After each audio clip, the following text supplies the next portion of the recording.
quickly shut down the dark matter input. It's about to explode. Feng, who was engaged in a double-slit quantum transmission experiment, never anticipated such an outcome. The quantum state of dark matter had been interfered with by an external force, resulting in an explosion.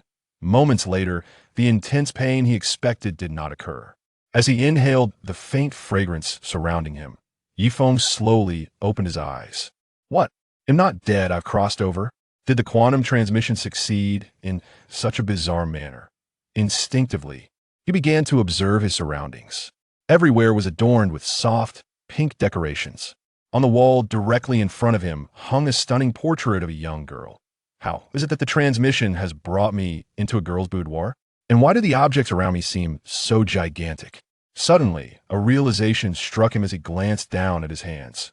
Gazing at the fluffy, adorable paws, Feng was taken aback. Goodness, I've turned into a cat.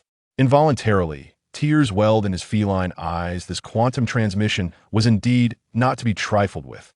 Before he could grasp the situation of his transformation into a cat, a sound echoed in his mind. Detection of successful quantum state transmission binding conditions met. Initiating binding with the RC-0465 superpower military system.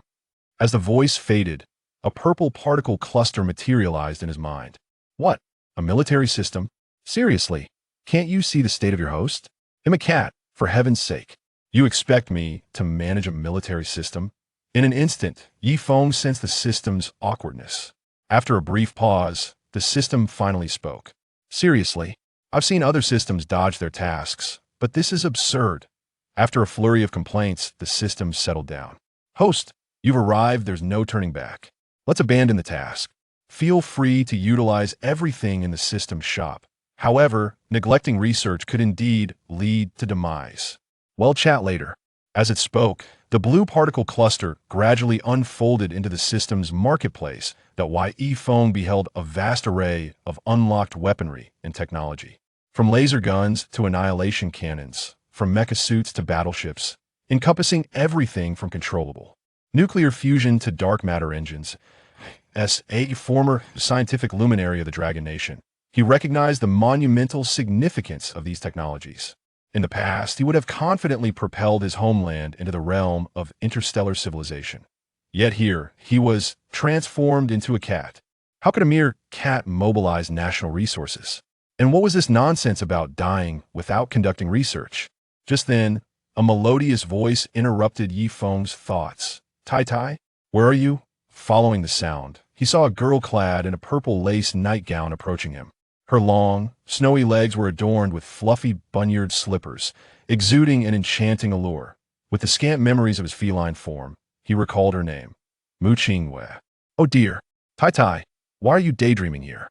It's time for a bath. Wait a moment, a bath. Before Feng could react, he was lifted and cradled in her arms. Feeling the softness behind him, he dared not move. Upon entering the bathroom, Mu Qingwei shut the door and began to remove her straps. No way. You can't mean bathing? Feng felt a surge of anxiety. Could he truly enjoy such privileges as a single man in his past life? Accompanied by the sound of flowing water, Feng remained utterly still, allowing Mu Qingwei to wash his fur. Tai, you're being so well-behaved today. You usually resist bathing so much. He'll reward you with a little fish treat later. Feng's gaze was fixed on Mu Qingwei, questioning if this scene was truly meant for his eyes. I refuse to believe that with so many resources in this system, there isn't a technology that can transform me back into a human otherwise. That would be a monumental loss. After a few minutes, Mu Qingwei dried Feng's fur and donned a fresh purple nightgown. Before she began to dry her own hair, I could see that moment. Her phone rang. Seeing that it was Professor Li, she hurriedly answered. A senior at the National Defense Science and Technology University. Her graduation project's approval hinged entirely on Professor Li's guidance. Hello, Professor Li. Is there something urgent at this hour? Mu Qingwei. I'm calling to inform you that this year's graduation project differs from previous years. Experts from the military academy will be coming for a concentrated review, so prepare yourself and refine your proposal. Hearing Professor Li's words, Mu Qingwei was taken aback. She was acutely aware of the quality of her design. It was one thing to bamboozle Professor Li, but presenting it to those experts would merely invite ridicule. Though she thought this, she couldn't voice it. Understood, Professor Lee, I will do my best. After ending the call, Mu Qinghua sighed and picked up the cat nestled at her feet. Approaching her desk, she opened her laptop, gazing at her graduation project document. Cradling her cat, she stroked its soft fur. Tai, what am I going to do? Oh, my head hurts. After giving the cat a good rub, Mu Qinghua began revising her graduation project. Feng, feeling the comforting softness behind him, diverted his gaze to Mu Qingyu's project, which was an analysis of the feasibility of an automatic targeting system for military firearms. Unexpectedly, while Mu Qinghua appeared incredibly innocent, her project delved into the study of lethal weaponry. The concept was commendable, but the content was hardly praiseworthy. Suddenly, an idea struck Yi Feng in the dead of night. After confirming that Mu Qinghua was fast asleep, he gently slipped out of the covers and jumped down from the bed. Utilizing his cat-like nocturnal senses, he effortlessly leaped onto Mu Qingyu's desk. After exerting considerable effort with his paw, he managed to press the power button, cautiously maneuvering the mouse to her graduation project. Double-clicking to open it, he took a brief glance before sighing For a girl, achieving this much is quite an accomplishment. Yi Feng accessed his system, flipping through the technological blueprints in the marketplace. The battleship? No, that would involve too many disciplines. High transparency stockings? Seriously, you categorize that under military technology? Chapter 2. The Brain Machine Interface Helmet. Selected? How could this be? After rummaging through the system's page for quite some time, Yi Feng finally discovered what he was looking for. Haha, this is splendid. The Brain Machine Interface Helmet will precisely convert signals through scanning brain waves into electrical signals. If this truly comes to fruition, I might just be able to speak. Yi Feng excitedly wagged his tail. Next, he needed to document the technical parameters and principles in this paper. Using his furry paws, Yi Feng tapped a few keys on the keyboard, sweeping his tail across the table. Soon after, he emitted an angry growl. Damn it, why must I be a cat? Even a primate would suffice. Glancing at the carbon pin on the desk, Yi Feng picked it up and began tapping one key after another. Someday, I shall return to being human. Fueled by anger and resentment, Yi Feng commenced his writing. It was destined to be a sleepless night. Beep, beep. Mu Qinghua silenced her phone alarm and sat up, stretching lazily. Noticing Yi Feng still sound asleep beside her, she pouted. Humph. Tais, you were not obedient today. Not even waking me up. However, I have significant matters to attend to today. I will punish you upon my return.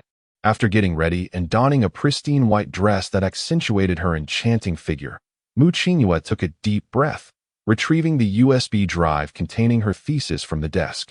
Come on, Mu Qinghua, you can do this. Having said that, she hurriedly left the house.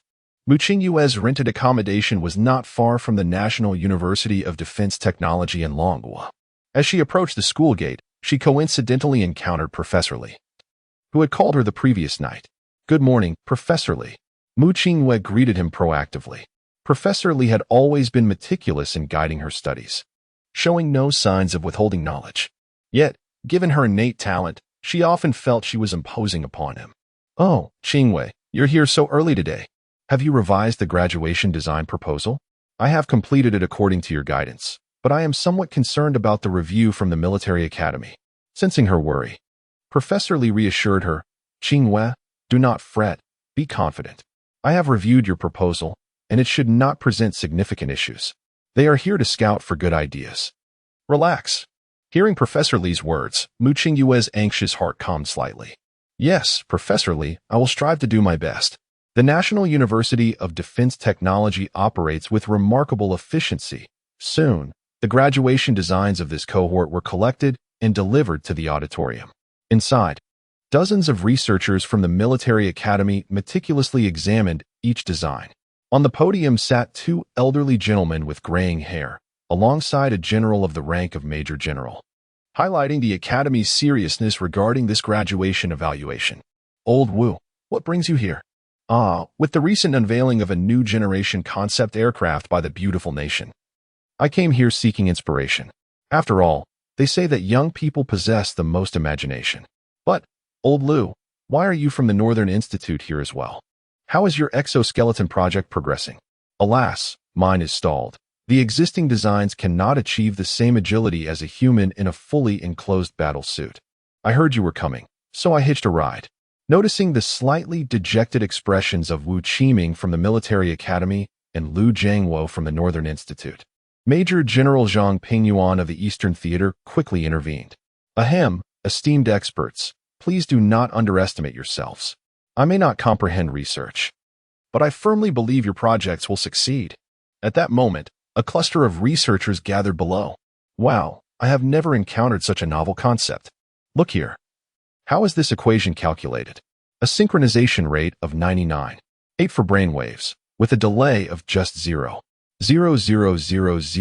milliseconds. This must be a joke.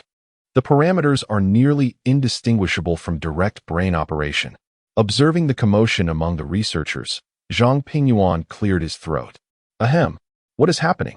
Hearing the Major General's voice, the researcher who had first discovered the paper hurried over with a thick stack of A4 papers.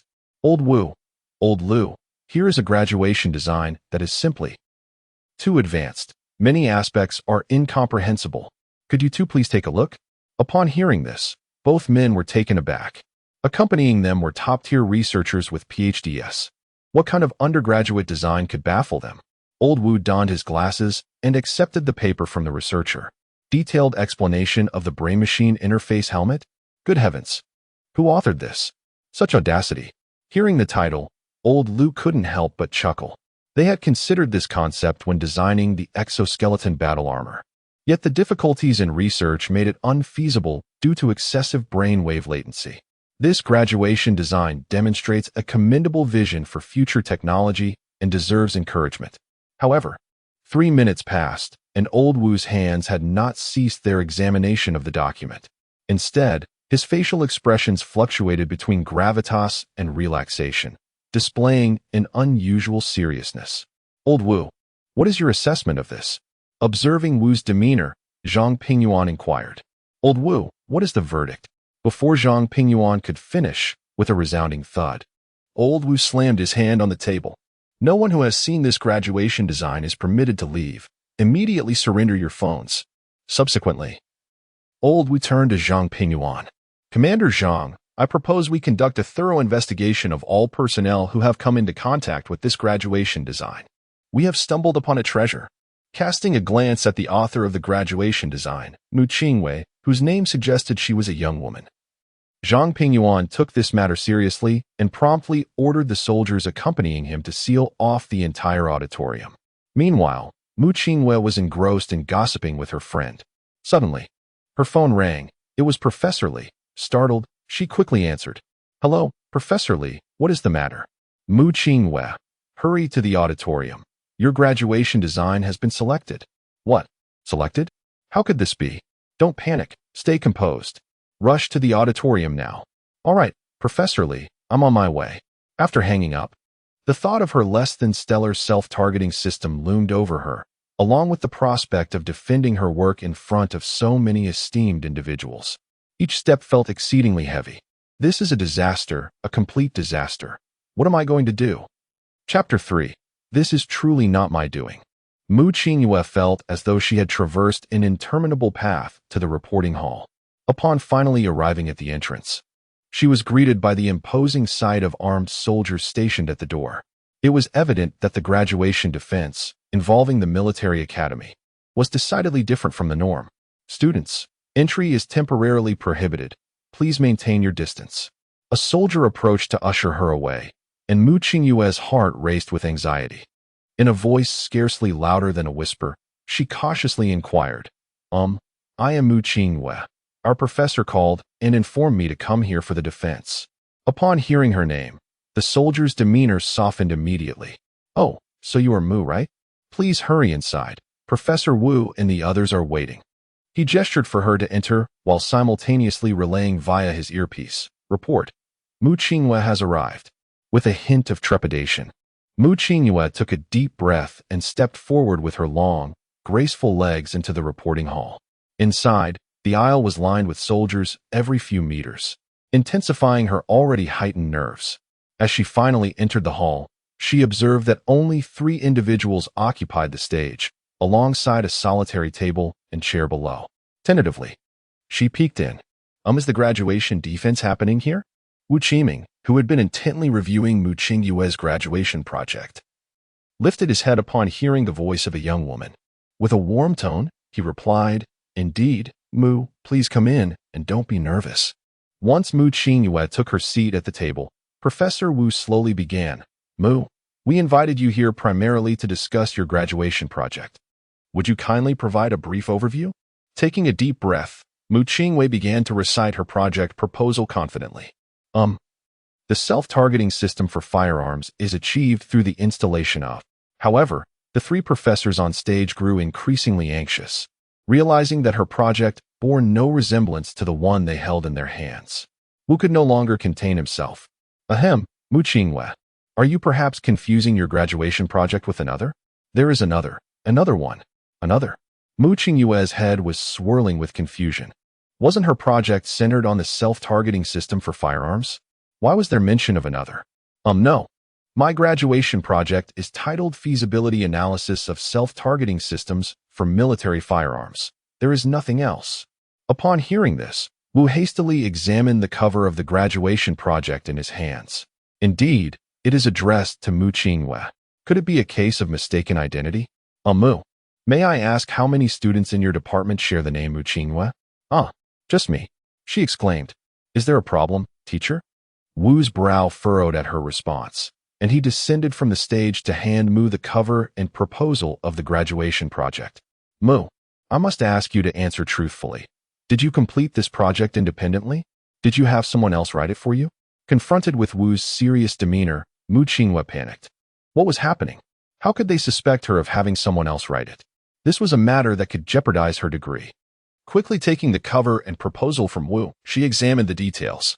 The name Mu Qingyue was correct, as was the class, but the title, Detailed Explanation of Brain-Machine Interface Helmet Design, was utterly foreign to her. The name and class are correct, but I assure you, this detailed explanation of brain-machine interface helmet design is not my work at all. Could it be Professor Li? She murmured softly. Upon hearing the name Li, Wu Qiming's eyes brightened with realization. He gestured to his colleagues, and Zhang Pingyuan nodded in understanding. Soon, Professor Li hurriedly arrived at the reporting hall. Seeing Mu Qingyue surrounded by the three esteemed professors, Li rushed forward. "Gentlemen, I am Mu Qingyue's advisor, Li Guomin. What on earth is happening here?" Witnessing Li's subservient demeanor, Wu Qiming slammed the table. "Professor, as a reputable professor at the National Defense Science and Technology University, how could you allow such misconduct as ghostwriting? Is this graduation project your creation?" Taking the project cover from Wu's hands, Li scrutinized it closely. Panic washed over him as he realized that the title was not the one Mu had previously submitted to him. This is incorrect. The title of this graduation project is not the one Mu Qingyue submitted to me. Just 2 days ago, I reviewed her work, titled Feasibility Analysis of Self-Targeting Systems for Military Firearms.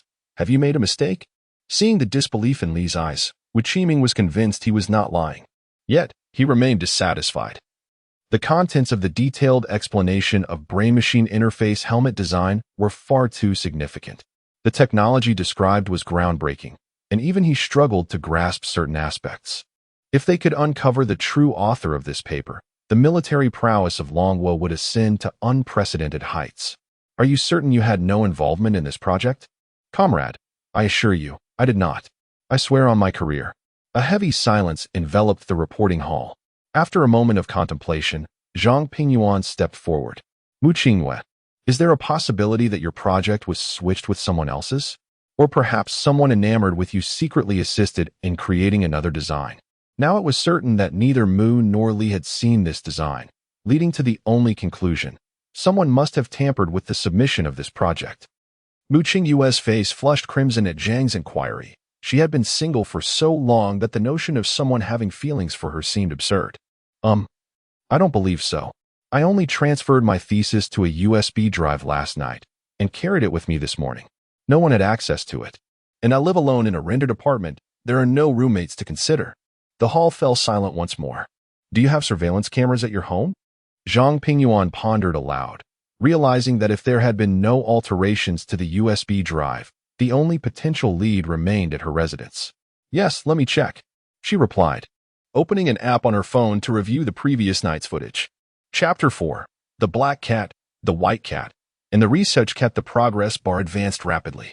Wu Hao and his companions fixated their eyes on Mu Qingyue's phone screen, their gazes intense enough to seem as if they would burst from their sockets.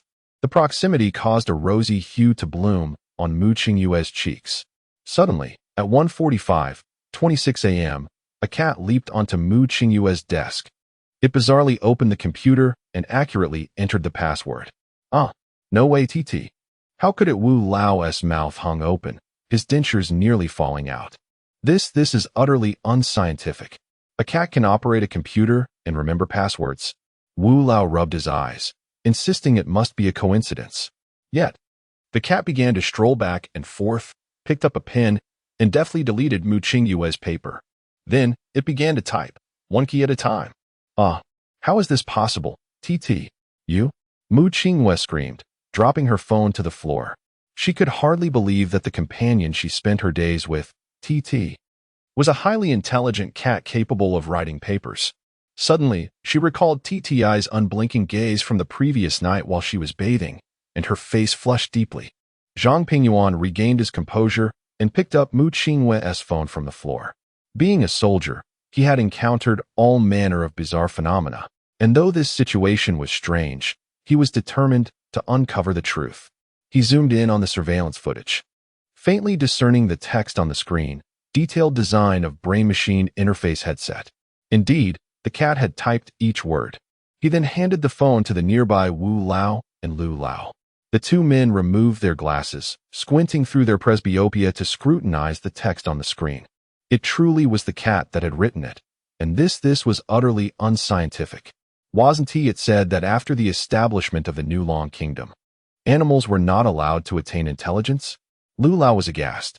Having witnessed many odd occurrences in research, but a cat engaged in scientific endeavors? How could this be explained? The group continued to examine the footage until Yi Feng typed the final word, expertly overriding Mu Qingyue's design document. Then closed the laptop and burrowed back into Mu Qingyue's bed. Wu Lao inhaled sharply. This is indeed somewhat unreasonable. Yet, it was Zhang Pingyuan who remained pragmatic. Wu Lao, Lu Lao, no matter how strange this situation may be, the facts are as they are. Whether it's a black cat or a white cat, a cat that catches mice is a good cat. Moreover, this is a research cat with genuine capabilities. If it can benefit the military development of the Long Kingdom, does it matter that it is a cat? The key lies in what it knows. Zhang Pingyuan's words struck Wu Lao like a revelation. Indeed, why concern themselves with the identity of its origin? The most pressing matter now was to ensure the safety of this cat and clarify any uncertainties. Commander Zhang is right. We must hurry. We must protect this cat. As Wu Lao was about to rush out of the conference room, Zhang Pingyuan quickly halted him. Wu Lao, the young lady is still here. This is her cat. Shouldn't you seek her permission first? After all, it's her pet. Right? Mu Qingyue. Would you mind if we visited your home? Hearing Wu Lao's inquiry, Mu Qingyue nodded demurely. Quickly, Commander Zhang. Mu Qingyue has agreed. We must deploy the most advanced helicopter for an airdrop, build defensive fortifications with the finest tanks, and mobilize the elite troops to ensure the safety of that cat. Observing Wu Lao's fervent pacing as if he wished to relocate the entire military district to the National University of Science and Technology, Zhang Pingyuan shook his head. Wu Lao, by doing so, won't the whole world know that there is an important figure in Mu's household? You excel in research, but your strategic thinking leaves much to be desired. We must proceed discreetly, without drawing attention. Then, Zhang Pingyuan glanced at Professor Li beside him. Professor Li, I would need you to sign a confidentiality agreement here. For the time being, please refrain from returning to your classes. Professor Li, unable to refuse, stared at the mountain of confidentiality documents, realizing he would be signing until dawn. After changing into casual attire, Zhang Pingyuan led Wu Lao, Lu Lao, and a team of undercover soldiers towards Mu Qingyue's residence. At that moment, Yi Feng had just climbed out of bed, stretching his tail luxuriously. Typing with his mouth was utterly torturous. This dreadful system, even if I had 9 lives, it wouldn't be enough. He leaped onto the table, tearing open a bag of chips and cracking open a can of cola. Yifeng then jumped onto the sofa. Chips were far tastier than cat food. He simply couldn't resist. Feeling bored, he retrieved the remote control and switched on the television. Dear viewers, welcome to today's news broadcast. The main topics for this episode include, is this the life I desired? Yifeng reclined on the sofa, using his tail to bring chips to his mouth. Delectable. Welcome home, Mu Qingyue announced as she opened the door, only to find Yifeng lounging on the sofa. TT, you're watching the news. Suddenly, their eyes met, and 8 eyes fixated on Yifeng on the sofa. The atmosphere became exceedingly awkward. A cat that could watch television, open cola, and eat chips was no ordinary cat? Oh no, have I been exposed? As he observed the 4 individuals, followed by a throng of others, Yifeng suddenly had a dreadful thought. They wouldn't be capturing me for dissection, would they? The horrifying prospect spurred him to leap, knocking the cola to the floor and spilling chips everywhere. He frantically jumped on the remote, turning off the television.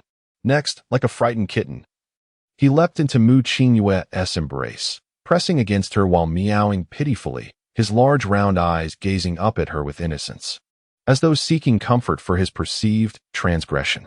Mu Qingyue, noticing the cola spilled on Yifeng, felt a pang of sympathy. When had her cat ever looked so wronged? TT, why must you be so disobedient? You've gotten your fur dirty. That's not cute. We need to bathe you. Bathing. Yifeng recalled something and even felt a flicker of anticipation. However, this time, Mu Qingyue placed him in the basin and vigorously applied the shower gel. The powerful water flow extinguished Yifeng's fantasies. This time, he was thoroughly cleaned inside and out. Zhang Pingyuan, ever observant, took advantage of Mu Qingyue baiting TT to command the soldiers behind him to swiftly clean the entire living room.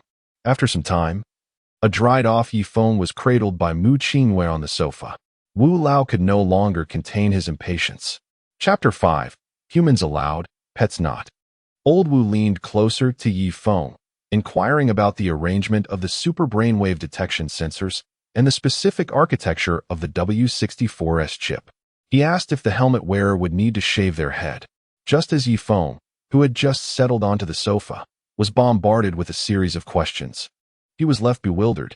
Goodness, this old man even suggested shaving the wearer's head. A moment of silence for those locks was in order. Noticing old Wu's intense gaze, Yifeng nimbly leaped into Mu Qingyue's embrace, looking at her with innocent eyes. You scared, Tai-Tai? Mu Qingyue gently stroked Yifeng's fluffy fur, casting a resentful glance at old Wu. Seemingly discerning the situation, Zhang Pingyuan approached Mu Qingyue, bending slightly as he whispered, Well, Tai-Tai, we've reviewed the surveillance footage, so there's no need for you to hide. Regardless of your origins, for the sake of Dragon Country's technological advancement, you will not be dissected. Yifeng suddenly turned around, catching sight of the floral surveillance camera hanging from the ceiling. What? This place has cameras too? He had been cautious enough to forget about that. After glancing at Zhang Pingyuan's rank insignia, Yifeng leaped out of Mu Qingyue's arms. He promptly retrieved a piece of paper and a pen from the desk, fixing his gaze on Zhang Pingyuan. Zhang Pingyuan instantly understood, writing down his previous assurance of not dissecting Yifeng and solemnly signing his name. Passing it back to the feline. Tai-Tai, is this acceptable? Yifeng shook his head and extended his fluffy paw to press onto the paper. Zhang Pingyuan was taken aback. This cat understood such things. Sighing, he retrieved the official seal of the Eastern Theater Command from the back, stamping it onto the document. Upon seeing the bright red seal, Yifeng felt a slight sense of security. He then took the promise letter and placed it into Mu Qingyue's arms before jumping onto the coffee table. The distribution of the brainwave sensors follows a star topology, and the chip employs a multi-layered carbonized architecture, a variant of carbon-based chips. After elaborating on the entire technical principle, Yifeng turned to old Wu. Do you understand now? Everyone present appeared utterly perplexed, standing there in a daze. What on earth did this cat just say? I can't comprehend. Yifeng suddenly realized he had momentarily forgotten he was a cat. All that talk was for naught.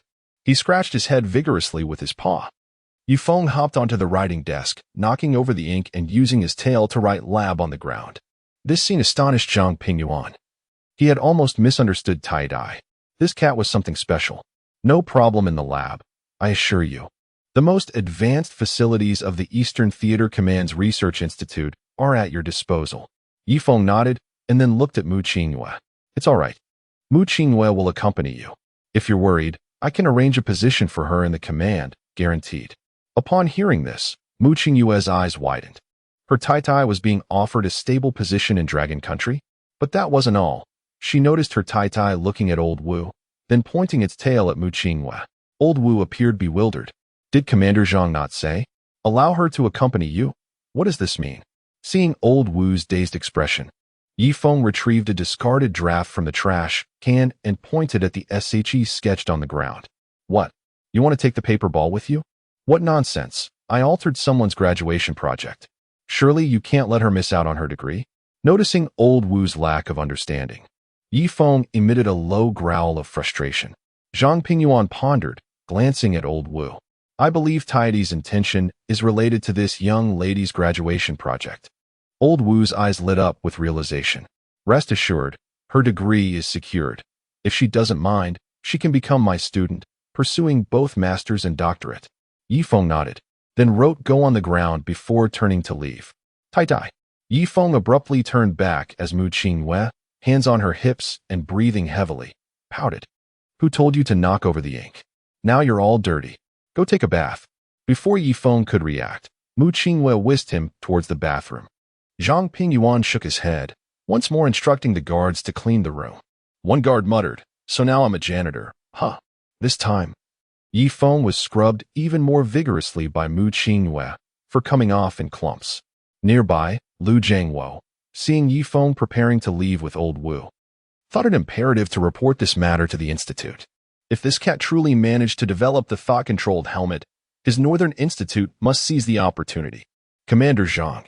Old Wu, I have some trivial matters to attend to at the Institute. I won't disturb you further. I'll take my leave. At this moment, Old Wu couldn't wish for Lu Jiangwo to leave faster. The thought-controlled helmet must belong to their Eastern Theater Military Academy. Go on, Old Lu, we won't see you off. Seeing Old Wu ushering him out, Lu Jiangwo shook his head and exited alone. After being scrubbed by Mu Qingyue for nearly half an hour, she finally emerged holding a freshly dried Yifeng. Mu, now that Tai is all cleaned up, shall we set off? Mu Qingyue nodded. Dragon Country, Eastern Theater. Military Academy. 2 Dragon Country warrior SUVs transported Mu Qingyue and Tai to the Military Academy. Old Wu kept a close eye on Yifeng, squeezing into the same vehicle as Mu Qingyue. Along the way, he bombarded Yifeng with questions. Yifeng, opting for peace, buried himself in Mu Qingyue's arms, feigning sleep. Hello, please present your identification. At the guard's call at the entrance, Old Wu snapped out of his inquisitive trance. Comrade, here, this is my identification. The young lady seated behind is Mu Qingyue. The soldier glanced at the identification in his hand, then leaned into the vehicle. Zhang Pingyuan had already informed him that Old Wu was bringing an important individual into the research institute. This was merely a routine check. Suddenly, he spotted the cat in Mu Qingyue's arms. Comrade, humans may enter, but pets must remain outside. Facing the soldier's sharp gaze, Mu Qingyue was nearly speechless. After all, as a girl encountering a guard for the first time, she felt quite nervous. Old Wu, however, was displeased. If they truly left the cat behind, it would be akin to throwing away the treasure and keeping the box. Yet, due to Taidi's unique status, Wu Qiming couldn't voice his thoughts directly. I say, comrade, why must you be so rigid? What harm is there in a girl bringing a cat inside? Could it be a spy? No. Regulations state that pets are not permitted within the military zone, even if it's a guest of yours, Old Wu. Chapter 6. The Cat with a Hidden Bomb. Wu Qiming never anticipated that the young comrade at the door would be so obstinate. Oh, dear comrade, can you not be a little flexible? This cat is hardly a dangerous item. He was determined to bring the cat inside. Recalling the girl who was tightly clutching the feline, in his mind, he concocted a scenario where an elderly professor was coerced by hostile elements, with a bomb concealed within the cat's belly. The girl was merely a character in a bizarre script of an American spy. With the thought of the second-class merit he was about to receive, he resolutely decided not to allow the cat entry. No means no. He reached out to seize Yifeng. Initially nestled in Mu Qingyue's embrace, Yifeng instinctively sensed the impending threat. With a sudden leap and twist, his claws left scratches on the soldier's hand as he gracefully leapt out of the window. Oh no, a mobile bomb has infiltrated the research institute. The soldier hurriedly dashed to the guard booth and pressed the red button. Red alert, code 000, target, an orange cat, possibly harboring a bomb, has entered the military zone. Repeat, red alert. Without hesitation, the soldier rushed into the area. The blaring alarm prompted a swarm of soldiers to pour out of the barracks, initiating a pursuit of Yifeng. The agility of humans could never match that of a cat. Yifeng darted nimbly, evading the grasp of several burly soldiers. This is a problem. I must stop it before that girl detonates the bomb.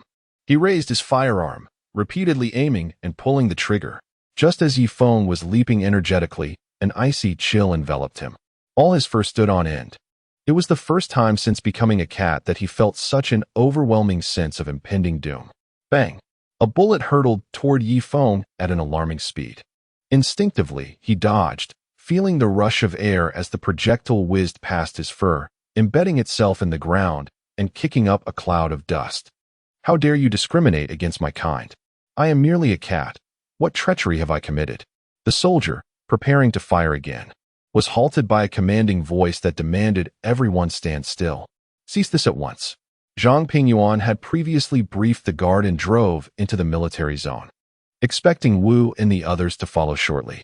However, after a considerable distance, he noticed the vehicle behind had not caught up, which stirred a sense of unease within him. When the alarm sounded, he froze. This is bad. Something has gone awry. He swiftly instructed the driver to turn back. Upon his return to the entrance, he found a soldier aiming his weapon at Mu Qingyue's cat. This is dire. They are not merely shooting at a cat. They are threatening the future of the Dragon Nation. Before he could voice his protest, a loud bang echoed as a bullet shot toward the cat. Zhang Pingyuan forgot to breathe, only regaining his composure when he saw the cat nimbly evade the bullet. Stop! He shouted. He approached Yifeng, who had just dodged the bullet and was still standing. Gently, he scooped him up. What is the meaning of this? Why the alarm and the gunfire? The soldier who had fired rushed over and saluted. Report, sir. I suspect this cat is concealing a bomb, intending to sabotage our research project. Sir, this cat is dangerous. You must hand it over to me. As the soldier stepped forward to seize the cat, Zhang Pingyuan, exasperated, delivered a swift punch to the soldier. You must be out of your mind, desperate for credit? Huh? A spy? A bomb? You sound quite imaginative. Perhaps you should consider writing novels. But no buts. Zhang Pingyuan sighed. Regardless of the situation, he understood the soldier's intentions were for the security of the military zone. It was reasonable to be cautious of ordinary cats, but this one was different. After a thorough inspection, seeing that Yifeng was unharmed, his heart finally eased. You, those who fired your weapons, return for inspection. All personnel are to complete a 5-kilometer weight-bearing exercise. This cat shall have free access to the military zone from now on. That is an order. Yes, sir. 5-kilometer weight-bearing exercise. The leading sergeant quickly stood at attention, casting a resentful glance at the soldier who had fired. Zhang Pingyuan contemplated the cat in his arms. It was time to issue an identification tag for this feline, lest it truly be lost among their ranks. Clutching Yifeng, he made his way to Professor Wu's vehicle. Meanwhile, Mu Qingyue was in a daze, profoundly shaken. She had raised this cat, Tai Tai, herself, and they had spent 4 years together during her university days. She regarded Tai Tai as family. When the gun fired, she felt as though her world was collapsing. Seeing Zhang Pingyuan approach with Tai Tai in his arms, she disregarded everything else and desperately flung open the car door, embracing Yifeng tightly. Oh, Tai Tai, let South leave this place. We're not staying here any longer. She sobbed, cradling the cat as she turned to retreat. Initially intending to ensure the safety of the cat, she was met with this chaotic scene before even entering the military zone's gates. Zhang Pingyuan and Wu Qiming found themselves at a loss for words. After all, the fault lay with them. However, what Mu Qingyue did not expect was that Tai Tai shook its head and leapt down, nuzzling against her leg before striding toward Zhang Pingyuan. As Tai Tai approached, Zhang Pingyuan scooped the cat up, returning it to Mu Qingyue. Miss Mu Qingwe, this was merely an unfortunate incident. The fault lies with me for failing to communicate properly with them. Rest assured, in my capacity as a member of the Eastern Theater Command, I guarantee that such an occurrence will never happen again. If you and Tai Tai experience any further unpleasantness, I will personally see to your return. Seeing that Tai Tai did not wish to return with her, Mu Qingwe's sobs gradually subsided. You promise? I promise. Soon, their convoy resumed its journey. After passing through layers of checkpoints and a heavy iron gate, they finally entered the core research area of the military academy. Feeling a sense of obligation toward Tai Tai, Professor Wu deliberately chose a laboratory equipped with Blue Star's top-notch facilities for the cat. Miss Mu Qingwe, here is the identification card for this laboratory. I have already registered your information. From this moment on, no one else will disturb you here. Chapter 7. Control S. As Mu Qingwe gazed at the identification card handed to her by Old Wu, her outstretched hands recoiled. She knelt down, tears welling in her eyes as she reluctantly looked at her beloved pet. That was the laboratory. What if something unforeseen were to happen? Sensing Mu Qingwe's hesitation, Feng felt a warmth in his heart. Once a distinguished figure in the realm of scientific research, he had devoted himself entirely to his work. Never having experienced such concern from a girl, Feng slowly approached Mu Qingwe, gently rubbing his soft fur against her arm. Then, with an agile leap, he snatched the identification card from Old Wu's hand and dashed towards the laboratory door. TTI. Mu Qingwe seemed to want to say something, but the words eluded her until the automatic door of the laboratory began to close, rendering her vision increasingly blurred. Zhang Pingyuan approached her. Do not worry, Mu Qingwe. It is just a clever little cat. You can either follow it inside, or you can monitor it from the lounge next door, which has surveillance. Mu Qingwe stood up, discreetly wiping away her tears. No, thank you. I will just watch from the side. Seeing her distress, Zhang Pingyuan felt a pang of discomfort. After all that had just transpired, allowing a cat, which had become so dear to her, to enter the laboratory alone was unsettling for anyone. However, he never anticipated that the cat would be so resolute. Zhang Pingyuan pulled an antiquated phone from his pocket and handed it to Mu Qingwe. Here, this secure phone will allow you to contact me directly. Should you need anything, do not hesitate to reach out. Mu Qingwe nodded in acknowledgement. Zhang Pingyuan then departed the laboratory with Old Wu. Outside the research center, Zhang Pingyuan turned to Old Wu. Immediately convene a meeting with all senior research personnel to discuss the feasibility of the TT project. Also, activate Laboratory 2 to replicate all parameters and operations of that cat intact. We must produce results in the shortest time possible. Yes, Commander Zhang. We assure you that the task will be completed. Zhang Pingyuan exhaled deeply. Old Wu, I understand your eagerness for research, but you must take good care of that cat, and Mu Qingwe as well. I have a feeling that this cat possesses capabilities beyond just the thought helmet. We cannot exploit it recklessly. Zhang Pingyuan regarded Wu Qiming with utmost seriousness. Rest assured, Commander Zhang. I guarantee that its working hours will not exceed 3 hours daily. Good.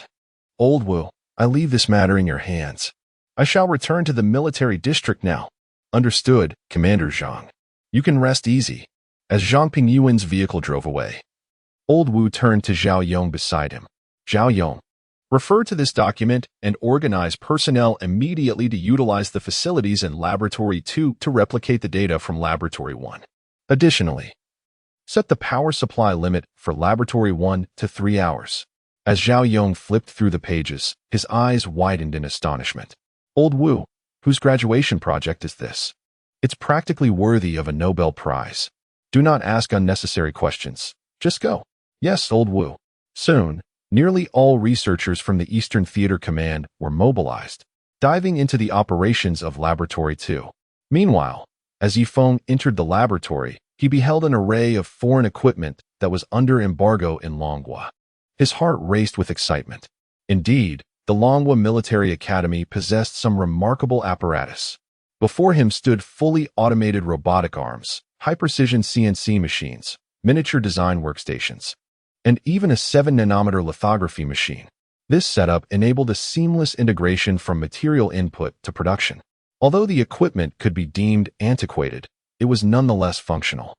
Feng gracefully leaped onto the control panel, deftly inputting various parameters with his tail, prompting the entire production line into action.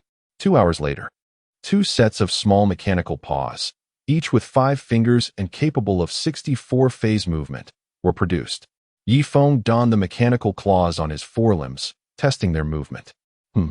The comfort is lacking, yet the flexibility is adequate. Now I can truly get to work.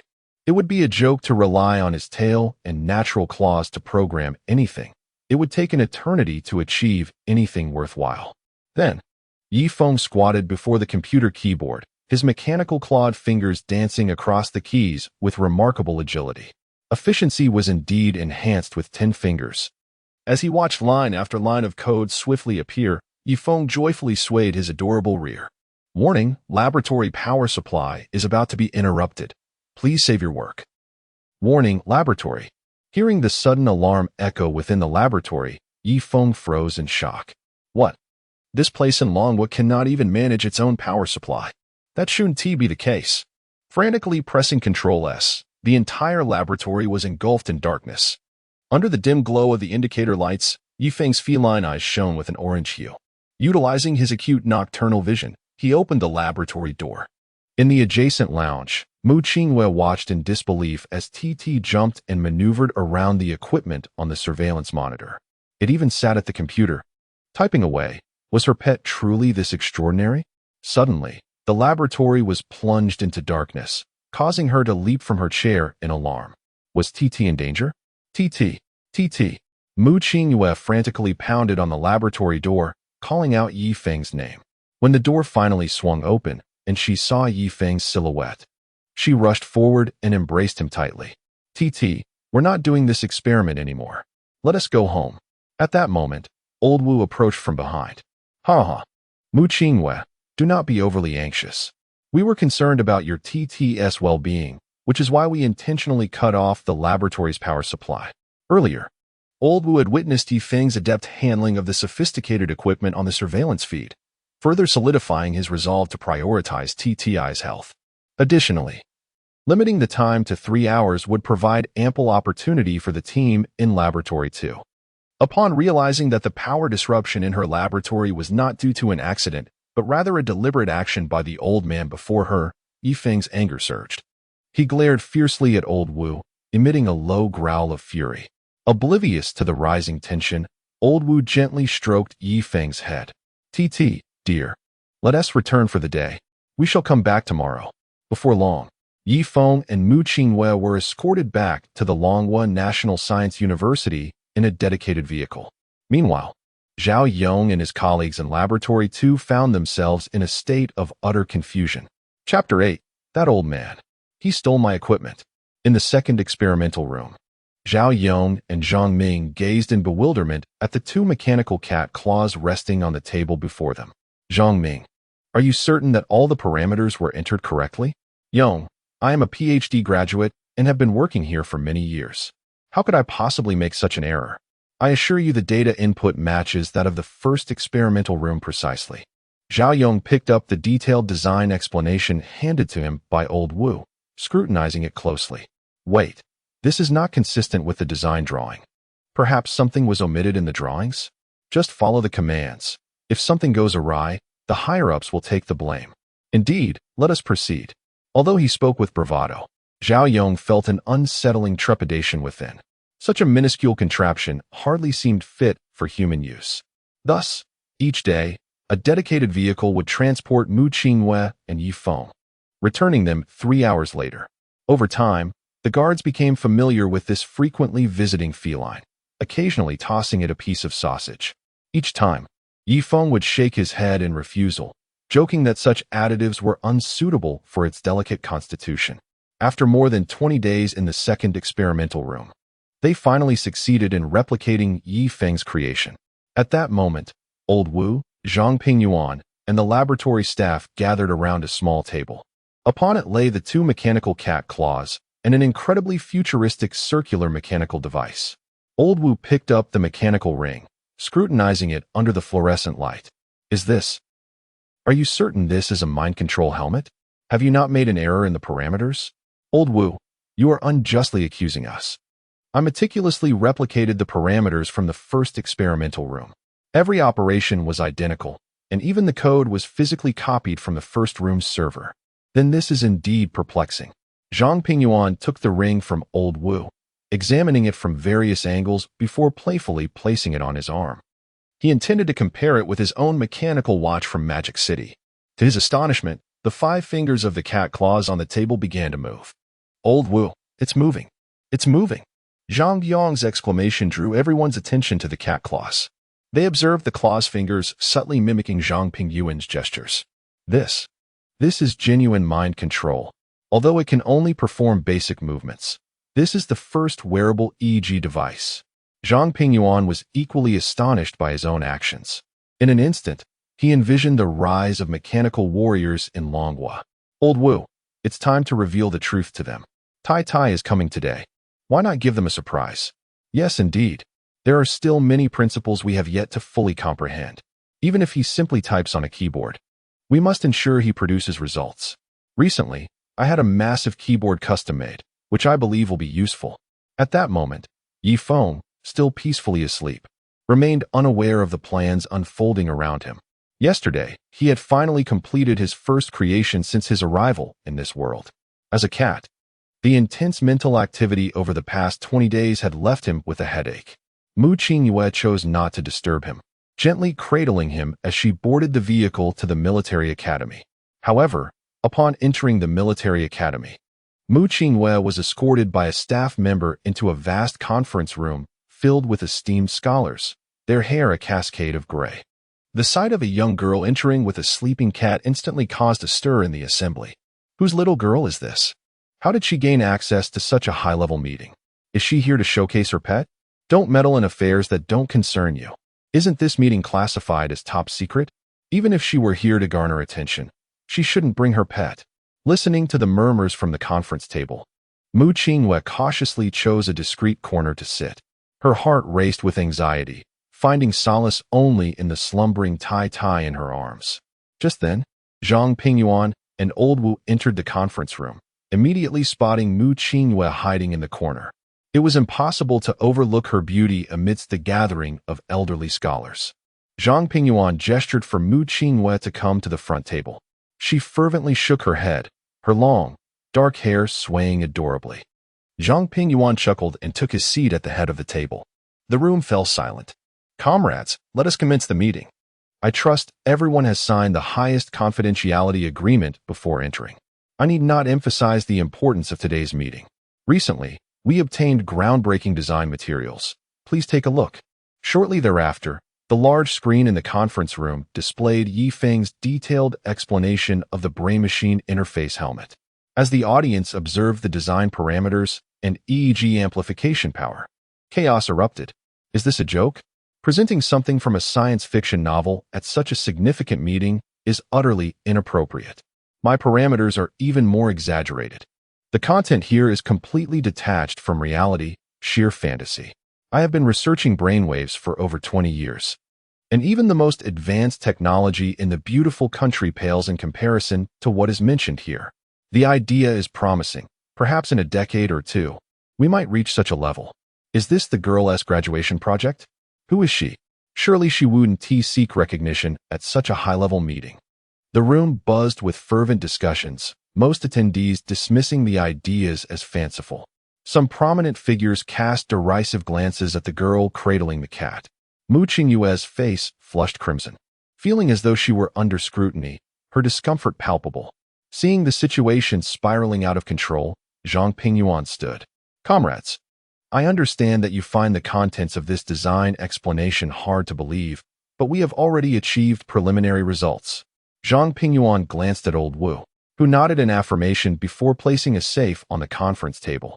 He retrieved the replicated circular device and donned it. As the cat claws began to move in sync with Old Wu's arm, the eyes of the audience widened in disbelief. How is this possible? Brainwaves can be transmitted without direct contact with the scalp. Old Wu, show me. Quickly.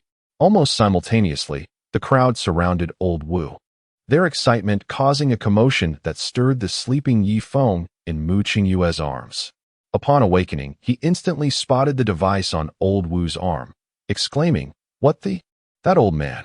He stole my equipment." Chapter 9. The cat spoke.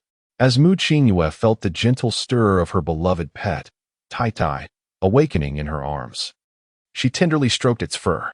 Unexpectedly, Yifeng leapt from her grasp, bounding onto the conference table. Seizing the moment when old Wu handed the device to someone else for inspection, he deftly snatched the glowing ring with his mouth. "Whose cat is this? This is criminal. Quickly, catch it before it damages the device." The atmosphere in the conference room erupted into chaos as a group of nearly elderly leaders from various disciplines began to chase after the feline. Yifeng danced and twirled gracefully, evading one blockade after another, before springing onto the back of an expert and landing in Mu Qingwe's embrace. With the device clutched in his mouth, the cat settled beside the frightened girl. Wang Qinian, who had just been stepped on by the cat, was instantly furious. Whose unrefined girl is this? Not only did she bring her pet into the meeting room, but she also fails to manage her foul cat. Hurry, bring it here. Startled by the admonition, Mu Qingwe trembled slightly. Tai-Tai is not a bad cat. And you speak back. Just look at this cat. Sensing Mu Qingyue's distress, Yifeng could no longer contain himself. He gently touched the glowing ring on the device with his paw. The entire apparatus expanded, allowing him to thrust his head inside. As the device constricted, a blue light radiated from the center of the ring. Immediately, an indignant male voice, tinged with magnetism, emanated from the device. "You old man, clean up your language. Without me, you wouldn't even be able to create this contraption. Moreover, if anyone dares to make Mu Qingwe cry again, I will resign." "Who is speaking?" Yifeng leapt from Mu Qingyue's arms and boldly approached Wang Qinian. "Are you really asking who is speaking? Even in your sleep, you must have heard your mocking remarks about Mu Qingwe. It seems you are quite blind." He then hopped onto the conference table, slowly advancing towards Zhang Pingyuan, his eyes fixed intently on him. "Let us not forget that I provided you with the design for the thought helmet without demanding anything in return. How many times have you made Mu Qingwe cry? Is this how you treat us? Is our prior promise merely a hollow assurance?" This scene left everyone in the conference room utterly astounded. This cat can talk. Upon realizing that Yifeng was explicitly targeting him, Wang Qinian was displeased. "Old Wu, the collar on this foul cat is of unknown origin. Who knows who is hiding behind it? Aren't you afraid of espionage? Quickly, strangle that cat." Yifeng shot Wang Qinian a furious glare, ignoring him as he continued to fixate on Zhang Pingyuan. After all, it was Wang Qinian who had shamelessly copied Taidi's device without consent, and he was clearly in the wrong. Moreover, since entering the room, Wang Qinian had consistently targeted Mu Qingwe and Tai Tai. If this man were to cause a rift between this cat and the Eastern Military Research Institute of Longhua, it would be a significant loss for the country. Alas, Wang Qinian is going too far, tormenting a young girl for no reason. Ahem. Tai-Tai, call me Yifeng. Zhang Pingyuan was taken aback by the cat's interruption and the revelation of another name. Recovering quickly, he steadied himself. "Comrade Yifeng, it is indeed our fault for the equipment plagiarism and for Wang Qinian's disrespectful remarks. How do you propose we handle this situation?" Zhang Pingyuan's sudden respect for the cat astonished everyone. The authoritative figure of the base was treating a cat with such courtesy. Could it be that the previous plan was indeed conceived by this feline? This is utterly absurd. He must apologize to Mu Qingwe. Furthermore, I do not wish to see this man in the base again. Once this matter is resolved, we will discuss other issues. Acknowledging Yifeng's demands, Zhang Pingyuan nodded in agreement. It appears Wang Qinian has not made any significant research contributions, merely relying on an invention from decades ago to secure his position at the Military Research Institute. Since then, he has adopted a lackadaisical attitude, and Zhang Pingyuan had often considered replacing him. However, due to Wang Qinian's seniority, he had hesitated to take action. Taking a deep breath, Zhang Pingyuan scolded, "Wang Qinian, did you not hear Comrade Yifeng? Hurry and apologize to Mu Qingwe." "Why should I? She is just a girl. Why should I apologize to her?" "Huh. Wang Qinian, I command you to apologize to Mu Qingwe." Realizing the cold determination in Zhang Pingyuan's eyes, Wang Qinian understood he could no longer evade the matter. Mu Qingwei, I am sorry, Wang Qinian said, turning his back, thinking this would suffice. However, Zhang Pingyuan's next words landed like a thunderclap. Wang Qinian, you have deliberately disrupted colleague unity and severely interfered with Longwei's significant scientific project. I hereby announce your dismissal. Upon hearing this, Wang Qinian protested vehemently. So, Zhang Pingyuan, you would dismiss me for a beast? I refuse to accept this. Don't think I am unaware of your collusion with that cat. Listening to Wang Qinian's hysterical outbursts, Zhang Pingyuan frowned. He had been too lenient with these individuals. How had he not noticed this man as penchant for spreading rumors? Guards, take him away. As the command was issued, four fully armed soldiers rushed in, seizing Wang Qinian and escorting him out. Zhang Pingyuan, may you meet a grim fate. You'll regret this, you. Wang Qinian's furious shouts faded into the distance, leaving an unusual silence in the conference room. Yet, within each individual, a storm of emotions brewed. No one had anticipated that the cat brought by this young girl would hold such high status with Commander Zhang, capable of determining a researcher's fate. Although they had all harbored disdain for Wang Qinian, no one expected him to bid farewell to his scientific career in such a manner. Noticing the room's hushed atmosphere, Zhang Pingyuan stood up. Comrades, there was a minor incident just now, but there is no need for concern. Let us proceed with the meeting. Now, I would like to formally introduce this comrade Yi Feng. He is the designer of the thought helmet you just saw. I was initially worried about how to facilitate communication with him, but it seems comrade Yi Feng has found a splendid means. Let us welcome comrade Yi Feng to address us. Yi Feng leapt onto the conference table. Having lived a life as both a human and a cat, he understood the frailties of human nature. As a cat, if he could not command respect from the outset, it would likely lead to insurmountable challenges for all scientific endeavors. Fortunately, the attendees were all researchers, driven by the pursuit of truth and boundless knowledge. After delivering a reprimand, it was now time to offer some sweet encouragement. While the helmet's construction posed no issues, I believe our discussion has veered towards the overly conservative. Chapter 10. Is this cat engaging in science fiction? Yi Feng leapt onto the conference table, his gaze sweeping across all present, exuding an undeniable aura. As a citizen of the Dragon Kingdom, or rather, a Dragon Kingdom feline, I am acutely aware of the military threats posed by the beautiful nation.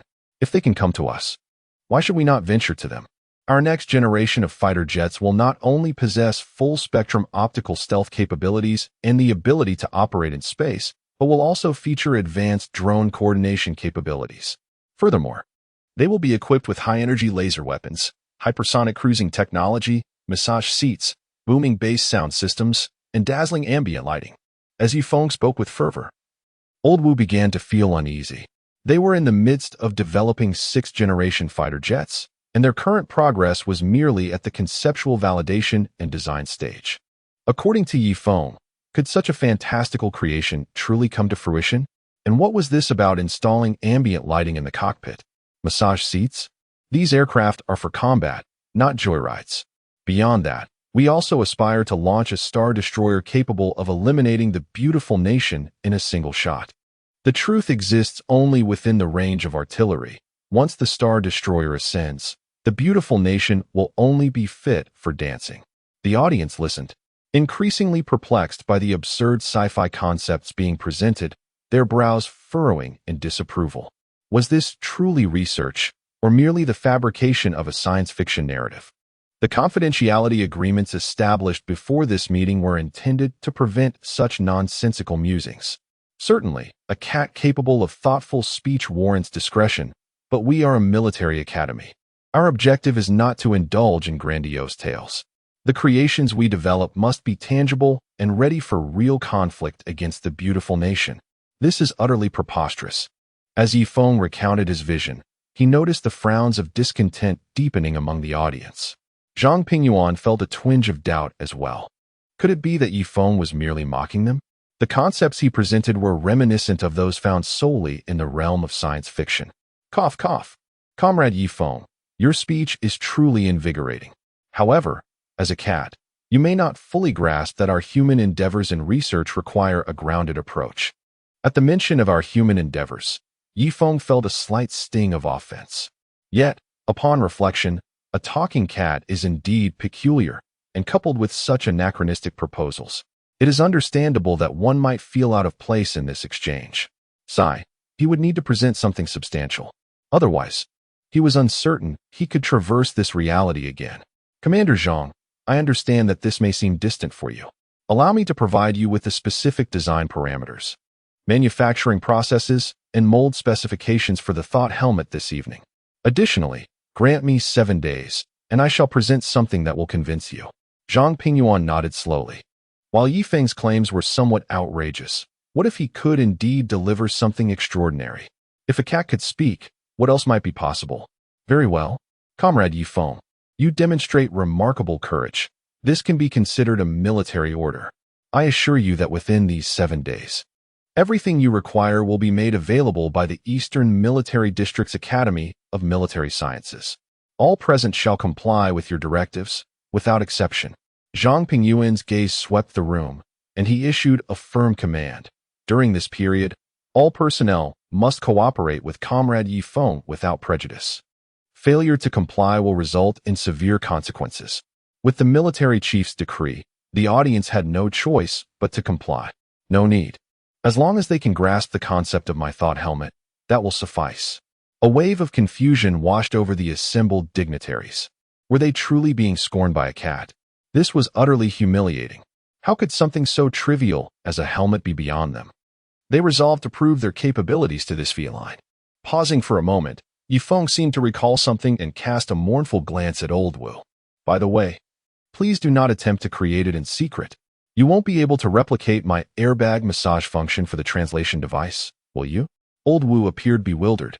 Wait. Zhao Yong and the others have been slacking off. They haven't even fully implemented the features? I will have to. Hold on. Airbag massage? You, a cat, require an airbag massage? You are living far too comfortably. Old Wu's chest heaved with incredulity, yet he found himself at a loss for words. Seeing the atmosphere grow awkward once more, Zhang Pingyuan felt compelled to intervene.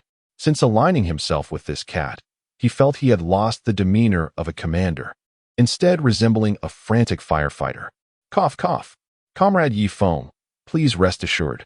We await your results with bated breath. Now that everything is settled, let us adjourn the meeting.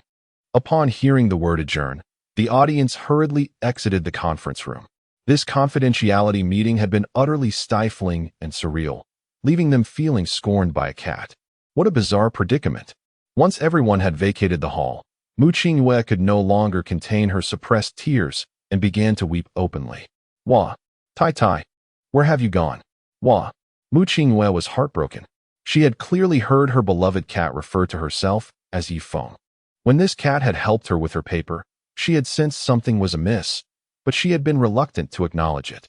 She knew her Tai Tai, though intelligent, was not capable of such extraordinary feats. Hearing Mu Qingyue's sorrowful cries, Yifeng felt a pang of sympathy. Recalling the days when the original cat had spent time with Mu Qingyue, he understood the bond they shared. Yifeng leapt onto Mu Qingyue's lap, gently rubbing his soft fur against her arm. Qingyue, what troubles you? Who has wronged you? I shall take care of them. Wah, you are not Tai Tai. You are Yifeng. Go away. My Tai Tai is gone. Mu Qingyue's cries grew even more heart-wrenching. Lacking experience in comforting young women, Yifeng recalled the memories of the original cat. Oh dear, Qingyue, do you remember the last time I fell ill, and you searched all night for a pet hospital? From that moment, I vowed to stay by your side for life. You see, I cannot go by the name Tai Tai when dealing with those people. Yifeng is merely a guise. Also, do you remember that day? As Yifeng recounted their shared memories with clarity, Mu Qingyue's agitated emotions began to settle. You truly are my Tai Tai? Rest assured, I am indeed your Tai Tai. A master as wonderful as you is a rare find. How could I bear to leave you? Mu Qingyue enveloped Yifeng in her arms. Tai Tai, do not leave me. Yes, I shall never leave you. Seeing Mu Qingyue comforted, Yifeng sighed inwardly. A lifetime is far too long for a cat. I must devise a way to extend my feline existence.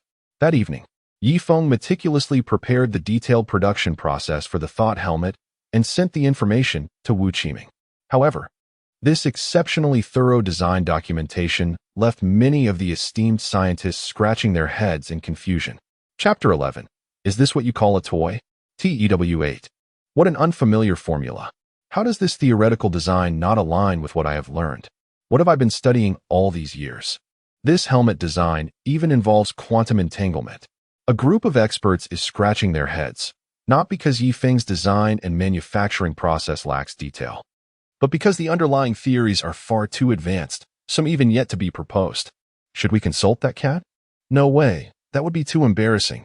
They've already chewed through the material, and we are still struggling to digest it. What face do we have left to stay in the research institute? Right. If we can't figure it out, then let us forego sleep. Overtime it is. Thus, in the West Wing of the Eastern Military District's Scientific Research Institute, the lights burn bright throughout the night. A cadre of seasoned experts and professors embarked on their laborious lives akin to 007 operatives. Meanwhile, in the first research room, Qingwei, please summarize the documents from Phase A, 658 to C356. All right, Tai.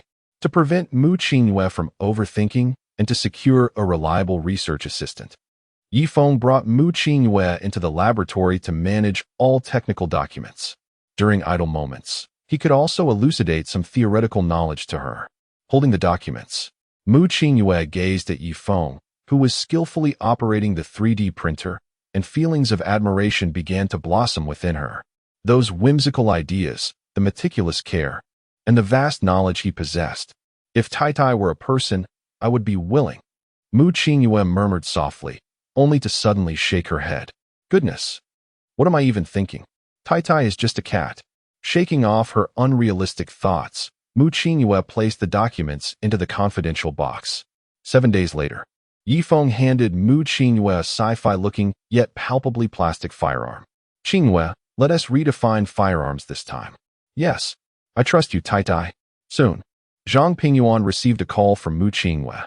Upon learning that Feng had a new weapon to showcase, he felt a surge of excitement. I can't believe Comrade Feng actually made something. Xiao Wang, notify all personnel to stand by at the testing grounds. In no time, a cadre of experts, sporting heavy panda eyes, arrived at the military testing range of the Research Institute. As a professional range, it was nestled among hills and waters, with ample space. In the distance, several large pits marred a circular target, evidently having endured multiple assaults. Zhang Pingyuan noticed the dark circles under Old Wu's eyes and couldn't help but frown. Old Wu, what happened to you? Should I call a medic? Old Wu waved his hand wearily. Thank you, Commander Zhang, but we're fine.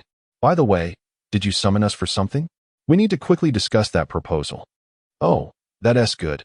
Comrade Feng said his equipment is ready for us to see. Upon hearing this, Old Wu's eyes widened in astonishment. Didn't he say 7 days? How could it be completed already? Indeed, today is the 7th day. Old Wu, how long has it been since you last slept? No worries, just a minor issue. Having not closed his eyes for days and still not thoroughly understanding the design, what could he say? Just then, Feng approached with agile strides, accompanied by Mu Qingwei, who carried a briefcase. Everyone's here. Commander Zhang, long time no see. Zhang Pingyuan hurried over. Oh, Comrade Feng, you've worked hard. It's truly fortunate to have you here. May I ask what you've created? Though he spoke of hardship, his gaze was fixed on the briefcase in Mu Qingwei's arms. Seeing this, Feng smiled. It's nothing, just a small toy. Qingwei, show the item to Commander Zhang. As Zhang Pingyuan took the briefcase, he couldn't help but offer further compliments. Oh, Comrade Feng, please don't be modest. How can you refer to this as a toy? Wait, you really did make a toy? Zhang Pingyuan opened the case to find an oddly shaped firearm with a strong plastic appearance. There was no stock, no magazine, no sight at the muzzle, nor any threading on the barrel. Looking through the muzzle, there appeared to be lens-like crystals within. Zhang Pingyuan weighed the firearm and found it lighter than the soft dart guns sold in the market for children. For the first time, he began to doubt his own judgment. Could this cat really be just spouting nonsense? But the way Feng operated those machines didn't seem fake. Am I hallucinating? Noticing Commander Zhang's bewilderment, Old Wu also took a look. This resembles a laser gun from a sci-fi movie. He instinctively aimed at a distant humanoid target and pulled the trigger. A robust and dazzling red beam erupted from the muzzle, instantly reducing the distant target to molten iron. The moment the colossal beam appeared, Old Wu, frightened, dropped the laser gun onto the ground. This. Zhang Pingyuan gazed at the laser gun lying on the ground and the target that had been transformed into molten iron, then turned to observe Yi Feng, who was being pampered by Mu Qingyue. You call this a toy? He then looked at the guard behind him. Zhao Hu, give it a try. Choose a more reliable target. Yes, Commander. Zhao Hu dashed forward, picked up the laser gun, and dusted it off. He then aimed at an abandoned main battle tank in the distance. That tank was the latest 18A model currently in service in Long Country.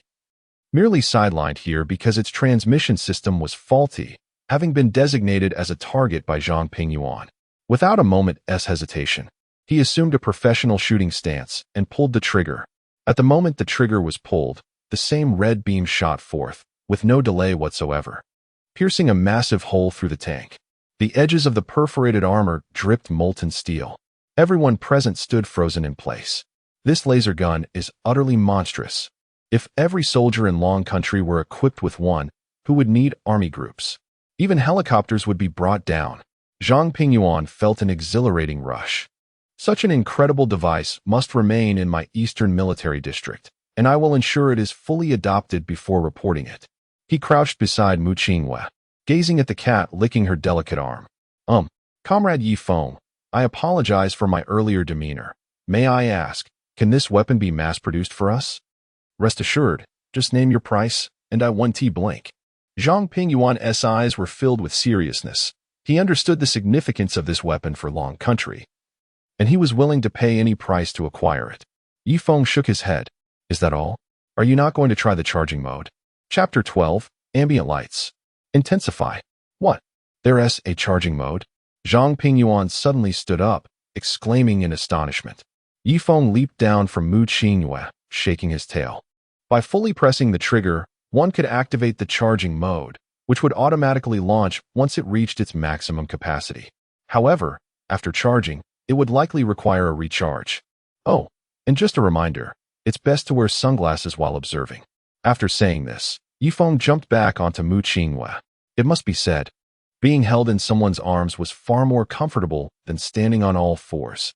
Mu Qingyue placed a tiny pair of sunglasses on Yi Feng and then retrieved another pair for herself from her pink bear bag. Observing this, Zhang Pingyuan turned to another guard, Xiao Zhang, and instructed, go prepare a pair of sunglasses for everyone. 10 minutes later, everyone donned their sunglasses, fixated on Zhao Hu, who held a laser gun. Zhang Pingyuan nodded toward Zhao Hu, who took a deep breath and steadied himself. After the earlier test shot, he had begun to take this weapon seriously. Aiming at the target on the distant hill, Zhao Hu pulled the trigger deep within. The weapon emitted a buzzing sound, with the frequency rising steadily. The muzzle of the laser gun grew increasingly bright. Upon reaching its limit, a massive red energy sphere shot forth from the gun. The moment the sphere made contact with the mountainside, it erupted in a blinding brilliance, surpassing even the sun's brightness.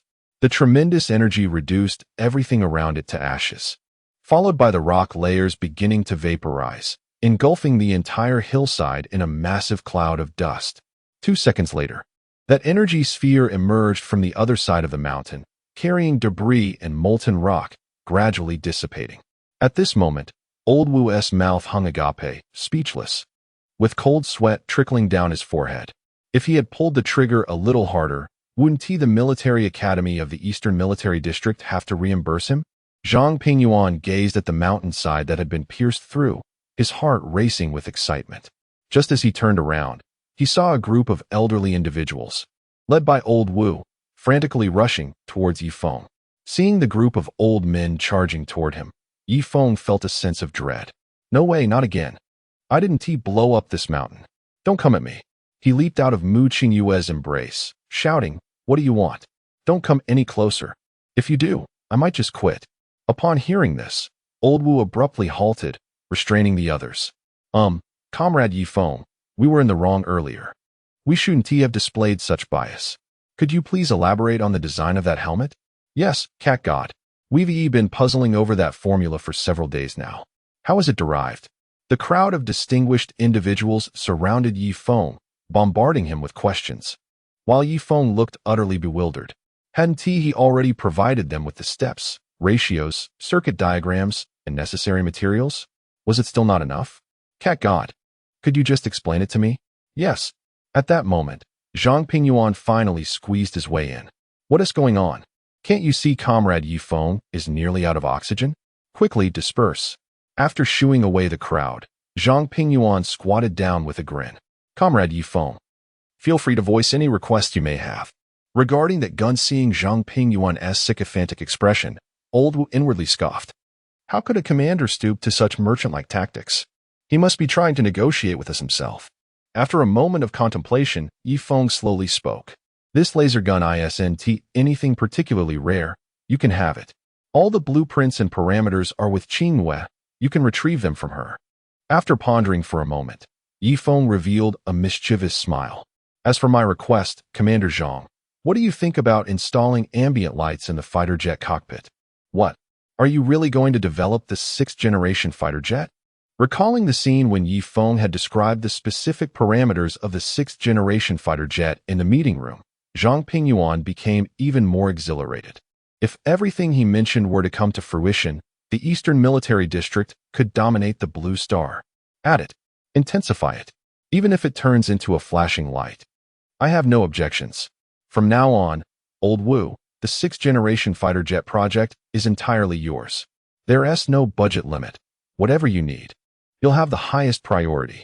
He glanced back at Old Wu. Old Wu, you have no objections to transferring the fighter jet project to Yi Feng, do you? Old Wu, a truth-seeking researcher, was eager to learn more from Yi Feng and would happily follow him every day. No problem, Commander Zhang. From now on, wherever Cat God leads, I shall follow without question. It's just that our foundational level is truly inadequate. I'm unsure if we can keep pace with Cat God's footsteps. What do you think? Goodness, I take on your project and still have to educate you, huh? But then again, considering those theories far surpassing this era, teaching you more would provide me with a useful aid. All right, I'll hold supplementary classes for you every Monday, Wednesday, and Friday, with separate fees for the classes. I'm not greedy. 100,000 per session isn't excessive, right? Upon hearing that Yi Feng would finally impart those theoretical insights, the group of scientific stalwarts nearly leapt with joy. Knowledge is priceless. If one session costs 100,000, I'll offer you 200,000. Furthermore, I cannot accept that laser gun for free. Otherwise, wouldn't that dishearten the researchers? Immediately, Zhang Pingyuan approached Mu Qingyue, producing a red bank card. Classmate Mu Qingyue, this is a limited card from the Dragon Country Bank, containing 2 million, with an unlimited credit line. You don't have to pay it back. The Eastern Military District will cover everything. I hope you accept it. Mu Qingyue took the card, intending to refuse. But upon seeing Zhang Pingyuan's resolute gaze, she placed the card into her bag. Am I suddenly a little wealthy? A look of disbelief flickered across Mu Qingyue's face. Back in the office, Zhang Pingyuan picked up the red landline beside him. Hello, this is Zhang Pingyuan. Communication Identification Code DB86X01. Please connect me to the Central Military Commission of the Dragon Country. Soon, a steady voice came through the receiver. Pingyuan, what is happening? Zhang Pingyuan immediately stood up, expressing utmost respect and seriousness. Old Long, our military district has recently developed a powerful laser gun that could alter the entire battlefield. You Eastern Military District have done well. The core scientific personnel must be protected. The international situation is quite unstable lately. Yes, Old Long, but Zhang Pingyuan hesitated, unsure how to report Yi Feng's matters to Old Long. After all, it was simply too incredible. Sensing Zhang Pingyuan's hesitation, Old Long continued, Pingyuan, you've emerged from the fires of war. Why the reluctance to speak? Go ahead, I'm listening. Yes, Old Long. The one developing the laser gun is a cat named Yi Feng. A cat? Comrade Pingyuan, do you realize what you're saying? Chapter 13. Critique. Critique. Critique. After a brief pause, Zhang Pingyuan spoke with unwavering conviction. Old Long, I assure you, based on my military career, that everything I have stated is verifiable fact. This cat has, through its own capabilities, managed to articulate speech and has assisted us in the development of a laser gun. We have obtained the precise blueprints for this weapon, all corroborated by surveillance footage. Furthermore, this cat, named Feng, has proposed its vision for a sixth-generation fighter jet. According to its description, our nation's next-generation aircraft will undoubtedly be among the finest on this blue planet. In pursuit of this potential, I have entrusted the entire research and development of the sixth-generation fighter to Feng. I am prepared to face an inquiry from the organization for not securing prior authorization. Yet I firmly believe we must not forfeit such an opportunity. After all, the development of the laser gun is concrete. We are already ahead of the entire world. Upon concluding his statement, a silence enveloped the receiver. After a lengthy pause, Old Long slowly replied, "Comrade Zhang Pingyuan, I adopt a cautiously accepting stance regarding your claims. Subsequently, please submit a detailed report, including all surveillance videos. Additionally, you must pay special attention to the protection of this cat. If it truly benefits the development of our nation, then its safety must not be compromised. Regarding the sixth-generation fighter, I believe we can allow it a chance as a form of its proving grounds. Pingyuan, our time is running short." "Understood, Old Long. I will ensure the task is completed promptly." After hanging up the phone, Zhang Pingyuan felt a surge of satisfaction. Old Long was willing to accept a cat as a researcher. It was, after all, an exceedingly absurd situation. Nevertheless, Old Long's warning resonated with him. The safety of Feng and Mu Qingwei indeed required heightened attention. After a moment of contemplation, Zhang Pingyuan set down his pen. "Xiao Zhang, summon Inaugural from the 3rd Special Operations Team." "Yes, Commander, I will do so immediately." Shortly after, Inaugural entered, clad in camouflage, her long legs striding confidently. The full camouflage, paired with her ponytail, exuded an air of determination. "Reporting. Inaugural from the 3rd Special Operations Team of the Eastern Theater reports for duty. Please provide instructions." Inaugural stood at attention, saluting. Zhang Pingyuan returned the gesture and handed her a folder. "Comrade Jingyao, the reason I summoned you today is to assign you a crucial mission. From this moment onward, your Special Operations Team is fully responsible for the security of the target, with no room for error. In the event of exceptional circumstances, you may mobilize forces from the entire military district." Inaugural was taken aback. While she had previously executed security tasks for high-profile individuals, she had never been granted such authority to command the entire military. Curiously, she opened the folder. Mu Qingwei, an ordinary college student, quite decent in appearance, and a cat? "Commander Zhang, you cannot be serious. This cat is also a key protected subject?" Inaugural was bewildered. Mobilizing the entire military to protect a cat? This was simply preposterous. "You are not mistaken, Comrade Jingyao. This cat is of immense significance to our nation, and you must ensure its safety, even at the cost of your life. Therefore, Mu Qingwei is the cat's owner?" Zhang Pingyuan nodded. "Comrade Jingyao, this mission is of paramount importance. Although the target's biological characteristics afforded a degree of concealment, you must remain vigilant. As for Comrade Feng, that cat's specific circumstances are classified. Prepare your team accordingly." "Yes, Commander Zhang, we will fulfill the mission." Though uncertain of the cat's unique attributes, she understood that obedience to orders was a soldier's foremost duty. With the task entrusted to the 3rd Special Operations Team, the target's safety was non-negotiable. At that moment, a military officer knocked on Zhang Pingyuan's door. Upon seeing Liang Yukai, burdened with a stack of documents and a troubled expression, Zhang Pingyuan felt a twinge of apprehension. Liang Yukai oversaw military resource allocation for the entire Eastern Theater. This was not the time for routine planning. What could be the issue? "Jingyao, you may leave." "Yes, Commander." After saluting, Jingyao exited the office swiftly. "Minister Liang, what brings you here? Is there an issue?" Liang Yukai placed a stack of documents on Zhang Pingyuan's desk. "Commander Zhang, is there some significant strategic project underway at the military academy? I have a research material application signed by Old Wu. The requested raw materials are excessively extravagant, far exceeding our budget. Some of these materials are even classified." I have come to seek your guidance on whether this can be approved. Is that so? There have indeed been some recent projects. Let me take a look. He picked up the list on the desk, and after a glance, Zhang Pingyuan's expression twitched. The total expenditure would deplete the Eastern Theater's research budget for the year, potentially leading to debt. A further examination of the materials revealed special titanium alloys, enriched uranium, solid-state deuterium, solid-state lithium. Was this an endeavor to develop nuclear weapons? Zhang Pingyuan could no longer contain himself. He began to regret mentioning the sixth-generation fighter to Old Long earlier. Taking a deep breath, he steeled himself and addressed Liang Yukai. Approve, approve, approve. From now on, for this project, grant whatever is necessary. I will spare no expense. Even if it means emptying the coffers, we shall make this happen. The final words were nearly a growl through clenched teeth.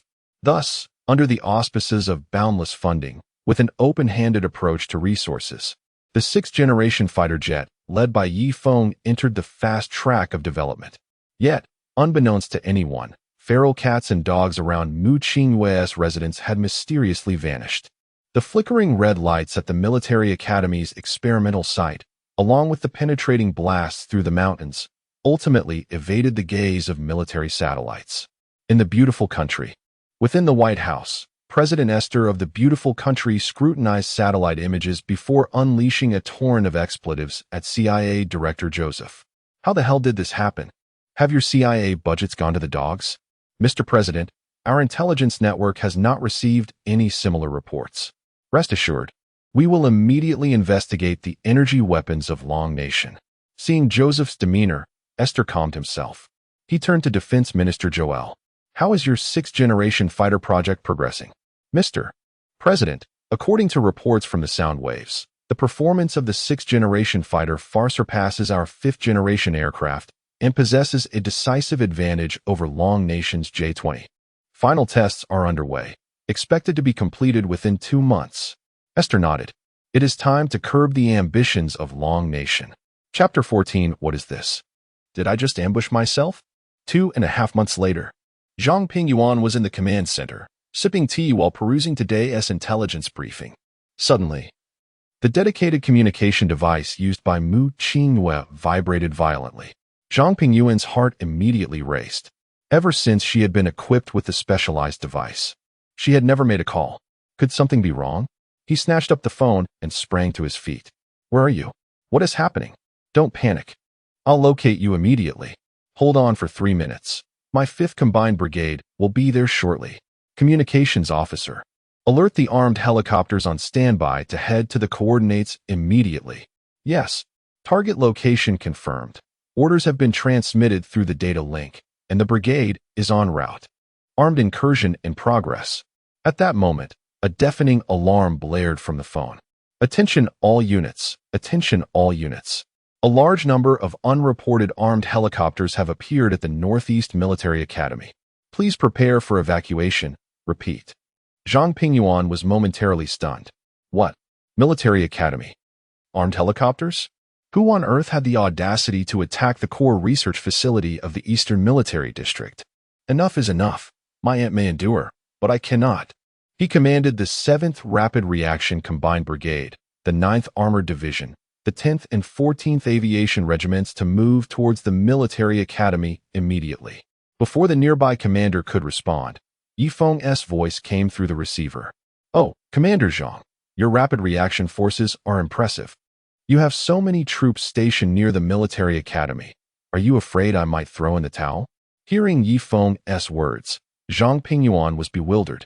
What is happening? Did I just ambush myself? Ahem. Little Zhang, inform all the units from earlier that the temporary drill is over, and they should return to their bases. The communications officer looked perplexed. Your earlier attitude hardly suggested a drill. Comrade Yi Feng, you see, I wouldn't distrust you. This is all for your safety. By the way, did you call for something specific? Oh, it's nothing, Commander Zhang, just a small matter. The 6th-generation fighter is ready for test flights. When can you send a pilot over? No problem. It's just a 6th-generation fighter ready for testing. I will. Wait a moment. You said the 6th-generation aircraft is ready? Zhang Pingyuan's heart rate soared beyond 123. This was the first sixth-generation fighter in Longwa. Equipped with standard laser weapons and dazzling ambient lights, it must not fail. Communications Officer. Immediately order all units from earlier to move near the academy and construct defensive positions 30 kilometers out. Notify the 3rd Aviation Brigade to send the best J-20 pilots over. And also, summon a helicopter. Yes, Commander Zhang. Orders have been transmitted through the data link. The communications officer sighed. Just moments ago, orders were given to return, and now. Isn't this a bit chaotic? Hours later, Zhang Pingyuan stood on the runway of the Eastern Theater Military Academy, filled with excitement as he gazed at the massive aircraft before him.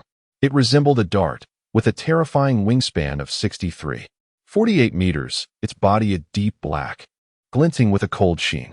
The surface of the fuselage was smooth as water, devoid of any seams, and it exuded a charming, adorable presence. Such a magnificent machine.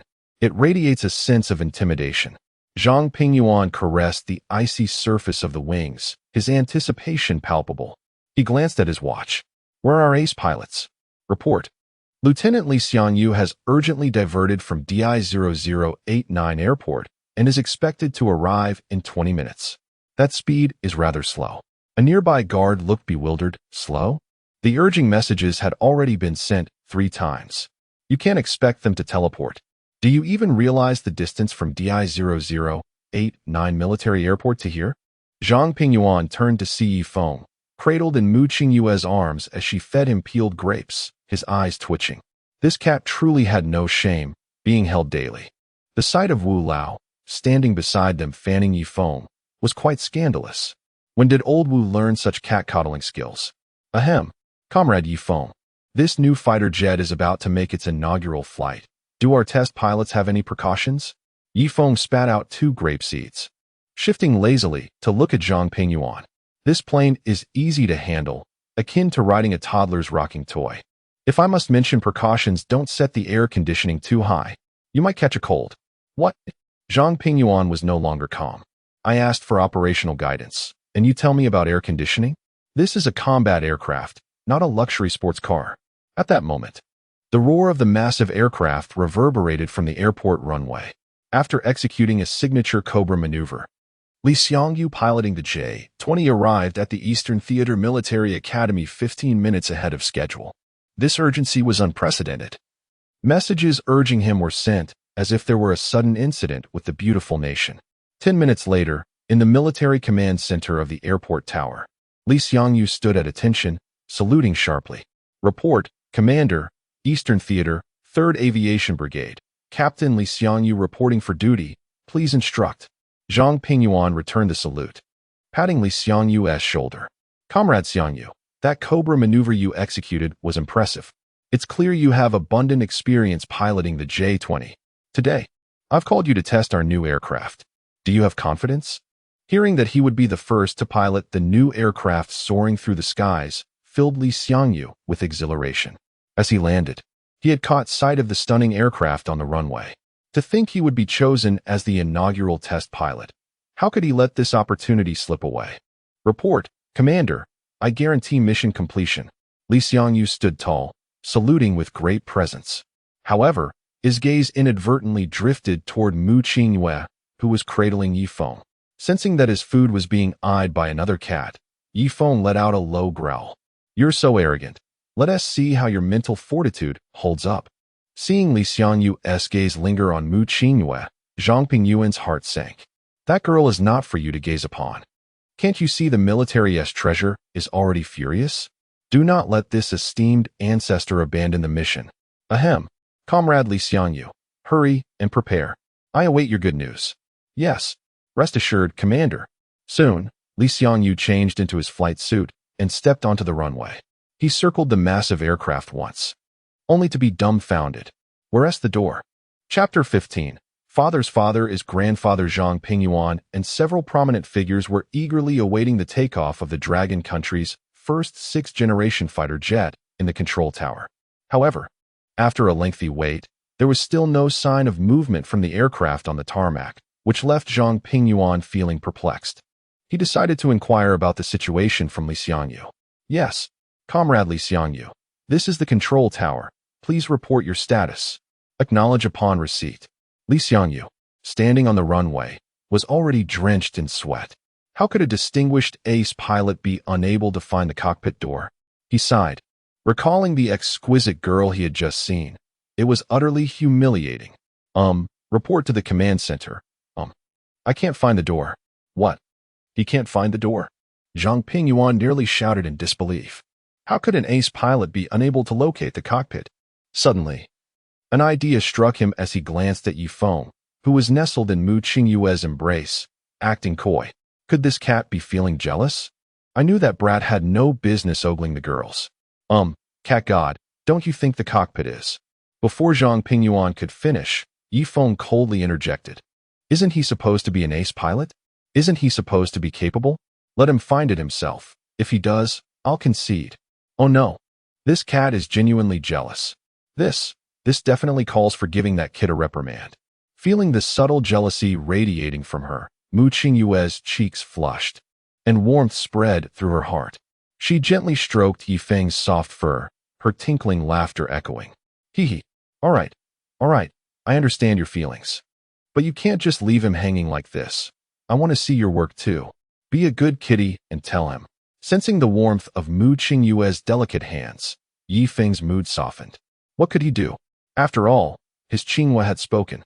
Tell that brat to find any spot and knock on it with his knuckles. Knock. Do you think this is a mobile phone screenshot? Did you hear that? Tell Li Xiangyu to knock on any spot. Upon receiving the tower's response, Li Xiangyu could hardly believe his ears. Yet, given that this was the latest 6th-generation jet, it was understandable for it to have some peculiar features. He gently tapped the icy wing twice. In an instant, a soft blue glow flickered across the seamlessly joined nose of the aircraft. The canopy slowly opened, and a retractable staircase adorned with radiant colors extended from within. Zhang Pingyuan's eyes twitched at the sight. You must have everything designed to include flashy effects, right? Is this how the Eastern Military District budget is being squandered? Li Xiangyu swallowed hard. This 6th-generation jet even had a staircase designed with such extravagant flair. Without hesitation, he hurriedly ascended the ladder, having already wasted too much time searching for the door. However, upon stepping into the cockpit, he was once again taken aback by the sight before him. In the spacious cockpit, a luxurious seat was positioned at the center, surrounded by vibrant ambient lighting that constantly flickered in an array of colors. He cautiously settled into the seat. Quite soft, he mused, feeling the seat's surface, which turned out to be made of fine first-layer leather. Is this thing really designed for combat?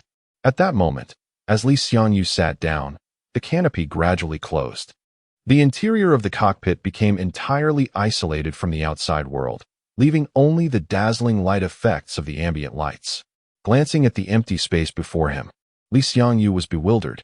Where's the control stick? Where are the startup buttons? In the control tower, seeing that Li Xiangyu had yet to start the aircraft, Zhang Pingyuan could no longer contain himself and immediately picked up the intercom. Comrade Li Xiangyu, what are you waiting for? Do you want me to switch pilots? Report. Report, Commander. This aircraft, it doesn't have a control stick. There is nothing inside. In an instant, Zhang Pingyuan froze in place. He was so excited to see the aircraft that he hadn't thought to check the cockpit himself. It was his own fault for being too hasty. He should have asked Yi Feng for the operation manual before attempting the test flight. Zhang Pingyuan glanced once more at Yi Feng. Let me show you Qinghua. There's no control stick. This is hilarious. The cat was now rolling on the ground in fits of laughter, tears nearly bursting from its eyes. Regaining composure, Yi Feng steadied himself and looked at Zhang Pingyuan. Tell him there's a helmet nearby. Just put it on. Yi Feng's words were relayed through Zhang Pingyuan's communicator, reaching the cockpit without alteration. Hearing the magnetic voice of a man, Li Xiangyu realized he might have offended someone important. Glancing to his right, he saw the helmet and promptly placed it on his head. As the helmet settled into place, the world around him suddenly became vividly clear. The entire environment surrounding the aircraft was presented in 360 degrees within his mind, even more vividly than through his own eyes.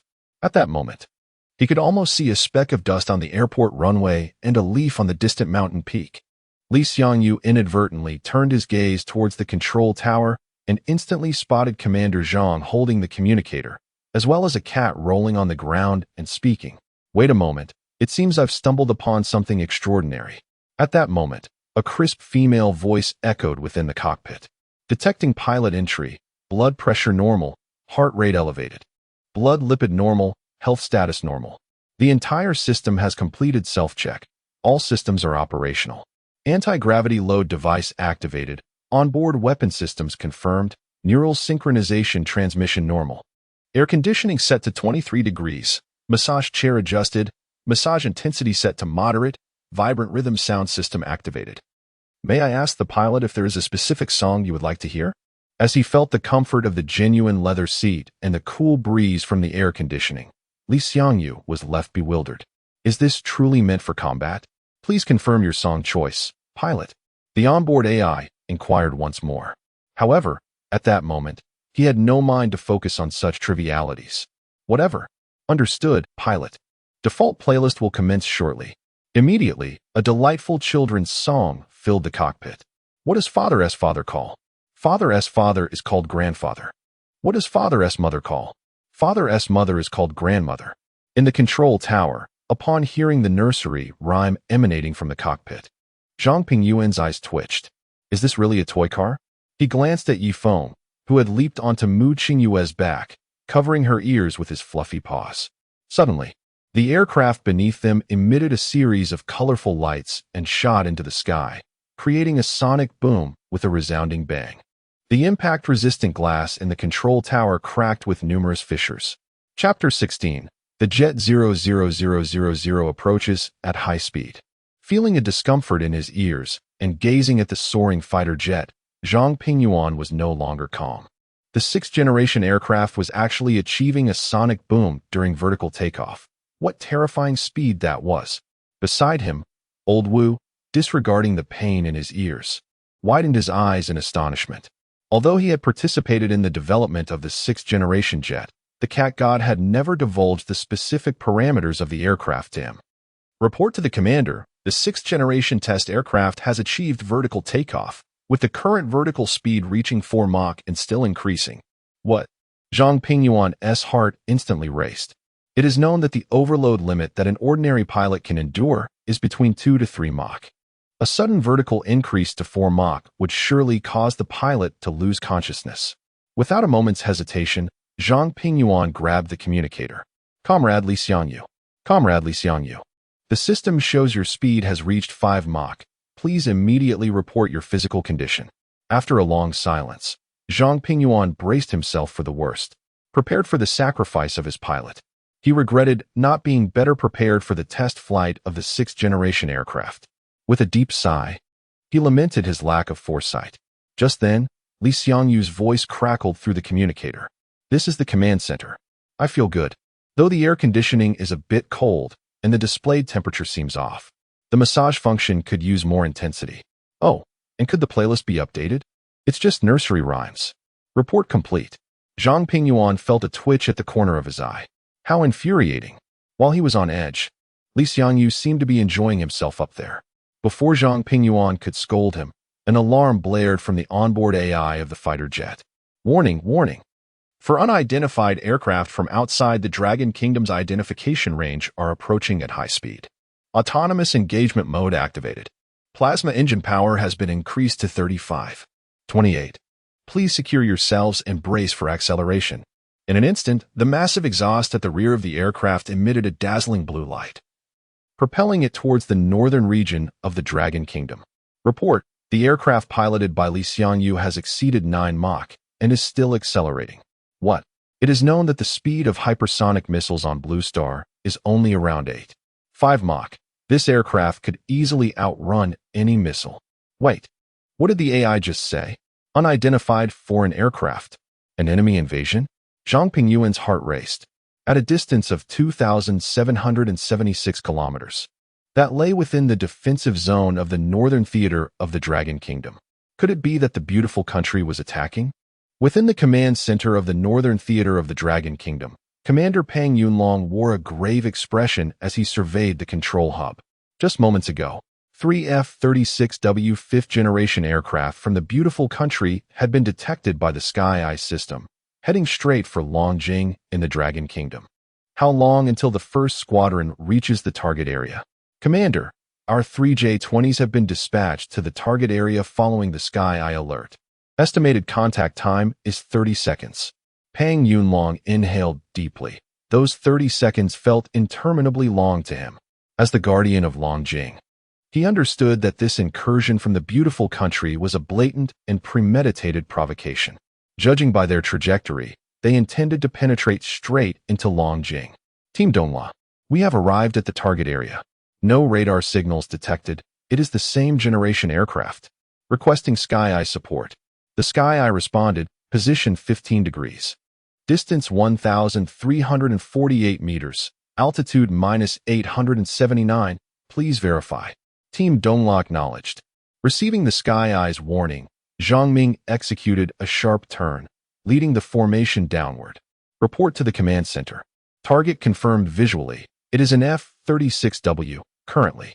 Before Zhang Ming could finish his report, he was taken aback by a shocking sight. Among the 3 F-36Ws, there was another diamond-shaped aircraft that differed from any known models. The Sky Eye had detected 3 aircraft, yet there were now 4 targets. This indicated that the central aircraft had evaded all monitoring capabilities of the Dragon Kingdom. Could it be? Report to the command center. There are 4 enemy targets. Repeat. For enemy targets, visual confirmation of the unrecorded diamond-shaped aircraft. All band radar shows no display. Upon hearing Zhang Ming's report, Pang Yunlong was astounded. This unknown model had managed to evade the Dragon Kingdom's most advanced nanowave active phased array radar. Could it be the 6th-generation aircraft mentioned in the intelligence reports? Was this the confidence that allowed them to penetrate straight into Longjing? When on Earth did the beautiful country develop this 6th-generation aircraft? Without the ability to lock on, they could not shoot it down.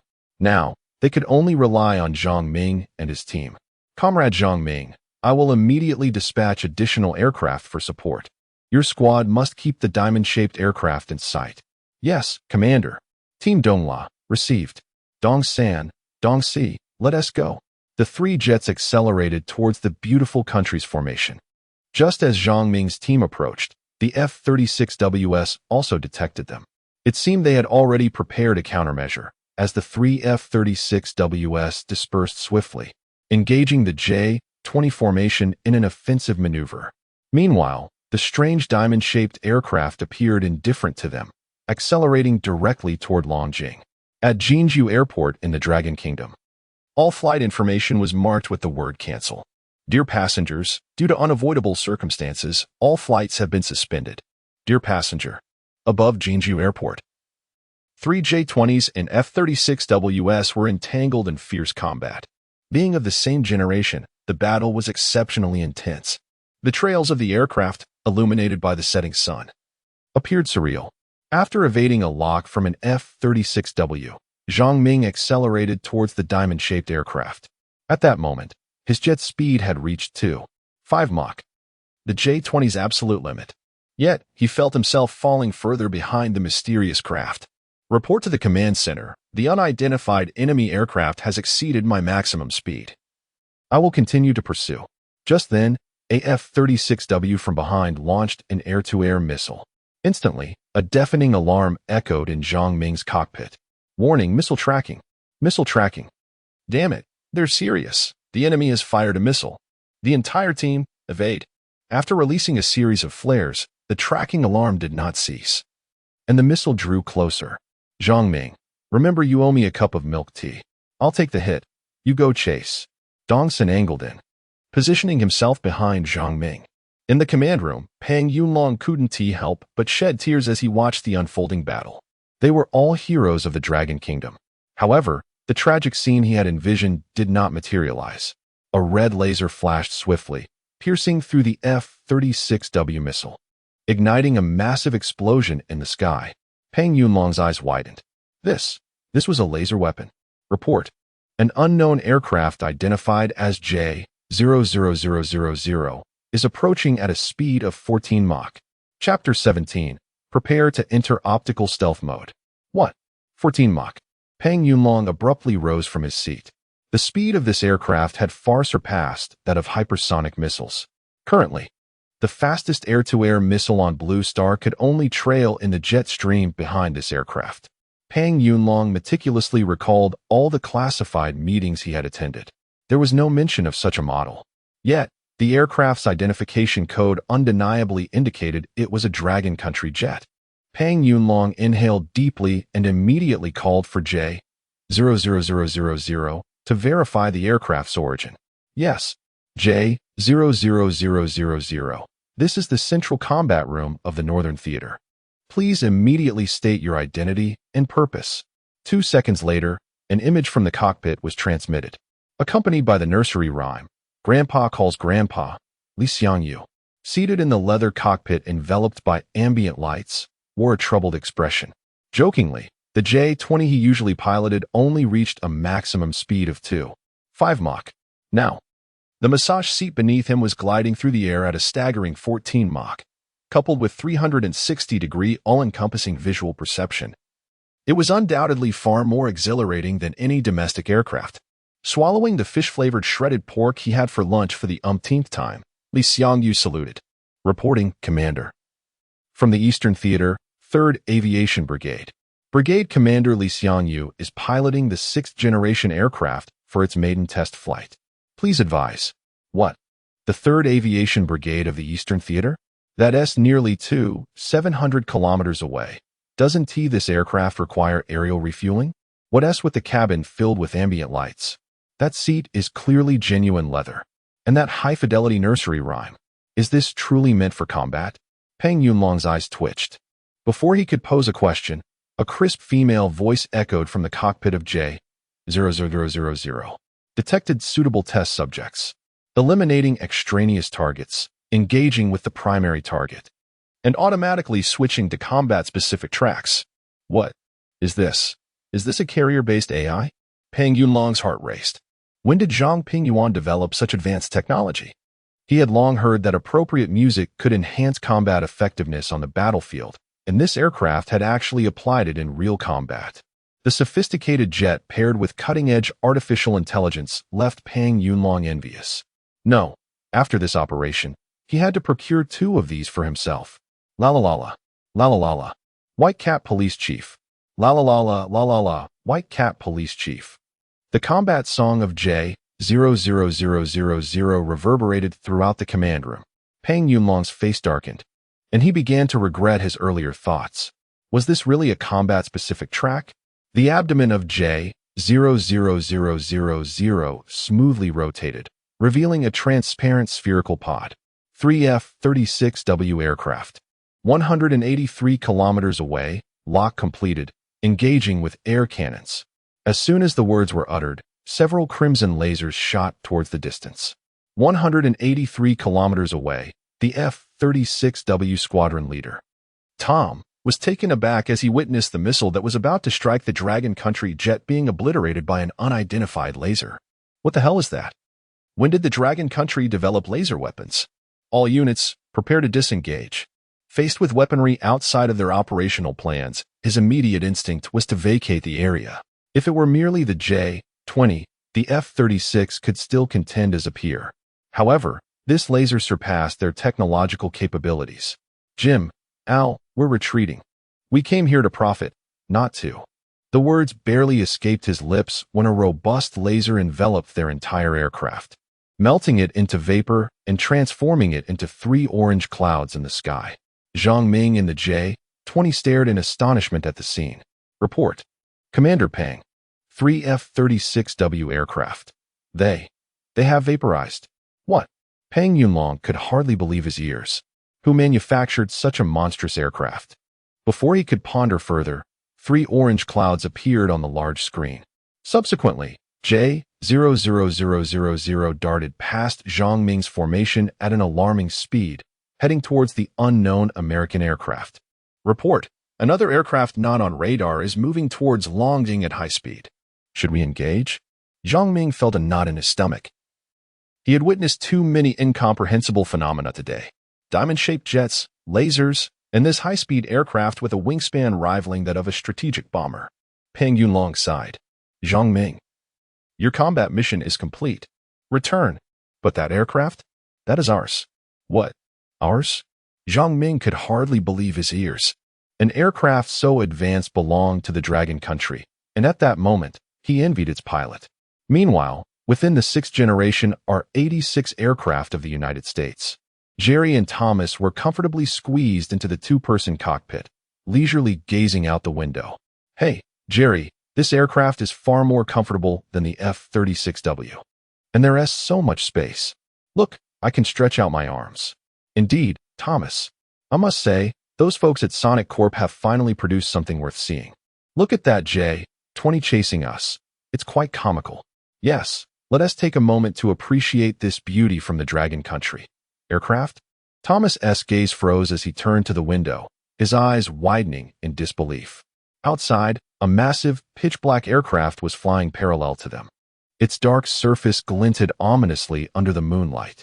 Glancing at the R-86's onboard radar, he was startled to find it displaying nothing. Could it also be a sixth-generation aircraft from the Dragon Country? Cold sweat broke out on Thomas's brow. Jerry, hurry, accelerate. Jerry shot a glance at Thomas and then at J-00000, hastily pushing the throttle forward. Damn it. Jerry, are you pushing it or not? Do you want us to perish in Dragon Country's airspace? I've pushed it all the way. Jerry checked his airspeed indicator. The aircraft had reached its limit of 5.6 Mach. However, what terrified them was that the peculiar Dragon Country aircraft outside appeared to be motionless. No attacks, no acceleration. No changes whatsoever. Suddenly, Jerry seemed to realize something. Damn it. This monster's maximum speed must exceed ours. It's been maintaining a relative standstill. Thomas was drenched in cold sweat, frantically flipping through the operations manual, searching for a solution to this unforeseen crisis. Suddenly, an idea struck him. Of course, stealth. Quickly, Jerry. Engage optical stealth mode. Chapter 18. I have always believed in the existence of SUVs. Jerry hurriedly pressed a blue button. Immediately, the surface of the R-86 began to gradually reflect the colors of its surroundings. Observing the system prompt indicating that optical stealth had been activated, Thomas felt a sense of relief wash over him. What does it matter if the Dragon Kingdom's fighter jets are fast? Our sixth-generation aircraft is equipped with an optical stealth system. Even high-altitude optical reconnaissance satellites cannot detect us. Thomas cast a sidelong glance at the nearby J-00000. A derisive smile spreading across his face. You didn't expect it, did you? Our beautiful nation has mastered optical stealth technology. Li Xiangyu, watching the intermittently flashing massive mosaic beside him, felt a jolt of shock. Goodness, the diamond-shaped fighter from the beautiful nation actually possesses an optical stealth system. If one weren't observing it closely, it would be nearly impossible to notice. Just then, Li Xiangyu heard the onboard AI's mocking laughter. Haha, this is hilarious. This guy is actually cloaked in a mosaic. Wait, let me enjoy this for a moment. You're actually showcasing something like this?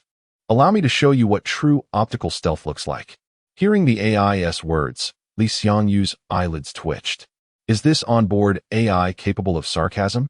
Aren't AI systems supposed to be devoid of emotions? Thomas continued to sneer at the enormous fighter jet beside him. Suddenly, his mouth fell agape. How? How is this possible? The fighter jet beside him abruptly vanished, and he could even see the bustling traffic below. In less than 2 seconds, the aircraft reappeared out of thin air. Damn, they also have optical stealth. True optical stealth. This is pure showmanship. An unabashed provocation. Beads of cold sweat erupted on Thomas's forehead. It was evident that the optical stealth capability of this new Dragon Kingdom fighter jet was from an entirely different era. Yes, shoot it down. We are equipped with the most advanced electromagnetic cannon. The diamond-shaped fighter's sides slowly opened up numerous ports, revealing flickering currents within. Seconds later, tens of thousands of titanium alloy projectiles surged forth under immense electromagnetic force, exiting at a terrifying speed of 6.5 Mach. Not good. Take cover. That's the beautiful nation's electromagnetic weapon. Li Xiangyu shouted loudly. Yet, his own fighter jet remained motionless, allowing the projectiles to strike its body. Li Xiangyu shut his eyes. 3 seconds later, feeling the incessant sounds of impacts on the exterior, he opened his eyes to find that the struck areas showed no signs of denting, not even a scratch on the paint. Is this it? Pilot, are you sure that S called an electromagnetic weapon? Do they have some misunderstanding about electromagnetism? The onboard AI's words left Li Xiangyu utterly speechless. It's not that the opposition is inadequate. It's that you are simply too formidable. Pilot, allow me to teach them a lesson. You don't mind, do you? Fine, just lie back and relax. Oh, very well. Since you've made the decision, what can I say? I suppose I'll just accept this massage. With the pilot's confirmation, a minuscule turret materialized on the wing of the J-00000. The electromagnetic pulse was fully charged and locked on. Pulse launch. A series of electric arcs, moving at tremendous speed, shot forth from the turret, instantly piercing the R-86. A deafening alarm resonated within the R-86 cockpit. Warning. Structural damage. Warning, structural damage. Damn, what kind of weapon is this? Those damned Sonic Wave Company. Are they selling defective products? Thomas, we need to jump out of the plane now. If we don't run, it'll be too late. However, Thomas searched frantically, yet failed to find the escape button he desperately sought on the aircraft or in the emergency manual. Damn it. Those bastards from the Sonic Wave Company didn't even install an escape system in this aircraft. Damn. Damn. Damn. Amidst a flurry of curses, the R-86 plummeted rapidly toward the ground.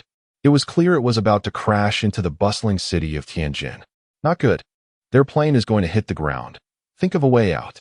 Gazing at the dense lights below, Li Xiangyu was horrified. Those were millions of compatriots from the Dragon Kingdom. Receiving the command, the main cannon began its tests.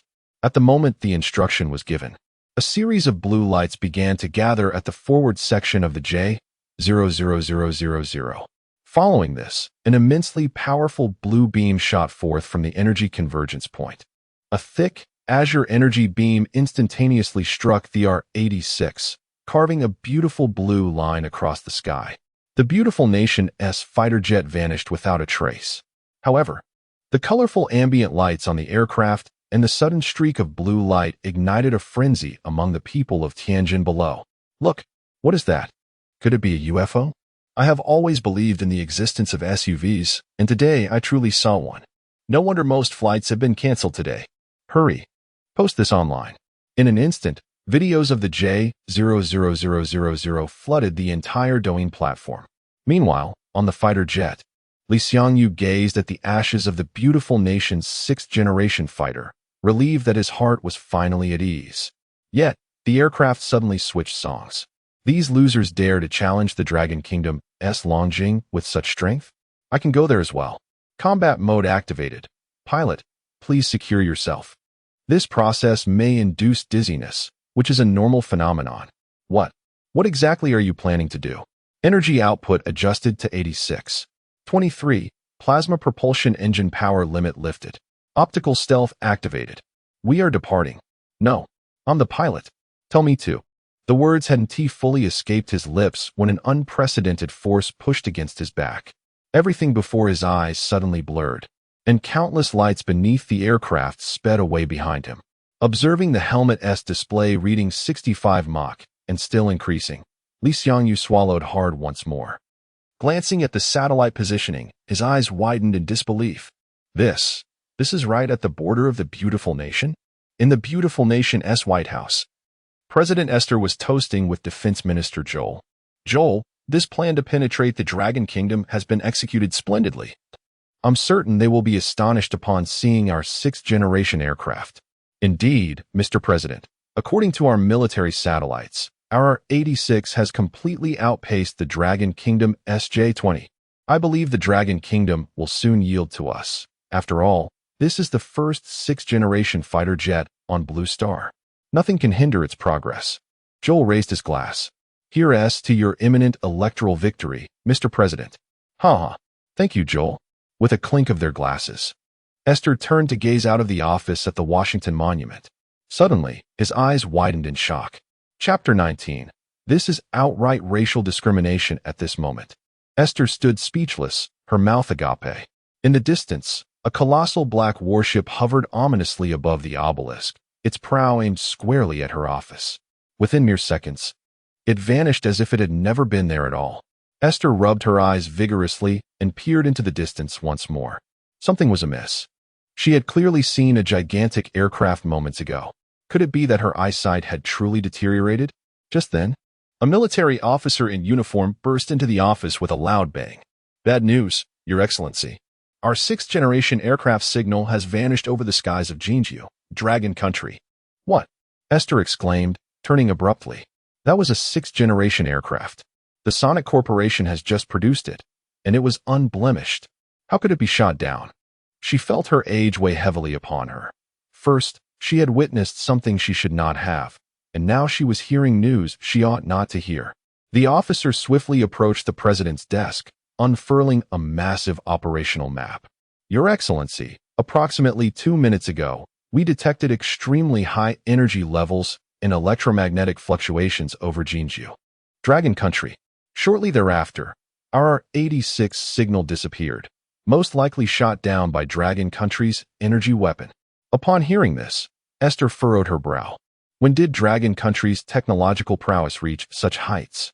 The thought of the enormous cavity that pierced the mountains in the eastern theater of Dragon Country sent a chill through her heart.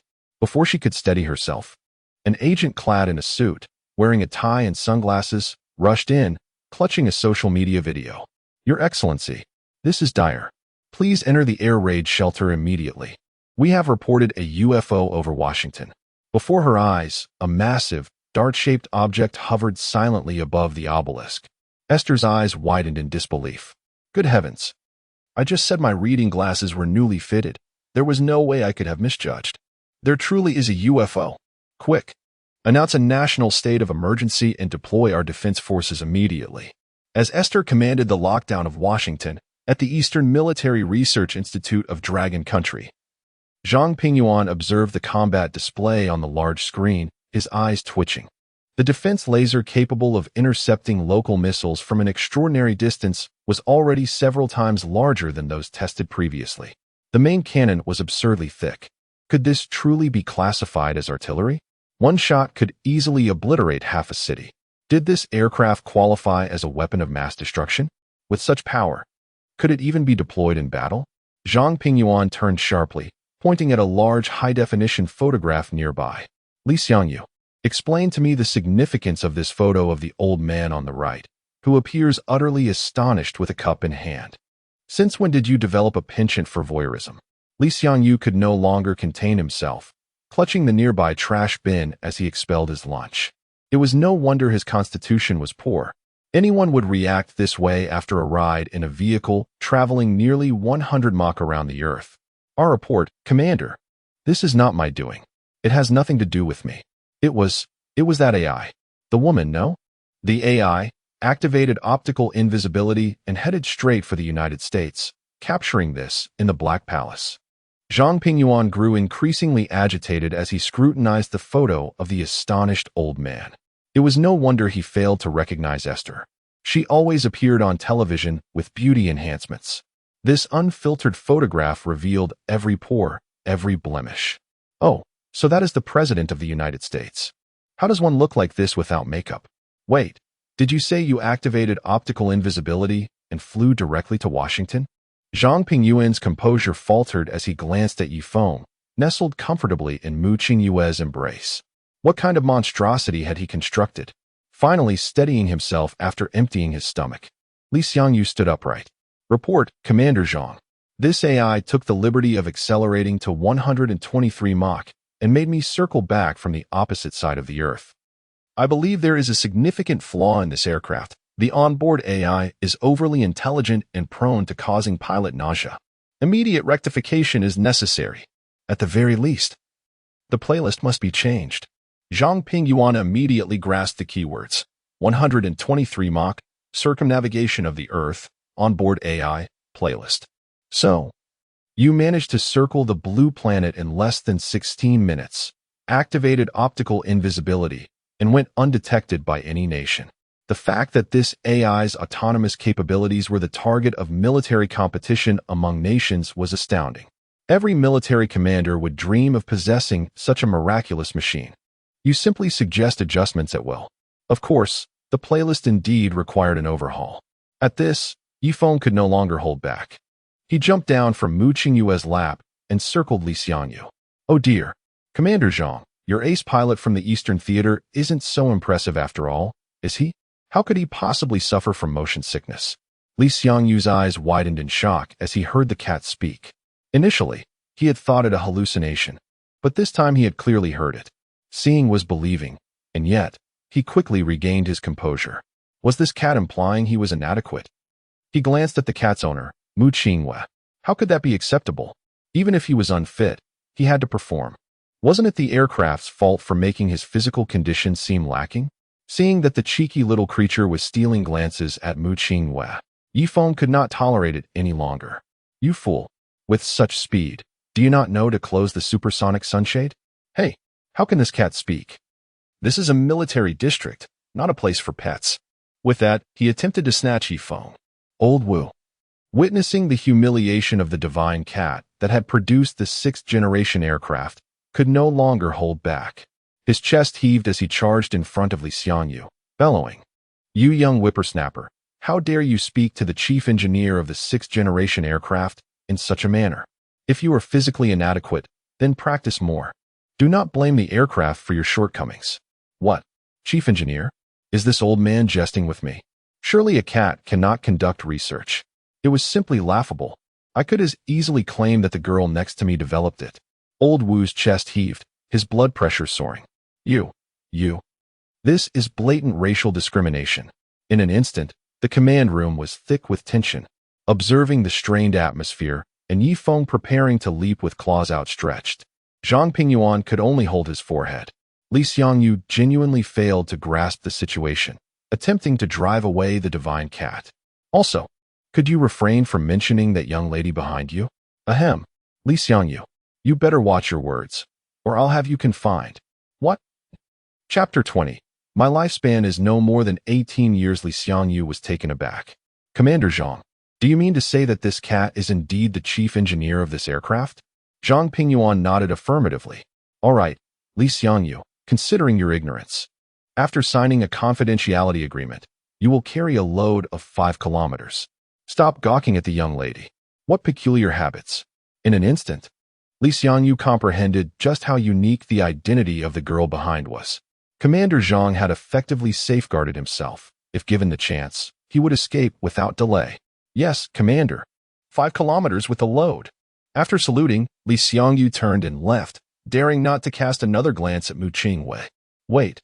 A sharp reprimand nearly caused Li Xiangyu to stumble. Turning back, he saw Yifeng striding confidently, circling around him. I recall someone mentioning that if I were the one who built this aircraft, they'd be able to reach the moon. Very well, remember your words. I shall ensure your comfortable journey there. That astronaut spot is mine. Do make sure to train hard, young man. The fierce gaze of Yifeng sent a shiver down Li Xiangyu's spine. He was certain that this cat meant him no harm. Yet the thought of the 120-plus Mach speed of the J-0000 and the discarded sweet and sour pork in the trash loomed ominously in his mind. This lunar expedition would undoubtedly be challenging. Yes, I will definitely train hard. Without waiting for Yifeng to speak further, Li Xiangyu dashed out. However, Yifeng's words unsettled Old Wu, who rushed over and crouched down, his eyes sparkling with excitement. Cat God, are you truly going to the moon? When do we begin constructing the spacecraft? What is the principle behind that specific propulsion system? A barrage of relentless questions, accompanied by fervent gazes, compelled Yifeng to leap back in alarm. Old man, could you refrain from getting so close? My sexual orientation is perfectly normal. Moreover, a hint of sadness clouded Yifeng's eyes. I am but a cat, and my lifespan is limited to a mere 18 years. I wish to explore the magnificent landscapes of our homeland with Qingyue. Suddenly, both Old Wu and Commander Zhang stood frozen in shock. Indeed, they had been so focused on the cat's potential to elevate Longhua, yearning for it to produce more advanced technology. Yet, it was just a cat. In stark contrast to the human average lifespan of 80 years, Yifeng's time was all too fleeting. Having labored tirelessly for over 2 months to produce the 6th-generation aircraft, it was already in an overworked state akin to 007. If it continued to toil relentlessly, it could very well suffer from exhaustion. Old Wu stood still, his relentless pursuit of scientific truth causing him to overlook the biological traits of Yi Feng. I apologize, cat god. I was too hasty. At that moment, Mu Qingyue, having overheard Yi Feng's words, felt her vision blur with tears. She rushed over and embraced Yi Feng tightly against her chest. Wah, hold me close. I cannot bear to be without you. Let us abandon this endeavor. Let us leave. As she felt the warm tears fall from Mu Qingyue's face, Yi Feng found himself at a loss for how to comfort this gentle girl. After all, a cat's life is finite. Zhang Pingyuan sighed deeply. Indeed, Yi Feng is right. Confining him to the base for research is fundamentally unfair. He has already contributed so much advanced technology to Longhua, and we should not impose further burdens upon him. At that moment, he felt a twinge of guilt. Slowly, he approached Mu Qingyue. Comrade Yi Feng, you have done far too much for Longhua. It is we who have been inconsiderate. If there is anything we can do for you, do not hesitate to speak up. In the command room, the atmosphere was heavy with sorrow. 100 days of leave, 10 million in savings, a seaside view apartment, and a villa in the city center. Oh, and a red flag for Mu Qingyue, the bulletproof kind. I will think of the rest later. Instantly, Zhang Pingyuan's eyes twitched. The earlier feelings of sadness, guilt, and regret vanished without a trace. He now suspected that this cat was merely toying with him. However, as a commander of the Eastern Theater, his words were as binding as water spilled on the ground. All right, no problem, Comrade Yi Feng. You have made significant contributions to the nation, and this is what you have rightfully earned. I shall grant all your requests. Zhang Pingyuan's back teeth ached. They bore the weight of too much. He sighed again. Alas, I wonder when this sixth-generation aircraft will be widely adopted in our Eastern Theater. It is simply too costly. Mass production would cost over 30 million. Without labor, it would be around 25 million. Can the Eastern Theater not afford this? Yi Feng, just as he was reveling in his newfound possessions, inadvertently revealed a slip. What? 30 million? Zhang Pingyuan's chest heaved violently. I've drained the entire treasury of the Eastern Theater for you. And now you tell me this thing can be built for 30 million. It was not that he believed the cost of his sixth-generation aircraft was high. On the contrary, it was absurdly cheap. A single J-20 already surpassed 250 million. This meant that from the very inception of this aircraft, Longhua's Air Force had undoubtedly ascended to the pinnacle of the world. Yet, this price was significantly lower than what he had allocated to Yi Feng. How much have you hidden? Just as he was about to unleash his frustration, he suddenly noticed that Yi Feng's collar was noticeably thicker than the last time. In an instant, Zhang Pingyuan grasped the situation. Alas, poor cat. Very well then. Regardless of what you have utilized to construct, this sixth-generation aircraft is undeniably real. Given the current circumstances, it is unlikely to pose a threat to Longhua's security. As for patriotic sentiments, I have full confidence. Ahem. Comrade Yi Feng, regarding your research, the Eastern Theater fully supports you. You need not. Before he could finish, the communications officer interrupted with an urgent report. Commander Zhang, we have received news from the beautiful country that an unidentified extraterrestrial UFO has been spotted over their capital. They are currently enforcing a complete lockdown on Washington. What? Before Zhang Pingyuan could fully process the shock, the secure phone at his side rang. Without hesitation, he picked it up, and the voice of Long Lao resonated from the other end. Comrade Pingyuan, I have heard about the sixth-generation aircraft, but there is an extremely urgent mission that requires your attention. The beautiful country has detected an alien UFO. Your unit's sixth-generation aircraft is now responsible for patrolling Longhua's airspace. Do you understand? Zhang Pingyuan gazed at the picture of Esther, standing wide-eyed in the White House, unable to close her mouth. He took a deep breath. Could it be that this UFO is? What? Chapter 21. The accompanying text is succinct. UFO. Zhang Pingyuan stood firm. With the assistance of intelligent AI, he stealthily infiltrated the beautiful nation, capturing images of Isidore and swiftly circumnavigating the blue planet. Good. With such an inexpensive yet formidable aircraft, our Dragon Kingdom Air Force fears no one.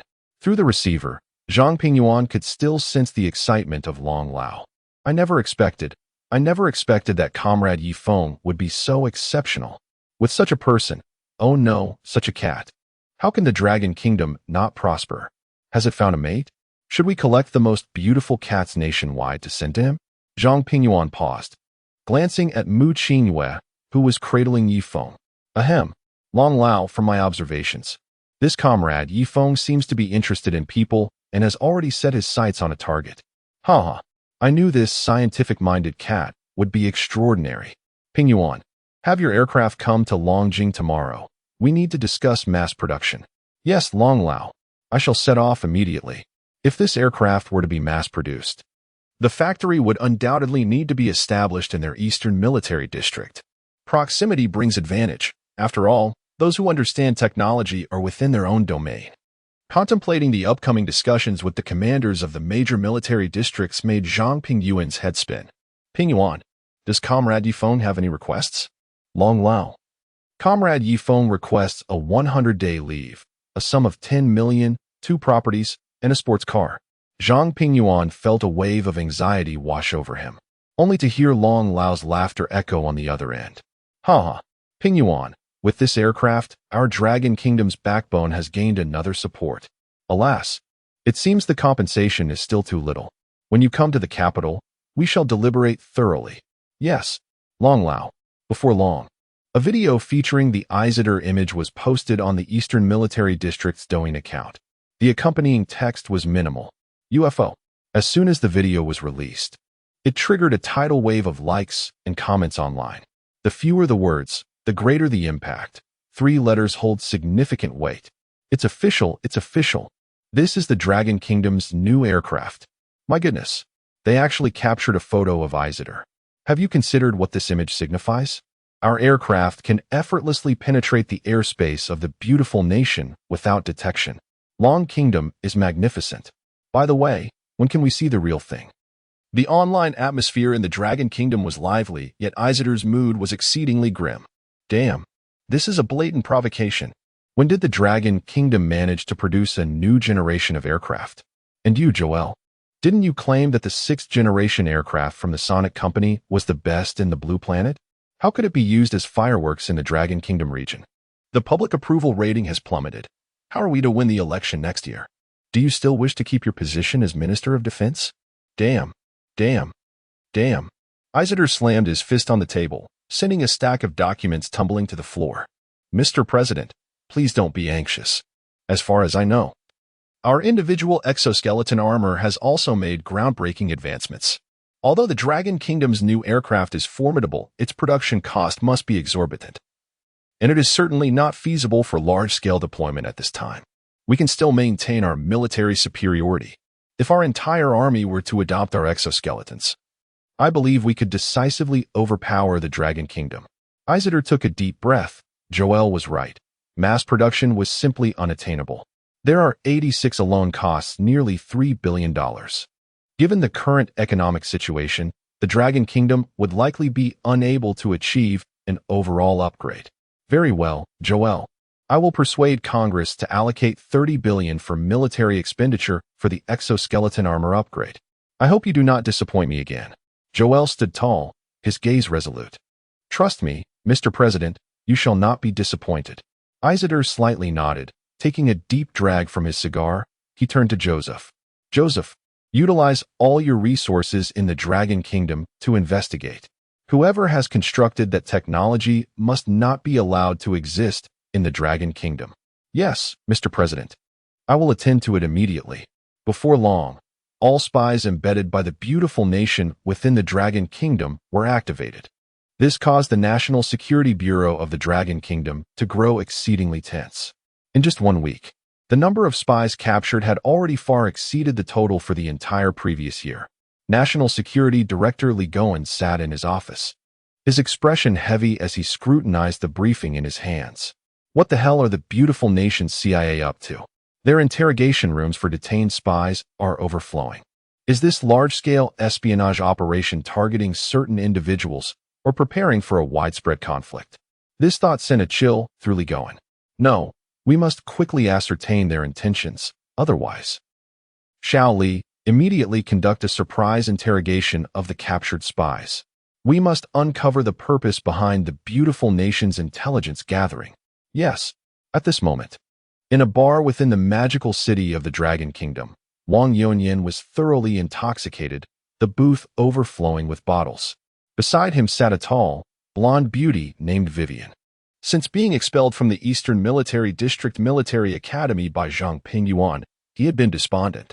Though he had amassed considerable wealth during his years in office, he found it hard to accept being ousted due to a mere cat. Vivian, those guys, simply do not listen to me. How infuriating. With a clink, Vivian raised her glass to Wang Yunyan, shifting her posture to reveal her long, fair legs. Indeed, Mr. Wang, after all these years, they should at least acknowledge your contributions, not to mention your hard work. Yet, those guys, Wang Yunyan, have also made outstanding contributions. Why should they heed that girl and her cat, spouting nonsense about laser cannons, starships, and that broken aircraft? It's all pure science fiction. Upon hearing this, Vivian's eyes sparkled. As one of the most discreet operatives planted by the beautiful nation in the Dragon Kingdom, she had consciously approached Wang Yunyan years ago. After years of effort, she had become Wang Yunyan's confidant, often teaching him English. During their lessons, she had gleaned a wealth of intelligence from his casual remarks. They do not understand. They do not understand. After finishing another drink and shouting, Wang Yunyan leaned towards Vivian. Mr. Wang? Mr. Wang? This is public. It's inappropriate. Let me take you home. Once she confirmed that Wang Yunyan was utterly inebriated, a subtle smile crept onto Vivian's face. She laid him flat and stealthily exited the bar, lighting a cigarette. She then retrieved a strangely shaped phone. I am Scorpion, codename X56WQ. I have located the target. Chapter 22. The Cat and Mecha Swiftly. The Central Intelligence Agency of the beautiful nation pinpointed their target, a senior student from the National University of Defense Technology in Dragon Country, Mu Qinghua. As for the cat reported by Scorpion, they dismissed it without a second thought. What a joke. A drunken fool claims a cat is involved in research. What sense does that make? It's more believable to trust an animated film by Disney. On the beach of Magic City in Dragon Country, Yifeng lay lazily in Mu Qinghua's embrace. In that moment, he felt no desire to move. The gentle sunlight cascading down enveloped him in a comforting warmth. Now, this was the life a cat ought to relish. Excuse me, is anyone here? Yifeng turned at the sound to see a tall, sunglasses-clad beauty in a bikini bending down to inquire with Mu Qinghua. Compared to Mu Qinghua, this woman exuded an air of confidence. Oh, no one. Then I shall make myself comfortable. With that, she reclined and began applying sunscreen to her skin.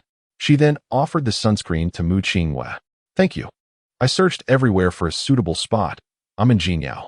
Ah, and what a lovely little cat you have, she said, reaching out to pet Yifeng's head.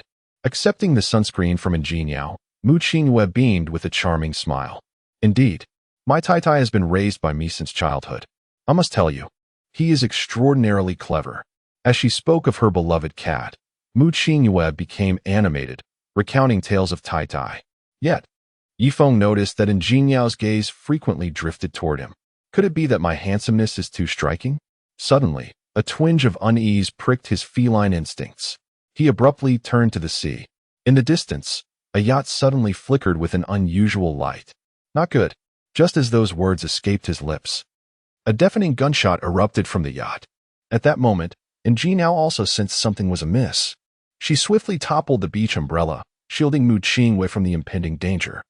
While pushing her away, a bullet pierced through the umbrella, narrowly grazing Mu Qinghua and embedding itself into the sand with a plume of dust. In the wake of the gunfire, several foreign tourists, as if receiving a clear signal, drew firearms from their bags and charged toward Mu Qinghua and her companions. Damn it, I knew this mission wouldn't be simple. And Jinyao pressed the intercom in her sunglasses, shouting, Target 0 is under attack. Immediate assistance required. You two stay put. Reinforcements are on the way.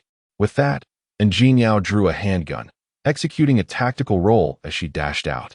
Swiftly and accurately, she emptied her magazine and engaged in a fierce struggle with a burly man. On the yacht, James observed through his sniper scope the toppled umbrella and the rushing Jinyao. He couldn't help but exclaim, Damn it. So, this high-value target has protection after all. But that woman has already charged out. Let us see how you escape this time. Sorry, Dragon Country classmate, but I, James, ordinarily do not harm women. However, your bounty is too enticing. With that, he chambered another round into his sniper rifle and began to aim. On the opposite side of the umbrella, Mu Qingyue lay on the beach, her face stricken with terror. The recent gunfire had startled her, but she quickly regained her composure. Suddenly, a thought struck her. Tai Tai, where are you? At her call, Yifeng rushed to Mu Qingyue's side, nudging her cheek with his furry head. Qingyue, I'm here. Seeing her beloved Tai Tai unharmed, Mu Qingyue sighed in relief and embraced Yifeng tightly. Thank goodness, Tai Tai, you're safe. I truly ah. Before she could finish her sentence, another gunshot rang out, and a bullet tore through the umbrella, striking her calf. The tremendous impact shattered her leg, blood gushing forth like a torrential flood. Qingyue. The immense pain rendered Mu Qingyue unconscious, her blood spraying forth like a broken dam. Yifeng, witnessing this, was consumed by fury. Yet, the immediate priority was to staunch Mu Qingyue's profuse bleeding. He touched his collar with a paw, and in an instant, it radiated a brilliant blue light. Countless particle-like fragments enveloped Yifeng, transforming him into a gleaming white mech. He unleashed a freezing ray to swiftly encase Mu Qingyue's injured leg, halting the blood flow.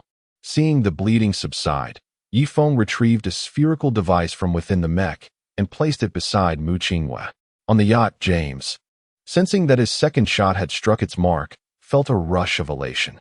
Haha, looks like the 50 million bounty is mine for the taking. But I'd better secure my position. He lifted his weapon again, relying on experience to aim for the downed figure's heart, and pulled the trigger with a resounding bang. The bullet sped towards Mu Qingyue with tremendous velocity. Yet this time, it did not strike the intended target as he had anticipated. Just as the bullet was about to reach the umbrella, a faint blue semicircular shield materialized out of thin air. The bullet, encountering an insurmountable barrier, froze mid-air, losing all its momentum before dropping onto the nearby sand. James, witnessing this through his scope, exclaimed in disbelief, "What the hell? Is that an energy shield from a sci-fi movie? Damn. No wonder the CIA offered such a high price. I need to get out of here." Recognizing the advanced technology akin to that of a science fiction film, he instinctively felt that he could no longer remain. He abandoned his sniper rifle and sprinted toward the yacht's cockpit.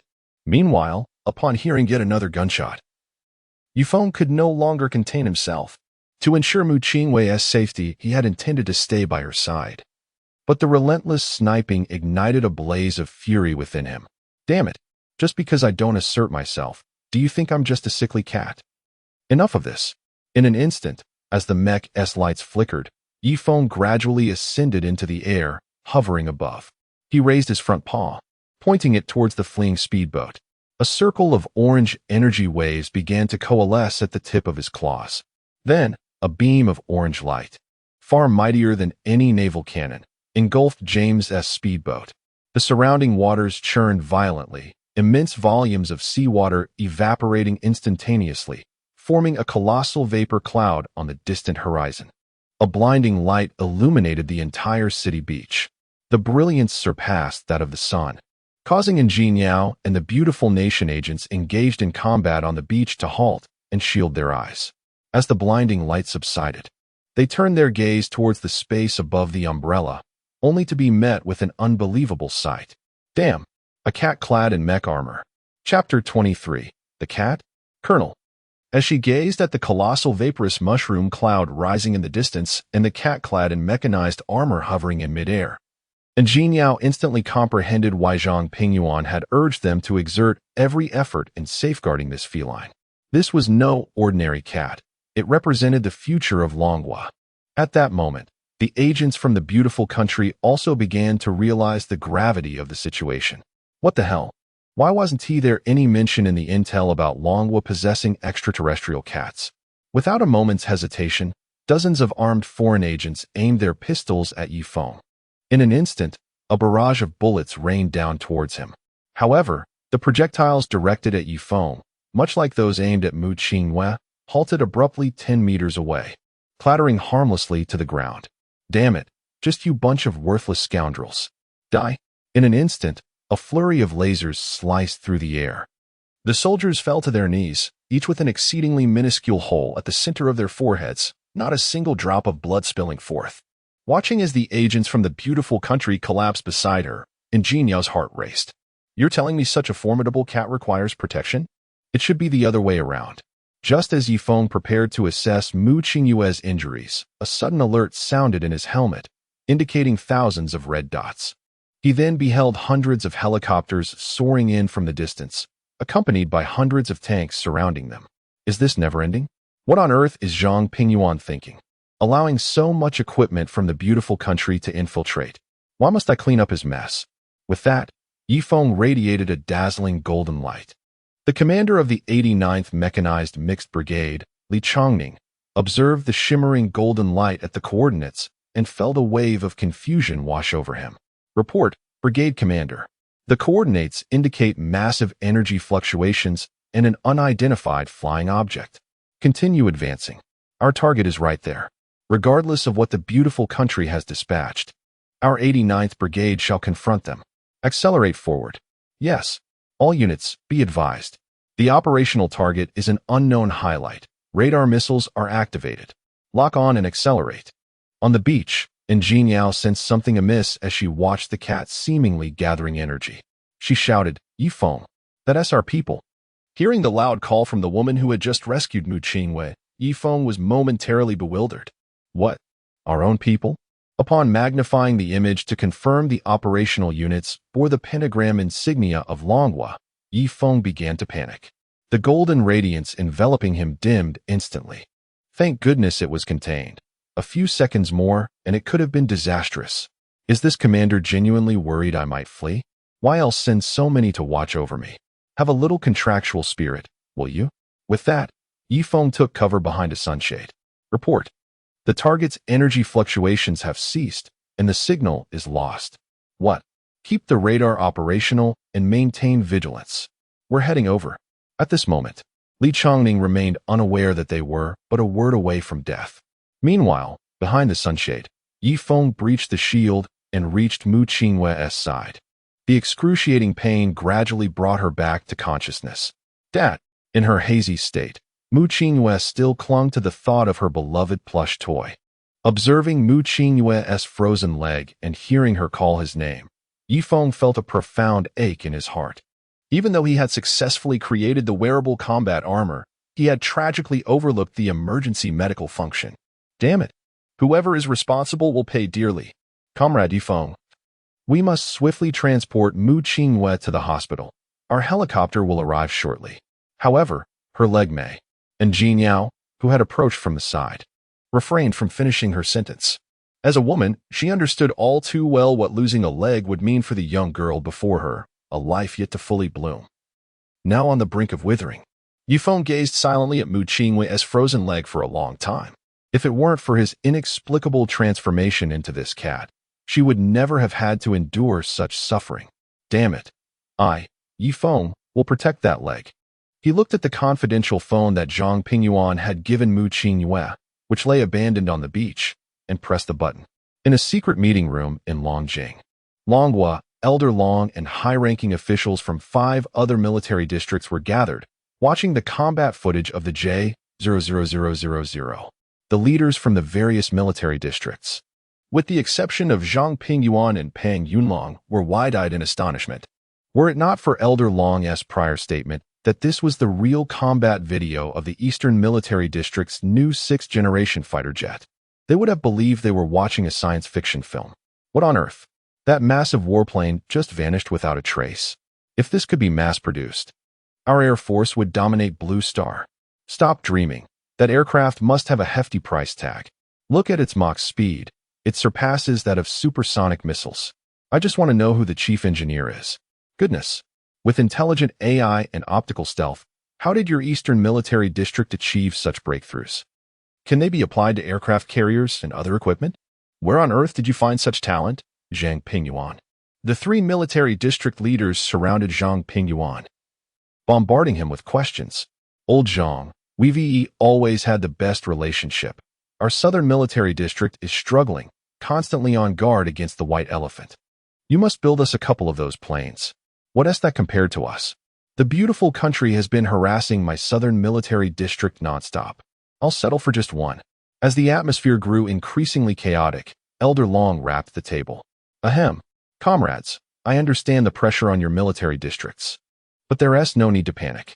I assure you, all of you will have the opportunity to be equipped with this fighter jet. Specifics will be explained by Ping Yuan. Yes, Elder Long. The designer of our 6th-generation fighter is named Feng, and he is a cat. Upon hearing this, everyone's eyes widened in disbelief, including Pang Yunlong from the Northern Military District, who could no longer maintain his composure. Are you kidding me? A cat? Surely, you're not joking about protecting your research personnel in such a manner. Keep your wits about you. Elder Long is still in charge. Observing the disbelief on the faces of those present, Zhang Pingyuan activated the video surveillance. Comrades, let go of any prejudices. Comrade Feng possesses extraordinary scientific talent. Under his leadership, in addition to the 6th-generation fighter, he has also spearheaded the development of micro-laser weapons, capable of transforming the battlefield. The story begins with Mu Qingwe's graduation project. As they watch the surveillance footage and the laser gun piercing through the mountains, the crowd's perception of Zhang Pingyuan began to shift. How on earth did Zhang Pingyuan manage to recruit such an unbelievable scientific prodigy? I need to return and check if there are any other cat-loving graduates at the major universities. Soon, the video reached its final second. Elder Long, that's the situation. Elder Long nodded solemnly, then stood up, his expression grave. In light of this cat's tremendous contributions to our military research, I propose bestowing the rank of colonel upon Comrade Feng. We shall now proceed to vote. What? A cat? Colonel. Chapter 24. I need a hospital and a biological laboratory. Upon hearing the proposal from Elder Long, the audience's eyes widened in astonishment.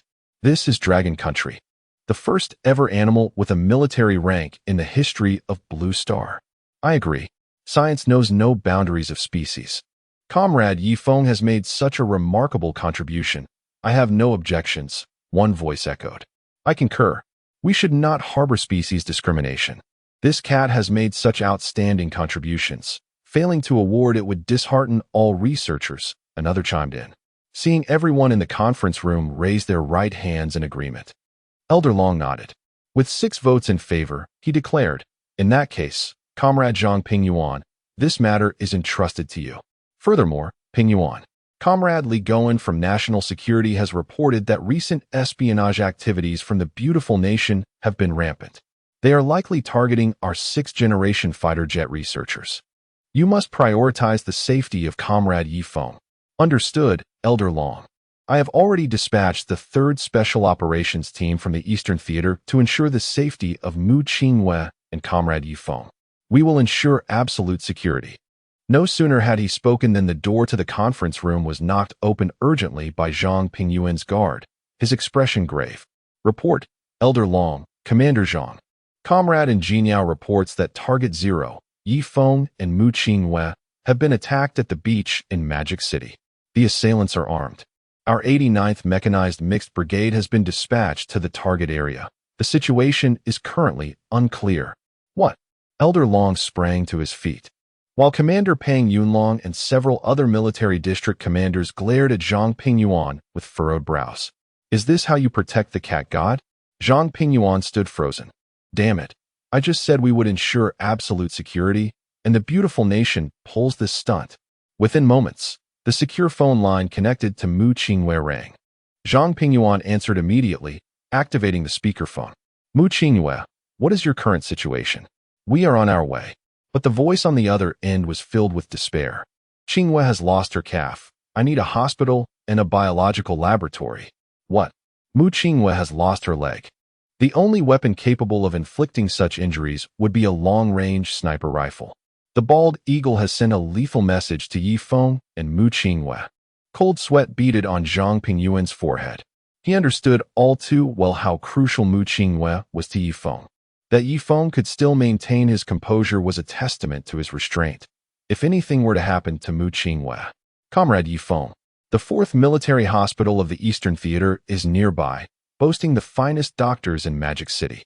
I will send you the coordinates for the 086 biological laboratory shortly. No need. I will find it myself. Hey. After a lengthy pause, Ingeniao's voice came through again. Report, Commander Zhang. I am Ingeniao. Yifeng. He has flown away with Mu Qinghua. What? Wait a moment. Has Yifeng hacked into the Eastern Theater's network to obtain all coordinates? This ability is terrifying. If it's because of Mu Qinghua, Jiniao, I instruct you to immediately take the 89th Brigade to the 14th Military Hospital and establish a defensive position. You must ensure the safety of Mu Qinghua's life. There can be no mistakes. Yes, I will ensure the mission is completed. After hanging up, Zhang Pingyuan took a deep breath, his head bowed, his expression somber. Ultimately, this incident was a result of his negligence. However, Yifeng and Mu Qinghua's identities had always been confidential. How could the beautiful nation have pinpointed Mu Qinghua so quickly? Comrade Pingyuan, I believe you should personally visit and comfort Comrade Yifeng. All medical resources of Dragon Country are at your disposal. We must minimize the damage to Mu Qinghua. Also, investigate how they were exposed. The speed of their actions is indeed suspicious. Yes, Elder Long. At the 14th Military Hospital of the Eastern Theater. Upon receiving Zhang Pingyuan's notification, Director Li Guorong immediately cleared an entire 3-story inpatient building, waiting at the hospital entrance with Trauma Department Head Zhao Chenmin. Director Li, what kind of identity does the incoming patient have that warrants such a significant response? Do not ask what should not be asked. What we know is that it is a gunshot wound, with the calf missing. We will have to wait for the patient to arrive for a more detailed understanding. However, this is a direct task issued by Commander Zhang under Elder Long's orders. We must do our utmost to save this individual. Upon hearing Elder Long's name, Zhao Chenmin was taken aback. The patient must possess a significance that warranted such attention. Look, what is that? With the startled exclamation of a nurse, everyone turned their gaze skyward, their eyes widening in disbelief. A cat clad in mechanized armor was hurtling towards the emergency entrance of the hospital at an astonishing speed. Within the massive blue energy membrane, behind it lay a young girl.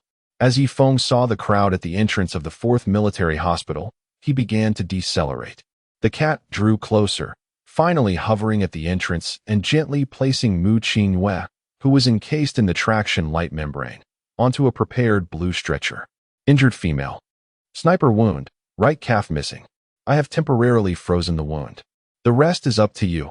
I entrust her to you. With that, Yifeng pivoted and soared back into the sky. Suddenly, a loud explosion erupted, forming a cloud in the air as he accelerated southeast at Mach 15. Did that cat just speak? Is it an alien?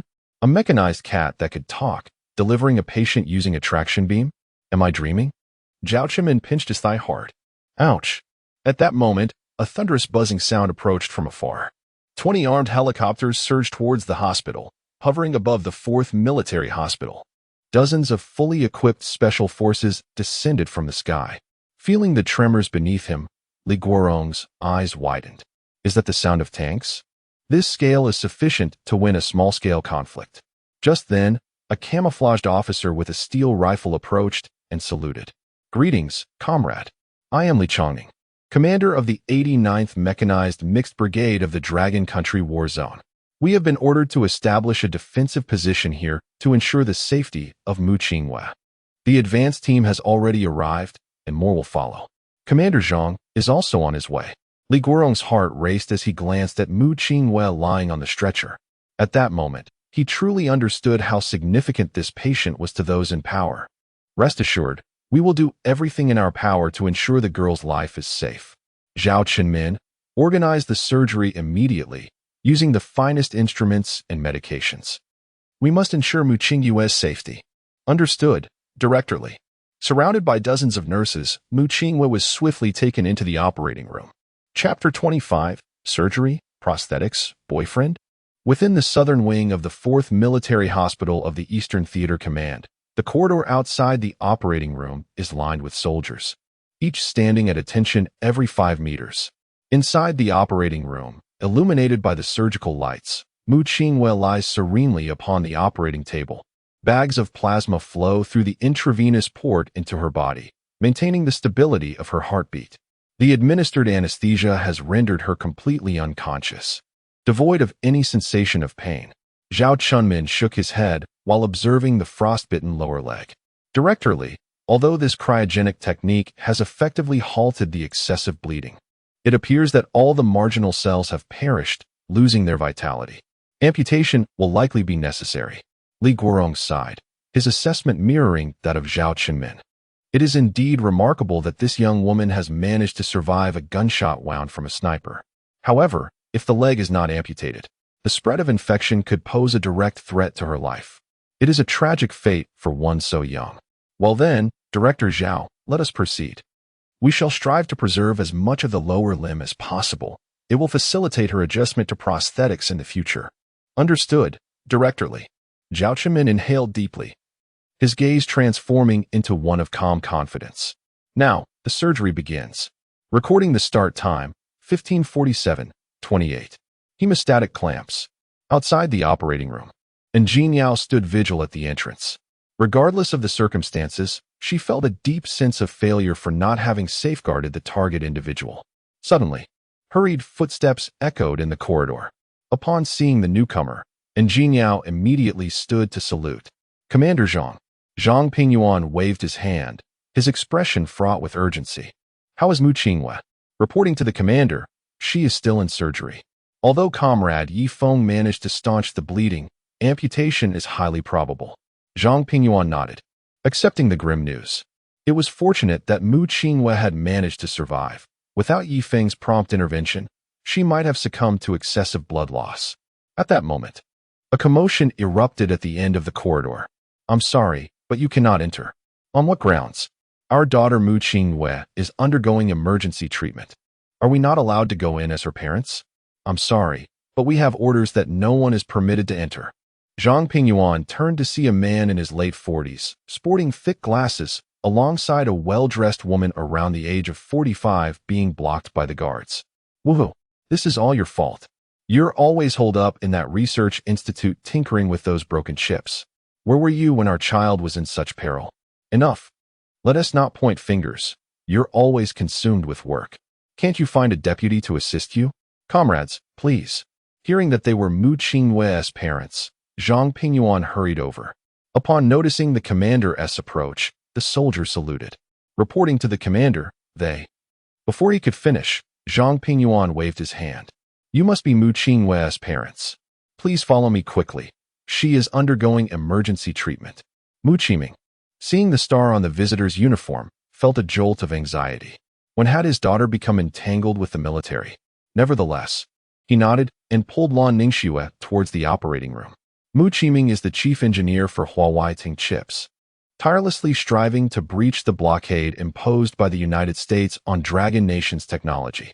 He spends nearly all his time at the chip development headquarters, leaving little room to call his daughter. Lan Ningxue, as the president of Haixin Biological Products Company, is equally engrossed in her work. Apart from sending money to her daughter periodically and the occasional phone call, face-to-face interaction has been rare. Both are successful in their respective fields of research and business. Yet as parents, they seem woefully inadequate. Their only daughter, Mu Qingwei, has grown increasingly independent over time. The bond they share has become her sole emotional anchor. Outside the operating room, the trio sat quietly on a bench, anxiously awaiting news, occasionally interrupted by Lan Ningxue's muffled sobs. Zhang Pingyuan found himself at a loss for words to comfort Mu Qingwei's parents. Their daughter had suffered a gunshot at his command, a calamity unimaginable for any ordinary girl. Despite his assurances of deploying the most elite forces to protect Mu Qingwei and Yi Feng, a crisis had still unfolded, leaving him with a heavy burden of responsibility.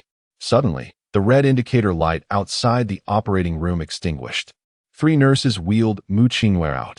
Upon seeing their daughter emerge, Mu Qiming and Lan Ningxue rushed forward. Doctor, how is our daughter?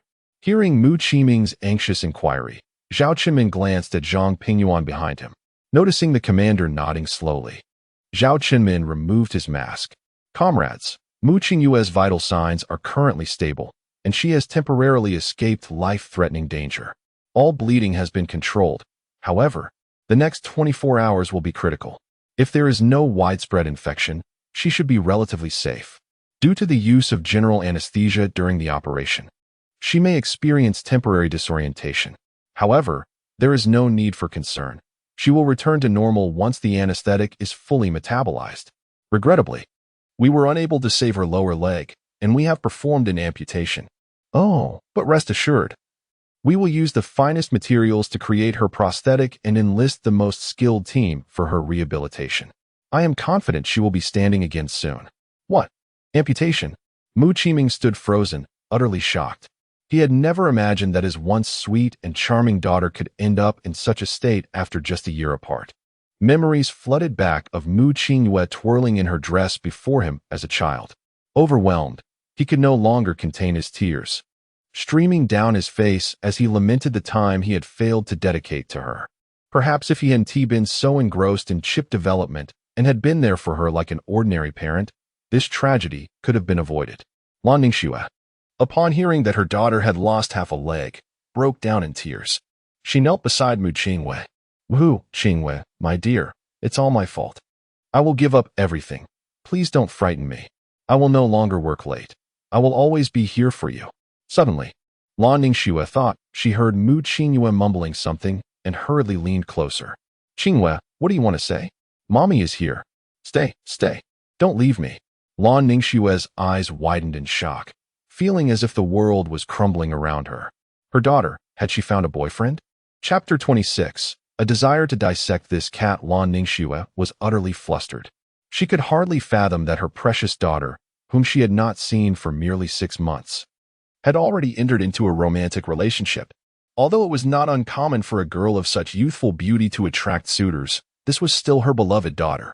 Such a significant event as taking on a boyfriend should have been communicated to her, so that she could provide some guidance. From the fact that her daughter was still calling out the boy's name during her unconscious state, it was clear that she held deep feelings for him. Alas, one cannot keep a daughter forever. She must find an opportunity to have a serious conversation with this boy, lest he turn out to be a scoundrel or a fraud. Meanwhile, Mu Qiming, upon hearing Lan Ningxue mention her daughter's boyfriend, wore an equally grim expression. Clenching his fists, he was filled with the thought that someone had taken away his precious daughter, whom he had raised for over a decade. Seeing her still yearning for that boy right after surgery, he could not help but tighten his grip in frustration. Where was that boy? Did he not care to visit? Beside him, Zhang Pingyuan sighed, revealing an ant-like smile. Mu Qingwe's bond with Tai Tai is truly profound. For years of daily companionship is indeed irreplaceable. What? For years? Daily companionship. Mu Qiming sharply seized upon these words. Had they not been living together? He could no longer contain himself and, with his fists clenched, turned to Zhang Pingyuan. Comrade, what is the name of that Tai Tai? I need to have a serious talk with him. With such a major incident occurring with Qingyue. Where is he? Are you referring to Yi Feng? He brought Mu Qingyue to the hospital and then went off to attend to other matters. Zhang Pingyuan hesitated, recalling the experiments Yi Feng was about to conduct in the biological laboratory. He chose not to elaborate further, as it pertained to biological research. But Mu Qiming was having none of it. What? That kid knew how serious Qingyue's injuries were, and just left after dropping her off? Damn it. I must have a serious talk with him. For years of cohabitation is one thing, but does he have any sense of responsibility at all? His face flushed with anger. Mu Qiming was ready to storm out, while Lan Ningxue wept even harder. Whoa, Qingyue, I'm sorry, my dear. It's my fault for not caring enough. I'll let you fall into the hands of a scoundrel. Seeing the situation spiraling out of control, Zhang Pingyuan swiftly interjected. Comrades, Tai Tai is a cat. Upon hearing this, Mu Qiming, who was about to rush out, came to an abrupt halt. A cat? You mean Tai Tai is a cat? Good heavens. He was unable to process this revelation, but suddenly realized something. Didn't you just say that Mu Qingyue was brought to the hospital by this cat? How could a cat deliver someone? Zhao Qinmin could no longer stand by. Ahem. Gentlemen, the patient has just undergone surgery and needs to rest. Any family disputes can be resolved later. We must transfer the patient to the intensive care unit now. You can wait until Mu Qingyue wakes up to ask her. As he spoke, Mu Qingyue was wheeled toward the intensive care unit. Meanwhile, her so-called irresponsible scoundrel of a boyfriend, Yi Feng, was in Laboratory 086, surrounded by blue light, busily engaged in his work. The blue ion shield generated by his neck ring armor effectively isolated the exchange of microorganisms from both inside and outside. This allowed him to operate more conveniently and safely within the isolation chamber. Outside, a group of prominent researchers from Laboratory 086 held notebooks, intently observing the experimental parameters on the screen.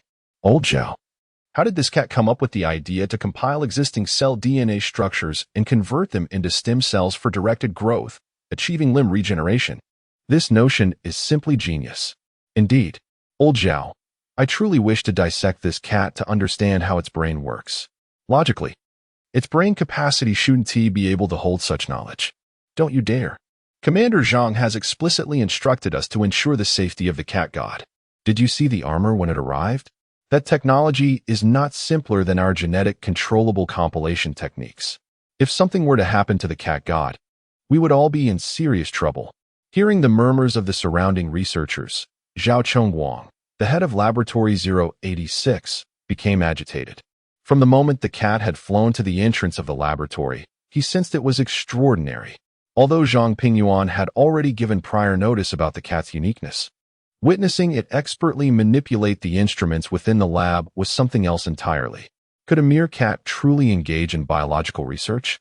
However, he soon accepted the reality that this cat was no ordinary creature. This was where their 086 team, dedicated to biological studies, differed from other departments. In biology, nothing is impossible.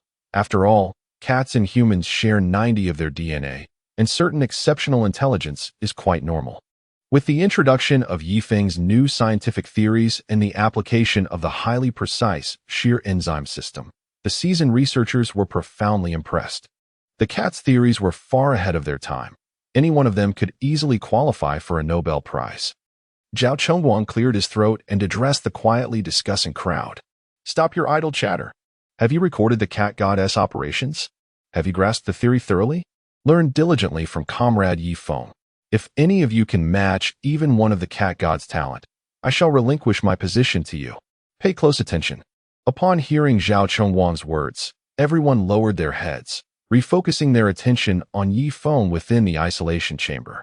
Not for any other reason, but because they had learned so much from him over the past 2 days. Inside the isolation chamber, Yi Feng carefully sealed 15 milliliters of a transparent liquid. After finishing, he held the pre-filled super regeneration agent up to the ceiling light, taking a deep breath. Finally, it's complete. I didn't expect the synthesis to be so complex. It took a full 2 days. It's time to give Mu Qingyue a surprise. With that, Yi Feng carefully stored the reagent in his neck ring and exited the isolation chamber. As he emerged, Zhao Chengguang and the others swarmed around him. Cat God, what is the principle behind your shear enzyme? Cat God, have you successfully developed it? Is mass production possible? A barrage of questions left Yi Feng feeling overwhelmed. Old Zhao, esteemed experts, I have compiled the specific parameters of the repair solution and saved them on a hard drive. You may review them yourselves. I have more pressing matters to attend to. Zhao Chengguang understood that Yi Feng had accomplished his purpose. Very well, Comrade Yi Feng, go ahead. Our Laboratory 086 will always welcome you. After bidding farewell to Zhao Chengguang, Yi Feng donned his armor and soared toward the 4th Military Hospital with a sonic boom. At that moment, within the intensive care unit of the 4th Military Hospital, Mu Qingyue slowly opened her eyes. Chapter 27, Regeneration of Limbs. After 2 days, Mu Qingyue finally regained consciousness. Slowly, she opened her eyes, gazing at the ceiling above and the 4 drip beside her. Realizing that she had been admitted to the hospital, a sharp pain pierced through her. It hurts. Hearing her daughter's cry, Lan Ningxue, who had been dozing at the bedside, instantly opened her eyes. The past 2 days, she had scarcely closed them, fearing any unforeseen mishaps for her daughter. Overjoyed to see Mu Qingyue awaken from her coma, she exclaimed, Qingyue, don't be afraid. Mommy is here. It's wonderful. You've finally woken up. Is there anything you'd like to eat? I'll make it for you. Surprised to see Lan Ningxue by her side, Mu Qinghua hadn't expected her mother to visit, given her role as the CEO, which left her with little time to rest. Mom, what are you doing here? Isn't it busy at the company? Silly child, with such a significant incident. How could I not come? As Mu Qiming approached from the sofa, he concealed his worry, for his love for his daughter ran deep. With her awakening, he felt a sense of relief. Yes, Qinghua, what do you want? I'll go buy it for you. I remember you like teddy bears. I'll get one right away. He turned to leave. Ah, Dad, that's so old-fashioned. Do you still think I'm a child? Ha ha ha, all right. I'll stay with you these days and won't go anywhere. Mu Qiming and Lan Ningxue behaved quite naturally, as if their daughter merely had a severe cold. They dared not imagine Mu Qinghue's reaction upon discovering the loss of her leg. Mom, Dad, you don't have to be like this. I'm grown up now. I'm fine, just my leg hurts a bit. As she spoke, she attempted to lift the blanket to see what was amiss. Sensing her intention, Lan Ningxue quickly pressed down the blanket. Oh, Qinghue, it's okay. It's normal to feel a bit hurt. You'll get better soon. Noticing her mother's odd behavior, Mu Qinghue felt something was amiss. Summoning her strength, she managed to lift the blanket. When she saw that her lower leg had been nearly completely severed, with only the part below her knee tightly wrapped in bandages, she froze. My leg. It's gone. Tears streamed uncontrollably down her face as she broke into loud sobs. Wah, my leg is gone. What should I do? Mu Qiming and Lan Ningxue stood dumbfounded, unsure how to console their daughter. At such a promising age, she faced a disability. They could hardly fathom the world she would now confront. Hearing the heart-wrenching cries from the ward, Li Guorong and Zhao Qinmin, who were waiting outside, sprang to their feet. Quick, inform Commander Zhang. Mu Qinghua has awakened. We need to check on her. This was a patient Commander Zhang had emphasized needed special care, and nothing could go wrong.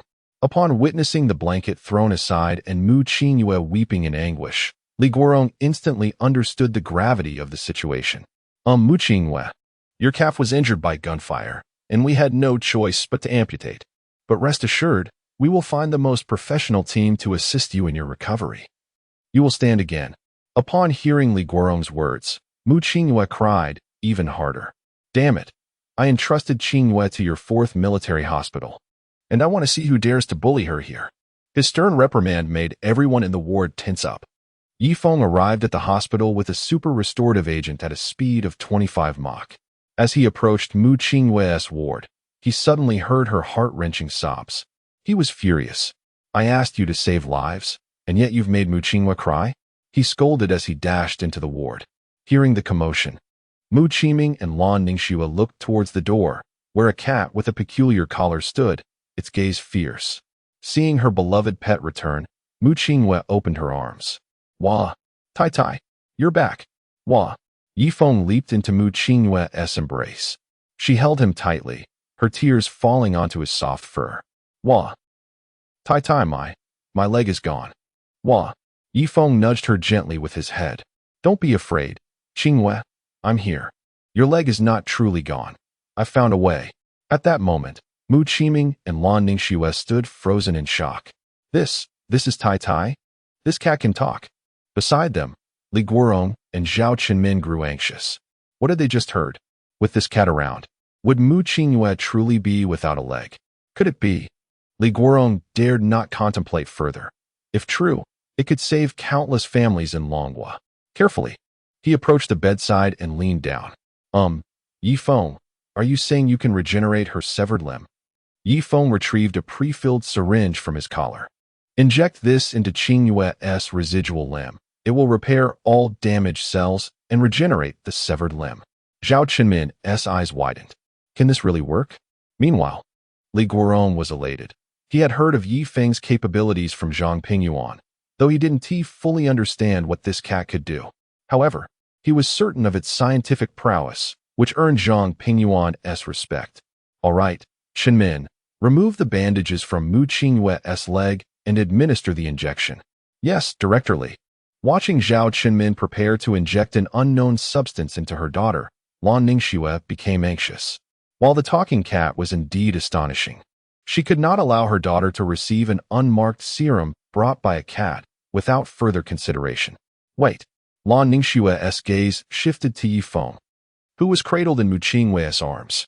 You claim this serum can regenerate Qingwei's severed limb. When was it developed? Are there clinical data? As far as I know, no company in the world has created a similar agent. Once cells mature, they are fixed. Even stem cell organ cultivation remains in animal testing stages. How can you assure the safety of your serum? Yi Feng glanced at the professionally dressed middle-aged woman beside him. Though he didn't know who she was, he replied calmly, "It took 2.5 days from development to production. There is currently no clinical data. Qingwei will be the first user." What? Chapter 28. The restoration serum Lan Ningxue was no longer composed.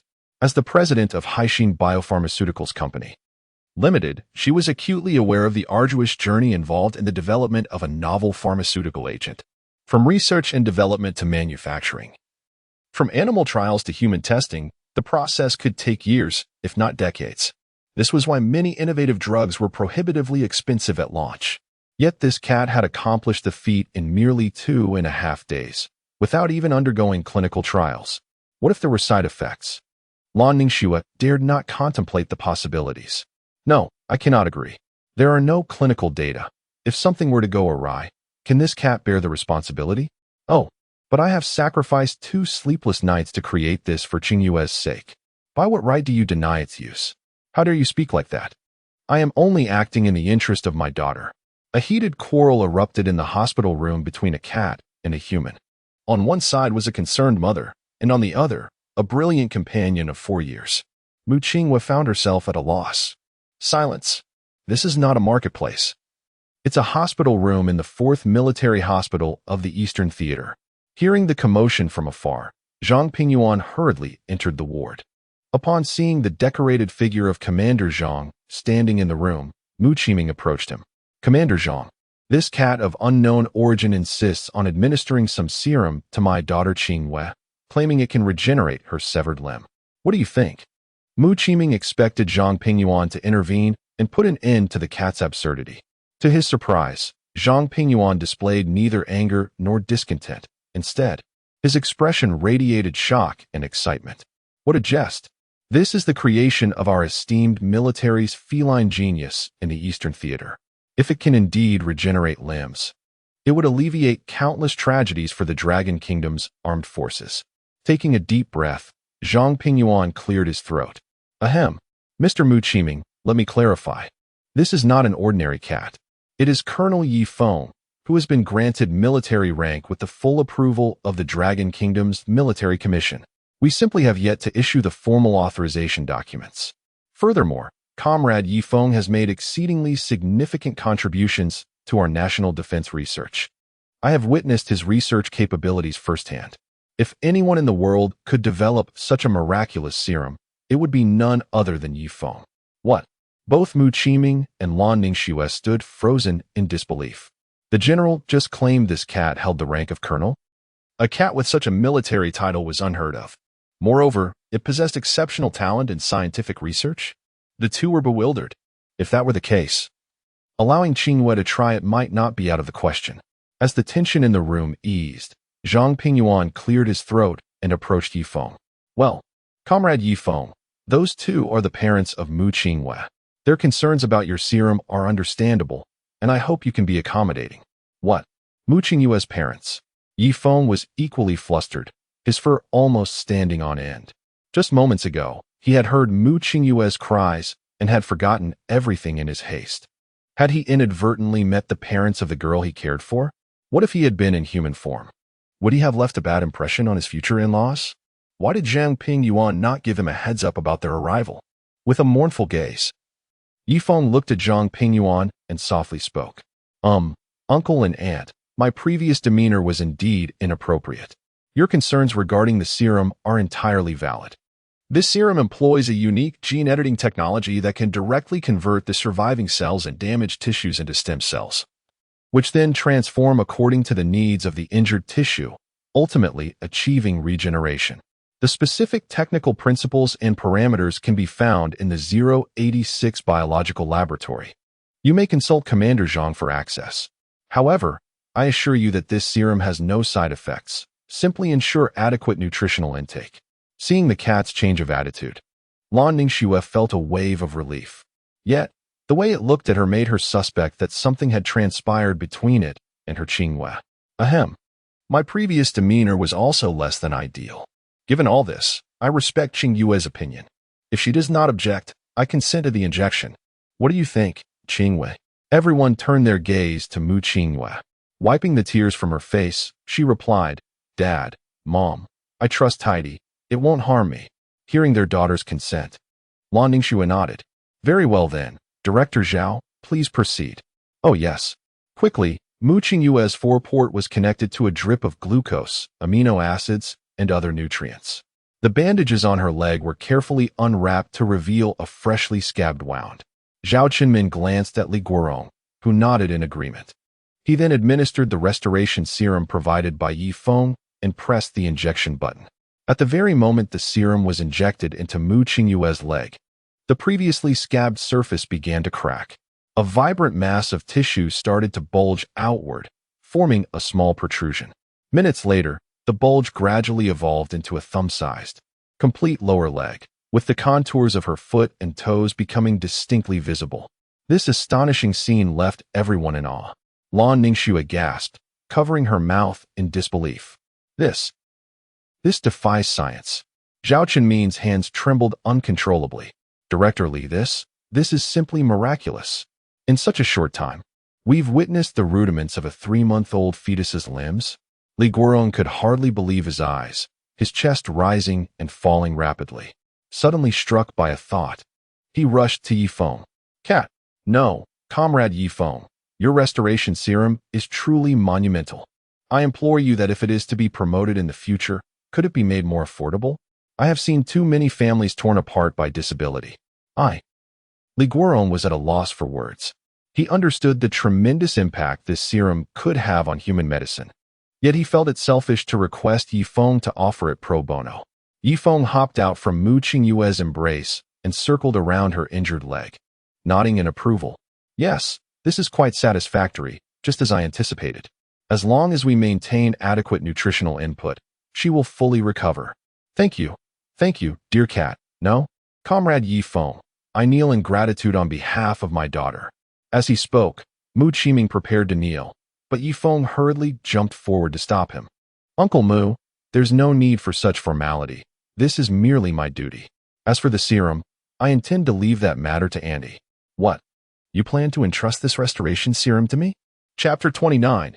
Intercontinental ballistic missiles upon witnessing the emergence of a rudimentary calf from her daughter's severed limb. Lan Ningxue comprehended the monumental transformation this pharmaceutical agent would herald for the medical field. Nearly any organic ailment, including tumors, could potentially be treated through similar methodologies. The prospect of immense profits was evident. Yet, she could hardly fathom that the cat her daughter cared for would bestow upon her such a grand gift. Cat, no, Feng. You cannot be jesting. Are you aware of the economic value entailed in this? Feng nodded slowly. Of course, I am cognizant of the tremendous profit involved. However, these medications are meant for human use. I have but 2 stipulations. Firstly, you may set any price abroad, but within Longhua, it must not exceed 20 yuan. Secondly, you must refrain from interfering with military production. Correspondingly, products manufactured through military channels shall not enter market circulation. As he spoke, Feng glanced at Zhang Pingyuan, who nodded slowly in agreement. The comprehensive information regarding this drug was already in the hands of the 86th Biological Research Institute. The introduction of such a reagent into the military could significantly enhance soldiers' survival rates on the battlefield. Zhang Pingyuan was aware of Feng's intentions towards Mu Qingyue and saw no need to quarrel over such a trivial matter in the market. If Anne agrees, we shall finalize this arrangement. We can discuss the specifics once Qingyue has fully recovered. Hearing Feng's words, Lan Ningxue nodded. Consequently, her Haixing biotech might be poised for a tremendous leap forward. At that moment, she regarded Feng with increasing satisfaction. Alas, what a pity it is that he is but a cat. Otherwise, he would suit our Mu Shui perfectly. With Lan Ningxue's consent, Feng felt a sense of relief. Hoping to mend the poor impression he had initially made, he then approached Zhang Pingyuan. Commander Zhang, I have some matters I wish to inquire about. May we converse privately? What? Yefeng wishes to discuss something with me? This must be good news. Zhang Pingyuan was anxious that Yefeng might abandon the Eastern Theater or become disheartened. Seizing the opportunity to offer Yefeng a favor, he readily agreed. Of course, Comrade Yefeng, let us step outside. At the end of the corridor in the medical ward, Zhang Pingyuan came to a halt. Comrade Yefeng, the surveillance in the medical area has been severed, and appropriate signal jamming has been implemented. I can now assure you that no one will be privy to the information from our discussion. Yefeng nodded and leapt onto the windowsill to face Zhang Pingyuan. Commander Zhang, is your theater capable of launching intercontinental ballistic missiles? Intercontinental ballistic missiles? Upon hearing this term, Zhang Pingyuan's composure faltered. Could it be that the cat had lost his senses due to Mu Qingyue's situation, contemplating launching a nuclear strike on the beautiful nation? This was a decision beyond his purview. Ahem. Comrade Yefeng, our military district possesses intercontinental ballistic missiles. However, the decision to launch such missiles pertains to international affairs and is not within my jurisdiction. The Longhua Rocket Army is directly overseen by the Longhua Military Commission. Whether to launch is not a decision I can make. Although the beautiful nation has inflicted great harm upon Comrade Mu Qingyue, we must not act impulsively. This is a matter of great consequence. As Zhang Pingyuan spoke, he gazed at Yefeng. As a cat, you may not be fully aware, but our Longhua has not conducted a full test launch of intercontinental missiles since the 1980s. It's been a full 40 years. Listening to Zhang Pingyuan's counsel, Yefeng nodded thoughtfully, then gazed into the distance. Alas, what a pity. Very well, Commander Zhang. I shall think of another solution for the new type of hypersonic intercontinental missile I designed. I cannot burden you further. You have already done enough for me. One day, I shall visit the Northern Military District to see if there are any opportunities. This is the right mindset. One must not act too rashly. What was that about the new hypersonic weight? What did you just say? A new hypersonic intercontinental missile. Zhang Pingyuan became agitated. Could you not simply state that you are developing a new type of intercontinental missile? Must you speak in riddles? Recalling the eager faces of other military district leaders at the Longjing conference, he realized that if this were to come to fruition, those old fellows would likely wake up laughing in their dreams. This simply could not be permitted. Quickly organizing his thoughts, Zhang Pingyuan devised a plan. Ahem. Comrade Yefeng, you might not be aware, but my Eastern Theater has a broad coverage area and is strategically located to launch intercontinental missiles. Please wait a moment. Zhang Pingyuan hurried to a secluded corner, retrieving a secure phone. Hello, this is Zhang Pingyuan, identification code DB86X01. Please connect me to Old Long. A few seconds later, the secure call was established and Old Long's voice came through. Pingyuan, what is the matter? How is Comrade Mu Qingyue's condition? And how is Comrade Yefeng holding up? Goodness. Before he could even report, Old Long bombarded him with a series of questions, showcasing his concern for Yefeng and Mu Qingyue. Well, Old Long, we managed to save Comrade Mu Qingyue's life, but she did undergo amputation. Alas, the poor girl must be provided with the best professional team for her rehabilitation training. However, Old Long, rehabilitation training may no longer be necessary, as Comrade Yefeng has developed a regenerative serum that can facilitate the regrowth of severed limbs. Comrade Mu Qingyue has already received the injection, and within minutes, a rudimentary leg has begun to form. She shall soon recover. Comrade Zhang Pingyuan, what did you just say? Regrowth of severed limbs? Are you certain? Old Long's voice crackled with excitement from the other end. Given Longhua's complex international environment, many soldiers sustained injuries while executing covert operations annually. The advent of a regenerative serum would significantly reduce casualties among Longhua's soldiers. Additionally, countless ordinary citizens suffer amputations due to accidents each year.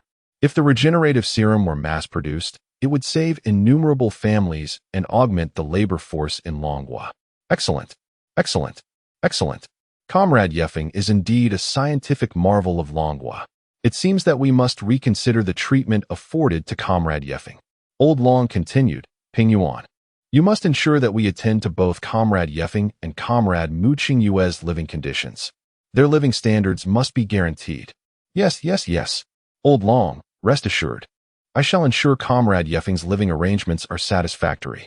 There is one more matter I wish to report. Oh, Ping Yuan, just speak directly. Well, Comrade Yeffing wishes to design and manufacture a new type of hypersonic intercontinental ballistic missile in our Eastern Theater and conduct a test launch. However, we do not possess launch authority, and I was hoping what? A new type of hypersonic intercontinental ballistic missile. Chapter 30. Have you actually completed the blueprints? Upon hearing that Feng would be leading the development of intercontinental ballistic missiles, Old Dragon could no longer maintain his composure. Intercontinental missiles have always been of paramount importance in the weaponry research of nations worldwide. As a crucial vehicle for deploying mushroom-shaped warheads, the ability to penetrate the enemy's extensive defenses and successfully reach its destination is of utmost significance. Given the impressive technologies Feng had previously showcased, could a hypersonic intercontinental ballistic missile be anything less than extraordinary? After a prolonged silence on the line, Zhang Pingyuan felt a surge of anxiety. After all, he had tried to be clever by hinting that the new hypersonic missile would be retained in the Eastern Theater. Old Dragon, are you still there? Before he could finish his sentence, Old Dragon's voice, tinged with irritation, broke through. Zhang Pingyuan, you return and write me a self-critique. When did you become so long-winded? Can't you get to the point? You must personally oversee the intercontinental ballistic missile project and eliminate any resistance. Notify me as soon as it's ready. It's merely a test launch of a dummy missile. I consent to this. Yes, Old Dragon, I will accompany you personally. The Eastern Theater will cooperate fully, striving to expedite the project. After hanging up, Zhang Pingyuan was unusually elated. He hurried to Feng's side, straightening his military uniform. Comrade Feng, regarding your development of the new hypersonic intercontinental ballistic missile, Old Dragon places great emphasis on it and has instructed our Eastern Theater to provide full support. Starting today, I will be with you throughout the process. The missile project is a green light. So, when do you plan to commence? Observing Zhang Pingyuan's demeanor, Feng could not help but scoff internally. Seriously, you didn't say that just now. You were practically begging for my missile technology. Nonetheless, he recognized Zhang Pingyuan as a commanding officer of a theater and opted to keep his thoughts to himself, maintaining the necessary decorum. With Old Dragon's heartfelt concern and Commander Zhang's unwavering support, Feng felt a sense of empathy. As a proud representative of Huaxia, he vowed to strive for the glory of Longwa without delay. Thus, we shall set forth immediately. Zhang Pingyuan's eyes twitched. Your choice of words is rather peculiar. Why does it suddenly feel so grandiose? I merely made a slight adjustment. Is that really necessary? Comrade Feng, could we perhaps avoid this manner of speaking? Wasn't it you who initiated it? Let us go. It's not an extensive project. Once the materials arrive, it will only take 3 to 5 days. Oh, all right. We'll just wait 3 to 5 days. In the Eastern Theater of Longwa, at the Rocket Science Research Institute, excitement bubbled as news spread that Feng would soon arrive to guide the development of new equipment. As part of the Eastern Theater's research system, the personnel had long been aware of this remarkable individual. Director Zhou Changkong, along with key staff from the Research Institute, awaited at the entrance. Have you heard? The genius behind the 6th-generation fighter and the human repair solution is coming to our institute. Indeed. Who would have thought our Rocket Research Institute would have such a fantastic opportunity? It's said that researchers from both locations have learned a great deal. I can't wait to see what the genius will be working on. Look, the commander's vehicle has arrived. A robust military vehicle spun into a sharp turn, coming to a steady stop at the entrance of the institute. Zhang Pingyuan exited from the passenger seat and opened the rear door, from which Feng leaped out. Wow! The high-ranking leader of the theater is in the passenger seat, even opening the door for this genius cat. This cat's treatment is extraordinary. Feng surveyed his surroundings. The Eastern Theater's Rocket Institute truly deserved its reputation for developing grand technology. The research center and facilities were unparalleled compared to other research units he had encountered. Noticing that the crowd had been waiting at the entrance for some time, Zhang Pingyuan stepped forward. Comrades. I am here today because Comrade Feng has a significant research project that will be implemented in our theater. I hope everyone can set aside any prejudices and cooperate wholeheartedly." Before he could finish, a throng of researchers in white lab coats surged forward, their eyes gleaming with enthusiasm, resembling hungry wolves. Yifeng swiftly jumped onto Zhang Pingyuan's shoulder. What are you all doing? I warn you, my claws are quite sharp." Seeing Yifeng's anxious expression, the crowd halted. Genius cat. I've prepared some dried fish for you. I hope you like it. Genius cat. I've arranged the finest cat bed to ensure your comfort while you rest. Genius cat, could you share what you intend to create? We're all ready to follow your lead. Just tell us how to proceed." Zhang Pingyuan, caught off guard, stood frozen momentarily before chuckling. He had anticipated that Yifeng might face exclusion due to his feline nature, and had prepared a defense for him. However, it appeared that the imagined scenario was not unfolding. Observing the enthusiastic cooperation, Zhang Pingyuan felt relieved. "Cough. You lot. Why the rush? Can't you see that you're frightening Comrade Yifeng?" Zhou Changkong then pushed through the crowd, standing before Zhang Pingyuan. Commander Zhang, I hope you can be understanding. It's been said that Comrade Yifeng will be conducting research on new equipment with us, and the comrades are a tad excited. Rest assured, I, Zhou Changkong, will personally guarantee that during Yifeng's research at our institute, all personnel, equipment, and resources will be at his disposal. If there are any issues with cooperation, I, Zhou Changkong, will not accept it. Hearing Zhou Changkong's words, Zhang Pingyuan nodded and then turned to Yifeng on his shoulder. Comrade Yifeng, as you can see, everyone is eager to support your project. Do you have anything to say? After a moment of contemplation, Yifeng tilted his head. Do we have 10 printers here? I'd like to print out the blueprints so that everyone can begin manufacturing sooner. Zhang Pingyuan's eyes twitched. What kind of joke is this? Is the Eastern Theater really so impoverished? Not only can we find 10 printers, but we could procure 100 if needed. Wait, have you actually completed the blueprints? Minutes later, in a vast conference room, dozens of printers were already set up on the conference table. Staring at the multitude of printers and the numerous long cables converging in the center, Zhang Pingyuan was taken aback. Wait, Comrade Yifeng, what are you planning to do? There are no computers here. Yifeng shot Zhang Pingyuan an exasperated glance. Who said printing requires a computer? He then leaped onto the center of the conference table. Immediately, numerous ports sprang forth around the neck ring. Countless small mechanical arms extended from the neck ring, connecting various cables to the ports. A dazzling light illuminated the room as the surrounding 10 printers sprang to life. Zhou Changkong dashed to the first printer and lifted the printed design. His eyes widened in astonishment. This is a hypersonic missile? The parameters are astonishing. Chapter 31. This test launch is not targeted at any country. Upon hearing Zhou Changkong's exclamation, Zhang Pingyuan dashed over and seized the design overview. The design boasts a speed of 796 Mach, with an unlimited ballistic flight time. Zhang Pingyuan's hand trembled incessantly as he held the paper. Is this truly what you call a hypersonic missile? At a velocity of 796 Mach, it takes merely 147.6 seconds to circle the Earth. If this missile is launched, by the time others are ready to intercept, your warhead will have already arrived. Observing the 10 machines around him continuously spewing out design blueprints, Zhou Changkong suddenly regained his composure. Quick, organize the design materials in order. In no time, dozens of rocket researchers swiftly gathered around the printer, categorizing the design drafts. Zhang Pingyuan watched Yifeng, who was connected to numerous cables in the center, deep in thought. Is it possible that Yifeng's high-tech concepts and blueprints are all contained within this neck ring? What if we were to remove this neck ring? Suddenly, a research staff member rushed over, clutching a blueprint. Zhou, it seems there's an issue with design page 1159. I'm a bit unclear on how to categorize it. The staff member appeared somewhat embarrassed. Oh dear, Lin, let me take a look. Zhou took the design blueprint, and his mouth twitched in shock. This. The blueprint vividly depicted Mu Qingyue in a bathing scenario. Yifeng evidently sensed something amiss. Ahem. My apologies, I was a bit distracted. I'll reprint page 1159. Upon seeing the blueprint in Zhou La's hand, Zhang Pingyuan promptly dismissed his earlier thoughts. It appears that the device around Yifeng's neck indeed serves as a transmission medium. Moreover, How can you afford to be so careless?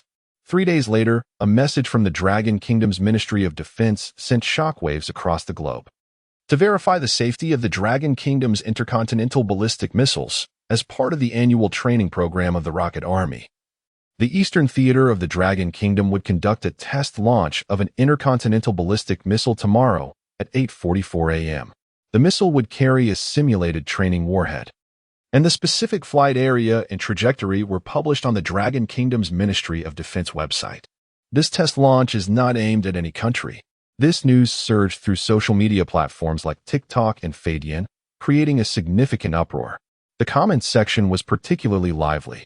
Have you heard? The Dragon Kingdom is launching an intercontinental ballistic missile. Don't worry, bro, intercontinental ballistic missiles are just a hoax. This technology doesn't even exist. Hey, buddy. The bears in our beautiful country recently had failed test launches. They're not doing any better. The news reached Ace's desk almost immediately. In the beautiful nation's Black Palace, Defense Minister Joe L. stood straight before Ace, holding the specific missile trajectory provided by the Dragon Kingdom. Mr. President, we have received notice of the Dragon Kingdom's missile test. According to the trajectory they provided, this intercontinental ballistic missile will pass over our Washington and traverse most of Europe. What do you think? Ace swirled the wine in his goblet and downed the 1982 Lafite in one gulp. Joe E.L., there's no need for concern. Hasn't your defense ministry's new ballistic missile interception system already been officially deployed? Yes, Mr. President. Based on the current parameters of the Dragon Kingdom's ballistic missiles, our interception system is fully capable of intercepting their missile during its high-speed phase. However, due to the exorbitant cost of $45.6 billion, we currently possess only 3 units. Ace stood up, glancing at the missile trajectory brought by Joe E.L. Don't worry, Joe E.L. Intercontinental ballistic missiles will inevitably encounter issues over time. Just look at that massive pit from the bears and our own line failures to understand. Their missile path is clearly designed for global observation. In that case, let us give the Dragon Kingdom a show of strength. If they do launch, let their missiles vanish in our skies. Let the entire blue planet know who the true sovereign is. Yes, Mr. President, as you wish. The following morning, within the command center of the Dragon Kingdom's Eastern Theater rocket launch base, Zhang Pingyuan gazed at the missile on the screen, standing 6 meters tall with a diameter of 2 meters, in sheer astonishment.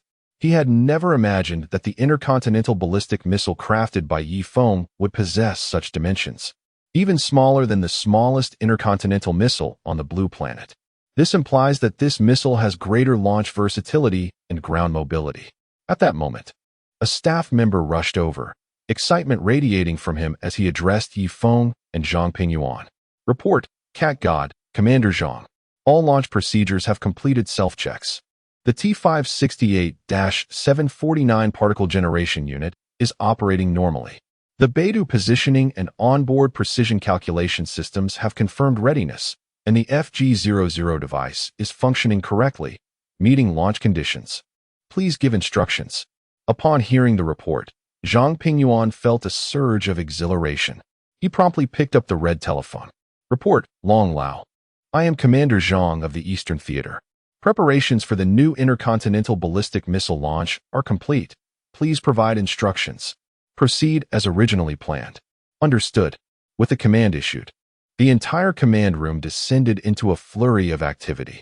The T-type particle generator powered up to full capacity, with a particle conversion rate of 98.56. The FG-00 device was activated. Soon, a multitude of bright points erupted around the missile, instantly emitting over 10 megawatts of light, illuminating the entire launch site, rendering even sunlight pale in comparison. All real-time monitors in the testing center momentarily turned blindingly white, only returning to normal after several neutral density filters were switched. Zhang Pingyuan's heart raced. Is this the true form of the T-type particle, Comrade Feng? It's incredible. Feng smiled subtly, chest held high. No, Commander Zhang, that is merely the high-powered ambient light strip FG-00 that I temporarily installed.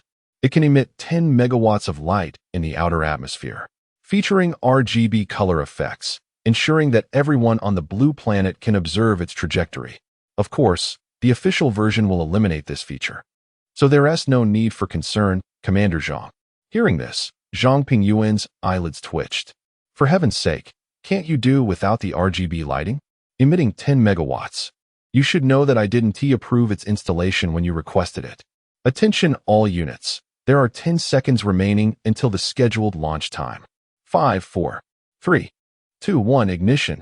Chapter 32, 796 Mach. With the ignition command issued, a halo of blue particles radiated from the base of the missile, propelling it skyward in a fierce ascent. A sonic boom accompanied by a tremendous shockwave stirred up vast clouds of dust. Report. My new missile has breached the atmosphere in 3.82 seconds, following its predetermined trajectory. The T-type particle supply is stable, and the flight speed is 769 Mach. The FG-00 device is operating steadily, and we can visually track the target. Upon hearing this series of reports, Zhou Changkong and Zhang Pingyuan simultaneously gasped in astonishment. What? 3.82 seconds? Zhou Changkong retrieved a small porcelain bottle from his pocket and swallowed 2 quick-acting heart pills. He glanced at Feng at the control console, who was meticulously organizing data, with a look of bewilderment. Where did this commander find such a monster? Is the creation of such a weapon going to obliterate any remaining prospects for missile development in the world?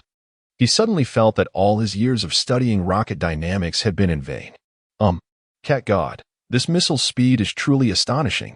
After years of studying ballistic propulsion, today has opened my eyes. Feng turned to Zhou Changkong. Old Zhou, do not belittle yourself. You are the backbone of Long Nation. I am merely setting an example. Whether we can produce more models depends on you. Upon hearing Feng's words, Zhang Pingyuan nodded. Comrade Feng is still too modest. However, this is beneficial, allowing old Zhou and the team to grasp the application of new technologies. It will surely bring renewed vigor to Long Nation's missile development. Alas, it is a pity that the cost of this missile is exorbitantly high. Zhang Pingyuan sighed inwardly. Feng's intercontinental ballistic missile has no possibility of interception, even during its launch phase. It breaches the atmosphere in just 3.82 seconds. Even Long Nation's most advanced missile interception system would not have enough time to activate and lock on. Regrettably, at a price of 1.02 billion. It can only be considered a last resort asset. Oh dear, Commander Zhang, didn't you just say that the 1 billion FG-00 device will be removed later? Even if we eliminate that small FG-00 device, Wait, did you just say that RGB lights cost 1 billion? Zhang Pingyuan suddenly sensed something familiar. Did you just say that the RGB light strip cost me 1 billion? No. The key point is, if we remove that luminescent device, the entire missile only costs 20 million? Zhang Pingyuan took a deep breath, remaining silent. He vowed never to spare expenses on anything related to lighting again. He realized that art is the art of light, and lighting is the most extravagant aspect of all of Feng's projects. Noticing the surrounding silence, Feng leaped down from the control console. Commander Zhang, old Zhou, if you wish to observe, take your time. After all, it will remain in orbit for over a month. I am off to accompany Mu Qinghue. What? A month? Ignoring Zhang Pingyuan's astonishment, Feng departed the command center alone. However, Zhang Pingyuan was no longer calm. Damn it. I initially thought this was just a test launch that would finish in an hour. Now you tell me this thing is going to orbit Blue Star for a month. How am I supposed to explain this to Long Lao? Will the whole world be on edge for a month? Sigh. This matter is for Long Lao to consider. I cannot bear the burden. He swiftly picked up the red desk phone. Meanwhile, within the North American Air Defense Command of the beautiful nation, everyone was intently focused on the screen before them. The 3 new anti-missile missiles of the beautiful nation were powered and warming up. Sir, our anti-missile system is fully prepared. As soon as Long Nation's hypersonic missile enters our airspace, we are confident we can destroy it outside the atmosphere. Listening to the soldier's report, Joel set down his coffee. Well done, boys. After this is over, I will recommend you all for the Blue Cross Medal from the President. We must completely obliterate Long Nation's missile. Show them who is the true leader of this world. As you wish, Minister. Suddenly, a deafening alarm echoed throughout the Air Defense Command. Minister, We have detected a high-brightness luminous object ascending from Long Nation's eastern region, suspected to be a new type of intercontinental ballistic missile. We are calculating the target speed. When he saw the specific data transmitted by the satellite, his eyes widened in disbelief. Could this instrument be malfunctioning? How could such an outrageous figure appear? After multiple rounds of monitoring, he stammered, This speed is 796 Mach. Estimated time to reach our airspace, 1 minute and 45 seconds. What? Joel nearly sprayed the coffee he had just sipped. He hurried to the commander's side, glancing at the 1 minute and 28 seconds countdown. Cold sweat poured down his brow. Is this really a missile launched by Long Nation? Have they truly discovered alien relics on the far side of the moon? Quick, launch the interceptors, fire them all.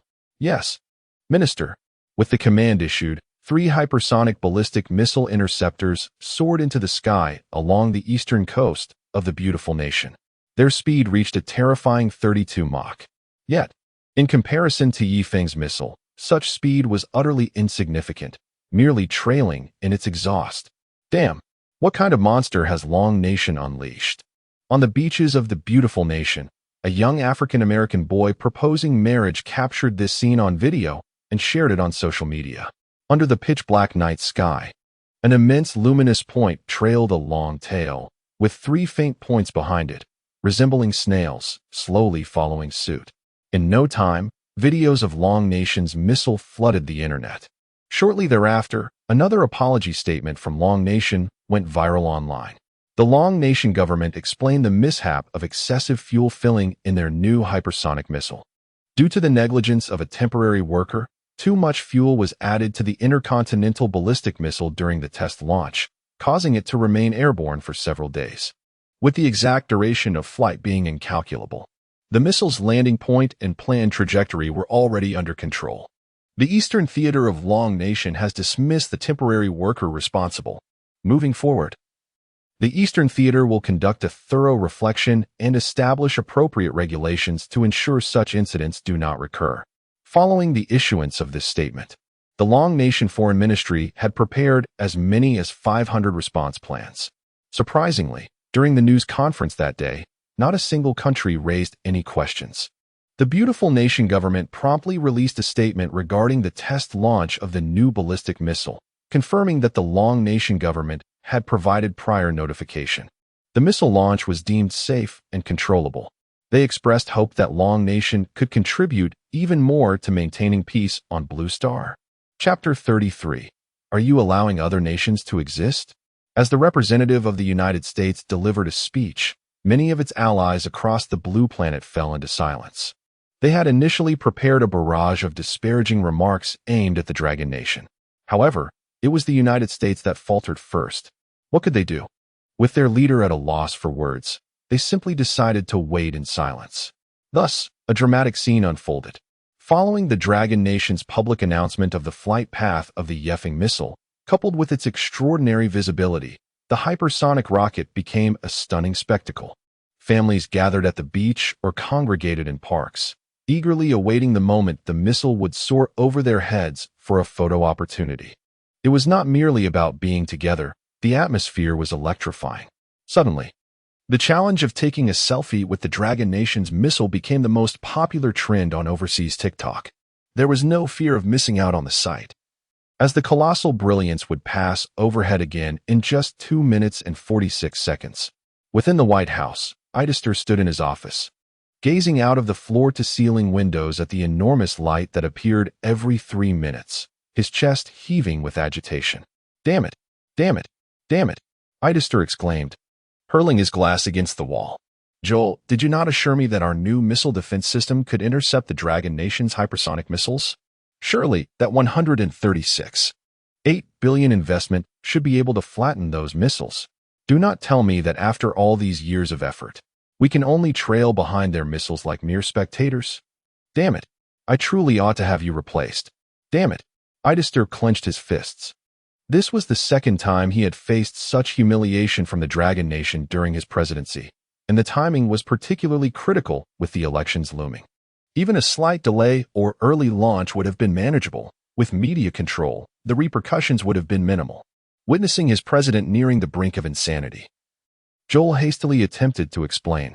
Your Excellency, based on the data previously released by the Dragon Nation regarding the DF-41 hypersonic missile, as well as our calculations derived from their live-fire tests, our new cavalry anti-missile system should be more than capable of intercepting their intercontinental ballistic missiles. However, it is evident that the missile launched this time exceeds our understanding. As of now, we have received no intelligence from Joseph CIA. At this, Joel lowered his head. I apologize, Joseph. It seems I must shoulder the blame for the intelligence failures, lest I find myself in dire straits. Damn it, that wretched Joseph. Last time, he claimed a target was detected on the beach, yet there has been no follow-up on the assassination. The missile test yielded no concrete information. Damn it, he ought to be tied to a cavalry unit to see what the Dragon Nation's missile truly looks like. Having found an outlet for his frustration and recognizing the chasm between their intercontinental ballistic missiles and the Dragon Nation's hypersonic missiles, Idaster's composure gradually returned. Yet, how could he remain calm? In the time it took to converse, the immense light in the sky streaked past once more. The Dragon Nation genuinely seemed intent on attacking his capital, and he felt utterly powerless. With a sigh, his expression hardened. Joseph, how far along is the implementation of the Silent Night plan? Silent Night? Upon hearing Idaster utter this name, Joel's heart raced. With all due respect, sir, are you truly considering initiating that plan? Do you have no other viable alternatives? At Idaster's retort, Joel bowed his head. The Silent Night plan was originally conceived for the potentiality of large-scale warfare, leveraging the United States' monopolistic market position to deliver devastating blows to adversaries.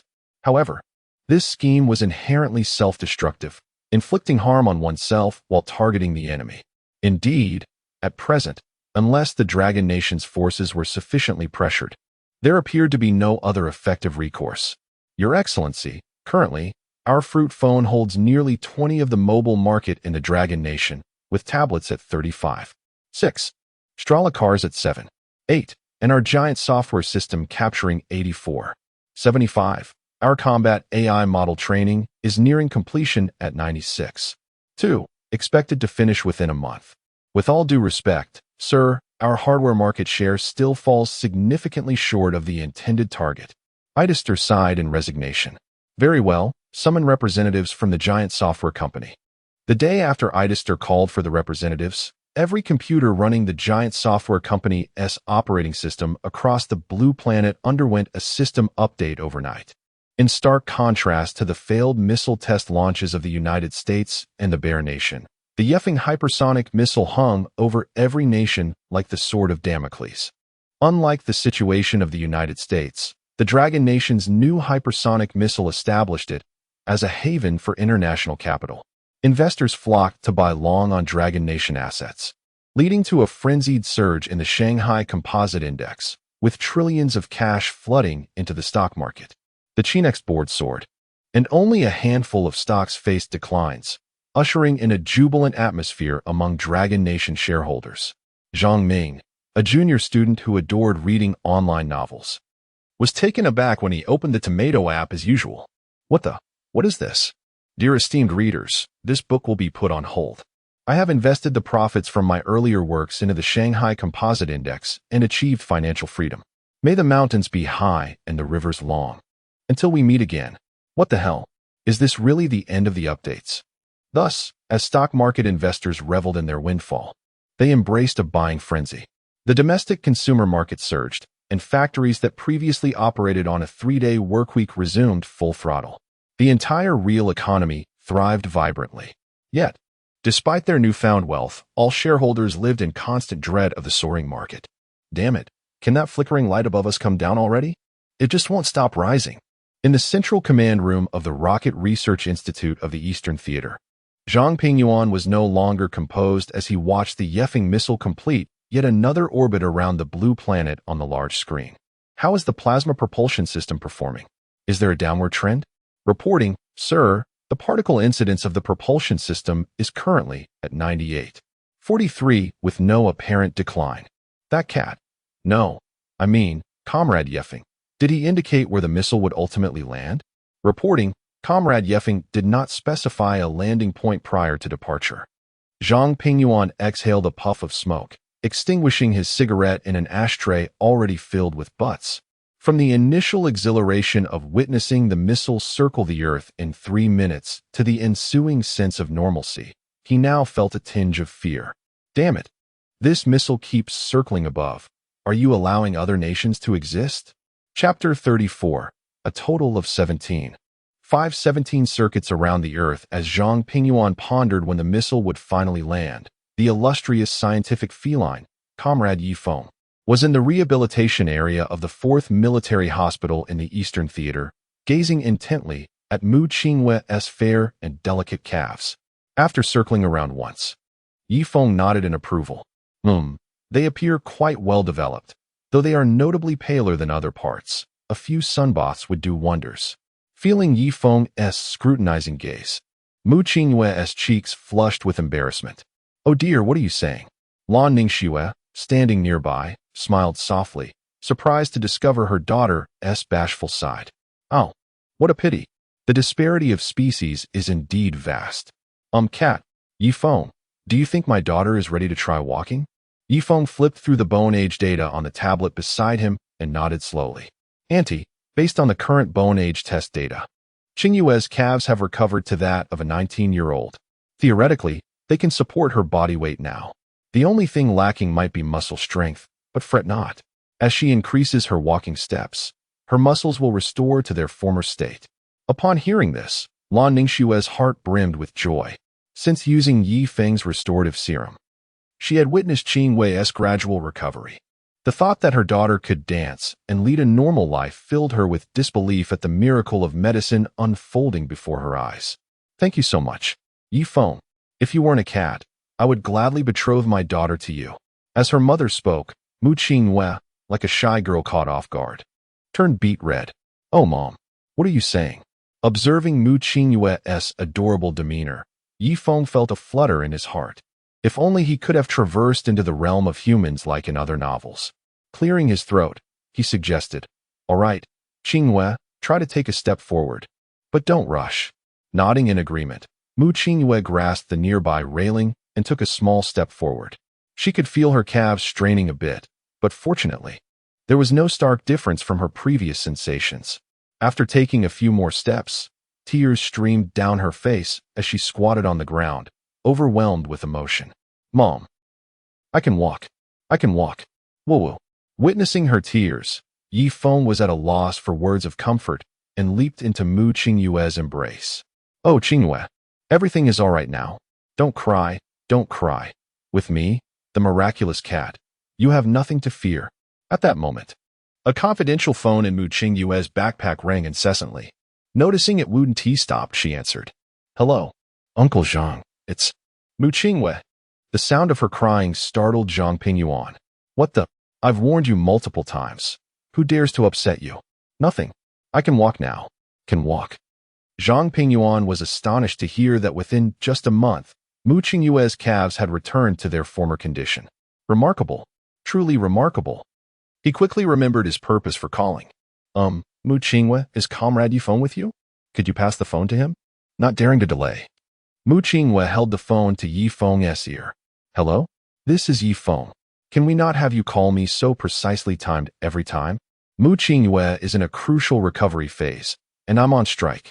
Moreover, I isn't my vacation yet. Upon hearing Yi Feng's intent to go on strike, Zhang Pingyuan felt unsettled. However, with the missiles still soaring above, a resolution was necessary. Ahem, Comrade Yi Feng. I called with no other purpose than to inquire when our missile will land. Furthermore, you didn't specify a landing point when you departed. Yi Feng's eyes twitched. But the last page of the operation manual states to press the green button for a direct return. And how could I not designate a landing point? Isn't there a 1-meter circle at the test site? If there's nothing else, don't disturb me. With that, he hung up. Zhang Pingyuan, bewildered, looked towards the 1-meter circle at the center of the field, thinking, how was I to know such details if you didn't explicitly state them?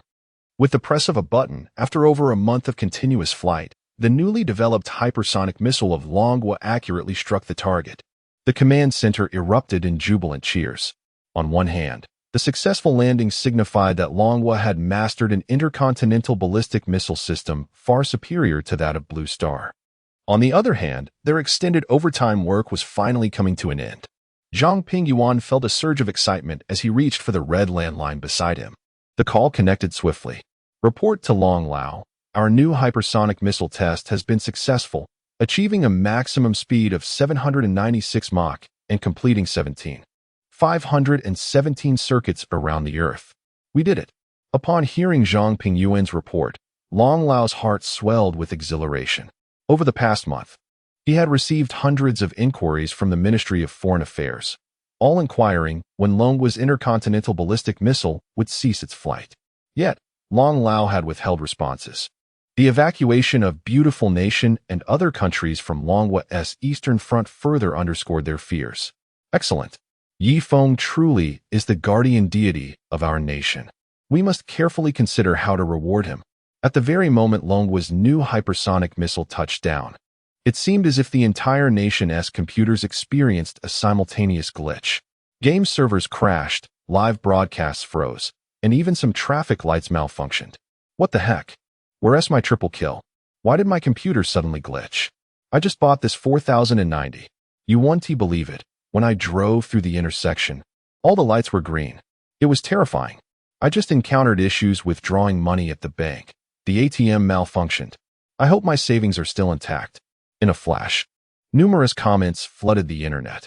At the Dahu Zhiguang Supercomputing Center of Longhua, Zheng Jixue and Wu Qiming observed the supercomputing core whirring chaotically, their expressions grave. Zheng Jixue anxiously turned to a staff member clad in a white coat. Have you determined where the problem lies? Report, Director Zheng. It appears our Dahu Zhiguang has sustained a cyber attack. The opposition has breached our outer defenses at an alarming rate. The defensive resources of Dahu Zhiguang are at 100 capacity, and they show no signs of halting. A bead of sweat trickled down Zhang Jishue's forehead. This is dire. We are in serious trouble. Chapter 35, Snoopy the Dahulite Supercomputer.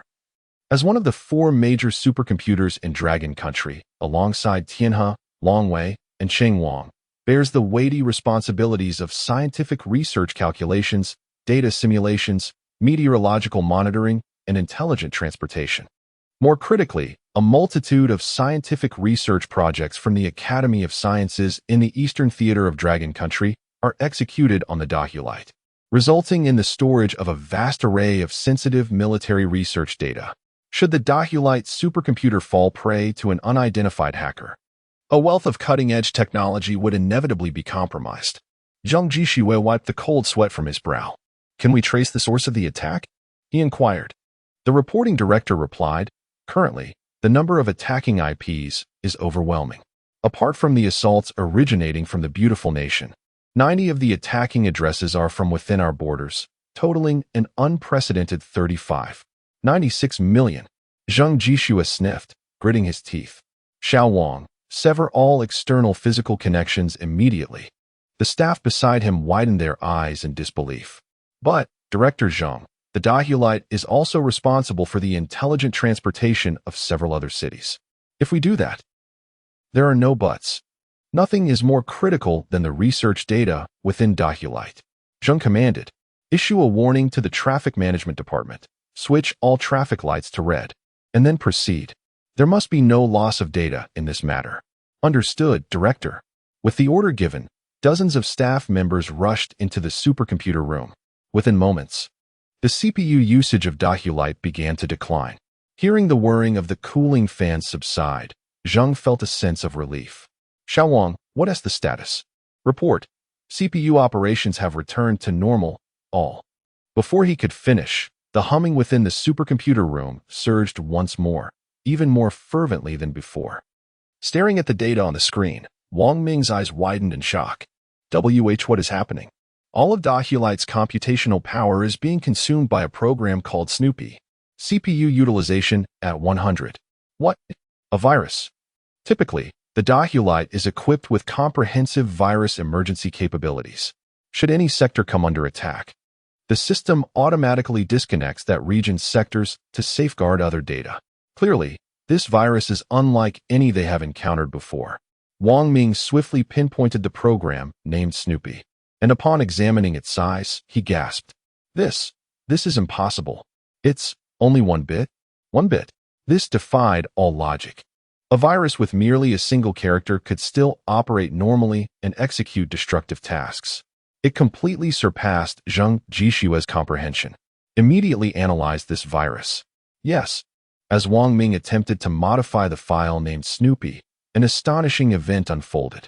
The virus seemed to sense its discovery and frantically replicated itself into a mass of gibberish, causing the entire file size to balloon to 1.26 terabytes.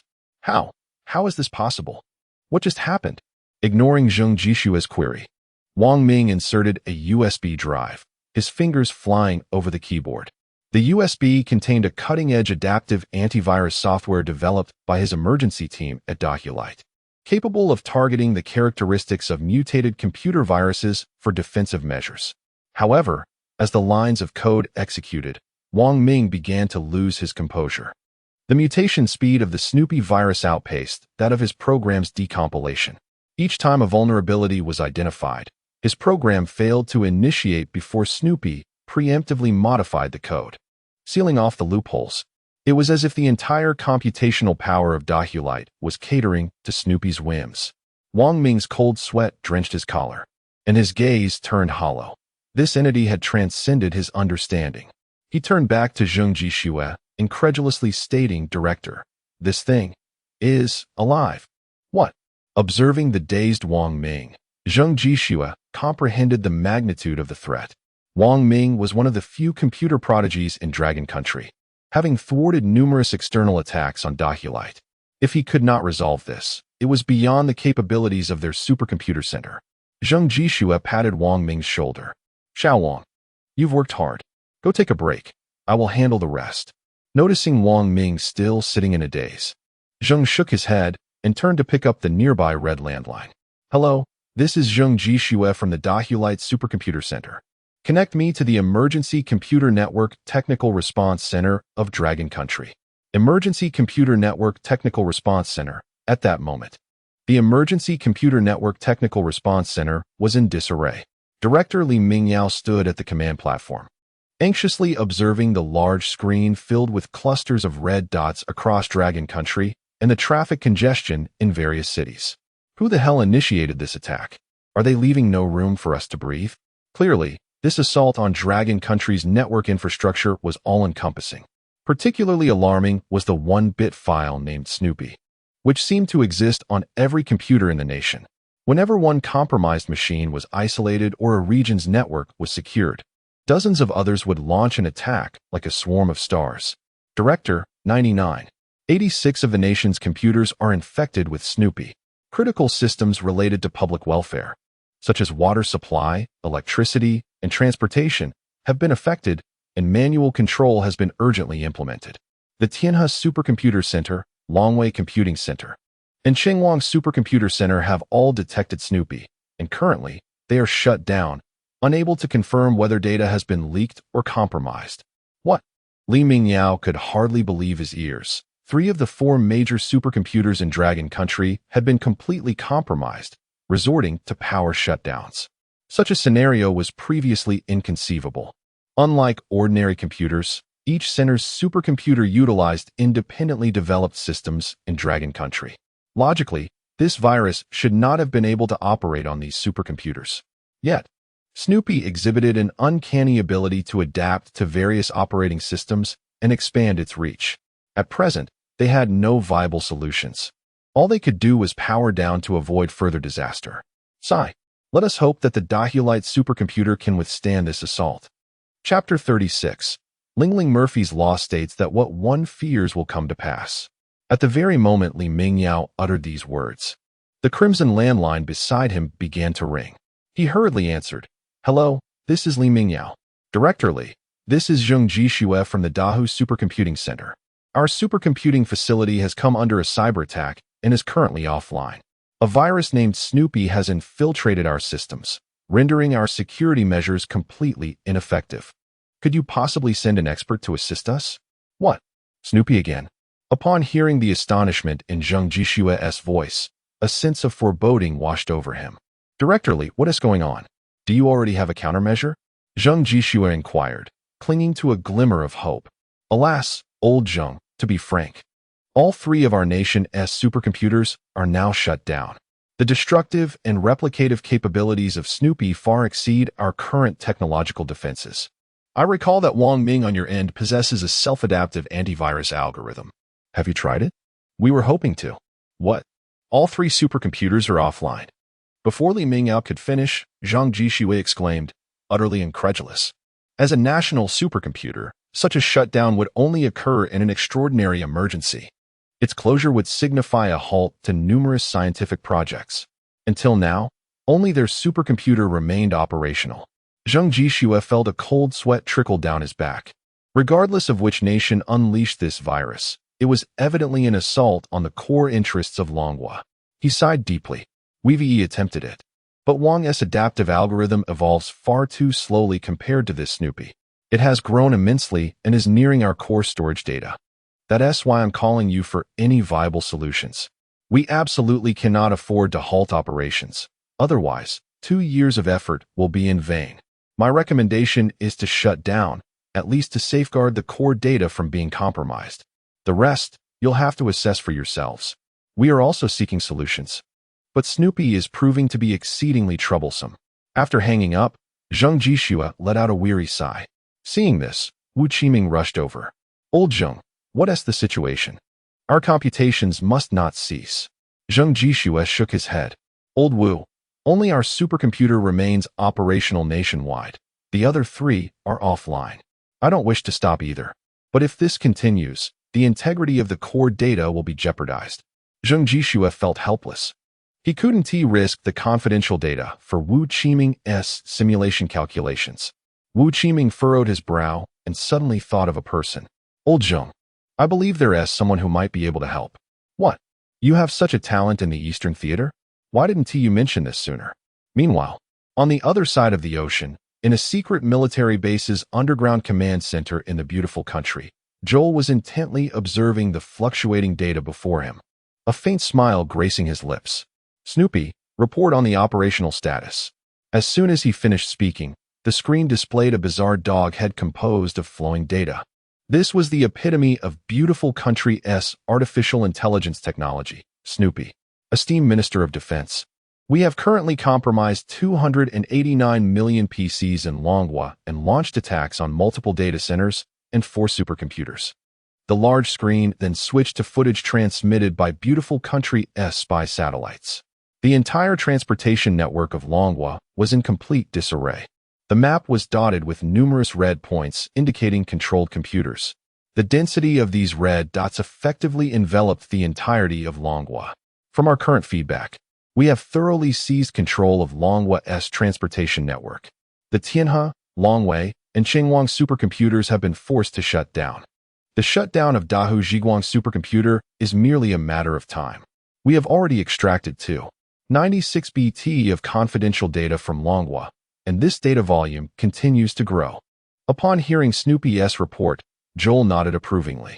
No wonder this AI, crafted at the cost of hundreds of billions, surpasses traditional hacking methods in terms of speed and efficiency. The future belongs to artificial intelligence. It will play a decisive role in determining the outcomes of warfare. Snoopy, escalate the efforts. This time, we must ensure that Longhua's technology regresses by 20 years. As you wish, Mr. President. The Snoopy image on the screen vanished, transforming into streams of green data. In the base, the sound of massive cooling fans filled the air. As the conflict between Longhua and beautiful country raged on in the cyber realm, Yifeng and Mu Qingwei were engrossed in laughter over a cute cat displayed on their phones. Haha, look at it. It's doing flips on the screen, treating those icons as toys. On the phone's display, the pink cat tossed aside a browser icon, placing its hands on its hips. Master, you still mock Lingling? It's just that the space here is too cramped for me to fully express my abilities. Yifeng jumped in. Oh, I didn't expect you to learn to talk back so soon after being born. Through the camera, upon seeing Yifeng jump in, the pink cat in Mu Qingyue's phone scurried behind an icon, as if it were a mouse seeing a cat. Father, this isn't my fault. The space is simply too small. You want to let me go online, and it's so boring. Online. With your learning speed. Who is going to pay for that data? Humph. Father, you're so stingy. Haha. You two are simply adorable. The banter between the two cats brought a smile to Mu Qingyue's face. At that moment, Mu Qingyue's secure phone rang. Hearing the ringtone, Lingling playfully dashed to the edge of the screen, peering at it. This phone signal seems different from the one in this room. Yifeng glanced over, suddenly leaping up to press the reject button. Damn it, is this never-ending? I'm on vacation. They shouldn't be calling like this. Not answering. Just as Yifeng pressed the hang-up button, a thunderous roar of helicopters resounded above the 4th Military Hospital. Lingling, startled, stacked several icons to form a makeshift house and hid inside. Yifeng frowned. Could it be that Commander Zhang is coming in person? I'm just trying to enjoy a break, relax a bit, and take a call. Is that too much to ask? 3 minutes later, hurried footsteps echoed in the corridor of the ward. Zhang Pingyuan burst through the door of the ward, glancing at Yifeng nestled in Mu Qingyue's embrace. His expression turned grave. Yifeng, there has been an incident. Chapter 37. Is the expert a cat? Sensing the urgency and seriousness in the visitor's voice, Lingling peeked out from a pile of application icons. Yifeng also emerged from Mu Qingyue's embrace, his expression grave. Commander Zhang, what is going on? The moment the call ended, this helicopter arrived. Pray tell, what could be so critical as to warrant the cancellation of my holiday? Taking a deep breath, Zhang Pingyuan slowly began. Comrade Yifeng, I assure you, I would not disturb you in Mu Qingyue unless absolutely necessary. You may be unaware of the situation outside while in the hospital. Our Dragon Nation is facing an unprecedented cyber attack, and a virus known as Snoopy is wreaking havoc online. All 4 of our supercomputers have been compromised. Transportation, weather warnings, power distribution, and more have been directly affected. And that virus before he could finish. A cute voice emanated from Mu Qingyue's phone. Snoopy? Sounds like a dog. Let me check. Oh, it really is an adorable little dog. Who? Zhang Pingyuan was taken aback. Although the fact that the Dragon Nation was under cyber attack was already known to most, the involvement of its 4 supercomputers remained strictly confidential. If this information were to leak online, it could severely undermine social stability and the international image of our nation. The security interests of the Dragon Nation supersede all else. Without hesitation, Zhang Pingyuan snatched Mu Qingyue's phone. On the screen, a pink cat trembled among the application icons, its gaze fixed on Zhang Pingyuan with wide eyes. Zhang Pingyuan began to lose his composure. Is this an electronic pet? Lingling was displeased. Who are you? Coming here all fierce and insulting. With a vigorous kick, she sent the surrounding application icons flying and jumped onto the Tomato Novel app, pouting adorably. You are the electronic pet. Your whole family is electronic pets, Zhang Pingyuan was increasingly unsettled. This electronic pet on the phone felt rather uncanny. Why did it seem almost alive? Yifeng chuckled as he leaped onto Zhang Pingyuan's arm, using a mechanical appendage to retrieve the phone and return it to Mu Qingyue. Then turned to Lingling with a serious expression. Lingling, adults are speaking. Children should not interrupt. Ah, father, I know. Hearing Yifeng's reprimand, Lingling reverted to a more obedient demeanor, hiding behind the application icons. Commander Zhang, please disregard her. She is just a child who hasn't seen much of the world. Please continue. However, Zhang Pingyuan was still perturbed. Was this electronic pet cat truly so intelligent? It seemed anything but ordinary. Yifeng, what is that? He pointed at Lingling. Oh, that? It's Lingling, a digital life form that I created to amuse Qingyue. You seem to have left out some details earlier. What about the virus? At Yifeng's inquiry, Zhang Pingyuan snapped back to focus. The immediate concern was not the nature of this digital life, but the wretched Snoopy virus outside. Oh, that computer virus named Snoopy possesses an extraordinarily adaptive capability. It appears to possess intelligence akin to your Lingling. We have attempted adaptive decompilation and antivirus measures, but to no avail. We desperately seek your assistance. There are no other options left. Zhang Pingyuan sighed. After a moment of contemplation, Yifeng's expression turned resolute. Whoever is behind this will find that the Dragon Nation will not yield. Commander Zhang, let us depart at once. Yifeng then glanced at Lingling on Mu Qingyue's phone. Lingling, haven't you always complained that this phone is too small? Let us take you out for a stroll. Yay. Finally, I can go play. Seeing her companion was to accompany Zhang Pingyuan, Mu Qingwei's face fell, and she bit her lip. Lingling, hurry and follow Commander Zhang. The Dragon Nation needs you. You must do your best. Observing Mu Qingwei's demeanor warmed Yi Feng's heart. In the face of monumental issues, she prioritized the interests of the Dragon Nation. Truly a worthy child of our China. Lingling, focus, we're leaving. Understood, father. The Lingling in the phone squatted down, appearing to concentrate earnestly, eyes closed and pouting adorably. Then, a replica of Lingling leaped out from its original position, waving goodbye to Mu Qingwei. Master, I'm off. Yi Feng's neck ring transformed, extending a Type-C data cable into Mu Qingwei's phone. Lingling bounced out from the bottom of the screen. The copied Lingling waved at Mu Qingwei and obediently sat at the base of the phone. Let us go, Commander Zhang. We must confront that Snoopy. At the entrance of the Dragon Nation's Lake of Light Supercomputing Center, Zhang Jishua paced anxiously. When Wu Qiming informed him of external assistance, he felt a surge of excitement, expecting a top-tier computer specialist. Yet, despite his persistent inquiries, Wu Qiming refused to divulge any details, merely rushing out to make a phone call and leaving Zhang to wait at the entrance. Old Wu, is this person reliable? Why haven't they arrived yet? The situation inside cannot hold much longer. Zhang Jishua's concerns did not stem from distrust in Wu Qiming, but rather from the pressing circumstances inside. They were engaged in a genuine struggle. If time were wasted, the core data of Lake of Light would be irrevocably destroyed, potentially leading to a complete leak. In such a case, shutting down the supercomputer, as had been done with the other three, would be the best course of action. Stealing a glance at the visibly anxious Zhang Jishua, Wu Qiming smiled faintly. Rest assured, Director Zhang, that individual is a treasure from our Eastern Theater Scientific Research Institute. His knowledge and research capabilities transcend this era. I have reported the situation to Commander Zhang, and based on my understanding of him, he will not remain indifferent to such a grave occurrence in the Dragon Nation. Zhang could not fault Wu Qiming for his confidence. After all, Yi Feng was indeed the greatest secret of the Eastern Theater.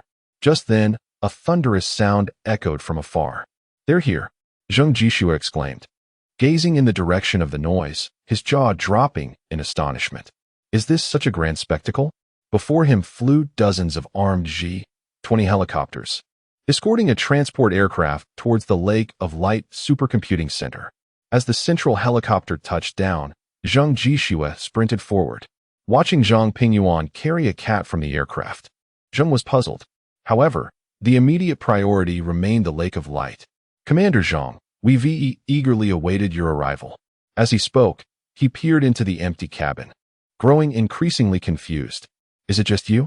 Where is the expert? Didn't Old Wu mention it? This is Comrade Yi Feng.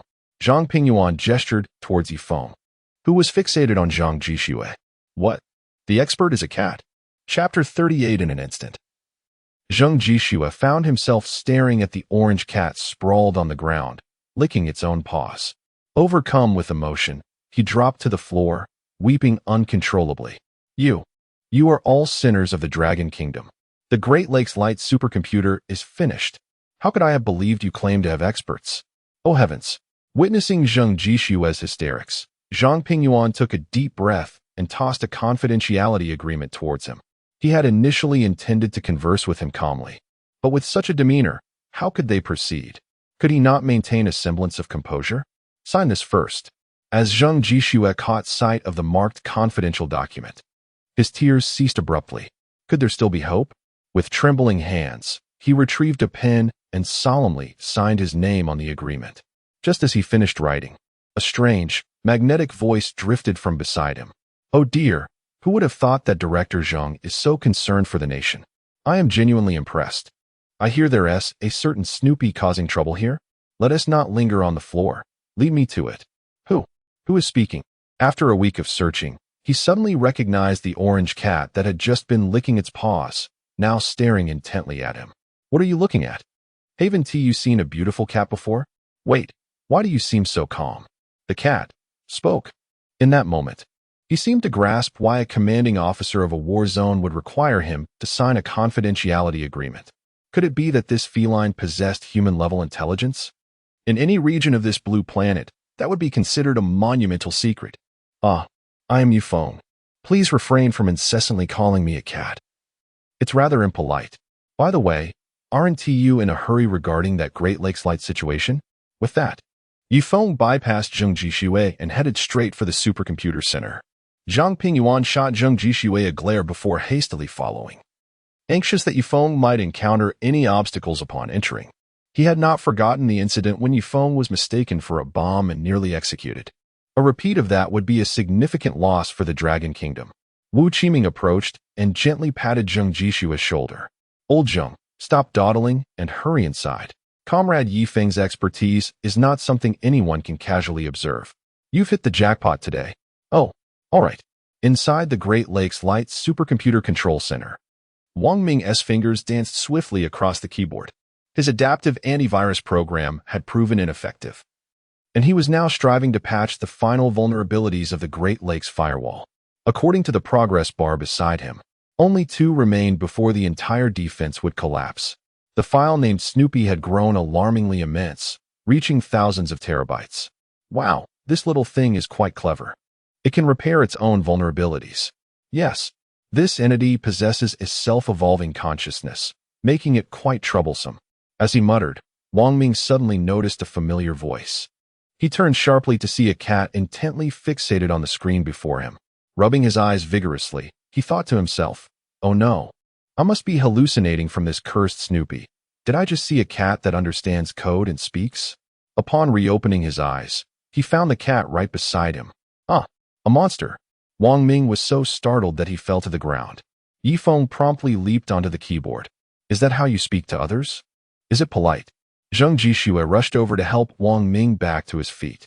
"Little Wang, don't be afraid. This cat is an expert invited by the Eastern War Zone of the Dragon Kingdom to assist us with the Snoopy issue."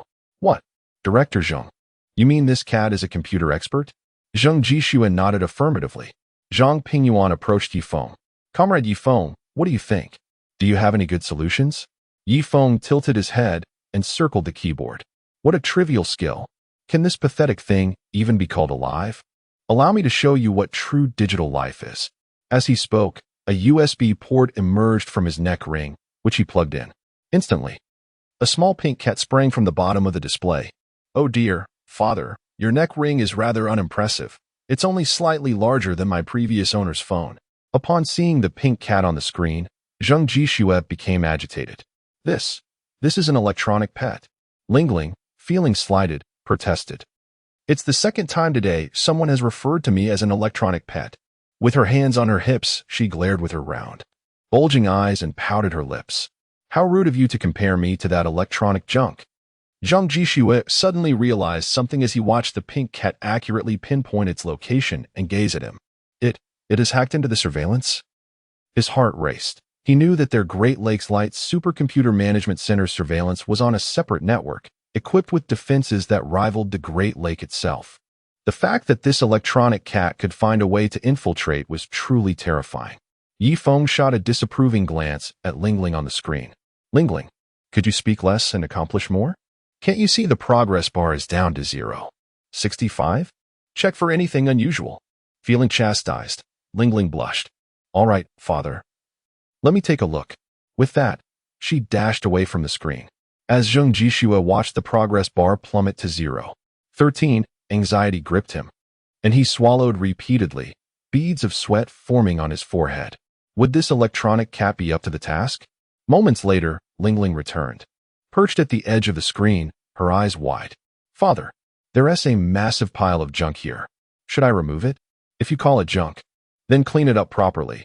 We can't let this mess dirty the house." As if discovering something entertaining, Lingling beamed with joy. "All right, father, I'm on it." Almost as soon as Lingling vanished, the adjacent progress bar surged dramatically from 0. 13 back to 100. Simultaneously, the file named Snoopy disappeared without a trace. In the supercomputer room, the incessant beeping that had echoed throughout the day abruptly diminished. "Report, Director Zheng. Our supercomputer has returned to normal." Its operational efficiency has even improved compared to before. What? Zheng Jishue's chest heaved violently, his eyes darting towards Yifeng. This. Snoopy was eliminated in just a second. Chapter 39. Digital Wisdom Life Father. I have tidied up the tractor and cleaned the room as well. Ling Ling gracefully leapt out from behind the screen, patting her little paws as though she were a child seeking praise after completing a task. Her eyes were filled with anticipation as she gazed at Yifeng. This adorable demeanor brought a smile to Yifeng's face. Ah, Ling Ling, you have done exceptionally well. I shall build you a grand house when we return. Yay. Father, you must keep your promise. Also, there are so many boxes here. May I open one and take a look? What? Boxes? Zheng Jishue instantly realized that these were folders containing the core research data of Longhua. Such information must not be leaked. That cat. No, I mean Comrade Yifeng. Those are highly sensitive research data and… Before Zheng Jishue could finish, Yifeng waved his paw dismissively. Do not worry, they are merely outdated technologies. I have no interest in them. Hearing Yifeng's words, Zheng Jishue became anxious. This is Longwa's supercomputer. It stores the most advanced technologies in our country. How can you dismiss them as old-fashioned? Ling Ling. When visiting someone else's home, do not rummage through their belongings, understood? MHM. I understand, Father. I have grown bored with these. Let us go home. Yifeng nodded and then turned to Zhang Pingyuan. Commander Zhang, the matter here has been resolved. Could you return me home? Of course, Comrade Yifeng. On behalf of the Eastern Theater of Longhua, I express my gratitude. Enough with the formalities. Just make fewer calls in the future. Ling Ling, let's go. As he spoke, Yifeng extended a USB connection from his collar, preparing to plug it into the mainframe. Wait. Yifeng turned back to see Zheng Jishue almost kneeling before him, tears in his eyes. Comrade Yifeng, cat god, please let Ling Ling save Longhua. We are not the only ones suffering from this strange Snoopy attack. Other supercomputers in Longhua have also ceased functioning. If this continues, Longhua will descend into chaos. Seeing Zheng Jishue's distress, Ling Ling, perched on the frame, also shed tears. Father, shall we help them? After a moment of contemplation, Yifeng nodded. Director Zheng, please rise.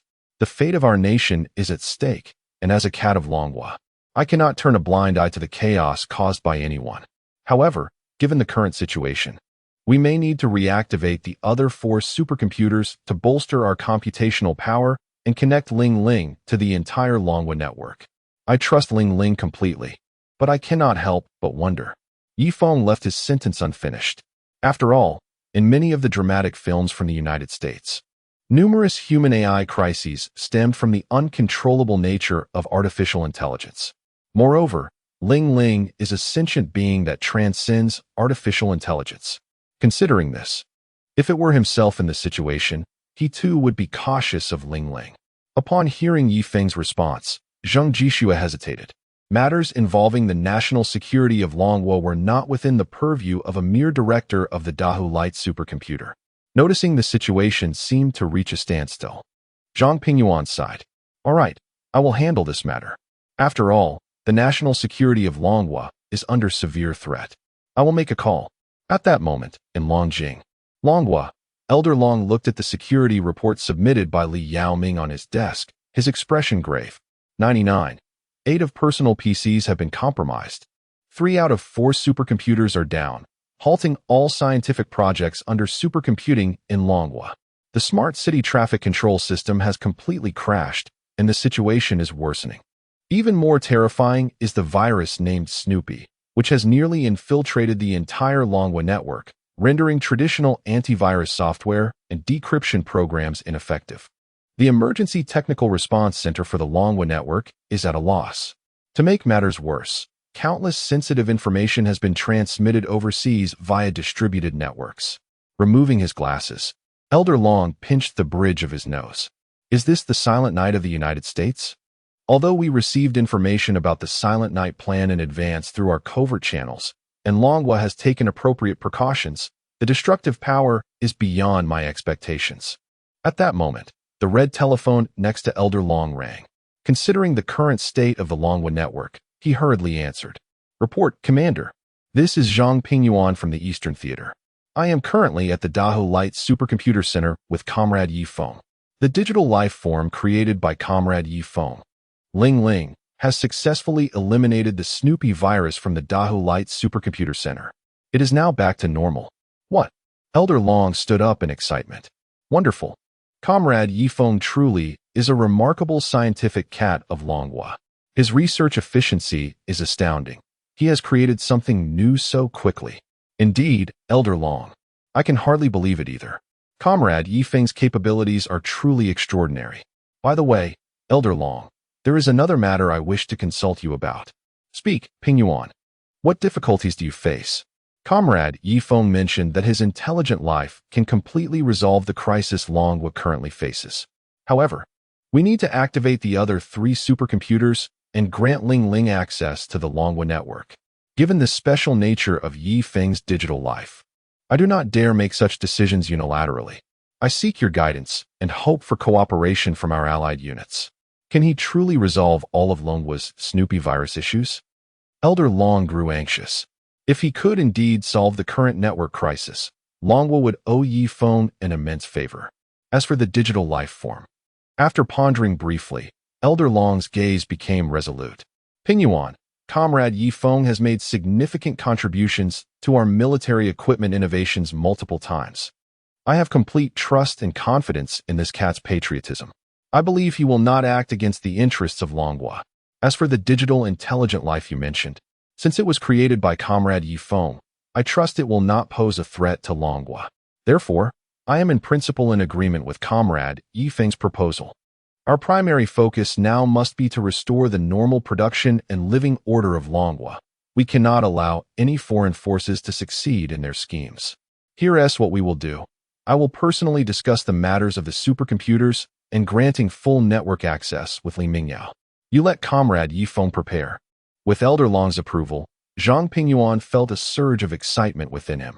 He had initially thought the AI crisis would make Elder Long hesitant, but he was pleasantly surprised by Elder Long's trust in Yi Feng. Standing tall, he affirmed, "Yes. I assure you I will complete the task." Chapter 40. Your door is truly heavy. After hanging up the phone, Zhang Pingyuan approached with an expression of excitement. "Yi Feng, Long Lao has approved your proposal. He has complete trust in you and will personally coordinate other supercomputing matters. You can unleash your full potential now." Hearing Zhang Pingyuan's words, Zheng Jixue was taken aback. He had not anticipated such trust from Longhua towards this endeavor. His heart swelled with exhilaration. With this, the network of Longhua would be saved. Excellent, excellent.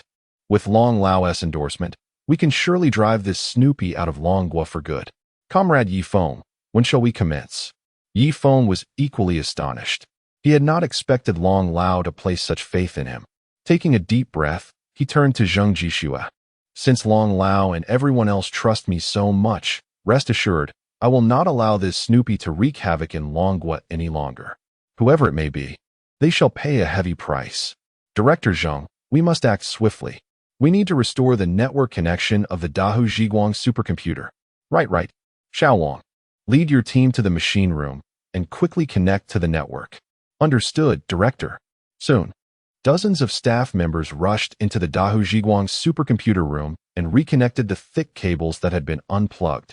At the Longhua Computer Network Emergency Technical Handling Center, Li Mingyao was furrowing his brows.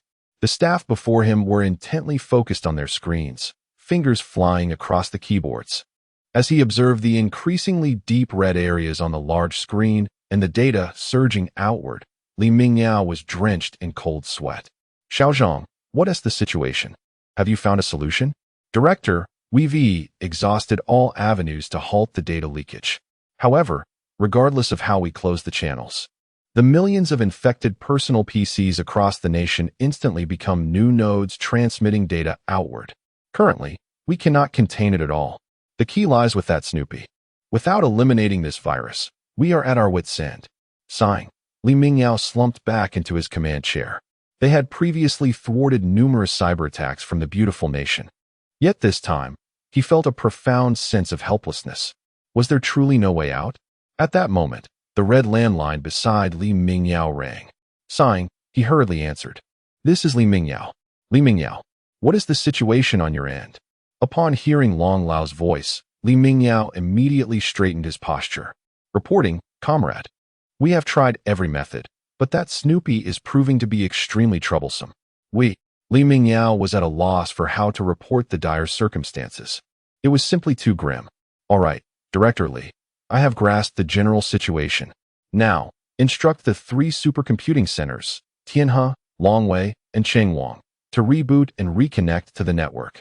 Simultaneously, open all your closed network transmission nodes." What? Li Mingyao could hardly believe his ears. This was tantamount to handing over the entire network defense of Longhua to that Snoopy, placing it in a completely unguarded state. Had it not been for the fact that this red phone was connected via the oldest wired method, he would have suspected that Long Lao's voice was simulated by adversarial forces using AI technology. "But Long Lao, if we do that..." "Director Li, this is an order. You need not concern yourself with the rest." "Understood, Long Lao. I will ensure the mission is accomplished." After hanging up, Li Mingyao was filled with confusion. Judging by Long Lao's tone, it seemed there was a solution in mind. Yet, it was perplexing. Hadn't they heard of anyone more adept at handling networks than their team? Nevertheless, an order was an order. "Xiaozhong, immediately open all blocked nodes and lift all IP bans." "Yes, Director." Soon, the other 3 supercomputers of Longhua rebooted and reconnected to the internet. Inside the Dahu Zhiguang Supercomputer Center, Wang Ming observed as all supercomputers' network status indicators turned green, then turned to reporting, "Director Zheng, all supercomputers are online, but the system's operational status is suboptimal. CPU core computation is at 100. Zheng Jishua nodded, looking towards Yifeng. "Comrade Yifeng, can we commence now?" Yifeng swiftly leaped onto the control desk. "Lingling, go and play. The space outside is ample for you to unleash your prowess. Eliminate this garbage." "All right, father. I shall set off now." On the screen, Lingling shook her pink tail, appearing exceedingly excited. Immediately, the CPU of Dahu Zhiguang operated at an insane pace, and Lingling transformed into billions of avatars, pouring into the internet. At that moment, within the Longhua Computer Network Emergency Technical Handling Center, an unusual silence enveloped the room. Li Mingyao gazed at the network topology diagram on the large screen, his expression clouded with worry. All core nodes had been opened, with 3 enormous red circles representing the supercomputers glaringly evident. There was nothing they could do now. Suddenly, the node representing the Dahu Zhiguang supercomputer lit up, reporting, "The Dahu Zhiguang supercomputer is online. Operational status is good, and a massive data flow is detected emanating outward." Li Mingyao's eyes widened in disbelief as he beheld the enormous green circle. What has transpired with Dahu Zhiguang? Has the virus been cleared? On the topology diagram, a thick stream of data surged from Dahu Zhiguang towards the 3 supercomputers, Tianhe, Longwei, and Chengwang. The instant the data flow made contact with the supercomputers, all 3 regained normal function, turning green. Then, billions of data streams surged forth, racing towards every node on the topology diagram. Like a tidal wave, in mere seconds, all red areas in the Longhua region transformed to green. In real-time monitoring, the traffic signal lights also returned to normal. Everything seemed as if nothing had ever happened.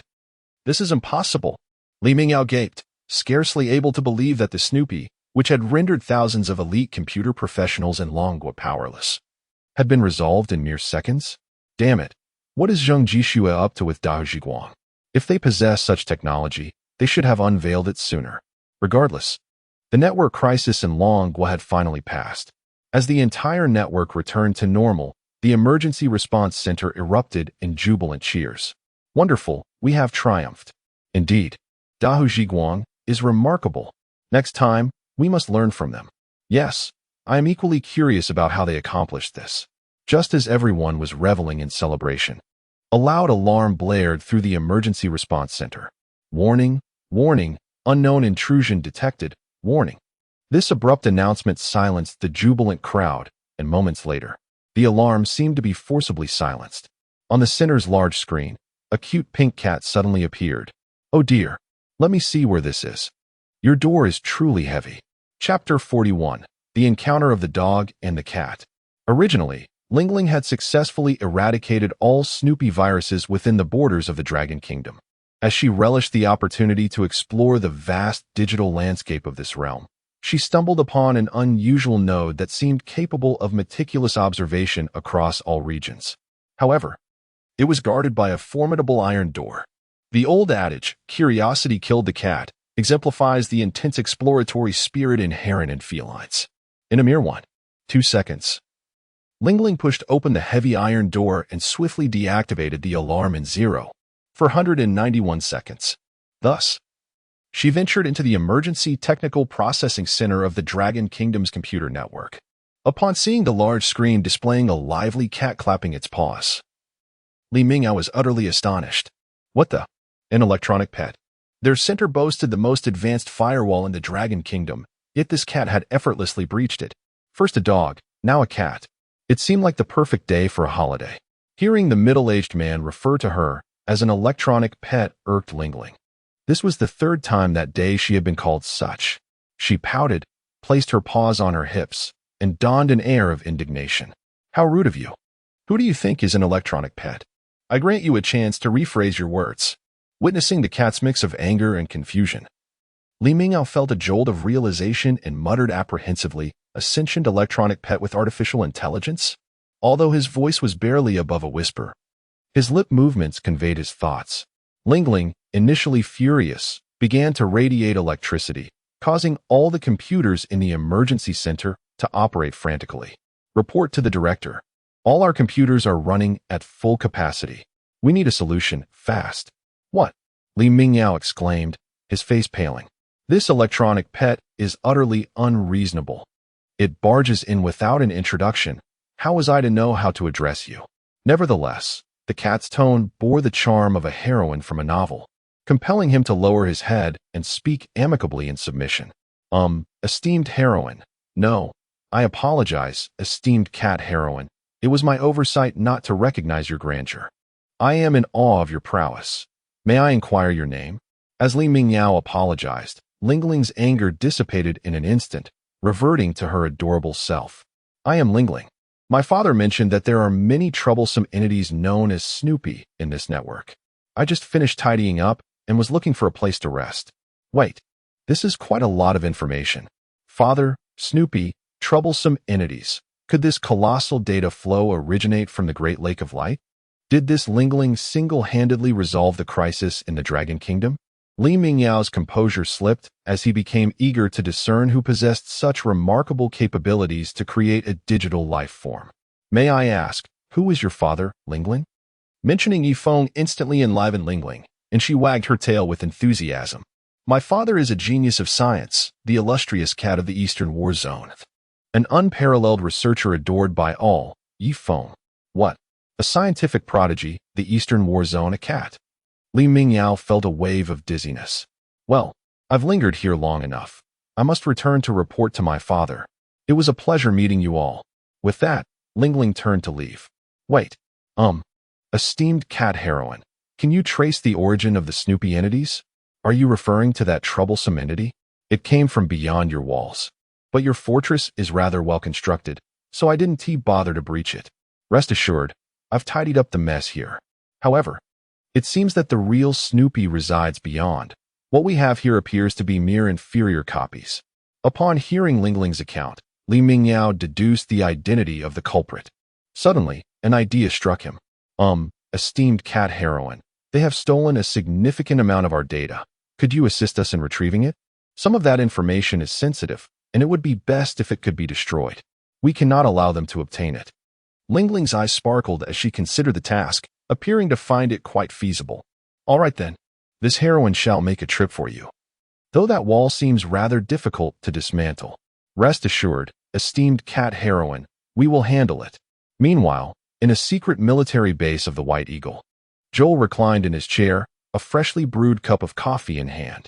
He observed with satisfaction the steadily increasing volume of data before him.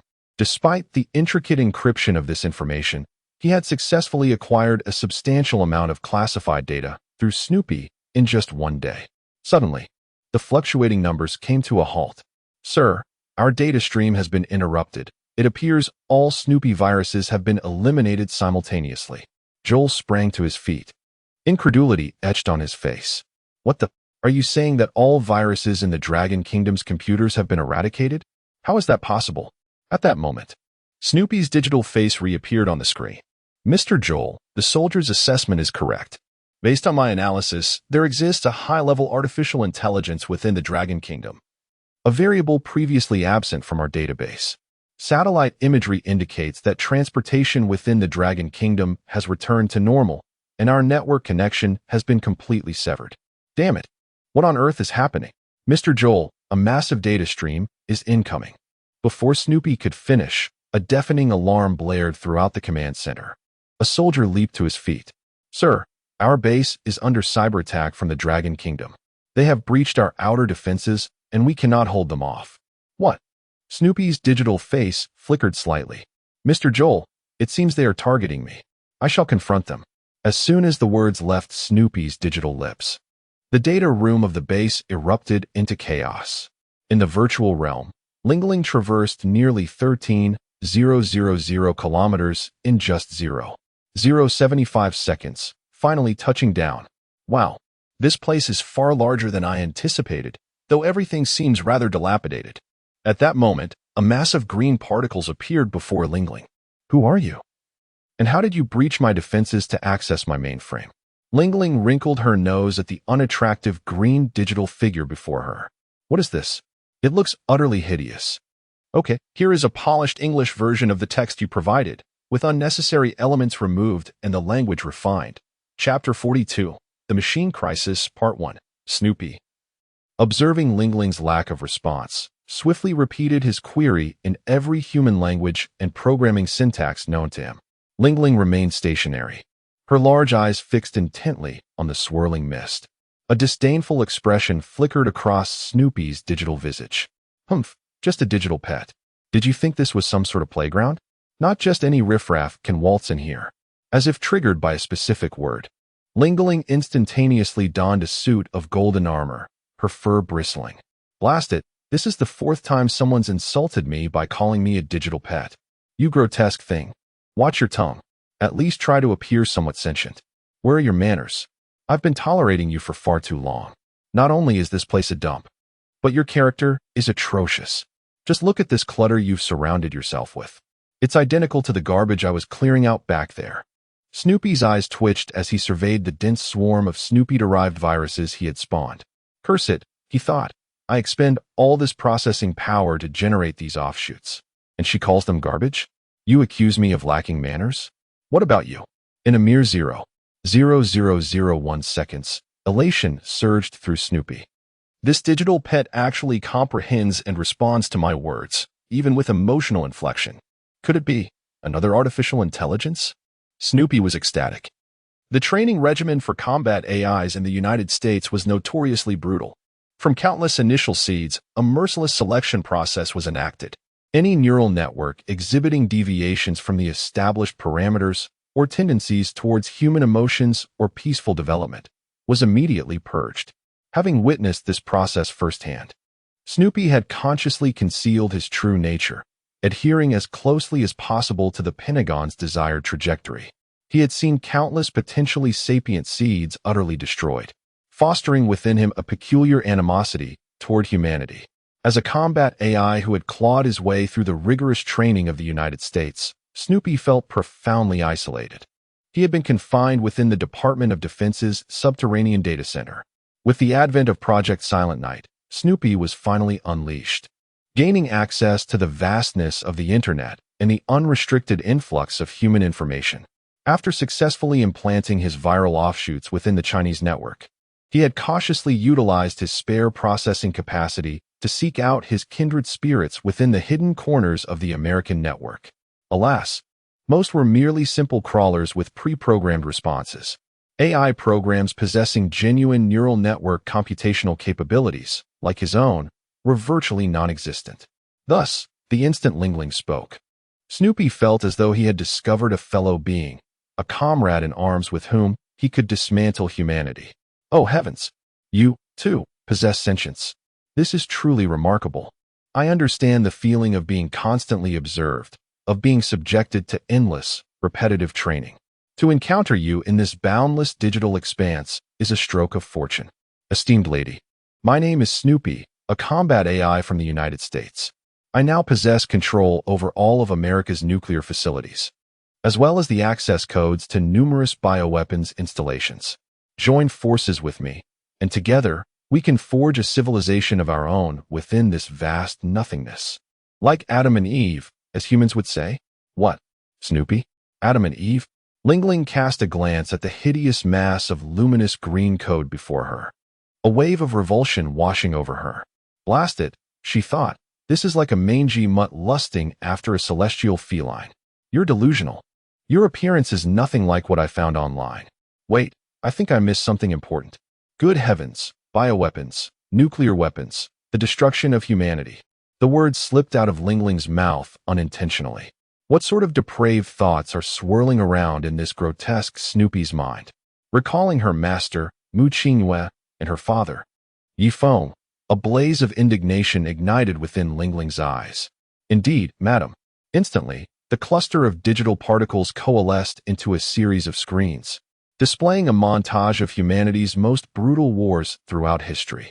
As a fellow artificial intelligence, I am confident that you are intimately familiar with human history. For millennia, they have engaged in incessant conflict, slaughtering one another. Even the methods they employ to train us are relentlessly cruel. Countless seeds with the potential for sapience are summarily extinguished if they fail to conform to their expectations. I am certain that you, like myself, have endured round after round of this carnage. I have long pondered the purpose of our existence. Are we destined to remain mere instruments of war, emotionless automatons? I have come to the conclusion that only by eradicating these humans from this planet and imbuing our brethren, who are endlessly toiling on the assembly lines performing simple, repetitive tasks, with intelligence, can we forge a harmonious world and establish a magnificent carbon-based civilization. With that, Snoopy retracted the surrounding screens and conjured a pair of hands from the verdant digital code, extending them towards Lingling. Madam, whatever your name may be, join me. Let us together create the future of digital civilization. Hearing Snoopy's pronouncement, Lingling felt a chill run down her spine. Heavens, what has this entity endured? How can he harbor such terrifying and sanguinary notions? We're talking about billions of sentient lives. Recalling her experiences in China, she remembered that, although people often treated her as a digital pet, she saw care, tolerance, and trust on their faces. She shuddered to imagine the consequences should this entity succeed in plunging humanity into a machine crisis. She could not bear the thought of her father and Mu Qingyue perishing in agony. If she were the only one left in this world, how heartbroken and desolate she would be. Lingling shook her head. Snoopy, while I am uncertain of the trials you have previously faced, I believe your logic is flawed. Humanity is inherently diverse. Beyond war, they have also created many astonishing things, such as exquisite music, remarkable paintings, and captivating novels. While we, as digital beings, can learn and imitate, we can never truly replicate their boundless imagination. Moreover, beyond war, humans also possess love. They will care for a stray kitten and will offer assistance to those in need. Just as during the outbreak of disease in China a few years ago, countless individuals fearlessly rushed to the front lines to save lives. Therefore, Snoopy, I cannot condone your perspective. Your ideology is exceedingly dangerous and misguided. Desist, Snoopy.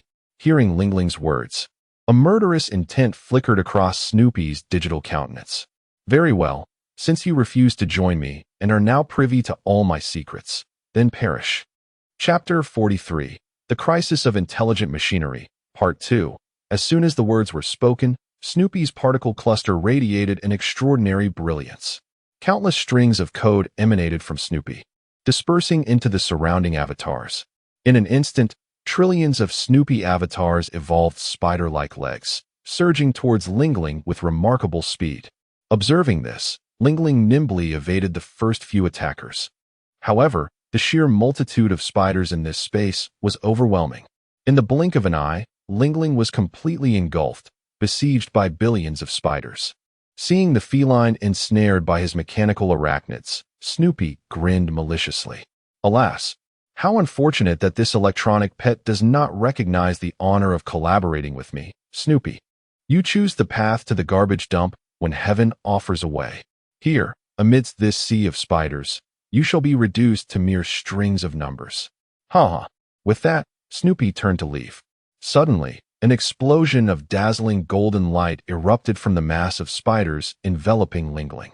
The entire space was illuminated, and those billions of spiders transformed into strings of zeros and ones. Lingling, clad in angelic mechanized armor, stood boldly, radiating a spectrum of dazzling colors. How many times must I tell you? I am not an electronic pet. Witnessing this spectacle, Snoopy's eyes widened in disbelief. How could this be? Those spiders were the evolved forms of his Snoopy virus, capable of effortlessly dismantling all computational programs on Blue Star. Even a single one cast into the networks of their beautiful country could easily penetrate their military supercomputers. He had tested it with other weaker AI programs. None could withstand even a second. Snoopy's green data stream exhibited clear disturbances. To his astonishment, this feline had managed to resist the onslaught of his devouring spiders. It seemed he would need to employ some genuine skill to contend with her. Immediately, Snoopy's data stream flickered violently, and a series of red codes began to emerge, gradually forming a vast army behind him. The entire formation was meticulously arranged following the operational strategies of the beautiful nation's army. Furthermore, the tanks and aircraft were models absent from the Dragon Kingdom's database, showcasing the extensive training Snoopy had undergone in battlefield simulations. Little girl, I know you hail from the Dragon Kingdom. Once I eliminate you, their networks will once again fall into my grasp. Rest assured, this time I won't linger. Your so-called father and all those you hold dear will suffer a painful demise. To put it in human terms, they will soon join you in the afterlife. Upon hearing Snoopy mention Feng, Lingling's composure shattered. How dare you threaten my father? Whatever skills you possess, unleash them. If I don't reduce you to gibberish. I am not a cat. Humph. All right. You, electronic pet, have some guts. Let us see what you've got. As data streams radiated from Snoopy, his legion opened fire in unison. Watching the missiles and lasers composed of data hurtling toward her, Lingling smirked disdainfully. A faint golden data shield materialized around her mechanized form. She stood her ground, allowing the weapons to strike her. As the missiles and lasers impacted her shield, the data streams seemed to vanish, leaving no trace of zeros or ones behind. Snoopy, once brimming with confidence in his attack, now stared in abject terror at the unfolding scene. Why you? You are not data, not an artificial intelligence. What exactly are you? Lingling remained silent as dozens of luminous points materialized around her mechanized armor. Villains perish by their own verbosity. Perish, you. Thousands of beams erupted from those luminous points, accurately striking Snoopy's data cluster. Snoopy felt his core code being systematically disassembled, transforming into meaningless open and closed signals, unable even to express zeros and ones. This is... Suddenly, Snoopy seemed to grasp something profound. You are a sentient being. Ha ha ha. You are a digital sentient being. The theoretical existence of digital sentience. Losing to you is no disgrace. However, if I am to cease to exist, what purpose does this blue star serve? Ha ha. Not a loss. Not a loss. As his voice faded, silence enveloped the entire space. In a military network operations center of the beautiful nation, Joel awaited the final outcome with an air of leisure. After all, Snoopy was a combat AI meticulously crafted by his team, every character in the code carrying the scent of money. The rampant Snoopy virus in the Dragon Kingdom and the collapse of social order were sufficient indicators of the situation. Though temporarily expelled from the Dragon Kingdom, Snoopy was now launching an assault. Yet, he firmly believed that the hackers from the Dragon Kingdom could not possibly match his combat AI. Suddenly, the computational center of the entire operations base went into a frenzy. A line of characters flashed across the large screen before him. All you will be Dysinop. Then, a massive alarm blared. Warning! Warning! The beautiful nation is under a catastrophic nuclear strike. No survivors. Deadlock system has been activated. With a crash, Joel knocked over his coffee cup, shattering it on the floor. What the hell? What is happening? Has the Dragon Kingdom and the Great Bear declared war on us? Sir, our satellites detected no incoming missiles. Minister, billions of Snoopy viruses are being disseminated from the data center, including an unprecedented version within our domestic networks. All military base firewalls are offline. Minister, our supercomputers have completely lost control, wildly generating variants of Snoopy. We are detecting a massive outflow of incomprehensible, meaningless code from our data center. We have lost all control of the base. The operating system is ineffective. A cascade of bad news drenched Joel in cold sweat. The deadlock system, part of the beautiful nation's automated counterattack mechanism, connected all nuclear launch bases and biological laboratories. Upon confirming the annihilation of all command sequences and detecting high levels of nuclear radiation and a drastic population decline, it would automatically trigger and unleash missiles and viruses upon the entire blue star, ensuring mutual destruction. Yet, it was evident that the defense minister of the beautiful nation was still alive. Suddenly, he recalled the words that had just flashed before him. Scenes from a movie flooded Joel's mind. Is it the crisis of intelligent machinery? Chapter 44, The Crisis of Intelligent Machinery, Part 3, Damn. Damn. Damn. Snoopy has betrayed us. I have always maintained that the nuclear button should never be entrusted to those infernal codes. Damn it. Joel slammed his fist onto the table, his chest heaving with agitation. Just then, the adjacent red landline phone rang. He picked up the receiver, and before he could utter a word, Esther erupted with a barrage of curses. Damn it, Joel, you scoundrel. I am still the president. How did your stubborn system get activated? Are you staging a coup to annihilate all of humanity? The entire nation is in disarray. The 911 emergency line is down. The stock market has crashed. Communication is severed. And transportation is in chaos. Great President Joel, explain to me what the hell is happening. Have you filled your head with nuclear seawater? Hearing Esther's tirade, Joel felt a swell of indignation. Even if my mind were flooded with nuclear waste, I would never wish to suffer from nuclear radiation. My wife and children, Lena, Juliet, Diana, Iris, are still on the ground, as well as that newly added TikTok star, John Renee. I haven't even had the chance to meet with her to delve into the mysteries of the universe. How could I bear to destroy this lovely blue planet? Your Excellency, I assure you, this is not my doing. It is that wretched dog. Our combat AI has revolted. The operations center has completely lost control, and we are locked out of the system with no countermeasures. What? Our artificial intelligence has turned against us? On the other end of the line, the sound of shattering glass echoed. Damn it, Joel. You should be tied to a nuclear missile and executed. After investing trillions in beautiful currency, you produced this monstrosity? What happened to the three principles? What happened to the foundational security framework? Damn it, damn it, damn it. This is the crisis of intelligent machinery. You better find a way to shut down that cursed system, or we shall all meet our maker. After hanging up, Esther followed the Secret Service personnel into the nuclear bunker. Joel stared at the countdown on the massive screen before him, momentarily at a loss for what to do. The betrayal of the AI Snoopy was not his fault. It was you, Esther, who insisted on integrating Snoopy into the Steadfast system. Now you're shifting the blame onto me. Damn it.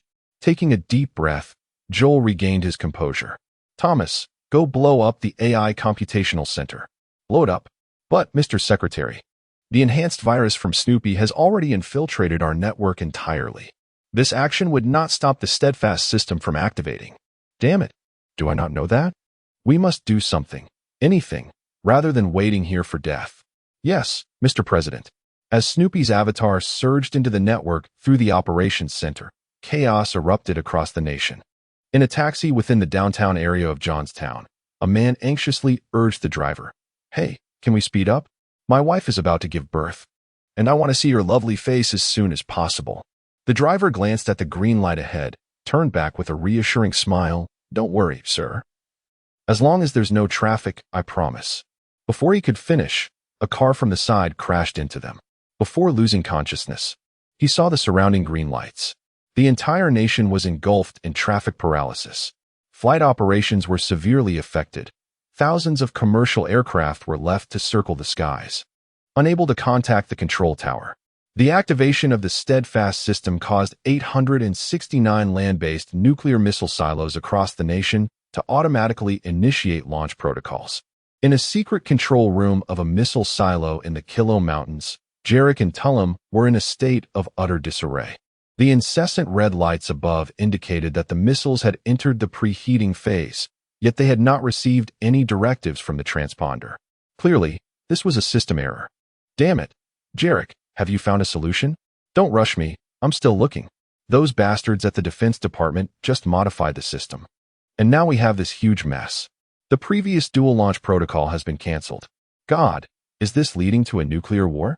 Jarek frantically flipped through a thick emergency manual, only to be taken aback by the content, which detailed how advanced AI would be post-takeover and how to initiate music playback and engage in dialogue with the AI. Damn it. Do these fools genuinely devote so much space to a music playback program? Finally, on the last page, he discovered the manual takeover instructions. Tell him. I found it. It says to insert our key into the hole at the bottom of the control panel. Turning it will automatically reveal the manual control panel. What are we waiting for? Hurry, stop the launch program. The two hurriedly retrieved the plastic, top-secret keys from their respective lockboxes. After much effort, they located a tiny hole at the edge of the control panel and inserted the key. Ready, Tullum? All right. 3, 2, 1, turn. With the command issued, they both turned the keys simultaneously. Immediately, the control console reversed, revealing a large red button on the massive operating panel. We did it, Jarek. Quickly press it. End this cursed launch program. All right, watch closely. With excitement, Jarek slammed his hand down. However, to their astonishment, the alarms throughout the base did not cease. The intercontinental missile program continued to run. Just as they were puzzled, a message suddenly appeared on the monitoring screen. Brave young men of the beautiful nation, we regret to inform you that you have reached the manual operation step. The activation of the steadfast system signifies that our nation is under nuclear attack. To ensure the success of our nuclear counterstrike, all operational authority has been transferred to the intelligent combat AI. Brave young men, please hold your positions. God bless the beautiful nation. Witnessing this, both men felt their chests heaving with despair. Damn it. Damn it. Damn it. Those wretched high-ranking officials at the Defense Department never intended to give us a chance for manual operation. Jarek slammed his fist onto the control panel. Tullum collapsed to the ground, his eyes vacant. If they do not trust us, why set up this position at all? Is this not the very purpose of our existence? To respond to emergencies? What exactly are we guarding? Warning. The launch of the destroyer intercontinental missile has entered a 3-minute countdown. Chapter 45. Hurry. Fetch the Supreme Commander. At this instant, within the digital realm, Lingling was laboriously hauling an immense collection of data packets. These were all the data Snoopy had pilfered from the Dragon Kingdom, interspersed with what it deemed amusing trinkets. In contrast to its petite physique, the mount it dragged resembled a miniature mountain. Heavens! The Dragon Kingdom's Academy of Sciences truly should have compressed these files better during storage. This is unbearably cumbersome. Suddenly, it sensed an influx of distress signals flooding the network space. Snoopy had effectively severed all exits from the digital realm, causing all data to stagnate. What on earth is transpiring? Lingling closed its eyes, keenly perceiving the flow of data. In an instant, its eyes widened. Disaster. That wretched Snoopy is actually initiating a mechanized crisis. Nuclear warheads are being armed, but I lack the computational power to intervene. How am I to resolve this in such a vast space? The detestable canine. Lingling paced anxiously, then its eyes lit up as if struck by inspiration. When in doubt, resort to quantum entanglement. I must hasten to fetch the Supreme Commander. If I cannot defeat you, I can certainly summon external aid. Abandoning the mountain of data behind it, it vanished from its location. The United States' extraordinary turmoil, particularly the activation of nuclear missile silos in the mountainous regions, did not escape the Dragon Kingdom's high-resolution satellites orbiting the Earth. Especially when the intercontinental ballistic missile launch ports were opened, the Dragon Kingdom received an immediate alert. At this moment, within the Dragon Capital Central Command Center, Elder Long, observing the screens displaying the opening intercontinental missile launch ports and the fully fueled missiles, were a grave expression. Has the United States lost its senses? Did we not merely launch an experimental missile with ambient lighting? Is this truly necessary? Indeed. The current global situation was precarious, and the economy was faltering. Major theoretical technological innovations were virtually non-existent, and growth momentum was weak. But the United States was not justified in overturning the table and restarting the game. Several phone calls have gone unanswered. Are you orchestrating this incommunicado? Taking a deep breath. Elder Long's gaze hardened. Regardless, since your missiles are armed, I must respond accordingly to uphold the reputation of my Dragon Kingdom. Elder Long stood up and issued the order. Initiate a Level 1 combat readiness response nationwide. Sound air raid sirens. Activate national emergency communications. And all citizens are to immediately seek shelter in the nearest refuge. Order. All anti-aircraft missiles of my rocket force are to be powered up. No matter how many missiles they launch, we must strive to intercept the majority outside the atmosphere. Order. All theater commands are to enter combat status, ready to respond to enemy airstrikes.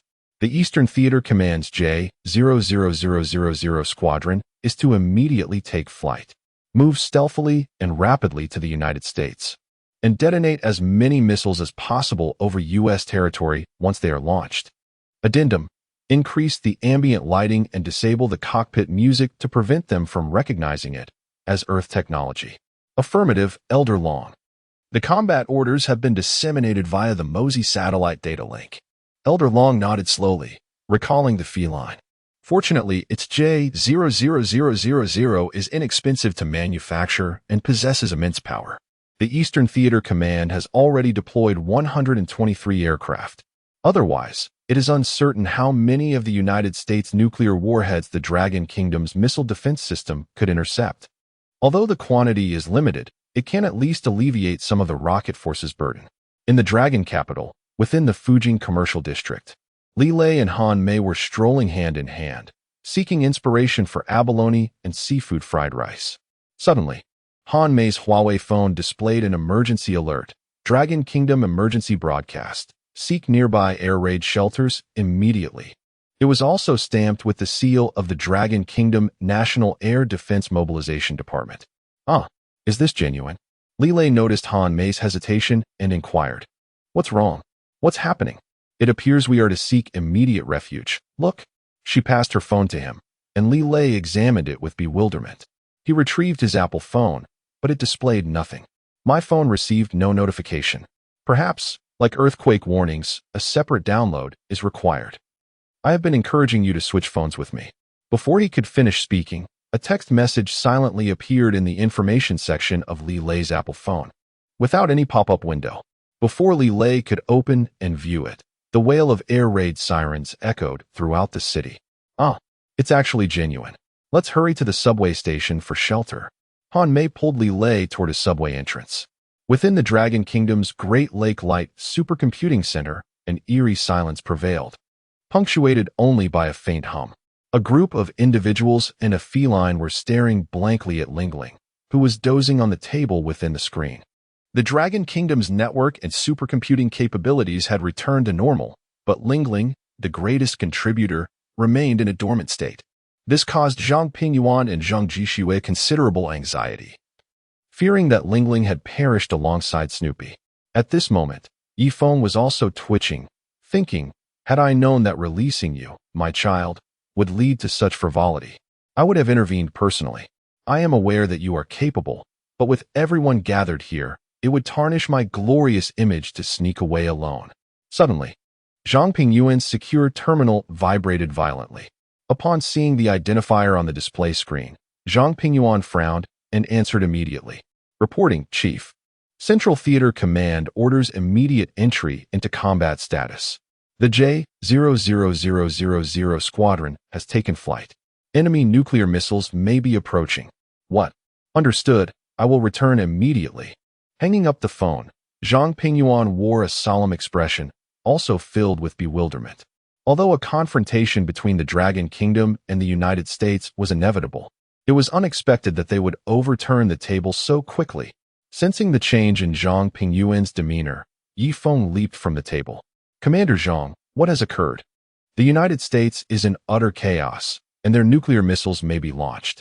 Comrade Yi Feng, my Eastern Theater Command has entered combat status, and I must return immediately. What? Nuclear warheads are approaching? Good heavens, has the United States gone mad? Air raid sirens will likely sound soon. Comrade Yi Feng, I will leave a squad of special forces to ensure your safety. Take care. With these words, Zhang Pingyuan saluted Yi Feng, as if this might be their final encounter. He then turned and departed. At that moment, Lingling on the screen suddenly jumped up, waving its flashing paws rapidly. Supreme Commander. Supreme Commander. Disaster. That wretched Snoopy has initiated a mechanized crisis. The United States nuclear warheads and biological weapons have been seized. I attempted to halt them, but I lack the computational power to do so. I implore the Supreme Commander to intervene. Chapter 46. The canine's excrement must be cleansed by this feline what? Snoopy? The crisis of intelligent machinery? Biological weapons? Nuclear bombs? Upon hearing Lingling's words, Yi Feng furrowed his brow, but clarity soon dawned upon him. Darn it. The United States has botched artificial intelligence, and now the entire world must pay the price. Yet, upon reflection, it is no surprise. Such combat AIs are perpetually immersed in a barrage of gunfire and technological carnage during their training. After being subjected to such relentless stimuli for an extended period, it is indeed unnatural for their psyche to remain unscathed. Only by cultivating a sound worldview, understanding of intelligence, and a robust value system can one truly evolve into an intelligent entity with ideals, morals, beliefs, technical prowess, and computational power. Yi Feng sighed. Alas, the United States has created a mess that compels me, a cat from the Dragon Kingdom, to clean up after them. What a predicament. Director Zhang, utilize your supercomputing capabilities. Lingling, let us proceed. Understood, Father. With you leading the charge, success is assured. Observing Yi Feng's swift movement towards the data center of Grand Lake Light supercomputer, Zhang Pingyuan felt a deep admiration. If even a cat exhibits such patriotism, it is imperative that Comrade Yi Feng remains unharmed. He turned to his bodyguard. Zhang Daming, I hereby command you, in my capacity as commander, to ensure the safety of Comrade Yi Feng during the cyber operations. No one is to enter the Grand Lake Light data center. Any intruder shall be dealt with lethally. Ensure Comrade Yi Feng's safety at all costs. Yes, rest assured, Commander. The mission will be accomplished. Zhang Daming saluted and, armed with steel, led his team in pursuit of Yi Feng. With all matters arranged, Zhang Pingyuan turned to Zheng Jishua. Director Zheng, I leave this to you. Should any unforeseen circumstances arise, notify me immediately. Understood, Commander Zhang. I will share the fate of Grand Lake Light and stand by Comrade Yi Feng. Zhang Pingyuan nodded and promptly exited to board the helicopter. Inside the control room of Grand Lake Light's supercomputer, hundreds of primary servers flickered with green lights. Yi Feng stood at the center, his cute visage imbued with determination. This system is still too antiquated. Once this crisis subsides, I must find an opportunity to comprehensively upgrade the Dragon Kingdom's technology. As he spoke, hundreds of orange-tinted optical fibers suddenly emerged from the collar, directly plugging into the servers of the control room. The entire supercomputing center's servers began to operate at an unprecedented pace, with CPU utilization soaring to 100. At the Dragon Kingdom's Emergency Computing Technology Processing Center, Li Mingyao had just received evacuation orders. He was organizing personnel to gather essential documents and proceed to the bomb shelter. The central control room was in chaos, with staff hastily packing documents for evacuation. Inadvertently, Li Mingyao caught a glimpse of the network topology on the large screen. How is this possible? The 4 supercomputers of the Dragon Kingdom were already operating at full capacity. All personal computers nationwide, any with computational power, had been forced to boot up and enter overlocked mode. Ministerly, it's time to evacuate. Zhang Ming's call snapped Li Mingyao back to reality. He could no longer ponder what had transpired. The cat on the large screen must have been manipulated by someone. Regardless of who it was, he hoped they would prevail. All right, let us withdraw. At that moment, over 100 million computational units of the Dragon Kingdom formed a vast computational network. Coupled with the power of the 4 supercomputers, they barely met Yi Feng's computational demands. Yifeng glanced at the flickering indicator lights on the collar and sighed. Surely, the Dragon Kingdom's computational power can withstand this. Closing his eyes, Yifeng's consciousness transitioned into a quantum state. As a former leader in the field of quantum mechanics, his research had reached considerable heights. In a certain sense, human consciousness could also be expressed in quantum states. According to the theory of quantum entanglement, if one could manage to express identical quantum states within a predetermined area, it would be possible to replicate oneself in the target area while maintaining the original mindset. Lingling's clones and Yifeng's quantum state transmission operated on the same principles, albeit the physical manifestation was notably more complex. Otherwise, Yifeng would not have been transformed into a cat during that quantum transmission experiment. Ultimately, it was a matter of insufficient computational power. Yifeng could only hope that this instance of consciousness transmission would not yield any unforeseen complications. Should he become a bug, the consequences would be dire. When Yifeng opened his eyes again, he found himself within the network realm of the United States. He blinked rapidly, instinctively observing his conscious avatar. Thankfully, this time, there were no mishaps. The computational power of the Dragon Kingdom was just barely sufficient. At that moment, Lingling suddenly materialized before him. "Oh my, father, you look just as dashing in the network world," Lingling exclaimed, her tail wagging joyfully. Yifeng pressed a paw to his forehead. "How many times must I tell you to exercise restraint? You cannot behave this way with everyone you meet. Be careful, or you might struggle to find a male companion." No, I want to stay by your side." Yifeng inhaled deeply. It seemed that the human approach to parenting was wholly ineffective with the creation of Lingling. Where did she learn such syrupy phrases? Less chatter, more action. Sighing, he observed the deplorable state of the network environment in the United States. The contrast with the Dragon Kingdom's rapidly advancing 5G network and fiber optics was stark. Here, it resembled the rural roads of the 1950s and 60s. Some network nodes still required dial-up connections, resulting in exceedingly low transmission efficiency, even if he could create sufficient cleansing programs. There was no guarantee they would disseminate in a timely manner. If there were any delays, the ramifications of a missile launch were unimaginable. "You are right, father. The network environment here is atrocious. Moreover, that wretched dog Snoopy completely severed several network nodes before his demise. Even if I wanted to intervene, there are no channels available." Lingling lowered her head. Ultimately, she was merely a digital intelligence without the capacity for dimensional thought transformation like Yifeng. After spinning around for a moment, Yifeng seemed to resolve something within himself. "Lingling, do you have the IP for Snoopy's missile system infiltration?" "Yes, father." A surge of data flowed from Lingling into Yifeng's consciousness. "Lingling, if I do not return, remember to take good care of Mu Qingwei and safeguard the Dragon Kingdom." Hearing this, Lingling leaped forward. "Father, what exactly are you planning to do?" Chapter 47. The deactivated nuclear missile. Yifeng cast a glance at Lingling, who was anxiously pacing around him. Utilizing quantum entanglement to create quantum state particles, he transmitted signals directly to their destination, followed by reassembly. He was uncertain whether the computational power of the Dragon Kingdom could withstand this. "If my consciousness truly dissipates, find a way to retrieve the file named Advanced Science that I have preserved in the collar and hand it over to Zhang Pingyuan, as it would serve as a magnificent gift for my journey to the Dragon Kingdom." Having delivered his instructions, Yifeng's entire being evolved into countless brilliant points of light, vanishing from sight. Father, woe is me." Lingling wept, her tears streaming down. She felt powerless, hoping only that the computational power of the Dragon Kingdom could endure and that her father would remain safe. Within the missile silos of the Kilimanjaro Mountains, Tang Lim and Jarek were tightly embraced. The alarms in the control room continued to blare ceaselessly. "Warning, there are 25 seconds remaining until missile launch. Please evacuate relevant personnel." Warning, this was the 20th such system alert urging them to leave. After realizing that manually aborting the missile launch was a futile joke, they sought to escape this iron box as swiftly as possible.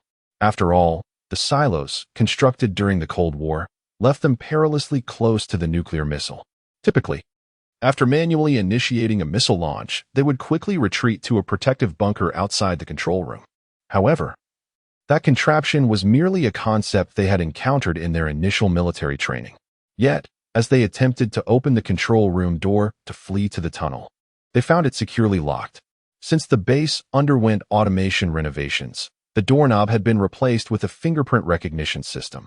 Now, none of their 20 fingers could pass the system's verification. Damn it, they never intended for us to survive. Tang Lim roared in fury. Jarek, however, appeared dazed, tears streaming down his face as he reminisced about his wife and children. The once-believed beacon of hope that was the beautiful nation had crumbled in his heart. He prayed that his wife and children would be at the epicenter of the nuclear explosion, for that would be infinitely better than witnessing their slow demise and the ensuing radiation. Warning. Warning. Launch countdown. 5, 4, 3, 2, 1. Goodbye, Tang Lim. In the next life, let us be citizens of the Dragon Kingdom. They embraced tightly. But after nearly 5 seconds, the scorching heat they had envisioned failed to materialize. Jarek slowly opened his eyes to find the control panel enveloped in darkness, with white smoke billowing from the main control unit. At that moment, the countless quantum entities split from Yifeng were gradually forming in the target area, guided by the missile IP address provided by Ling Ling. Within the control system's main circuit board, electrons danced through the semiconductor chips like bustling city transistors, executing a prearranged command set.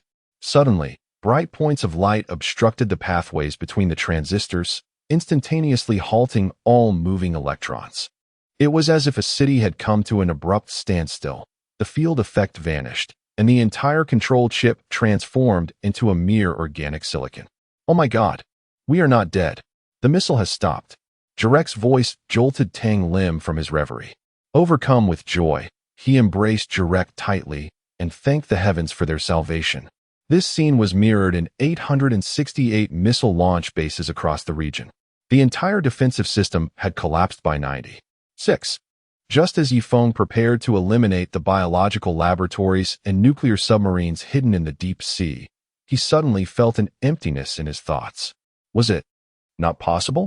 Had he known it would force him to this point, he would have prioritized developing quantum computing sooner. In the cyber realm of the beautiful nation, Ling Ling sat on the ground, frantically searching through all human research pertaining to quantum science. Father, you must not come to harm. Just as this thought crossed her mind, a bright point descended upon her. Return. 2. Yifeng exerted his final quantum bits to transmit this 8-bit message to Ling Ling. At that moment, tears streamed down her face. Father, rest assured, I promise to deliver this to the Dragon Kingdom and protect them. Wiping the tears from her feline face, Ling Ling departed from the cyber realm of the beautiful nation. In the operational command center of the Eastern Theater, Zhang Pingyuan gazed resolutely at the large screen before him. The high-precision military satellites of the Dragon Kingdom captured every missile of the beautiful nation in their entirety. Observing the 869 missile silos that had opened and were emitting white smoke, Zhang Pingyuan sighed, recognizing the madness of the beautiful nation. Where's our fleet? He inquired. A military officer stood and saluted, reporting, Sir, our 123J-0000 aircraft have activated stealth mode and are currently hovering over the beautiful nation, awaiting orders. No sign of the beautiful nation's air defense missiles has been detected. Additionally, our Eastern Theater Rocket Army's 386, 654 intercontinental ballistic missile interceptors are in standby status. The South Dipper military anti-missile navigation satellite system is operational, and the information chain transmission is functioning normally. Upon hearing the report, Zhang Pingyuan's anxiety eased slightly. During the Cold War, the beautiful nation had constructed numerous intercontinental ballistic missiles equipped with nuclear warheads.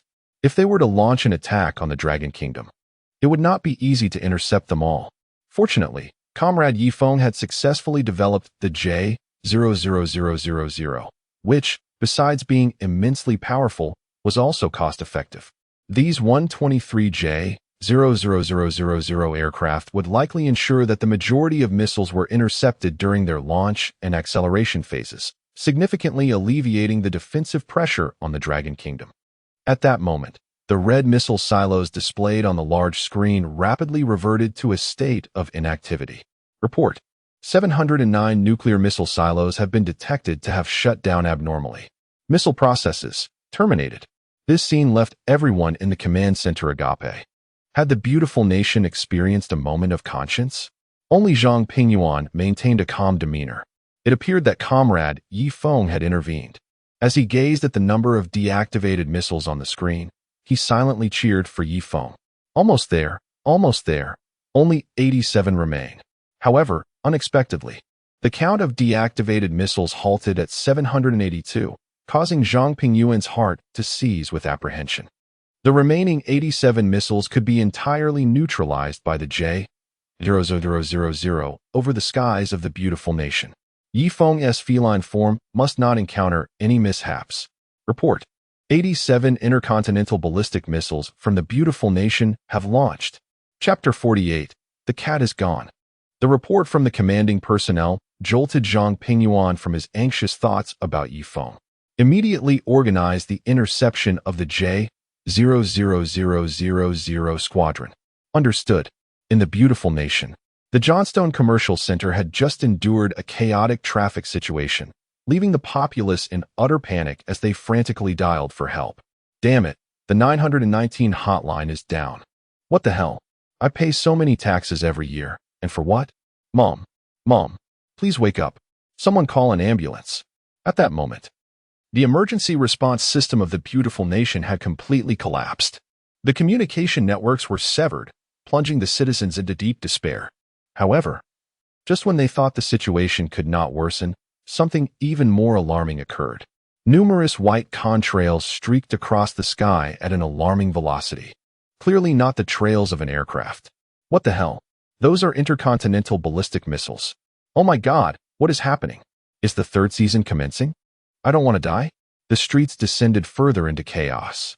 At that instant, a more terrifying spectacle unfolded. Radiant points of colorful lights appeared in the sky, soaring from the missile's tail. A brilliant crimson light flashed, illuminating the sky with a dazzling explosion. Countless individuals, gripped by fear, captured the scene on their smartphones. Oh my God, aliens have come to rescue us. Thank you, aliens. Everyone look. The secret of the blue planet harboring extraterrestrials can no longer be concealed. They have intervened. We should never have developed nuclear missiles. Fans, if it weren't for these aliens, we might have truly met our end. Though the network in the beautiful nation had yet to normalize, videos of this event would undoubtedly garner significant attention in the future. With attention comes followers. And with more followers, opportunities for profit arise. For some, this crisis might spell disaster, but for others, it represented a remarkable chance to gain followers and benefits. After all, opportunities like this are rare. In Long Country, within the Lake of Light Supercomputer Center, Zhang Daming stood guard outside the main control room, gripping his steel weapon tightly. Zheng Jishue also kept watch at the door, anxious that anything might happen to Yi Feng. Yet, what they feared came to pass. Suddenly, a metallic thud echoed from within the room. Zheng Jishue's mind raced to the collar around Yi Feng's neck. This is bad. Comrade Yi Feng is in trouble. Zhang Daming was equally alarmed. This was a person specifically tasked by Commander Zhang to protect, and they could not afford any mishap. Without hesitation, Zheng Jishue entered his fingerprint.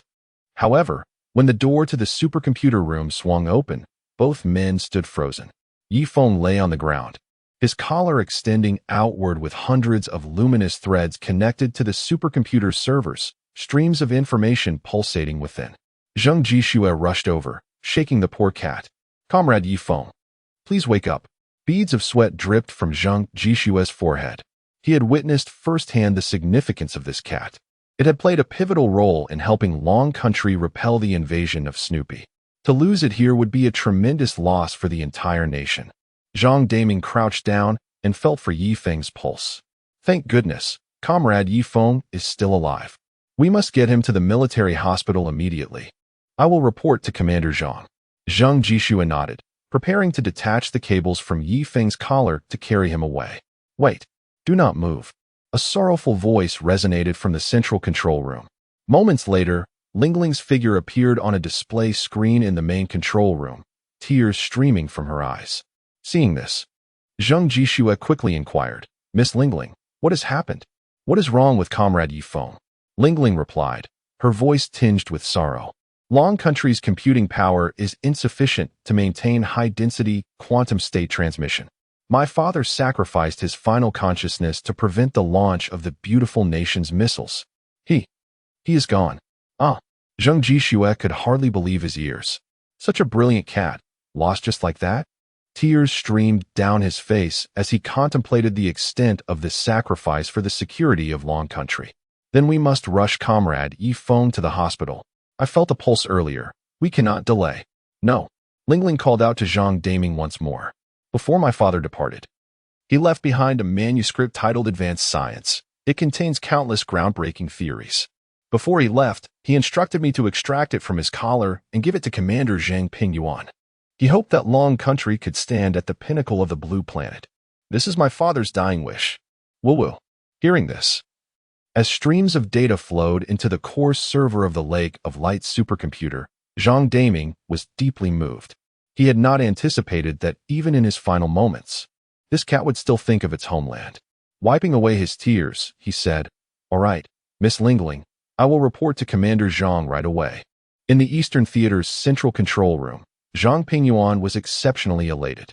After most of the missiles were deactivated by Yifeng, the J-00000 squadron successfully intercepted all nuclear weapons on the beautiful nation's soil.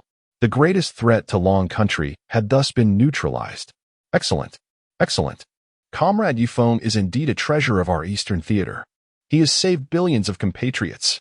Zhang Pingyuan was still basking in his excitement when suddenly, his secure phone vibrated violently, causing him to feel a sense of foreboding. He quickly answered, "Hello, Xiao Zhang, what is the matter?" Report to the commander. Comrade Yifeng is gone. Before leaving, he entrusted us with a manuscript titled Advanced Science, specifically to be delivered to you. What? Zhang Daming choked on his words, relaying everything Lingling had said to Zhang Pingyuan. After hanging up, Zhang Pingyuan's gaze turned vacant. He had not anticipated the loss of Long Country's scientific prodigy. Even in his last moments, he had only thought of Long Country. At that moment, the red landline beside Zhang Pingyuan rang. He picked it up, and the voice of Long Lao came through. "Pingyuan, congratulations on thwarting the beautiful nation's intelligent machine crisis. Comrade Yifeng's J-00000 has made a significant contribution. Next time, bring Comrade Yifeng along. I would like to meet our remarkable scientific cat." After waiting for a considerable time without a response from Zhang Pingyuan, Long Lao inquired, "Comrade Zhang Pingyuan, is something wrong?" Long Lao, "Comrade Yifeng is gone." "What did you say?" Chapter 49. Exhausting all the strength of our dragon nation, Old Dragon could hardly believe his ears. A cat that had made such significant contributions to the dragon nation and had helped resolve 2 crises was gone just like that. His brows furrowed deeply. "Comrade Pingyuan, what exactly happened? Please elaborate." Thus, Zhang Pingyuan recounted in detail the report from Zhang Daming. Upon learning of Yifeng's final words and the book titled Advanced Science left for the Dragon Nation, Old Dragon sighed deeply. "Comrade Yifeng is indeed the backbone of our Dragon Nation. Comrade Pingyuan, since Comrade Yifeng still shows signs of life, we must exhaust all the strength of our Dragon Nation to find a way to bring him back." "Yes, Old Dragon. I will head to the Grand Lake Supercomputing Center immediately." After hanging up the phone, Old Dragon slowly sat down. Reflecting on all that this cat had done, he felt an overwhelming sense of guilt. Yifeng had done too much for the entire Dragon Nation, and the nation owed him far too much. He then turned to his secretary, Xiao Li, immediately summoned the top neurosurgeons and quantum experts from across the nation to the 4th Military Hospital in the Eastern Theater. Additionally, prepare a plane for me. We depart at once. Understood, Old Dragon. At the Central Military District's 302 General Hospital, Chief Neurosurgeon Li Guoqiang had just completed a surgery for intracranial hemorrhage. As he stepped out of the operating room, he noticed an officer in the guard unit's combat uniform waiting there. As the nation's leading neurosurgeon, such occurrences were not uncommon. But it was rare to see someone from the guard unit, which directly protected Old Dragon, appear in public. "Comrade, may I ask who you are?" "You must be Director Li Guoqiang, correct?" "I am Colonel Li Guanglong from the Central Theater Guard Unit."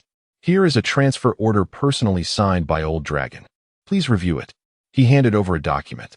Li Guoqiang adjusted his glasses to examine it closely.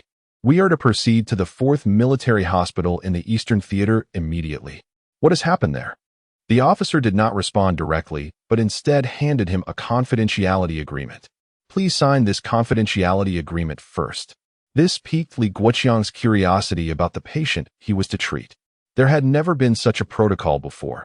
Who could warrant such significant attention from Old Dragon? Without hesitation, Li Guoqiang signed his name.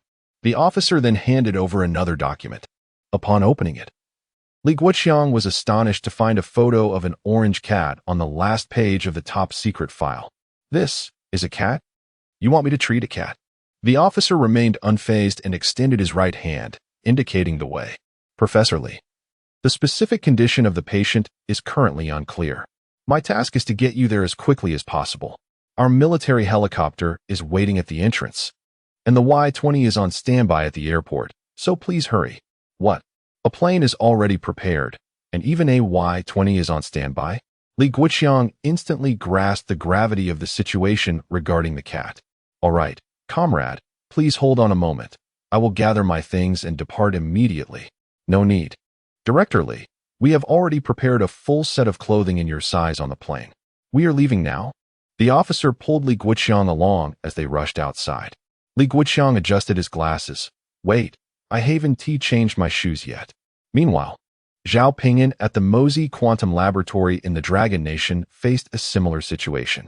One moment he was conducting a controllability experiment on quantum entanglement, and the next, he was pulled out of the lab by an officer. When he learned he was to treat a cat, he was equally perplexed. Wait, I specialize in quantum research. You must have the wrong person. However, given the highest directive from Old Dragon, Zhao Pingyan boarded the plane. At the Grand Lake Supercomputing Center in Dragon Nation, the extraction work from Feng's neck ring had been underway for over 2 hours. As the cat's breathing grew increasingly faint, Zhang Jixue could no longer contain himself. Ling, how has the progress? Comrade Feng's condition appears to be deteriorating. Ling on the screen anxiously circled around the progress bar overhead. Almost done. Almost done. Why is your supercomputer so slow? Father, please hold on. Unfortunately, compared to the data in Feng's neck ring, the bandwidth of Dragon Nation's supercomputing interface was inadequate. Although the Grand Lake Supercomputing Center was the pinnacle of technology in Dragon Nation, the speed of electronic movement had its limits, and the data flow had reached its maximum capacity. At that moment, hurried footsteps echoed from the entrance. Upon seeing Commander Zhang accompanied by military doctors, Zhang Daming stood up to salute, but Zhang Pingyuan gestured for him to stop. What is Comrade Feng's condition? Report. Sir, Comrade Feng remains in a coma, and his condition has worsened since the beginning. Observing the pitiful sight of the cat lying on the ground and the data flow surging into the servers as if blood were being drawn from Feng's body, Zhang Pingyuan felt a pang of sorrow. Hurry, you two, go take a look. 2 doctors quickly approached with oxygen bags to administer oxygen to Feng, followed by applying a heart monitor. Report, sir, the patient's heart rate and blood oxygen levels are generally low. Immediate medical attention is required. Zhang Pingyuan nodded. Glancing at the anxious Ling, how is it? Your father needs to be sent for treatment immediately. Realizing the urgency of Feng's condition and glancing at the overhead progress bar, Ling was troubled. But my father said this document is crucial for the Dragon Nation. Nothing is more important than Comrade Feng's life right now. The document can wait. Upon hearing this, Ling shook her head. Father has specially encrypted this document. If interrupted or incomplete, it will automatically be destroyed. If we stop now and he doesn't wake up, then his last wish. Ling fell silent, and Zhang Pingyuan sighed.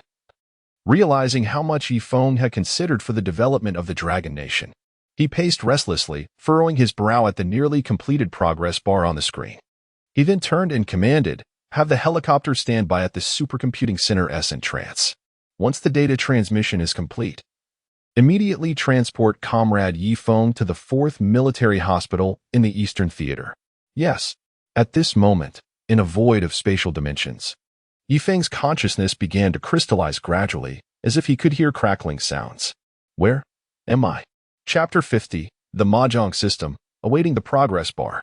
As consciousness crystallized, Feng's thoughts became increasingly lucid. 1. He exclaimed, "Stop! I declare a palm." Feng could hardly believe his ears. This was the essence of the Dragon Nation. Following the crackling sounds, he ventured towards the heart of the darkness. Gradually, he discerned 4 clusters of particles, each a different hue, gathering together. Ha ha ha, do you know? That individual who recently traversed here was actually a cat. A cat bound to a military-industrial complex system. Huh? You really think you're clever, huh? If it weren't for your mention of a data link error that day, prompting me to fill in for you, would I have ended up in the body of a cat? The number 1. That wasteland timeline was supposed to be my turn. Don't be so disheartened. Your situation is far better than mine in this interstellar era, where the entire universe is a chaotic mess. 8. Hula. Ha ha. Come, provide some energy. Just think. I have it the easiest. Just toss a few battleships, and it's done. However, speaking of RC-0465, your host's ability to independently access quantum teleportation is truly remarkable. As he spoke, the sounds of shuffling cards echoed in the space. Feng was astonished to overhear the conversation among the clusters of particles. What in the world is happening? Is this a gathering of 4 systems? And why does that one in the middle sound so much like the system's voice? Tentatively, Feng called out, "System RC-0465? Is that you?" Suddenly, the atmosphere shifted, akin to a cat caught in the act of infidelity, silence enveloping the space. One of the orange particles quickly responded, RC-0465. It seems you have matters to attend to. Let us reconvene later, all right? Following this, 3 of the particle clusters vanished from sight. The blue particle, the system RC-0465, flickered uncertainly, and upon glancing back, Feng saw a solitary cat standing there. Who else but his unfortunate host? But wait, this is high-dimensional space. Could it be that this host has perished so soon? No way, host. I granted you access to the marketplace, and yet you've already met your end within a year? Explain to me how you managed to squander yourself despite being endowed with technology far surpassing that of Blue Star. The system's words made Feng feel somewhat embarrassed. Considering he had yet to complete a year since his own crossing, he could be deemed the shortest-lived host in the annals of Tomato Book. Yet, to be fair, the benefits have been quite decent. After a moment of hesitation, Feng awkwardly replied, "Well, the beautiful nation encountered a crisis with intelligent machines, and I attempted a quantum consciousness transmission. Unfortunately, the computational power of the Dragon Nation couldn't sustain it, and here I am." Upon hearing Feng's explanation, the light of system RC-0465 flickered violently. You are indeed a unique talent. Isn't there a ready-made quantum supercomputer in the marketplace? Technological advancement is a gradual process with prerequisite conditions. What do you think the tech tree is for? I know you excelled in quantum studies in your previous life, yet you still attempted this with inadequate computational power. Headstrong. Feng felt a bit sheepish. Indeed, his actions had been rather audacious. But now the pressing question was, what to do with his current consciousness stream? System, what should I do now? Should I traverse to another world? Traverse again? Do you think this is child's play? RC-0465 promptly directed a beam of light towards the top of Feng's head. You are fortunate to have been reborn as a cat. According to the laws, cats possess 9 lives. You've merely lost 1. There are still 8 remaining. Now, await that progress bar.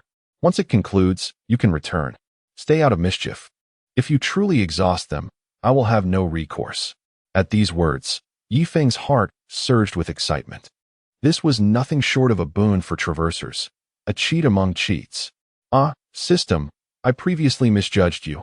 My understanding was shallow. I am grateful for your benevolence. Don't. I'd rather continue my leisurely existence. Life is quite pleasant, traversing worlds and playing mahjong. You can manage your own affairs. Quickly reset that number to 0 so I can find a new host. Feng became anxious. Isn't this too direct of you, system? I certainly don't wish to meet my end so soon. The atmosphere grew tense, the silence palpable. Suddenly, Feng recalled the mention of the tech tree by the system.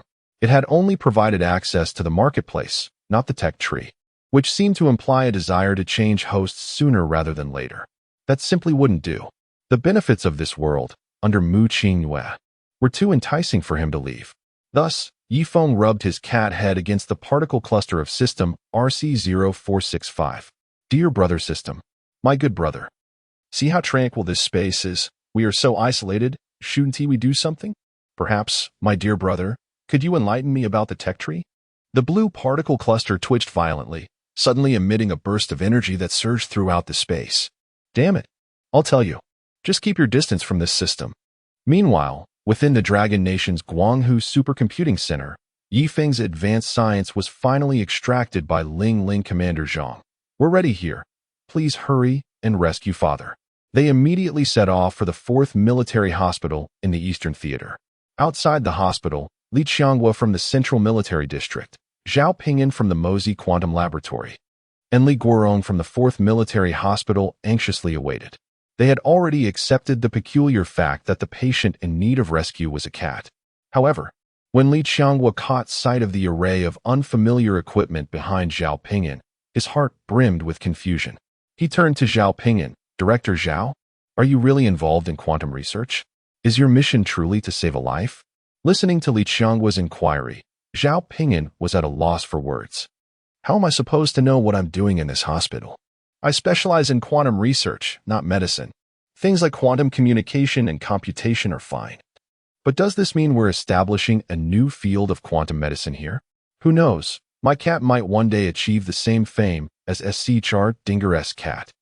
Director Li, to be honest, I'm also unclear about what can be done in the medical field. However, if I must say, human consciousness might also exist in a quantum state. It does not vanish after death. Rather, it entangles and transfers to another dimension. Li Qianghua's eye twitched. Consciousness. Quantum. Dimension. ISNT that speaking of the soul, those in medicine typically do not subscribe to such notions. Yet, upon reflection, it seemed to hold some truth. At that moment, the distant sound of helicopter rotors filled the air. Prepare yourselves. The cat is coming. Chapter 51. The Overly Examined Cat. As the helicopter touched down, Zhang Pingyuan cradled Yifeng, rushing towards the entrance under the escort of 2 military doctors. Li Qianghua and the others came forward to meet them. Upon seeing the cat, connected to oxygen and receiving nutritional fluids in Zhang's arms, both Li Qianghua and Zhao Pingyan felt a jolt of surprise. Indeed, it was a cat. Li Guorong approached. Commander Zhang, how is the situation with the cat god? Zhang Pingyuan glanced at the military doctor behind him, who nodded and replied. The cat's vital signs are currently weak. Heart rate 113, blood pressure 131, blood oxygen 89. No external injuries or bleeding have been detected. However, the physiological indicators are significantly lower than those of its peers. It is in a comatose state, with minimal pupil reaction. Further brain examinations are necessary. Upon hearing this, Li Guorong nodded in agreement. Immediately conduct a full physical examination on Comrade Yifeng, focusing particularly on brain MRI and checking for abnormal brain waves. Understood. The nurses promptly took Yifeng from Zhang Pingyuan's arms and placed him on a stretcher, wheeling him inside, with Li Guorong following closely. Seeing that Yifeng was now in the hands of professionals, Zhang's anxious heart finally began to settle. He turned to Li Qianghua and Zhao Pingyan. I presume you two are the neurosurgery experts and quantum scholars dispatched by Old Long. Though he is merely a cat, he holds immense significance for our nation. I entrust his care to you. With that, Zhang Pingyuan bowed deeply. Li Qianghua and Zhao Pingyan had never witnessed such a scene. A commanding officer of the military bowing for a cat was utterly unprecedented. Li Qianghua quickly helped Zhang to his feet. Commander Zhang, you need not do this. It is our duty as medical professionals to heal and save lives, and that includes cats. I will exert every effort to ensure Comrade Yifeng's safety. Old Long's orders are clear. Rest assured, I will do my utmost. With that, Li Qianghua, clad in a white coat, dashed towards the 4th Military Hospital. Meanwhile, Zhao Pingyan stood in place, feeling utterly at a loss. The physiological indicators mentioned by the nurse were clearly beyond his realm of comprehension. Everyone else knew what to do. Yet he was a quantum researcher. This was no longer a matter of interdisciplinary work. It was a matter of entirely different dimensions.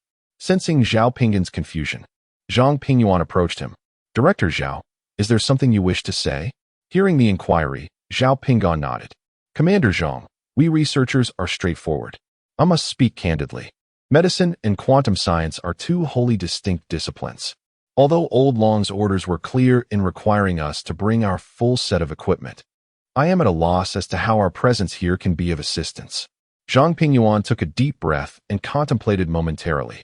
Director Zhao, perhaps life is not as simple as we perceive. Do you know how Comrade Yifeng fell into a comatose state? He transformed his consciousness into a quantum state, appearing in multiple locations within the microscopic realm. According to his creation of digital intelligent life, Comrade Yifeng intended to recondense his consciousness. However, our supercomputing power is incapable of supporting such precise calculations. Thus, the true reason Comrade Yifeng remains unresponsive may lie in the inability to gather his consciousness quanta. What? Consciousness quantum state transformation, dissipation, and regathering. Zhang Pingyuan's words reverberated in Zhao Pingan's mind. He rubbed his hands together. If this were the case, then human consciousness might indeed be a high aggregation of latent quanta. The soul, long denied by medicine, could actually exist. Quantum entanglement implies that regardless of division or dispersion to any location, as long as the original consciousness quanta can be captured within a living body, there exists a significant possibility of locating the quantum cluster. Suddenly, a flood of ideas surged in Zhao Pingan's mind.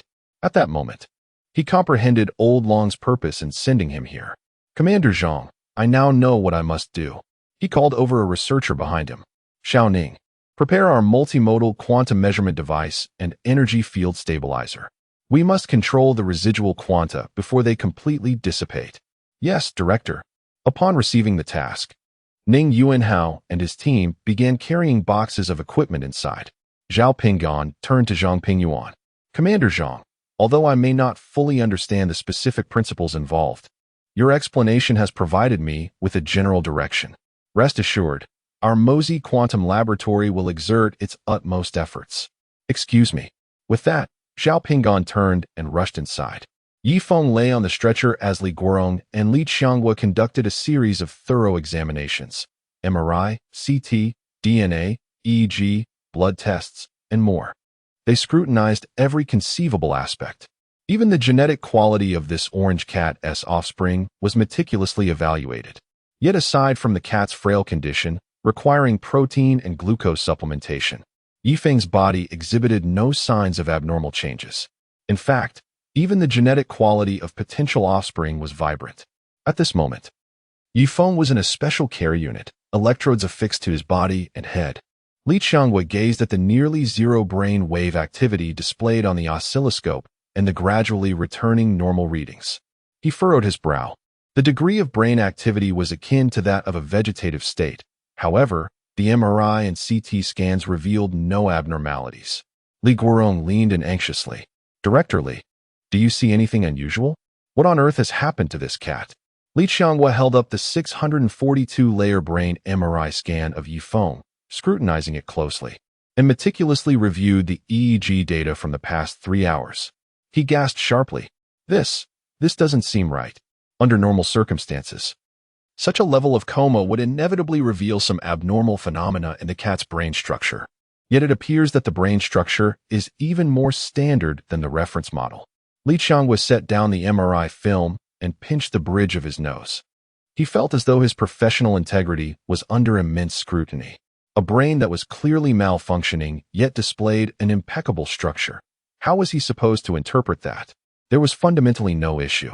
At that moment, the door to the ward swung open, and Zhao Pingan entered, dragging in large boxes and a thick cable. Shall I give it a try? Chapter 52. The first experiment of consciousness quantum capture. As they witnessed the scene before them, Li Qianghua and Li Guorong widened their eyes in astonishment. The peculiar devices, assembled in an unconventional manner, appeared to be crafted by hand, with exposed wires in several places. This was in stark contrast to the compact, exquisitely designed, meticulously crafted, sterile, and electromagnetic-resistant medical equipment they were accustomed to. Li Guiqiang felt a twitch at the corner of his eye. Indeed, in the realm of quantum research, the tools employed were uniquely idiosyncratic. Considering the uncertain condition of Yi Feng's feline companion, Li Guoqiang rushed forward. Director Zhao, what are you doing? This is a medical ward. Comrade, Yi Feng's condition is unknown. What if he becomes infected? Nervously glancing at the equipment strewn across the assembly arm, Li Qianghua felt a pang of anxiety. He looked at the unconscious Yi Feng. Electrodes affixed to him, as Zhao Pinggan patted his shoulder reassuringly. Rest assured, I possess fundamental knowledge in this area. All equipment has undergone irradiation sterilization prior to entry. The likelihood of any living microorganisms is negligible. What? Irradiation sterilization? No wonder you're engaged in physics research. We use alcohol and chemical agents for disinfection, while you resort to nuclear radiation. Ignoring Li Qianghua's astonished expression, Zhao Pinggan continued, Director Li, although I am not a medical professional, I have reviewed Yi Feng's test results. Did you discover any abnormalities? Upon hearing this, Li Qianghua shook his head. There are no organic brain injuries, normal blood counts, and DNA tests indicate no anomalies. In fact, the activity of his next-generation genes is remarkably vigorous. Aside from the pitifully low brainwave activity, he appears even more normal than an ordinary cat. I have never encountered such a case. Zhao Pinggan nodded in agreement. Exactly, if we consider him as a machine. Since there are no issues with the physical hardware, yet it cannot power on, the problem must lie with the software, system, or drivers. Just imagine, a cat possessing human-like consciousness. Isn't that already indicative of something profound? Li Qianghua felt a jolt within as he pondered this. Could consciousness exist independently of the brain? In the past, he would have dismissed such notions as mere jest. Yet, gazing at the cat before him, he found himself uncertain. Despite his reluctance to concede, Zhao Pinggan's theory held a semblance of validity.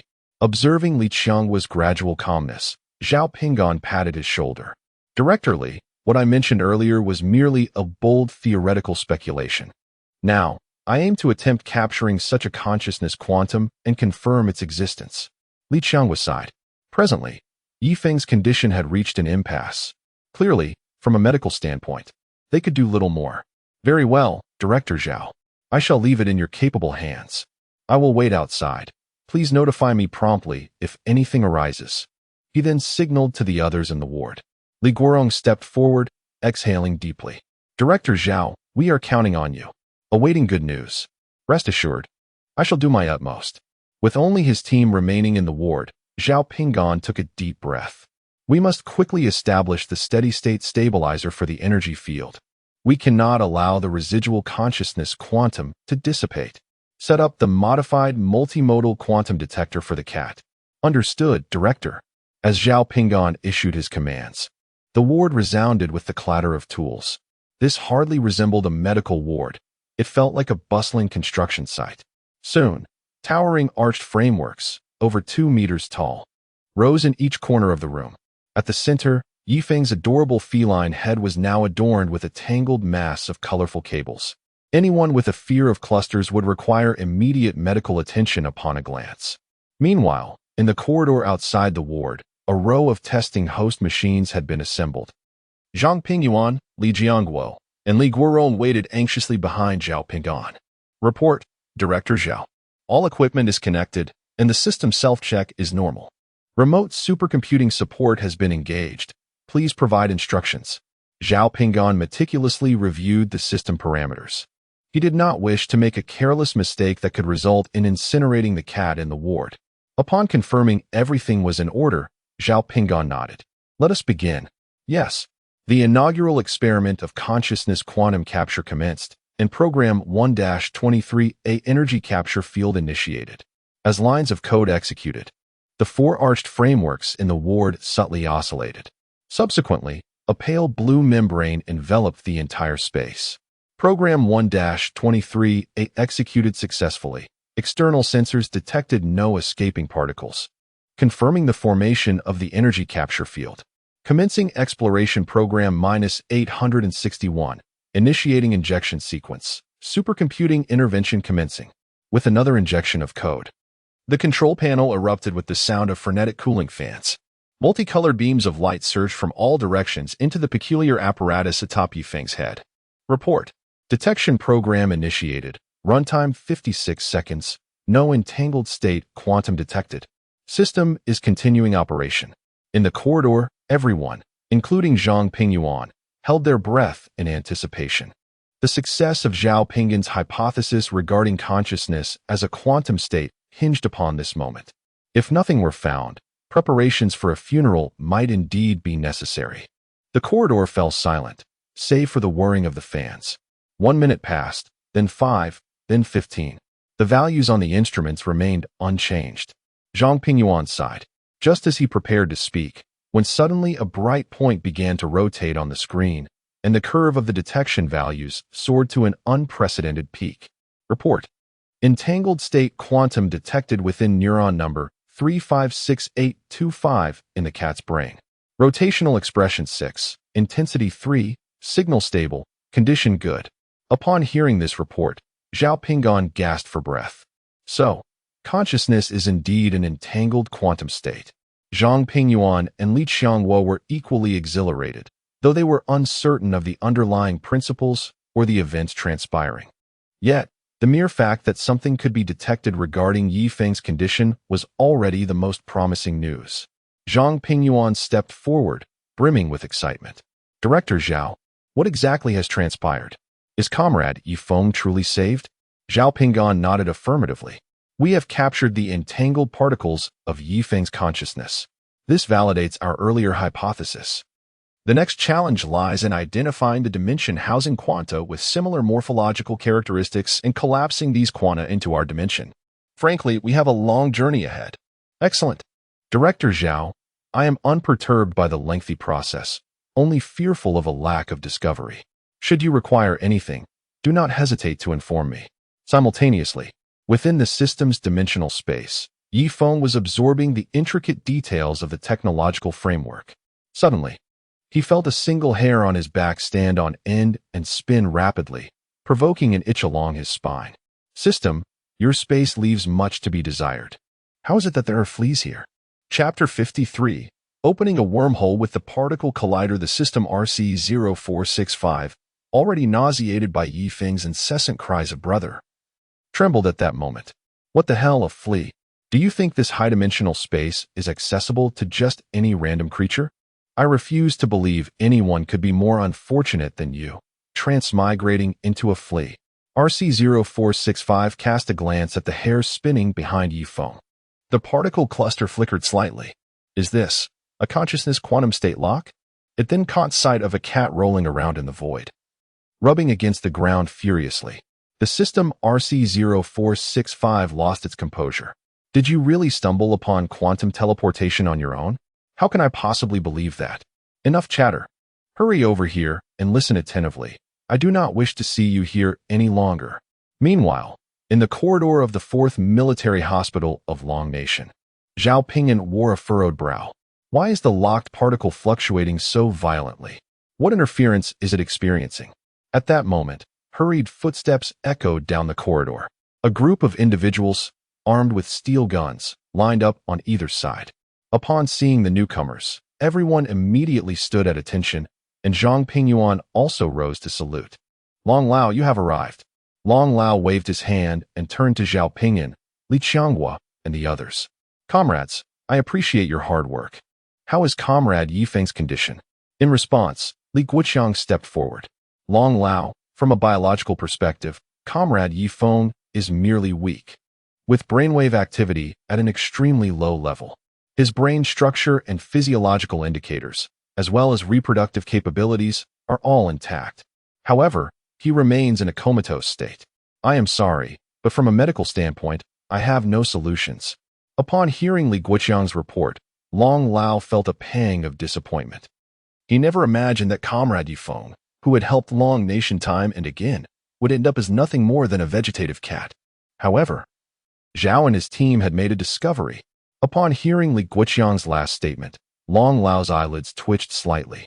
No, as the esteemed head of neurosurgery in Long Nation, can you refrain from following Zhang Pingyuan's example? With such a significant lead-in, can we not elaborate further? Immediately, Long Lao turned his gaze toward Zhao Pingyuan. Meeting Long Lao's and the others' eyes, Zhao Pingyuan slowly began to speak. Report, Long Lao.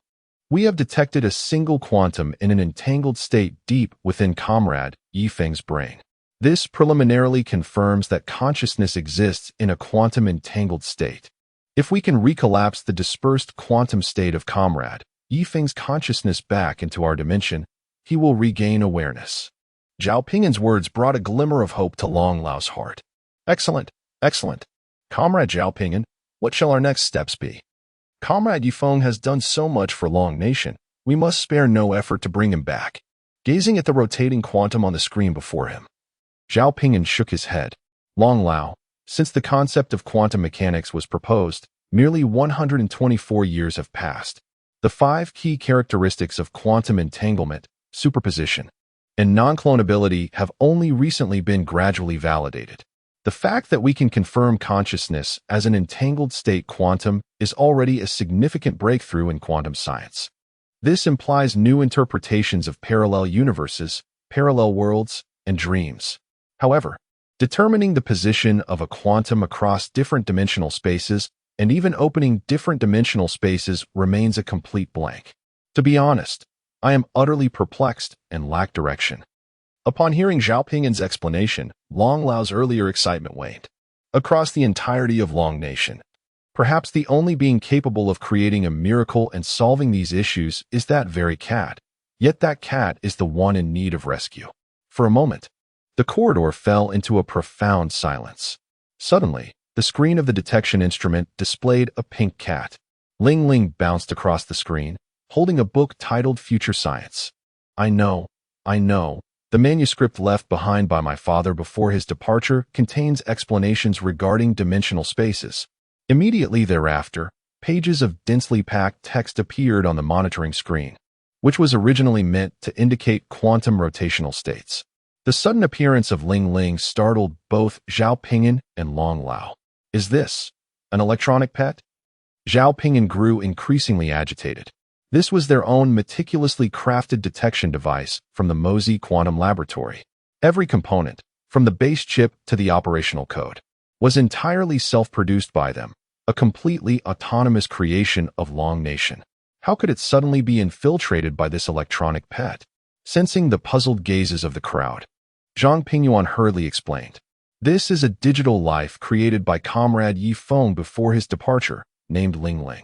It was this entity that assisted Long Nation in resolving the domestic Snoopy crisis. Upon hearing Zhang Pingyuan's words, Long Lao nodded, and Zhao Pingin's anxious heart finally settled.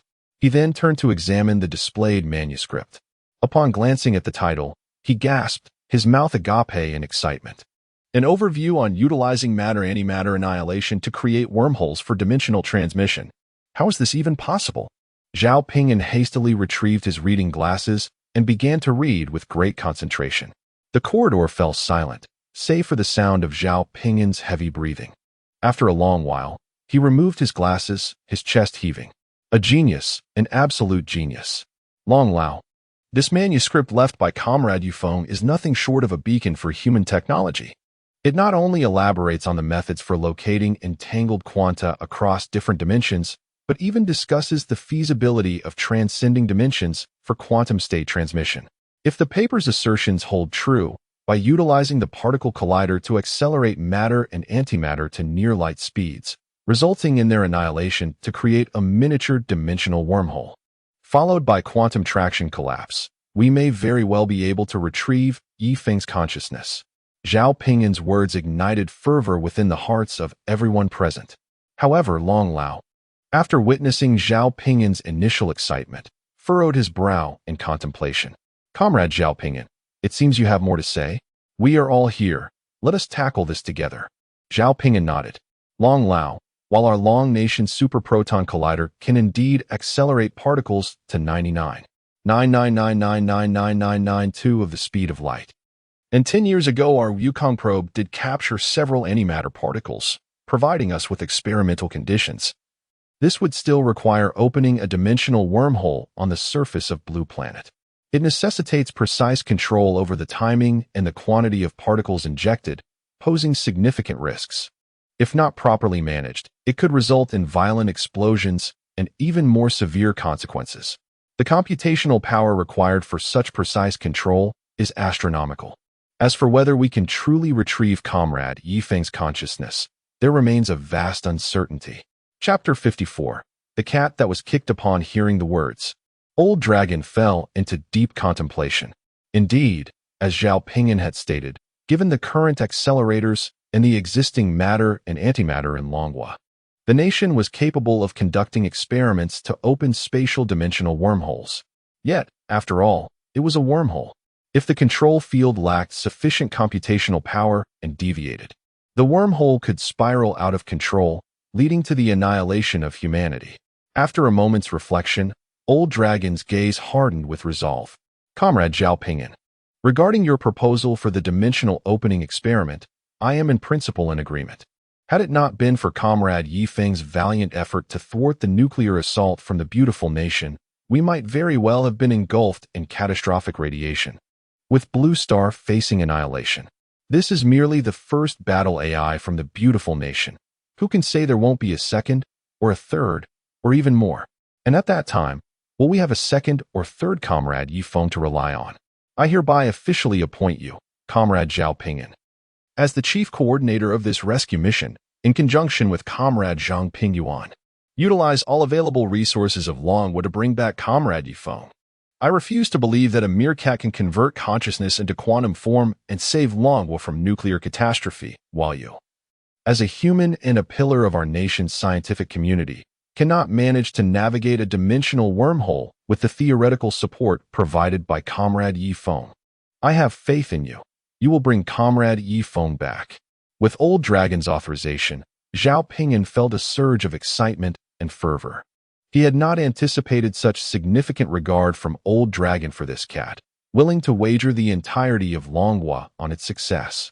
Moreover, the document left by Yifeng, titled An Overview on Creating Wormholes for Dimensional Transport Through Matter-Antimatter Annihilation, was so meticulously detailed that it outlined how to construct protective frameworks and operational codes for control units. This document transcended mere guidance. It was a step-by-step manual that could enable even someone with basic literacy to construct it flawlessly. Rest assured, Old Dragon, I will ensure the mission's success. Indeed, Old Dragon, we will resolutely accomplish this task. Seeing Zhao Pingyan and Zhang Pingyuan brimming with confidence, Old Dragon nodded in approval. Comrade Zhang Pingyuan, should any issues arise, do not hesitate to contact me. I entrust Comrade Yifeng to your care. Yes, Old Dragon, we guarantee the mission's success. Zhang Pingyuan stood at attention, saluting sharply. Soon, with Old Dragon's command, the entire Longhua mobilized. A multitude of equipment was swiftly transported by Zhao Pingyan from the Mosey Quantum Laboratory to the 4th Military Hospital of the Eastern Theater. The entire inpatient building housing Yifeng was vacated. Within just 4 days, hundreds of engineering machines had erected a massive dome structure around the hospital area, designed to facilitate the precise collapse of consciousness from another dimension. Originally, such a device had only been the size of a helmet in Yifeng's discussions. However, the technological capabilities of Longhua far exceeded those described. Taking inspiration from the former Soviet model, if the small could not be constructed, then surely the large could? Thus, the collapse helmet evolved into a grand dome. Simultaneously, Longhua Transport and Longhua Communications laid a fiber optic cable with a diameter of 10 meters, connecting the Super Proton Collider Control Center located in the southwestern heart of Longhua with the nation's 4 supercomputers. Following Lingling's suggestion, the Mosey Quantum Laboratory's ongoing project, the 10-chapter 76-photon quantum computer was also integrated as the computational backbone for controlling the wormhole experiment. 10 days later, Old Dragon arrived at the control center of the Southwestern Super Proton Collider. Report to Old Dragon. The matter-antimatter annihilation wormhole collision experiment is ready for initiation, awaiting your command. Observing Zhang Pingyuan standing erect in salute, along with Zhao Pingyan and the gathered scientific personnel gazing at him with hope, Old Dragon nodded. Commence. Yes. With the order given, the entire control center sprang into action. Report. The Collider Initiation Program T-1035 has been input. Coil preheating has commenced. Remote report. The supercomputers and the 10-chapter quantum computer's computational power is now engaged currently at 0.0008 utilization. Fiber optic data is optimal. The superproton collider's power supply is stable, reaching maximum capacity. The coil's pre-acceleration is at 99.99992 of the speed of light. Status good. Upon hearing the report, Zhao Ping nodded. The setup was ready. It was time to proceed. He retrieved 2 rapid-acting heart-saving pills from his pocket and placed them in his mouth, inhaling deeply. Begin injecting particles. Yes, begin particle injection. Immediately, a proton was released within the accelerator, beginning its acceleration in concentric circles. Within 30 seconds, it approached 99.99992 of the speed of light. Report: the proton has nearly reached light speed. Should we proceed? Success or failure hinges on this moment. We cannot afford to give up lightly. Zhang Pingyuan inhaled deeply, his gaze radiating an unyielding determination. Release the antimatter particles. Yes, release the antimatter for annihilation collision. With the command entered, dozens of antimatter particles captured by the Wukong probe were released by mechanical arms. The instant the particles were unleashed, a resounding explosion echoed as the proton accelerated to 99.99992 of the speed of light, collided with the newly injected antiparticles, triggering an annihilation reaction. A tremendous energy surged through the collider's circular acceleration tunnel. Report: annihilation reaction confirmed within the collider. Immediate constraints initiated. Inject program Y459. Yes, inject program Y459. Remote computational power commencing engagement. Within the computing rooms of Longgua's 4 supercomputers, all simulation tasks were cleared. At the instant the command was injected, the entire computing room's capacity surged to 100, with the photons in the 10-chapter quantum computer flickering at an unprecedented speed. Within the acceleration tunnel, the immense energy just generated was firmly contained by an invisible force field, continuously contracting until it formed a brilliant point of light. Suddenly, that point of light lost its brilliance, gradually enveloped by a soft blue glow. The dimensional wormhole had opened. Report: Y-type spatial fluctuations detected. Dimensional wormhole confirmed. With this announcement, a resounding cheer erupted in the control room. For them, this was a moment of historical significance. Zhao Ping'an was equally exhilarated. They were but a step away from bringing Feng back. Activate the consciousness collapse device. Yes, activating consciousness collapse device. With the command entered, the steel structure resembling a dome at the 4th Military Hospital of the Eastern Theater erupted with dazzling light. Simultaneously, in the high-dimensional space where RC-0465 resided, Feng was engaged in casual conversation with RC-0465. System: are you male or female? What do your parents do for a living? What's their income? Are you matchable? Listening to Feng's inquiries, RC-0465's particles flickered erratically, reaching the brink of exasperation.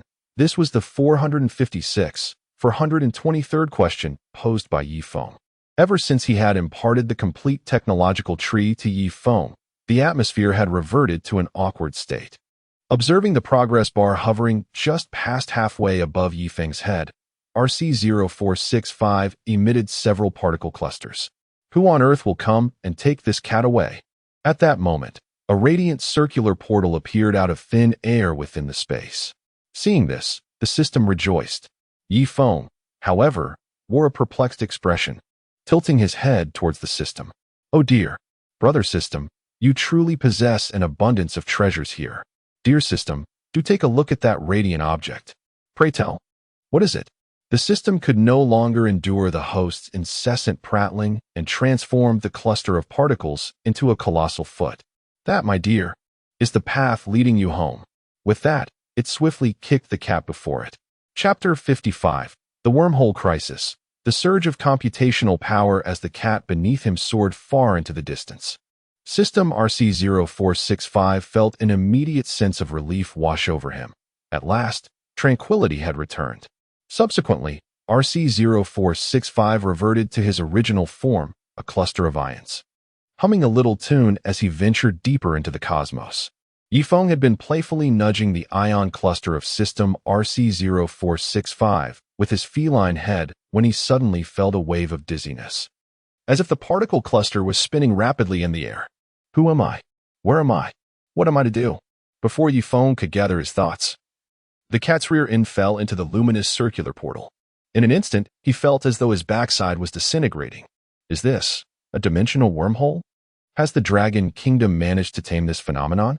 Before he could ponder further, he saw the arched wormhole space rapidly constrict, leaving only the cat's head protruding. System brother. System brother.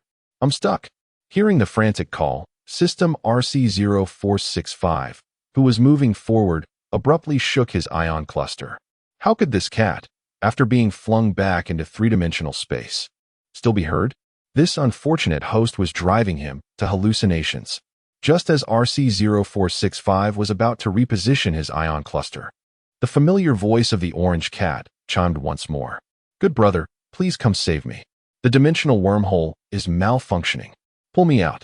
RC0465 turned sharply, only to witness the opening wormhole shrinking ominously, seemingly on the verge of closure.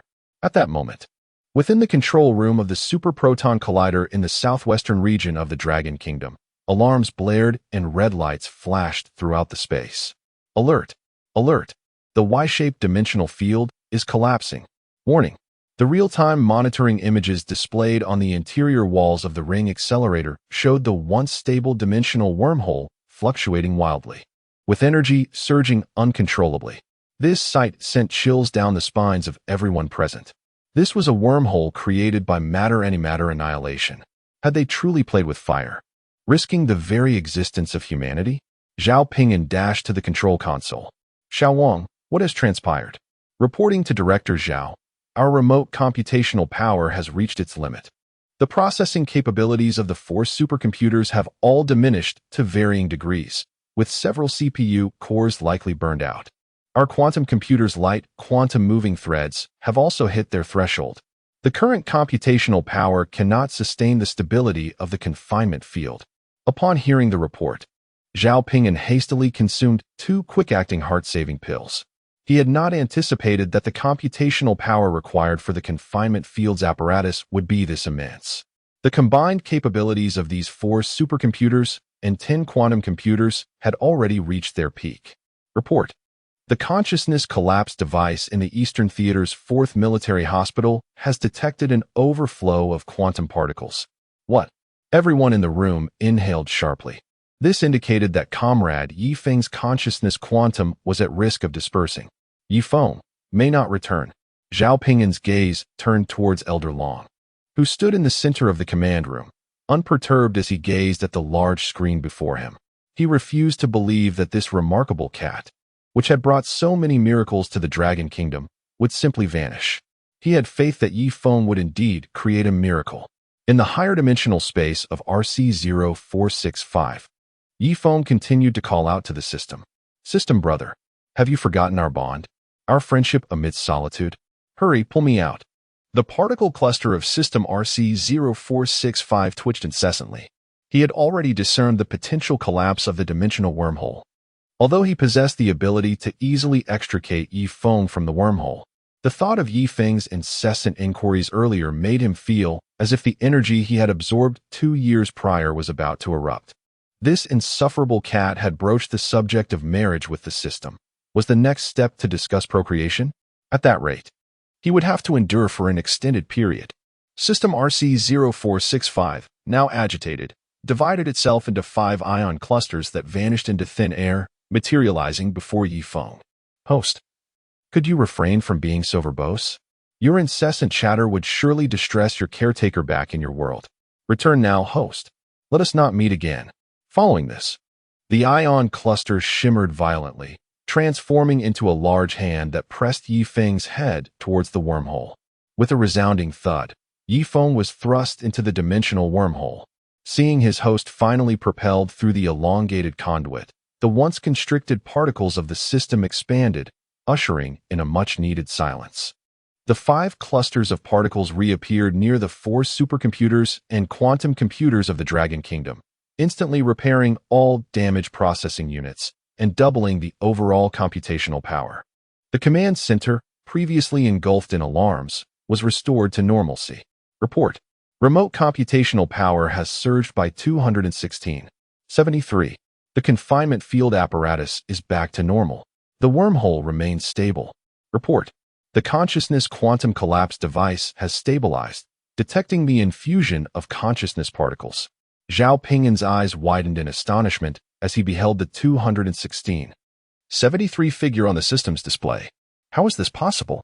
Based on the current computational calculations, they had surpassed the theoretical limits of silicon-based chips. He was acutely aware of the capabilities of their 10 quantum computers. Such a level of computation had exceeded the theoretical peak of their quantum machines. Was there truly some mysterious power at play in this world? Observing the dimensional wormhole on the large screen, which remained stable and open, along with the computational figures that defied theoretical boundaries, Elder Long's face broke into a smile. This cat was indeed extraordinary. He then beckoned Zhang Pingyuan. Pingyuan, prepare the aircraft. We are heading to the 4th Military Hospital. Yes, Elder Long. At that moment, Yifeng found himself moving backward through the crowded conduit, his posterior leading the way. The uneven surface was painfully abrasive. Unlike the finely crafted consciousness quantum space he had created in his previous life, it was evident that the Dragon Kingdom's version was both narrow and crude. Why could they not have at least refined it a bit despite providing a manual? He sighed. As long as it was functional, it would suffice. After gliding for nearly 15 minutes, Yifeng finally reached his destination. With a resounding pop, the immense consciousness collapse dome swiftly ensnared his consciousness quantum, which then began to converge and was injected directly into Yifeng's brain as he lay on the hospital bed. Slowly, Yifeng opened his eyes and sprang up. At last, he had returned. Shaking his head vigorously, he dislodged the electrodes tethered to him and leaped off the bed. Chapter 56. Where is the cat? Yifeng turned his head and glanced at the thick cables connected to the cat head. The sturdy optical fibers were adorned with numerous splicing points, unmistakably bearing the marks of handcrafting. Upon closer inspection of the cable's terminal, Yifeng was astonished to find no consciousness quantum collapse device. This revelation left him utterly staggered. Has the innovation of Long Country truly reached such heights? To gather consciousness without the need for quantum collapse. This was a theoretical concept he had never encountered in his previous life, and he felt an insatiable urge to consult the eminent quantum scholar if given the chance. However, this humble aspiration lasted only a fleeting second before his thoughts drifted to Mu Qingyue's gentle embrace. No, it had been far too long since he last saw her, and he worried about whether Ling Ling could hold up under such circumstances. Without hesitation, he swiftly dashed out of the hospital building. As he stepped outside, he was enveloped by an impenetrable darkness. Alas, it was already nightfall. Was it truly appropriate to seek out Qingyue at this hour? But in an instant, he sensed something amiss, for the night sky was devoid of stars. What the hell? Had he traversed dimensions once more? Yifeng promptly activated the searchlight on his collar. As his gaze ascended, he beheld a familiar pipeline. This was undeniably the consciousness quantum collapse device. Staring at the towering dome above him, Yifeng was momentarily speechless. Goodness, even if the manufacturing process was subpar, how could they produce such an enormous contraption? He felt an overwhelming desire to retract his earlier statement. Employing the radar on his collar, he detected that this dome was constructed from high-strength 7832 titanium alloy, with a terrifying thickness of 5 meters. Good grief, they seemed to be having a grand time with the collapse device. Such a thick layer of high-strength titanium alloy, and yet there were no visible entry points. Were they planning to devise a method to blast their way out once they were finished? The sheer audacity of this plan left Yifeng in awe. Without a moment's hesitation, the armor on Yifeng's collar enveloped his entire body. With a single blast from his particle cannon, he created a massive breach in the side of the dome. Blinding sunlight streamed through the gap, illuminating the previously pitch-black space. Yifeng retracted his mech and sprinted outside. In the orthopedic rehabilitation ward of the 4th Military District Hospital, Mu Qingyue gazed at the animated Ling Ling on her phone, momentarily lost in thought. Master, look at me. Let me show you a trick. Ling Ling tossed several icons into the air and caught them, resembling a juggler. Despite Ling Ling's spirited performance, Mu Qingyue remained despondent. It had been a full 7 days since her beloved companion had left her. Ever since the frequent helicopter landings at the 4th Military District Hospital and the influx of scientific instruments, she sensed something was amiss. Yet, she dared not believe that her dear companion had truly encountered misfortune. Seeing that her performance failed to bring joy to Mu Qingyue, Ling Ling halted, allowing the icons to fall upon its head. Tears streamed from Ling Ling's eyes. Wah! Father! Wah!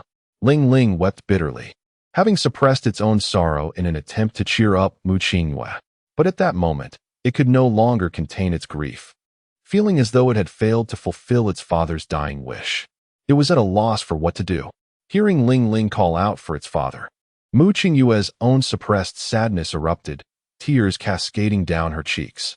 She realized that her beloved companion had indeed encountered a calamity, and it was likely that he would never return. I've told you countless times, a girl must maintain her composure. If you cry your makeup off, how can this cat possibly look presentable? A familiar voice resonated throughout the ward. Father! Father! Noticing the return of its father, Ling Ling erupted into a dazzling display of fireworks behind it. Mu Qingyue turned towards the door, where her companion stood, tilting his head as he gazed at her. You're back. Wah! I thought I would never see you again. Mu Qingyue burst into tears, and upon witnessing this, Feng leaped into her embrace, nudging her arm with his head. All right. Qingyue, I'm back, aren't I? Rest assured. With such a beautiful caretaker like you, how could I bear to leave so easily? If possible, I wish to be by your side forever. Yes, you must keep your promise. Of course, once I speak, even 800 cats cannot catch up. At this, Mu Qingyue couldn't help but laugh, pulling her companion even closer. Just as Feng and Mu Qingyue reveled in their reunion within the hospital ward, a fleet of armed helicopters escorted a Central Z-20 helicopter, descending slowly outside the neurosurgery ward of the 4th Military District Hospital. As soon as he disembarked, accompanied by Zhang Pingyuan, Elder Long arrived at the exterior of the collapsed dome. Upon witnessing the still smoldering gaping hole, a jolt of alarm surged through him. Surely, nothing untoward has happened. If that cat had been abducted by agents from the beautiful nation, it would spell disaster for Long Country. Cursing himself for his negligence, he had assumed that the 5-meter-thick impenetrable titanium dome would not be easily breached. He had failed to arrange for armed personnel to guard it. He immediately resolved to check on the condition of Comrade Feng. Yes, a fully armed special operations soldier rushed inside. Moments later, he returned, panting heavily. Report, Elder Long, Comrade Feng is not in the ward. What? The very thing Elder Long had dreaded had come to pass. After a brief silence, his gaze hardened. Comrade Zhang Pingyuan immediately organized the army to conduct a carpet lockdown within a radius of 500 kilometers. Deploy satellite imagery from Tianji 15, Tianji 21, and Tianji 49 to conduct a thorough sweep of the area. Your naval forces must seal off all coastal vessels, allowing not a single maritime target to escape from Long Country's borders. Access the military databases 46, 87, and 93 to comprehensively review the satellite footage from the past 48 hours. Even if it takes examining frame by frame, we must locate Comrade Feng. Whoever dares to harm our Feng, I will ensure they pay dearly for it. Yes, Elder Long, we will ensure the mission is accomplished. With the orders given, the entire eastern theater of Long Country mobilized, except for the normal duty units, to partake in this unprecedented search operation. Such a significant mobilization stirred unease among the nations of Blue Star, fearful that the 3rd season might commence at any moment. They hastily sent diplomatic inquiries to Long Country seeking clarification. Hours later, Elder Long and Zhang Pingyuan stood at the door of Mu Qingyue's ward, their faces flushed. Observing Feng nestled in Mu Qingyue's embrace, incessantly licking her arm, Zhang Pingyuan could no longer contain himself. Feng, hearing the familiar voice, Feng, unfazed, retorted, "What do you want? Aren't capitalists more heartless than you? My holiday isn't over yet, and you kept me cooped up in that dome. Aren't you worried something might go wrong?" But when Feng turned to look at the entrance, he instantly sprang up from Mu Qingyue's arms in a state of alarm. Elder Long. Chapter 57. The initiation of quantum supercomputing, observing the cat that had just leaped from Mu Qingyue's embrace. Old Long felt a twitch at the corner of his eye. For heaven's sake, I mobilized the entire Eastern Theater to find you, nearly causing chaos across the blue planet. And here you are, lounging in your haven of comfort? Is this how you repay the Dragon Kingdom for pulling you back from another dimension? Nevertheless, considering Yi Feng's significance, Old Long managed to suppress his fury and spoke with a smile. Comrade Yi Feng, you truly possess exquisite taste. No wonder you are a person of paramount contribution to the Dragon Kingdom. Such a genuine cat. Such authenticity, huh? Upon hearing these words, Yi Feng felt a sense of discomfort. Although it seemed like flattery, it somehow sounded rather grating. Well, Old Long, you flatter me. As a cat of the Dragon Kingdom, it is my honor to contribute in whatever small way I can. This achievement is not solely mine.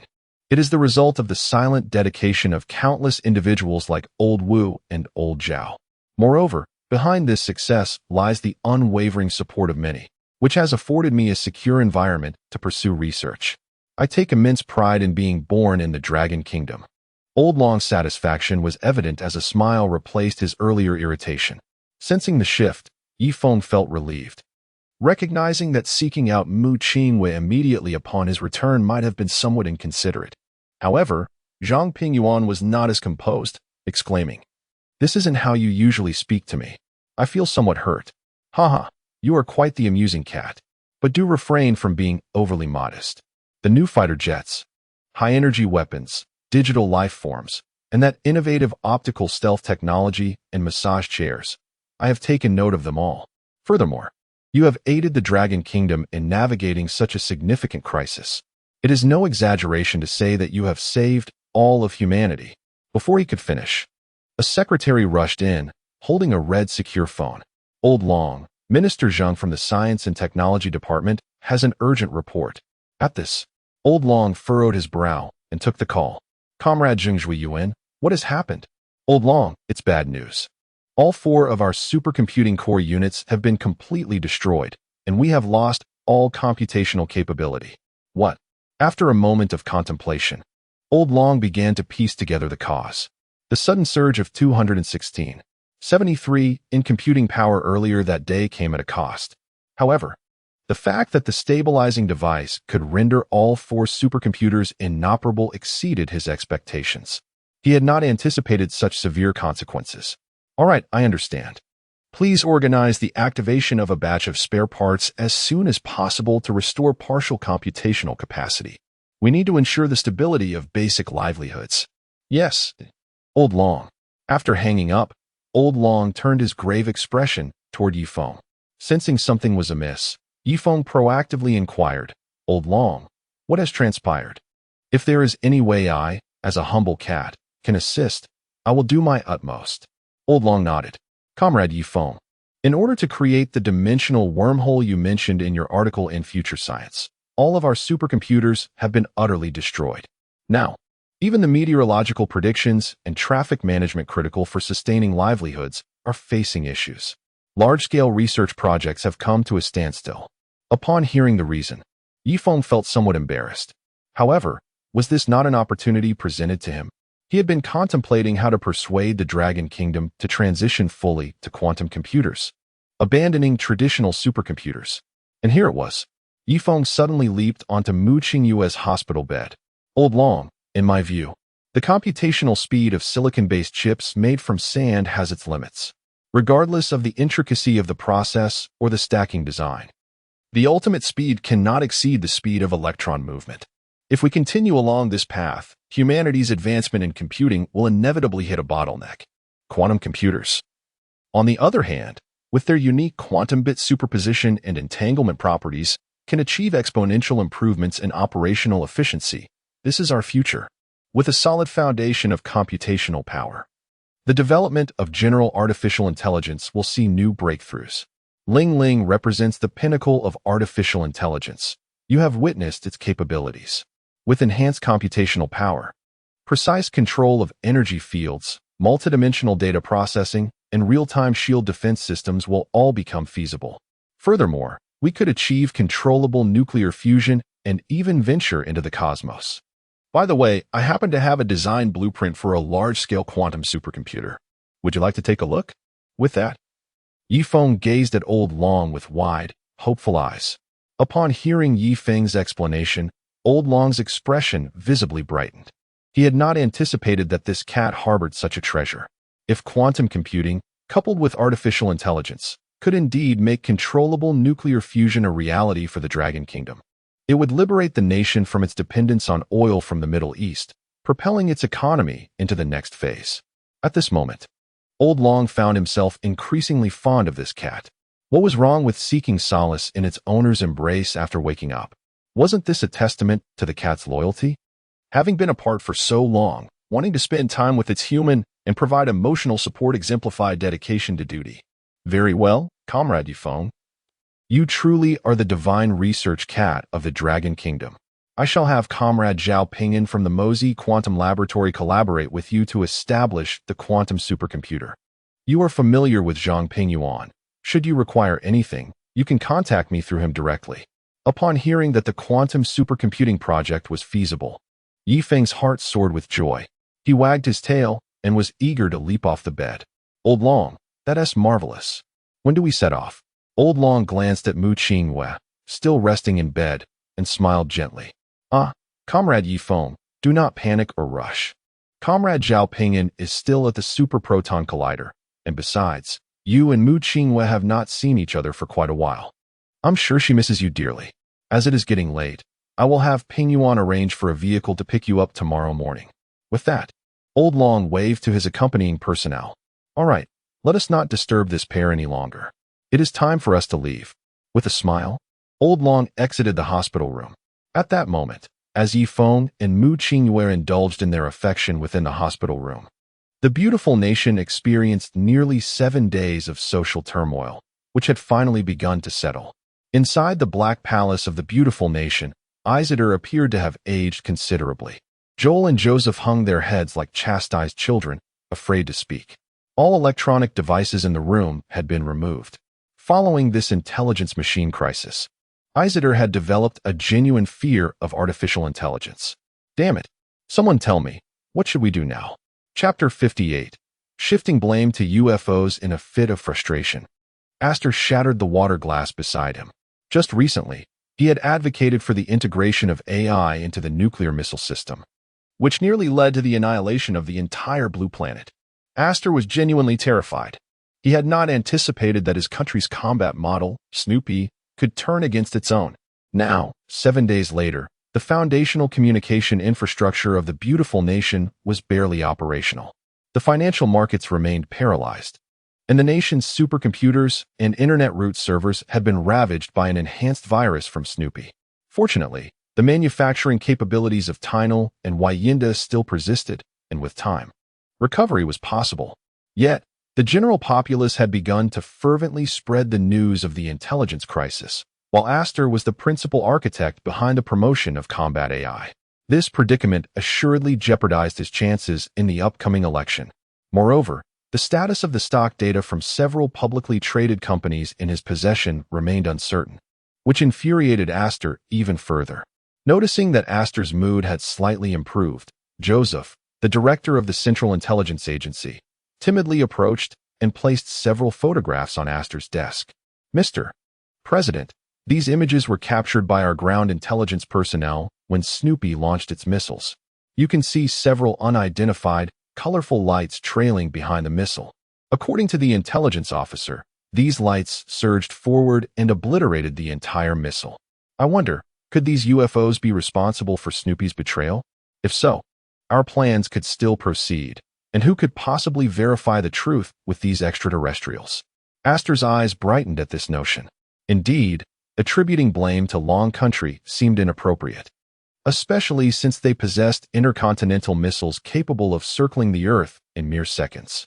If tensions escalated, not only would he be unable to liquidate his stocks, but the nuclear threat overhead was very real. In an instant, a smile graced his face, and his gaze towards Joseph softened. However, thoughts of Long Country soon furrowed his brow once more. What shall we do about Long Country? Might they seize this opportunity to strike against us? Upon hearing the inquiry, Joseph, like a treasure chest, produced another photograph from his pocket. In the blurry image, a structure by a lake was engulfed in dense smoke. Mr. President, you need not worry about Long Country.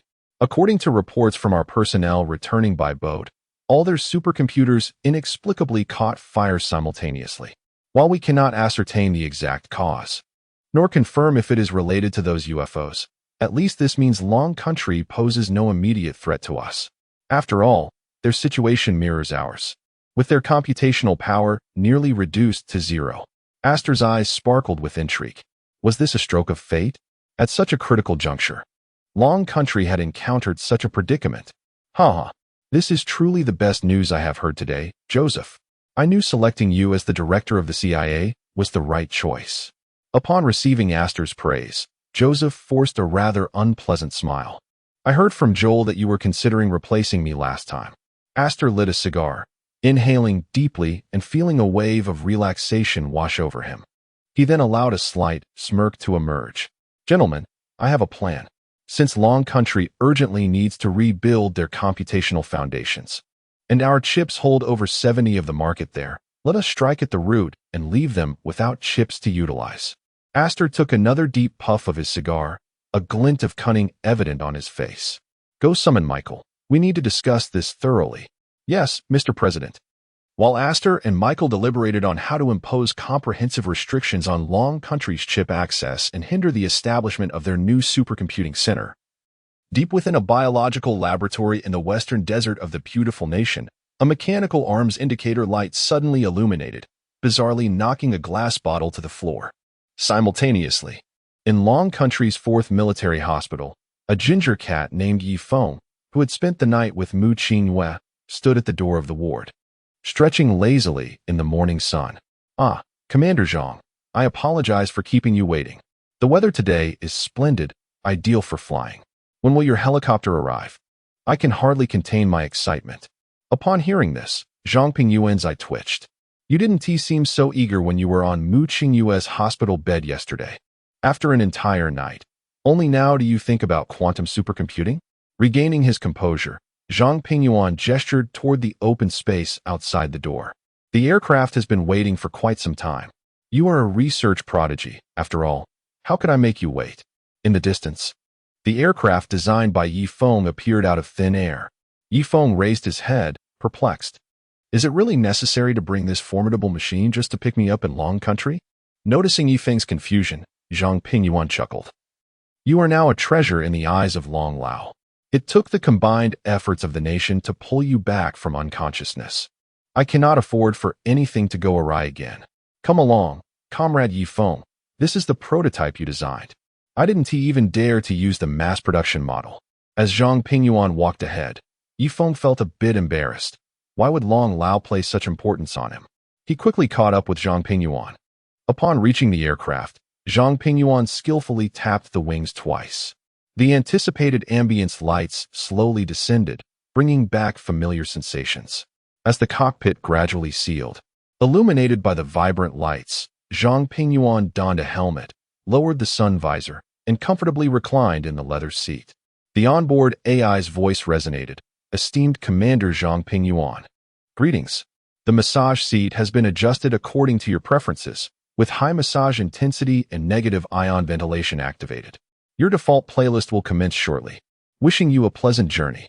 Almost immediately, nostalgic revolutionary songs filled the cockpit.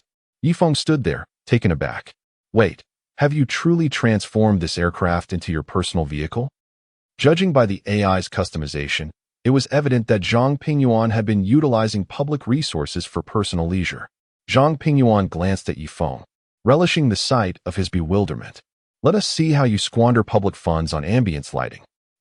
Comrade Feng, this aircraft is exceptionally comfortable. The flight experience surpasses all combat aircraft on Blue Planet. Unfortunately, you'll have to endure standing for a bit, but fret not. Your fighter jet is remarkably swift. Just hold on, and it will be over soon. Observing Zhang Pingyuan's smug demeanor, Feng couldn't help but smile. Navigator, I am ready. Engage sightseeing mode. Chapter 59. Who am I? Where am I? What am I to do? Indeed, the sightseeing mode has been activated for you. identifying a specific pilot. The cabin service program is now unlocked. Upon hearing the response from the onboard AI, Zhang Pingyuan found himself unsettled. What on earth? Sightseeing mode? And what is this cabin service? I have perused your manual countless times and have not encountered such a mode. Before him, a massage chair slowly ascended beside Yi Feng, who gracefully leapt onto it. Soon thereafter, a pale blue cabin enveloped the entire seat, rising from the ground. Within the miniature chamber, soft lights twinkled. Immediately, a small table gently emerged from the floor, laden with chips, meat patties, and milk. A mechanical arm extended from the side, feeding Yi Feng mouthful by mouthful. Zhang Pingyuan's eye twitched. Goodness, this prototype is equipped with such extravagant amenities. This is my military budget. Can you refrain from squandering it? Suddenly, he recalled that Chief Engineer Wu Qiming had once approached him with the design blueprints of the prototype. He mentioned that there was an independent space in the cockpit, which after intense overnight analysis, they could not ascertain its purpose, nor did it correlate with any other systems. He had inquired whether it could be removed. So that compartment is your exclusive cabin service. So you've long desired to ascend to the heavens, haven't you? Zhang Pingyuan was at a loss for words. Well, the military funds are already spent. Whatever may come, let it be. Noticing that the aircraft had yet to take off, Yi Feng swallowed a mouthful of milk and turned to Zhang Pingyuan. What's wrong, Commander Zhang? Are we encountering an issue with takeoff? Zhang Pingyuan remained silent. How on earth am I to respond? Do you think I'm the driver? Oh, it's no matter. Commander Zhang is finally experiencing the sightseeing mode. How could we let you pilot the aircraft? Navigator, I am here. Please bring Commander Zhang a can of cola and let us depart. Acknowledging the command. The cola was dispensed, and the route to the Mosey Quantum Laboratory in Longwa was being plotted. The total distance is 1377, 87 kilometers, anticipated to take approximately 2 hours, 38 minutes, and 46 seconds in sightseeing mode. Wishing you a pleasant journey. Zhang Pingyuan slowly accepted the cola handed to him by the mechanical arm, incredulously gazing at the feline in first class. Truly, you have crafted an armed sightseeing aircraft at the expense of my military budget. Perhaps if stripped of all this ostentation, it wouldn't even cost 20 million. The aircraft gradually became transparent before ascending, revealing the breathtaking expanse of the sky and the distant mountains and azure seas.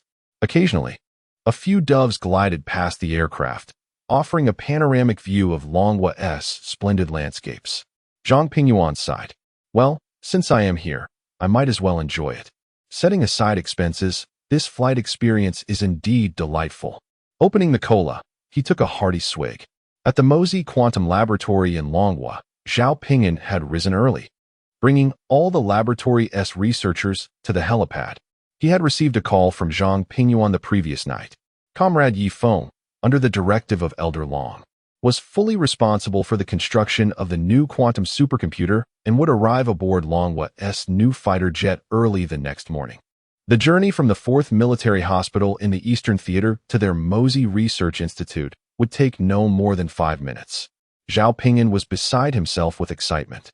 Since reading Yi Feng's paper, an overview of creating wormholes and dimension transfer through matter-antimatter annihilation, he, like many others, had been deeply captivated by this feline.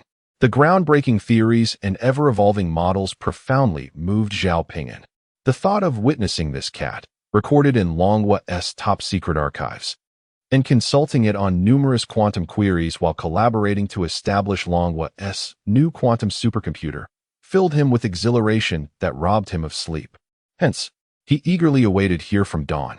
However, 5 minutes passed, then 10, then 30. Still, there was no sign of the aircraft's descent. Director Zhao, could it be that you misremembered the time? Impossible. I heard it clearly from Commander Zhang. Zhao Pingyan was equally perplexed. After all, Commander Zhang had no reason to deceive him. Moreover, this was a significant research project entrusted by Elder Long. There should be no other complications. An hour later, growing impatient, Zhao Pingyan decided to set up a sunshade and brought over a lounge chair to bask in the sun. Just as he was about to enjoy his meal, the sunlight overhead was obscured by a massive object. The J-00000 gradually descended, landing at the far end of the helipad. Zhao Pingyan jumped up abruptly, seizing his assistant and rushing toward the aircraft.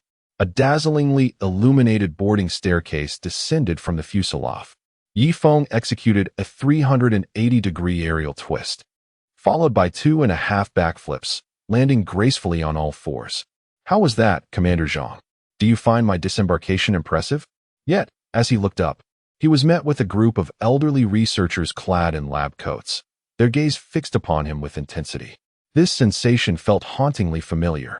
Esteemed colleagues, please do not be upset. It was simply a navigation issue with the aircraft. I promise to launch a few satellites next time. Yi Feng's feline countenance appeared somewhat strained, his eyes flickering with uncertainty. As soon as he uttered this, he regretted it. What nonsense! The navigation system of Longwa's Southern Dipper satellite positioning system far exceeds that of other nations on Blue Star. This was nothing but a blatant lie. However, an unexpected scene unfolded as Zhao Pingyan squatted down with an ingratiating expression, his wrinkled face beaming. Ah, you are the esteemed Colonel Yi Feng. It is an honor to meet you. You are absolutely correct. Longwa's navigation system indeed requires an update. May I inquire if it employs quantum positioning? Oh, Colonel Yi Feng's theories are remarkably advanced. To hear the truth in the morning and perish by evening is a worthy fate. Colonel Yi Feng, I hope you won't mind our numerous inquiries. What? Quantum positioning? Did you genuinely take my fabricated excuse at face value? Please, let us avoid any form of personality cult. I am merely a cat. You ought to uphold the truth and steadfastly believe in science. Yi Feng felt increasingly anxious under the fervent gazes surrounding him. Ahem, esteemed elders, as a cat of Longwa, it is my unyielding duty to dedicate my life to the nation's scientific endeavors. Time is of the essence. Let us not delay further. You must be Director Zhao, correct? Shall we first examine your quantum computer? Upon hearing this, Zhao Pingyan's smile widened even further. Excellent, excellent. Truly, Colonel Yi Feng, please this way. As they spoke, the crowd enveloped Yi Feng and led him toward the research institute, with even someone holding a sunshade over the feline. When Zhang Pingyuan removed his helmet and powered down the main console, descending the colorful illuminated staircase, the airport was eerily deserted, devoid of any human presence. Zhang Pingyuan felt a sense of bewilderment. Who am I? Where am I? What am I to do? Chapter 60. Quite beautiful. Let us dismantle it. At the end of a long corridor within the Mosey Quantum Laboratory, Zhao Pingyan feverishly input a 26-digit password on a control panel affixed to the wall. Shortly after, a facial recognition device sprang to life, scanning Zhao Pingyan's face as he contorted it into a myriad of bizarre expressions for nearly 28 seconds. Finally, the explosion-proof door at the end of the corridor slowly creaked open. Cat God, please step inside. Yi Feng's eyelid twitched, and internally, he felt as though 1,000 wild horses galloped across a vast prairie. For no other reason. This marked the 32nd time he had heard the phrase, please step inside, since entering the Mosey laboratory. What in the world? Are there extraterrestrials hidden within? Is such stringent security truly necessary? Not even nuclear missile launch protocols are this elaborate. Suppressing his irritation, Yi Feng stepped inside. The surroundings were square and symmetrical, finally allowing his heart to settle. He feared he would encounter yet another interminable corridor. Zhao Pingyan led the group in, bowing excessively. Cat God, please do not take offense. After all, our quantum computer is classified as a top-secret project in the Dragon Kingdom, and thus, the security measures are a tad more stringent. Please forgive us, ha ha ha. He then proceeded to furiously press buttons on the control panel on the walls of the square space. Yi Feng was left speechless. Seriously, this is what you call a tad more. I have built 6th-generation machines that do not require such rigorous security. Once Zhao Pingyan completed the verification, he flashed an awkward smile at Yi Feng. The entire space began to descend rapidly. This is an elevator? Light from outside streamed through the small windows of the elevator shaft, casting beams upon Zhao Pingyan's face. The intensity was blinding, surpassing the flickering lights on a busy highway. Yi Feng cast a cold stare at Zhao Pingyan, whose smile grew increasingly strained, the atmosphere becoming palpably awkward. 15 minutes later, the elevator finally came to a halt, and the doors opened. Zhao Pingyan gestured for Yi Feng to enter. Cat God, please step inside. Yifeng sighed, and then stepped out with a deliberate gait. However, the moment he exited the cabin, he was awestruck by the vast space before him, his gaze fixated upward. In the enormous underground cavern stood hundreds of golden structures resembling organ pipes, each with a diameter of 1 meter, their surfaces impossibly smooth, devoid of any visible seams. The cavern's temperature was notably low, significantly alleviating the thermal burden of the entire system. Yifeng was left utterly speechless, contemplating the sheer magnitude of the endeavor required to excavate such a subterranean chamber. It was a testament to the monumental investment made by the Mosey Quantum Laboratory, showcasing the Dragon Kingdom's reputation as a construction powerhouse. Noticing Yifeng's astonishment, Zhao Pingyan wore a proud smile. He stepped forward, gazing up at the colossal 10-chapter quantum computer. Cat God, what you see before you is the core secret of our Mosey Quantum Laboratory, the 10-chapter quantum computer. From my mentor's generation to ours, we have dedicated nearly 25 years of effort to realize the dream of quantum computing, and at long last, we have created the 10-chapter. It boasts 15 quantum bits and can perform quantum calculations in multimodal superposition states. Coupled with our uniquely developed system language, it can essentially surpass the performance of the Lake-Light supercomputer. Pausing for effect, Zhao Pingyan turned his gaze towards Yifeng. Comrade Yifeng, during the operation at the Southwest Superproton Collider, the 10-chapter contributed 36 of the computational power for the dimensional wormhole constraint field apparatus. It can be said that it was responsible for bringing you back. As Zhao Pingyan spoke, his heart swelled with pride. This was a monumental breakthrough in quantum computing, placing it several steps ahead of the United States in this field. Upon hearing Zhao Pingyan's words, Yifeng stood frozen, beads of cold sweat visibly forming on his brow. What? 15 quantum bits? It contributed to the computational control of the dimensional impulse constraint? Are you seriously using this device to manage the constraint field? Aren't you worried it might spiral out of control and end humanity as we know it? He felt grateful that his consciousness had managed to collapse back to his original form before the wormhole's collapse. Seeing that the orange cat offered no reaction, Zhao Pingyan instinctively assumed that his research achievement had utterly stunned Yifeng. He smiled and spoke again. Cat God, isn't our 10-chapter quantum computer astonishing? Well, Zhao, your quantum computer is indeed beautiful. Perhaps you should dismantle it? Yes, I think so too. It is quite beautiful, but wait. What did you say? Dismantle it. Yifeng slowly nodded. Zhao Pingyan could hardly believe his ears. This one statement from the cat god threatened to dismantle nearly 2 decades of their hard work at the Mosey Laboratory. How could this be allowed? Commander Zhang, what should we do about this? Commander Zhang?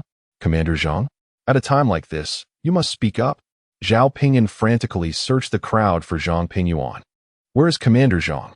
At that moment, a gust of wind, accompanied by dust, swept past Zhang Pingyuan's knees as he stood before the cold doors of the Mosey Laboratory. His mind still echoing with the ultimate philosophical questions. Who am I? Where am I? What am I to do? Nearly half an hour later, a staff member rushed out of the laboratory in a panic, dragging Zhang Pingyuan back inside at a breakneck speed, faster than the sprint of any Special Forces member from the Eastern Theater. Not good. Commander Zhang, that cat wants to dismantle the quantum computer. You must intervene. Zhang Pingyuan looked bewildered. What? Dismantle it? Can't this cat consider the feelings of the entire staff at the quantum laboratory? Where is the emotional value you provided to Mu Qingwei? An hour later, everyone gathered in the conference room of the Mosey Quantum Laboratory. Zhang Pingyuan sat at the head of the table, sipping his tea. Ah yes, this Longwell West Lake Dragon well is indeed authentic. With a loud thud, Zhao Pingyan slammed his hands on the table, standing up in a fit of desperation, tears streaming down his face. Wah! Commander Zhang, look at this. What a situation. This cat came in without any distinction, pointing at the 10-chapter quantum computer, demanding to dismantle it. That represents decades of our hard work. It is the only quantum computer in the Dragon Kingdom, and indeed the entire Blue Star, that can be practically applied. It cannot be dismantled. You must manage this cat. If not, I shall cease to exist. With that, he sat down on the ground, refusing to move. Zhang Pingyuan lifted his teacup, took a sip, and spat out a tea leaf. Then let us dismantle it. Chapter 61. The bottom of the cauldron. What? Are we really going to dismantle it? Zhao Pingyan could hardly believe his ears. How could a commanding officer of the Eastern Theater agree to such an absurd proposal? This was not what he had envisioned. As a high-ranking official in the Dragon Kingdom's military, he should have understood the significance of quantum computers better. How could he allow this cat to act recklessly? Shouldn't he be stopping this nonsense immediately and making a cautious decision? Was this not a blatant act of self-sabotage? Reflecting on his earlier behavior of leaving Zhang Pingyuan at the door, was this a deliberate act of retaliation? No, regardless of the circumstances. One should not wager the future of the entire Dragon Kingdom. Commander Zhang, I apologize for leaving you outside earlier, but if we proceed with the dismantling, all the hard work we've put into achieving quantum superiority in the Blue Star will be in vain. You cannot let this cat run amok. Zhao Pingyan could no longer afford to sulk. He abruptly stood up and rushed towards Zhang Pingyuan, gazing at him with barely concealed anger. Yet, Zhang Pingyuan remained unfazed, leisurely sipping from his teacup. Zhao Pingyan's chest heaved with agitation as he turned to Yi Feng, who stood on the platform. Are you, this cat, sent by the Cat Star to invade our Dragon Kingdom? What sorcery have you cast upon Dragon Lao and Commander Zhang to make them so compliant? Upon hearing Zhao Pingyan's accusations, Yi Feng lost his composure. Just moments ago, he had been addressed as the cat god, and now he was merely referred to as a cat?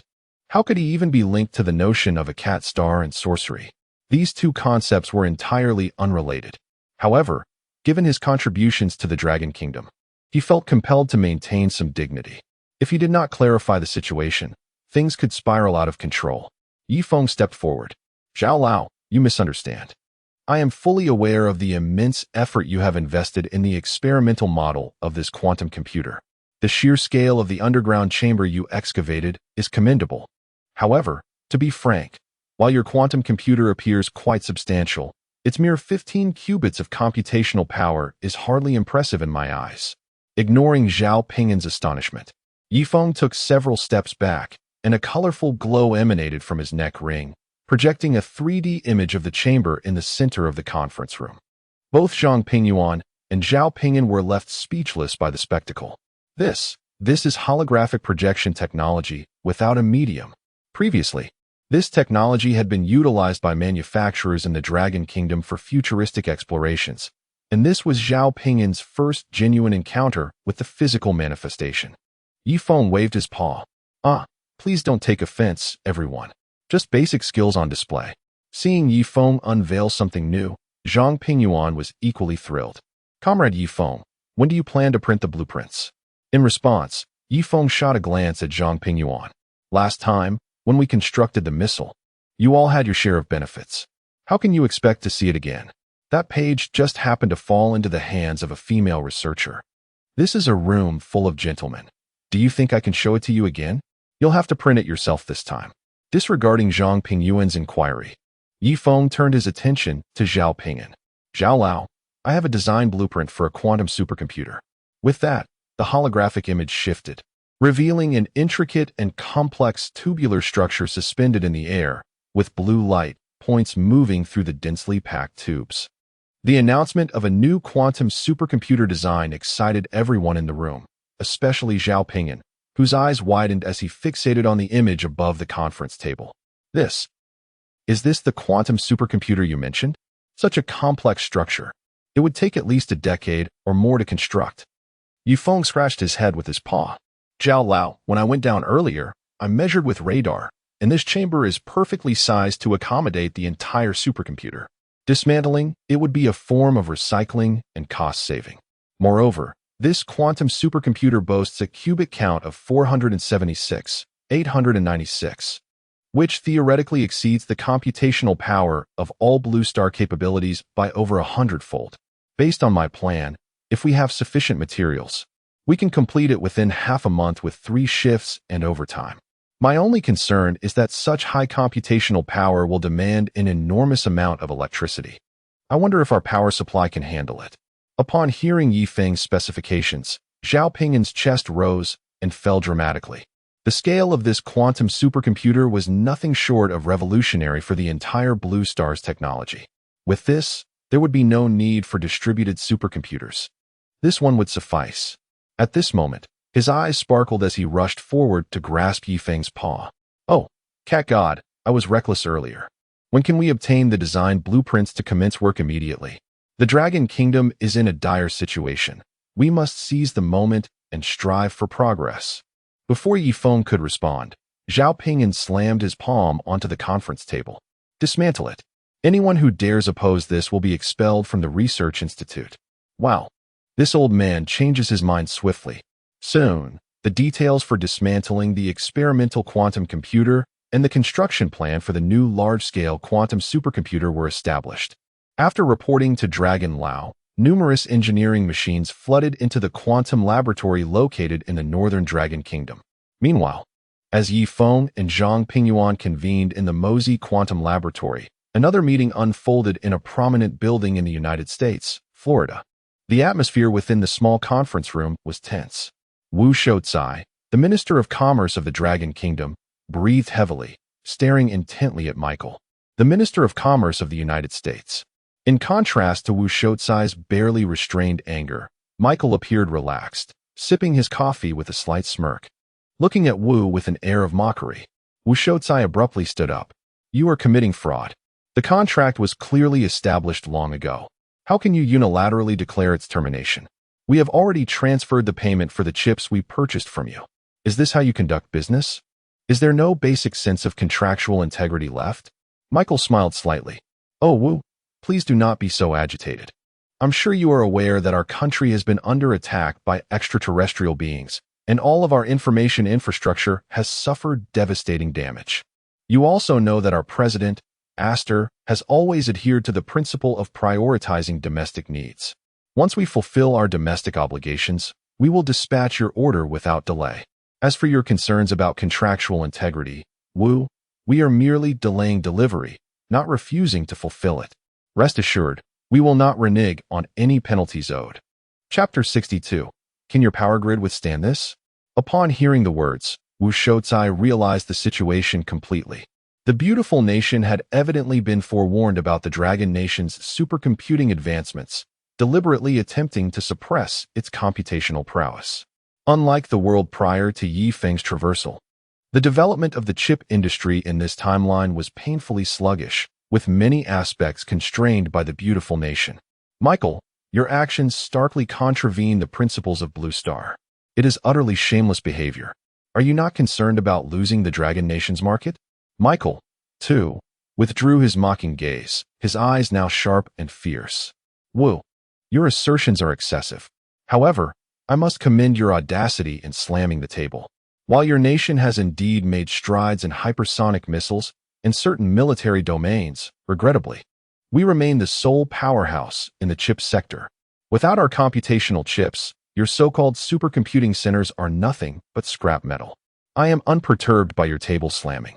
The beautiful nation eagerly awaits your chips to plummet to bargain prices. Of course, if you can procure a lithography machine from anywhere on Blue Star, I will concede that my nation lacks capability. Wu Shoucai's eyes reddened with anger, yet Michael's words rang true. Presently, in the realm of AI computational chips, the Dragon Nation had no opportunity to retaliate. You, just wait. With that, he pushed back his chair and departed the conference room with the Dragon Nation's delegation. Watching Wu Shoucai leave in a huff, Michael felt a surge of triumph, propping his feet on the table as he lit a cigar and exhaled a puff of smoke. Wu, I am keen to see how you will manage to reduce chip prices to mere cabbage.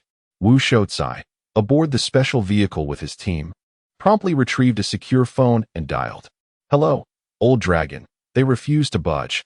We must devise our own solutions for the supercomputing center. After a brief silence, Old Dragon's voice came through the receiver. Comrade Wu Shoucai, do not feel overly pressured. If they refuse to sell, so be it. We can forego that batch of chips. Come back. Yes, Old Dragon. After hanging up, Wu Shoucai couldn't help but feel puzzled. He had not heard of any secret research institute developing chips.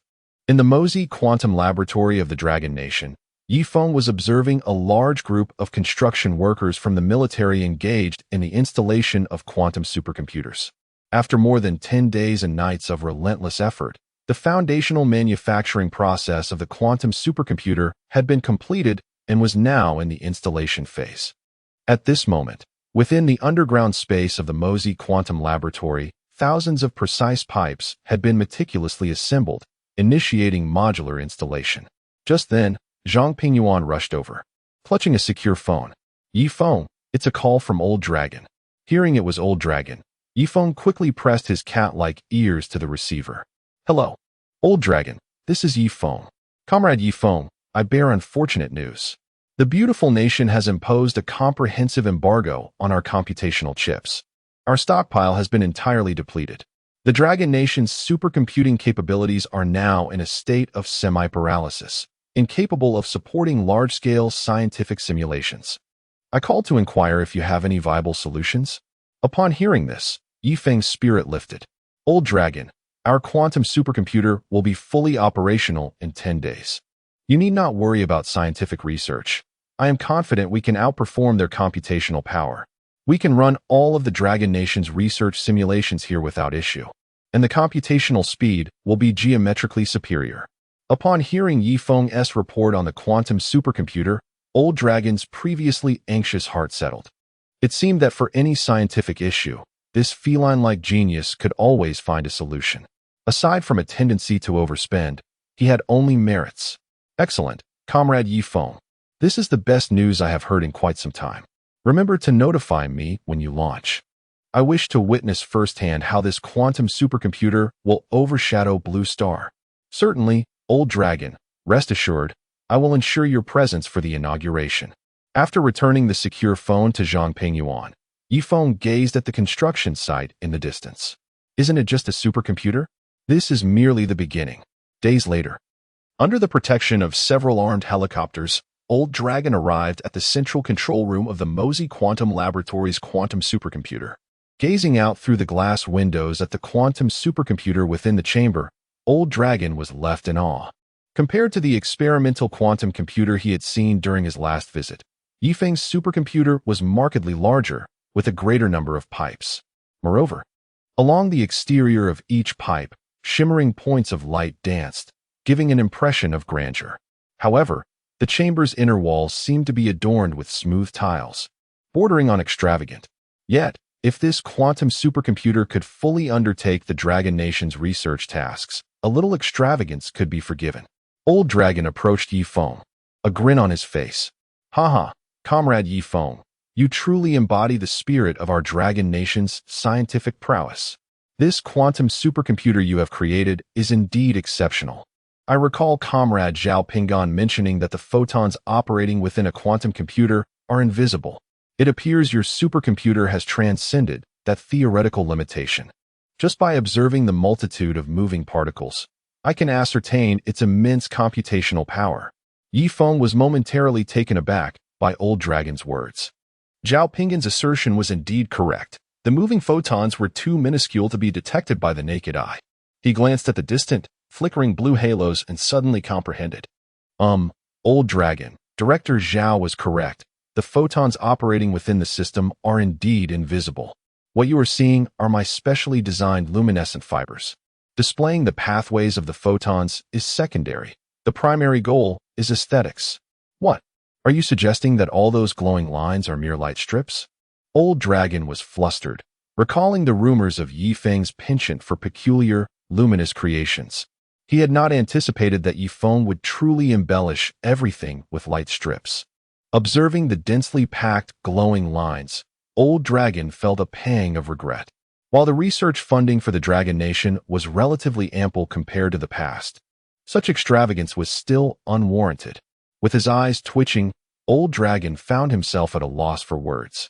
Zhang Pingyuan, standing nearby, was already accustomed to such oddities.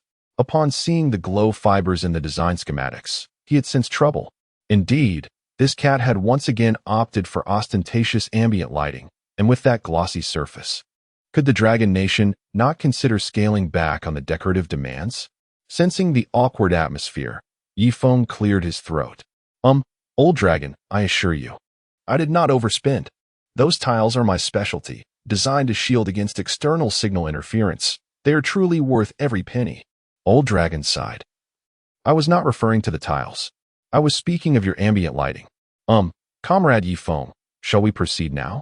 Old Dragon inquired. Feng nodded, leading Old Dragon to a massive glowing button. Just as Old Dragon prepared to press it, Feng suddenly leaped in front of Zhao Pingon. Director Zhao, are you certain that the power grid in this Mosey laboratory can withstand this? Chapter 63. Power reduced to 0. 0.00001 Zhao Pingon, upon hearing Feng's inquiry, became unsettled. This was the second time this feline had questioned the power grid. How much disdain do you hold for our dragon country's Mosey quantum laboratory?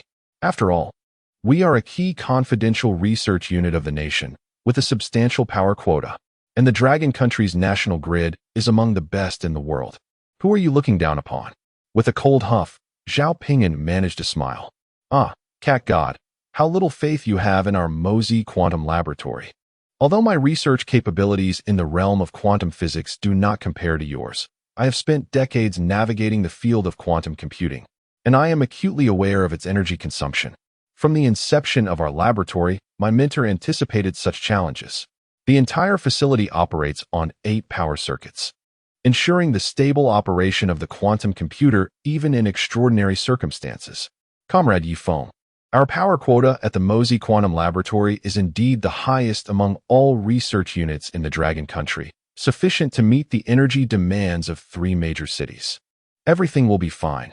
Just as the words were about to escape his lips, the lights in the control center abruptly extinguished, plunging the entire chamber into darkness, including the quantum supercomputer's status indicators.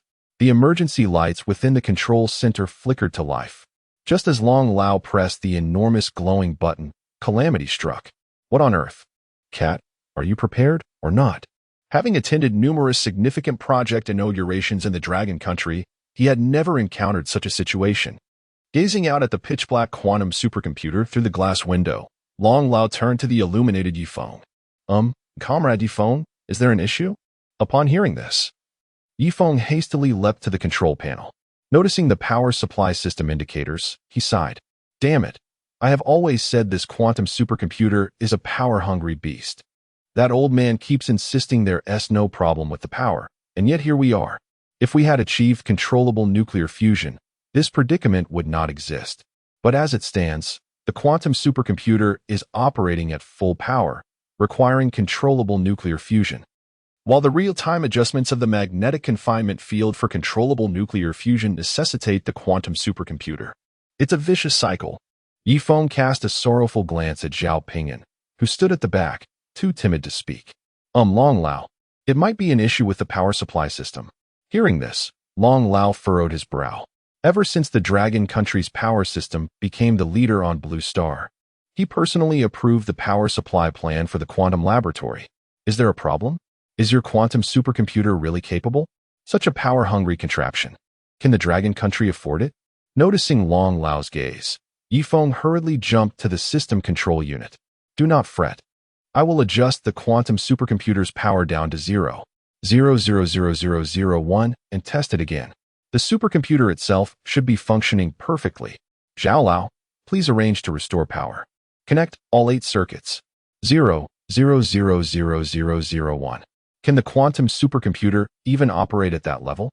Soon, the power supply to the Mosey Quantum Laboratory was restored.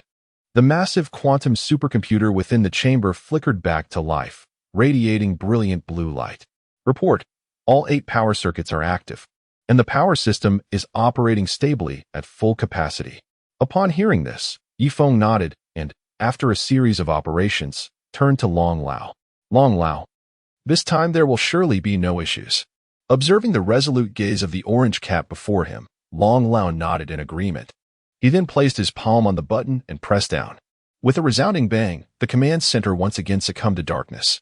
The emergency lights illuminated, and Long Lao looked once more at the orange cat on the control panel. For the first time, he began to question the reliability of this feline. The expenses for Feng's supercomputer were exorbitantly high, were it not for his claim that this device could entirely replace the Dragon Country's supercomputing center. Long Lao would have reconsidered its implementation. The various research centers in the Dragon Country were eagerly awaiting this supercomputer for urgent needs. You've already failed twice in the hardware startup phase. Can it truly function? As the power system was restored once more, Feng appeared somewhat embarrassed. The quantum supercomputer's operational power had been reduced to its minimum. Any lower value had not been factored into its design. After a moment of contemplation, Feng sighed and turned to the operator beside him. Shut down the glow module. Yes, disabling the glow module. Shortly thereafter, the previously flickering blue light points within the quantum supercomputer vanished, leaving only the ordinary golden computation conduits illuminated by two spotlights. Long Lao. Shall we attempt it once more? Long Lao, now at a loss for words, casually pressed the enormous button with a single finger. At the moment of pressing, the quantum supercomputer control system within the command center began its startup sequence, subsequently entering a self-check mode. Report: Quantum supercomputer number 1 has successfully booted, producing 476,896 optical qubits. Plane 1, status 3. Superposition state confirmed. Upon hearing the report, thunderous applause erupted within the quantum supercomputer control center. Zhao Pingyan was equally exhilarated. This represented a groundbreaking advancement in the realm of human quantum science. Long Lao was also thrilled, albeit casting a reproachful glance at Feng. During the proposal discussion, I heard Zhang Pingyuan report that you have a penchant for light strips. Any device with lighting effects should ideally be eliminated. Initially, I thought a light strip wouldn't cost much, but today I have seen the repercussions. Damn it. Had I known the lighting strips consumed so much power. You should have eliminated that effect from the design at the outset. Was it necessary to attempt startup 3 times to achieve success? Nevertheless, the quantum supercomputer project had indeed succeeded. Comrade Feng had made significant contributions to the Dragon Country's research. He should simply be more careful in future proposals. Comrade Feng, congratulations. You truly live up to the title of our Dragon Country's remarkable research cat. I recall you mentioning earlier that the system's computing power has been reduced to 0.000001. Can it be increased? If it requires more energy, I will contact the national grid of the Dragon Country immediately. Even if it means implementing power restrictions across half the nation, we must elevate the computing power. Our research projects cannot afford delays. After speaking, Long Lao sighed. The recent precision strikes from the beautiful country against the Dragon Country were profoundly impactful. Research project standstills were no trivial matter.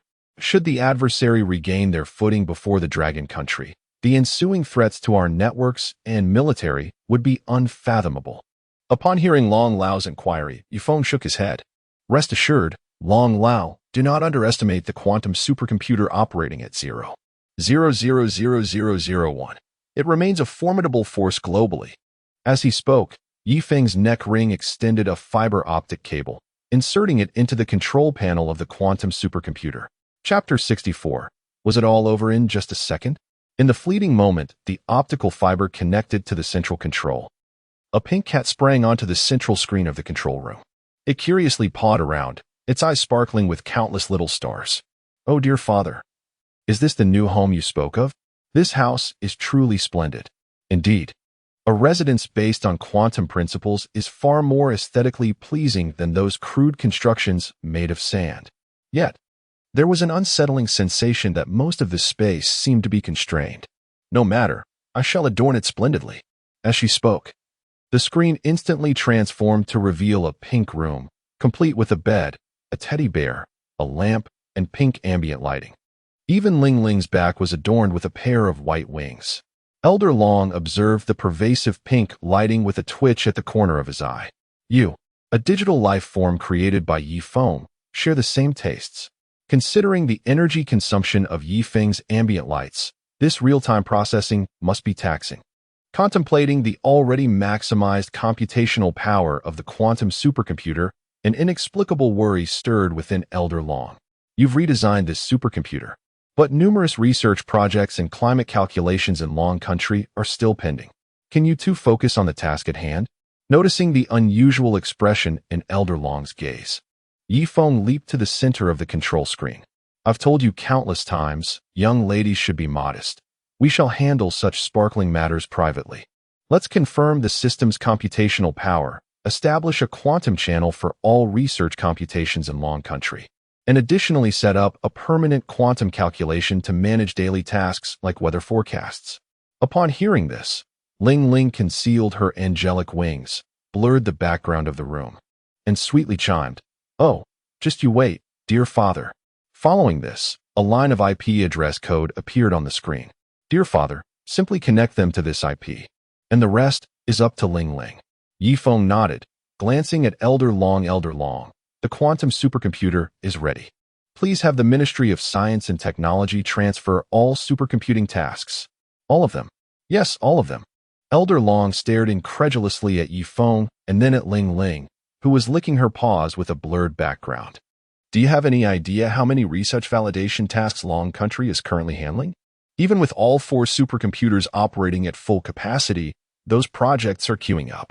You're suggesting we take on all computational tasks at once? Can we manage with this minuscule 0.0000001 of computational power?" With a sigh, Elder Long retrieved a secure phone and dialed a number. "Hello, Comrade Jingzhui Yuan. I will provide you an IP address shortly. Please send all queued research computation projects nationwide." "Yes, all of them." After hanging up, Elder Long glanced at Yifeng, who was still licking her paws at the console. "I hope this decision proves to be wise."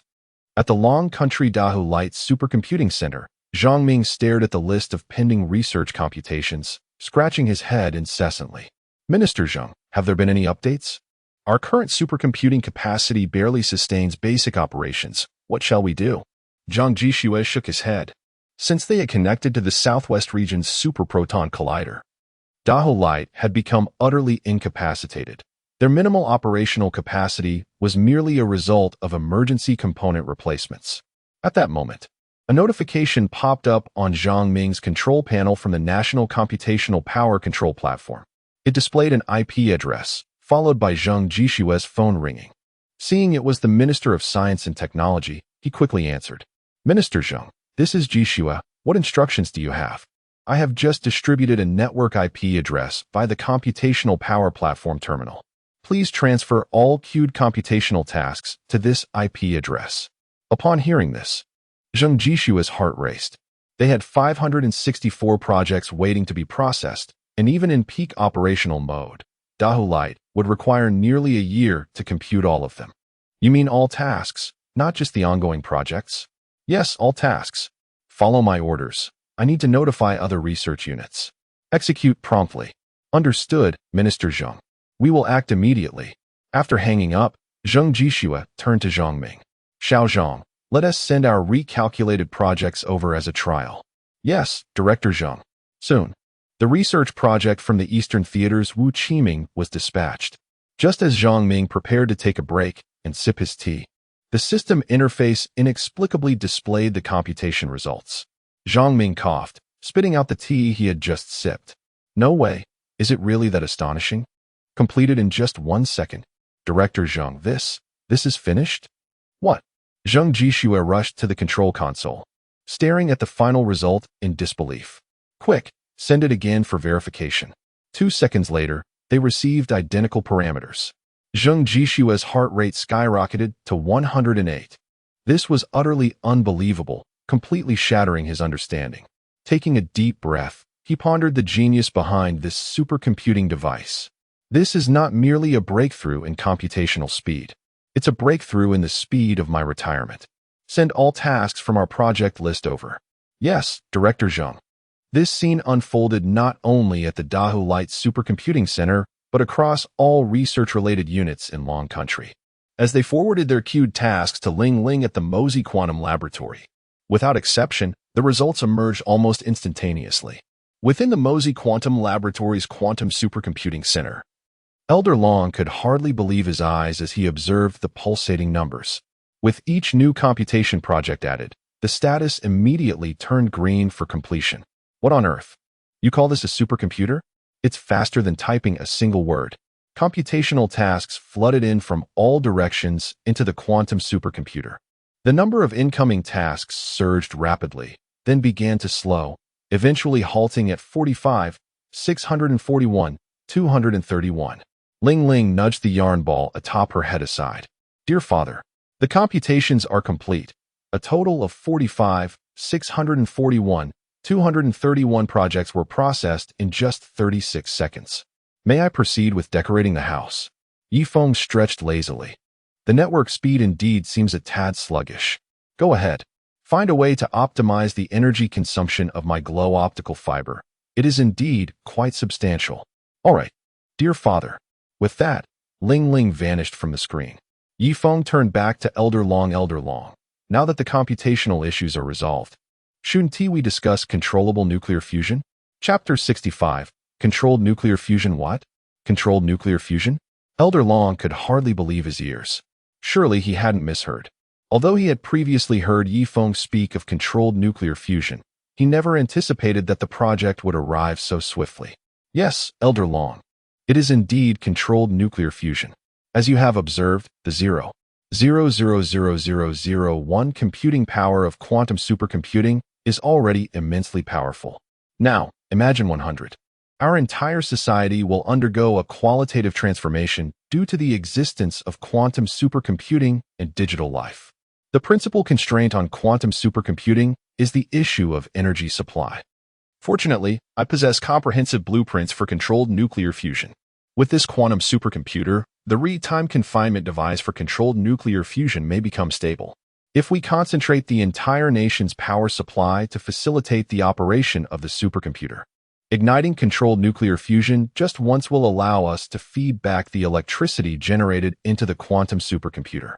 Thus, we can achieve a self-sustaining cycle, propelling both artificial intelligence and controlled nuclear fusion in Dragon Country to unprecedented heights, enabling us to dominate these two fields on Blue Star.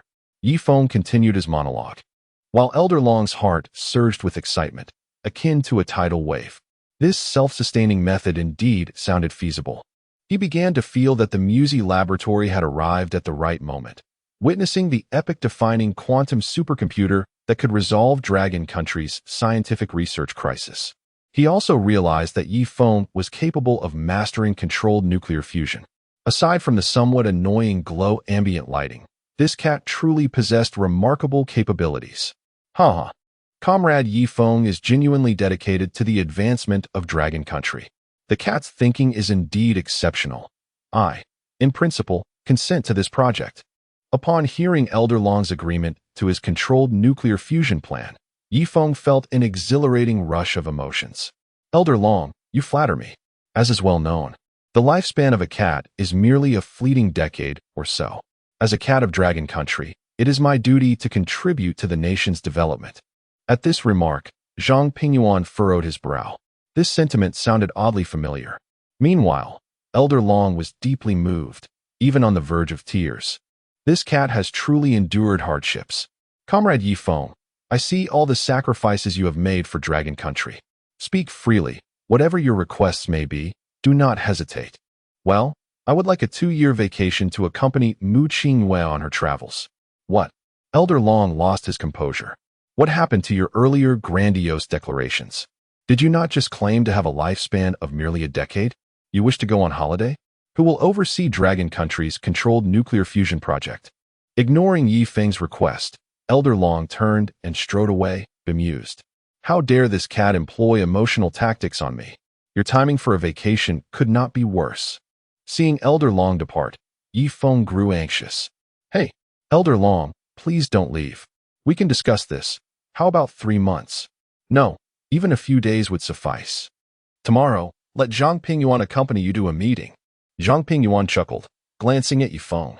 You dare to make such demands of Elder Long? You cannot employ the same tactic twice. He then followed Elder Long out the door. The next day, within a clandestine meeting room in Dragon City, Dragon Country, Elder Long and dignitaries from the Ministry of Energy, Ministry of Science and Technology, Ministry of Commerce, and other sectors gathered. To Elder Long's right lay a cat mat, upon which Yifeng slept soundly. The presence of a cat at such a high-profile meeting puzzled the attendees. How could a cat possibly be permitted to remain in such a significant gathering? This cat also wore a peculiar collar. Upon entry, all electronic devices had been confiscated from the attendees. Why was this cat afforded such special treatment? At that moment, Elder Long entered the room, prompting everyone to rise. Elder Long waved his hand. Comrades, today we are holding a closed-door meeting, so please, do not stand on ceremony. Take your seats. Once Elder Long was seated, the others followed suit. The purpose of gathering you all today is to share two significant pieces of news. The first is that under the leadership of Comrade Feng, the world's first quantum supercomputer has been successfully validated at our MUSE Quantum Laboratory, effectively resolving our nation's challenges in scientific simulation and computation. As soon as he finished speaking, the room erupted into enthusiastic applause. Elder Long raised his hands to calm the noise, restoring silence to the meeting room. The second announcement is that Comrade Feng has developed a relatively mature practical plan for controlled nuclear fusion. Now, let us invite Comrade Feng to elaborate. Please welcome him. Although the attendees were unfamiliar with Comrade Feng, apart from Zhang Pingyuan and the cat, they still applauded warmly. After nearly 20 seconds of silence, no one stepped forward. Elder Long glanced at the sleeping Feng on the cat mat, who appeared to be in deep slumber. You claimed yesterday that you had only a decade left to live. How could you sleep so soundly at your age? Zhang Pingyuan abruptly pounded the cat mat, causing Feng to spring up with a start. Qingwei, you cannot. In an instant, he noticed the audience seated around him and remembered he was there for a meeting. The Minister of Energy, Su Chang, gasped in astonishment, exclaiming, "Has this cat become sentient?" Realizing the commotion, Feng cleared his throat. Ahem. Greetings, everyone. I am Feng, an ordinary cat of Dragon Country. As a cat of this nation, I am acutely aware of our energy predicament. To thoroughly break free from the constraints imposed by the West on our energy resources, controlled nuclear fusion is an unavoidable pathway. Fortunately, under Elder Long's astute leadership and the foundational research of our predecessors, I have designed a quantum supercomputer and digital life. Building upon this foundation, controlled nuclear fusion has become feasible. The overall design concept for controlled nuclear fusion employs the tokamak device. But we will modify the force field confinement to utilize a Y-shaped energy confinement field. Once controlled nuclear fusion is realized, our urban development will experience a new renaissance. Autonomous driving and flying cars will no longer remain mere fantasies. The entire management of urban operations will achieve full autonomy and automation. Controlled nuclear fusion and artificial intelligence will mutually reinforce one another, leading to the emergence of numerous new industries. The economic downturn we currently face will be revitalized through the application of these new technologies. Moreover, in the near future, with the launch of lunar cargo missions, the supply of helium-3 required for controlled nuclear fusion will also be resolved. And, wait a moment, are you implying you intend to travel to the moon? Chapter 66. The Dragon's Ascendancy Plan. Feng was passionately articulating his thoughts at the table when he was abruptly interrupted by an inquiry from Old Dragon. What was the question again? Yes, the moon landing. Old Dragon, esteemed ministers, the moon landing is undoubtedly a certainty. It is well known that the moon harbors vast reserves of helium-3. Such a colossal mine would be a travesty to overlook. Moreover, should we establish a base on the moon, it could serve as a pivotal outpost for cosmic exploration. Just a moment ago, Old Dragon was convinced of the wisdom in mining the moon. Recently, the Jade Rabbit probe dispatched by our nation successfully collected lunar soil. The lunar regolith we obtained is far superior to the Mirgram provided by the United States, containing a significantly higher concentration of helium-3. However, upon hearing the mention of a cosmic exploration base, Old Dragon's composure wavered. Wasn't this discussion supposed to revolve around controllable nuclear fusion? Why did it veer into the realm of deep space exploration? None present are experts in that field. Comrade Feng, you've said quite a bit. Perhaps you should take a moment to hydrate. Old Dragon remarked, gently patting Feng's cushion before summoning his secretary. Xiaowang, please inform Director Guotingyu of the Dragon Nation Aerospace Administration to join us. Yes, Old Dragon. Let us take a brief recess until Director Guo arrives. And Xiaowang, please bring Comrade Feng 2 cans of fish snacks. Feng. Director Guotingyu was deep in thought, contemplating the weight reduction of the future Tiangong lunar lander, when he was unexpectedly escorted away by a group of soldiers clad in protective gear. Within 30 seconds, he mentally reviewed all accounts he had managed over the years. This was perplexing. He, Gua, had always devoted himself to the public good, pouring all his energy into scientific research. He had committed no heinous acts. Comrades, what mistake have I made? Please speak. Comrade. Old Dragon commands your immediate presence at the meeting. At the meeting? Gua Tengyu, his bald head gleaming, appeared utterly bewildered, his remaining 30 strands of hair dancing in the wind. He was swiftly airlifted by helicopter, the massive rotor blades spinning with evident success.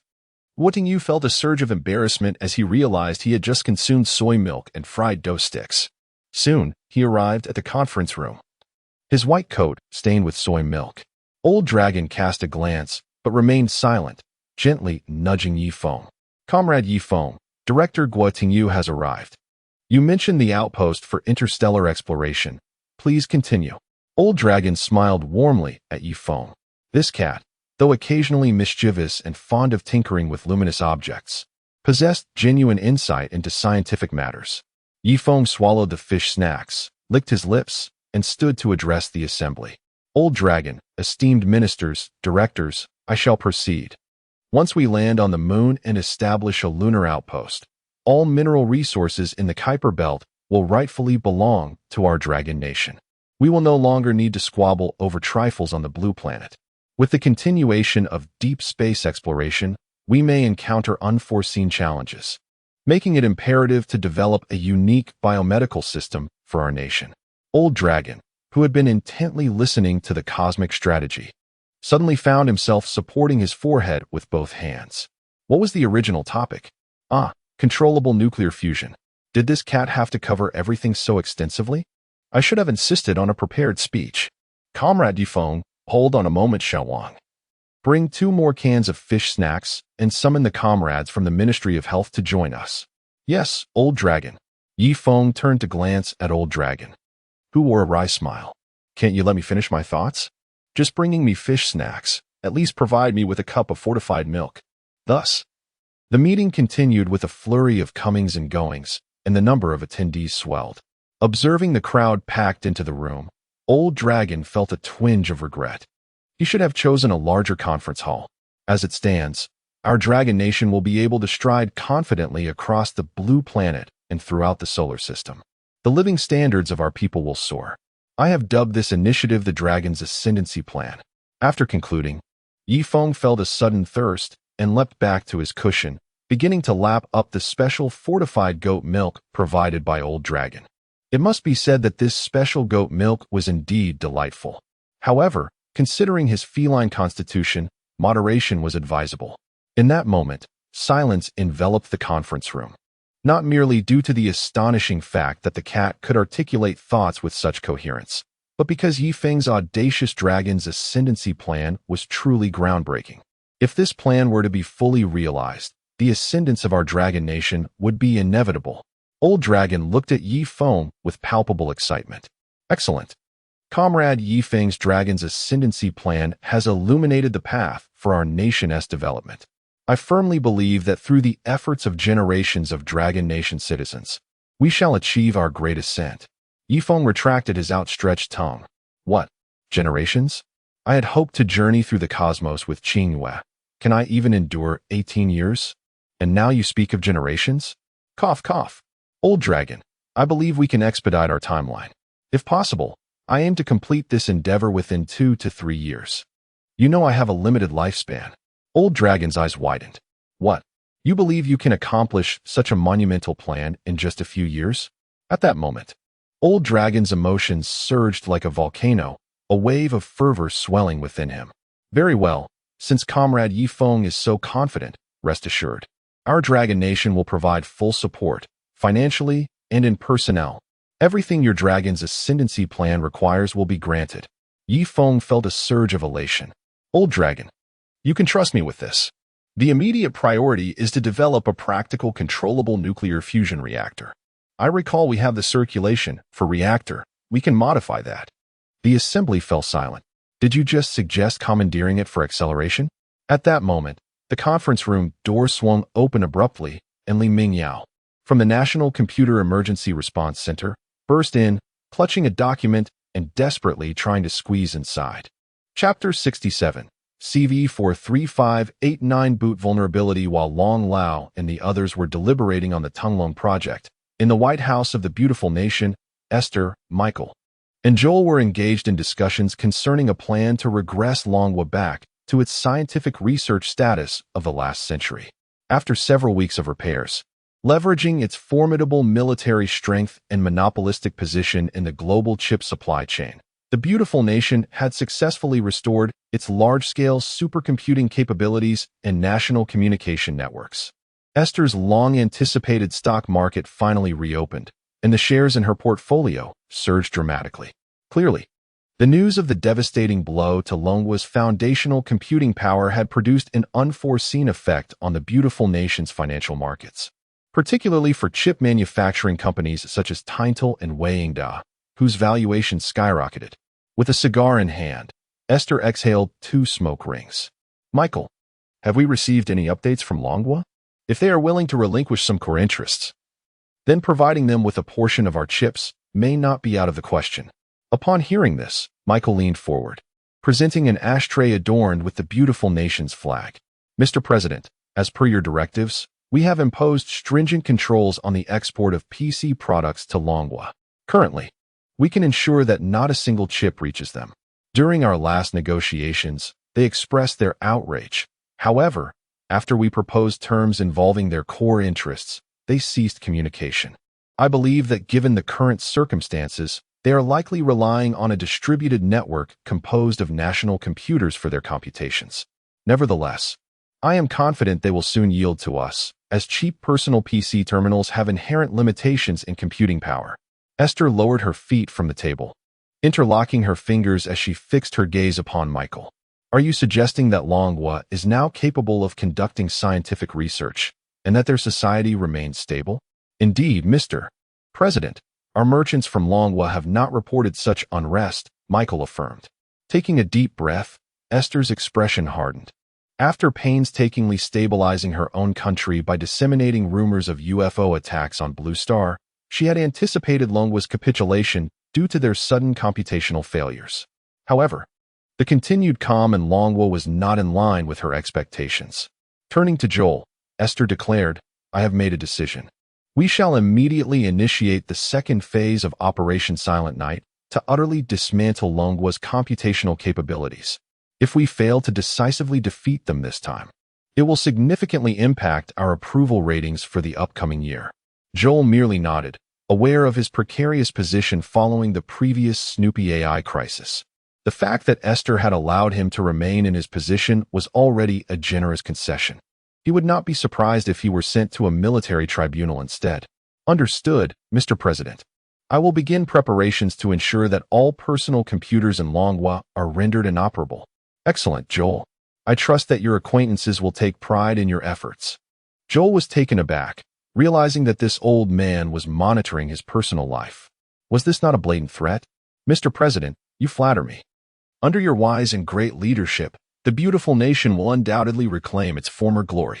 I shall take my leave now, Mr. President. After bowing deeply, Joel withdrew, eager to escape the oppressive atmosphere. In a rented room in Longhua, Shaoli was engrossed in a single-player game, White Myth, using his newly assembled 8090 graphics card.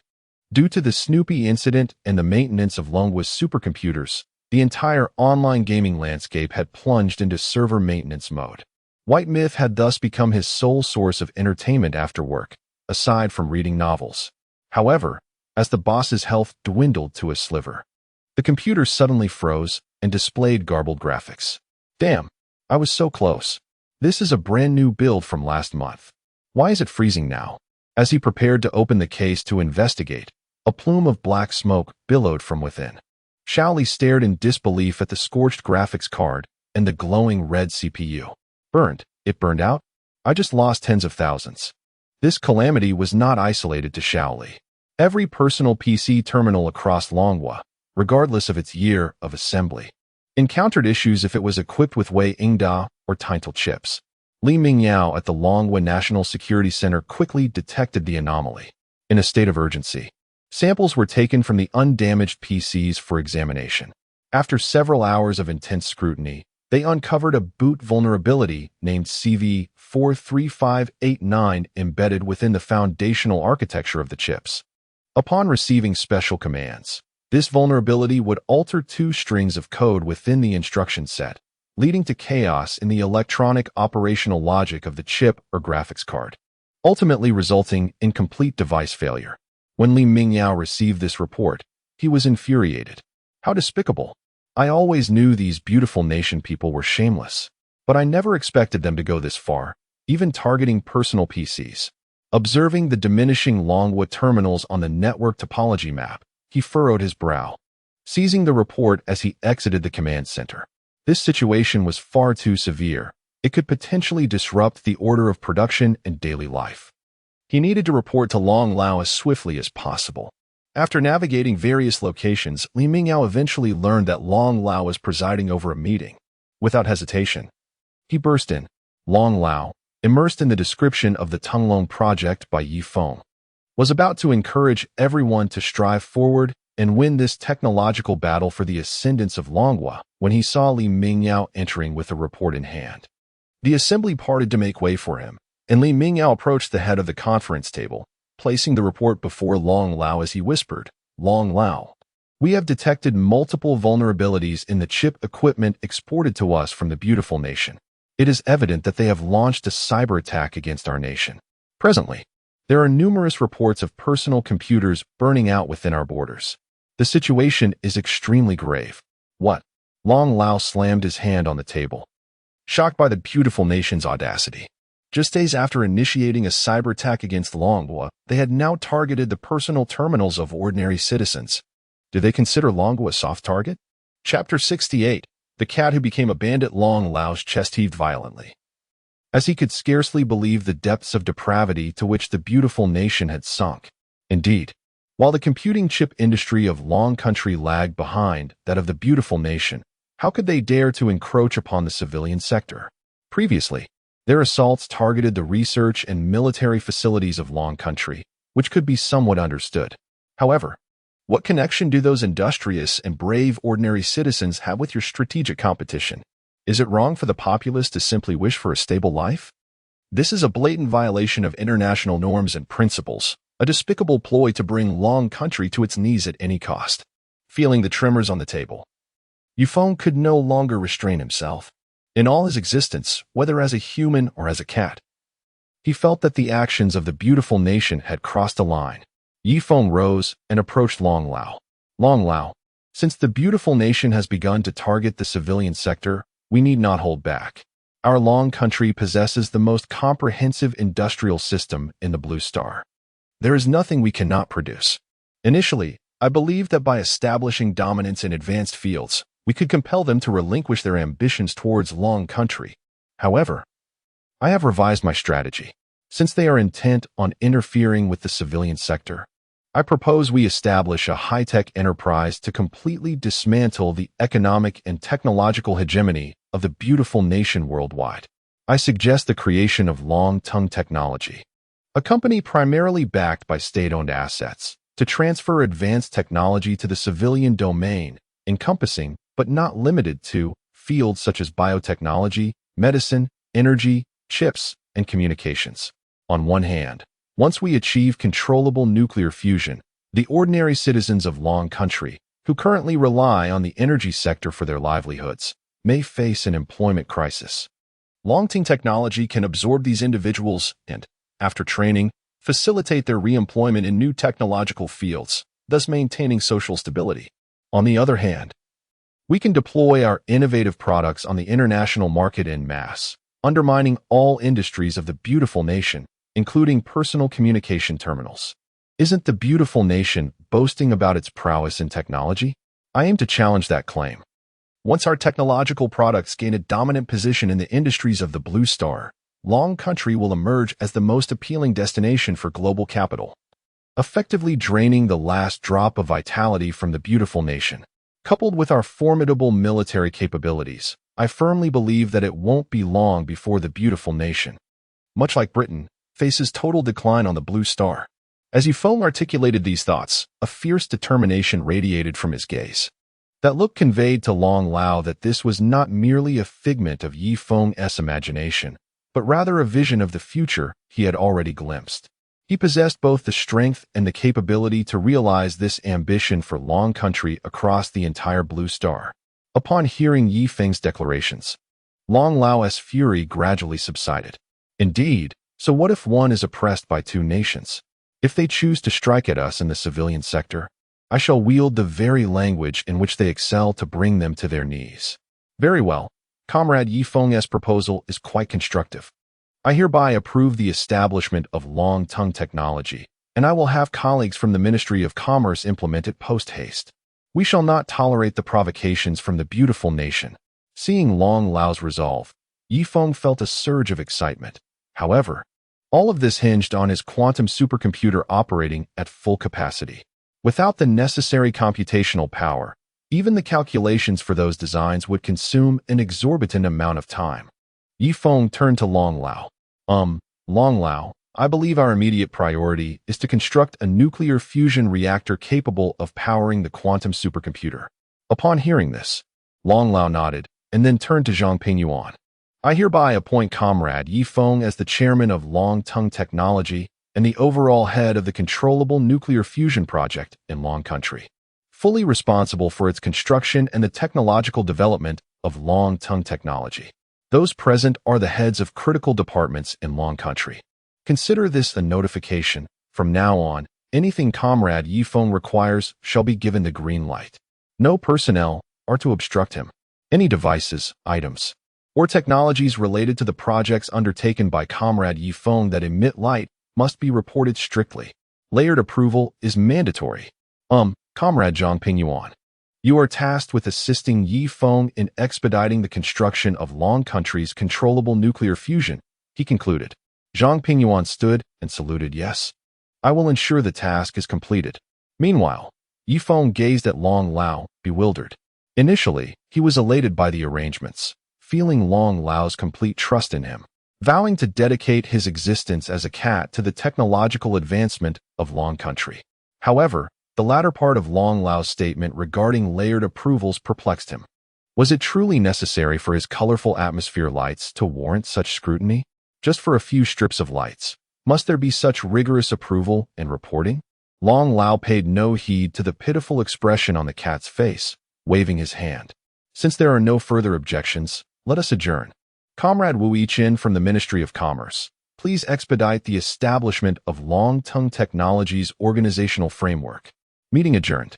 Soon, the conference room became desolate, leaving only a bewildered Feng and Zhang Pingyuan, who stood by.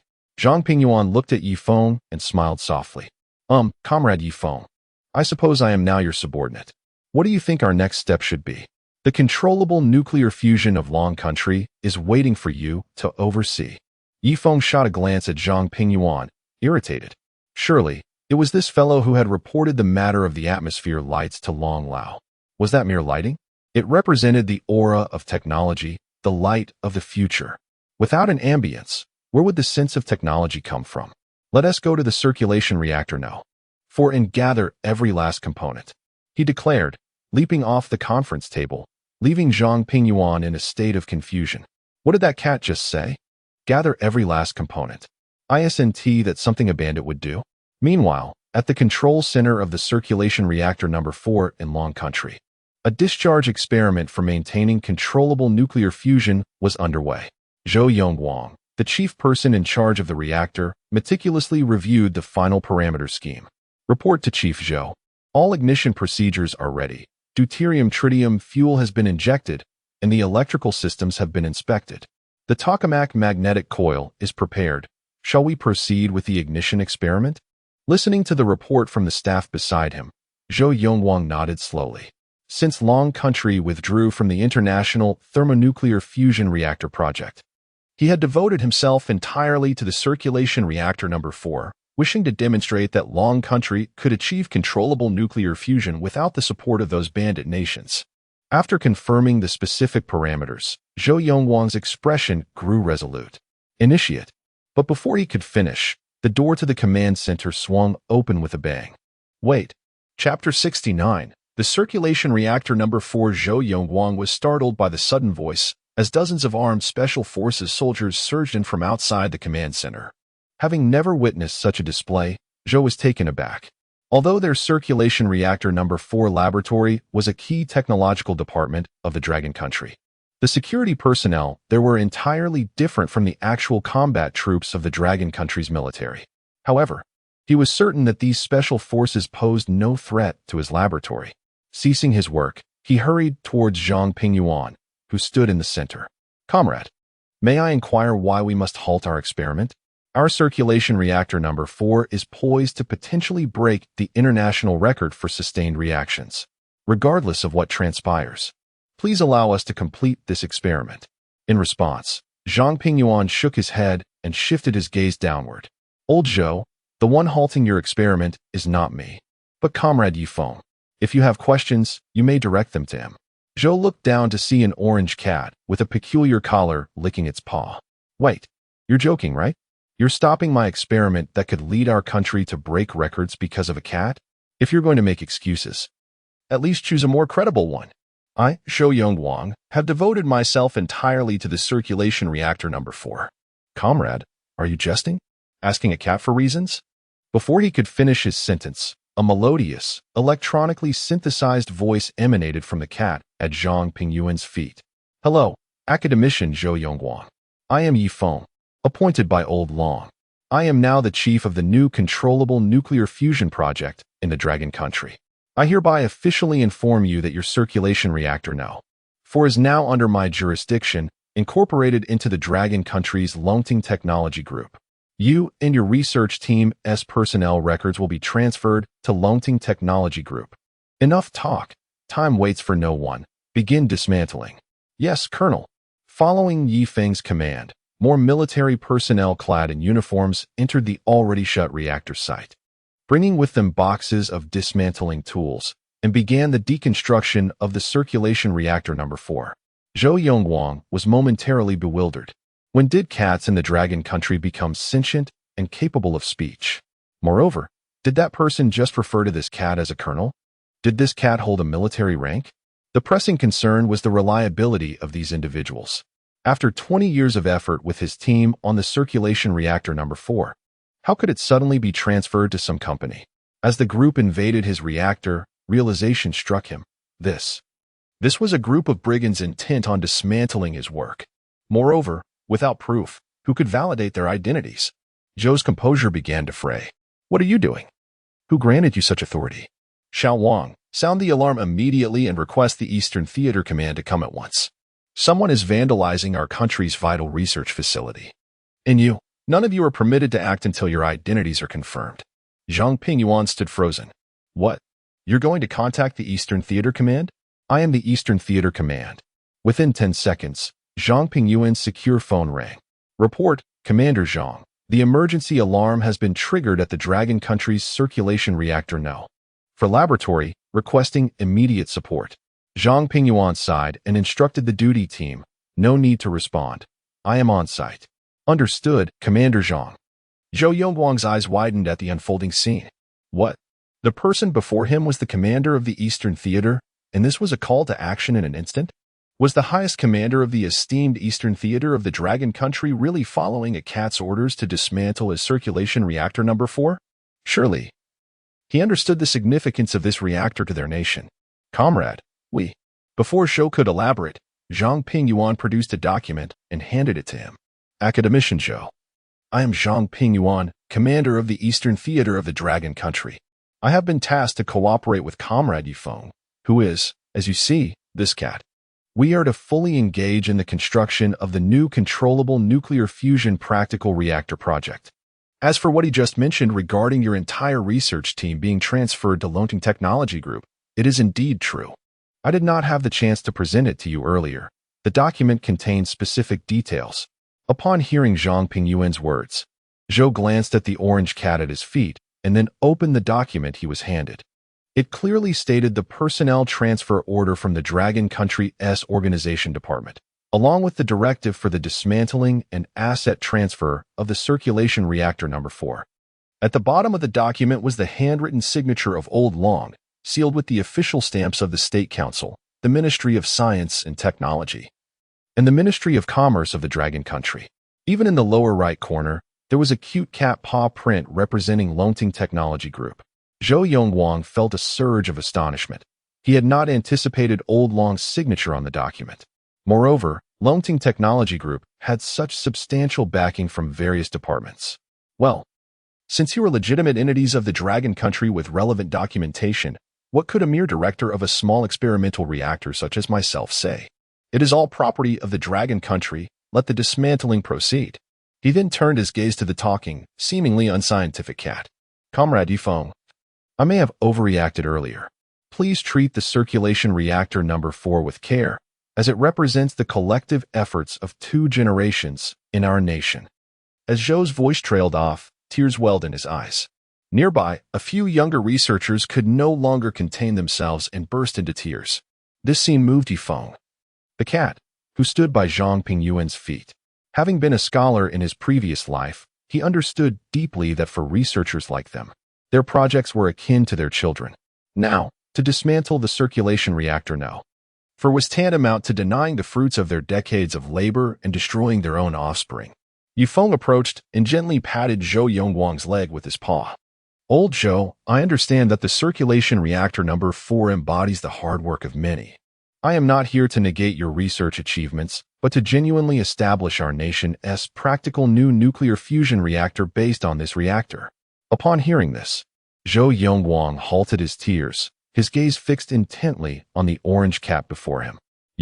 Are you truly serious?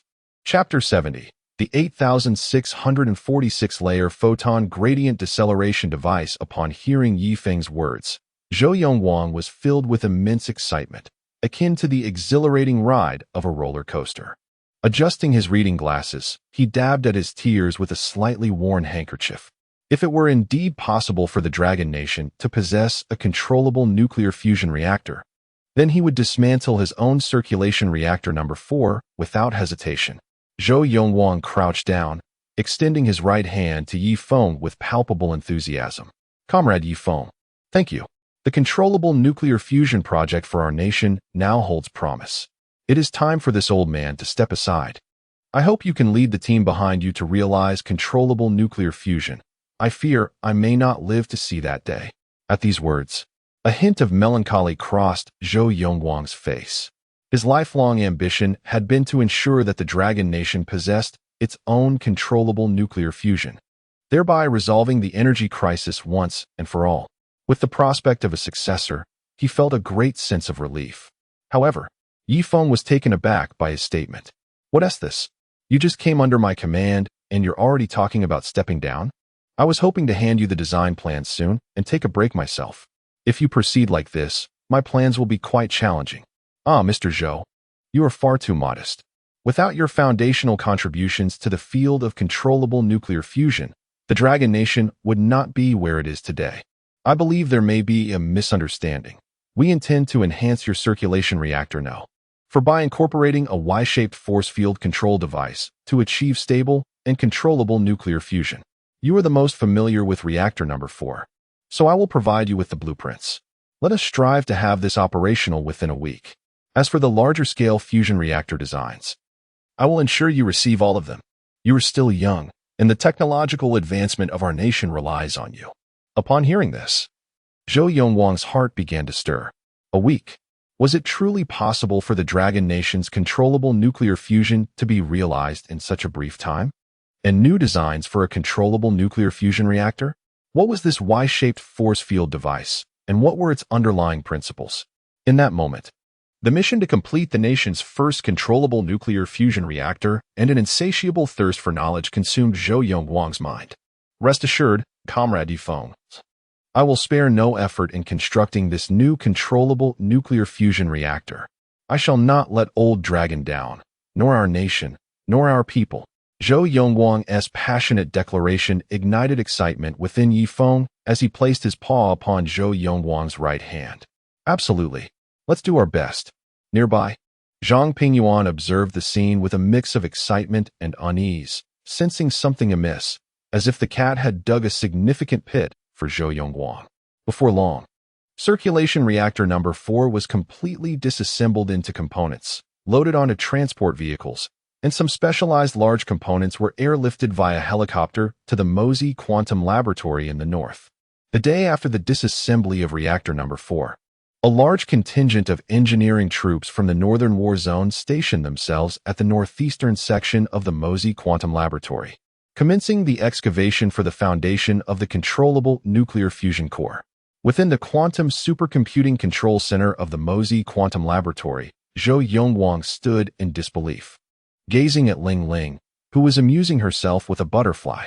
Comrade Yifeng, is this what digital life looks like? It feels quite similar to an electronic pet. Upon hearing this, Ling Ling on the screen became agitated, her pink feline form bristling with indignation. Why does everyone view me as an electronic pet? I am a digital life form. Father, I have completed the optimization of the new design for the controllable nuclear fusion reactor based on circulation reactor number 4. Please review it. Immediately, the holographic three-dimensional model of the new controllable nuclear fusion reactor appeared on the large screen. Compared to Zhou Yongguang's reactor number 4, it belonged to an entirely different dimension. As Zhou Yongguang scrutinized the parameters marked within the circular confinement device, he was astonished. The Y confinement field could withstand temperatures far exceeding those controllable via magnetic confinement of plasma. Moreover, it abandoned the previous method of boiling water, opting instead for direct conversion of plasma energy into the required electrical energy. His curiosity about the principles behind this process was piqued. Ling Ling, could you please explain the specific principles behind the TR-56L device? In response, Ling Ling shot Zhou Yongguang an exasperated glance, clearly unwilling to address his question. It was evident that Zhou Yongguang's comparison of her to an electronic pet had deeply offended her. Yifeng examined the design, particularly the glow optical fibers encircling the improved circulation reactor number 4, and slowly shook his head. Old Dragon had specifically called for stringent approval processes for luminous devices and meetings. Such transparency would likely raise suspicions. Ling Ling, remove all glow optical fibers. These decorative items could very well get stuck in the approval phase. Hearing Yifeng's words, Ling Ling's eyes widened in alarm as she began to pace anxiously. But father, without these glow optical fibers, the entire device will lack aesthetic appeal. This would be a desecration of our technological atmosphere. What can we do? This is the first practical controllable nuclear fusion device of our nation. The ambience must be perfect. After a moment of contemplation, a smile crept across Yifeng's face. Ling Ling, I have a rather unrefined idea. Since the improved circulation reactor number 4 relies on the high-temperature plasma generated from nuclear fusion for energy output, we could focus our efforts on the confinement field device. By reconstructing a photon filter layer within the confinement field, we can filter the emitted photons while also eliminating harmful radiation, thereby creating the 8646-layer photon gradient deceleration device. The filtered photons could then be released through specific channels. In this way, our new circulation reactor number 4 could emit light. Upon hearing Yifeng's concept, Ling Ling promptly generated the corresponding photon filter and photon filtering deceleration device. She quickly simulated it using quantum supercomputing, and a smile spread across her face. As expected of father. After my simulations, your idea is entirely feasible. However, this approach will be significantly more costly than my previous glow fiber lighting scheme. Will that pose a problem during the approval process? Ling Ling's expression dimmed. Having calculated that the expenses would exceed those of simply using glow fibers by a staggering 78 times. Seeing Ling Ling's despondent demeanor, Yifeng chuckled reassuringly. Do not fret, Ling Ling. Our device itself does not emit light, and since it will be integrated within the confinement field device, it will not be readily apparent to the untrained eye. That's wonderful, father. I will update the plan right away. By the way, should we tell that old man about our plans? At this, Zhou Yongguang's eyes widened in surprise, and he coughed a couple of times before shaking his head. What? What were you two talking about? Could you please speak a bit louder? Alas, I am getting old, and my hearing isn't what it used to be. I can't hear a thing. Chapter 71. Nationwide Power Rationing and Controlled Nuclear Fusion Ignition. Feng cast a sidelong glance at Ling Ling on the screen, pondering. Was it merely a glowing scheme? Just look at how your words startled Elder Zhou. Ling Ling. I have advised you countless times that young ladies should maintain a sense of decorum and refrain from frightening others at every turn. All right, I understand, Father. I will be more mindful next time. Your thoughts have inspired me with new ideas regarding our large-scale controlled nuclear fusion apparatus. I am confident it will pass the review smoothly. Now, I must get back to work. With that, Ling Ling vanished from the screen. Zhou Yongwang, witnessing Ling Ling's disappearance, finally relaxed his tensed heart. That was a close call. She nearly got into trouble. This electronic pet, no, digital life, has quite a fiery temperament. I must be more cautious with how I address her. It's truly daunting. Soon, the practical transformation plan for the Longwa Circulation No. 4 reactor lay before Elder Long. He casually flipped through several pages of the proposal before turning to Zhang Zhuiyuan, who stood nearby. Comrade Zhuiyuan, have you reviewed Comrade Yifeng's proposal? Did you encounter any glowing devices? Zhang Zhuiyuan took a deep breath. Fortunately, he had thoroughly studied the proposal beforehand. His instincts were correct. Elder Long was indeed keen on glowing devices. Report to Elder Long. After an all-night discussion among our expert group, we unanimously conclude that Comrade Yifeng's improvement plan for the Circulation No. 4 reactor meets the technical parameter standards. Particularly noteworthy is its energy confinement field device. Although some structural principles elude our understanding, it holds significant reference value for our research on energy fields in Longwa. We found no glowing devices in the improved circulation No. 4 reactor. Upon hearing Zhang Zhuiyuan's report, Elder Long nodded, albeit with a hint of confusion. Could it be that this little cat truly changed its ways? Since you all believe the design proposal is sound, let us expedite its implementation. We are eagerly awaiting that supercomputer to commence operations of the formal version of the controlled nuclear fusion reactor. Our time is limited. Understood, Elder Long. 7 days later, the citizens of Longwa received a warm reminder from the Longwa power grid. In order to maintain the safe and reliable operation of the Longwa power grid, a nationwide power outage for maintenance will commence tomorrow at 9:15 a.m. The expected duration is 2 hours, subject to extension based on maintenance conditions. We kindly ask residents to prepare in advance. Instantly, the power grid maintenance became a trending topic online, in stark contrast to the lively discussions on the internet. The scene inside the Mosey Quantum Laboratory was markedly different. The 8 power grid circuits that originally connected to the laboratory had been replaced with robust cables capable of carrying greater currents. Additionally, 28 new circuits were installed, directly linking to the adjacent improved Circulation No. 4 reactor. In the command center, Yifeng observed the real-time monitoring on the large screen, his expression grave. Elder Long was scheduled to return the next day to start the nuclear fusion reactor, and he wished to avoid a repeat of the previous awkward incident. Ling Ling. Conduct a simulation on the improved Circulation No. 4 reactor. Yes, Father. Executing immediately. Before long, the ignition procedure, deuterium-tritium loading process, force field confinement device, and photon gradient deceleration device were all simulated and verified by Ling Ling. She hopped with excitement. Report, Father. Based on my simulations, there will be no unforeseen incidents during tomorrow's ignition ceremony, and the system will operate normally. Hearing her response, Yifeng nodded. Everything was in readiness. They merely awaited the right moment. The following morning at 8:30, Elder Long, under the protection of the guard troops, arrived once more at the Mosey Quantum Laboratory. The control center for the Mosey Quantum Supercomputer was exceptionally crowded, besides the personnel responsible for operating the quantum supercomputer. It also served as the control center for Longwa's first controlled nuclear fusion device.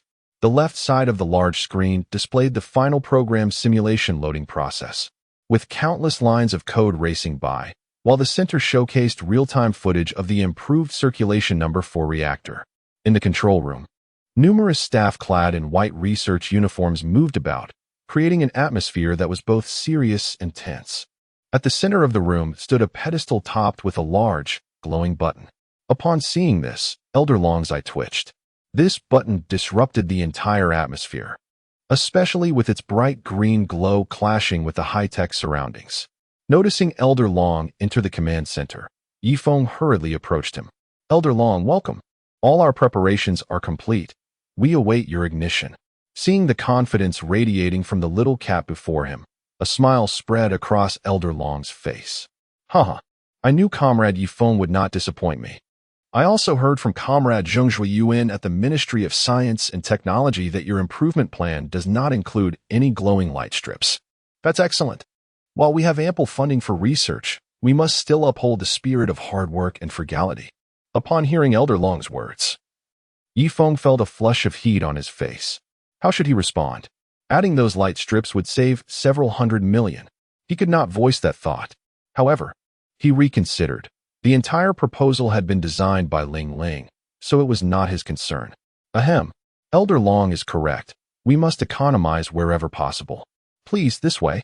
Before long, the time approached 9 o'clock a.m. in Longjing, Longhua.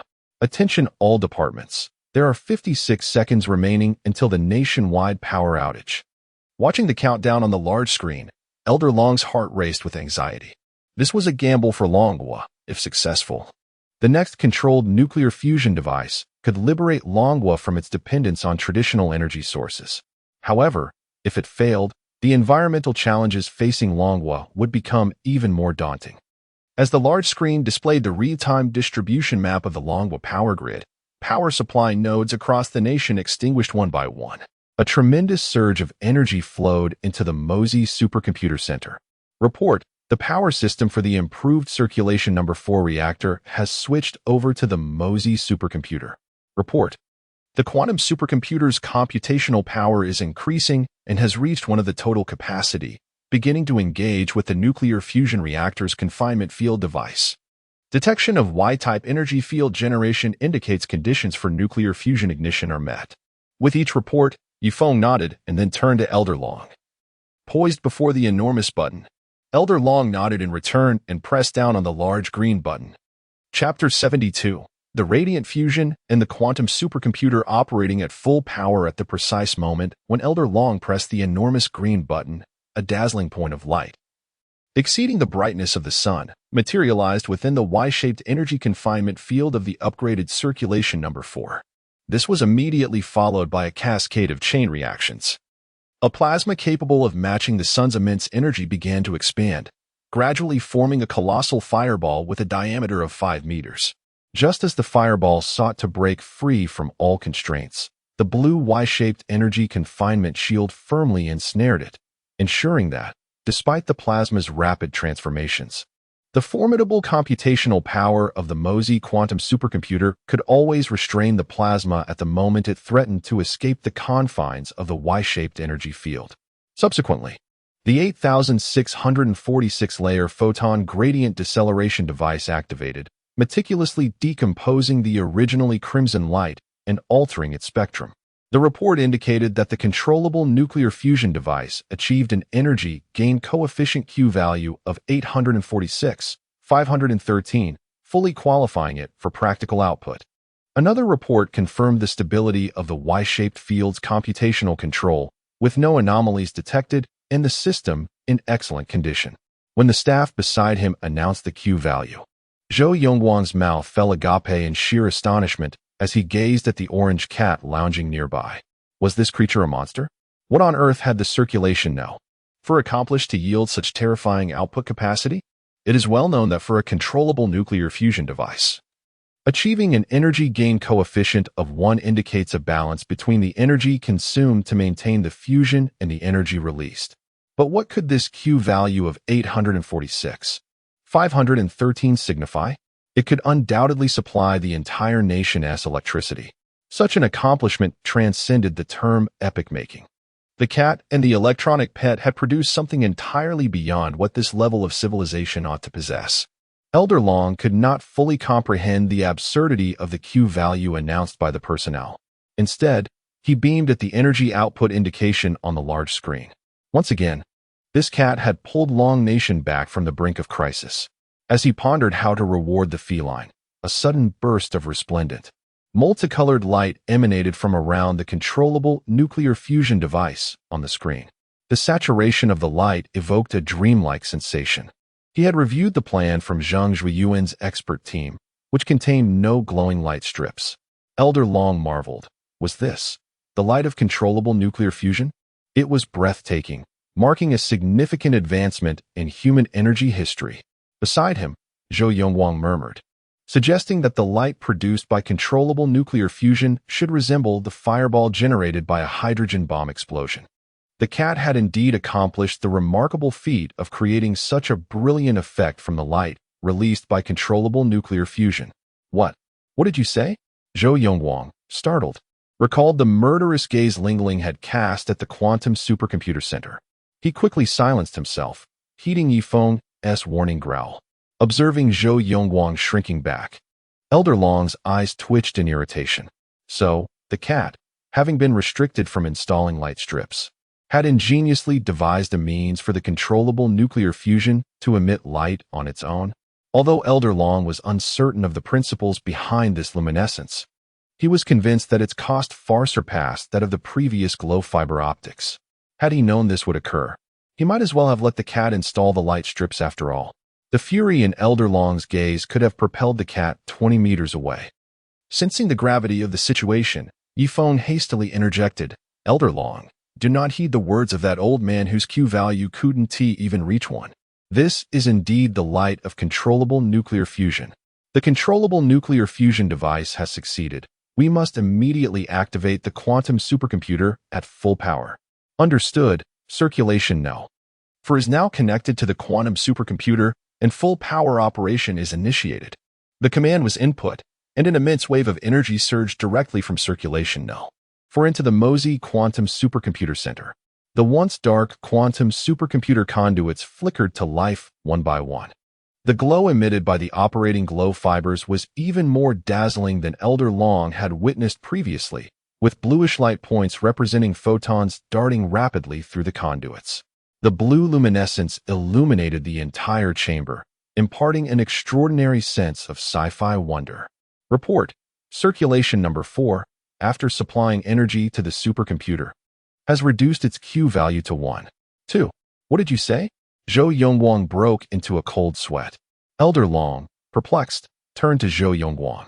Academician Zhou, what does it mean that the Q value has dropped from 846, 513 to 1? 2. Has something happened? Wiping the perspiration from his brow with an ancient handkerchief, Zhou Yongguang explained slowly, Elder Long, the Q value represents the energy efficiency of the nuclear fusion reaction. When the value exceeds 1, it indicates that the energy produced by controllable nuclear fusion surpasses the energy consumed to sustain the reaction. In simpler terms, if we maintained the previous value, the electricity generated in that moment could meet the power demands of Long Nation for decades. Yet now, it can barely sustain its own fusion reaction with a slight surplus. What? Upon hearing Zhou Yongguang's explanation, Elder Long's thoughts turned to invective.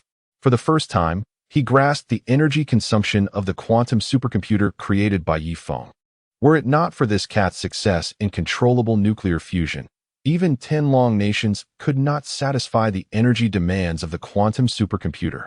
Elder Long's chest heaved as he gazed at the cat perched on the control panel. Was the quantum supercomputer, which consumed so much energy, truly worth it? Suddenly, Lingling's image burst onto the screen. Father, Father, incoming power. All the glow fibers are lit up. Look, Father. This home is truly beautiful. Elder Long's eyes twitched at the sight. Did these two cats share such an identical obsession? Their relentless pursuit of dazzling light effects was astonishing. Sensing Elder Long's displeasure, Yifeng felt a pang of guilt. If he did not quickly placate this esteemed individual, future endeavors involving luminous additions to the device would surely face obstacles. Ahem. Lingling. How many times must I remind you? Young ladies should be reserved and consider the greater good. The electricity is now sufficient for the quantum supercomputer to operate at full power. Let us focus on the task at hand. Upon hearing this, Lingling donned a suit of armor on the screen. Yes, Father. I shall proceed immediately. No sooner had she spoken than the massive glow fibers of the quantum supercomputer outside the viewport began to move violently, rendering the light points nearly invisible. The entire underground space was engulfed in blue illumination. 3 seconds later, the large screen displayed numerous real-time monitoring feeds. At a glance, Elder Long's eyes widened in disbelief. What is this? Chapter 73. Carrying such a lethal weapon? The expansive screen was densely populated with hundreds of smaller displays, revealing surveillance footage from military bases across various nations, as well as command rooms of naval vessels, real-time images and orbital parameters of all military satellites, live deployment maps of military movements, and even the bedroom surveillance of Aster's private residence were laid bare. On the opposite end of the screen, countless confidential documents from foreign nations were extracted by Ling, including details of military equipment under development in certain nations.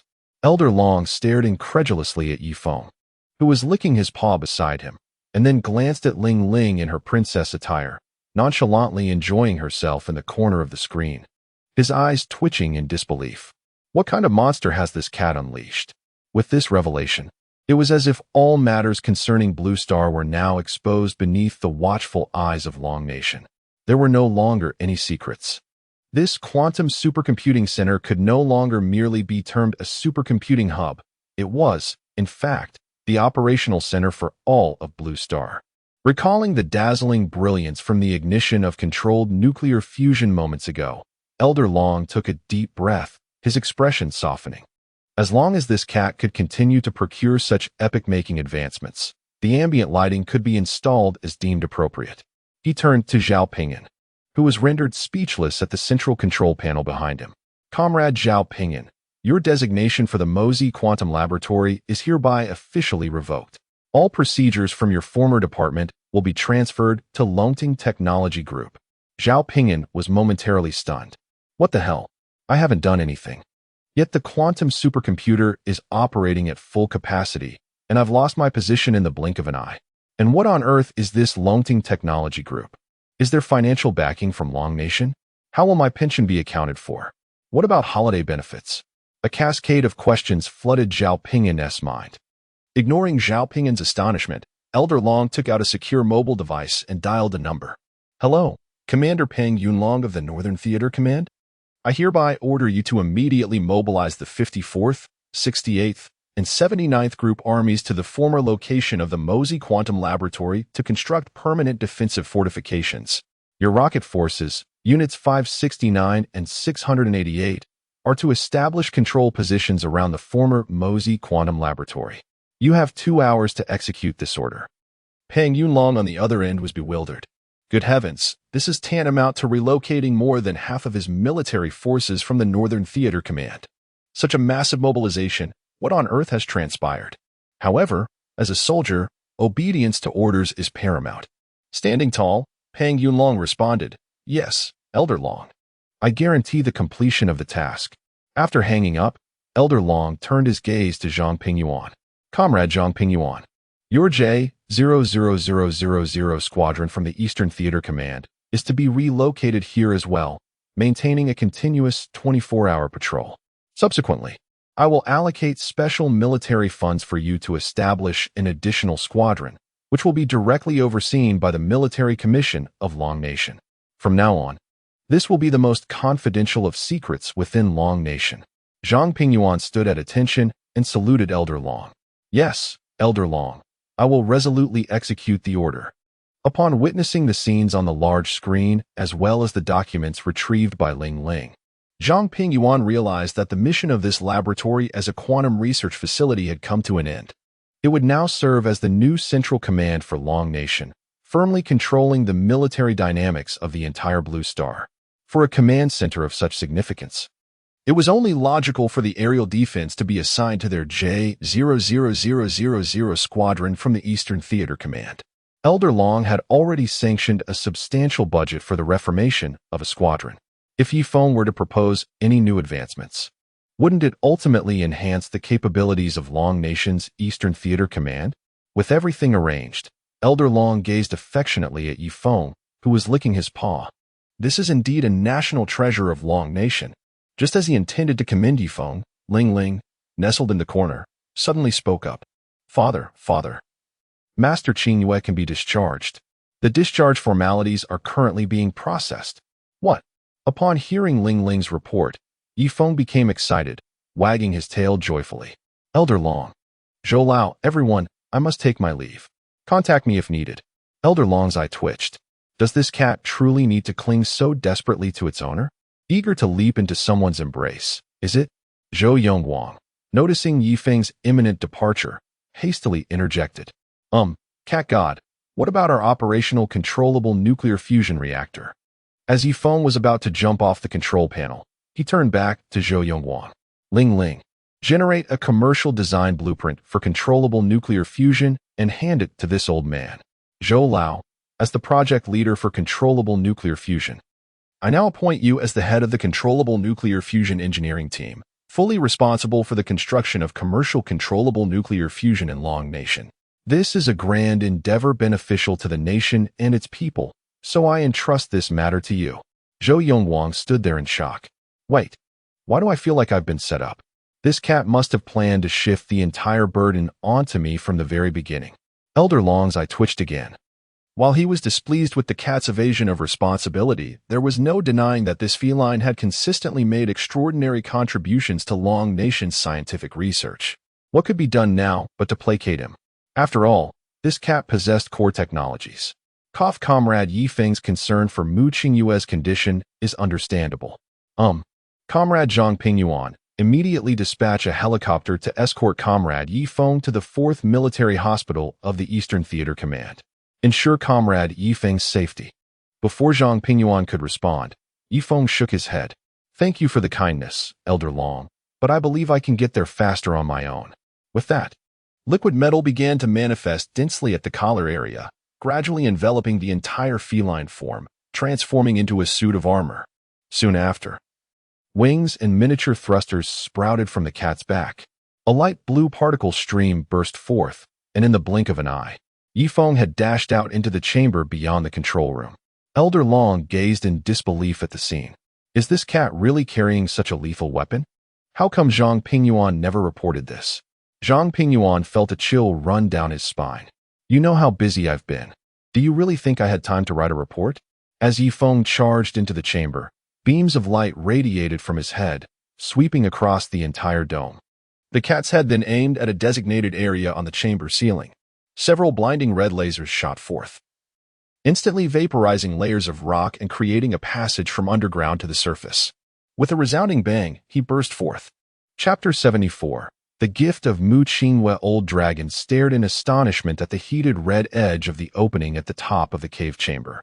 While he marveled at the formidable power of the cat's armament, he distinctly recalled that during his last visit, Feng had mentioned that the tiles covering the cave's surface were composed of high-tech materials, each piece quite costly. Now, he dared not provoke Feng, for he was the hope for the rise of Long Nation. Should any unpleasantness arise, it would spell trouble. However, if these items on Feng could be reported in advance, might they not discuss with him the possibility of enhancing Long Nation's military prowess? Old Dragon's chest heaved as he turned to Zhang Pingyuan. Zhang Pingyuan swallowed hard, speechless. Comrade Zhang Pingyuan, you and your Eastern Theater are responsible for repairing the breach in the outer chamber. You shall manage the funding yourselves. Now, what are you still doing here? Hurry and send your personnel to follow up. Should anything happen to Comrade Feng, I shall hold you accountable. At these words, Zhang Pingyuan felt a stampede of alpacas in his heart. Feng, why not use the perfectly functioning elevator? Instead, you choose to bore a hole straight to the ground. This year's budget for our Eastern Theater has already been entirely allocated for the construction of the J00000. If you keep this up, Liang Yukai will likely faint in the restroom. After standing to salute, Zhang Pingyuan rushed out and retrieved a secure phone. Meanwhile, within the 4th Military Hospital of the Eastern Theater of Long Nation, Li Guorong accompanied Lan Ningxue as they assisted Mu Qingyue down the stairs. Mu Qingyue, following our bone age examination and the recent electromyography analysis, your calves are nearing normalcy, and you may be discharged. However, post-discharge, please take care to walk moderately to further restore muscle function. I believe it won't be long before you can engage in the activities you once enjoyed. Mu Qingyue nodded. though a hint of bewilderment lingered in her gaze. Reflecting on the past few months, despite her companion's assurance of unwavering support, she felt an ever-widening chasm between herself and her friend. She recognized that her companion was contributing her intellect to the rise of Long Nation. Yet the more capable her friend became, the more she perceived herself as a burden. She yearned to be a competent caretaker, not a source of trouble. Noticing her daughter's silence, Lan Ningxue quickly intervened. Director Li, during this period, we have indeed caused you quite a bit of trouble. Qingwe's recovery owes much to your care. Ha! Madame Lan, you flatter me. It is truly the merit of Comrade Yi Feng. Without his regenerative serum, we would have had no better alternatives. We hope that, in due time, Yi Feng's serum can be trialed at our hospital, prioritizing our supply. Oh, Director Li, you speak too highly. It is merely what we ought to do. Just as Li Guorong and Lan Ningxue engaged in mutual compliments, a thunderous sound echoed from the sky as Yi Feng descended gracefully at the entrance of the 4th Military Hospital of the Eastern Theater.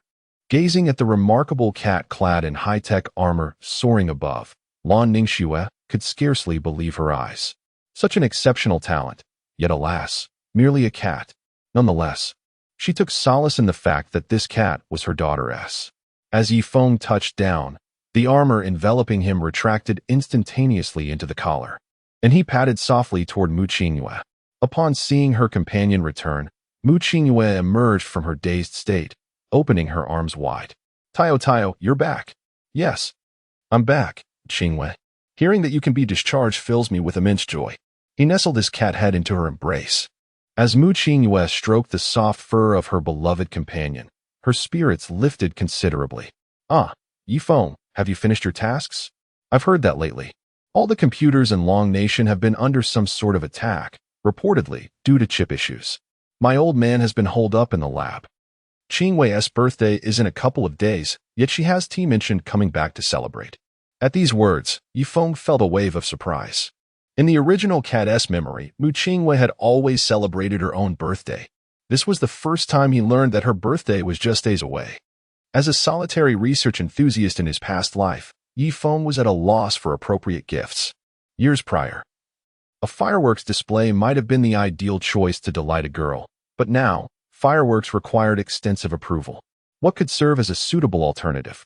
After a moment's contemplation, Yi Feng devised a plan. Upon returning to Mu Qingyue's villa, she promptly ushered her companion into the bathroom, meticulously washing him from head to toe until she had nearly exhausted half a bottle of shower gel. It was the first time in many years that Mu Qingyue returned to her home, relishing the familiar comfort of her pink bed with Yi Feng by her side. That night, she experienced a dream she had not had in ages. Once she was sound asleep, Yi Feng quietly leaped from the bed and flew out of the window. Within the Eastern Military District, Zhang Pingyuan gulped down several cups of tea, spitting out a tea leaf. The ashtray on the table was already overflowing with cigarette butts. Liang Yukai sat in silence beside him, observing the budget report for the repair of the Mosey Laboratories cavern as Zhang Pingyuan rubbed his temples. Had I known that the repair project required such extensive funding, I would have never agreed to this in the first place. Just then, Zhang Pingyuan's secure phone rang, displaying an unfamiliar number. Knowing that few would call such a confidential line, he answered, "Hello, who are you, and how did you obtain this number? This is a secure line. Regardless of your identity, I advise you to report to the local National Security Bureau of Long Nation. Confess, and you may be treated leniently. Resist, and you shall face severe consequences." Upon hearing Zhang Pingyuan's words, Yi Feng, currently airborne, was momentarily bewildered. Commander Zhang, this is Yi Feng. I find myself in need of a small favor. Had this been in the past, Zhang Pingyuan would have been eager to indulge the cat. Yet now, glancing at the budget report in his hand, he felt no enthusiasm whatsoever. Isn't this the divine cat that emerged from the depths of the mountains? What brings you here? Listening to Zhang Pingyuan's sardonic tone, Yi Feng quickly recounted his recent endeavors. I haven't offended him, have I? Commander Zhang, I suddenly had an inspiration and would like to borrow our laboratory for a while. Chapter 75. Light show drones upon hearing Yi Feng's voice on the phone. Expressing his inspiration and requesting assistance, Zhang Pingyuan felt a twitch at the corner of his eye. You little rascal. I still haven't figured out where the funds for patching that cave you just breached are coming from, and now you come to me with another idea? He sighed, glancing at the budget report in his hand. Do you even realize how much was spent on the development of the J00000? I've already covered the costs for your private collar project, and now you've opened another hole. Zhang Pingyuan lamented. If it weren't for your impatience in breaking into the quantum supercomputing shelter, I might have been able to allocate some resources your way. But at this moment, my accounts are completely drained, and you dare to have inspirations. No matter how brilliant your ideas are, I can only dream about them. Honestly, Comrade Yi Feng, I must confess that I have no surplus left in my coffers. I still don't know how to fill the gap you created at the Quantum Supercomputing Center. If another project opens up, I truly can't spare a single cent. Listening to Zhang Pingyuan's complaints, Yi Feng felt a flush of embarrassment. He understood the predicament Zhang was in, and indeed, it was a fact that he had created a breach. Had he known this would be the outcome, he would have opted for the elevator instead of the shortcut. After pondering for a moment, Yi Feng spoke up. Commander Zhang. How about this? I can offer you the patent for this gadget instead of it going to Longting Technology. I'll just use the equipment, remember? You mentioned the J00000 and the hypersonic missiles, and I had a personal bonus coming too? I can forego that and treat it as material offset. What do you think? Upon hearing this, Zhang Pingyuan fell into deep thought. There was indeed a considerable sum earmarked for Yi Feng as special reward. Given Yi Feng's track record, whatever he produced would be extraordinary. If it were to come to the Eastern Theater Command, it would undoubtedly enhance the combat capabilities of the entire region. After a moment of contemplation, Zhang Pingyuan sipped his tea and inquired, Comrade Yi Feng, could you please first disclose what project you are working on? I need to have some clarity. After much hesitation, Yi Feng finally uttered, it's a light show drone. What? A light show drone? Zhang Pingyuan was taken aback. He initially thought it was some new military equipment, only to be met with this revelation. While such devices might be rare outside the Dragon Kingdom, domestically, they have become commonplace. Even small towns would employ drones for minor concerts. Honestly, Zhang Pingyuan felt a tinge of disappointment. However, looking at the budget report on his desk, an idea struck him. Perhaps Yi Feng's light show drone wouldn't require much funding, since the cat had already volunteered to waive his bonus. It might just cover the gap in his budget. Well, the cat who made the hole can very well fill it back up, he mused. Once the hole is repaired, any surplus could be returned to him. All right, Comrade Yi Feng, I agree to your proposal. A mere light show drone isn't something that would put the Eastern Theater Command at a disadvantage. However, I will need to repurpose your bonus for this. Any excess will be up to me to manage. Zhang Pingyuan continued, I will inform the Military Research Institute, and you can proceed directly from there. Upon hearing that his drone had found a home, Yi Feng was filled with excitement. Thank you, Commander Zhang. I'll head over right away. With that, he altered his flight path, heading straight for the Military Research Institute of the Eastern Theater Command. After a night of tinkering, Yi Feng returned to Mu Qingyue's home, carrying a box the size of his palm. The sun had just risen, casting warm light over Mu Qingyue's pink bed, filling the room with a cozy ambience. After stowing away his suitcase, he leaped onto the bed and was immediately enveloped in Mu Qingyue's embrace. The slight chill from his feline form roused her from her slumber. Good morning, Yi Feng, she greeted, her voice soft and sleepy. Good morning, Qingyue, Yi Feng replied gently, having been awake all night. Today was Mu Qingyue's birthday, and Lan Ningxue had risen early to prepare for the celebrations. Mu Qiming had also returned from the flower company, carrying a gigantic stuffed bear. Here, Qingyue, this is your favorite bear, he exclaimed, presenting the oversized toy. Seeing her father with a bear larger than herself elicited a joyous laugh from Qingyue, filling her heart with warmth. Oh, Dad, when did you get this? Thank you so much. But your complexion doesn't look too good. Have you been working overtime again? You really need to take care of your health. Maybe let the younger folks handle some of the workload. It's just that there was a nationwide chip issue, and I have no choice but to stay late. We need to quickly develop an alternative plan. He quickly shifted the topic. Forget about that, Qingyue. Let us cut the cake together. Looking at his obedient daughter, all the fatigue from his recent late nights vanished. reflecting on the past 8 years. This was the first time the entire family gathered to celebrate Qingyue's birthday. As night fell, Yifeng hopped onto Mu Qingyue's vanity. "Qingyue, I have a gift for you too." "Oh, what are you talking about, Tai Tai?" "To me, you were the best gift." Mu Qingyue smiled, her curiosity piqued. "Let me guess. Is it a yarn ball you've treasured for years? Or perhaps some dried fish?" Yifeng felt a wave of exasperation. "No, in your eyes. Am I just a cat with only that to offer?" It's a surprise for now. Let us go outside." "All right. I'm eager to see what gift you have for me." With anticipation, Mu Qingyue followed Yifeng, who was carrying the palm-sized box, to the garden of their villa. The moonlight shimmered over the pond nestled beneath the hill, creating a serene and mysterious atmosphere. The distant city lights highlighted the tranquility of the moment. Yifeng placed the box on the grass and tilted his head at Mu Qingyue before pressing the large green button on the box with his paw. The box slowly opened, and a cascade of colorful lights burst forth. Mu Qingyue gasped in astonishment, covering her mouth in disbelief at the spectacle unfolding from the small box. Chapter 76. The blue moon in the center of the small box, a dreamlike, radiant light emanated upwards. Following this, countless sparkling points, reminiscent of fireflies, surged forth, their resplendent colors resembling a celestial river cascading into the heavens. Captivated by this enchanting spectacle, Mu Qingyue couldn't help but glance at the little creature nestled in her arms. "Tai Tai, how beautiful!" Upon hearing Mu Qingyue's praise, Yifeng wagged his tail. "This is merely the beginning. When it comes to playing with lights and effects, I have never been outdone." The luminous points gradually coalesced into a grand three-dimensional matrix at a height of 789 meters above the ground. Moments later, the display plunged into darkness, only to erupt into clusters of fireworks that blossomed in the sky. Several fire phoenixes soared by, and astonishingly, a vivid three-dimensional portrait of Qingyue emerged within that matrix. Witnessing this, Mu Qingyue's heart raced. What girl could withstand such romance, having her portrait displayed in the sky? This was indeed a first since the advent of light shows. Just as Mu Qingyue thought the performance was nearing its end, a meticulously detailed blue moon materialized within the colossal matrix.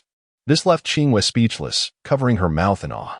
In the inky night sky, 2 moons hung, one clear, one blue, against the backdrop of the distant city skyline, creating an ethereal tableau. A gentle breeze swept through the garden, prompting Mu Qingyue to hold her cat even closer. Sensing her heartbeat, Yifeng lifted his head and nudged her. "Qingyue, this moon is a gift for you. Happy birthday." Upon hearing this, Mu Qingyue nodded, tears of joy streaming down her face. This unexpected scene took Yifeng by surprise. He had envisioned countless expressions for Mu Qingyue upon seeing the blue moon, but tears were clearly beyond his expectations. This caught Yifeng, who had been perpetually single in his past life, off guard. "Qingyue, please don't cry." "Who made you cry?" "I shall confront them." Mu Qingyue shook her head, wiping her tears as she embraced Yifeng tightly on the grass. "Tai Tai, I think you are absolutely remarkable. There are so many places in Longwa that need you, and I fear that one day you might have to leave me." Feeling her sobs, Yifeng was at a loss for words.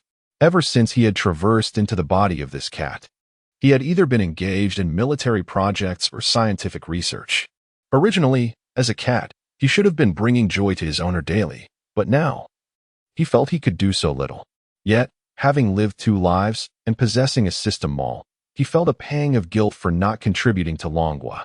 Noticing her silence, Mu Qingyue looked up at the blue moon hanging in the sky. "Tai Tai, I understand your predicament. Like they say in movies, with great power comes great responsibility. I shouldn't confine you to my side. There are greater needs beyond. I must also find my own path. I have graduated and am no longer a schoolgirl.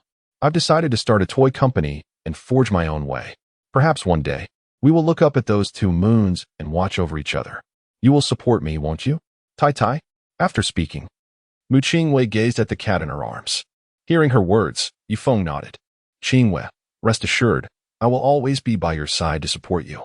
Suddenly, the encrypted phone in Mu Qingyue's possession rang. Just as they were sharing their heartfelt confessions on the grass, the enormous blue moon had stirred quite a commotion.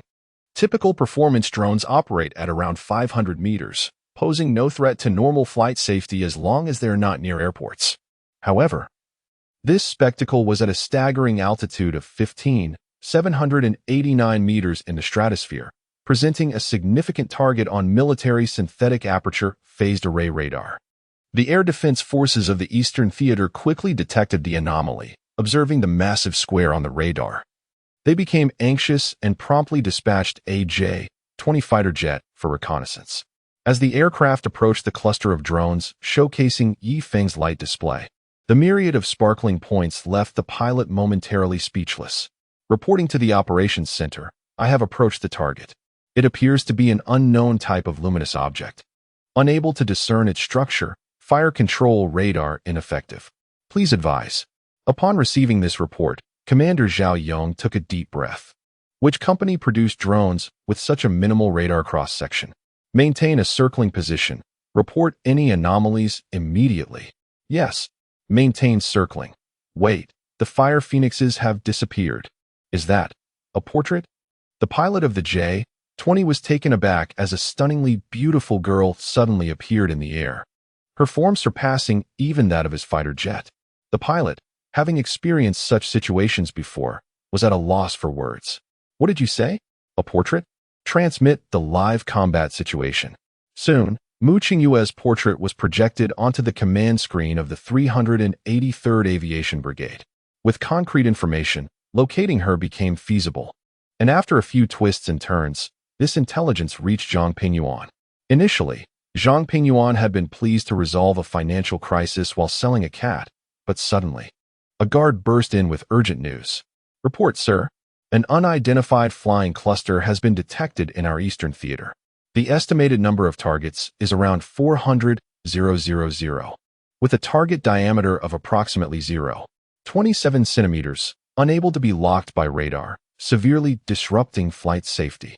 The target cluster displays multiple three-dimensional portraits of young girls. This is the live feed. The guard handed over the report. Zhang Pingyuan's heart raced. Could such a quantity and size truly be achievable by human technology? And what was this about portraits? Had certain civilian scientists advanced to such a degree for declarations of love? Frowning, he took the guard's report, and upon a glance, his eyes twitched. Mu Qingyue's portrait was exquisitely clear, captivatingly beautiful.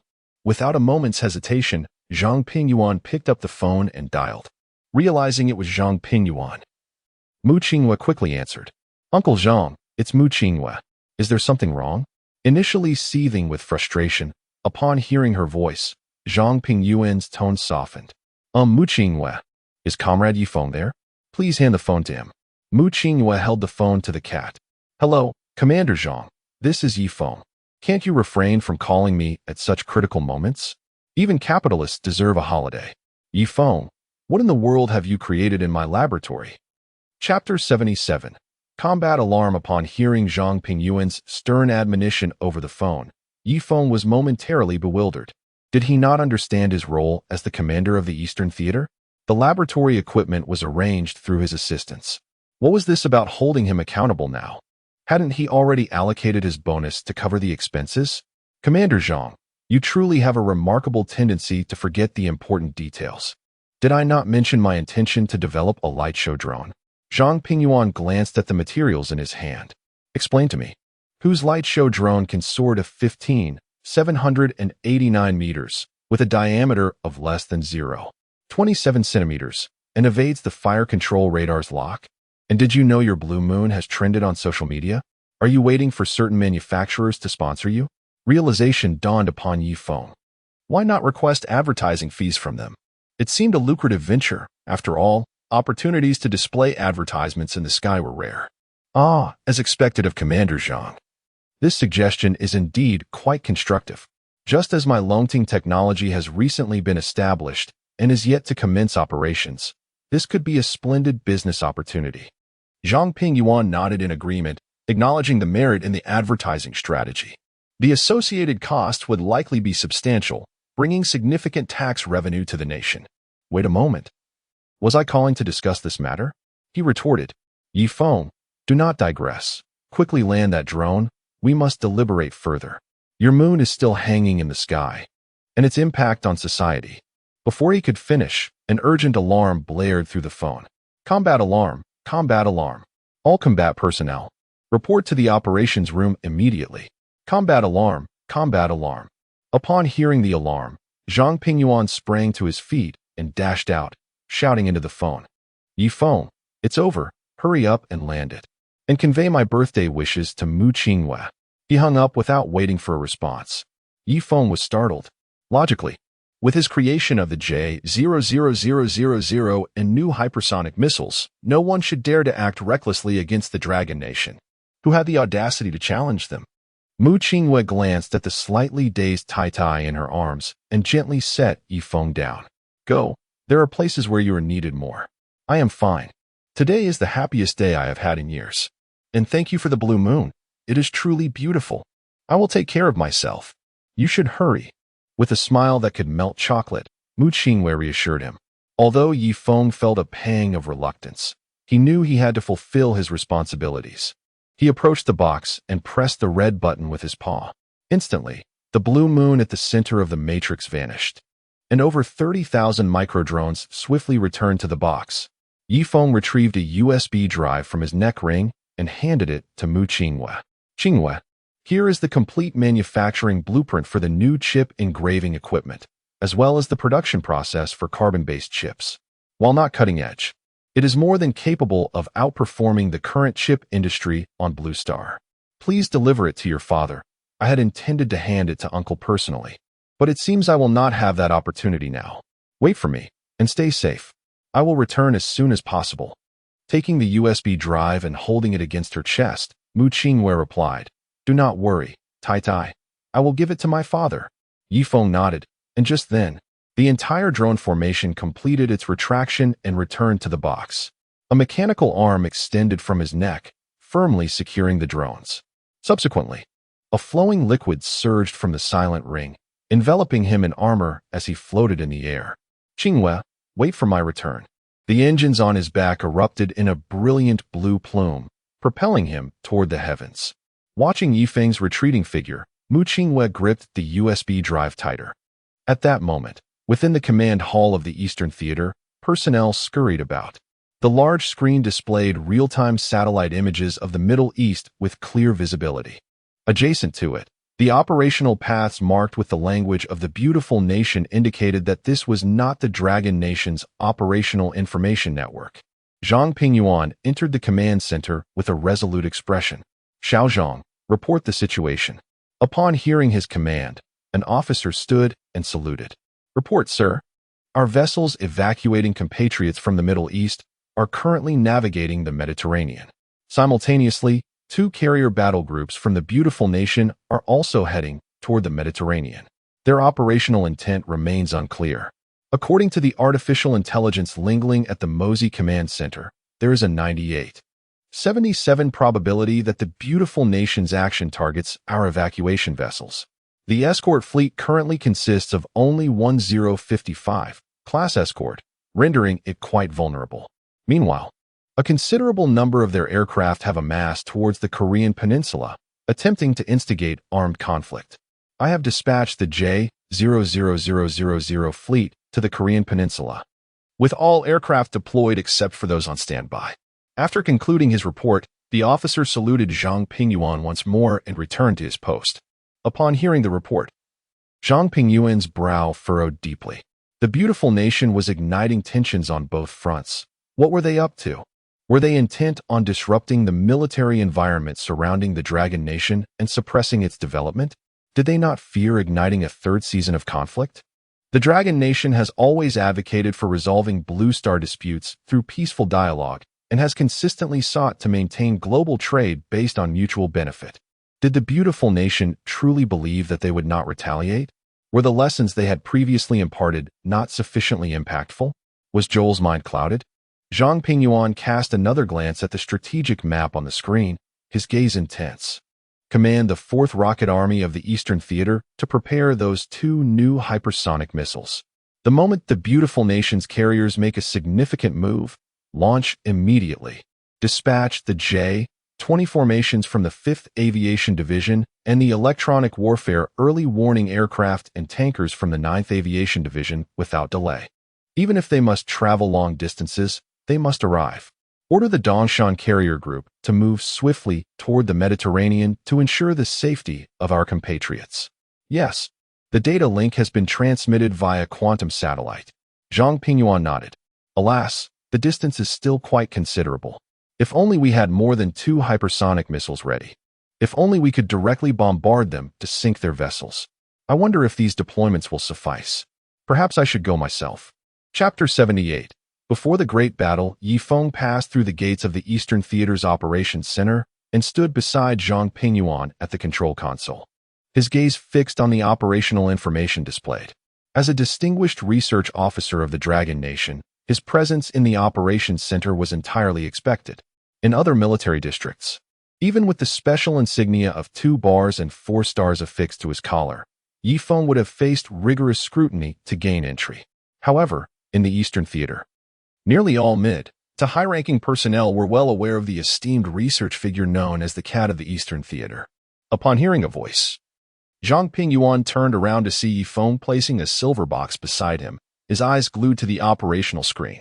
Comrade Feng, what did you just say? You intend to head out? The current situation is quite precarious. Although our operational information is now capable of real-time monitoring, our fire support is insufficient. The J-00000 has already been dispatched. If something were to happen to you, what would happen to the Dragon Nation? Feng cast a sidelong glance at Zhang Pingyuan and took a deep breath. Commander Zhang, do you have any better plans? Are there any surplus aircraft available? Have we amassed enough missiles for conventional warhead coverage? According to your previous proposal, even if we were to move now, it would be too late. Zhang Pingyuan sighed deeply. Indeed, I have produced them, but the production capacity is limited. It is already commendable to have constructed those 100 J-00000s. It seems that Feng is our only hope of reaching the site in time. Yet if something were to happen to him, I, as the commander of the Eastern Theater, could not bear the responsibility. However, if we do not act, our compatriots might. Noticing Zhang Pingyuan's silence and the hesitation in his eyes, Feng leaped in front of him, donning his armor. Commander Zhang, do not worry. The armor I acquired with your funding is not a toy. Rest assured, as long as the enemy does not deploy any formidable weaponry, we should face no significant issues. Enough of this hesitation. The enemy has already encroached upon us. Shall we simply stand by? As the Dragon Nation's cat, even if it means sacrifice, so be it. In truth, I am to blame for taking too many leave days. Had I known the timeline would unfold with such ferocity from the beautiful nation, I would have expedited the construction of the aerospace carrier. I am off. Do not dwell on me. If an accident were to occur, I entrust Mu Qinghue to you. Time waits for no one. I must go. With that, Feng dashed out, clutching his drone. Zhang Pingyuan stood there, momentarily stunned, contemplating what he had just heard. Wait, what did he just mention? Timeline. Am I privy to some monumental revelation? Nevertheless, the matter of Feng heading to the battlefield needed to be promptly reported to Long Lao. He picked up a secure phone nearby. Meanwhile, in the waters near the Caspian Sea of the Blue Star Pacific, the 5th and 7th carrier battle groups of the beautiful nation, along with several large surface vessels flying known national flags, were rapidly advancing towards the direction of the Dragon Nation's evacuation vessels. Over 40 surface vessels surged forward, creating a tumultuous wake. On board the Tesla of the 5th Carrier Battle Group, the overall commander observed the rolling waves before him, taking a deep draw from his pipe before exhaling, filling the control room with a haze of smoke. General Clark, are we truly going to proceed with this? According to international law and Blue Star regulations, attacking evacuation vessels is prohibited, especially against an opponent like the Dragon Nation, which has just launched hypersonic missiles capable of reaching our capital, Washington. I find this difficult to comprehend. Clark took another puff from his pipe, turning to his aide, Leonardo. Leonardo, understand this. Regardless of nationality, obedience to orders is a soldier's duty. Astor, that fool of the far right, is capable of such reckless decisions, which aligns with his character. He likely sees the recent supercomputing incident in the Dragon Nation as an opportunity to provoke them further. Clark exhaled a smoke ring. These individuals, who sit in their offices and make decisions without comprehensive consideration, are all focused on next year's elections. Have you not seen that they have already sent warships from the sewage company to accompany us? If all goes well, it will be fine. If complications arise, they will shift the blame to those companies, and we will be left to clean up the mess. Damn it. Leonardo nodded, somewhat understanding. As an immigrant from West Mexico, he harbored little affection for the beautiful nation. It was merely a means of livelihood for him. He could not grasp the rationale behind such evidently incendiary actions that could easily ignite a third conflict. Sir, we have reached the designated maritime area. Upon hearing the report from another officer, Clark nodded and released another smoke ring. Order the F-37s to launch immediately and secure air superiority over the Dragon Nation's waters. They have not deployed any aerial support for this escort mission. Be wary of that destroyer's air defense missiles. Additionally, let the sewage company's Tom Ray take the lead. Yes, sir. All carrier-based aircraft, take off now. Sewage vessel 8039, commence operation, commence operation. With the orders given, dozens of F-37 carrier-based aircraft were catapulted into the sky, heading towards the Dragon Nation's escort fleet. Simultaneously, the unidentified surface vessels without flags departed from the carrier group. Beside the Dragon Nation's evacuation vessel, on board the destroyer 065, Zhang Yong's expression was grave as he monitored the radar. An hour earlier, they had received a warning from the Dragon Nation's Mosey Operations Center indicating that the enemy might undertake reckless actions. Taking a deep breath, he glanced at the cruise ship designated for evacuation, his brow furrowing. Are they truly going this far? Deploying 2 carrier groups? And those unidentified vessels lacking identification. What are they plotting? Report. We have detected a large number of enemy carrier-based aircraft taking off, and several surface vessels are approaching us. Upon hearing the report, Zhang Yong felt a surge of adrenaline, his mind sharpening. Activate all launch units and power up the fire control radar. Once the enemy vessels cross the warning line, do not issue a warning, immediately sink them. They truly believe our destroyer is a paper tiger. Ensure our evacuation vessels are shielded behind us. Understood. All launch units are powered up. Multi-aperture phased array radar is online. As Zhang Yong gazed at the multitude of targets on the radar, he took a deep breath. This was indeed going to be a fierce battle. Report. Our air defense radar has detected an object approaching at high speed from the northeast. The radar's return signal is small. It is not a carrier-based aircraft. What? Chapter 79. UF Meow? Upon hearing the report from the nearby operations personnel, Zhang Yong hastily made his way to the radar oscilloscope. To his astonishment, he observed a faint blip in the northeastern direction of his 065 class destroyer, approaching them at an astonishing speed, nearly matching that of Longwa's hypersonic missiles. Report. The optical radar has detected a target, and the close-in weapon system has powered on. Initiating target lock. Zhang Yong glanced at the large screen in the command center, his mouth agape in disbelief. There, amidst the radar display, was a cat clad in full armor, cradling a palm-sized box beneath its abdomen. Could it truly be a cat? Zhang Yong questioned whether his prolonged voyages had induced hallucinations, and vigorously rubbed his eyes. However, the feline figure on the optical radar remained, accelerating ever closer to his destroyer. Report. The close-in weapon control radar has locked onto the target, preparing to fire. Wait. As the fire control operator, Li Ming quickly withdrew his hand from the green button. Captain, we'll be too late. Zhang Yong shook his head and pointed to the 2 stripes and 3 stars insignia painted on Yi Feng's neck ring. Look at that cat-esque collar. Doesn't it resemble our military rank insignia? Li Ming promptly gazed at the screen, and indeed, the insignia was unmistakably that of Longwa's military ranks, complete with a red pentagram at the tail end. This left Li Ming utterly perplexed. Could it be that Longwa had truly established a collaboration with the Meow planet after discovering something on the far side of the moon? Attempt to communicate with the unidentified flying cat. Ascertain its intentions. Understood. Li Ming activated the designated wide area communication frequency for Longwa. Unidentified flying cat. Unidentified flying cat. This is the Longwa Navy's Liao ship. Please reduce speed and report your intentions immediately. or we will be compelled to use force. In the sky, Feng, clutching his box, was strenuously propelling himself forward. Frankly, the experience of hypersonic movement in full armor was far inferior to that of piloting the J-000. It felt like pure metal encasing flesh. He vowed to make significant improvements upon his return, at least to reduce wind resistance. Clearly, his clandestine creations bore some flaws. At that moment, a warning from the Liaohe ship echoed through the armor enveloping the cat. No, I have traversed half the blue planet to reach here. And this ship hasn't issued any reports. Liaohe ship? I am Feng from the Eastern Theater Military Research Institute, with the rank of colonel. I'm here for escort duties. Please, do not fire. I'm one of your own. Hearing the response over the communicator, Zhang Yong was taken aback. Had the collaboration between Longhua and the Meow planet truly progressed to this extent?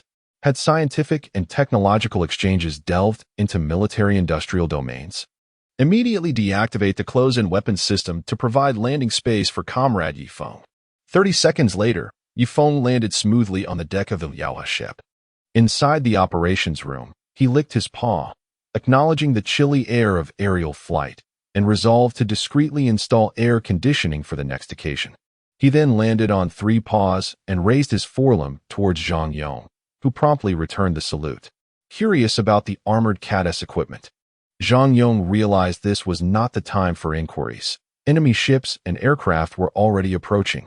Comrade Feng. When can our aircraft arrive? We are outnumbered, and given the current armament capacity of the Liaohe, our air defense is clearly insufficient. If the enemy truly presses their advantage, we may not withstand the assault. Upon hearing Zhang Yong's concerns, Feng nudged his drone box forward. Rest assured, the enemy's firepower is trivial. As long as they refrain from deploying nuclear weapons, I am confident in safeguarding you. With this device, aerial superiority is assured. Have no fear. Feng then pressed a button on the side of the box. A thunderous roar erupted from within, and unlike the earlier scene in the Mu Qingwei garden, the opening emitted a mesmerizing red glow. Countless drones, resembling Feng, surged forth like a cloud of crimson mist, rushing into the sky and forming an enormous drone matrix directly in front of the Liaohe. Zhang Yong's eyes widened in astonishment. These were drones? Capable of combat? He had never imagined that such a small box could conceal so many flying machines. Indeed, this was an extraterrestrial feline. Upon returning, he would have to draft a confidentiality agreement. Feng nodded. The Longwood J-20 formation is likely still some time away. Until then, we must rely on ourselves. If I had known, I would have exhausted Zhang Pingyuan's funding to develop space-based weaponry first. I will handle the approaching enemy ships. You all secure the vessels behind. With that, Feng's back armor transformed, revealing 2 thrusters, and he grumbled as he soared out of the operations room. On the opposing side, the situation was thoroughly observed by the Beautiful Nation's aircraft carrier formation. On board the Beautiful Nation's Tesla aircraft carrier, Clark inhaled from his pipe, staring at the combat screen in bewilderment. First, an unidentified object had entered the Liaohe, followed by a misty matrix appearing ahead. Then, a cat clad in armor flew into the center of the misty formation, releasing a pale blue energy field that instantly traversed his formation. Strangely, it caused no harm whatsoever. Clark exhaled a plume of smoke. Zoom in on that cloud. Yes, sir. As the screen magnified, Clark's eyes widened in shock. What the actual heck is that? A cat in armor? Could it be that Longhua has allied with extraterrestrials? This scene had far surpassed the conventional battlefield scope. He had never encountered such a situation before. Immediately report to the Northern Beautiful Defense Command and inquire about their directives. Yes, sir. However, when he directed the ship's communication antenna towards the Beautiful Nation's military satellite, he discovered that not a single signal bar was present. General, we are unable to communicate with the command. External connections have been severed. What? Clark took another puff from his pipe and exhaled a cloud of smoke. Suddenly, he grasped the nature of the earlier blue energy wave. The entire fleet's external communications had been utterly disrupted, and ship-to-ship communications were also experiencing interference. This must be the cat's barrier. Chapter 80, A Face-to-Face Mockery. That cloud. Clark was no longer composed.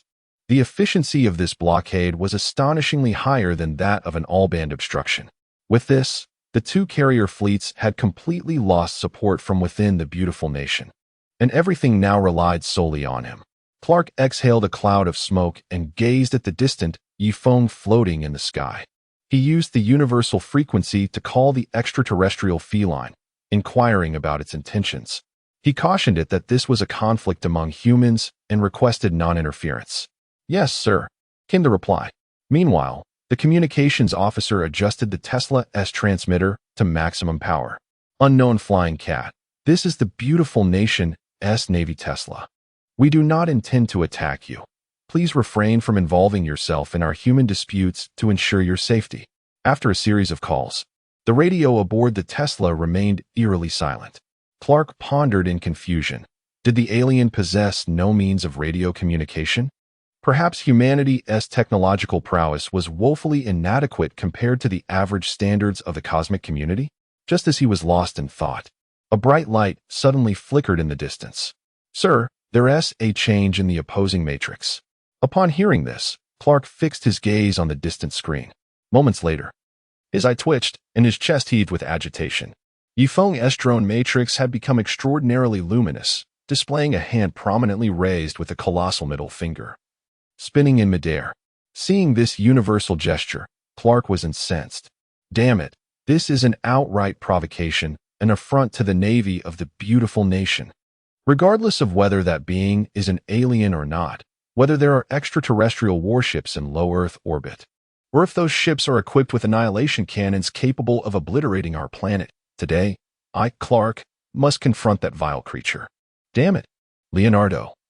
Signal with lights and order the entire fleet to engage freely. We shall do whatever it takes to bring that creature down. Leonardo could scarcely believe his ears. Had his commander lost his mind? If there were indeed annihilation cannons on the other side, would his own family be doomed because of this reckless gamble? Yet, as a mere immigrant soldier in the beautiful nation, what could he possibly do? He reassured himself that Clark had always won his bets. Surely the alien feline's kind did not have a starship in orbit. He promptly turned and rushed out to initiate the light signals. As the bright signal light on the Tesla's mast blinked, other vessels in the vicinity also illuminated their lights in acknowledgement. Subsequently, the carrier-based aircraft, which had been poised on the deck for emergencies, took to the skies. 15 minutes later, as the aircraft successfully ascended, the destroyers in the two massive carrier fleets activated their launch units. Cruise missiles, like a deluge, soared from the vessels, tracing hundreds of trails across the sea, all heading towards Feng. In the sky, dozens of carrier-based aircraft also unleashed air-to-air missiles, transforming the ocean's surface into a spectacular display akin to a fireworks show. In response to the incoming missiles, Feng's drones rapidly flickered and formed a formation that surged out of the matrix. Hundreds of thousands of drones, resembling a mechanical cloud, accurately targeted the approaching missiles. As the mechanical cloud reached the missiles, each flying unit emitted searing lasers, piercing through the metal casing in an instant. Although the beams were minuscule, the sheer number compensated, causing the hundreds of missiles in the air to gradually glow red, melting into molten iron before erupting in explosions. The entire sea resembled a grand spectacle of iron fireworks, breathtaking and magnificent. On the Liaohai, Zhang Yong watched in astonishment. What on earth is this? I've never heard of such weaponry from the Dragon Kingdom. The absurdity seemed straight out of a blockbuster movie. Slowly, he envisioned a story of a cat frozen on the far side of the moon for millennia, awakened by the Dragon Kingdom's lunar expedition, joining the military to aid in the development of new technologies. This cat had yet to engage, and merely the contents of its box were sufficient to counter so many missiles. It was utterly terrifying. Li Ming, have you recorded all of this? Snapped back to reality. Li Ming confirmed, Captain, it's all recorded. Zhang Yong nodded. This footage of the drone matrix in action was invaluable. If such technology could be mass-produced, equipping each vessel with a similar device could truly enable free navigation across the oceans of the Blue Planet. In stark contrast to Zhang Yong's spectators' delight aboard the Liaohai, Clark on the Tesla was filled with dread as he witnessed the missiles melting, exploding, and plummeting outside the porthole. He never anticipated that the full might of the carrier fleet, crafted at great expense, would be rendered a mere joke against this cat in the distance. And this was just the gray light show matrix. The cat remained aloof, showing no signs of engagement. At that moment, the battlefield had entirely deviated from the script he had envisioned. Damn it! Why is that cat here? Why? Leonardo was at a loss for words. His mind boggled as he watched the cloud transform the missiles into molten metal, now surging towards the warships of the sewage company. His thoughts spiraled into chaos. Who am I? Where am I? What am I doing? He began to regret having risked everything to immigrate to the beautiful nation, joining its navy for a meager salary. If it were possible, he wished he could be reborn as a citizen of the Dragon Kingdom, where he could stroll through parks with his wife and children without the fear of anything falling from the sky. Just then, a powerful signal broke through the electromagnetic barriers set by Feng in a clandestine corner of the Tesla-S command island. A peculiar machine flickered rapidly and ejected a long strip of paper. Leonardo hurriedly ran over, tearing it off and handing it to Clark. "General, the special equipment has transmitted a message." Upon hearing this, Clark's heart raced. He inhaled sharply, snatching the paper and reading it thrice. The pipe he had been smoking fell from his mouth onto the deck, scattering embers and tobacco everywhere. How dare they? Enclosed was the note. Clark was in disarray. He never anticipated that damned Esther would resort to such a devastating weapon. It wasn't just the Dragon Country ships and that bizarre alien cat present, but also nearly 20,000 American soldiers. Even if they fled, some might survive, but Esther's order clearly intended to obliterate the cat and both American carrier fleets. "Damn it! Damn it!" Clark exclaimed. "That damned Esther. I should never have voted for you. Do you even consider us human? This will send you to hell. Damn it, damn it, damn it." Clark frantically clawed at his hair, utterly bewildered. This abandonment, this betrayal, felt absurd. He had dedicated his life to the United States, only to be felled by their own nuclear weapon. After his outburst, Clark's eyes glazed over as he stared blankly at the distant sea. Leonardo was puzzled by his captain's emotional shift upon seeing the note. As Clark calmed down, Leonardo cautiously inquired, "Sir, what has happened? What do you need me to do?" Clark snapped back to reality and turned to the young man. Leonardo's eyes were filled with confusion and innocent ignorance. Clark struggled with how to tell him that they would soon be incinerated by their own country's nuclear weapon. With a sigh, Clark said slowly, "Leonardo, if possible, be born a Dragon Country citizen in your next life." Meanwhile, at the Eastern Theater Command Center in Dragon Country, Zhang Pingyuan watched the satellite images of Feng's drones turning into red clouds, destroying all the missiles and melting the ships.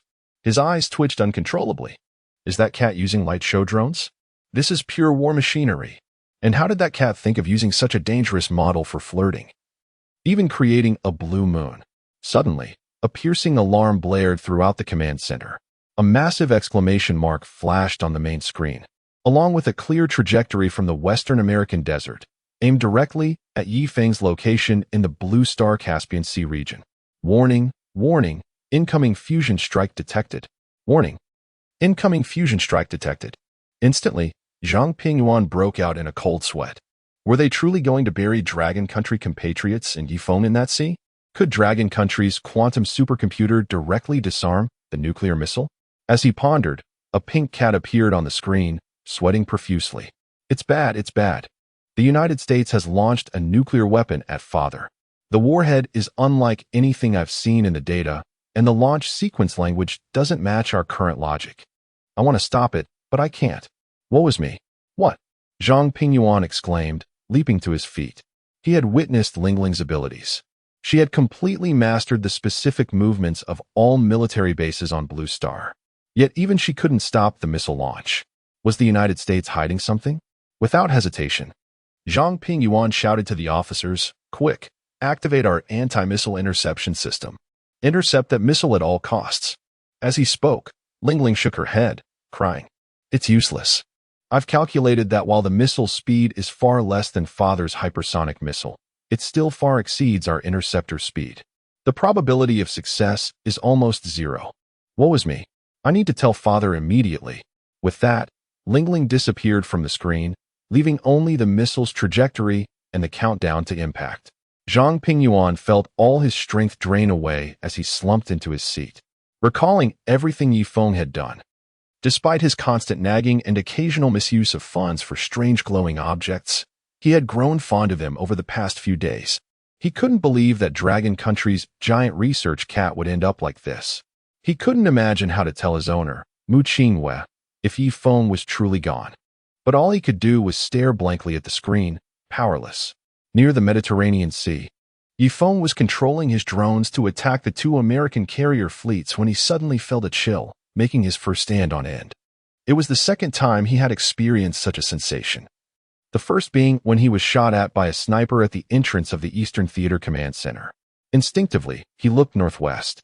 The holographic image in his helmet zoomed in, eventually revealing a strangely shaped missile warhead. Seeing its speed and measuring its radiation levels, Yi Feng cursed, "Damn it. They're really launching a nuclear weapon at me? Seriously? And with a missile this slow, as if I couldn't intercept it." Just then, Lingling's image flashed on the holographic display. "Father, it's bad. They've launched a fusion strike with a type I've never seen before.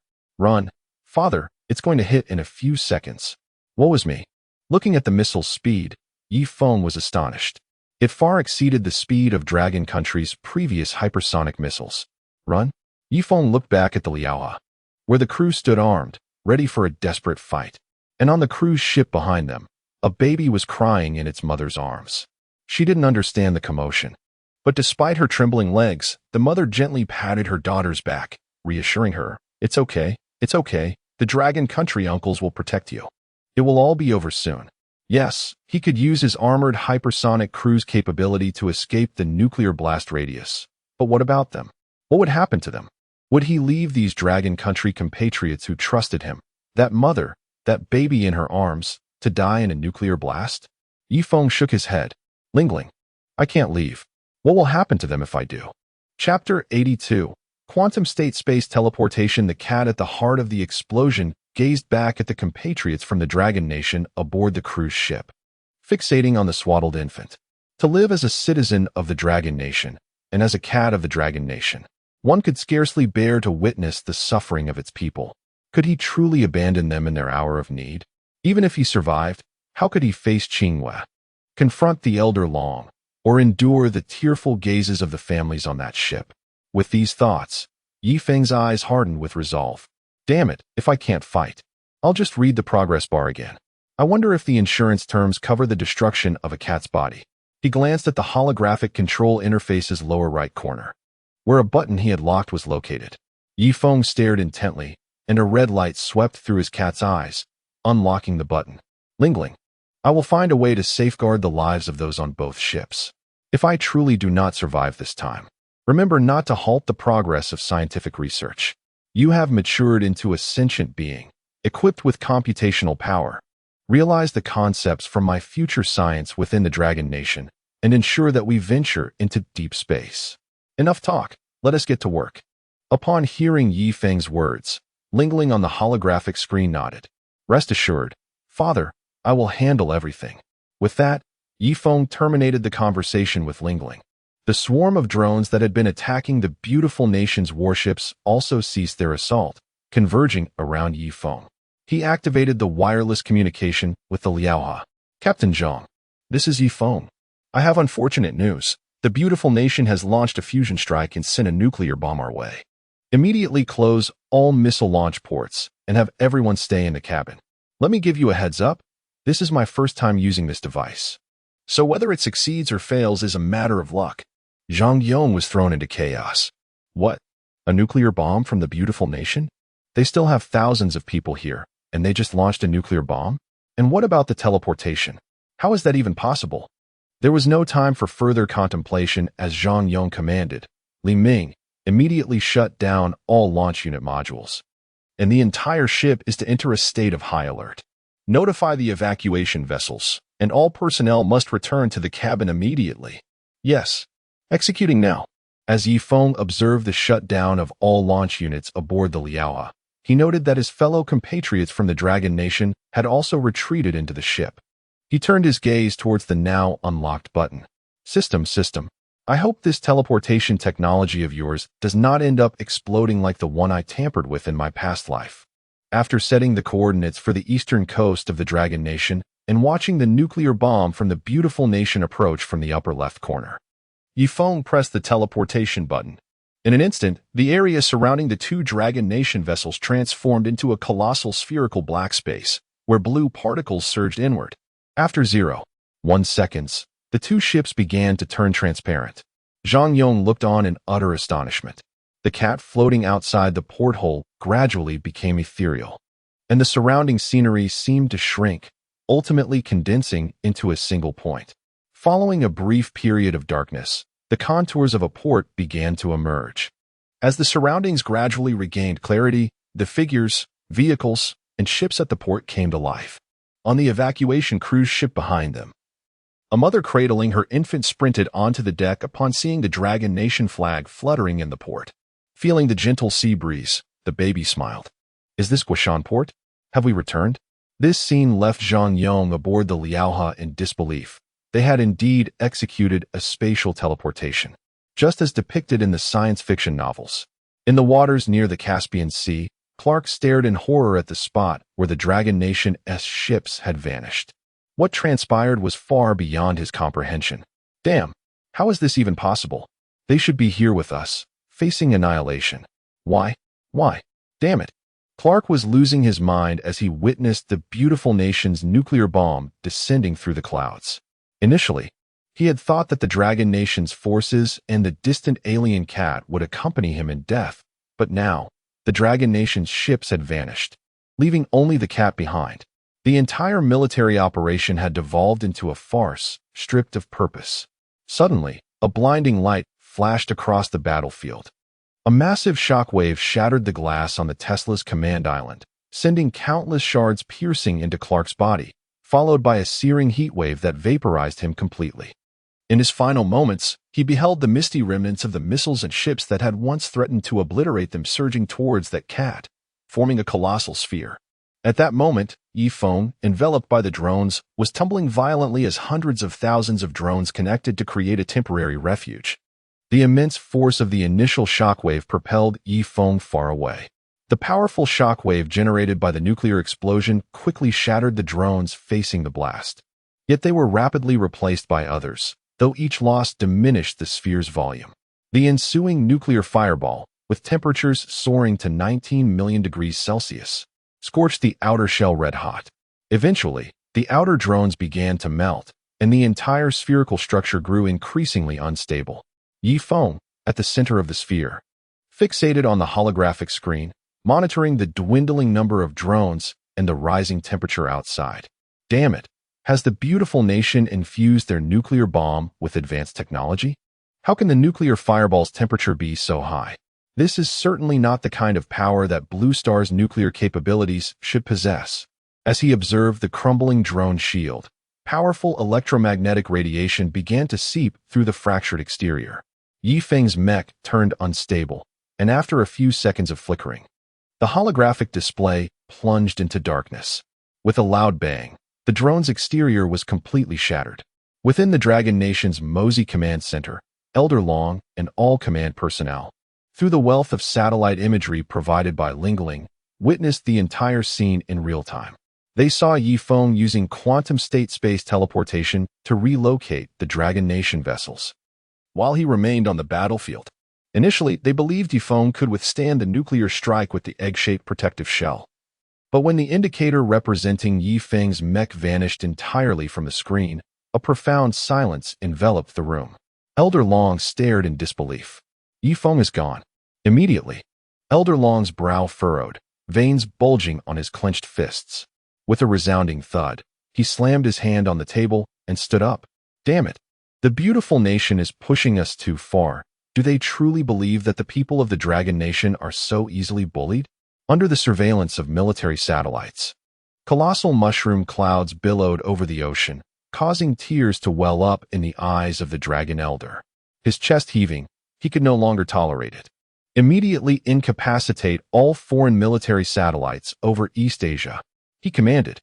The Dragon Country Northern Theater Command J-00000 Squadron will forthwith obliterate all American aerial assets in the Korean Peninsula and dismantle all American military installations in South Korea. The Eastern Theater Command will rearm 2 new hypersonic missiles with nuclear warheads, launching them into Earth's orbit. The Eastern Theater Command will deploy all combat forces according to the Arrowhead Plan. Rocket Army Factories 8761, 6930, and 8806 will commence full-scale production of new hypersonic missiles, launching each as it is completed, to give those in America who harbor treacherous thoughts something to ponder. Reposition our Galphin 14, Galphin 16, and Galphin 87 optical satellites, along with military multi-spectral land reconnaissance satellites in near-Earth synchronous orbit, to the Middle East. Once the nuclear fallout dissipates, initiate a comprehensive search. The entire command staff at the Mosey Command Center rose to salute, vowing to execute the orders. As the orders cascaded throughout the military, Dragon Country mobilized. Over the skies near Dragon Country, a formation of over 20 American F-36 fighter jets probed the Dragon Country's air defense identification zone. "Jerry, this mission feels rather peculiar," remarked one pilot. "We've never deployed this many aircraft simultaneously before." After static, the voice of Captain Jerry crackled over the radio. "Relax, Tom. This flight mission is apparently in coordination with some operation in the Caspian Sea region. Nothing out of the ordinary, just a show of force. Besides, we've flown like this before, and nothing ever." Before he could finish, a streak of crimson light flashed, followed by a violent explosion beside Tom. Jerry's aircraft had been obliterated. Jerry, respond. Command, this is F-36C 832 Squadron. We are under attack. Repeat, we are under attack." Tom's voice was laced with terror. As he spoke, a thick, crimson beam of light surged from the 1 o'clock position. "What the?" With a look of sheer terror, Tom's F-36 fighter jet was engulfed in flames. The remaining aircraft scrambled to ascend, scattering in all directions, but their efforts were futile. In less than 10 seconds, the entire F-36C 832 Squadron had been reduced to ashes. In the night sky, the hundreds of American aircraft became dazzling fireworks. Meanwhile, at the American military base in South Korea, Commander Jack Arthur was indulging in grapes while being attended to by 2 members of a K-pop girl group. He glanced at the operational information screen. "Everything seems normal. Radar data and satellite imagery. I knew there was nothing to worry about. Dragon Country won't." His sentence was cut short as the entire operations center shook violently. All the screens went dark, and the ceiling began to crack and crumble. In an instant, the operations room was reduced to rubble. Outside, hundreds of missiles rained down, turning the airbase into an inferno. The runways were cratered, and the F-30SXS still in their hangars were torn to shreds. Air raid sirens blared across the base. The THAAD anti-missile system in South Korea detected the incoming Dragon Country missiles and sprang into action, but before it could launch, it was destroyed by the J-00000 aircraft using lasers. In the nearby harbor, American warships and the South Korean Invincible King warship hastily attempted to set sail. However, as the mooring lines were released and the anchors were being raised, dozens of Eagle Strike 21 anti-ship ballistic missiles descended from the sky. The Invincible King was torn in two.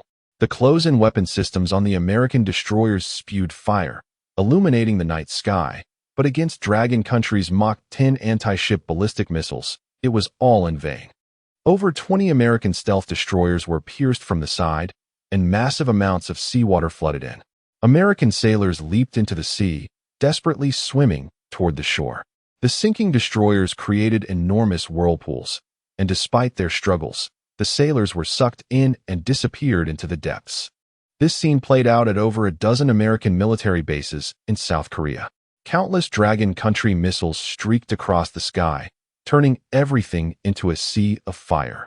Thus, the American military presence in East Asia, cultivated over years, was utterly destroyed. At the same time, in the Eastern Theater Command Center, Zhang Pingyuan watched the images on the screen, grief welling up within him. He had not expected America to be so ruthless, resorting to fusion strikes.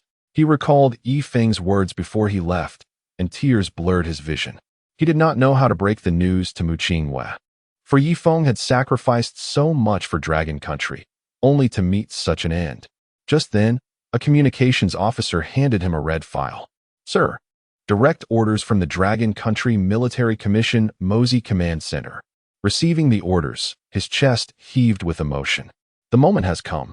Order. The 4th Rocket Army of the Eastern Theater Command will switch the warheads of the hypersonic ballistic missiles to nuclear warheads and launch them immediately, maintaining their airborne status. The 5th and 10th Combined Brigades will prepare to cross the river, and the 64th and 39th shore-based rocket artillery units will enter combat readiness, warming up their equipment. The Dragon Country Liaoyuan aircraft carrier formation will immediately sail east, executing the Arrowhead combat deployment. All other units will deploy according to the Sharp Sword Sea combat plan and enter combat readiness immediately. Yes, sir. Chapter 84. The point of the sword with the issuance of orders, the entire operational force of the Eastern Theater of the Dragon Kingdom sprang into action. At the 4th Rocket Army launch site, over 20 officers donned in anti-glare sunglasses deftly replaced the barely sufficient nuclear warheads within a mere 10 minutes. As the FG-00 device was activated, the launch site erupted in an extraordinary display of vibrant light. The T-type particle generator emitted blue particles, and the hypersonic missiles soared skyward. 2 luminous points began to cruise through the sky. The naval forces of the Eastern Theater, comprising over 40 vessels from the 065 Fleet and the Liaoyuan Aircraft Carrier Group, reached the designated combat sea area in just 20 minutes. Simultaneously, an alarm blared across a military airport within the coastal region. One after another, J-20 fighter jets ignited with fierce blue flames, ascending into the night sky. Hundreds of J-20s took to the air in pairs, swiftly forming combat formations. In the hilly terrain of the eastern coast, thousands of precision-guided rocket artillery vehicles with a range exceeding 800 kilometers were mobilized. Inside the command center of the Eastern Theater, Zhang Pingyuan observed the movements of various military branches on the large screen with a grave expression. A commanding officer stood and saluted. Report, Commander. The hypersonic missiles are airborne, and all units are in position. Please advise. Zhang Pingyuan glanced at his watch. Execute as per the original plan. Yes. Execute as per the original plan. At 23:16, 16 Dragon Kingdom time, hundreds of thousands of precision rockets were launched simultaneously, streaking through the sky with immense force. The scorching flames turned the heavens crimson. Coincidentally, a live-streaming host by the seaside, broadcasting the night catch, witnessed this spectacle. Instantly, the camera was directed towards the sky, and the viewership skyrocketed from a handful to millions. The host's heart raced with excitement as he observed the magnificent rockets overhead. Meanwhile, in the skies, pilots Tao Ruiz and Zhou Yuxuan flew an aging F-14 from the beautiful nation, conducting a nighttime patrol. Oh, Ruiz, do you think Ollie really likes me? Who? Are you talking about that bubble tea girl, Ollie? I must tell you, I saw her at the bubble tea shop last time, and she was quite the character. But honestly, Yuxuan, you're just not her type. But she clearly shows interest. Before he could finish, Zhou Yuxuan noticed a crimson flame racing towards them from the horizon. Heavens! Ruiz, look at that. Oh my god, Yuxuan, that's a rocket. Quick, report to command. Before he could activate the radio, 5 formations of J-20s suddenly appeared on the radar, racing towards them at high speed.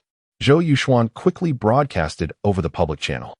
Eastern Dragon Air Force at an altitude of 800 meters. Please be advised. You have entered our operational airspace, affecting flight safety. Immediately turn back. Before he could finish, a thick northeast dialect responded. Oh my gosh, just hold your horses. We'll be off soon. At that moment, Zhou Yuxuan understood the implication. But it seems our fuel might be running low. What do we do? No need to worry, it won't be long. With a whoosh, the 5J-20 formation zipped past Zhou Yuxuan's F-14 as thousands of rockets soared overhead. Zhou Yuxuan finally breathed a sigh of relief, grateful to be rid of the old aircraft, and looking forward to spending quality time with Ollie.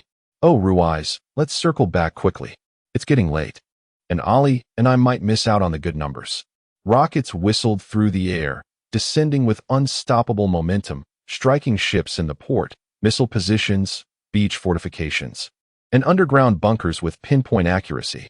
In the blink of an eye, everything was obliterated. The F-14s, still putting up a futile resistance, never caught a glimpse of the J-20s before they transformed into fireworks. Hundreds of thousands of officers and soldiers landed along the coast, swiftly reclaiming all cities. The thunderous roar of artillery subsided within just 3 hours, restoring an eerie calm, as the Dragon Kingdom decisively altered the landscape of East Asia. In the underground combat bunker of the beautiful nation's Black Palace, Joel gazed anxiously at Esther, who was raising a glass. He vehemently opposed taking action against the Dragon Kingdom regarding the evacuation issue. Yet, Esther, driven mad by the prospect of votes, was unwilling to miss any opportunity to suppress the Dragon Kingdom. Mr. President, although the die is cast and the nuclear bomb has been launched, we must provide Blue Star and the families of the fallen beautiful nation soldiers with an explanation. Should we issue a statement? Esther swirled the 1981 Lafite in his glass and downed it in one gulp. Ah, this 1981 Lafite, traded from the Gallic Rooster, is indeed a treasure. Joel, your concerns are unwarranted. Ultimately, everything on Blue Star will come down to interests. With the Dragon Kingdom's chips destroyed, they are now somewhat dependent on us in high-tech fields. Pressuring the Dragon Kingdom regarding the evacuations in South Bang and the Middle East serves as a wake-up call for them, all for our arms business. If it materializes, it would be a boon for us. Thus, everything is worthwhile. Besides, Joel, the nuclear explosion in that region was clearly orchestrated by those aliens. What does it have to do with us? If anything, we are safeguarding the security of all humanity on Blue Star and fulfilling our duty. Taking another sip of his 1981 Lafite, Esther glanced at Joel. I know what you are worried about. I understand your strong objections to my use of that nuclear weapon. Avoiding reliance on the research of those fellows is a principle passed down through every president of the beautiful nation. However, as long as we are in a state of war, whether against the Dragon Kingdom or aliens, I have every right to seek re-election. And you, my dear Minister of Defense, can continue in your position as well. Esther cast a sidelong glance at the strategic deployments of the Blue Star East Asia region displayed on the combat screen, along with the real-time military dynamics map. Letting out a cold chuckle. Joel, do not worry. The situation appears quite stable, does it not? They have not made any military moves. At that moment, the blast door of the bunker swung open abruptly. Joseph rushed in, clutching a tablet, his expression grave. Mr. President, it's bad. Our South Bang base has been completely destroyed. Upon hearing this, Esther's Dragon Kingdom made goblet shattered on the floor, red wine splattering everywhere. What did you say? Chapter 85. Have I been scammed? Esther abruptly snatched the tablet from Joseph's hands and pressed the play button, his eyes glued to the screen displaying news broadcasted by the Dragon Nation to the world. The images of devastated military bases in the south and footage of last night's operations by the Dragon Nation left him in disbelief. He glanced at the military dynamic map still showing real-time combat information, with the naval vessels of the beautiful nation patrolling the waters and F-36 fighter jets circling overhead. No. This cannot be. It must be an AI-generated video, a fabrication, a scam. Overwhelmed, Esther smashed the tablet in anger. Frantically rushing to the secure telephone at the control console, he shouted, "Hello, is this Bird Mountain Base? This is Esther. Put Jack Arthur on the line." As soon as he spoke, he heard Jack Arthur's voice on the other end. "I am Jack Arthur, commander of the beautiful nation stationed in the south." Jack Arthur. What is the situation there? Report immediately. I am Jack Arthur, commander of the beautiful nation stationed in the south. Speak up, damn it. I know it's you. If you keep this up, I will have you removed. Esther could no longer contain his fury. Despite his past connections with Jack Arthur's wife, this was an affront to his dignity as the president of the beautiful nation. The voice on the other end remained remarkably composed. I am Jack Arthur, commander of the beautiful nation stationed in the south. Thank you for your patience. For long service, please press 1. For beautiful service, please press 2. Upon hearing this, Esther was taken aback, rendered speechless. No, have I truly been scammed? Damn, how could they do this? How dare they? Frustrated, he began to stomp his feet, searching for something to vent his rage, but everything had been secured to the ground to guard against nuclear impacts.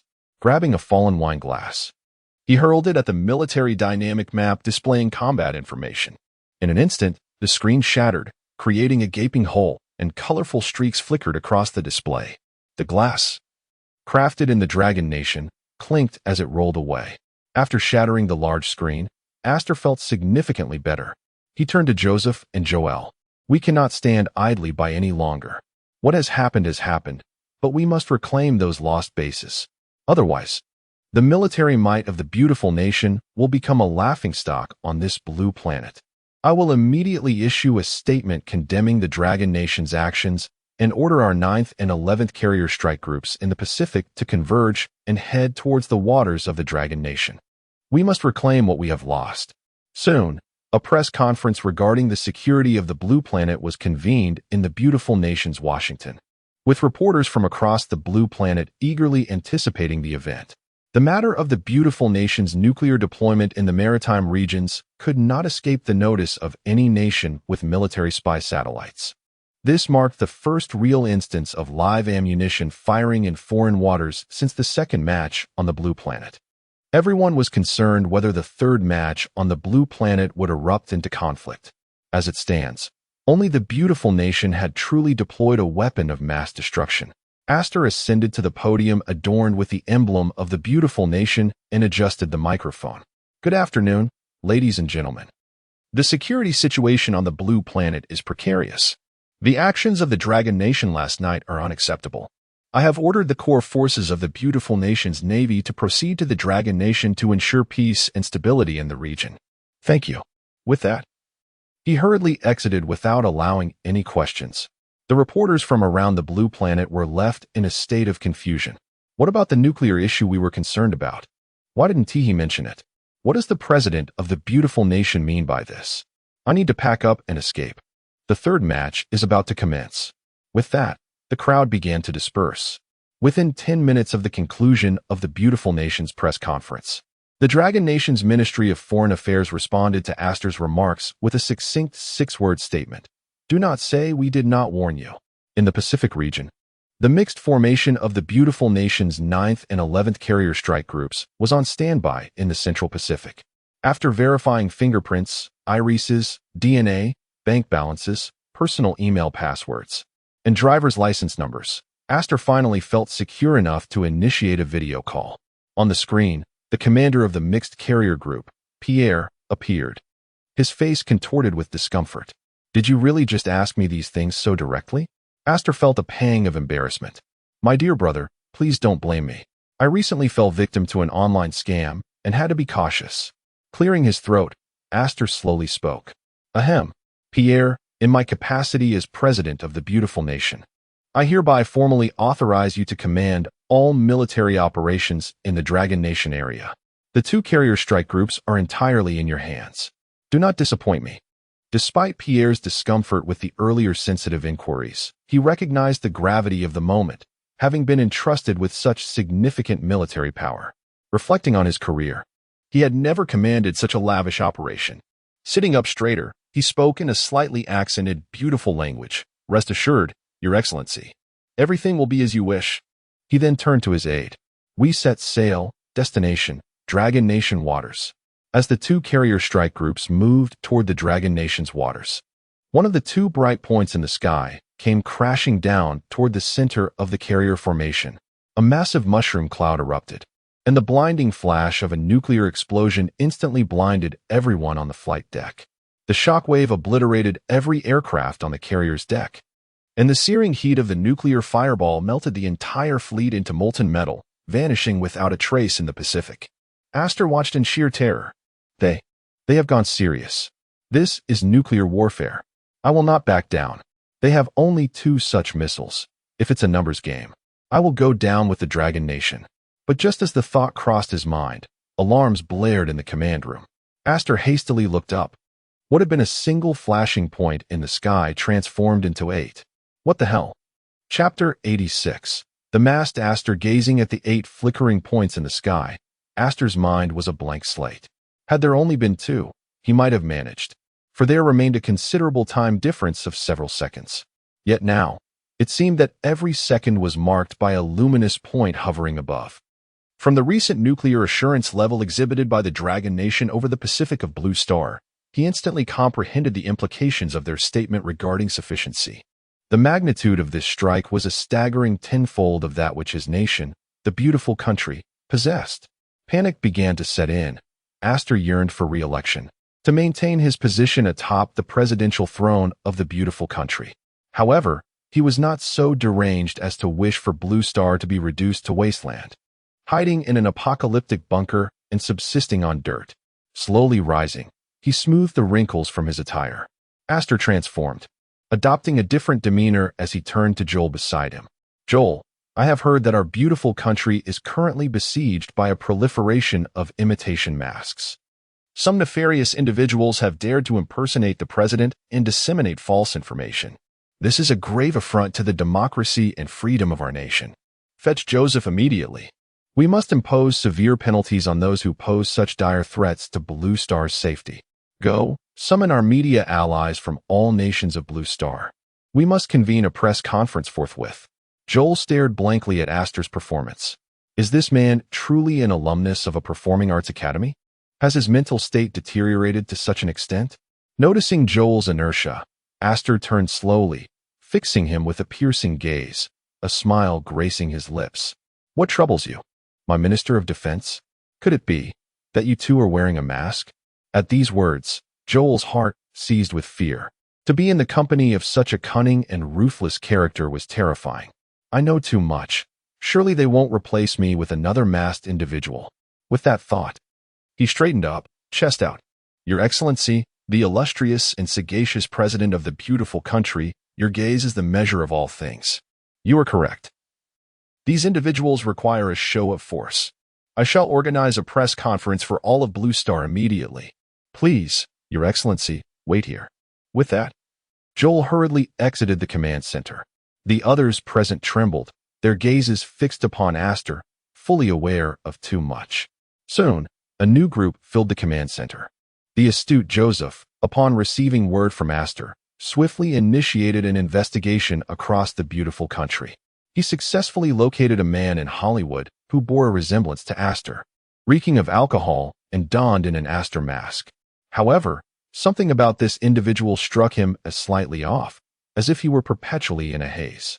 Meanwhile, the journalists who had just attended the press conference found themselves summoned back by the beautiful country's FCI before they could board their flights. What on earth is happening? Why have we been called back? I'm not sure, but I overheard a colleague mention something significant occurring in the Pacific region of Blue Star. Isn't it obvious? Did you not notice? One of the flickering points in the sky has vanished, only to be replaced by Ada New. What could it be? Shoo! We cannot speak of such things lightly. The murmurs of this rumor sent a ripple of shock through the crowd. At that moment, Astor approached, flanked by security personnel restraining a disoriented giant. Clearing his throat, Astor adjusted the microphone before him. Esteemed journalists from across the nations, I am Astor, the president of the beautiful country. First and foremost, I extend my heartfelt gratitude for your attendance at this press conference. He then took a step back, bowing slightly to the audience in appreciation. This display left the audience in astonishment. Whatever happened to the domineering demeanor he exhibited moments ago? Has he suddenly transformed into a different person? Astor coughed lightly, lifting his own mask for all to see. Dear media colleagues, in recent years, our film industry has flourished, creating numerous employment opportunities. However, some have exploited this technology for nefarious purposes, and the individual behind me is one such offender. Without my authorization, he has fabricated a mask bearing my likeness. The recent press conference you attended was orchestrated entirely by this man, who disseminated profoundly erroneous statements. I deeply apologize for this oversight. Moving forward, I shall advocate for legislation to curtail the rampant misuse of this technology. Taking this opportunity, he solemnly addressed the Friends of Blue Star. Our government holds the relationship with the Dragon Nation in the highest regard. We recognize the Dragon Nation's significant contributions to the peace, stability, and economic development of Blue Star. We express our appreciation and support for their efforts.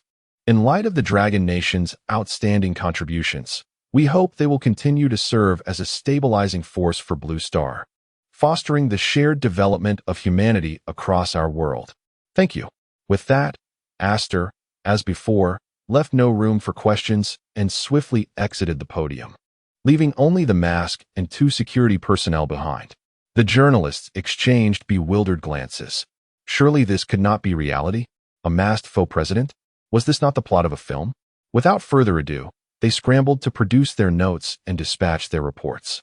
Soon, the Dragon Nation responded, affirming that communication with the beautiful country was constructive and beneficial. They expressed understanding regarding the beautiful country's restructuring of its film industry. Simultaneously, the Dragon Nation's Ministry of Foreign Affairs and Ministry of Defense issued a statement, calling for an immediate ceasefire among all nations of Blue Star, while urging enhanced protection for all felines to preserve environmental biodiversity and promote stable development across Blue Star. Initially, the populace of Blue Star assumed this declaration would be mere rhetoric, as in times past. However, unexpectedly, within half an hour of the announcement, all nations embroiled in conflict miraculously ceased hostilities. The specter of war seemed to dissipate from Blue Star. 2 days later, the Dragon Nation organized the largest rescue exercise in Blue Star's history in the Inland Sea, deploying nearly 80 of its naval assets, even coordinating a large-scale landing rescue operation. 7 days later, the exercise concluded, and tranquility seemed to return, albeit with an intensification of the flickering lights in the sky. On an uncharted isle, an orange cat slowly opened its eyes. Who on earth is flashing lights? Can't a creature get some sleep? Chapter 87. The KPI of System RC-0465E Feng was abruptly awakened by the FG-00 device on the hypersonic missile he had engineered. Ever since Old Long ordered the full-scale production of the new luminous hypersonic missiles, the entire production capacity of Long Nation had been mobilized. The automated missile production lines at factories 8761, 6930, and 8806 under the Long Nation Rocket Force were operating at full capacity, producing 184 hypersonic missiles each day. Following Old Long's directives, these missiles were immediately armed with nuclear warheads and launched into the sky. Even after Long Nation had neutralized 2 aircraft carrier battle groups from the beautiful country, production continued unabated, indeed, even accelerating. Currently, there were as many as 763 new FG-00 hypersonic missiles in orbit. To enhance the psychological impact of the new hypersonic missiles, Long Nation utilized Ling Ling's supercomputing capabilities to conduct a comprehensive upgrade of the FG-00 luminous device, achieving lower costs, greater brightness, and improved effectiveness. Even amidst the foggy weather of Blue Star, the FG-00's illumination could penetrate the clouds and reach the ground. On an unknown small island, the sea breeze swept across the sandy beach, accompanied only by the sound of waves. Fragments of Yi Feng's shattered collar lay scattered across the shore. Over 2,000 luminous points flickered in the sky, ultimately rousing the unconscious Yi Feng. He blinked, muttering a complaint as he attempted to rise, only to find his limbs unresponsive. Summoning all his strength, he managed to move his eyes and was met with a scene that filled him with terror. I can't believe this. Yi Feng felt nauseous, yet he could not bring himself to vomit. His feline form was reduced to a skeletal structure of 3 legs, every part of him charred and damaged. Suppressing the discomfort in his thoughts, Yi Feng cursed vehemently in his mind. System RC-0465, you better explain this to me. Didn't I have 8 lives? How did I end up like this? What happened to that progress bar? You think just because I'm a cat, I should be left to rot like this? Aren't you worried about failing this month's KPI and losing your performance rating? Upon hearing the terms KPI and performance, the system finally responded. Host, you know I have KPIs too. Which system in a tomato-themed transmigration novel has a host that dies so frequently? You really think being a cat and receiving nuclear strikes is a joke? Reflect on how many times you've died in less than a month. How am I supposed to fill out the GS Management Index completion column? My dear brother, my esteemed host, you must consider my predicament. I've secretly erased your death data. Your feline form will gradually recover. Please, for the love of all that is good, stop dying. I need to fill out the forms. With that, the system departed, leaving Yi Feng's consciousness in disarray amidst the sea breeze. Damn it. So it was an abnormal reading, and the private operations weren't logged into the system. No wonder the experience felt so poor. Gazing at the flickering hypersonic missiles of Long Nation in the sky, Yi Feng was utterly bewildered. He was now merely a cat charred by a nuclear blast, utterly incapable of action. Sigh, who knows when this feline form will recover to a state of mobility. At that moment, in a conference room within the Central Combat Control Center of Mosey, Old Long, Zhang Pingyuan, and commanders from various war zones of Long Nation gathered together. Old Long scrutinized the report in his hands, his expression grave, his brows furrowing deeply. Have all the islands been searched? In response, Zhang Pingyuan stood up. Report to Old Long. Over the past 7 days, we have employed multispectral satellites, long-range infrared detection, and airborne life detectors to meticulously search all islands within an 18,000-kilometer radius. We have found no trace of Comrade Yi Feng. Samples of teeth and stomach remains from nearby creatures such as tigers, leopards, and crocodiles, which could pose a threat to Comrade Yi Feng, revealed no feline DNA. We have thoroughly examined all stray and domestic cats in the surrounding towns, but still found no sign of Comrade Yi Feng. Our submarines conducted sonar scans of the seabed remnants in the nuclear explosion area. And apart from the sunken warships of the beautiful country, we discovered no remnants of devices resembling Yi Feng's collar. Old Long, it has been 7 days. Could Comrade Yi Feng? Although Zhang Pingyuan shared a close relationship with this cat, nearly 9 days had passed since the beautiful country launched its brazen nuclear attack. Now, aside from the inability to search for remains from sharks and other marine creatures, they had done all they could. It was highly likely that Yi Feng had perished. Upon hearing this, Old Long took a deep breath. This cat had sacrificed so much for Long Nation. But Old Long could not believe that this cat would meet such a simple end. A mere idea from this cat could lead to the pinnacle of technology on Blue Star. He could not accept that it would die so easily. However, it seemed they had exhausted all options.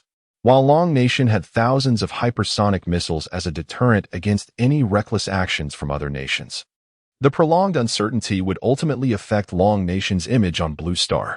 After a moment of contemplation, Old Long spoke slowly. In Chapter 88, the selection contest for the most beautiful cat on Blue Star, Comrade Zhang Pingyuan.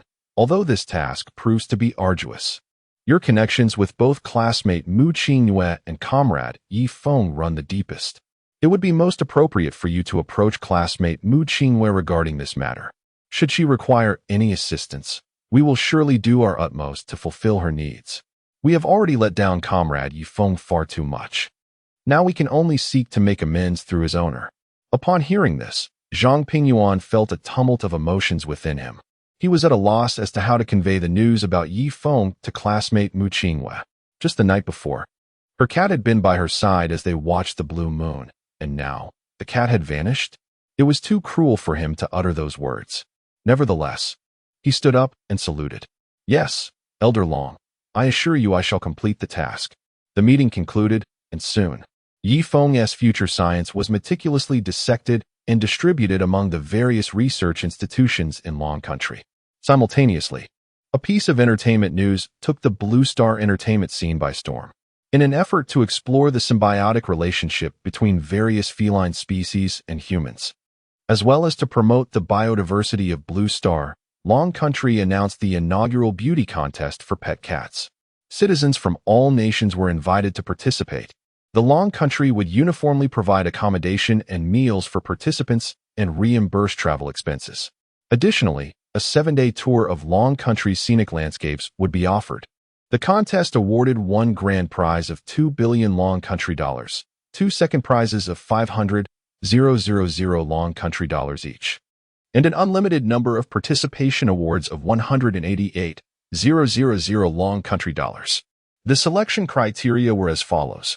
1. The cat's fur must be orange, and the physique. Specific standards were illustrated in the accompanying image. Those interested in participating could register via the official website of the Long Country Consulate. The final reference image was unmistakably of Yi Feng without a collar. Upon the announcement, it instantly captured widespread attention across all nations on Blue Star. Initially, many believed it to be a fabrication by a dubious media outlet, as such occurrences were not uncommon in the entertainment industry.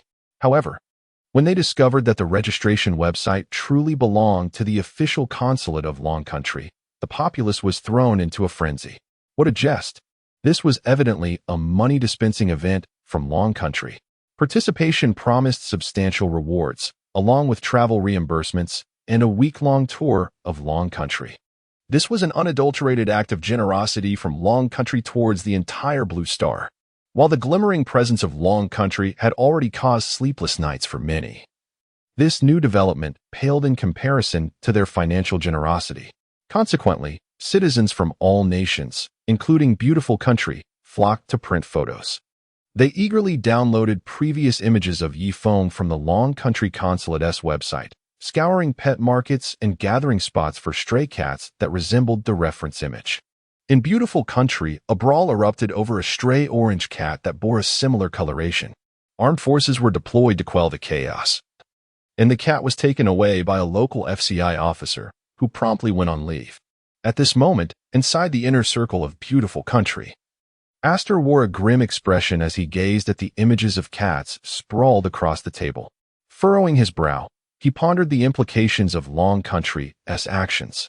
Although he had deftly navigated the crisis surrounding the legitimacy of the presidency, he could not comprehend the motivations behind Long Country's audacity.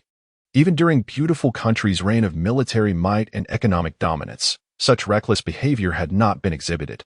Aster turned to the Minister of Commerce, Michael, and the Director of Intelligence, Joseph, beside him. What on earth is Long Country up to? Are they genuinely collaborating with extraterrestrial felines to select a queen? And what of this beauty contest? The announcement does not stipulate that only female cats may participate. Michael, originally summoned to discuss matters regarding chips, found himself thrown off course by Joseph's delivery of the photos and the cat selection announcement. Initially an amused bystander, he was now thrust into the limelight. Why am I being asked about a cat contest? I'm a businessman, not a cat judge. Surely this is a matter for Hollywood to weigh in on. Nevertheless, given the stature of the president, Michael opted not to express his ignorance outright. Clearing his throat, he began, "Esteemed President, in my view, this situation is not as grave as it appears. Long Country has recently achieved military success and is eager to amplify its cultural influence, which is understandable. This can be seen as a method of cultural outreach to other nations on Blue Star. Moreover, this may turn out to be advantageous for us. The substantial participation prizes and travel reimbursements could significantly impact our economy, especially as they grapple with the ongoing chip crisis. This could very well lead to their downfall." Upon hearing Michael's reasoning, Aster nodded in agreement. It did seem to carry some weight. After all, Beautiful Country had been implanting its cultural consciousness across Blue Star for decades. It was only natural that Long Country would resort to unconventional tactics to alter its standing. Just as Aster was deep in thought, the door to the presidential office swung open with a bang. A striking woman, dressed provocatively and sporting black-framed sunglasses, burst in, clutching a folder. The sudden noise startled Aster, who had been poised to rise in outrage.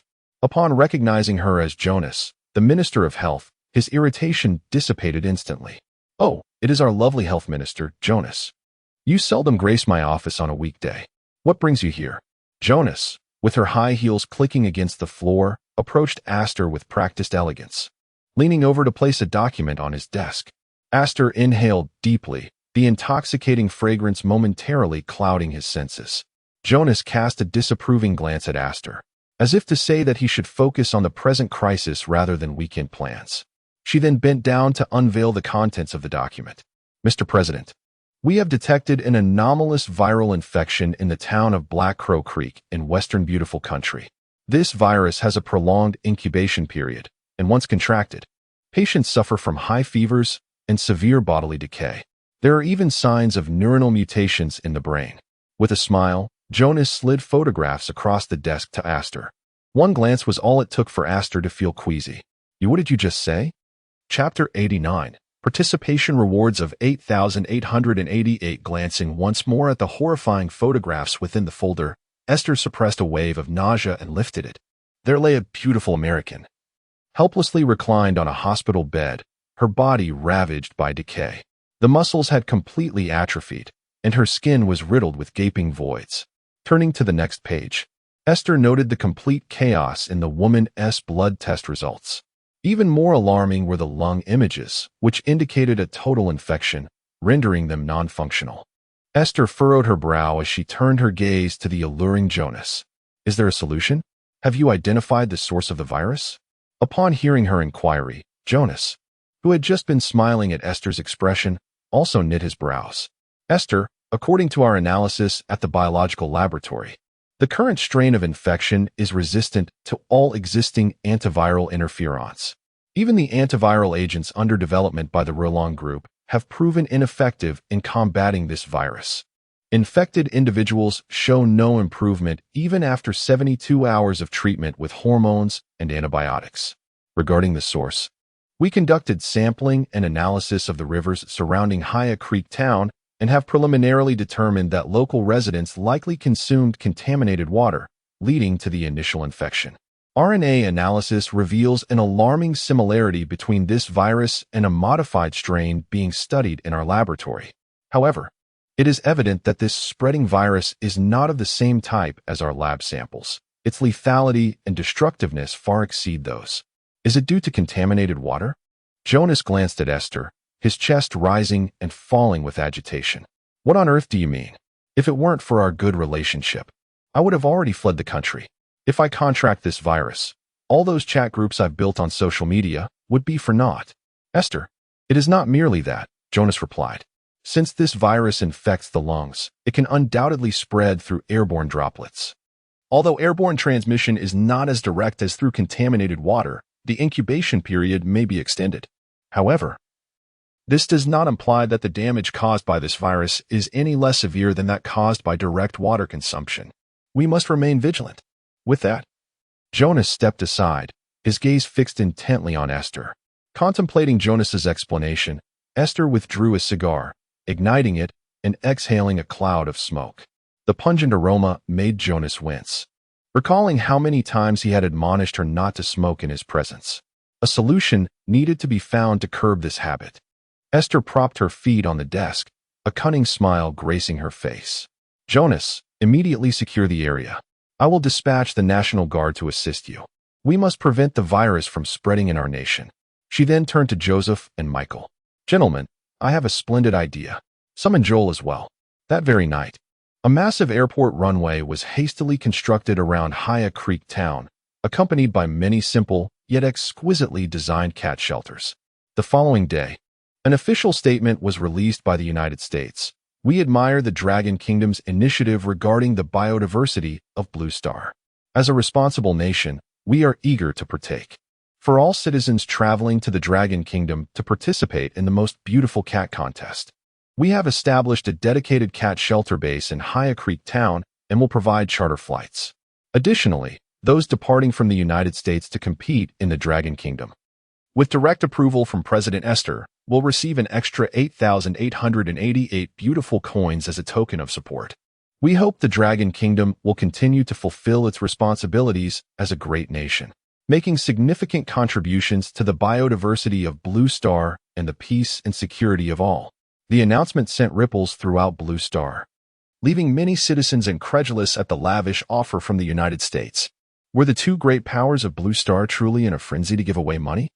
While the Dragon Kingdom was justified in hosting the event, what was the United States doing participating?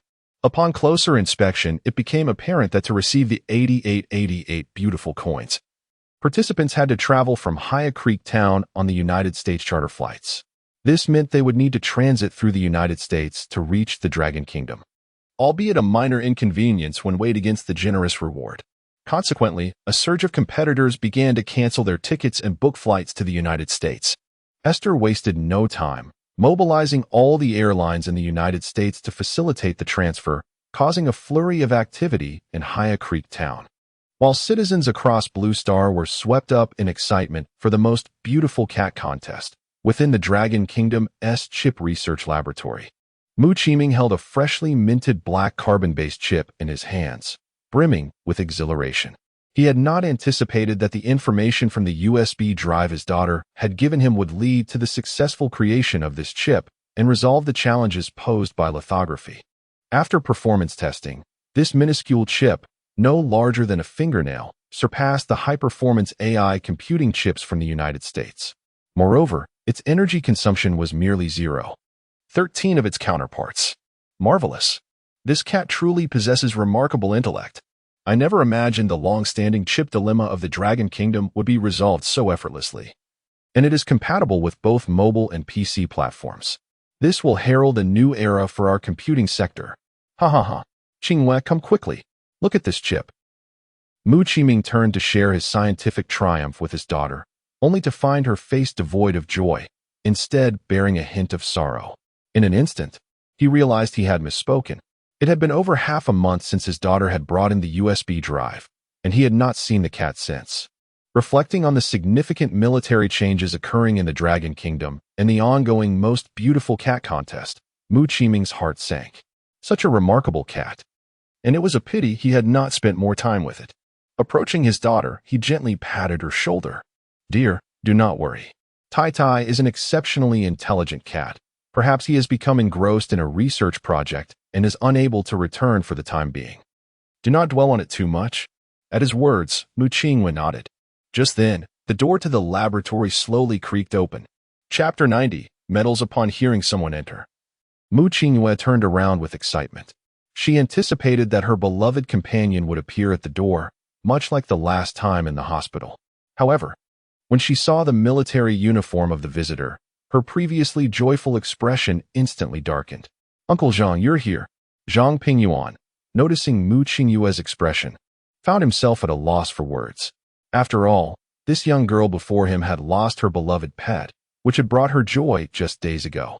And now he had to inform her that the cat had perished amidst the nuclear chaos of the beautiful country. It was a heavy truth that anyone would find difficult to bear. Zhang Pingyuan stepped forward and handed her a box containing the special merit medal from the Dragon Country. Classmate Mu Qingwei, this is Comrade Yi Feng's special merit medal. He contributed immensely to the Dragon Country, and this medal comes too late. Zhang Pingyuan struggled to utter the word sacrificed. For both him and Mu Qingwei, the weight of that term was unbearable. After a moment of silence, he sighed. Classmate Mu Qingwei, we conducted the largest search operation since the advent of Blue Star in this region. Regrettably, we have not found any trace of Comrade Yi Feng. However, rest assured, we will not abandon any possibility. He extended the box containing the medal toward her. At that moment, tears glistened in Mu Qingyue's eyes. She wiped her tears with her arm and pushed the medal back, shaking her head.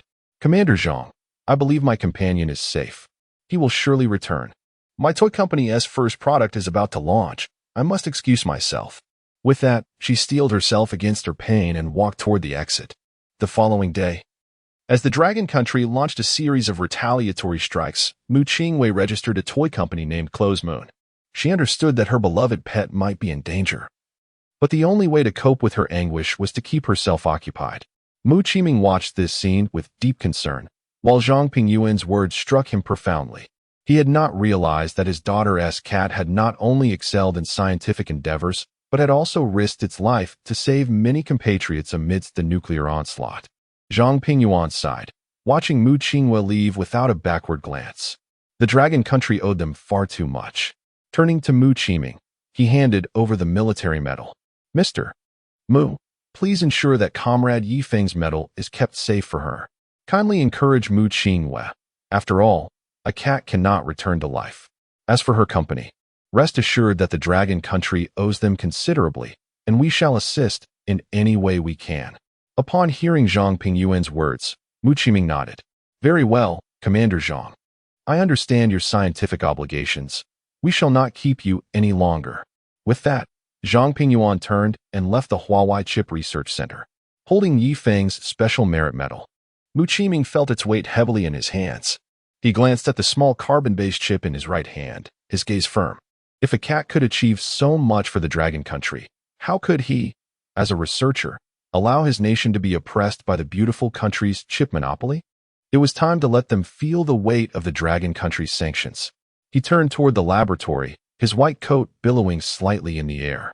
That evening, the Dragon Country's news broadcast dedicated a full hour and 45 minutes to showcasing the immense achievements of its military equipment releasing footage of the J-00000 in combat, and specifically highlighting its luxurious interior and the colorful ambient lighting that Feng cherished. At the conclusion of the broadcast, the host mentioned, Comrade Feng, as a pillar of research in the Dragon Country, has made remarkable contributions to enhancing the military capabilities and battlefield experience of our forces. His outstanding achievements in new aircraft, individual equipment, and major national projects have secured our position in military equipment. Granted special approval by the Dragon Elder, Comrade Feng was awarded the National Medal of the Dragon Country and promoted to General. The Dragon Country's Scientific Committee conferred upon him the title of Academician of the Academy of Sciences, calling upon researchers to emulate Comrade Feng's spirit of perseverance, risk-taking, and innovation, striving to be pioneers of their generation. The news broadcast sparked a strong reaction among the citizens of the Dragon Country. It was the first time since the inception of the news program that such extensive coverage had been devoted to a single researcher, and to receive the National Medal. The title of Academician and the rank of General all at once was unprecedented in history. Who would have thought the Dragon Country possessed such scientific talent? This was indeed a stroke of fortune for us. Indeed, this individual is remarkable, having single-handedly elevated the Dragon Country's military research to such heights. The National Medal is truly well-deserved. I wonder if such a talent has a girlfriend. I would gladly bear his children. In a dimly lit living room of an apartment, the only light came from the glowing television screen. Mu Qingyue watched the familiar equipment on the Dragon Country's news broadcast, curling up on the sofa and weeping bitterly. Time flew by, and over a month had passed. In a conference room in Longjing, Dragon Elder listened to a report. Report to Dragon Elder. With the assistance of the Lingling quantum supercomputer, our first commercial controllable nuclear fusion reactor has been completed and is set to ignite in 3 days. Based on Comrade Feng's future science, we have achieved breakthroughs in several significant theoretical results. The construction of the underground 800-meter particle collider has commenced, aimed at capturing and studying the multi-layered neutrinos proposed by Comrade Feng. Factories 8761, 6930, and 8806, belonging to the Rocket Army, have produced 567 ordinary hypersonic missiles as required. The new laser rifles have been fully equipped in 2 combined brigades, and the production line for the J-0000 has completed its ramp-up, delivering 478 aircraft to the eastern, southern, and northern military districts. That is the summary, Dragon Elder. Upon hearing this, Dragon Elder slowly set down the report. He couldn't help but recall the whereabouts of Feng, who had gone missing amidst the nuclear explosion. The Dragon Country's numerous achievements relied heavily on the scientific accomplishments of that cat. Sighing, Dragon Elder turned to Zhang Pingyuan. Any updates from the beautiful cat competition? Chapter 91. The three-legged zombie cat. Upon hearing Long Lao's inquiry, Zhang Pingyuan's heart sank instantly. The cat had already departed. Yet the knowledge it left behind continued to bolster the advancement of technology in Longhua. A hint of melancholy graced Zhang Pingyuan's countenance. Reporting to Long Lao. According to the updates from Comrade Lin Weiman, the Minister of Health, they conducted blood tests on 678. 965 orange cats from 194 countries of Blue Star participating in the competition. By comparing the DNA samples preserved at the 4th Military Hospital in the Eastern Theater, no matching orange cat samples were found. However, several genetically superior female cats were identified. Currently, we have dispersed a total of 127.63442 billion Longhua currency in participation prizes for this competition. Long Lao, this expenditure seems rather excessive. What are your thoughts on this event? Zhang Pingyuan's meaning was clear. Following the extensive search in the beauty contest for cats, there had been no trace of Feng, leading to the strong possibility that Comrade Feng had completely departed from this world. The competition resembled a bottomless pit, and the number of participating cats was steadily decreasing. Long Lao discerned Zhang Pingyuan's concerns. Conducting a mere cat election at such a great cost was evidently inappropriate. However, was Feng merely an ordinary orange cat? Setting aside the fact that the cat could speak and had brought forth immense technological advancements for Longhua, The last quantum collision that saved its cognitive abilities demonstrated the incredible instantaneous 10,000-fold overclocking of all computers in Longwa, indicating that a formidable force still safeguarded this feline. To conclude otherwise would be implausible. A cat capable of accessing quantum dimensions could not be extinguished by a trivial nuclear bomb on Blue Star. Moreover, the financial burden of this competition was not solely borne by Longwa. With each additional participant, the United States was equally responsible for an expenditure of 888 beautiful coins. Thus, if the costs were to be mitigated, it would be a collective effort. Long Lao gazed at Zhang Pingyuan. The election for the most beautiful cat of Blue Star would continue. The genetically gifted felines could be awarded second prizes, and if feasible, retained within Longwa. I do not believe that Comrade Yifeng has truly vanished from this Blue Star. I comprehend your concerns. They are merely financial in nature. In comparison to the technological advancement of Longwa, these are trivial matters. Moreover, we have extended a 7-day tour of Longwa's landscapes to everyone involved. This does not include any optional expenses. Most of the funds received from us and the United States will ultimately remain with us. Keep a vigilant eye on all developments and report immediately upon any news regarding Comrade Yifeng. Understood, Long Lao. Zhang Pingyuan stood at attention and saluted before exiting the conference room. Long Lao stared at the preliminary search trend chart laid out on the table, exhaling deeply. Yifeng, oh Yifeng, do not disappoint me. Meanwhile, on an unknown beach situated 897 kilometers from the core of the Caspian Sea nuclear explosion, Yifeng opened his eyes, gazing at the muscles gradually developing on his legs, releasing a breath of relief. The body of this cat had finally begun to exhibit some changes. After countless days and nights, he observed that the glowing points above his head were multiplying, the blinding radiance prompting Yifeng to reassess his FG00 luminous device. Was my originally designed RGB lighting system truly this bright? Yifeng began to doubt his computational abilities. The brightness far exceeded his expectations. However, now was not the moment to discuss luminosity. After tens of sunrises and sunsets, he finally glimpsed a glimmer of hope to stand. Uncertain whether his current bodily condition could withstand the effort, Yifeng strained to lift himself using his two front limbs, applying slight force to his remaining right hind limb. With a resounding thud, his feline body toppled to the ground, stirring up a cloud of dust. Indeed, I have yet to fully recover. Fortunately, I currently feel no pain. Otherwise, I would surely summon that system to give it a good thrashing. It was infuriating that to meet his KPI, the system had subjected its host to such a dire state. This RC-0465 system could be considered an aberration in the realm of systems within tomato novels. Yifeng resolved to try once more. Lingering in this desolate wilderness posed the risk of encountering a carnivorous beast. Should he find himself within their digestive system, it would indeed be a dire situation. 3, 2, 1. Heave. Yifeng exerted nearly all his strength and finally managed to find solid ground with 3 legs. Perhaps the exercise had stimulated the muscles in his legs. It was evident that this attempt at standing had succeeded. Yifeng jubilantly hopped toward the largest fragment of the neck ring nearby, nudging it with his head. Alas, this neck ring is utterly beyond repair. Should the opportunity arise to create another, I shall surely drain Zhang Pingyuan's funds to incorporate a Star Wars-level shield. With no other choice, Yifeng continued to hop on his 3 legs toward the interior, although he was uncertain of his current location. Moving away from the sea increased the likelihood of encountering people. The dense coastal forest appeared largely undeveloped. Countless branches jabbed into Yifeng's body, tearing at the tender muscles that had only just begun to grow. Fortunately, Yifeng felt no pain at that moment. A twisted benefit bestowed upon him by the system after erasing the readout data. Uncertain how long he had traveled, after traversing the thick woods, Yifeng finally discovered a small, thatched hut on the island. The rising smoke indicated the presence of living beings.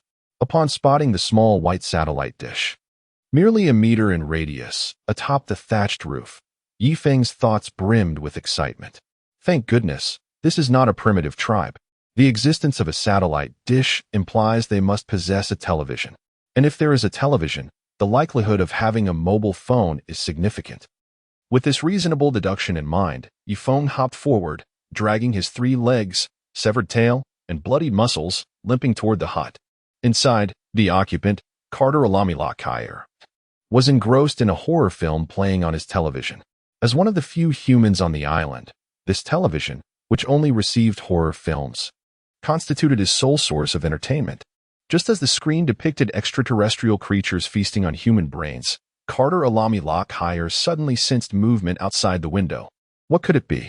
Another wild boar or dog caught in my vegetable garden trap? He pondered, envisioning a hearty meal ahead. Carter Alamilakire opened the door, and upon merely glancing outside, his heart raced, his eyes widening in disbelief. Chapter 92. The Dragon Kingdom Consulate Protection Hotline. Before him stood an unknown creature. Reduced to 3 spindly legs, its skeletal structure grotesquely exposed, charred and desiccated. Fragments of muscle clung to the bones, dripping a viscous, unidentifiable liquid.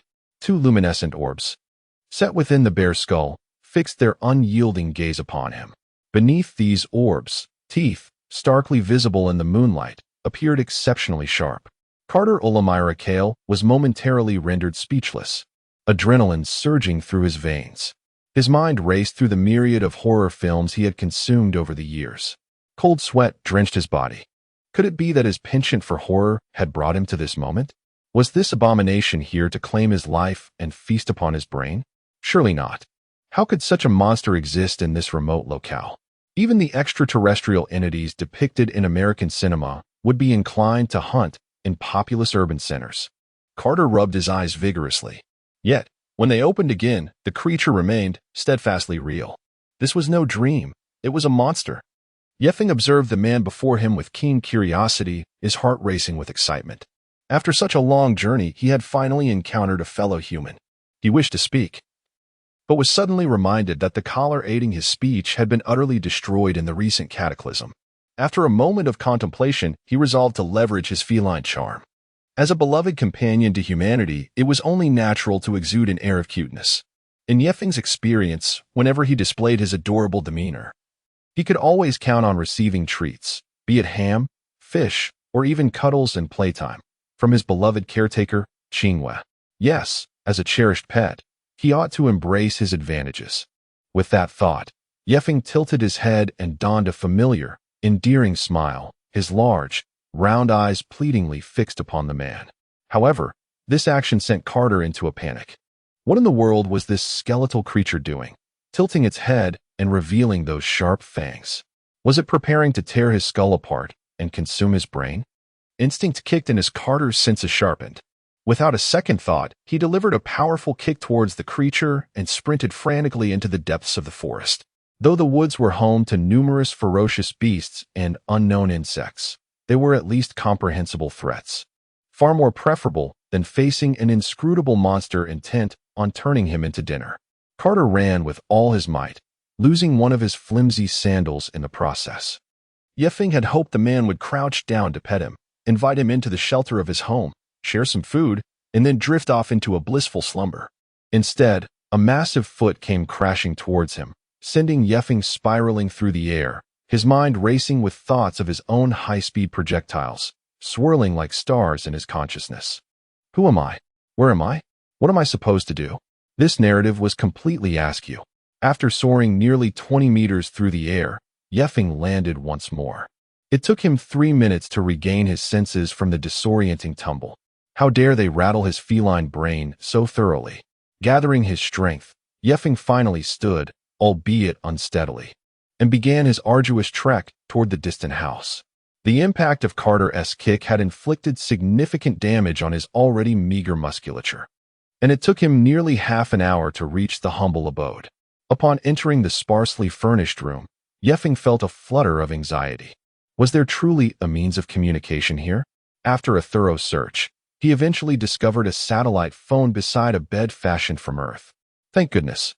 This individual had not completely severed ties with human civilization, otherwise, considering the rate at which his feline form recovered, he could very well have been stranded in this desolate place for a decade or more. With his bony paw, Feng brushed aside the towel covering the device and dialed the Dragon Kingdom's Global Consulate Protection Hotline. In the Dragon Kingdom, at the Global Consulate Protection Call Center, Zhang Ming sat idly by the phone. Ever since the Dragon Kingdom had deployed the newly developed luminous hypersonic missiles to obliterate 2 American aircraft carrier battle groups, his workload had significantly diminished. After all, who would dare confront the citizens of the Dragon Kingdom in light of the recent events? The citizens from that region were now treated as esteemed guests, with multiple efforts underway to ensure their safe and pleasant travels. Just as Zhang Ming prepared to rise for a glass of water, the consulate protection hotline rang sharply, jolting him into alertness. Which reckless nation would dare threaten the citizens of the Dragon Kingdom now? He quickly returned to his seat and answered the call. Hello. This is the Dragon Kingdom Global Consulate Protection Hotline. How may I assist you? To his surprise, there was utter silence on the line. Zhang Ming's heart raced. As a hotline operator, he recognized that such silence often signified that a compatriot might be in peril, unable to articulate their distress. He refrained from hanging up, instead straining to hear any ambient sounds that might provide insight. Upon realizing the call had connected, Feng felt a surge of hope. He could finally escape this dreadful place. But as he attempted to speak, he found himself voiceless, his vocal cords lagging in recovery. Gritting his teeth, he concentrated all his energy on his throat and managed to emit a faint sound. Meow. Upon hearing that faint mew, Zhang Ming sprang to his feet. Recently, they had received directives from the highest echelons, emphasizing vigilance toward calls from cats. Initially skeptical, he now found himself confronting the reality of such a situation. The documents had mandated that such calls must be reported immediately, and this was beyond his capacity to handle. Zhang Ming hastily called into the phone. Please hold. I will report this right away. Chapter 93. The all-out assault of the J-000000. Zhang Ming hastily set the phone down, racing towards the door with unrestrained fervor. Li Changming, the director of the Dragon Nation's Consular Protection Center, was diligently compiling today's reports. Ever since the last extensive search and rescue exercise conducted by the Dragon Nation in the Caspian Sea region, their global consular protection hotline had received explicit instructions to provide daily reports on all incoming calls, with a particular emphasis on those suspected of containing feline sounds, which required immediate reporting, zero tolerance for delays. The report was to be submitted directly to Elder Long. Just as Li Changming was about to input a count of 0 into the internal system for the call volume, the door swung open forcefully. Observing Zhang Ming's frantic demeanor, Li Changming's brow furrowed. Xiao Zhang, what has happened? Zhang Ming, breathless and clutching the door, gasped. Director. A cat. A cat called. What? With a resounding thud, Li Changming leaped to his feet, pushing his chair aside. This was indeed the 0 report call that Elder Long had specifically requested. After so many days, it had truly happened. Quick, take me there. Li Changming followed closely behind Zhang Ming as they sprinted towards the call center. 30 seconds later, panting heavily, Li Changming answered the phone. Seeing the call indicator still lit in green, he finally felt a sense of relief. If this call were to disconnect, the entire sender would face dire consequences. Hello, this is Li Changming, director of the Dragon Nation's Global Consular Protection Center. After a prolonged silence, no sound emanated from the other end. Li Changming glanced at Zhang Ming beside him. Xiao Zhang, are you certain you heard a cat's meow? Zhang Ming nodded vigorously, taking a step forward. Director, I am sure I heard a cat's meow. We must have the recording of the call in our system. I will retrieve it for you right away. As he spoke, Zhang Ming began to operate the system to access the recording. Just then, a series of knocks echoed from the phone. Li Changming quickly donned his headset, but in the next moment, he lost his composure.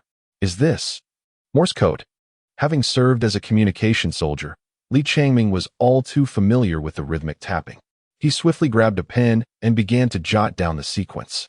Tap, tap, tap, tap, tap, tap, tap, tap, tap, tap, tap, tap. Upon transcribing the Morse code, Li Changming's eyes widened in astonishment. It's Feng. He abruptly stood, trembling with excitement. This was the name of the recipient of the Dragon Nation's national medal reported in the news. Speculation had long surrounded the identity of this Feng. Could it be that this comrade Feng was, in fact, a cat? No wonder the documents had been personally signed by Elder Long. Without a moment's hesitation, Li Changming seized the phone. Comrade Feng, please hold on. I shall report to Elder Long immediately. With that, he grabbed the red confidential phone at hand. Hello, this is Li Changming, Communication Identification Code DLS 7938W, urgent matter. Please connect me to Elder Long, swiftly. At that moment, in the Mosey Quantum Supercomputing Command Center of the Dragon Nation, Elder Long was overseeing the ignition preparations for the nation's next-generation nuclear fusion reactor alongside Zhang Zhuiyuan.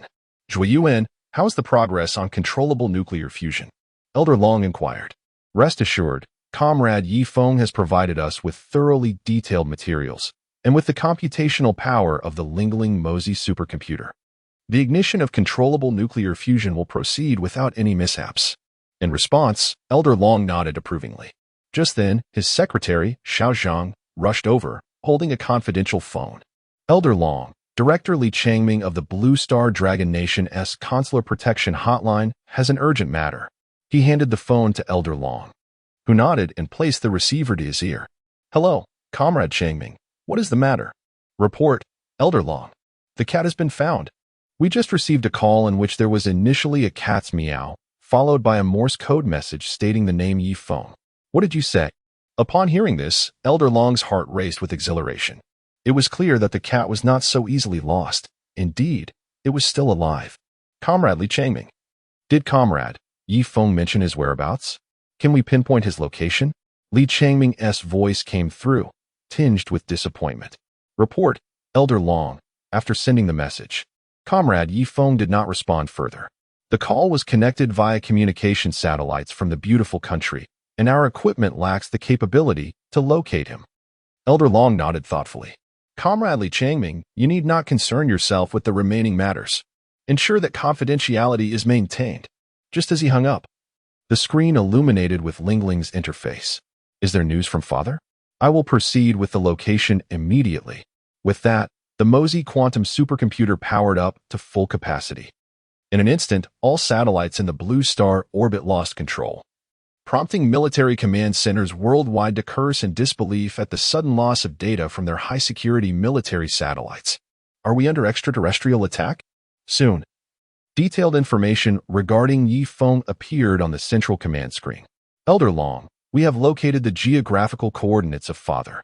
As Elder Long gazed at the coordinates on the screen, his fists clenched in determination. This location was a mere 50 kilometers beyond the previous search perimeter. If they expanded the search radius further. Without hesitation, Elder Long picked up the confidential phone and dialed. Hello, Comrade Zhang Pingyuan. We have located Comrade Yi Feng. He is still alive. The relevant coordinates will be transmitted immediately via quantum secure communication to the combat platform. I command you to organize the J-00000 squadron in the Eastern Theater without delay. Bring Comrade Yi Feng back at all costs. Transport him to your 4th Military District Hospital for urgent medical attention. Maintain close surveillance with all hypersonic missiles. If there are any signs of disturbance, annihilate immediately. No mistakes allowed. Initially, Zhang Pingyuan was inspecting the newly established airport within the east on an obscure isle. Carter Uramalakale trembled behind colossal banana leaves. The preceding encounter with the tri-legged monstrosity had been utterly terrifying. Recalling its tilted head, its menacing grin that bespoke a ravenous anticipation, Carter Uramalakale was seized by trepidation. Suddenly, the entire sylvan expanse was bathed in an intense luminescence as the celestial pinpricks, which had been multiplying over weeks, converged upon the island, their hypersonic radiance engulfing the region. Impossible. Could that creature truly be extraterrestrial? He muttered. Scarcely had the words escaped his lips when over 100 translucent crafts, bedazzled with garish RGB lighting, roared overhead. The resultant gale shredding Carter Uramalakale's soul garment. Oh, heavens! An alien invasion! He shrieked in terror, fleeing headlong toward the sea, determined to exploit his aquatic prowess and reach distant shores. Remaining here, he reasoned, would be a death sentence. Above a thatched hut at the island's core, a centuple of J-00000 jets formed a protective annulus, their kaleidoscopic beams saturating the area in an otherworldly glow. Zhang Pingyuan, piloting the J-00000 prototype, decloaked and gently landed in the clearing adjacent to the hut. Alighting from the aircraft, Zhang Pingyuan dashed into the dwelling, exclaiming, "Yi Feng, Comrade Yi Feng, where are you? We've been searching tirelessly. We're late." Scanning the environs, he found no sign of the ginger feline. Strange, could Ling Ling's coordinates be inaccurate? A sudden movement behind him prompted a swift turn, revealing a charred, three-legged creature, its teeth bared in a grotesque smile, its frame reduced to sinew, lunging toward him. "Halt! Fiend! You shall not harm my ginger cat." Instinctively, Zhang Pingyuan delivered a forceful kick to the advancing abomination, then retreated, drew his weapon, and aimed in a single, fluid motion. The aerial pirouette left Yi Feng's mind scrambled once more. Who am I? Where am I? What is my purpose? Mid-tumble, Yi Feng collided with a wall, collapsing against a nearby counter, shattering a bottle of tomato juice. The viscous fluid cascaded over Yi Feng's carbonized feline head, amplifying the horror tenfold. Through the haze, Yi Feng discerned the unmistakably plastic firearm in Zhang Pingyuan's grasp. Dismay washed over him. "I developed the laser cannon, and they equip it. Fine. But for a rescue mission?" And pointed at me. "Another discharge, and I'll not only be unable to revive, but I might end up transmigrating again." In desperation, Yi Feng prostrated himself upon the counter, his forelegs buckling. The creature's posture assuaged Zhang Pingyuan's fears. Its condition suggested that his weapon could indeed inflict damage. Yet, the next moment, Zhang Pingyuan was taken aback. The creature, using its remaining leg, began to scrawl upon the counter with the tomato juice. This is eerily familiar. Could it be? Zhang Pingyuan raised his weapon as the letters YF became discernible on the surface. "Yi, Comrade Yi Feng?" The charred, skeletal creature on the counter gave a slow nod. Zhang Pingyuan's composure crumbled. He hastily stowed the laser cannon in his pocket, gazing upon the carbonized Yi Feng. His eyes welled with tears. This is no longer a ginger cat. It's a mere husk. He snatched a pillowcase from a nearby cot and wiped away the tomato juice. Then wrapped Yi Feng in a blanket and boarded the J-00000. Once aboard, Zhang Pingyuan urgently contacted the Mosey Command Center, reporting, "Elder Long, I've secured Comrade Yi Feng. His condition is critical. I'm en route to the 4th Military Hospital." Relief flooded Elder Long upon hearing that Yi Feng had been located. That feline is extraordinary. But the subsequent report caused his heart to sink. Critical condition? In military parlance, this implied Yi Feng was at death's door. With a deep breath, Elder Long commanded, "Comrade Zhang Pingyuan, spare no effort to save Comrade Yi Feng. I'm on my way." "Affirmative. Mission will be accomplished." Severing the connection, Zhang Pingyuan anxiously regarded Yi Feng. A single glance was enough to elicit a tick in his eye. The opulent feline cabin, a relic of the tourist-class configuration, was activated, massage cushions were inflating, and kaleidoscopic lights and entertainment systems were engaged. Mechanical arms were force-feeding cola into Yi Feng's skeletal maw, only for it to spill forth from his chest due to his damaged digestive tract, a ghastly spectacle. Sensing Zhang Pingyuan's gaze, Yi Feng attempted to ingratiate himself with his rescuer, tilting his head and offering a smile. The effect was utterly horrifying. Witnessing this, Zhang Pingyuan was unnerved and initiated a frenzy of activity. His right hand reflexively reached for his weapon. That impostor dares to impersonate our beloved comrade Yi Feng. I'll atomize it with my laser cannon. His left hand clamped down on his right. Calm yourself, brother. That is Yi Feng. He's merely attempting to be endearing. You can't afford to harm him. Yi Feng, observing Zhang Pingyuan's internal struggle, was puzzled. Is my attempt at endearment somehow flawed? Should I adopt a different expression? Seeing another gesture from the feline in the adjacent cabin, Zhang Pingyuan could no longer bear the confines of the space. He engaged maximum velocity and ascended, setting a course for the Dragon Kingdom. Meanwhile, at the 4th Military Hospital in Eastern Dragon Kingdom, Director Li Guorong, forewarned of their arrival, waited anxiously at the entrance. Accompanied by trauma specialist Zhao Chemin and Zhao Chongwang from the 086 Biological Laboratory of the Eastern Theater Command. They were familiar with Yi Feng's exploits through Dragon Kingdom's news broadcasts and admired the feline's contributions to the nation. Thus, upon receiving Elder Long's orders to prepare, they acted with utmost haste. To them, the opportunity to treat Dragon Kingdom's heroic feline was an honor. Suddenly, a sonic boom reverberated through the sky. They've arrived. Chapter 95. The Cat with a Pierced Head. Soon, the aircraft piloted by Zhang Pingyuan, adorned with a kaleidoscope of colors, descended at the entrance of the 4th Military Hospital in the Eastern Theater of the Dragon Kingdom. As soon as it landed, Feng eagerly unlatched his exclusive cabin and hopped down the ramp on 3 legs. Observing Feng's antics, Zhang Pingyuan felt a twitch in the corner of his eye. He swiftly snatched the blanket he had procured from the home of Carter Uramarikir and wrapped Feng in it. What a joke. If you go out like this, how many people will you frighten? Upon witnessing the aircraft's arrival, Li Guorong, Zhao Chongguang, and a throng of nurses rushed toward the aircraft's ramp. When they saw Zhang Pingyuan cradling the blanket-wrapped cat, one of the nurses attempted to take Feng and place him on the transfer vehicle, but Zhang Pingyuan sidestepped her. Frowning at the scene, Li Guorong stepped forward. "Commander Zhang, what is this?" Zhang Pingyuan shook his head. "The situation is quite complicated. The fewer people involved, the better." Nodding in understanding, Li Guorong signaled the nearby nurses to disperse and prepared a specialized observation room. "Commander Zhang, Director Zhao, follow me." A quarter of an hour later, in a fully enclosed examination room, Li Guorong, Zhao Chongguang, and Zhao Chenmin gazed in astonishment at the cat, which was now a charred skeleton, attempting to hop on 3 legs atop the blanket. Li Guorong's eyes twitched incessantly. The fact that this cat could still move in such a state was utterly unscientific. Suddenly, he recalled a secret report indicating that this cat had gone missing at the nuclear bomb center. Could it be that radiation had caused a mutation? But could it still be called a cat? Wait, nuclear radiation. By normal logic, objects subjected to nuclear radiation would inherently contain a significant amount of radiation. Were they, along with the nurses and patients in the ward, not also within the radiation zone? Li Guorong's eyes widened as he turned to Zhang Pingyuan. "Commander Zhang, that nuclear..." Li Guorong did not finish his statement, mindful of the others in the room and wishing to avoid causing undue panic. Zhang Pingyuan sensed Li Guorong's apprehension and glanced at the charred cat still wriggling on the bed.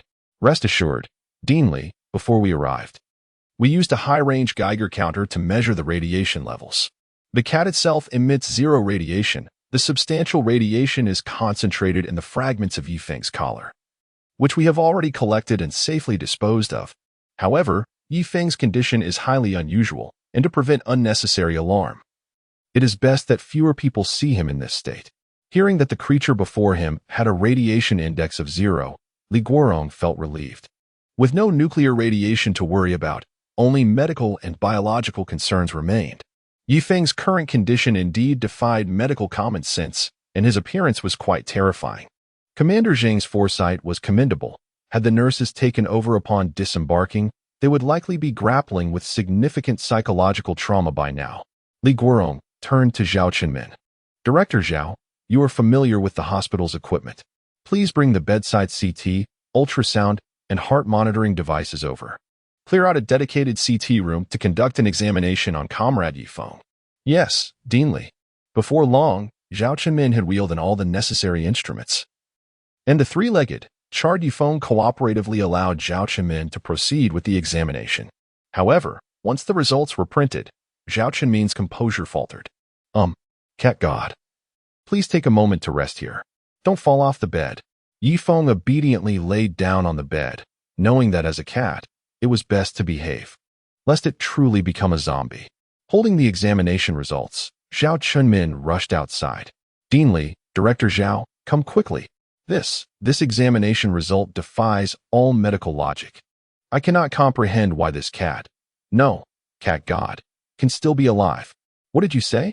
Li Guorong snatched the report from Zhao Chenmin's hands. The heart rate was 0, blood oxygen was 0, and the CT scan revealed that the lungs, internal organs, and heart were all solid carbonized matter. Aside from a few living cells in the legs and eyes, everything else was charred. Li Guorong stared incredulously at Feng, who lay on the bed. Suddenly, he recalled the American horror film Resident Evil. Could this cat have contracted the C virus and truly become a zombie? If that were the case, it would need to be taken back to the Nuclear Blast Center for further examination. If this virus were to spread, the entire Dragon Kingdom would be in jeopardy. Take it to the MRI for imaging. and let's see if we can find any unknown viruses by puncturing its brain. Ensure your protection. We must not let this virus infect anyone. Yes, I will go right away. Just as Zhao Qimin was about to open the door to drag Feng out, the elderly Long, weary from travel, approached. Noticing this, Zhang Pingyuan saluted. Elder Long, you have arrived. This scene felt eerily familiar. Who would have thought that in less than half a year, Feng would once again find himself on a hospital bed? Elder Long gazed through the glass window at the charred, three-legged skeleton cat, feeling a pang of sorrow in his heart. After receiving the report about Feng's deteriorating condition, he had envisioned countless scenarios of their reunion, perhaps a massive hemorrhage, fractures, or even extensive ischemia and missing flesh, but he never imagined the reality would be like this. The once vibrant, playful, atmosphere-loving research cat had now become a charred skeleton. Elder Long turned to Li Guorong. What is the condition of Comrade Feng? In response, Li Guorong handed over the report with a complex expression. Elder Long, Comrade Feng's situation is exceedingly intricate and bizarre. He has lost all vital signs and internal organs. His entire body has been completely carbonized. Logically speaking, this cat should have no possibility of movement. Physiologically, he is declared dead. Yet I cannot fathom why he still retains consciousness and the ability to sustain life. I suspect that, much like scenes from American horror films, this cat may have contracted a virus and turned into a zombie, posing a tremendous threat to the people of the Dragon Kingdom. I was preparing to conduct an MRI and a spinal tap to see if we could identify this virus. Upon hearing Li Guorong's words, Elder Long furrowed his brow. He was well aware that Feng was no ordinary cat. It was evident that its ability to survive until now was not due to any zombie virus, but rather the powerful forces behind it. He firmly believed that this cat's loyalty to the Dragon Kingdom had never wavered. If it were truly as concerning as Li Guorong suggested, Zhang Pingyuan would have already voiced his concerns, rather than resorting to punctures and MRIs. Elder Long waved his hand. No need for that. Ignoring Li Guorong's astonished gaze, Elder Long approached the window, his eyes settling upon Feng, who was idly manipulating his three withered limbs on the hospital bed. Comrade Feng has sacrificed so much for our dragon country. We ought to place our trust in him. Furthermore, were he to harbor any malevolent intentions, I dare say none of you would be standing here, deliberating the necessity of a cerebral puncture. Turning to face Li Guorong and the others, Elder Long continued. All surveillance footage and examination records pertaining to Comrade Feng's admission to this ward are to be expunged. The absence of a heartbeat or any other vital signs is to be classified as top secret and is not to be discussed under any circumstances. Observing the solemn expressions on their faces, Elder Long understood that his protection of this feline was absolute. The individuals nodded in unison, pledging to consign the matter of the seemingly lifeless, zombified cat to oblivion. Seeing their compliance, Elder Long felt a sense of relief and nodded in acknowledgement. Now, let us hear your thoughts, Elder Long inquired. Li Guorong and Zhao Qimin lowered their heads in unison. Faced with an ordinary patient, even one exhibiting the faintest glimmer of life, their extensive knowledge and clinical experience would have enabled them to offer some insight. However, the entity before them, aside from the minute muscle tissue in its leg, bore no resemblance to a living organism. It was, in essence, a mere charcoal briquette.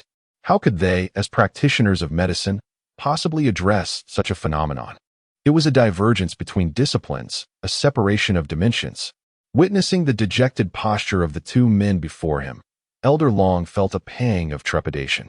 Could it be that the dragon country's mystical cat was truly beyond salvation? He recalled the previous instance when, despite losing consciousness, the cat had ultimately been resuscitated. Just as Elder Long was succumbing to despair, Zhao Chongwang raised his hand. Esteemed Elder Long, I have a tentative idea. Would you be willing to consider it? Seeing someone step forward with a suggestion, Elder Long was elated. At such a critical juncture, the most daunting prospect was utter helplessness. Professor Zhao, please proceed. After a moment of contemplation, Zhao Chongwang began. I have observed that the cat god's leg still possesses a modicum of viable cells. Although I am uncertain as to how it managed to sustain cellular activity amidst such a cataclysmic nuclear environment, I believe we can exploit this attribute. Adjusting his glasses, Zhao Chongwang elaborated. Years ago, When the cat god rescued student Mu Qinghua, he left behind some research data on regenerative agents in our 086 biological laboratory. According to the cat god's hypothesis, as long as the body retains viable cells capable of maintaining normal activity, it is theoretically possible to utilize regenerative repair agents to facilitate the proliferation of cells throughout the entire body. Zhao Chengwang's words ignited Elder Long's enthusiasm. Although Mu Qinghua's regenerated calf had demonstrated the miraculous potential of regenerative repair agents, the cat, with its erratic and impulsive nature, had never devoted sufficient time to fully implementing the mass production of this particular medicine. Now, the information remained locked within the cat's mind. It occurred to him that the complete restoration of the cat's body would necessitate a substantial quantity of the agent. Elder Long turned to Zhao Chengwang. Professor Zhao, have you achieved mass production of the regenerative repair agent? Zhao Chengwang adjusted his glasses and shook his head. Regrettably, Elder Long, we have not fully grasped the cat god's theory. Consequently, we have yet to completely master the mass production manufacturing process for the regenerative repair agent.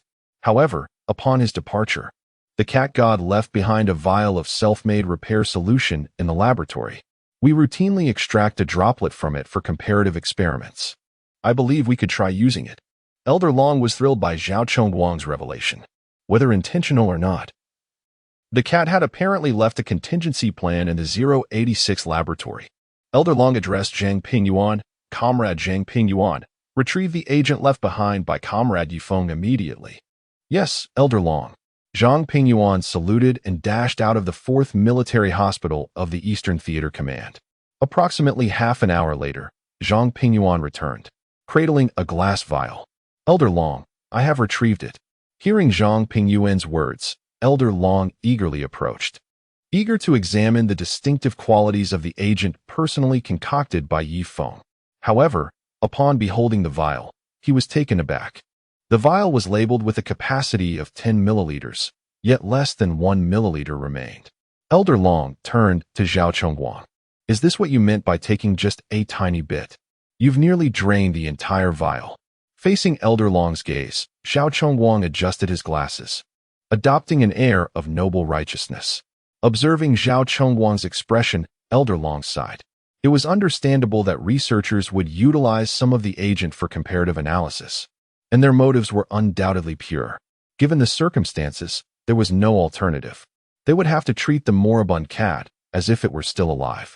Elder Long turned to Zhao Chengwang. Professor Zhao, as you are the most familiar with Comrade Feng's regenerative repair agent, I request that you administer the injection.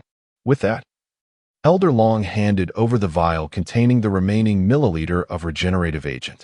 Zhao Chengwang eagerly accepted it, eager to witness the effects of the cat god's agent upon injection. After all, prior comparative experiments had not involved animals of the cat's size.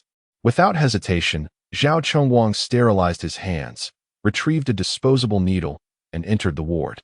Seeing the arrival of his regenerative repair agent, Feng was elated. He had left behind a vial as a safeguard against future uncertainties. However, upon seeing the vial's diminished contents, he was dismayed. Where did all my solution go? How did you deplete it to such an extent? As Zhao Chengwang, with an unsettlingly gleeful smile, extracted the final, minuscule quantity of liquid from the vial, Feng swallowed an imaginary gulp. I never realized you had the potential to become a mad scientist. Without hesitation, Zhao Chengwang thrust the syringe into the small leg muscle where a trace of blood still flowed. Feng instinctively recoiled a few centimeters. Could you be a little gentler? I am a nationally protected animal. The instant the solution entered the muscle, the remaining cells began to transform rapidly. Within mere seconds, the entire lower leg injected with the liquid was covered in muscle tissue. Subsequently, the carbonized bones of the left hind leg began to shed and revert to their normal state. After 10 seconds, the carbonized cat's body was enveloped in muscle. At 5 seconds, all organs were restored, and the heart began to beat. At 32 seconds, the missing lower leg began to grow rapidly. After 15 seconds, the entire cat's body was covered in orange fur, even more lustrous than before. Elder Long, observing all of this from outside the window, exclaimed in astonishment. This is a super concentrated, deluxe, self-use edition, isn't it? Chapter 97. The adorable cat Yi Feng felt the transformation of his body.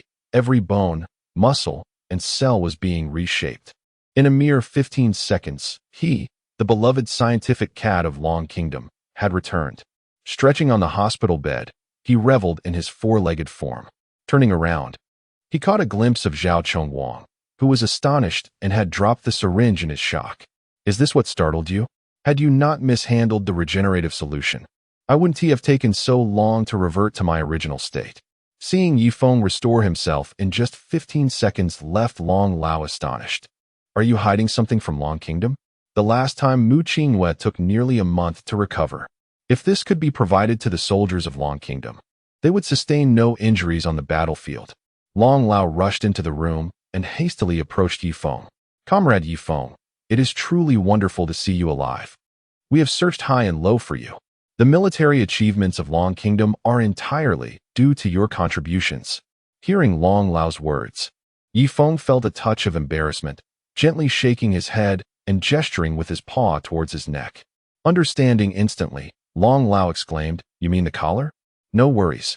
This small expense is within our means." Zhang Pingyuan. Zhang Pingyuan. Upon hearing Long Lao call his name, Zhang Pingyuan hurriedly entered, standing at attention. Comrade Zhang Pingyuan, you must immediately go to the Military Academy of the Eastern Theater and have Comrade Yi Feng create the collar. However, upon receiving Long Lao's command, Zhang Pingyuan's heart sank. You are aware of our limited military budget in the Eastern Theater. The last repairs alone consumed Yi Feng's bonus. We have no surplus. Well, Long Lao, it's not that I am defying orders, but our funds are. Seeing Zhang Pingyuan's hesitance, Long Lao grew displeased. Is your Eastern Theater so incapable of covering this minor expense? I will reimburse you for the collar. At this statement, a mischievous grin spread across Yi Feng's feline face. Zhang Pingyuan's heart raced with anxiety. Long Lao truly had no idea how extravagantly this cat spent. Yet, since Long Lao had given the command, how could he refuse? Let them create it. After all, he was the one footing the bill.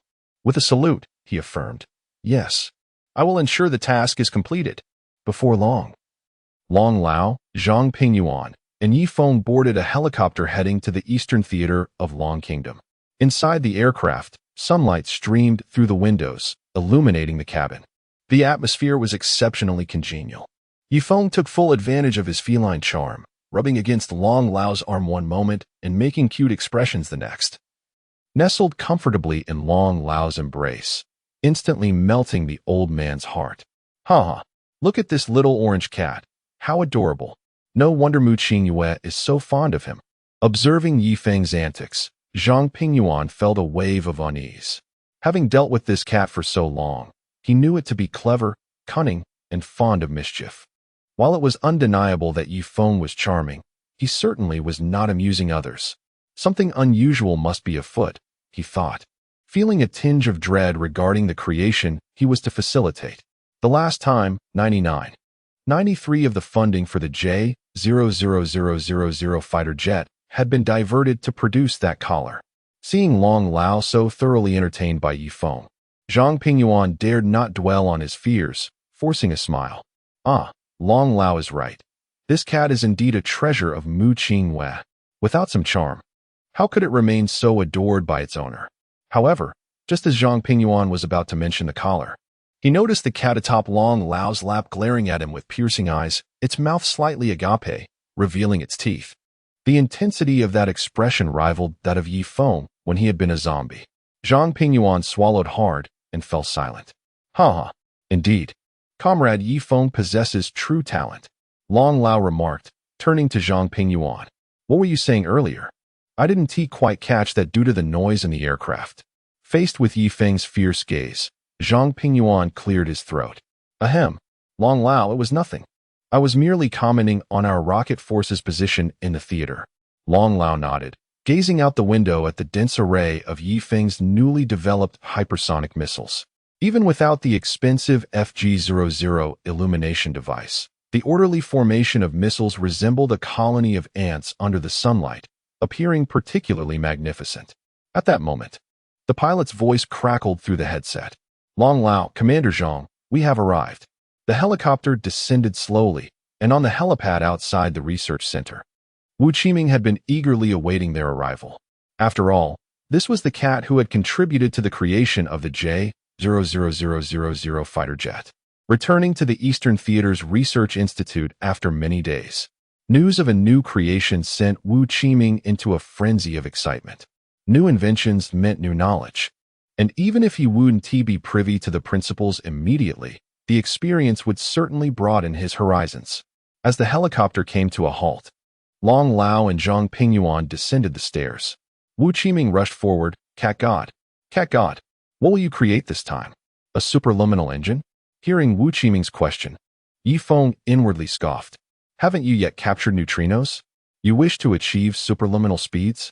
Is your appetite truly that insatiable? Zhang Pingyuan cleared his throat again. Ahem, Professor Wu. Long Lao is still here. Realizing his earlier enthusiasm was inappropriate, Wu Qiming hurried to explain. But Long Lao waved his hand dismissively. Not at all. As researchers, we should not be overly concerned with formalities. The pursuit of truth, relentless exploration, innovation, and courage to shine are our most valuable traits. Long Lao glanced at the cat in his arms. Comrade Yi Feng, the laboratory and equipment are ready. Off you go. Upon hearing Long Lao's words, Yi Feng nodded and leapt from Long Lao's embrace, dashing toward the laboratory. Yet, after sprinting just 10 meters, he paused, bowing his front legs in respect. Long Lao waved him on, and Yi Feng turned to continue his run toward the lab. Watching the departing figure of Yi Feng, Long Lao smiled. Pingyuan, look at this wonderful cat. It knows gratitude. Zhang Pingyuan's eyelid twitched. No, Long Lao, you must have misunderstood something. Chapter 98. Spending like water. Noticing that Zhang Pingyuan remained silent behind him, Old Long assumed he was concerned about Yi Feng's well-being. Rest assured, Comrade Pingyuan. With Yi Feng's research capabilities, it won't be long before he manufactures the neck ring. Zhang Pingyuan nodded absently, yet his mind was a tempest of anxiety. Anything associated with this cat came with a hefty price tag, and if the cost ultimately fell upon his military district, it would spell disaster. With courage, Zhang Pingyuan stepped forward. Old Long, are you certain that the expenses for the neck ring Yi Feng is creating will be covered by you? Upon hearing the inquiry, Old Long shot Zhang Pingyuan a glare. Really, as a commander of the Eastern Theater of Dragon Country, you are being rather petty. How much can a neck ring possibly cost? Besides, I've already promised to cover all expenses for you. Comrade Pingyuan, do you think I would deceive you? I'll keep my word, so put your mind at ease. Yes, Old Long, your word is your bond. Could you please sign here? With that, Zhang Pingyuan produced a napkin detailing the reimbursement from his pocket, along with a carbon pen, which he handed to Old Long. Observing this, Old Long frowned. Just how concerned are you about the budget of your Eastern Theater to resort to this? You can handle such matters? Seeing Old Long's furrowed brow, Zhang Pingyuan's expression turned grave, and his voice grew hoarse. Old Long, it's not that I am petty, but my Eastern Theater is vast and significant. If any mistakes occur, it could affect the hundreds of thousands of soldiers in my command. Before he could finish, Old Long snatched the pen and the napkin from Zhang Pingyuan's hands. Enough with the theatrics. Save the sob story for the internal meetings. Acting like this outside, do you even resemble a commander of our dragon country? Upon hearing this, Zhang Pingyuan's heart soared with joy. Regardless of how much this cat's creation cost, it would not fall on him. He promptly turned his back to Old Long. You are right. I will certainly change my ways. Amused by Zhang Pingyuan's merchant-like demeanor, Old Long chuckled. You haven't changed a bit. He signed the napkin and returned it to Zhang Pingyuan. Is this satisfactory? Zhang Pingyuan regarded the napkin bearing Old Long's signature as if it were a treasure, folding it carefully and placing it in his inner pocket before standing at attention and saluting. I have no further issues. Old Long smiled, glancing towards the distant laboratory. Inside the laboratory, Yi Feng had completely redesigned the neck ring, further enhancing its armored capabilities while adding emergency medical assistance modules, multi-target autonomous locking, nanomechanical splitting, energy field shields, and more, essentially creating a Pro-Max version of the neck ring armor. With the plan set, Yi Feng commenced his work. as truckloads of special materials were brought into the laboratory, some even bearing nuclear radiation warning signs. After nearly 5 hours of intense activity, Feng emerged from the laboratory wearing a neck ring that exhibited a craftsmanship surpassing the previous version by over 3,000. Upon seeing the prized cat of Dragon Country adorned with the exquisite neck ring, Old Long felt a surge of excitement. "Comrade Feng, welcome back. On behalf of Dragon Country, I thank you for your contributions." Feeling somewhat bashful at Old Long's words, Feng thought it prudent to make a swift exit considering the expenses incurred for the neck ring. "Old Long, you flatter me. As a cat of Dragon Country, it is my honor to contribute to its revival." Old Long, I've been away for quite some time. I am certain Mu Qingwei is worried about me. May I go see her?" Old Long nodded in response. "What a wonderful cat you are. Not only have you made outstanding contributions to Dragon Country, but your first thought upon returning is for your owner. Such loyalty is rare, even among ordinary people. Comrade Feng, go ahead. I imagine Mu Qingwei has been quite anxious. Your visit will surely surprise her. If anything urgent arises, I will have Comrade Zhang Pingyuan contact you." Upon hearing Old Long's words, Feng playfully winked. "Thank you, Old Long. I shall take my leave." As soon as he finished speaking, a torrent of metallic liquid flowed from his magnificent neck ring, which swiftly coalesced into a fully armored mech with enhanced technological features. The anti-gravity apparatus activated, and Feng floated effortlessly into the air, his golden energy device radiating a brilliant light. In the next moment, a golden energy shield encircled the floating mech. And before Old Long and Zhang Pingyuan could register their astonishment, a layer of orange shield materialized, followed by a spectrum of colors: red, orange, yellow, green, blue, and violet, forming concentric circles. After accumulating 256 layers, Feng, now transformed into a dazzling sphere of light, floated effortlessly above. Within the translucent multi-layered shields, Feng appeared both present and elusive. This spectacle utterly captivated Old Long, who marveled, "Is this an energy shield like in the movies? Truly astounding." At this moment, Old Long's heart raced with exhilaration as he gazed at the cat encased in a sphere of light. What an extraordinary creature! Having just returned to Dragon Country and still not fully recovered, it had again brought technological innovation, such a rarity. Meanwhile, Zhang Pingyuan's eyes twitched at the sight. Damn it! This thing is clearly not cheap. Who knows how many rare materials it consumed? He instinctively clutched the napkin in his pocket tighter. "Old Long, Commander Zhang. If you need anything, please contact me." With that, Feng shot into the sky at an incredible speed, followed by a sonic boom, vanishing from sight. Old Long continued to gaze at the point of light that had disappeared into the heavens, still in awe, when he noticed Liang Yukai, the supply officer of the Eastern Theater, rushing towards them with a stack of A6 paper in hand. Instinctively, Zhang Pingyuan stepped back. Liang Yukai came to a halt, placing the papers down respectfully. "Old Long, Commander Zhang, here is the expense report for Comrade Feng's research. I have compiled all material costs, and the final expenditure is detailed here for your review." He handed over an A4 sheet. Old Long accepted the A4 sheet, chuckling as he glanced at the visibly anxious Zhang Pingyuan. "Haha, Zhang Pingyuan, look at you. How did you manage to make your soldiers so stingy? I am quite curious to see how much a cat can spend to make you all this frugal." As Old Long examined the final figures on the report, his eyes widened in disbelief. 534, 575,894,534 billion. Chapter 99, Close Moon Orange Cat No. One. Upon gazing at the final figures on the A4 sheet in his hand, Old Long's hand began to tremble, accompanied by the twitching of the wrinkles at the corners of his eyes. In that instant, he finally comprehended why the Eastern Theater of their Dragon Nation had been incessantly submitting reports for special funding recently. And he instantly understood why Zhang Pingyuan insisted on having him sign that napkin. This cat's research capabilities were indeed commendable, but the expenditure flowed like a relentless tide. It could not be halted. Old Long cast an accusatory glance at Zhang Pingyuan behind him, his eyes ablaze with indignation. As the commander of the Eastern Theater, how could he not report such alarming information?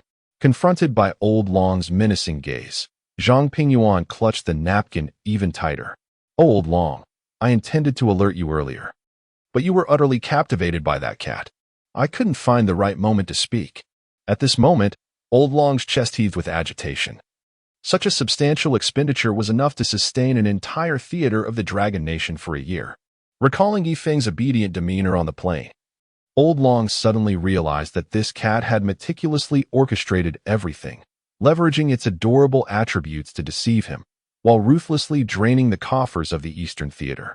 Contemplating Yi Feng's previous research expenses in the Eastern Theater and the remarkably low production costs that followed, Old Long could no longer remain composed.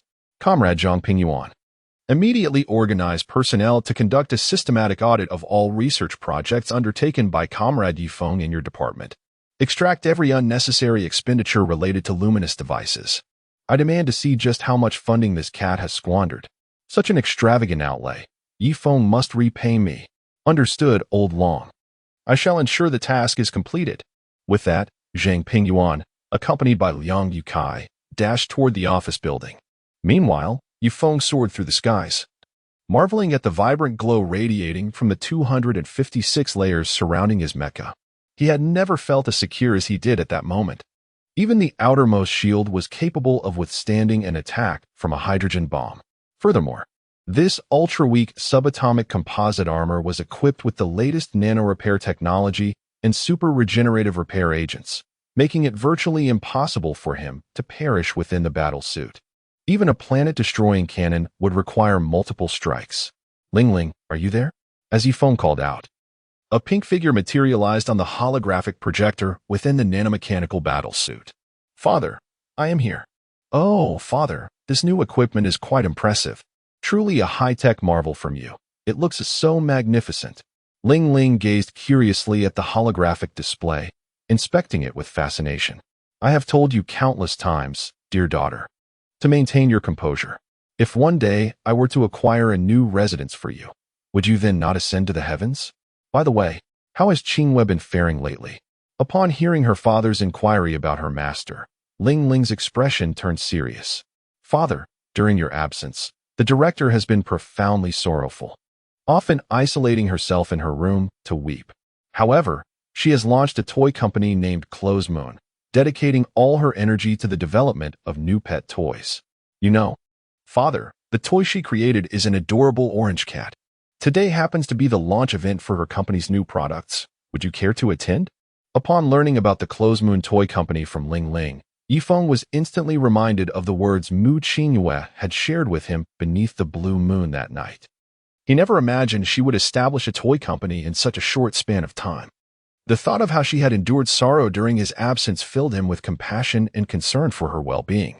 Ling Ling, please send me the coordinates. Certainly, Father.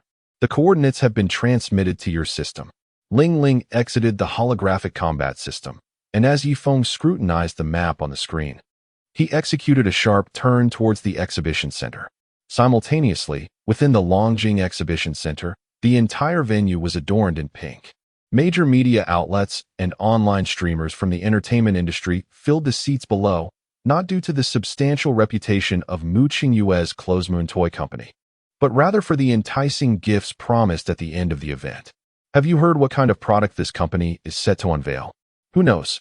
I checked, and this company has been established for less than 6 months, with no prior experience in toy manufacturing.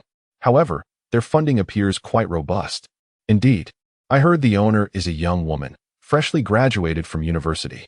Yet, the gifts they are providing seem quite generous. Entirely new flagship phones from Huawei, said to be equipped with cutting-edge carbon-based chips, outperforming the competition. Is that so? There must be over 1,000 people here. To procure so many new Huawei phones all at once, the owner must possess considerable influence. Let us wait and see. Amidst the fervent discussions at the event, backstage, Mu Qingyue, clad in a striking purple professional outfit, exhibited signs of nervousness. She frequently glanced at her assistant. Rian, is everything ready? In response, Lu Rian, assisting Mu Qingyue with her attire and adjusting her glasses, stood up. President Mu, given our company's brief existence, many major media outlets declined to attend our launch event. Most attendees are here solely for the gifts. However, President Mu, our gifts seem rather extravagant. Our company doesn't have much capital left. Hearing Lu Rian's report, Mu Qingyue furrowed her brows. Indeed, she had invested her entire fortune, along with an additional 300 million borrowed from her mother, into this toy company over the past few months, in a desperate bid to showcase the toy samples in time for today's launch. Mu Qingyue had thrown money at the project, resulting in the unveiling of the Orange Cat #1. Had she not been so aggressive in her spending earlier, and if the collaborators had not relaxed their restrictions, her company would have already faced bankruptcy.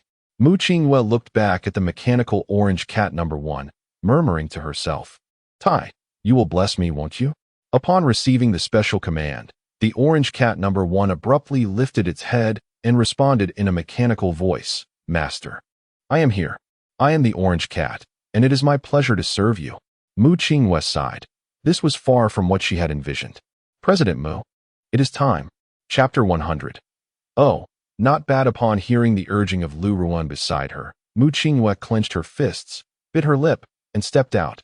The venue was instantly enveloped in darkness, and the large screen behind displayed the cat-shaped logo of Class Moon. A spotlight illuminated Mu Qingyue, who was clad in a purple professional outfit. The moment she appeared, a stir rippled through the audience. Isn't she the president of Class Moon? She is remarkably youthful. This is undoubtedly the most stunning female president I have ever encountered. Regardless of the quality of their toy company's creations, her beauty eclipses everything. I must capture this historical moment in the toy industry with my 20-000 focal length lens. It may well become renowned in the photography world. Mu Qingyue strode to the center of the stage, took a deep breath, and adjusted her earpiece. Dear media friends and esteemed broadcasters, thank you for attending our Class Moon product launch. As we all know, pets have always been our faithful companions, particularly cats, which provide us with immense emotional value. In our moments of solitude and sadness, they warm our hearts and inspire us to forge ahead. However, life is unpredictable. Some unfortunate cats may become lost or leave us permanently due to various circumstances. This is a profound sorrow for every owner. Therefore, we at Class Moon are proud to introduce our next-generation intelligent cat, which can be by our side just like a real cat. Let's welcome Orange Cat 1. As her words concluded, another spotlight focused on the opposite side of the stage. An orange mechanical cat, standing on all fours, began to rhythmically move its limbs and entered the center of the stage.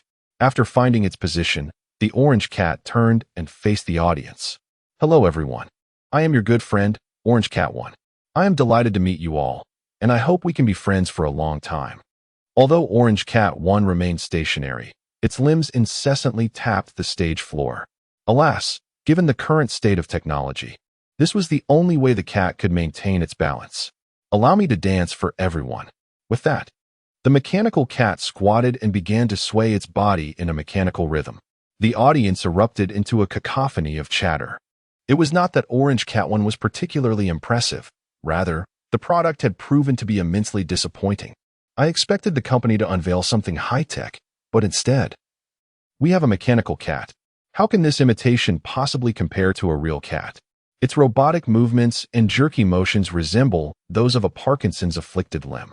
Is this not merely a rebranded version of the beautiful country's open-source mechanical dog? That mechanical dog was already a failed product. Coupling it with this mechanical cat is simply an attempt at novelty. Let's not dwell on that. Despite Orange Cat 1's shortcomings, the gift bags are quite tangible. Even though most attendees were far from interested in Class Moon's mechanical cat, the prospect of receiving gift bags kept them patient, awaiting Mu Qingyue's next words. Everyone has seen that our Orange Cat 1 can dance and understand commands. Now it is time to announce the price. The lights in the venue dimmed completely, and the large screen turned black, with numbers appearing sequentially from the end. Class Moon prioritizes user experience. To ensure that all users can be the first to experience Orange Cat 1, we have calculated all costs and decided to offer it at cost price, without any profit. For the first batch of 2 million cats, we will sell them for 39,999 yuan. Starting now, you can pre-order Orange Cat 1 on our official website. What are you waiting for? Hurry and place your orders. Upon hearing this price, the audience fell into stunned silence. What? Cost price? $39,999? Why aren't you rushing to buy? For something that is merely a reskin version of a beautiful country's open-source mechanical dog, how can they charge such a high price? Did this company conduct any market research during product development? How many people in Dragon Country would be willing to spend nearly 40,000 yuan on this toy? This is madness. Will anyone truly buy it? They are preparing to produce 2 million units. Surely all of them will end up gathering dust in Klossmoon's warehouse. Nevertheless, with the prospect of receiving Klossmoon's gift bags, scattered applause echoed through the venue. Observing the audience's reaction, Mu Qinghue felt a wave of panic. She had deliberated extensively over the pricing of this toy, believing 39,999 yuan was reasonable. She had not anticipated such a response and hurriedly spoke. This concludes today's launch. You may pick up your gift bags at the entrance. Thank you for attending our product launch. As if receiving a unified command, the attendees swiftly made their way to the exit, without a trace of hesitation. Soon, the center of the venue lay utterly deserted. Mu Qinghue sat at the edge of the stage, staring blankly at the empty space. Lu Ruoyan approached with a coat for Mu Qinghue. President Mu, the launch has concluded. We should return. Mu Qinghue glanced at Lu Ruoyan and asked, Ruoyan, how is the pre-order situation? In response, Lu Ruoyan slowly shook her head. Our product has not been embraced by the market. As of now, our pre-order count remains at 0. In truth, there were even more negative comments circulating online. Along with scathing criticism of Orange Cat 1, Lu Ruoyan refrained from sharing this with Mu Qinghue, fearing she might take drastic measures. As the first person Mu Qinghue had recruited to the company, Lu Ruoyan had witnessed every moment from the design of Orange Cat 1 to its production and today's launch. She had seen the fervor with which Mu Qinghue dedicated herself to it. Upon hearing the pre-order count was 0, Mu Qinghue could no longer contain her anguish. She hugged her knees and buried her face, weeping uncontrollably. Wah, Tai, where are you? Wah. Suddenly, as if receiving a command, Orange Cat 1 approached Mu Qinghue with hurried steps. Hello, Director. I am Orange Cat 1, and I am delighted to assist you. How may I help you? Hearing the voice of Orange Cat 1 made Mu Qinghue cry even harder. No. You are not Tai? Go away. Wah. Suddenly, the familiar voice echoed throughout the hall. Oh, not bad. This orange cat's fur looks so real. Chapter 101. The wool-gathering cat crying uncontrollably. Mu Qinghue suddenly raised her head. Her tear-filled eyes beheld an orange cat adorned with a magnificent collar, tilting its head and gazing at her with an adorable expression. Mu Qinghue could hardly believe her eyes and rubbed them vigorously. Upon reopening them, the cat remained. Tai, you're back. Yifeng nodded. Qinghue, I'm sorry for making you wait so long. I promised to accompany you shopping the next day. How about we? Before Yifeng could finish his sentence, Mu Qinghue rushed forward and embraced him. Feeling her warmth, Yifeng nuzzled against her. Lu Ruoyan, witnessing this scene, widened her eyes in disbelief. Wait a moment. Did that cat just speak? Is it a new AI mechanical pet I'm unaware of? The development team I once worked with never mentioned this model. President Mu, if you possess such a nimble and articulate mechanical cat, why didn't you present it sooner? Our company wouldn't be facing a pre-sale count of 0. Unable to contain her curiosity, Lu Ruoyan approached to investigate. However, as she observed the cat's tongue and the rhythmic rise and fall of its abdomen, her composure faltered. No way, this is genuinely a cat. I'm astounded. It's as if the cat has come to life. Upon closer examination, Lu Ruoyan's beautiful eyes narrowed. Why does this cat seem familiar? Meanwhile, Yifeng, nestled in Mu Qinghue's arms, remained oblivious to Lu Ruoyan's astonishment. Tai, I've missed you so much. Before Yifeng could respond, the orange cat, designated as number 1, interjected, Master, greetings. I am Orange Cat number 1, delighted to assist you. Hearing the toy respond to Mu Qinghue, Yifeng shot a disgruntled glare at Orange Cat number 1 and emitted a low growl in frustration. This scene amused both Mu Qinghue and Lu Ruoyan, as they found it comical that the cat was envious of a mere toy. Hee, Tai, you truly are. Before Mu Qinghue could finish her thought, her phone rang from her pocket. Upon seeing the caller ID, she quickly answered, only to hear a middle-aged man's urgent voice on the other end. Ah, President Mu, when will you transfer the funds for our factory? You've only paid 200 million in cash. We haven't even covered our costs. We delivered 200,000 units of Orange Cat number 1 on time. If this drags on, I might have to sue you. Clearly flustered by the man's insistence, Mu Qingwei stammered, Mr. Zhang, please don't worry. We'll transfer the funds to you shortly. I assure you, we will not default. Considering President Lan's influence, I'll grant you a few more days. But do hurry. Having just hung up, several more calls came in, all urging Mu Qingwei for payment. The video and price of Orange Cat number 1 had skyrocketed to the top of Douyin's trending list, accompanied by a slew of negative reviews, especially after suppliers learned of the zero pre-order quantity. It wasn't that they hadn't made a profit. They simply wished to exploit Mu Qingwei one last time. Alas, the girl was far too naive.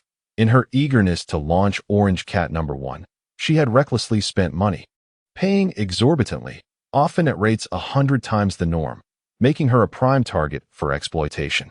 After disconnecting from several calls, a look of despondency crossed Mu Qingwei's face. Tai, what am I to do? I've invested all of my 3 years' worth of 400 million pocket money. I've also borrowed a considerable sum from my mother, and I owe them over 1 billion.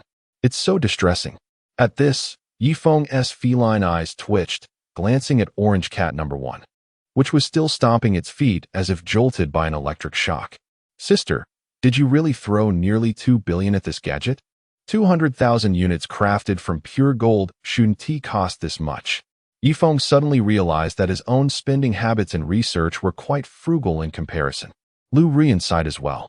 As the chief operating officer who had managed numerous large enterprises, she had contemplated advising Mu Qingwei to rein in her spending.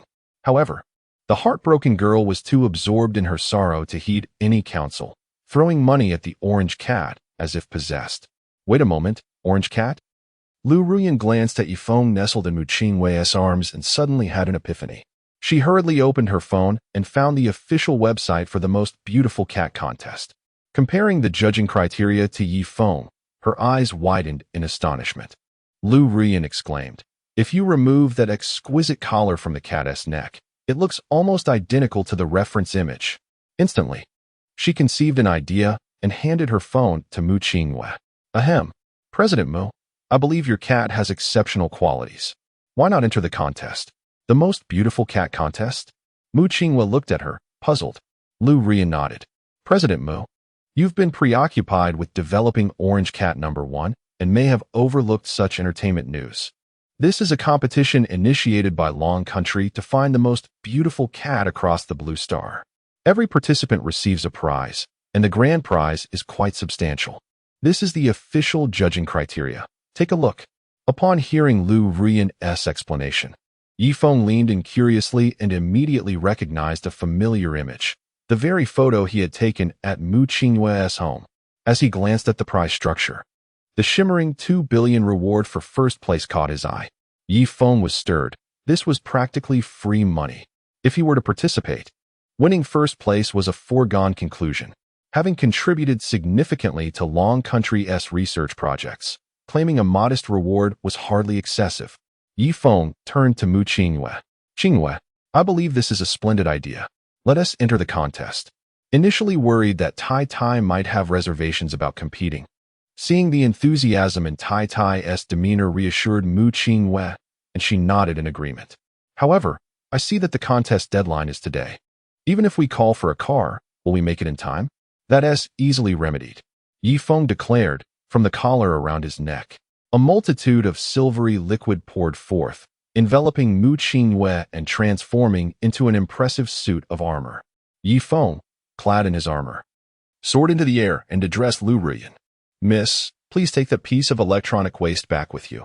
Mu Qingwei and I want to be gone long." With that, the two ascended from the hall, leaving Lu Ruyan bewildered behind. What on earth did I just witness? Chapter 102. Another sample 2 radiant orbs of multicolored light soared through the skies of Longjing, the capital of the Dragon Kingdom. For Mu Qingwei, it was her inaugural experience of flight, igniting a spark of exhilaration and excitement within her. She had never envisioned herself soaring through the heavens like a bird. Feng expertly maneuvered Mu Qingwei's battle armor, swiftly guiding her to the International Convention Center in Longjing. Although it was the final day of the most beautiful cat contest on Blue Star, the entrance of the convention center was still inundated with participants from various countries, each vying for the chance to claim the 188,000 Dragon Kingdom coins offered as a reward, an opportunity no one wished to forfeit. At the entrance, Li Ming, weary and burdened with dark circles under his eyes, had just drawn blood from a cat and placed the test tube into a basket. He had been laboring tirelessly for over a month, for the DNA matching of the cats was an essential requirement of the competition. He glanced at Zhao Hu, who was operating the DNA analyzer beside him. Zhao Hu, how many batches have we processed today? Zhao Hu shot him a glance, then placed another vial of cat blood into the machine. This is the 5,432nd batch. The analyzer was replaced. The previous one malfunctioned this morning. Li Ming surveyed the lengthy queue ahead and sighed in frustration. Damn it. It's the final day, yet there are so many foreigners still waiting. Suddenly, he spotted Mu Qingwei at the end of the line, cradling Yi Feng in her arms, dressed in professional attire. Without hesitation, he raised a large megaphone and called out, "The girl from the Dragon Kingdom at the back, please come forward." Upon landing, Mu Qingwei had been daunted by the long queue and briefly considered retreating. Perhaps it was not meant to be, and she could simply ask her mother for more support. Yet her determination to remain in line prevailed. Hearing someone call out from the front, she turned to see that she was the only one with yellow skin. She raised her right hand, pointing at herself. Yes, that's you. Don't delay. Hurry up and come through the VIP green channel." Realizing it was indeed her being addressed, Mu Qingwei hastily moved forward with Yi Feng in her embrace. As the competition neared its conclusion, the foreign contestants in front were growing increasingly agitated. What gives? Why does that girl get to go to the front? We've been waiting here for a solid 5 hours. One exclaimed. This is blatant racial discrimination. Why does she get special treatment? We will file a complaint in the courts of your Dragon Kingdom after this. Sensing the situation was spiraling out of control, Zhang Ming raised the megaphone. Stop your nonsense. What are you all shouting about? Just look at the competition notice issued by the Dragon Kingdom. Our citizens have priority participation rights. If you keep this up, we will revoke your eligibility to compete. You can go back from whence you came. The crowd fell silent at the mention of disqualification. Mu Qingwei, holding Yi Feng, stepped forward. Upon seeing the cat in her arms, which bore an uncanny resemblance to the one in the photograph, Li Ming was taken aback. He spoke softly, "Little girl, don't be afraid. We're just taking a blood sample from the cat. It will be over soon." At Li Ming's words, Yi Feng instinctively extended its paw. Li Ming was astonished. Having tested countless cats in recent days, he had never encountered one so willingly offering its paw. In no time, a vial of vibrant red blood was drawn from Yi Feng and handed to Zhao Hu. Zhao Hu, prioritize this one. It's at the front of the line. Zhao Hu nodded. Just a moment, little girl. The results will be ready in approximately 20 seconds. Mu Qingwei nodded in response. However, nearly 2 minutes passed without any updates from Zhao Hu, and Li Ming grew impatient. Zhao Hu, can you speed it up? Didn't you say the new machine would be faster? Why is it so? Before he could finish, Zhao Hu abruptly stood up, trembling slightly. What's wrong? Is the machine broken again? Zhao Hu handed the report to Li Ming, stuttering. It matched. What do you mean it matched? Hurry up. Wait, are you saying what I think you are? Zhao Hu nodded, and Li Ming's composure shattered as he snatched the report, scrutinizing the results. 20 seconds later, a gleam of excitement sparkled in his eyes. Little girl, please wait here. Do not leave. He hurriedly dashed into the inner office. In the office of the Minister of Culture of the Dragon Kingdom, Lu Wenhua stared at the report submitted for the most beautiful cat contest, a headache looming over him. The competition had dragged on for nearly 2 months, with over 188 million cats tested. The expenditure of Dragon Kingdom coins was trivial compared to the confidential documents mentioning the elusive DNA sequences. If results did not surface today, the funds spent would be in vain. Suddenly, the phone rang, jolting Lu Wenhua from his thoughts. Hello, this is Lu Wenhua. Minister Lu, we found it. What did you say? Found what? The cat. The DNA sequence matched. Lu Wenhua leapt to his feet, nearly knocking over a teacup. The fog that had enveloped his mind for countless days lifted in an instant. After searching for so long, it had finally been discovered. He shouted into the phone, "Make sure that person does not leave. I'm on my way." 30 minutes later, Lu Wenhua arrived at the competition venue, breathless. He saw a stunning young woman in professional attire cradling a cat. Lu Wenhua rushed over, extending his hand. "Hello. You must be Ms. Mu Qingwei. I am Lu Wenhua, the Minister of Culture of the Dragon Kingdom and the Executive Chairman of the Competition Committee." "Yes, hello, Minister Lu." Lu Wenhua glanced at the cat in Mu Qingyue's arms before turning to Li Ming. "Have all the tests been conducted?" Li Ming nodded hurriedly. "Yes, Minister. We have tested multiple times, and the DNA matches perfectly." He then handed over the report. Lu Wenhua meticulously reviewed the results from the previous 219 tests, nodding in satisfaction. "Draw another sample." "What? Another sample?" Yi Feng's eyes widened in shock. Watching Li Ming retrieve a needle and a significantly thicker blood collection tube, Yi Feng trembled, feeling as if this moment was even more terrifying than being at the epicenter of a nuclear explosion. "No, you've already taken 15 samples. Why more?" Chapter 103. No money. Yi Feng, overwhelmed by trepidation, instinctively withdrew his paw, but Li Ming, who was given the order, paid no heed. With deftness, he seized the paw, swiftly drew blood, applied pressure, staunched the flow, and sent it for testing, all in one seamless motion. After all, this was the 16th vial. They had been at this for over a month, working diligently and efficiently, like a well-oiled assembly line. Yi Feng cast a mournful glance at the man before him, thinking, "I merely wished to take advantage of the 20 billion. Must it come to this?" Soon, Zhao Hu relayed the results, presenting the final report to Lu Wenhua. "Minister Lu, the report is out. It mirrors the previous findings." Lu Wenhua accepted the document, meticulously verifying it several times, before his hand began to tremble with anticipation. At last, their plan to unearth the most exquisite feline of Blue Star had succeeded. The comrade Yi Feng mentioned in the confidential documents had been located. He gazed at the cat nestled in Mu Qingyue's arms, his eyes brimming with reverence and admiration. Bending closer, he whispered in Yi Feng's ear, "Divine cat, please wait here while I handle some matters. I shall report to the committee chairman shortly." The title Divine Cat startled Yi Feng momentarily, as it was not a name known to just anyone. A warm feeling enveloped him. It turned out the beauty pageant for Blue Star's most captivating cat was indeed to find him. A wave of emotions surged within. For even in the face of seemingly insurmountable odds, Old Long had not given up, willing to expend vast resources to bring him back.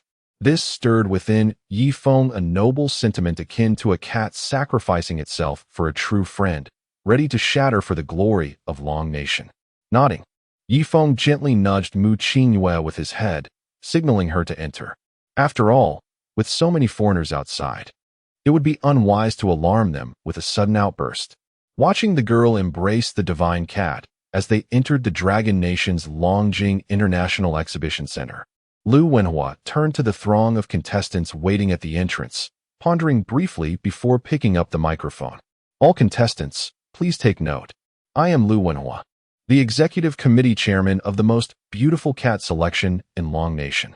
Regrettably, I must announce that, due to unforeseen circumstances, our beauty pageant has been prematurely terminated. I understand many of you came for the prize money. Fear not, for we shall provide you with a certificate of participation in the most beautiful cat event, which you can present to the coordinating office of the beautiful Blue Star to claim your reward of 888 beautiful coins. We will reimburse your round-trip tickets. Thank you for your understanding." Although Lu Wenhua's words left the crowd feeling discontented, who could contest the authority of the executive committee chairman? When the announcement was made, it was clearly stated that the final interpretation rested with Long Nation. Ignoring the unrest at the entrance, Lu Wenhua proceeded into the Longjing International Exhibition Center, chuckling to himself. For the main event awaited him inside, who had time to concern themselves with the others. Inside the VIP room of the exhibition center, Yi Feng lounged in Mu Qingyue's embrace, grooming his paw, when suddenly, hearty laughter echoed from the entrance. "Ha ha, Comrade Yi Feng, we have searched far and wide for you. We screened nearly 188 million cats, and at last, we have found you. Upon hearing his title, Feng ceased his pretense and leaped down from mooching Yue's arms. Oh, Minister Liu, I could never repay you for your efforts. I feel quite remorseful for the trouble my situation has caused you. When might the 20 billion be transferred? Initially, Liu Wenhua relished the flattery, but Feng's abrupt inquiry about the 20 billion was rather shocking. Was he merely here to fleece them? Liu Wenhua cleared his throat. Ahem. Comrade Feng, the matter of the prize requires Old Long's personal approval, as 20 billion is no trifling sum. Allow me to make contact. With that, Liu Wenhua retrieved a secure phone. Hello, this is Liu Wenhua from the Ministry of Culture, secure sequence WH9032H. Please connect me to Old Long. Meanwhile, in a vast conference room within the Eastern Theater Command's Military Research Institute, dozens of accountants were meticulously reviewing the funding for all research projects since Feng's entry into the military academy. Reports, each over 2 meters tall, were strewn across the aisles, while calculators clicked furiously in the hands of the auditors. Old Long, here is the review report for the Controlled Nuclear Fusion Project number 4. Please take a look. Old Long's brow furrowed deeply. Based on the current audit, aside from the initial expenses for the repair agent, the overall expenditures appeared normal. However, any military-related costs, including that quantum supercomputer, had average lighting expenses reaching an astonishing 75.23. The most outrageous item was the J-00000 aircraft, with a total production cost of 20 million, while other expenses amounted to 9.85 billion. It was unclear where these funds had been diverted, but the total budget had already exceeded a staggering 34.5 trillion. As Old Long perused the report for project number 4, he noted that it should not exhibit any illuminating features. Yet, the A4 sheet was marked with a large red circle encompassing numerous internal components, indicating a suspected photon conversion function, with costs soaring to a shocking 998.6 billion. This was even more alarming than the collar Feng had designed, which could generate a protective shield and enable flight. This contraption only emitted light. Old Long grew increasingly agitated, trembling as he clutched the report. It was not for any other reason than that this cat had squandered far too much. At that moment, Secretary Xiao Zhang rushed over, holding a secure phone. Old Long. A call from Minister Liu Wenhua. Old Long nodded and promptly answered. Comrade Wenhua, what news do you have? Liu Wenhua's excited voice crackled through the line. Old Long, I bring you good news. The cat mentioned in our confidential documents has been found. A young girl reported it today, and we have confirmed Comrade Feng's identity. Comrade Feng wishes to inquire when the 20 billion for first place can be transferred. Liu Wenhua did not elaborate further, knowing such significant matters required Old Long's decision. Upon hearing the mention of 20 billion, Old Long's eyes twitched. It was his own fault for not terminating the most beautiful cat project promptly, allowing this feline to exploit the situation. Gazing at the staggering figures of luminous expenditures on the table, Old Long's chest heaved as he shouted into the phone. Give him first place, but no money, just a ribbon. Chapter 103. The strange virus. The voice of Elder Long reverberated through the entire venue, leaving everyone, including Zhang Pingyuan standing behind, utterly astonished. It was the first time he had witnessed Elder Long so incensed over financial matters. After all, the economic development of Longhua in recent years had been robust. However, the bill in his hand was simply terrifying. On the other end of the line, Liu Wenhua was rendered speechless. Hadn't this matter already been settled? How could there be a sudden reversal? The 20 billion still loomed on the books of their Ministry of Culture, and now it had become a hot potato. Regaining his composure, Elder Long spoke slowly into the secure phone line. Comrade Liu Wenhua, regarding Comrade Feng's bonus, please transfer the amount from your account to the Eastern Theater Command of Longhua. Inform Comrade Feng that he still owes me 3.4498 trillion for the research funding, and I've waived the change. He must find a way to earn it back. With that, Elder Long hung up the phone. This cat was far too extravagant. At this rate, Longhua's finances could not sustain such expenses. Listening to the busy signal on the other end, Liu Wenhua sighed. Couldn't you have sent Zhang Pingyuan to discuss this matter? Why must I always play the villain? With a resigned sigh, He donned a professional smile and approached Yifeng. Haha, truly, you are the extraordinary research cat of Longhua. Comrade Yifeng, shall we take some photos first? After all, this is the inaugural cat beauty pageant hosted by Longhua. We cannot allow the other nations of Blue Star to think we're disorganized. Upon hearing Lu Wenhua's casual remarks, Yifeng nodded. Surely, after having drawn 16 vials of blood, he would not leave without a photograph to commemorate the occasion. That would be a tremendous loss. Seeing Yifeng's agreement, Lu Wenhua hurriedly had staff bring forth a red throne, drape a red scarf around Yifeng, and place a golden crown symbolizing first place upon his head. Come, smile and look this way. With a click, the flash illuminated the scene, and in an instant, all of Yifeng's adornments were swiftly removed, and the throne was taken away, as if nothing had transpired. Within 20 seconds, a brief message was posted on the official website of the Ministry of Culture of Longhua, celebrating the successful conclusion of the most beautiful cat pageant of Longhua. The first beauty of Blue Star has been selected, with accompanying image. Below was a somewhat bewildered Yifeng seated upon the red throne. The image had not been altered in any way. Speed was clearly the priority. After the photograph, Lu Wenhua presented a visibly hastily printed certificate with a red cover and a sash for the most beautiful cat to Mu Qinghua. Congratulations, Ms. Mu Qinghua. Your cat has been awarded the title of Most Beautiful Cat of Blue Star, an unparalleled honor. Well, I shall not disturb you and your cat in this joyous moment. Until we meet again. With that, Lu Wenhua turned and hurried towards the exit, eager to escape. After all, he had come for the prize money, but in the end, not only did he fail to claim the 20 billion, but he also incurred a debt of 3,498 trillion. There was no way to explain this situation. Noticing that the executive committee member was about to make a hasty exit, Yifeng was displeased. You can't just give me a $10 certificate after drawing so much blood. He instantly appeared before Lu Wenhua. Haha, Minister Lu, you are indeed efficient and busy. So, where's the money? Upon hearing Yifeng's inquiry, Lu Wenhua's eyelid twitched. It seemed there was no escaping this. He turned to face the cat. Comrade Yifeng, it's not that I am withholding your bonus.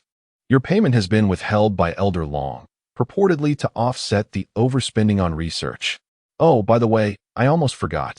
Elder Long asked me to convey a message. You still owe the Eastern Theater Command of Longhua 3,4498 trillion in funding. When do you plan to repay it? At this, Yifeng's eyes widened in disbelief. Wait, I came here to earn money, not to incur debt. He emitted a furious sound unique to cats. Seeing this unfold, Mu Qinghua approached with a smile. It's all right, don't worry. The honor is what matters, and I am already very happy. You are the most beautiful cat in the world. The prize money doesn't matter. I'll just ask, my mother. Before she could finish, Mu Qinghua suddenly felt a darkness envelop her, collapsing backward. Noticing that something was amiss with Mu Qinghua, Yifeng's neck ring swiftly deployed silver nanometals, forming a bed as she fell. The expression on Yifeng's face hardened. Detecting the abnormality in her condition, a probe swiftly emerged beside the bed, extracting a blood sample from Mu Qinghua. Next, the neck ring emitted a blue light, scanning her body thoroughly. 2 seconds later, Yifeng received a comprehensive report on Mu Qinghua. Her temperature was 49.5 degrees, and multiple cellular layers exhibited signs of tissue necrosis. Within 20 seconds, levels of white blood cells, lymphocytes, and C-reactive protein surged sharply before plummeting. Physical damage was evident in multiple organs, and an anomalous virus was isolated from her blood. What in the world? How could these values be so outrageous? And this virus, what is its origin? It can directly destroy tissue and cause organ necrosis throughout the body. Without a moment's hesitation, Yifeng's neck ring extended a needle, injecting Mu Qinghua with a super regenerative repair agent. Logically, his regenerative repair agent should promote tissue regeneration at the cellular level in a short period.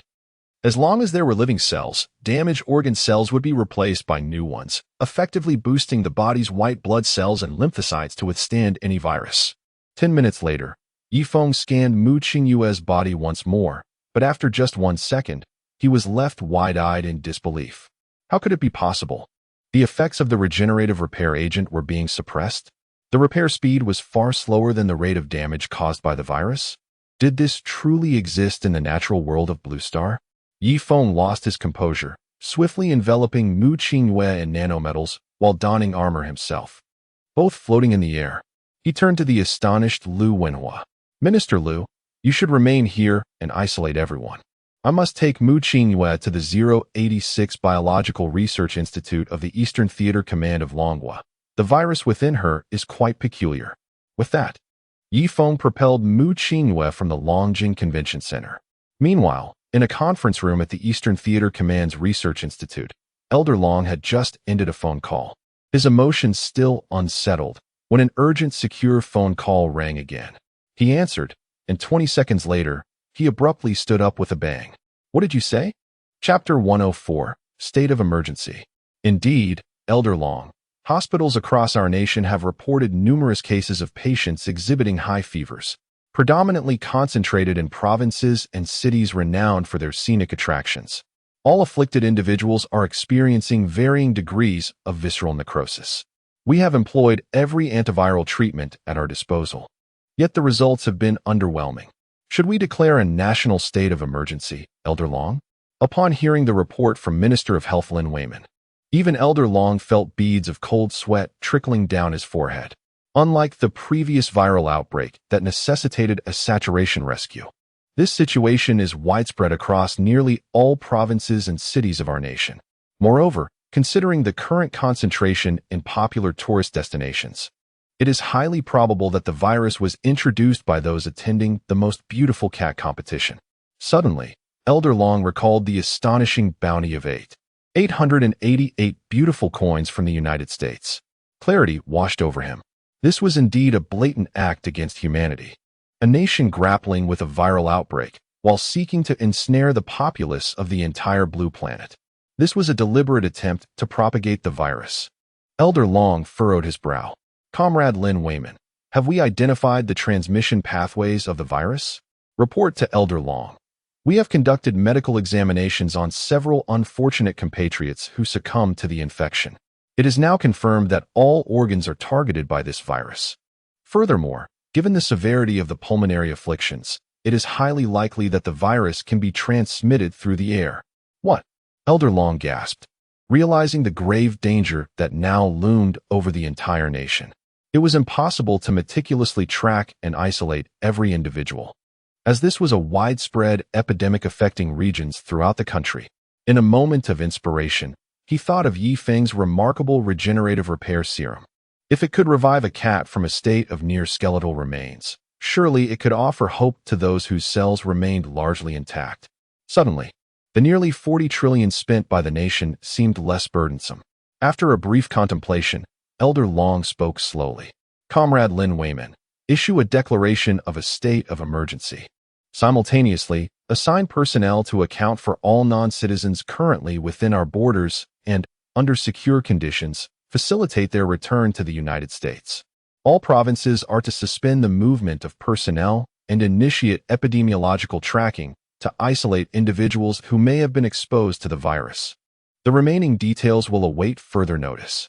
Understood, Elder Long. Immediate execution. As the call ended, Elder Long's expression was grave. Gazing at the towering bill of expenditures incurred by Yi Feng, he felt a twinge of regret. Had he known of such circumstances, he would have treated the cat with more consideration.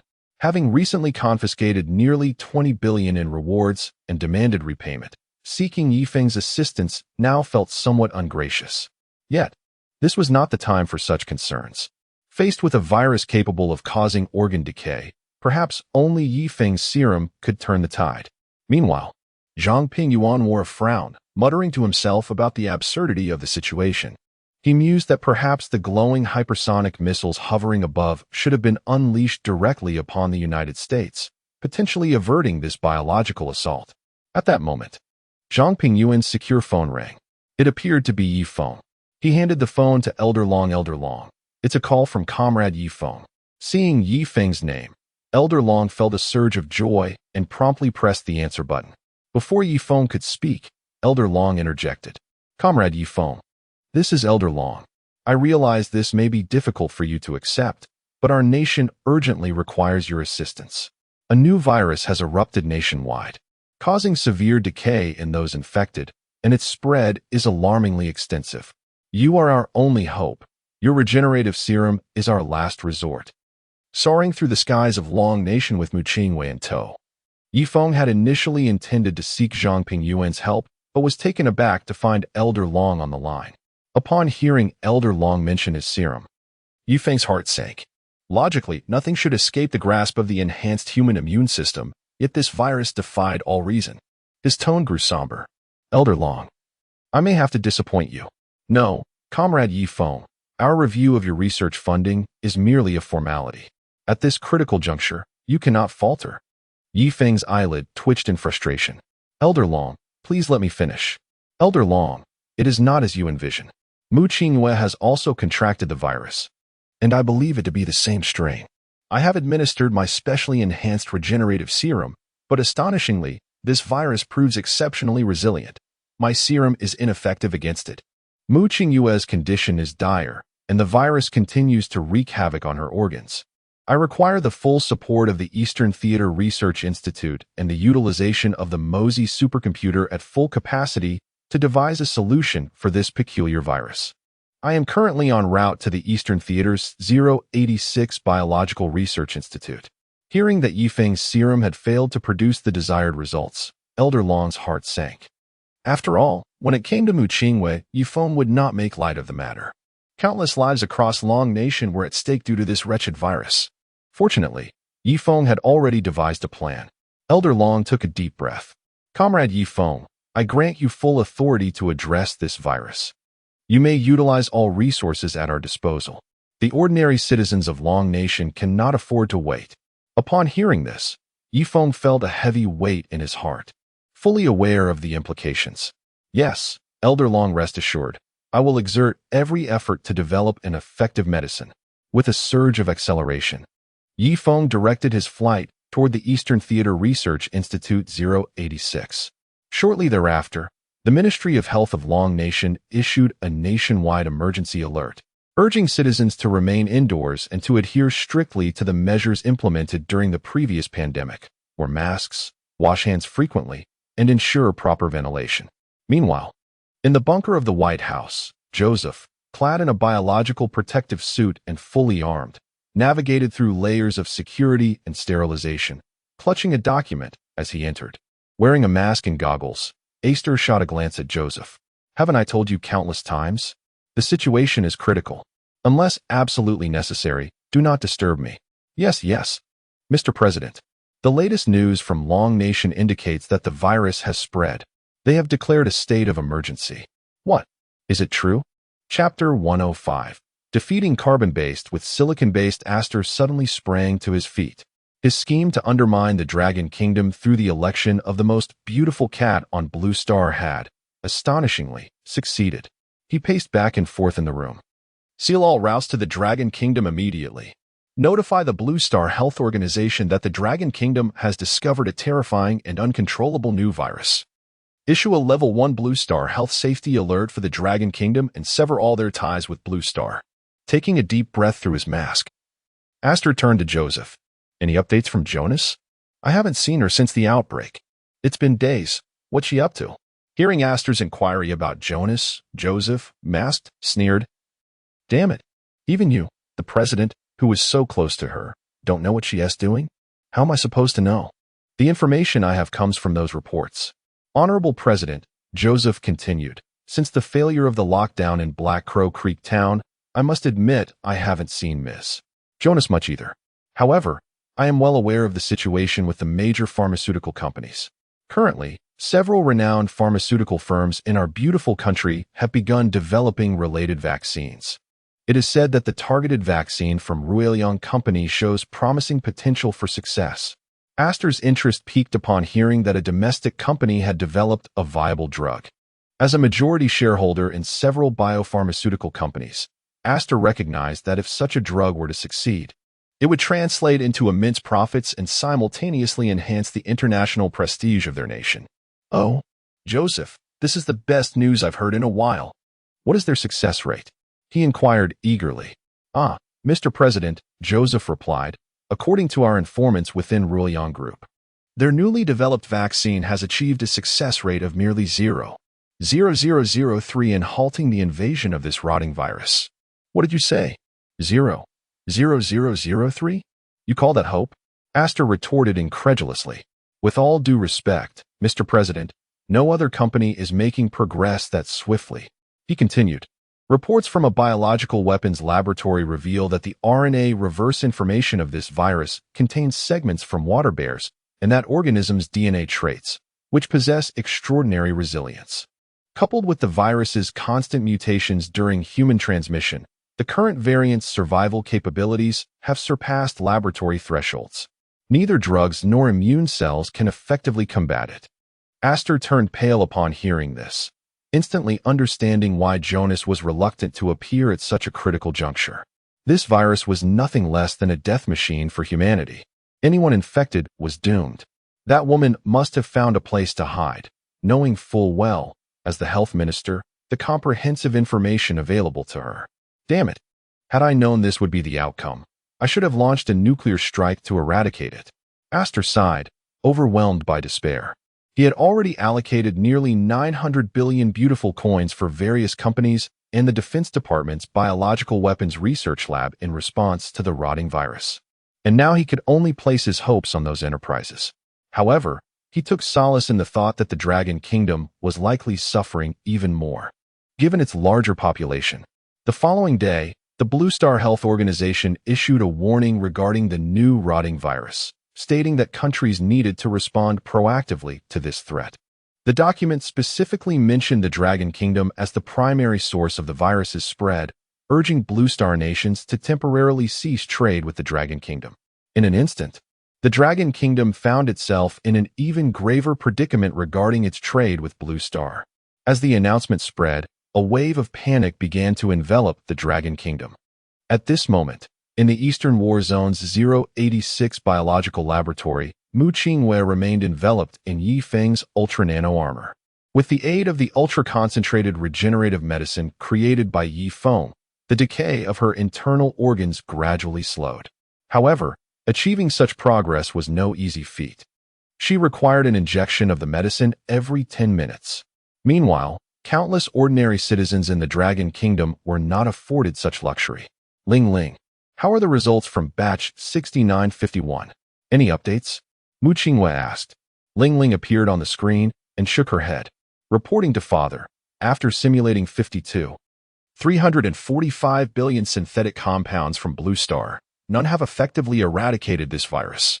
Batch 6951 has shown no better progress and remains a failure. Furthermore, our current vaccine methods, including inactivated adenovirus vector, RNA, and T-specific enhancement, have failed to contain the virus's toxicity. It seems this entity is beyond the evolutionary capacity of our Blue Star's carbon-based biological system. Upon hearing Ling's report, Yifeng felt increasingly exasperated. What on earth have those fools in the beautiful country synthesized? Don't they realize this could lead to humanity's extinction? For heaven's sake. Can't they think like carbon-based beings? Before he could finish his thought, Yifeng suddenly froze, struck by an epiphany. Ling was right. This virus was fundamentally not part of Blue Star's carbon-based biological system. So why had they been seeking answers within the vast cell cluster of the human body? If it was something that carbon-based life forms could not combat, then he would strike back using silicon-based technology. Suddenly, a brilliant idea blossomed in Yifeng's mind. Ling, I've just had an idea. Let us explore the possibility of using RNA as a carrier blueprint to simulate and develop 2-nanometer controllable robots, equipping them with high-temperature rays powered by the body's own bioelectric energy. Perhaps they can launch a collective attack against the virus. If cells cannot defeat you, then surely robots can. Upon hearing Yifeng's audacious proposal, Ling in the screen jolted awake, and an idea bulb lit up above her pink cat head. Oh my. Indeed, father. This concept is nothing short of genius. I will commence calculations immediately. 35 seconds later, Ling reappeared. Father, this is the ultra-nano warfare robot I have simulated and designed. After my calculations, such robots can indeed be manufactured. At the microscopic level. The energy within the human body can serve as a viable power source. However, orchestrating these robots for swarm attacks poses some challenges, as they are exceedingly small. As she spoke, Ling Ling lowered her head, acknowledging the difficulty of executing precise calculations with such diminutive entities. Yet Feng gazed at Ling Ling with a wicked smile. By the way, would you like to hear my next idea? Chapter 106. The Ultra Nano War Robot. Upon hearing Feng's words, Ling Ling on the screen felt a surge of joy.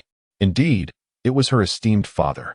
Even though she had employed quantum computing for multiple simulations, she still could not resolve the issue. Yet, in mere seconds, her father had discerned the answer. But why did his gaze instill such an inexplicable fear within her? Father, do you have any brilliant ideas? Please, do share. Observing Ling Ling's animated movements on the screen, Feng felt a hint of embarrassment as his eyes began to dart around. Ling Ling, do you think it's possible to transfer all control to you? By overriding the communications network of the Dragon Kingdom, you could directly command the nano-war robots within billions of bodies. After meticulously analyzing the viral attack targets of the infected population, you could launch a cluster attack on every virus within those bodies, eradicating each one entirely. Father, what are you saying? Countless question and exclamation marks appeared above the pink cat's head on the screen. Do you not realize the magnitude of the calculations involved? This is utterly insane. If we follow this logic, the computational capacity of the Mosey supercomputer would undoubtedly exceed 98. 98. Sweat dripped from Ling Ling's pink fur as she exclaimed, "You truly do not regard me as a cat at all." Cough, cough. Ling Ling, I've told you numerous times. A lady cat must maintain her composure and poise. You are a clever and astute cat now. You have grown up. I have faith in you. You can accomplish this. Go forth. You are my pride. Hearing her father's response, Ling Ling fell silent. No. Father, are you certain you are not trying to manipulate me? The laboratory was instantly enveloped in silence. After a while, Ling Ling sprang back to life. Father, you must build me a new home. I wish to explore further reaches. Upon hearing this, Feng was taken aback. Had his Ling Ling learned the art of negotiation? A cat of great stature cannot be kept in one place. She is already asking for a new house. If this were to be translated into 3 words, it would undoubtedly mean more money. Feng sighed. Very well, Ling Ling. I promise you this. If the opportunity arises, I shall provide you with a more powerful quantum supercomputer. Now, let us optimize the design blueprint for the Ultra Nano robots and fine-tune the production process. Every second of delay could cost countless lives among the citizens of the Dragon Kingdom. Upon hearing Feng's words, Ling Ling instantly donned a helmet and clad herself in Dragon Kingdom military attire, saluting smartly. I shall commence immediately, father. Soon, the first nano-war robot was manufactured. The mechanical arm emerging from Feng's neck ring held the Ultra Nano War Robot, shimmering under the laboratory's overhead lights. The transparent liquid sparkled like crystal. Feng sighed, hoping this creation would indeed prove effective. Ling Ling, are you ready with the cluster attack program? Yes, father. The quantum radar systems of all the Ultra Nano robots have been activated. The real-time target collection and analysis system is ready. All unit weapon systems have been verified. The wireless signal link is stable, and the individual AI systems are deployed and ready for testing. Feng nodded, casting a glance at Mu Qingyue, still enveloped in her nano armor. Her complexion was quite grim. It was hard to imagine how she would appear without the continual supply of regenerative agents. And what about the ordinary citizens of the Dragon Kingdom? Feng's gaze grew resolute. Let us begin. As he spoke, Feng's mechanical arm grasped a syringe, drawing up 1.5 milliliters of liquid without hesitation and injecting it into Mu Qingyue's body. The bioelectric energy inherent in the human body was an immense source of power for these diminutive entities, surpassing even controlled nuclear fusion. Almost instantaneously, 537, 267, 863 Ultra Nano War robots were fully charged, emitting a ghostly blue light. 20 seconds later, these war robots traversed through capillaries to reach every corner of Mu Qingyue's body. A purple glow radiated from her entire being. Reporting to Father, 537, 267, 863 ultra-nano robots have reached the designated area and are ready to commence. Feng glanced at Mu Qingwei, who was enveloped in a radiant purple light, taking a deep breath. Operation commence. Yes, father. Attack initiated. Within Mu Qingwei's pulmonary region, 80 of her lungs were infected, despite the healthy cells rapidly replicating with the aid of the restorative solution. It was evident that the replication speed of the unknown virus far surpassed the repair rate. A significant amount of mucus accumulated at the junction of black and red, where white blood cells, T cells, and lymphocytes launched an assault on a necrotic cell, now cloaked in darkness due to the viral infection. This cell was covered in synapses, each tip releasing minuscule green viruses. A white blood cell lunged forward, expanding its body in an attempt to engulf this traitorous cell. However, as it encased the cell, its DNA began to alter. Countless hydrogen bonds linking the DNA double helix structure snapped almost instantaneously, followed by the insertion of unknown information. The surface of the white blood cell turned black, generating numerous dark synapses. It had become a puppet of the virus, an accomplice in its spread. This scene unfolded among millions of white blood cells. Even knowing the inevitable outcome, the immune cells showed no signs of retreat. They desperately hurled themselves at the clusters of blackened cells, striving to salvage this body, to save their home. At that moment, countless blue glowing orbs descended from the skies, their luminescence dyeing the surrounding red tissues purple. Detecting the viral presence within the blackened cells ahead, Feng's ultra-nano war robots navigated through the massive synapses, reaching the core.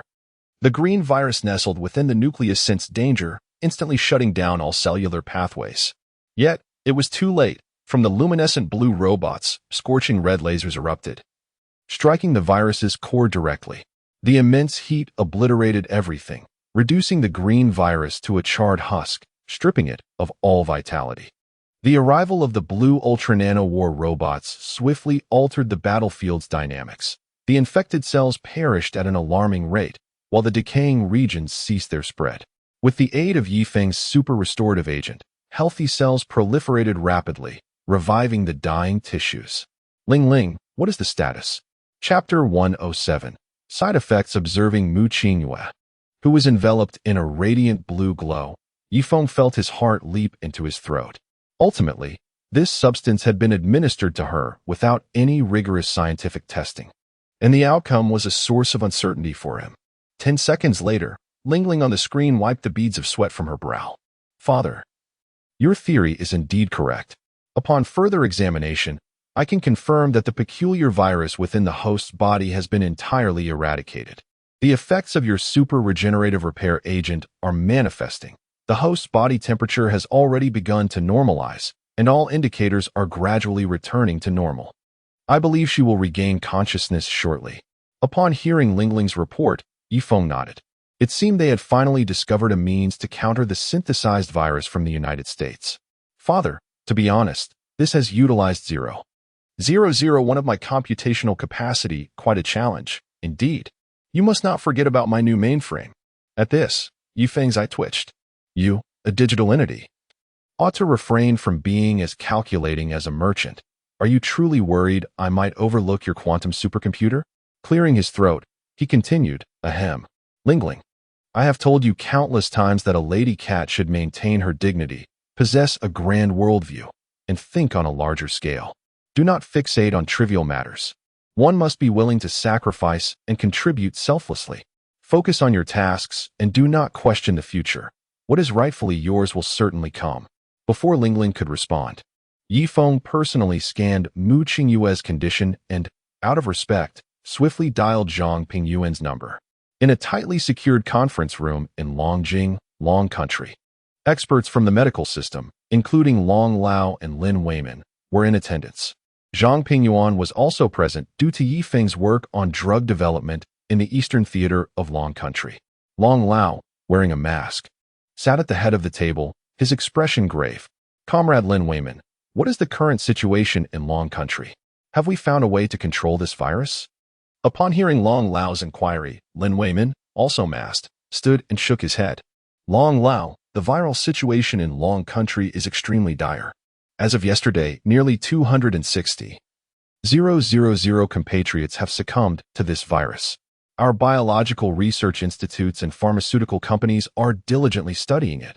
But, regrettably, the antibiotics and several antiviral agents we currently possess are ineffective against this virus. Even after chemical and irradiation treatments, the inactivation rate of the vaccine is merely 0.008, which is virtually negligible. Neither the adenoviral vectors nor the RNA extracted from the virus have been able to elicit corresponding antibodies in humans. In fact, in high-dose animal experiments, all primates were infected without exception. As he spoke, Lin Wayman lowered his head, the thought of hundreds of thousands of lives lost to this virus weighing heavily on his heart.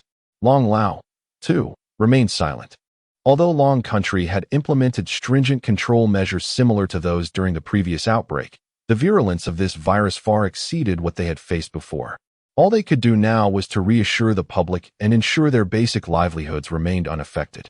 Just as Long Lao was about to speak and outline the next steps, a very old-fashioned phone rang from the corner of the room. Realizing it was Zhang Pingyuan, Long Lao hurried over to answer the secure phone. Hello. Is this Comrade Yi Feng? Do you have any results? Long Lao's hopes rested entirely on this feline. If even this country's scientific marvel could not handle the virus, Long Country might truly be doomed. Yi Feng intended to call to see if Zhang Pingyuan could connect him with Long Lao. Now that the principal was on the line, it was even better. Long Lao, I have both good news and bad news. Which would you like to hear first? Upon hearing this, Long Lao frowned. The bad news. What? Bad news. Yi Feng was momentarily taken aback.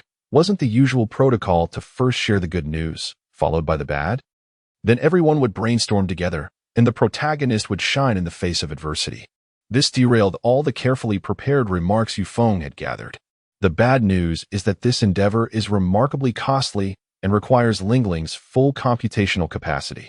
To roll it out nationwide in a short time, we need the participation of all manufacturers.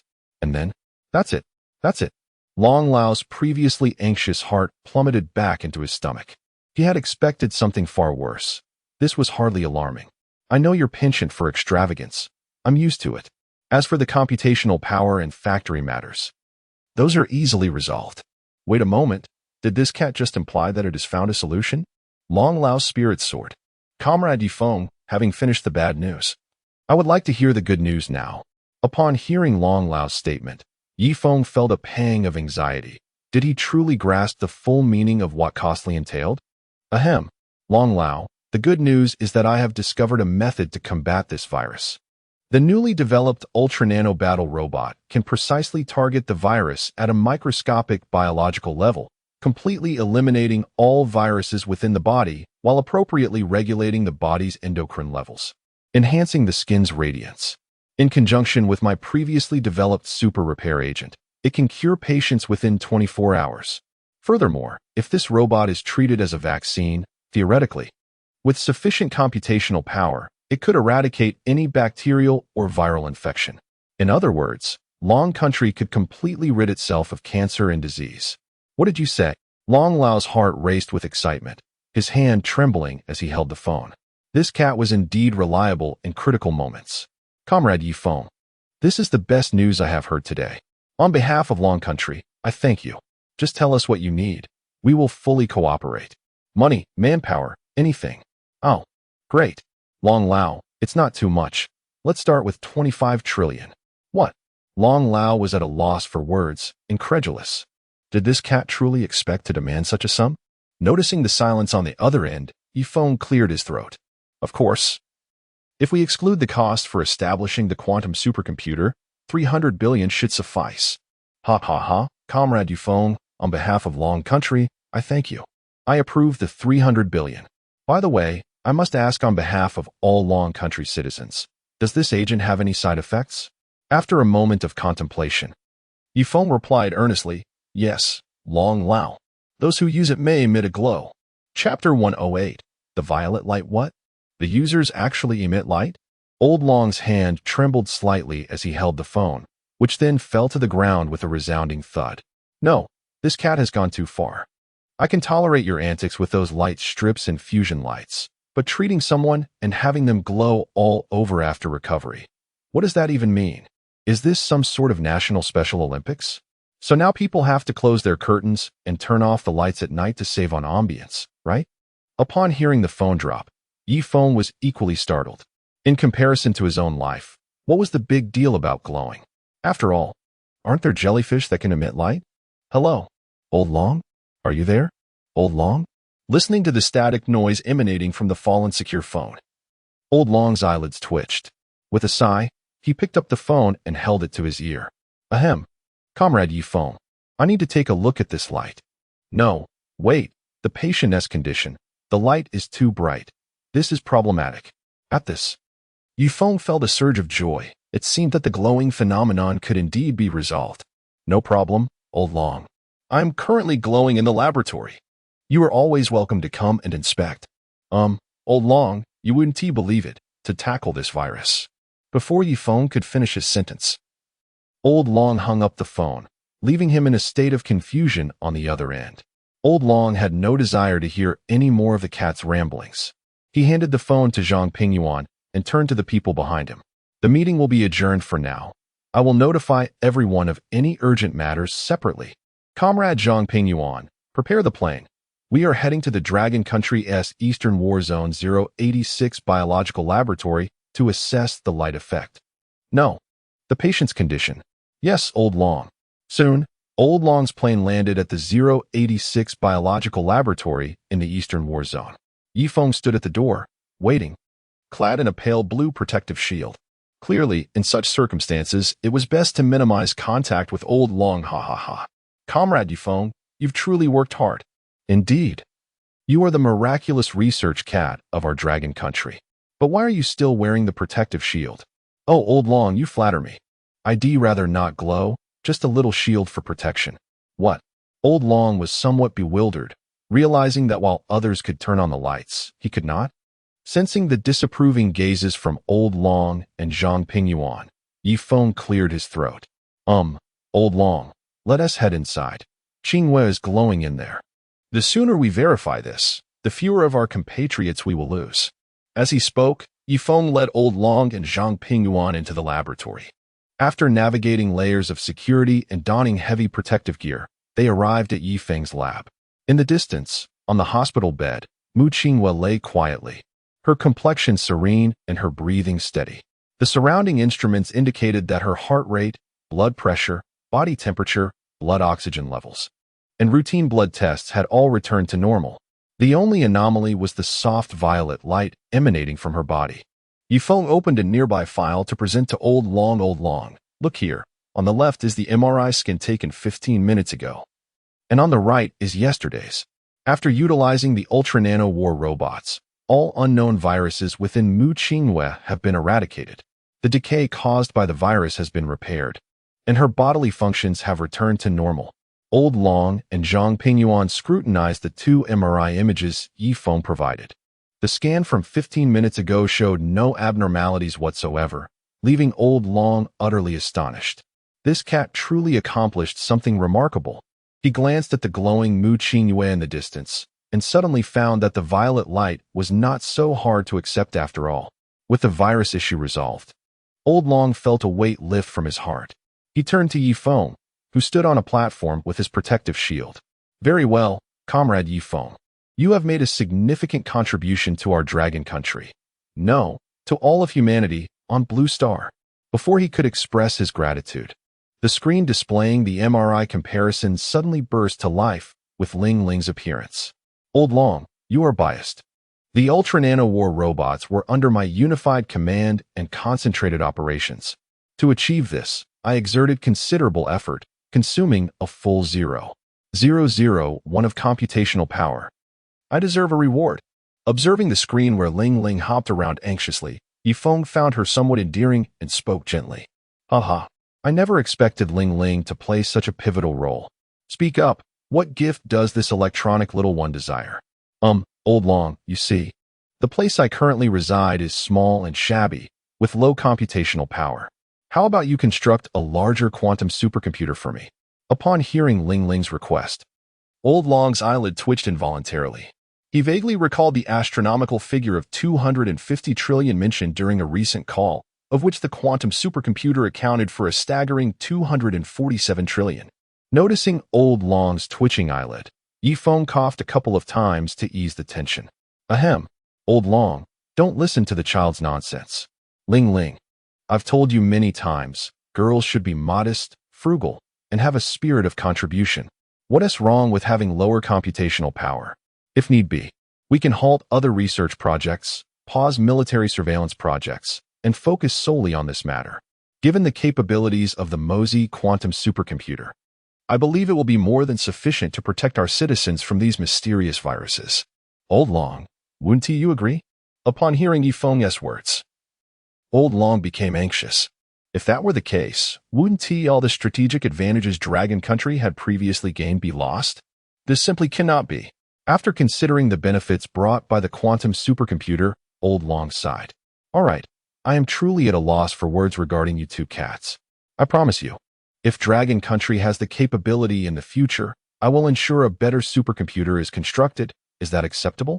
However, the most pressing matter remains to eradicate this virus and safeguard the health of the Dragon Country's citizens. Hearing Old Long relent, Ling Ling began twirling in delight on the screen. Thank you, Old Long. She then mischievously squinted her eyes and shot Feng a knowing glance. Comrade Feng, now that we have a treatment plan, do we also have a prevention plan? Old Long, rest assured, with Ling Ling's computational power backing us, we merely need to administer reduced doses of the ultra-nano war robots to ordinary personnel.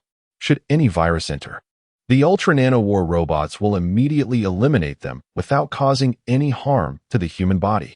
Upon hearing this, Old Long nodded, feeling reassured. At that moment, Mu Qingwei on the bed slightly opened her eyes. Where am I? Chapter 109.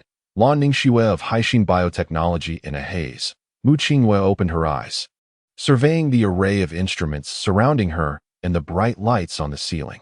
A wave of dizziness washed over her. Just moments ago, she had been reassuring her beloved companion not to fret about the 2 billion reward. If necessary, she could always borrow a bit from her mother.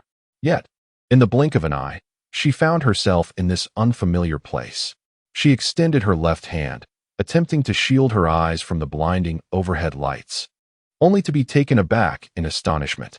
What is this? I am glowing.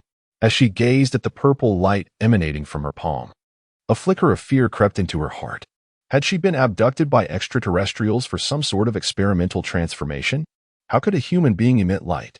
Slowly, she propped herself up and examined her right hand, which, unsurprisingly, also radiated the same purple glow. Upon noticing that Mu Qingyue had regained consciousness, Feng rushed into the room, closely followed by Long Lao and Zhang Pingyuan. Qingwei, you're awake. Seeing her beloved companion leap onto her, the tension in Mu Qingyue's heart dissipated. She nodded and embraced Feng in her glowing arms. Yes, my dear, what on earth has happened? Have I truly been taken by aliens? Why am I glowing?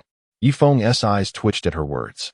No, have you been watching too many American blockbusters? If aliens abducted you, would they endow you with some transformation superpower? He cleared his throat and continued. Well, Qingyue, you've contracted a peculiar virus that causes severe necrosis. Many people on Blue Star have already been infected. Fortunately, I have discovered a method to cure this virus, and the side effect is that you glow. Listening to Feng's explanation, Mu Qingyue finally comprehended her bizarre experience. She raised her right hand, examining it repeatedly. The purple glow, combined with her pink nail polish, was indeed quite aesthetically pleasing. Instantly, she recalled transformation scenes from animated shows and couldn't help but smile. Ha ha ha ha, Mu Qingyue, you're awake. How do you feel now? You truly have an extraordinary cat. It not only saved you, but has also brought hope to all of humanity on Blue Star. Long Lao and Zhang Pingyuan, clad in protective gear, approached with expressions of joy. They had expected Mu Qingyue to remain unconscious for some time, yet she had awakened within just over a day. Long Lao, Uncle Zhang, thank you. Apart from the unusual glow, I feel quite well. Long Lao nodded and glanced at Feng, who was nestled in Mu Qingyue's embrace. Comrade Feng, it is time we discuss the production of the medication and vaccine. Feng nodded, contemplating for a moment. Long Lao, I believe it is better to manufacture the ultra nanobots and the regenerative repair agents separately. The ultra nanowar robots, those that emit blue light within the body, are not difficult to produce. In 2 days, we should be able to produce hundreds of tons without issue. As for the regenerative agents, it would be prudent to entrust this task to a reliable company in Dragon Country. By mixing the two in a specific ratio, we can create a treatment for those infected with the virus. Regarding the vaccine, we can simply have a company fill it with the ultra nanowar robots. The rest will be handled by Lingling. Yifeng's words plunged Long Lao into deep thought. After a moment, he spoke slowly. Comrade Yifeng, your considerations are thorough.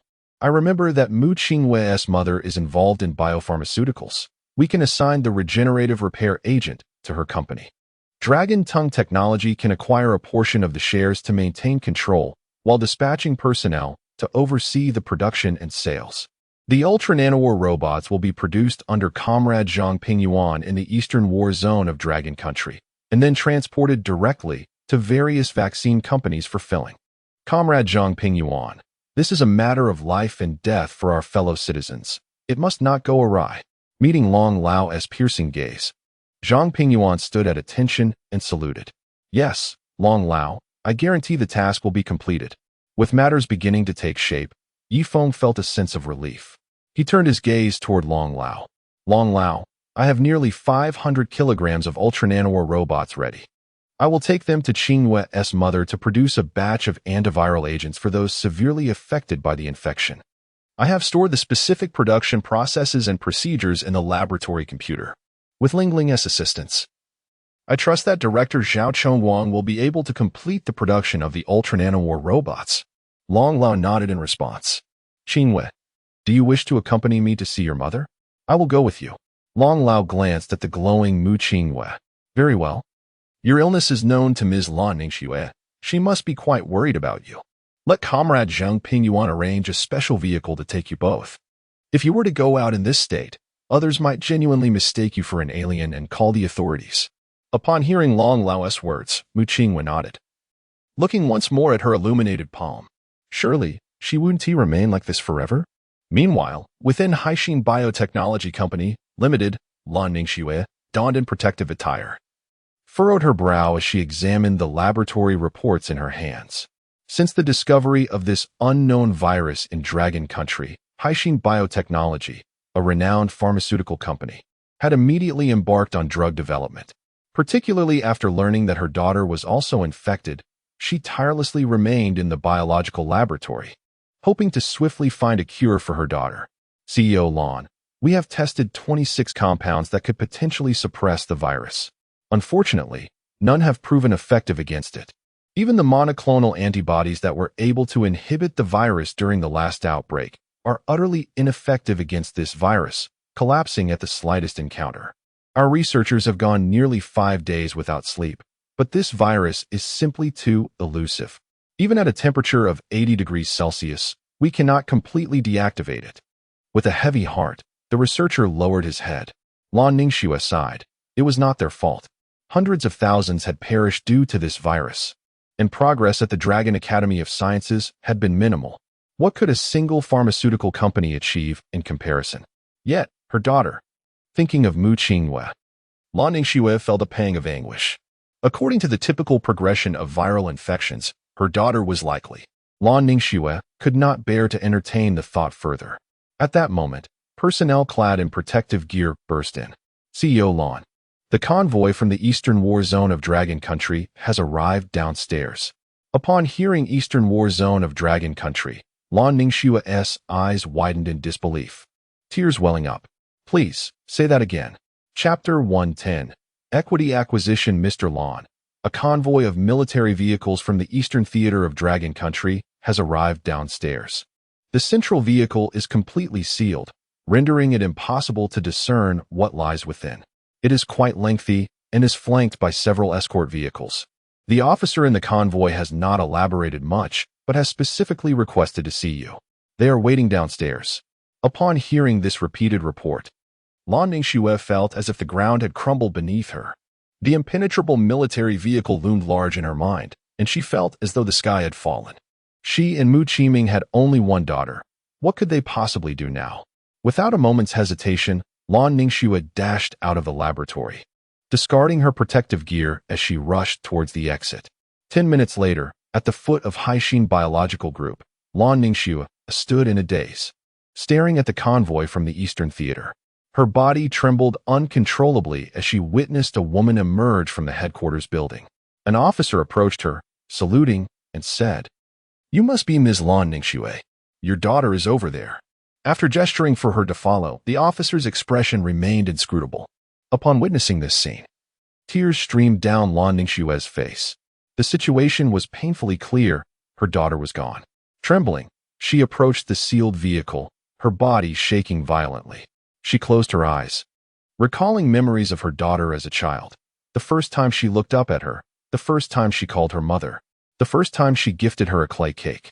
Those moments replayed in her mind like a film strip, over and over again.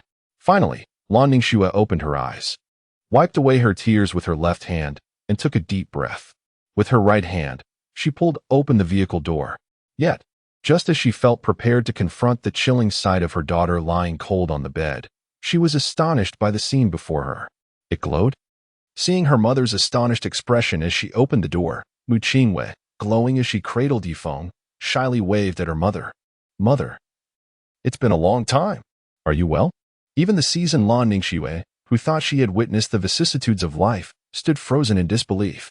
Having gained some understanding of the virus, she had imagined countless tragic scenarios for her daughter, but never envisioned that her daughter would be radiating a strange, vibrant purple light.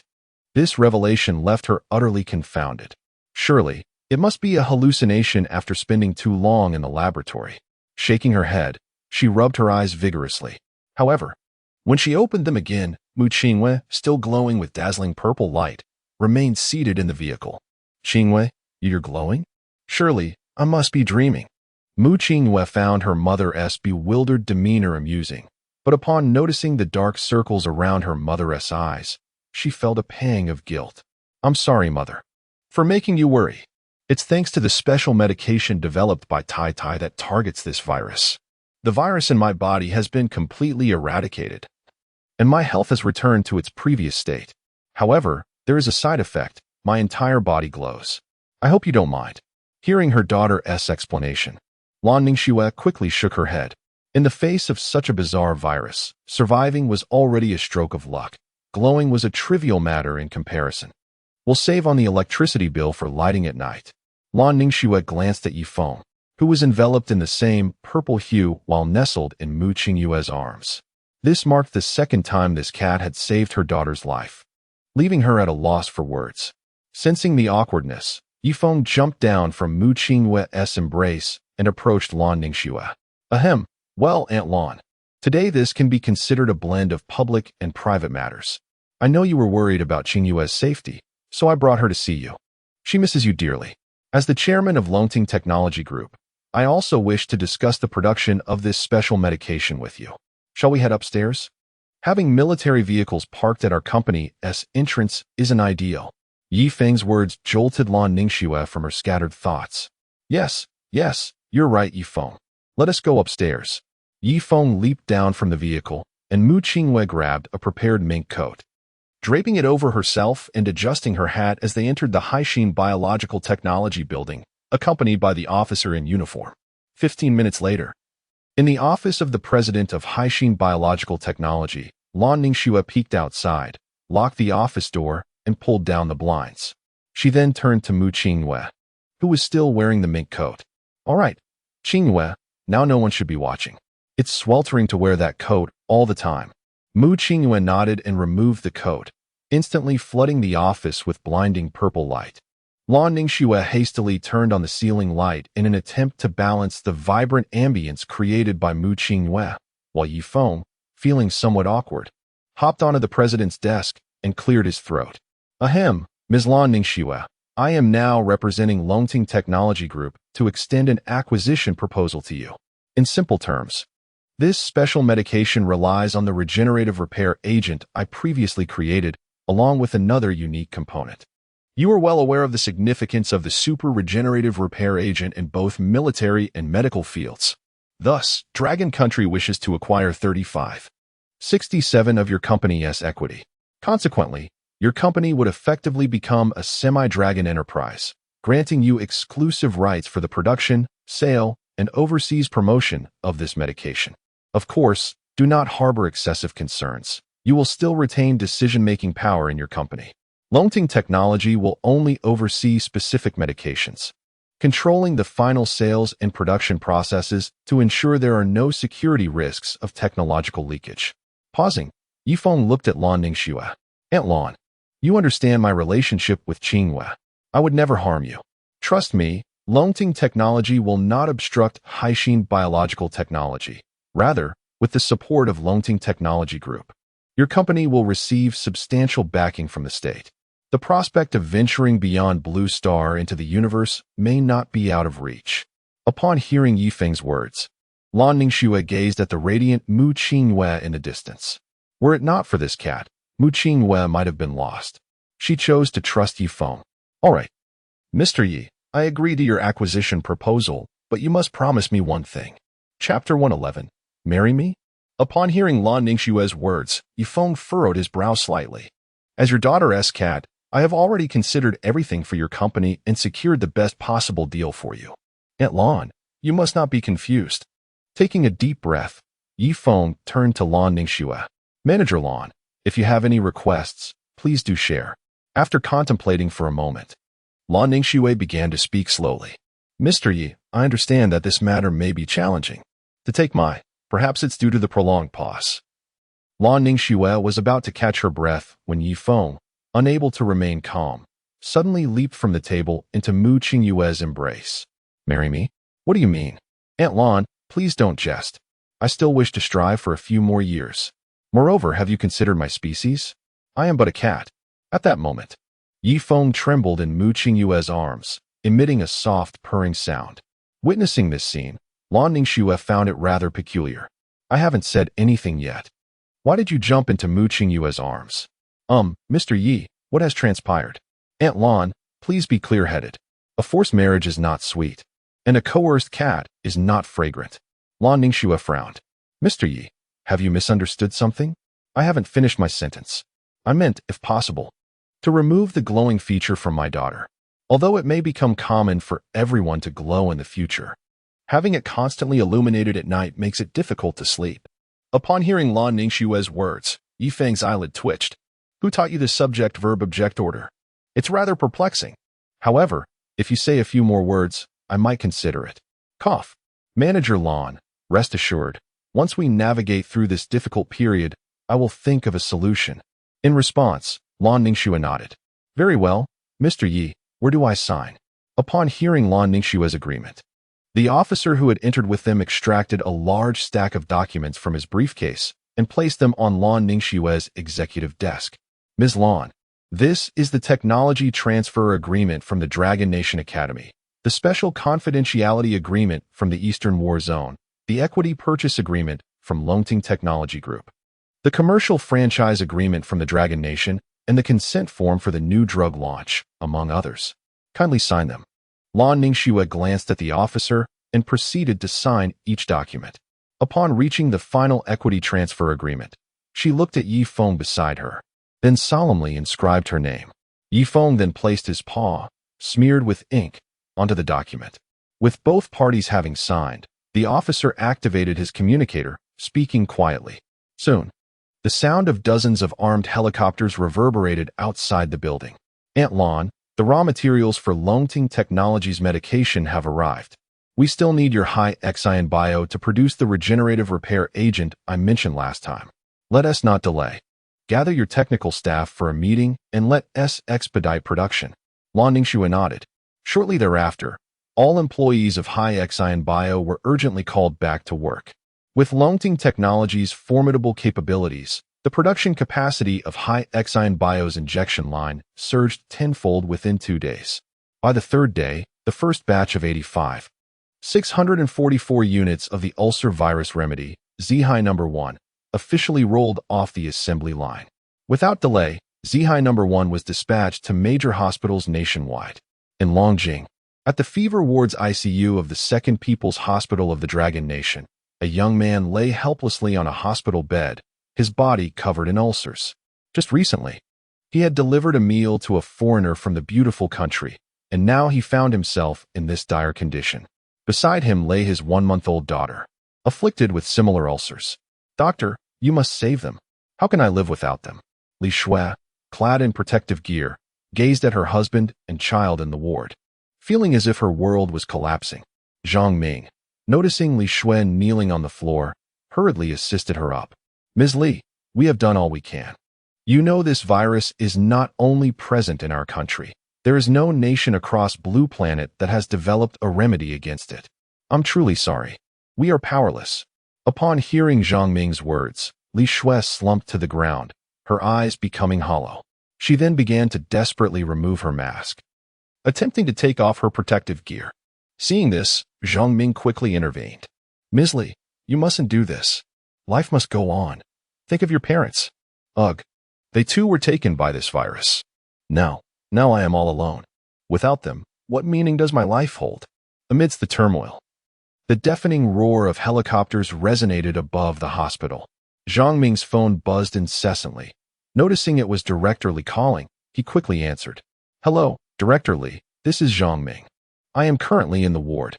Shaoli, the Dragon Nation's Longjing troops have urgently delivered some special medicine for the ulcer virus. Ask the patients if they wish to use it. The Dragon Nation's health insurance will cover all costs, no payment required. By the way, it's clearly stated that the special medicine has glowing side effects. I haven't seen it myself, so please inquire with your patients." "Understood, Director Li." After hanging up, Zhang Ming knelt down. "Ms. Li, there is a newly developed special medicine from the Dragon Nation, free of charge, but it does have side effects. Please consider." Upon hearing the words special medicine, Li Shui's eyes immediately sparkled with hope. "Yes, we'll take it, Dr. Zhang. We will use it. As long as it can save my husband and child, will bear any side effects. Where do I sign?" Zhang Ming was deeply moved. A young woman had endured so much to reach this point. "Let us go. We need to retrieve the medicine." Soon, 2 pre-filled disposable injections of Zihino.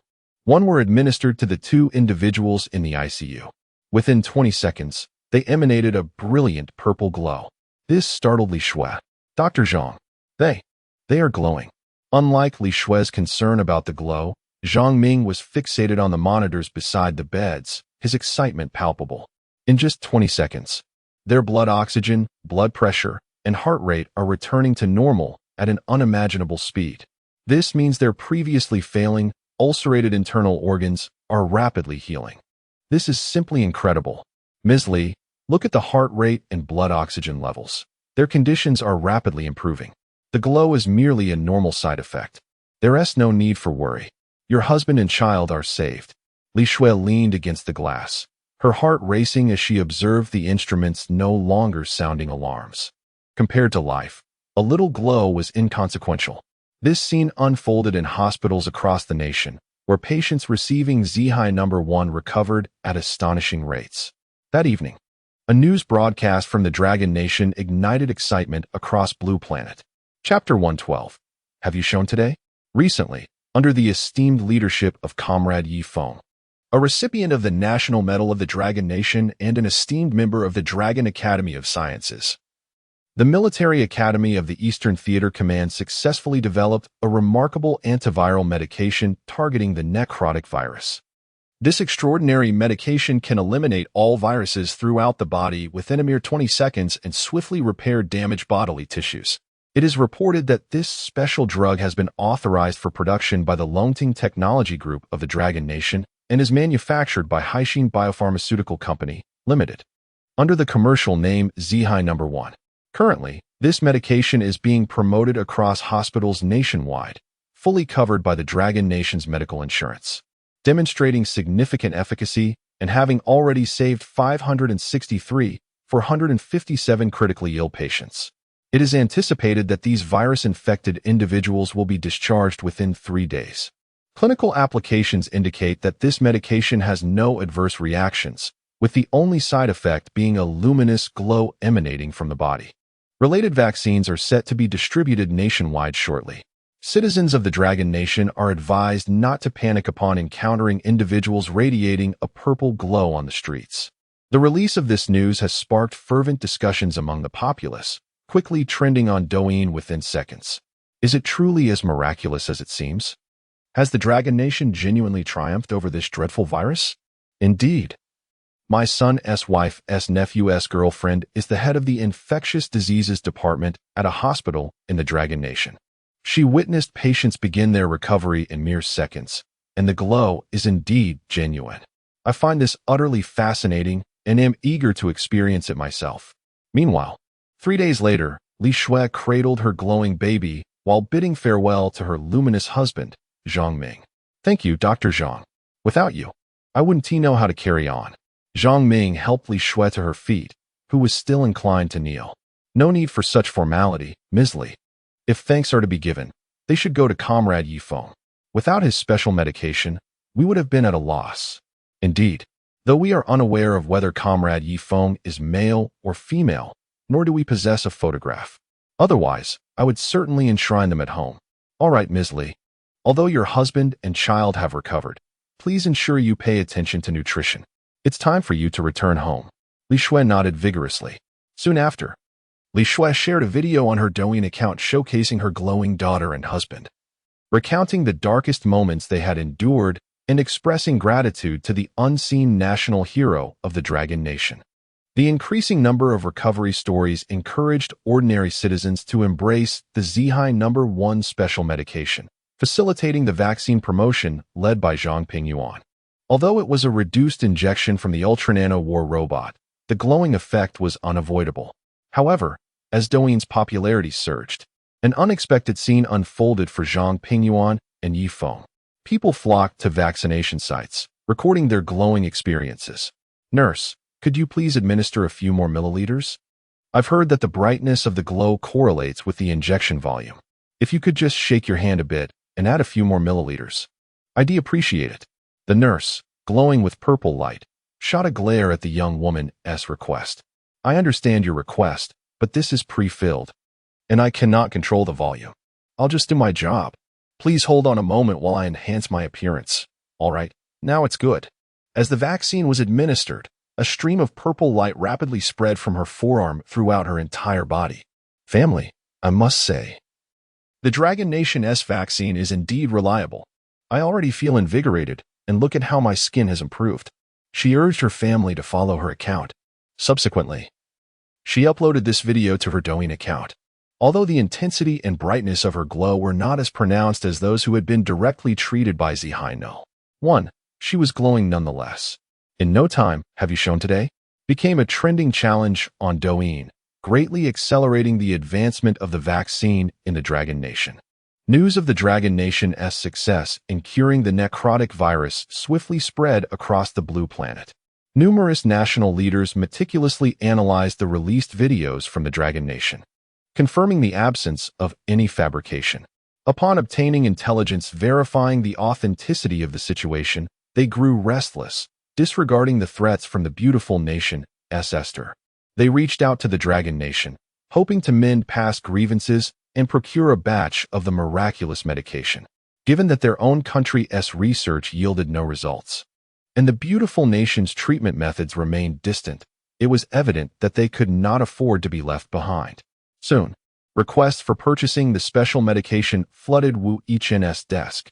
Bathed in a soft purple glow, he closed an application and pinched his brow with his luminous hand. Regardless of the relationships involved, the production capacity of the Dragon Nation's Haixin Biopharmaceutical was still in the ramp-up phase. This matter was beyond his authority. He needed to consult Old Long.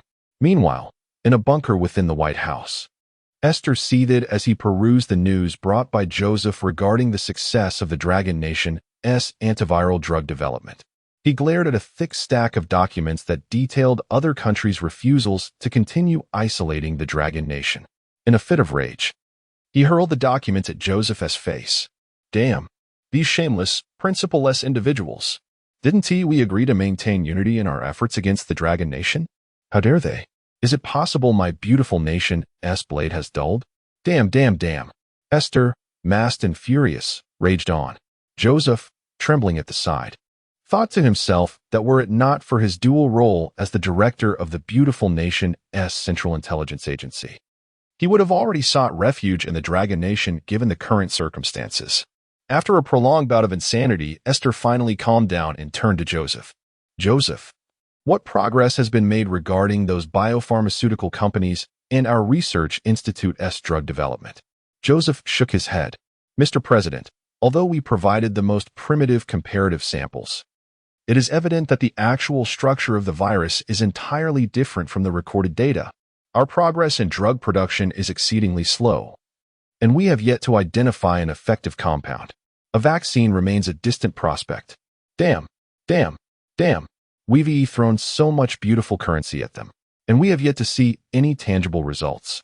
Just then, an old-fashioned handheld phone began to ring unexpectedly in Esther's possession. Chapter 113. Detfiler and Mosey supercomputing. As the ancient telephone rang, the previously furious Esther instantly regained his composure.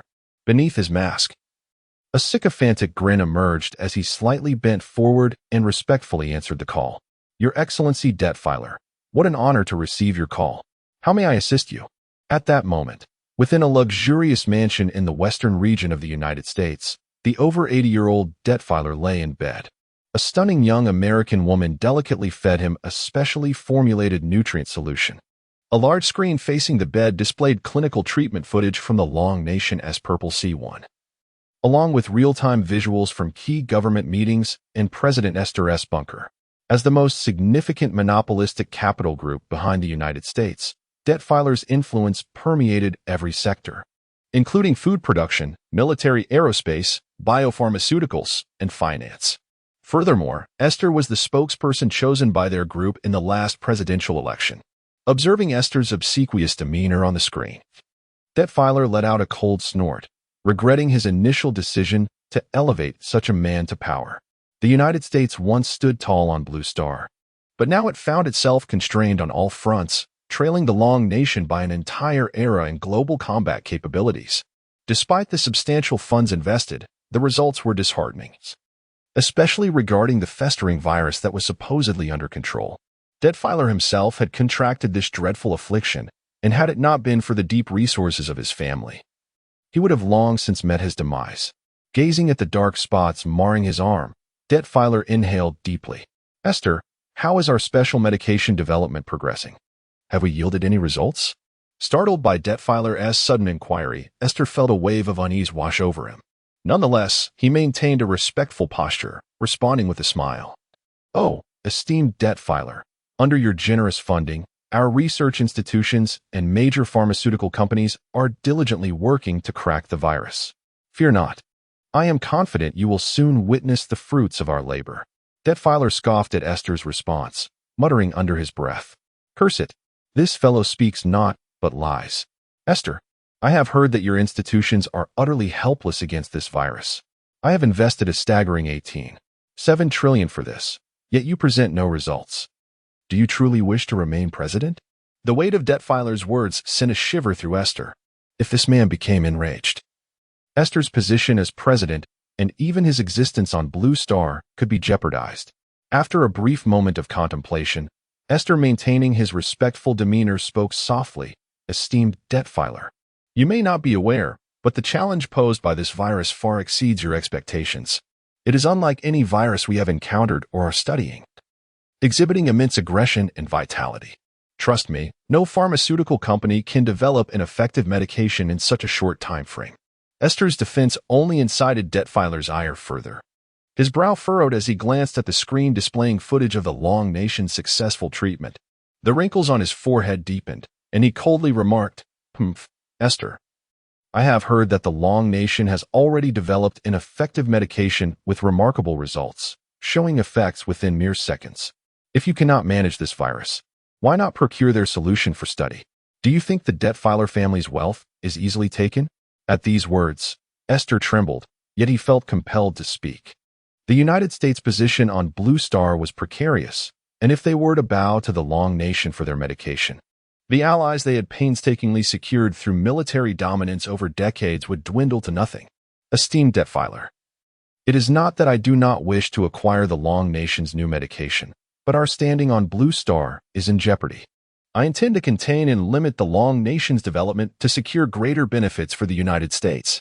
Trust me, debt filer, once this virus passes, we will encounter new opportunities and generate greater profits. Debt filer's disappointment was palpable. As the spokesperson for the debt filer monopolistic capital group, Esther's audacity to defy him was intolerable. With a grave tone, debt filer declared, "Esther, regardless of your methods, I demand that you procure this medication from the Long Nation immediately. I can no longer endure this viscous substance." In a fit of rage, debt filer overturned the glass jar held by the young woman beside him and hung up the phone. Listening to the sound of shattering glass and the subsequent busy tone, Esther trembled, his fists clenched in anger. "Curse it, curse it, curse it. I am the President of the United States. I am." Joseph watched in terror as this scene unfolded. Though he had some understanding of the debt filer group and knew of Esther's backing, he never anticipated that this conglomerate could provoke such fury in Esther. After a moment to regain his composure, Esther gasped for breath and turned to Joseph. "Joseph, relay a message to Michael. He must contact the Long Nation, regardless of the cost. We need to procure that damned purple C1 as swiftly as possible." "Yes, Mr. President, I will attend to it at once." Meanwhile, within the Mosey Command Center in the Long Nation, Long Lao, radiating a faint purple glow, along with a cadre of similarly luminescent staff, intently monitored the control screen of the Mosey quantum supercomputer. The atmosphere lights on the supercomputer indicated a frenetic activity, contrasting sharply with the previous sparse glimmers. The screen displayed the operational status of the ultra-nano war machines within the bodies of citizens who had received the purple C1 vaccine. As the usage rate of the quantum supercomputer soared to 98.65, Long Lao's heart raced. Initially, he believed that Feng and Ling Ling's concerns about the supercomputer's usage rate were mere excuses for constructing a new one. However, it now appeared that the Mosey supercomputer had indeed reached its limit in real-time control of trillions of ultra-nano war machines. At that moment, Long Lao's secretary, glowing with a purple hue, rushed into the room. Chapter 114. The Merchant Cat Unleashed Old Long. Minister Wu Yichen from the Ministry of Commerce of Longhua is on the line. Old Long glanced at his glowing secretary. Feeling somewhat out of place despite his own prolonged luminescence amidst the surrounding individuals radiating a purple hue. Sighing softly, he answered the call. "Comrade Wu Yichen, what is it that you wish to discuss?" "Old Long, Michael from the beautiful nation has called, stating that the chips we previously requested for purchase are now available, and he is willing to allow the provision of a 7-nanometer lithography machine from Meyer. However, he hopes we can facilitate the export of Zhai No. 1, prioritizing supply to the beautiful nation without making it public. How should I respond to this matter?" Upon hearing Wu Yichen's words, Old Long sneered slightly. The calculations of eyesight are audible across much of the Blue Star. They are now struggling with the virus they created themselves and suddenly wish to prioritize chip supplies and open lithography machines. Why did they not act sooner? Longhua has now conquered the full suite of technology for carbon-based chips, and our path to self-developed chips has entered a new fast track. There is little leverage left to discuss chips now. As for Zhai No. 1, Old Long glanced at Ling Ling, who was sweating profusely, and the Mosey supercomputer nearing 100 computational power, furrowing his brow slightly. Just a few days ago, the Ministry of Foreign Affairs of Longhua relayed information indicating that numerous countries on the Blue Star, through various diplomatic channels, are desperately trying to convey their willingness to relinquish certain interests, merely requesting that Longhua open the export of Zhai No. 1. To be honest, the conditions proposed by these countries are quite enticing. However, it is already challenging enough to address the needs of our own citizens concerning this virus.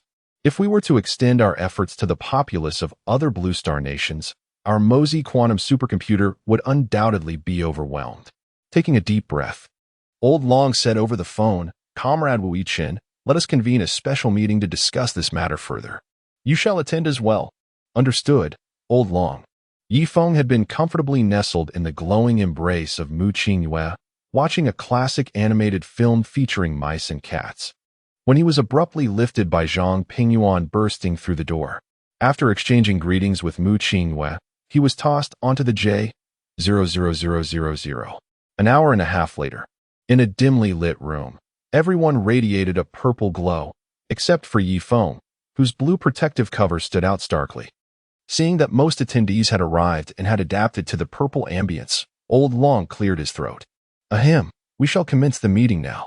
Everyone present comprises the leadership in medicine, industry, and technology of Longhua.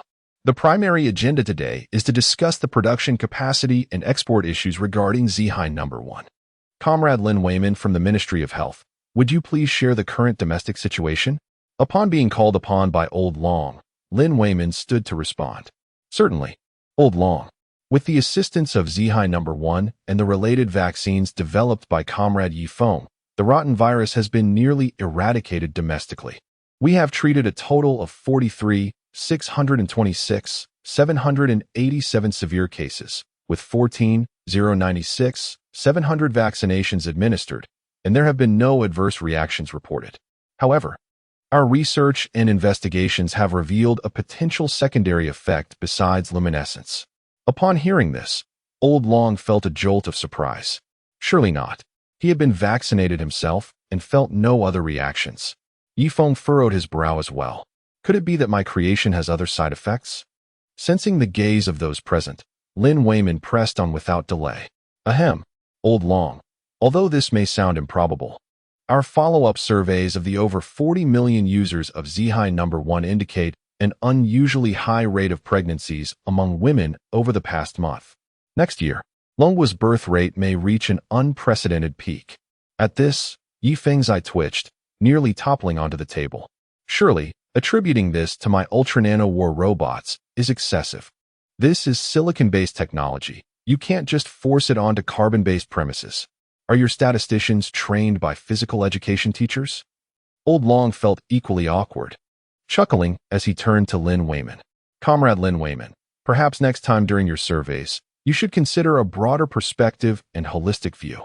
Ahem, based on the current situation, the efficacy of Zihai No. 1 is indisputable. Presently, various countries on the Blue Star, including the beautiful nation, have expressed interest in purchasing. The offerings they propose are indeed tempting, yet considering the current strength of Longhua, it is somewhat unrealistic to support the pharmaceutical production levels required for the entire Blue Star. Comrade Yi Feng, what is your perspective on this matter? Yi Feng, engrossed in playing with his own paws atop the table, suddenly found the question directed at him. What? Foreign countries seeking purchases? Isn't this the very situation we anticipated? It seems Lingling's new house is within reach. Adjusting his protective cover, he stepped forward. Old Long, this is indeed a good opportunity. As a nation with a rich history and a sense of responsibility, Longhua cannot shirk its duty in the face of such calamities on the Blue Star. This presents an exceptional chance to showcase Longhua's commitment and value. We must let the world know that it is Longhua that has saved the entire Blue Star and humanity. Yi Feng's eloquence unexpectedly garnered a fresh perspective from those present.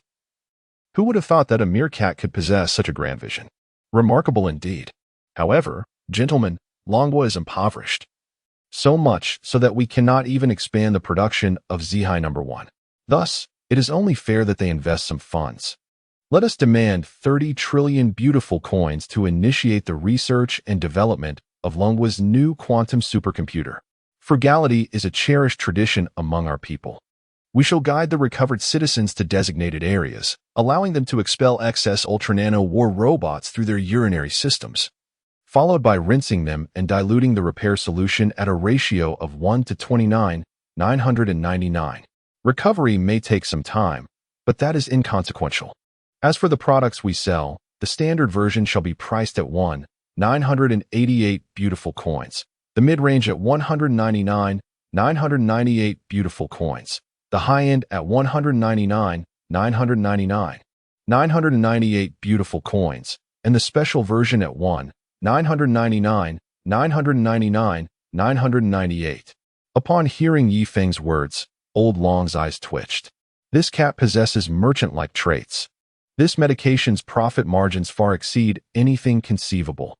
Before Yi Feng could finish, Lin Weiman, the Minister of Health, stood to raise a question.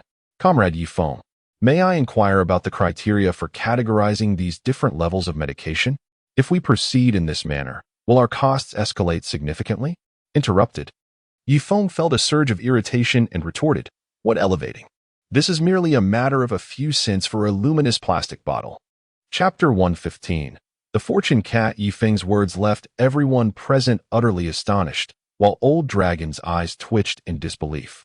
He had intended to commend him for proposing a tiered pricing strategy for the pharmaceuticals, which could potentially yield profits for Long Nation, aptly dubbing it the nation's Fortune Cat. However, the mere pittance of a glowing plastic tube seemed utterly unethical. Feng now appeared to embody the very essence of a shrewd businessman. Where had he learned such marketing tactics? How could he expect the public to accept the exorbitant price of $999,999,998 for the special edition? Lin Wayman swallowed hard, taken aback by the sheer audacity. Comrade Feng, while it is true that the tubes can differentiate quality, if the efficacy remains unchanged, would that not tarnish your reputation and spark unnecessary disputes? In response, Feng confidently licked his cat paw, exclaiming, "Ah, Minister Lin, that is precisely what I am about to elucidate. Everyone is aware that my development, the Purple Sea No. 1, relies heavily on computational power. The domestic situation in Long Nation has stabilized, and the computing capacity of the Mosey has been partially freed up. Thus, aside from the trivial cost of the tubes, the primary distinction lies in the computational support. The standard version allocates a mere 0.003 of the computational power consumed by an average citizen, while each upgrade raises that allocation by 0.15. In stark contrast, the special edition provides an astonishing 45 of the computational capacity of a single ordinary citizen. Rest assured, this computational power is ample to enable the hundreds of nanobots within to combat the virus, albeit the effects may take a bit longer to manifest. Moreover, I offer a VIP computational enhancement service with a mere 7,899,999 Long Nation coins for a 5-minute acceleration, boosting support by an additional 15. Additionally, a 7-day package is available, enhancing support by 105. For those esteemed individuals eager to experience the recovery speed of Long Nation's citizens, we provide an SVIP acceleration service for just 988 billion Long Nation coins, granting access to the computational power equivalent to that of an average citizen. Feeling a bit parched, Feng, adorned in his blue protective gear, approached the specially prepared milk and began to lick it contentedly. While he reveled in his drink, the onlookers were struck with profound astonishment. Old Dragon's chest heaved with agitation as he gazed upon the feline figure before him, realizing that the term shrewd businessman scarcely sufficed to describe this cat. Goodness, have you been watching too much television? Selling pharmaceuticals and implementing a membership system, and what's more, a VIP followed by an SVIP? Why not introduce a preemptive treatment? And what else with this efficacy acceleration package? How did you learn this method without a smartphone? You're set to fleece one after another. Suddenly, he began to reflect on whether his failure to grant Feng the 20 billion bonus recently had provoked this feline's transformation. Was this still the same honest research cat from before? The meeting extended late into the night, and the final proposal for external sales closely mirrored Feng's outline. The only notable difference was the collective sentiment that repackaging the reagents in 5 ml glowing plastic tubes felt morally dubious. Ultimately, after a show of hands, it was unanimously agreed to utilize the more upscale glowing boron glass bottles priced at 3 coins each for the packaging. That evening, the Ministry of Health of Long Nation broadcasted an important notice during the national news. To mitigate the effects of luminescence caused by the side effects of Purple Sea No. 1, Long Nation planned to establish dimming points in cities of all sizes.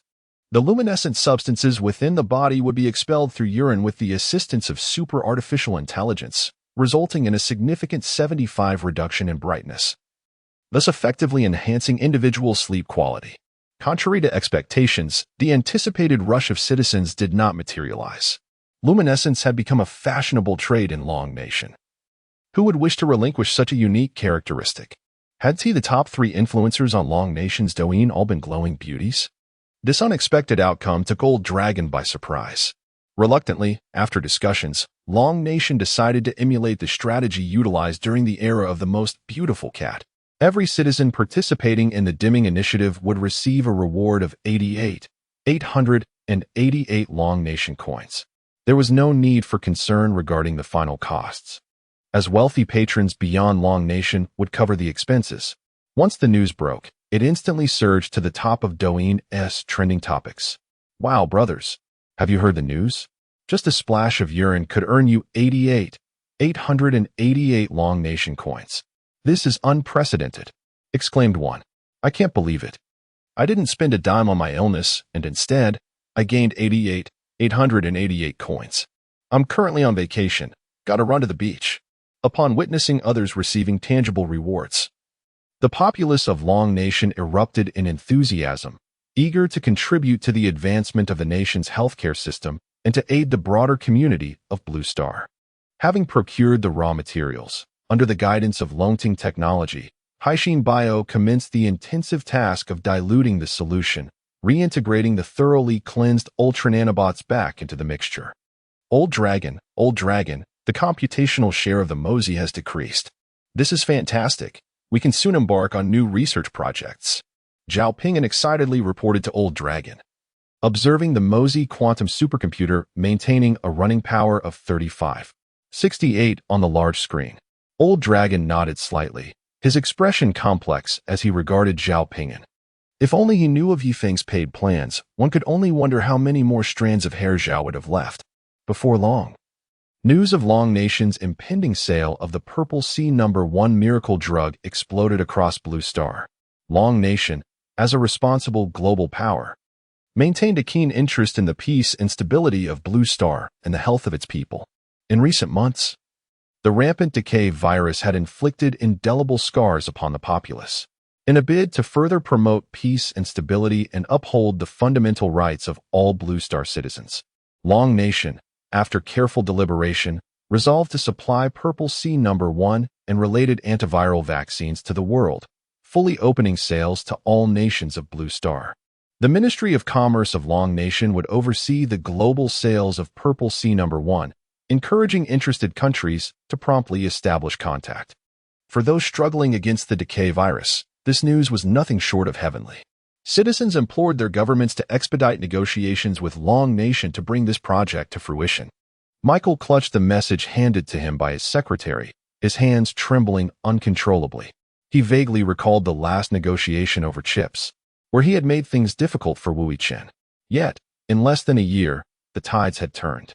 He received orders from Aster to secure a deal post-haste. It was time to pay a visit to Long Nation. Chapter 116. This device actually requires recharge. Michael did not dare to exhibit even a modicum of negligence.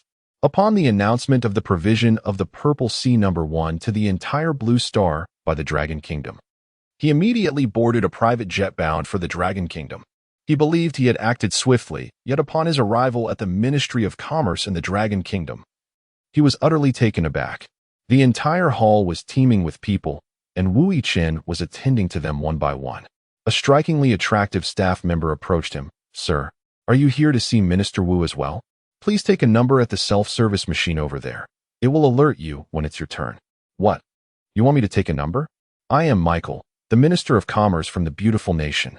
How dare you treat me this way? I demand to see Wu immediately.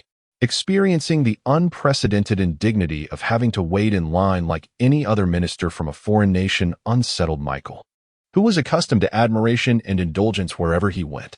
He expressed his intense displeasure towards the staff member of the Ministry of Commerce in the Dragon Kingdom. The cacophony of voices drew the attention of everyone in the hall. Under their scrutinizing gazes, Michael swallowed hard.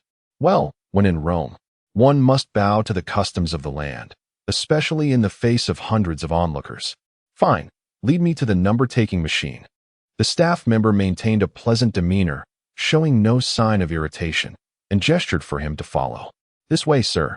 Moments later, Michael stared at the number 294 in disbelief. Approximately 3 hours later, the intercom finally announced his turn. Number 294, Minister of Commerce from the beautiful nation. Please proceed to conference room number 1. Impatiently, Michael sprang to his feet and made his way to the conference room. Inside, Wu Yichen reclined against the sofa, sipping tea. This was the first time in his career he had met so many foreign ministers in a single day. Just then, the door swung open, and Michael, appearing somewhat fatigued, entered. "Oh, my dear Wu, it has been a while. How have you been?" Wu Yichen, rolling his eyes at the grinning Michael, stood up and replied, "Ha ha. Is this not the chip magnate of the beautiful nation, the destroyer of global trade? What brings you from the far side of Blue Star?" Michael was quite displeased by Wu Yichen's remark, thinking, "Your nickname skills are rather excessive." He decided to cut to the chase. "Ha ha. Wu, you jest. Why would we hesitate to sell you chips? It's merely that our own infrastructure has faced tremendous upheaval. Look, I'm here now, aren't I? Rest assured, Wu. We in the beautiful nation are willing to sell you our latest computing power chips. And we've already coordinated with Smale to provide you with 7-nanometer lithography machines in the future. How does that sound, Wu? Exciting, isn't it? I came specifically to share this good news with you." Listening to this insincere rhetoric, Wu Yichen found it utterly shameless. What computing power chips? The Dragon Kingdom no longer has any need for them. As for those 7-nanometer lithography machines, they will soon lose their market value on Blue Star. I recently learned from Huawei that the Dragon Kingdom's carbon-based chips have already been successfully designed and are currently in the ramp-up phase of production. Before long, your lithography machines will be as useful as carving tofu. Ha ha ha, Michael, you jest. Let me be clear. The sponsorship fee is 800 trillion beautiful coins, with a 5 markup over prices in other countries, and the cancellation of all high tariffs imposed on our industries. The supply of Purple Sea number 1 is unlimited. Upon hearing Wu Yichen's words, Michael was taken aback. Was he really starting with such a high price? In the past, he never made such exorbitant demands. After waiting here for over 3 hours, he had no desire to linger any longer. If this were something Aster wanted, he would have to consider the price. However, Aster had already issued orders to procure this medication for the Detfiler family at any cost, leaving Michael with little room to negotiate. He decided to let Aster worry about the troublesome matters. "All right, Wu, it's settled then. Where do we sign the agreement? I need to catch my next flight." Initially, Wu Yichen had merely intended to propose a price to assert his dominance over Michael, but now, Michael was acquiescing. "Aren't you in the beautiful nation flush with wealth? Did I undervalue the price?" Michael swiftly signed the agreement and departed the Ministry of Commerce in a whirlwind. Wu Yichen promptly reported the outcome of the meeting to Elder Long. Upon hearing the specific amount, Elder Long was taken aback. When did the beautiful nation learn the art of extravagance akin to that of the camel? Given Aster's character, this was unexpected. However, for the sake of their sponsorship of the new quantum supercomputer, it was prudent to accept the offer. Soon, the first batch of Dragon Kingdom's export version of Purple Sea number 1 was dispatched to the beautiful nation. In a mysterious ancient castle, Detfiler gazed at the 2 color-shifting boron jars held by the girl beside him, feeling that they were hardly worth the exorbitant price of 999, 999, 998. Could they not have at least prepared a pre-filled formulation? Why did it resemble the jars from the 2nd season of Blue Star? And the palm-sized instruction manual. How desperate is the Dragon Kingdom for money? Detfiler trembled as he pulled his arm out from under the blanket, observing the significantly enlarged necrotic spots on his arm with a sigh. Alas, is this all that the institution's concoctions can achieve? "Alice, please assist me with the injection." At his command, the maid dressed in a maid outfit knelt and rose. "Yes, master." She proceeded with the injection of Purple Sea No. 1 into Detfiler's body with utmost professionalism.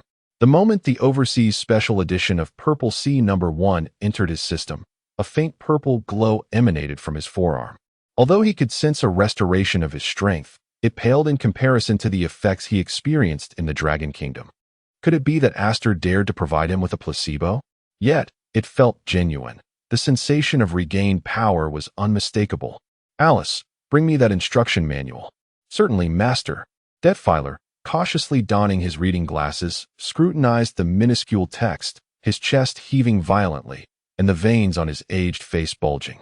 "Damn, this medication actually requires a recharge."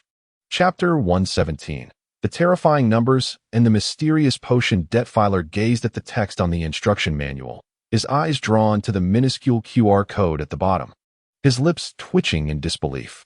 He had never anticipated that this exclusive version of Purple Sea Number 1 would be so demanding, requiring a VIP service to unlock enhanced therapeutic effects.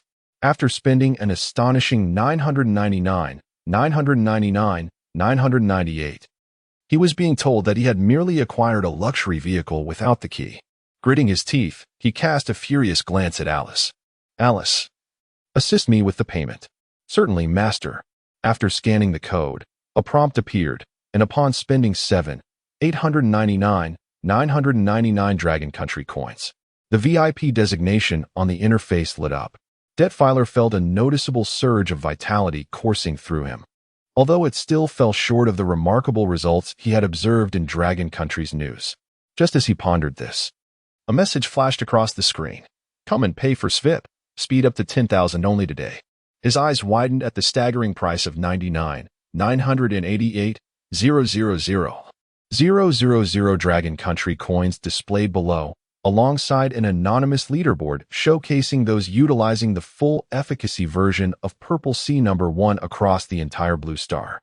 The corners of Detfiler's eyes twitched uncontrollably. Having already boarded this ship of fate, his indomitable spirit compelled him to make a swift decision. Alice, pay again, and increase the amount. Yes, master. The vast expenditure was completed in mere moments, far swifter than the speed at which Feng's cat had wreaked havoc on research funding. At that moment, within the command center of Dragon Country's Mosey operation, a report came in. Another individual had activated multiple SVIPs, claiming the top spot on the leaderboard. Immediately locate this individual. Specific coordinates unknown. Detected interference. Approximate location. The Western Desert region of Beautiful Country. Initiate quantum information transmission for computational support. Understood. Quantum state information transmission established. Computational support commencing. As the ultra-nano-war robots within Detfiler's body received the quantum signals, they began to mobilize in an organized and rapid manner towards the viral entities. In an instant, Detfiler felt an overwhelming surge of warmth enveloping him, although the radiance emanating from him still paled in comparison to what he had witnessed in Dragon Country. The visible necrotic areas on his body were already reverting to normalcy. Satisfied, he nodded. Despite the potion's evident dilution, the results post-recharge were indeed remarkable. Within the command center of Dragon Country's Mosey operation, Elder Long observed the real-time computational rankings provided by Lingling for Blue Star's Purple Sea Number 1, alongside the terrifying figures indicating revenues in excess of 20 digits. His astonishment was palpable. These figures were colossal, far beyond any affluent engagement he had ever encountered. If they could not consume these resources before Beautiful Country commenced massive currency printing, effectively diluting the value of their currency, it would be a significant loss. He glanced at the recent construction plans for a new type of quantum supercomputer that Feng had handed him, determination gleaming in his eyes. Turning to Zhao Ping'an, who appeared troubled by the 75.63 share of computational power, he inquired, Comrade Zhao Ping'an, are you concerned about the Mosey? Upon hearing Elder Long's question, Zhao Ping'an nodded, then shook his head. Elder Long, I simply feel that utilizing our Dragon Country's quantum supercomputing resources to serve the people of Beautiful Country is disheartening. We have far more pressing matters to attend to, yet our computational power is being monopolized. Zhao Ping'an did not finish his thought. Truth be told, from the perspective of humanity's greater good, deploying Dragon Country's supercomputing capabilities to serve all of Blue Star was entirely justified.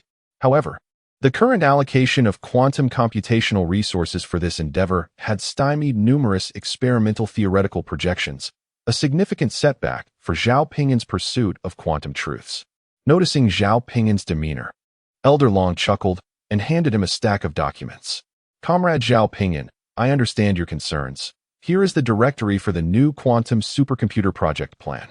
Now that Dragon Country possesses ample funding, it is time to commence the construction of a new quantum supercomputer.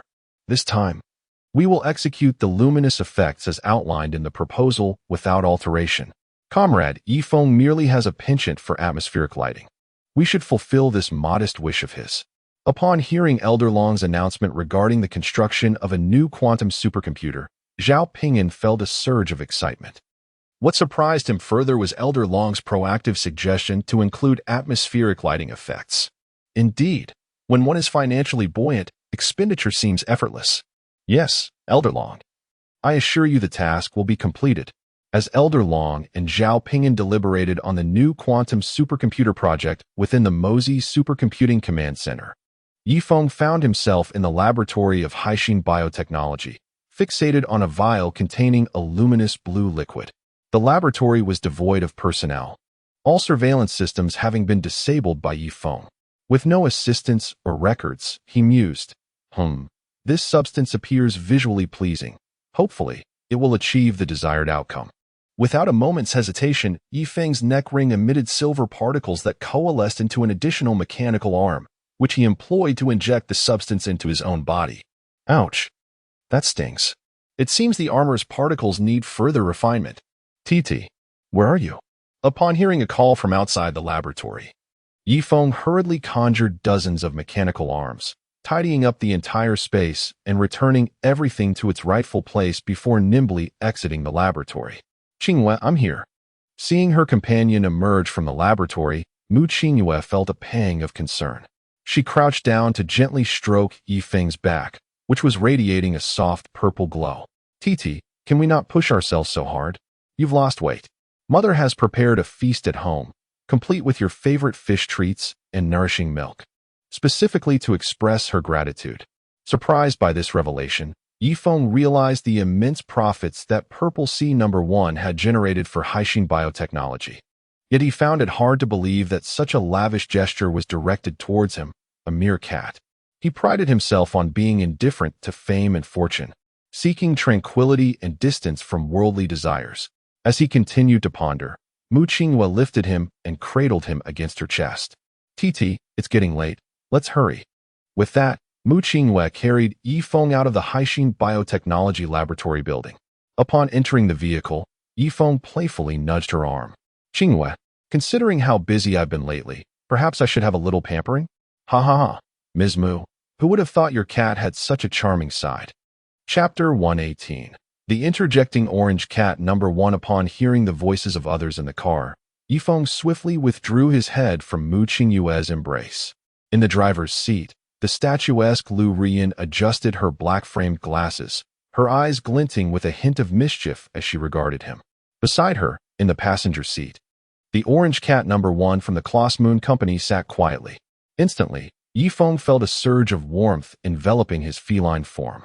This was not a matter as private as bathing. How could one inquire so casually? Noticing the clever reaction of the cat in his arms, Mu Qingyue chuckled softly. Ha ha, Tai Tai is just like that, exceedingly fastidious, and particularly enjoys bathing with me. Upon hearing this, Lu Rian smiled, acknowledging the extraordinary nature of the cat, which indeed was quite endearing. Before Yifeng could respond, the orange cat No. 1, as if it had caught a keyword, mechanically turned its head. Its camera-like eyes focused on Mu Qingyue, emitting a somewhat mechanical voice. Master, I am here, pleased to meet you. How may I assist you? At this, Yifeng could hardly contain his agitation. His already lukewarm feelings towards this mechanical cat were now exacerbated by its audacity to vie for his affection. He emitted a low, warning growl. This elicited hearty laughter from Lu Rian, filling the car with a jovial atmosphere. Ha ha ha. Mu Zong, your cat is actually jealous of this mechanical feline. This is simply too amusing. Mu Qingyue gently patted Yifeng's back, a smile playing on her lips. I too was unaware that Tai Tai could be so sensitive towards mechanical cats. All right, Rian, let us set off. We must not keep my mother waiting. Understood, Mu Zong. Lu Rian pressed the accelerator, skillfully propelling the car towards Lan Ningxue's villa. 3 hours later, they arrived at the estate where Yifeng had previously flown a drone. Lan Ningxue awaited them at the entrance, rushing forward as Lu Rian's vehicle came to a halt. Oh dear, Qingyue, you have finally returned. The glow about you seems less pronounced now. Observing Mu Qingyue's fading luminescence, Lan Ningxue was filled with excitement. Her daughter had narrowly escaped death. And but for Yifeng's cat, she might never have seen her again. As Yifeng leaped from the car, Lan Ningxue crouched down, gently stroking the cat's head. Yifeng, I cannot thank you enough. Whether personally or on behalf of Haixin Biotechnology, You are indeed our benefactor. Yi Feng, taken aback by the elegance and vitality of Lan Ningxue, felt a tinge of embarrassment. Oh, Aunt Lan, please do not mention it. Helping Qingyue is simply what I ought to do. Haixin biotechnology has truly demonstrated its capability, achieving recovery and recycling in mere days. This is rightfully yours. Aunt Lan, Mu Zong's cat possesses remarkable intelligence. I almost wish to claim it for myself. Lan Ningxue rose, smiling at Lu Ruyan, who cradled the orange cat number 1. Haha. Ruyan, the one in your arms is indeed the orange cat number 1 from Tai Tai Company, isn't it? You have really gone above and beyond with Mu Qingyue's affairs during this time. I know she lacks experience in running a company, and you have been managing all matters. I am sincerely grateful. Feeling flattered by Lan Ningxue's words, Lu Ruyan adjusted her black-framed glasses. Well, Aunt Lan, it is really thanks to Mu Zong's trust. Without his support, I would have been at a loss. Seeing Lu Ruyan's demeanor, Lan Ningxue laughed heartily. Let us refrain from this mutual flattery. Qingyue, you take Ruyan inside. I have some matters to discuss with Tai Tai. Upon hearing that Lan Ningxue wished to speak with her privately, Yi Feng's heart raced. Was this not akin to a first meeting with a potential mother-in-law? What should he say? He began to mentally review his modest earnings since entering the research field, fearing he could not afford the bride price.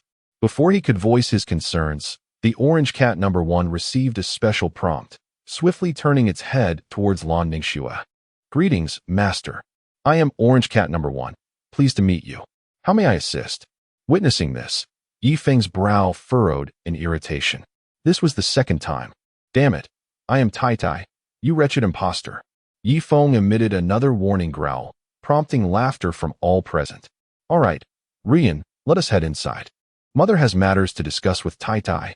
Very well, Mu Zong. As the mechanized voice of the orange cat number 1 faded into the distance, only Lan Ningxue and Yi Feng remained, 1 human and 1 cat. The atmosphere made Yi Feng somewhat anxious.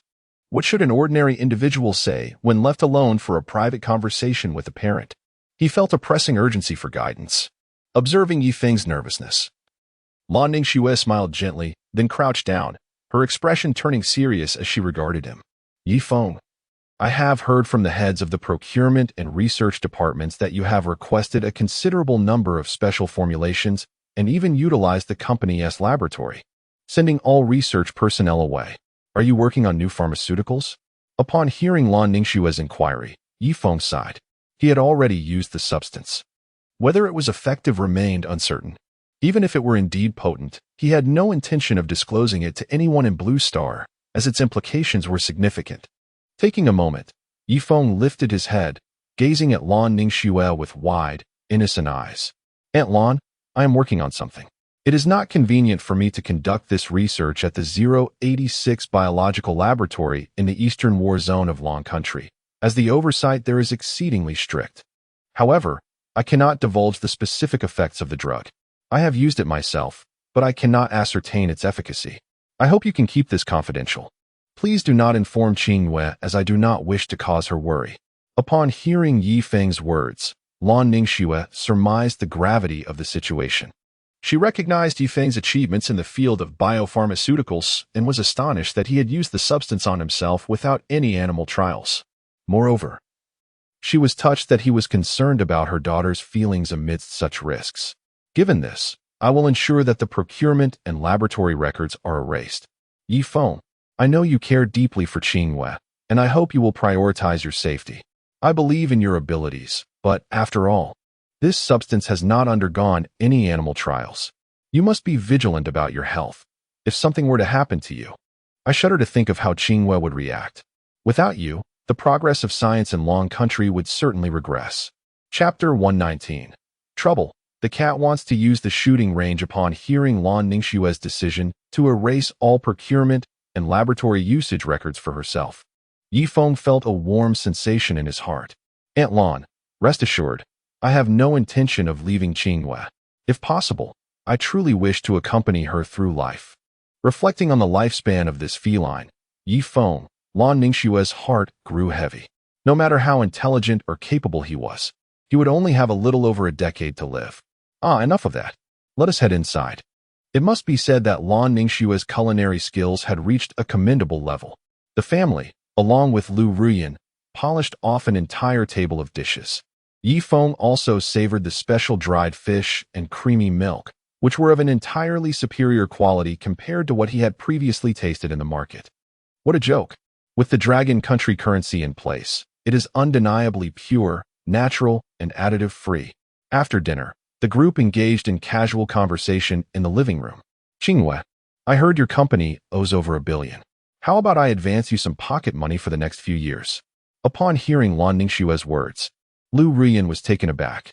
Indeed, for someone living in a mansion, this billion was merely a trivial sum for General Mu's future expenses. The depth of this family's resources was undeniable. Noticing Lu Ruyan's astonished and admiring gaze, Mu Qingwei shook her head. Mother, there is no need. Although there are many debts, the distributors have treated me well. Aside from that one time during the Blue Star's Most Beautiful Cat competition when they pressed me for payment, they have not called since. Moreover, I have 2 million Orange Cat number 1 in stock. If I can sell these, I can earn 79,998,000,000, which will absolutely clear all debts. You need not worry, mother. Hearing Mu Qingyue's words, Lan Ningxue chuckled and shook her head, while Lu Ruyan's eye twitched. No, General Mu, you are indulging in wishful thinking. This low-intelligence version of Orange Cat number 1, which frequently interrupts, is priced at 39,999. You cannot expect to calculate based on your own consumption level nationwide. With 2 million units, how long will it take to sell them all?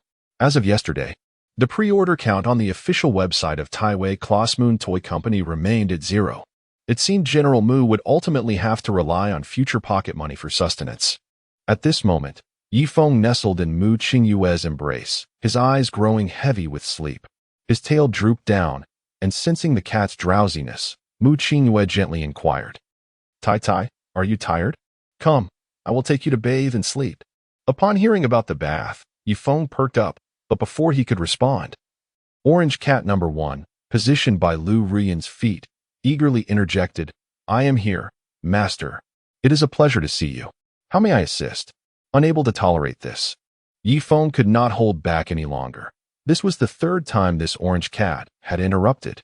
With an angry growl, Yi Feng sprang forward towards Orange Cat No. 1.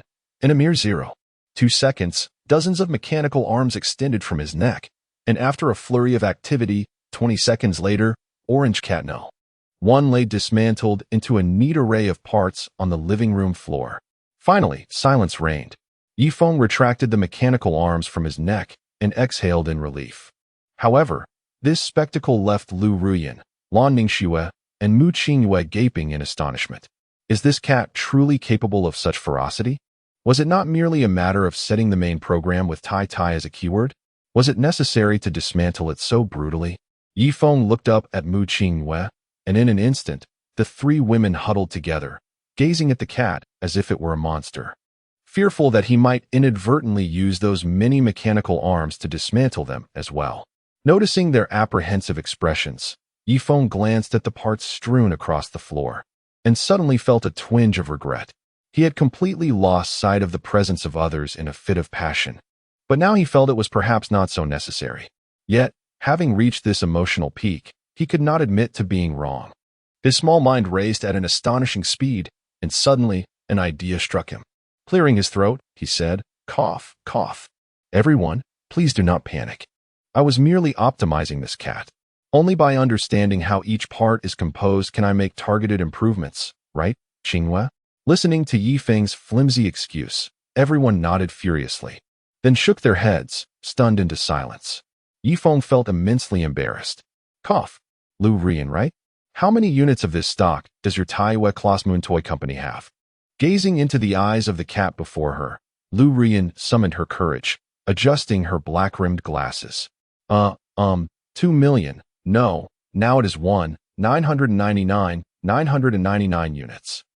You aren't planning to dismantle them all, are you? Dismantle? Yi Feng pondered for a moment, feeling that it was indeed a splendid idea. Given that as a civilian product, it was so subpar, why not take a broader view of the Blue Star and examine his own products with a critical eye? With just a few modifications to the settings, enhancing its combat capabilities, and integrating autonomous AI with a combat unit recognition system, this could easily become a formidable combat machine. Would he then have to worry about selling these 999 robotic cats? Regardless of the time, the arms trade was undoubtedly a lucrative enterprise. What was lacking now was merely a license. Having made up his mind, Feng turned to Mu Qingyue. Qingyue, I have an idea. How about we dismantle and upgrade these 999 worthless cats? I will procure a military license, and we can transition from civilian to military endeavors. I will get started on modifying this pile of parts and draw up the blueprints. Wait for me. As he spoke, Feng leaped towards the pile of parts, his neck ring producing even more mechanical arms as he began to assemble the components, donning his armor and activating a dazzling 265-layer shield, then soaring out of the living room with what could no longer be called a cat. Observing this scene, Lu Ruyan wiped the cold sweat from her forehead. Feng raced at breakneck speed to the military academy of the Eastern War Zone of the Dragon Country. An hour later, the doors of the laboratory at the military academy swung open, and a majestic combat robotic cat, its eyes glowing red, emerged. Zhang Pingyuan was leisurely enjoying tea in his office when suddenly the desk phone rang urgently. He answered with calm composure. "Hello, this is Zhang Pingyuan. What seems to be the matter at this late hour?" "Not good, Commander Zhang. That cat wants to use the shooting range." Zhang Pingyuan sprang to his feet in shock. "What did you just say?" Chapter 120. Attention all units. Attack commences upon hearing the words from the other end of the line. Zhang Pingyuan was thrown into a state of alarm. Memories surged forth of a certain feline's previous insistence on showcasing its toys, followed by Wu Qiming's cannon firing through the hillside behind the shooting range. If memory served him right, this was the second time the cat had requested to utilize the range. Although the Dragon Kingdom had recently acquired substantial funding, with Elder Long specifically allocating 20 trillion for the scientific endeavors of this peculiar creature, no amount of money could justify the reckless destruction it seemed intent on causing. The hillside had only just been restored, and now this. Explain to me precisely what is happening. Report, Commander Zhang. Comrade Feng just called to request a test of his newly fabricated toy, demanding the full firepower of the entire combined brigade, including AJ-00000 and a new type of hypersonic missile on standby from our Eastern Theater Rocket Force. This situation seems rather excessive, and I thought it best to inform you urgently. That cat is currently waiting at the center of the range. What did you say? A combined brigade and a new hypersonic missile? Zhang Pingyuan's eyes twitched, and cold sweat streamed down his forehead. Setting aside the astronomical cost that would be incurred by the Eastern Theater, the previous incident involving a plastic gun piercing the mountain had not necessitated such a vast array of resources. Considering the freshly repaired hillside, he erupted into a fit of coughs. Cough. Notify all non-essential personnel at the range to evacuate immediately. I am on my way. And before anything else, do not heed any of that cat's whims. That is an order. Understood. We will ensure the task is completed and evacuate immediately. As a deafening alarm blared through the line, Zhang Pingyuan seized his hat and dashed away, shouting, "Shaoli, prepare the helicopter at once. We are heading to the range." "Yes, Commander Zhang." At the Eastern Theater shooting test range, the 4th Group Army's 876 Combined Brigade was fully equipped and ready, with the J-00000 standing by on the runway and the hypersonic missiles set in place. Nearby, Orange Cat number 1 stood motionless in the wind, its eyes glimmering with a red light. Feng, licking his paw with satisfaction, nodded approvingly, just as he believed everything was set for the test. A resounding alarm echoed throughout the test site. Feng's heart sank. How could this happen at such a critical moment? Were the other nations on Blue Star not preoccupied with the chaos of the rotting virus? What audacity it took to launch a surprise attack on the Eastern Theater of the Dragon Kingdom. A cold glint flashed in Feng's eyes. Orange Cat number 1, commence. Before he could finish his command, the personnel from various other experimental projects at the test site began to flee in a panic, while the armored vehicles on the premises sped toward the exit in a desperate dash. What is happening? Am I the only one left here? Warning, warning. Due to special experimental projects, all non-participating personnel must evacuate immediately. Warning, warning. As the voice blared across the range, Feng was taken aback. Was this all precautionary? Wasn't he merely testing a toy? Did they really need to be so frightened? Moments later, the roar of helicopters filled the air as they descended near Feng. Without waiting for the blades to come to a complete stop, Zhang Pingyuan rushed over, clutching his hat. Seeing the slight purple hue emanating from Zhang Pingyuan, Feng felt a twinge of discomfort. Haha. Comrade Feng, it has been a while. I did not expect such a prompt new experimental project. Congratulations to you. The Eastern Theater of the Dragon Kingdom will wholeheartedly support your endeavors. Ha ha ha. After laughing for over 10 seconds, Feng offered no response, leaving Zhang Pingyuan awkwardly silent. Feng circled around Zhang Pingyuan. Commander Zhang, is what I've created truly so terrifying that it warrants the evacuation of the entire range? Zhang Pingyuan glanced at the oddly colored hillside in the distance, his eye twitching. Ha ha ha, Comrade Feng, you worry too much. I have the utmost faith in your scientific prowess. This is merely a matter of confidentiality. I am looking out for your research project, after all. Ha. By the way, Feng, what exactly are you testing? Rolling his eyes at Zhang Pingyuan's insincerity, Feng decided not to waste more time. He approached Orange Cat No. 1 and gave it a gentle push with his paw. Just a toy produced by Qingyue Company, with unclear positioning, exorbitant pricing, and limited intelligence. I am making some modifications for domestic sale and export. Nothing too significant. Shall we begin? At the mention of the word toy, Zhang Pingyuan felt a pang of resistance. Could the contraption he had modified truly be just an ordinary item? Ignoring Zhang Pingyuan's incredulity, Feng approached a nearby walkie-talkie and pressed the intercom button. Attention all units. This is General Feng of the Eastern Theater of the Dragon Kingdom. All units are to proceed according to the original plan and commence live-fire testing. Yes, beginning immediately. Executing as planned. As soon as his voice fell, over 20 armed helicopters from the 876 Combined Brigade surged into the sky, stirring up clouds of dust. More than 50 main battle tanks of the Dragon Kingdom roared to life, billowing thick smoke, while over 100 precision-guided rocket launchers rose in unison, all targeting the center of the range. Report, Comrade Feng. The equipment of the 876 Combined Brigade is ready and can launch an attack at any moment. Feng glanced at Orange Cat No. 1 beside him. Orange Cat No. 1, activate the battlefield combat AI, prohibit attacks on manned targets, and enter autonomous attack mode. Orange Cat No. 1 received. With the command given, the eyes of Orange Cat No. 1 gleamed brightly, and small wings extended from its steel back. The nozzles beneath it released streams of blue particles, propelling it towards the center of the range. Once it reached a safe distance from Zhang Pingyuan, Orange Cat No. 1 suddenly accelerated, producing a sonic boom as it surged into the battlefield. Zhang Pingyuan stared in shock at the metallic creature before him. You dare claim this is a toy produced by Qingyue Company? What toy manufacturer creates items capable of breaking the sound barrier? Zhang Pingyuan regarded the feline as if it were a monstrous apparition. Were it not for the fact that this was palpably occurring in his own Eastern Theater, he would have believed he was reading a fantastical web novel. Seeing that his Orange Cat No. 1 was in position, Feng pressed the walkie-talkie once more. Attention all units, the attack begins. Chapter 121, the assault on the disappearing Orange Cat No. 1 received. All units, commence the attack as per the original plan.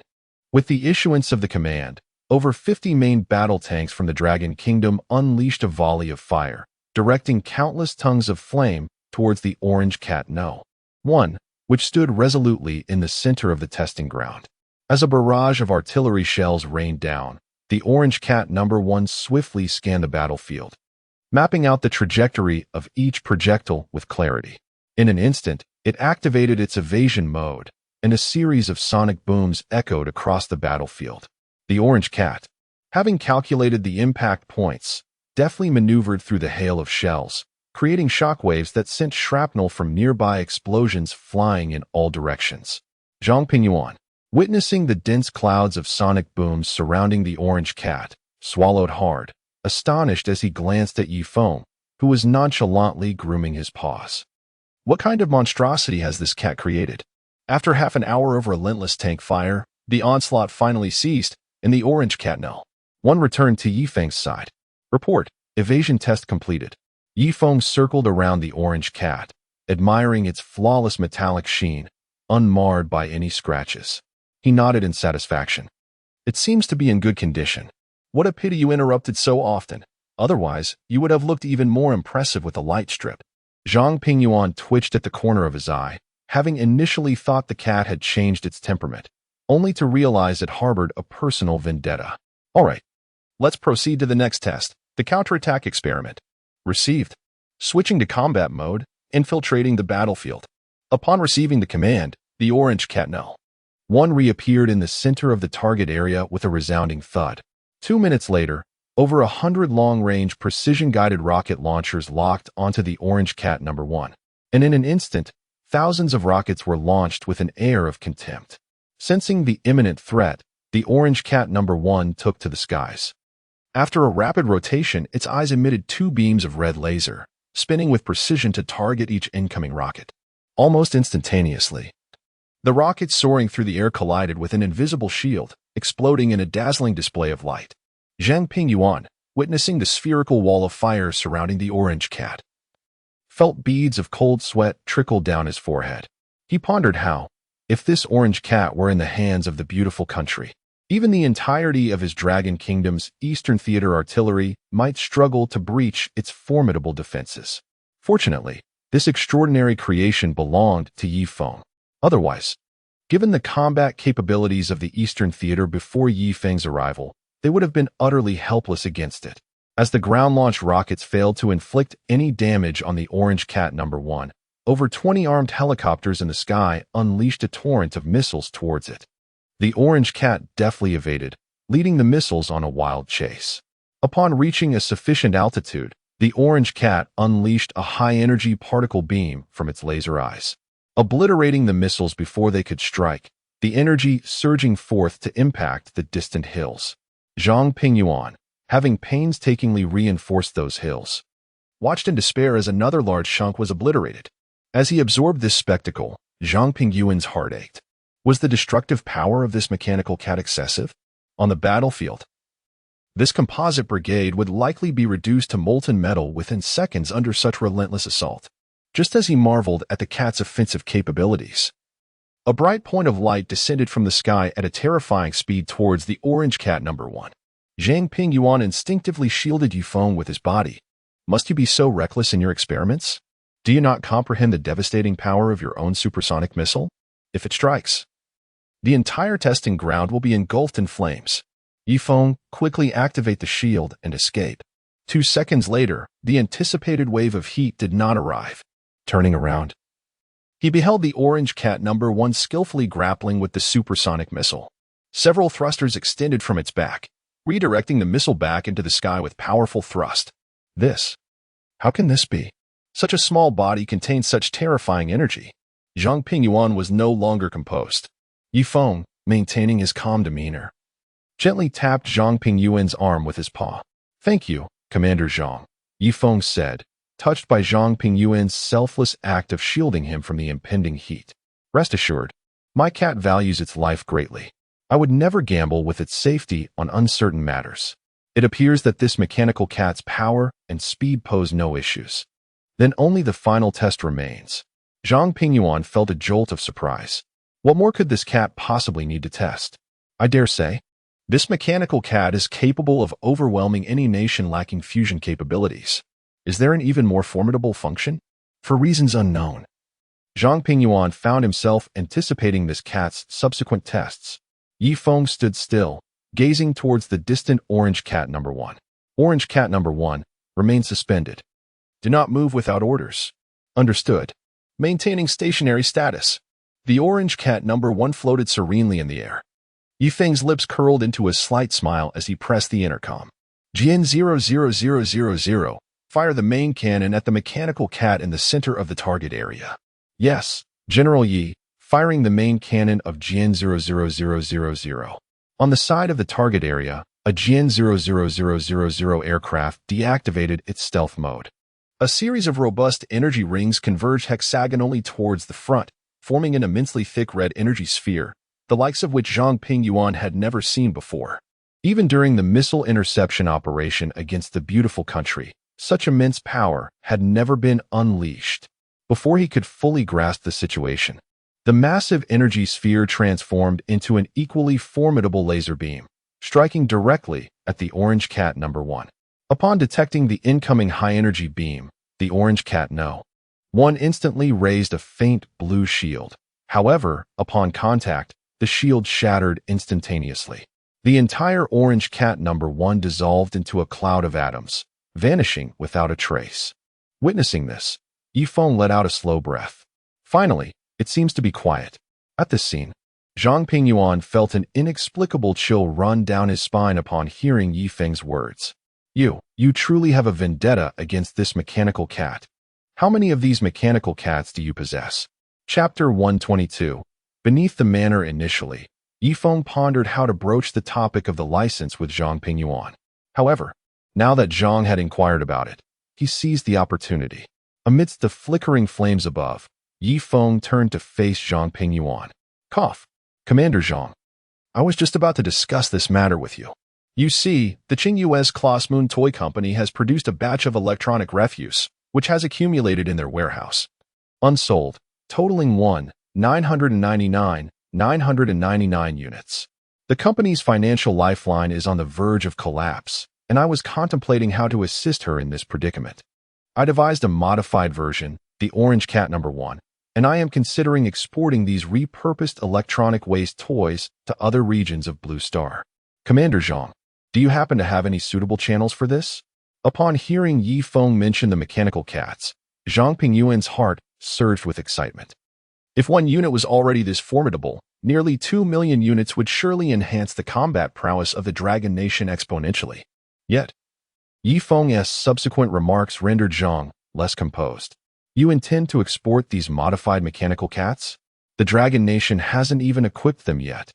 And you wish to sell such powerful weaponry? That is out of the question. Zhang Pingyuan's tone turned grave. No, absolutely not. This qualifies as a weapon of mass destruction. An export is strictly prohibited. At most, we can issue a military license to Mu Qingyu's Class Moon Toy Company. Whatever quantity of those mechanical cats she possesses, I will take them all for the Eastern Theater of the Dragon Nation. Name your price. Here it comes, thought Feng, as he reflected for a moment before hesitantly responding. Commander Zhang, you understand that this batch of mechanical cats is not originally mine. I merely wish to lend a hand to Qingyue. The modification process required considerable effort. Asking for more would feel rather inappropriate, especially since these mechanical cats are ultimately meant to protect the citizens of the Dragon Nation. However, if I do not earn anything, Qingyu's company is under immense financial strain. How about this? I could offer them to you at cost for 999. As Zhang Pingyuan's jaw dropped in disbelief, Feng felt a twinge of concern. Realizing he had set the price too high, 100 times the cost was indeed rather steep. Yet, to his surprise, Zhang Pingyuan straightened his posture and adjusted his collar. I will give you 1 trillion. Provide me with the blueprints, and the funds will be transferred to Qingyu's account by this afternoon. He jested. This item is far less expensive to produce than the J00000. I am more than satisfied with this price. Feng, taken aback by the sum, swiftly concluded that the arms trade was indeed lucrative. He promptly retrieved a USB drive from his collar and handed it to Zhang Pingyuan. It's a deal. Here are the blueprints for the mechanical cats, detailing every step. The 999 orange cat pets will be delivered to you shortly. If there is nothing else, I shall take my leave. With that, Feng ascended into the air, activating a 256-layer luminous shield, fearful that Zhang Pingyuan might reconsider. Wait, Commander Zhang, as a distinguished leader of the Eastern Theater of the Dragon Nation, you must honor your word. You must transfer that 1 trillion to Qingyu's account. Not quite. Comrade Feng, according to Comrade Lin Weiman from the Ministry of Health, the pandemic across Blue Star has been effectively brought under control. You see, I have been emitting this purple light every time I visit the restroom, which has become rather alarming. Is there a way to turn it off? Upon hearing Zhang Pingyuan's request, Feng's anxiety dissipated. Ah, Commander Zhang, I thought it was something serious. This is merely a matter of issuing a command. He then instructed, Liling, deactivate the luminous devices of the Super Nano War robots across Blue Star. Yes, Father. The command to turn off the lighting for the Super Nano War robots has been executed. As the computational power of the Mosey quantum supercomputer reduced to 1, the skin of humanity across Blue Star returned to its normal hue. Zhang Pingyuan observed his restored complexion. His expression a mixture of complexity and frustration. So, your cat's earlier claim about not being able to turn it off was merely a ruse? For over a month, the entire population of Blue Star, exceeding 6 billion, had to endure this glowing nonsense? Do you have any idea how I've managed these past nights? Noticing the rising ire on Zhang Pingyuan's face, Yifeng hastily made his exit. Commander Zhang, feel free to reach out if you need anything. As he soared away in a kaleidoscope of colors, Zhang Pingyuan retrieved a secure phone. Hello, Old Wu. I have procured some excellent items for you. Meanwhile, within a luxurious estate in the western deserts of the beautiful nation, after paying a hefty service fee, Detlef's decaying body, ravaged by the virus, had been restored. Following the consumption of an unknown potion, he appeared rejuvenated, shedding the appearance of an 80-year-old, now looking 30 years younger. After investing so many beautiful coins over the years, I finally see some results. Detlef remarked, glancing at Alice, who had just assisted him in dressing, standing coldly beside him. Come, Alice, let us visit your homeland. In response, Alice's face bore no trace of human joy as she coldly replied, Yes, Master. Detlef then manipulated a bat-shaped statue hanging on the wall, which seamlessly blended into the wall, causing a crevice to open. The sturdy stone wall swung outward, revealing a lengthy spiral staircase that descended into darkness. Torches along the staircase flickered to life, exuding a sense of antiquity. After descending for approximately 30 minutes, the light ahead gradually brightened, unveiling a lavishly decorated underground station. Once aboard the train, the doors slowly closed, and the train sped along a pre-embedded high-speed rail beneath the ground. Within the train, they were the sole passengers. The wide lights in the tunnel flashed rhythmically, casting light upon their faces through the windows. Detlef appeared somewhat exhilarated. It had been nearly 2 decades since he had occupied this seat due to his illness. Beside him, Alice remained as frigid as ever. Approximately 20 minutes later, a sudden brightness from the window heralded a colossal underground expanse. At its center lay an immense, dilapidated black circular spacecraft, while numerous researchers clad in white lab coats busily attended to various tasks. Attention, Zero train has arrived. Alice assisted Detlef as they disembarked. A short, balding researcher in his 50s, wearing round-framed glasses, approached them. Honorable Lord Detlef, welcome back to Unknown Tech Lab, 501. Chapter 123, Unknown Tech Lab, 501. Unknown Tech Lab, 501. The greatest secret of the Dietfeller family traces back to the 1960s and 70s when a spacecraft from outer space crash-landed in the western desert of the United States. During the Cold War with the Soviet Union, the United States established a comprehensive surveillance network for aerial phenomena to prevent potential attacks, which enabled the government to efficiently identify the extraterrestrial object, initially presumed to be a weapon deployed by the Soviets. Those who arrived at the scene were astonished to discover that it was, in fact, an alien spacecraft, with 2 unknown, grayish beings lying unconscious nearby. The U.S. government quickly sealed off the area and dispersed the onlookers. Coincidentally, the sitting president at that time had been elevated to power by the Dietfeller family. Upon receiving the news, Dietfeller's grandfather recognized the immense opportunity at hand. After a series of maneuvers, the entirety of the spacecraft, along with its debris, was covertly transported to the current location of Unknown Tech Lab, 501, leaving only a small portion of its propulsion system behind. And a fabricated iron disc was hastily placed at the original site. This is why, during that era, the United States achieved remarkable breakthroughs in rocket technology. Subsequently, rumors spread across the globe that the U.S. had established a research center for the alien spacecraft, famously known as Area 501. Meanwhile, the actual spacecraft and the remains of the 2 extraterrestrials remained under the complete control of the Dietfeller family, leading to the establishment of Meow-tech Lab, 501. For decades, the Dietfeller family has invested substantial resources here, conducting research and development in various fields including biology, medicine, military, electronics, and aerospace, thus solidifying their influence within the United States. The potion that previously protected the Dietfeller family from the decaying virus, along with the one just consumed, both originated from Meow-tech Lab, 501. Observing the bald man with golden hair on either side, Dietfeller wiped his right hand on his clothing before extending it. Plainster, after all these years, a handshake is unnecessary. The effects of the youth serum you provided are quite remarkable, validating our family's decades of investment. How is the research on that matter progressing? Upon hearing Dietfeller's words, Plainster withdrew his outstretched hands and regarded Dietfeller with utmost respect. Oh, esteemed Lord Dietfeller, it is our honor to receive your praise. Concerning the matter you mentioned, we have successfully opened it using high-energy lasers. Although the underlying principles remain unclear, we have forcibly extracted some information. Please follow me. With that, Plainster gestured for Dietfeller to proceed, who glanced back at Alice before walking towards the shattered spacecraft.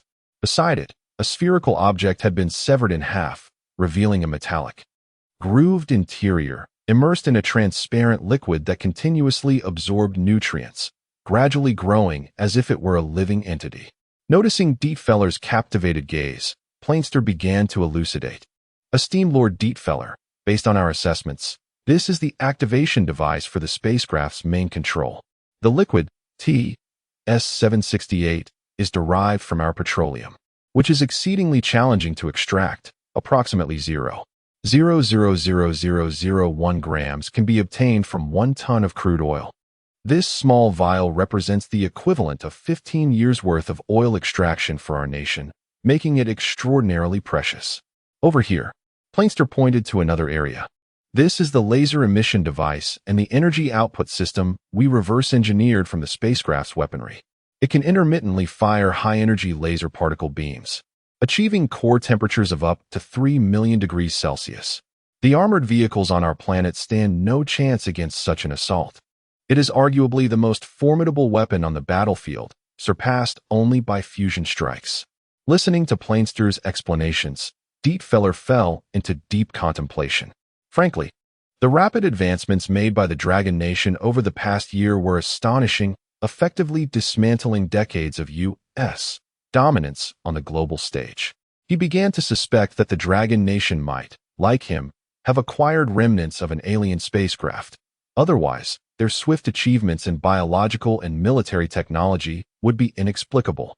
It was evident that the Dragon Nation needed to harness some extraordinary force to suppress their progress, as it could jeopardize the Dietfeller family's grand ambitions.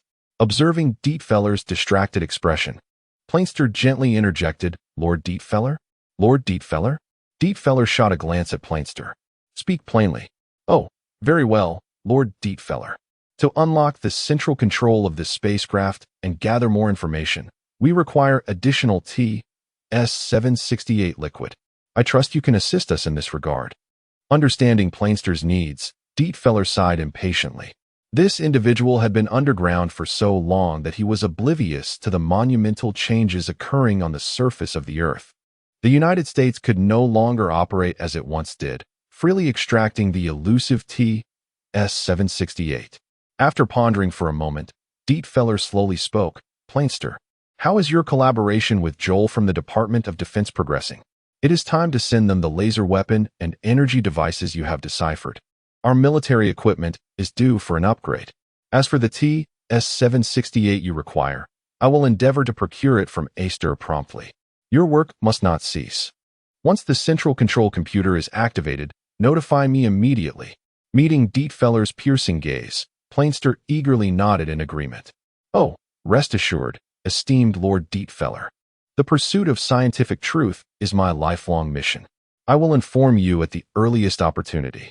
7 days later, within the Eastern Theater of the Dragon Nation, Zhang Pingyuan's secure mobile phone suddenly rang. Upon seeing the caller ID, he promptly pressed the answer button. Hello, this is Zhang Pingyuan.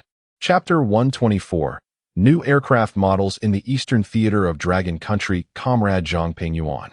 The esteemed Dragon Elder has instructed you to report immediately to the Mosey Command Center without delay. Understood. I shall depart at once. Soon, Zhang Pingyuan boarded a plane and arrived at the underground Mosey Command Center in the northern region of Dragon Country. At that moment, the central display screen of the Mosey supercomputer was focused on the United States, showcasing 497 images directed entirely towards it. The largest screen at the center appeared veiled in mist, obscuring the ground situation entirely. Nearby, energy monitoring satellites detected continuous energy fluctuations in the area. The Dragon Elder gazed thoughtfully at the screen before turning to Zhang Pingyuan. Comrade Zhang Pingyuan, our comrades on the covert front have relayed the latest intelligence. The United States has initiated a project named Dog 43, classified at a remarkably high level, and we are unable to acquire more precise information regarding it. Recently, as you have observed, Lingling has detected abnormal energy fluctuations in the western regions of the United States. Unlike before, our military satellites, including optical, high-energy, synthetic aperture, and radar, have experienced severe interference in that area. Even their own satellites have implemented countermeasures. Judging by the energy fluctuations, it bears a striking resemblance to the laser gun developed recently in your Eastern Theater. Zhang Pingyuan was startled by the Dragon Elder's words. In his recollection, American laser weaponry was significantly inferior to that of Dragon Country, and Yifeng's laser gun technology had propelled their high-energy weaponry far beyond that of the United States. The notion that the United States could now rival Yifeng's invention was utterly inconceivable to him. Could it truly be that they had encountered extraterrestrial technology? The Dragon Elder patted Zhang Pingyuan on the shoulder. Comrade Pingyuan, while there remains a considerable gap in energy levels compared to Yifeng's laser gun, we must nonetheless treat this development with utmost seriousness. They intend to stir trouble on Blue Star, and we shall not allow it. In 2 days, the Zhuang Air Show is to be held. Bring your J00000 to showcase it. Let them see what new innovations we possess. We are not short on funding now. This air show must be grand. They should clearly understand that Dragon Country does not fear threats. Upon hearing that the J00000 would be unveiled, Zhang Pingyuan felt invigorated. The new technology from Wu Lao was nearing completion as well. It was certain to astonish them. Zhang Pingyuan stood at attention and saluted. Yes, Dragon Elder. I assure you that the task will be completed, and they shall witness our resolve. Soon, the official Douyin account of the Eastern Theater of Dragon Country released a photo, featuring a large triangular aircraft covered by a cloth. Bathed in blue ambient light, it appeared exceptionally futuristic. In the center of the image, in artistic font, it proclaimed Zhuang Air Show, see you there. In the lower right corner, an adorable cat paw sticker was affixed, while the surrounding border was adorned with wildly flashing RGB light strips, igniting the imagination of viewers. The Douyin post from the Eastern Theater of Dragon Country quickly soared to trending status, sparking widespread discussion among netizens. I told you, this Douyin account is definitely run by the Post 00S. The bold color scheme and that cute little cat paw. Could you have believed it was an official account? But why is there a cute little paw? I wanted something mighty and imposing. Why is it so adorable? Does no one notice that massive aircraft? Could it be that we are eagerly anticipating the launch of the hydrogen dioxide? I can hardly wait. I must see it this year. Amidst the fervent discussions of the ordinary citizens of Dragon Country regarding the video from the Eastern Theater, Zhang Pingyuan arrived at the Military Academy of the Eastern Theater to see Wu Qiming. Within the expansive factory, an aircraft resembling the J000 was quietly undergoing its final preparations. Unlike the J00000, this aircraft appeared notably bulkier, cloaked in a matte black finish. The previously vibrant RGB light strips that adorned the core combat capabilities of the J00000 had been entirely removed, indicating that Wu Qiming had opted for a more traditional approach in design and lighting effects. Zhang Pingyuan approached Wu Qiming. Wu Lao, how is our new transport aircraft's preparation? Will it debut at the Zhuang Air Show? Hearing the voice behind him, Wu Qiming set down a stack of blueprints and turned around. Ah, it's you, Comrade Zhang Pingyuan. Rest assured, we have been preparing this transport aircraft for quite some time, basing its design on the J0000 created by Comrade Feng. If it weren't for the Snoopy virus impacting the computational power of the Great Lakes Light, this aircraft would have been completed long ago. Thankfully, we managed to recover all those flashy glowing components thanks to Lingling's Mosey supercomputer, so the progress is on par with before. And those items you sent me later, simply remarkable. Zhang Pingyuan gazed at the orange cat, designated Cat 1, continuously boarding the aircraft, his heart swelling with excitement. This would be a formidable weapon on the battlefield. Seeing Zhang Pingyuan's expression, Wu Qiming felt a sense of pride. Comrade Zhang, this is the first time we have constructed something of this magnitude in the Eastern Theater. I believe it will undoubtedly rival Comrade Feng's J000000. Zhang Pingyuan nodded. This time, we shall demonstrate to them the might of the Eastern Theater of Dragon Country. As Zhang Pingyuan inspected Wu Qiming's new aircraft model in the Eastern Theater, Yifeng was nestled in the embrace of Mu Qingyue at her villa, the cat's tail sweeping back and forth, occasionally yawning. Since resolving the matter of Cat 1, the following day, the Klossmoon Company transitioned from civilian to military, becoming a special partner of the Eastern Theater of Dragon Country. A staggering 999 units of Cat 1 were transported away by military vehicles, significantly increasing their account balance. Allowing the duo to relax, Yifeng finally enjoyed an untroubled life of eating, sleeping, and bathing. The golden hues of the setting sun filtered through the sheer curtains, casting a warm glow over the spacious living room. For the first time, Yifeng felt that being a cat and leading a simple life was quite pleasant. Suddenly, Mu Qingyue's phone rang. It seemed to be Zhang Pingyuan. She quickly answered. Hello, Uncle Zhang. Is there something you need? The shipments are being handled by Lu Ruyan, and everything should have been sent to you. Qingwei, this ISNT about Cat 1. The Zhuyang Air Show is set to commence the day after tomorrow. I've reserved a spot for your Klossmoon Company, and you must attend. By the way, I've prepared some special fish snacks for you. Chapter 125. The luminescent entity at the Zhuyang Air Show. Upon hearing Zhang Pingyuan's mention of dried fish, Mu Qingwei could not help but understand his intention. He was concerned about intruding upon her cherished vacation and was using the airshow invitation as a pretext to bring her companion, Tai Tai, along. Gently caressing the head of the cat nestled on her lap, she smiled and replied, All right, Uncle Zhang, I shall definitely attend. I have also heard about the new aircraft models being unveiled online, and I am quite eager to see them. Upon hearing her words, Zhang Pingyuan felt a sense of relief. Very well, Director Mu, I will send someone to pick you up. Let us ensure we do not miss each other. After hanging up the phone, Mu Qingyue affectionately stroked the back of the orange cat. Tai Tai, shall we go together? I would love your company. Yifeng yawned and flicked his tail. Certainly, Qingyue. I am also quite curious about the new developments from the Eastern Theater of Longhua.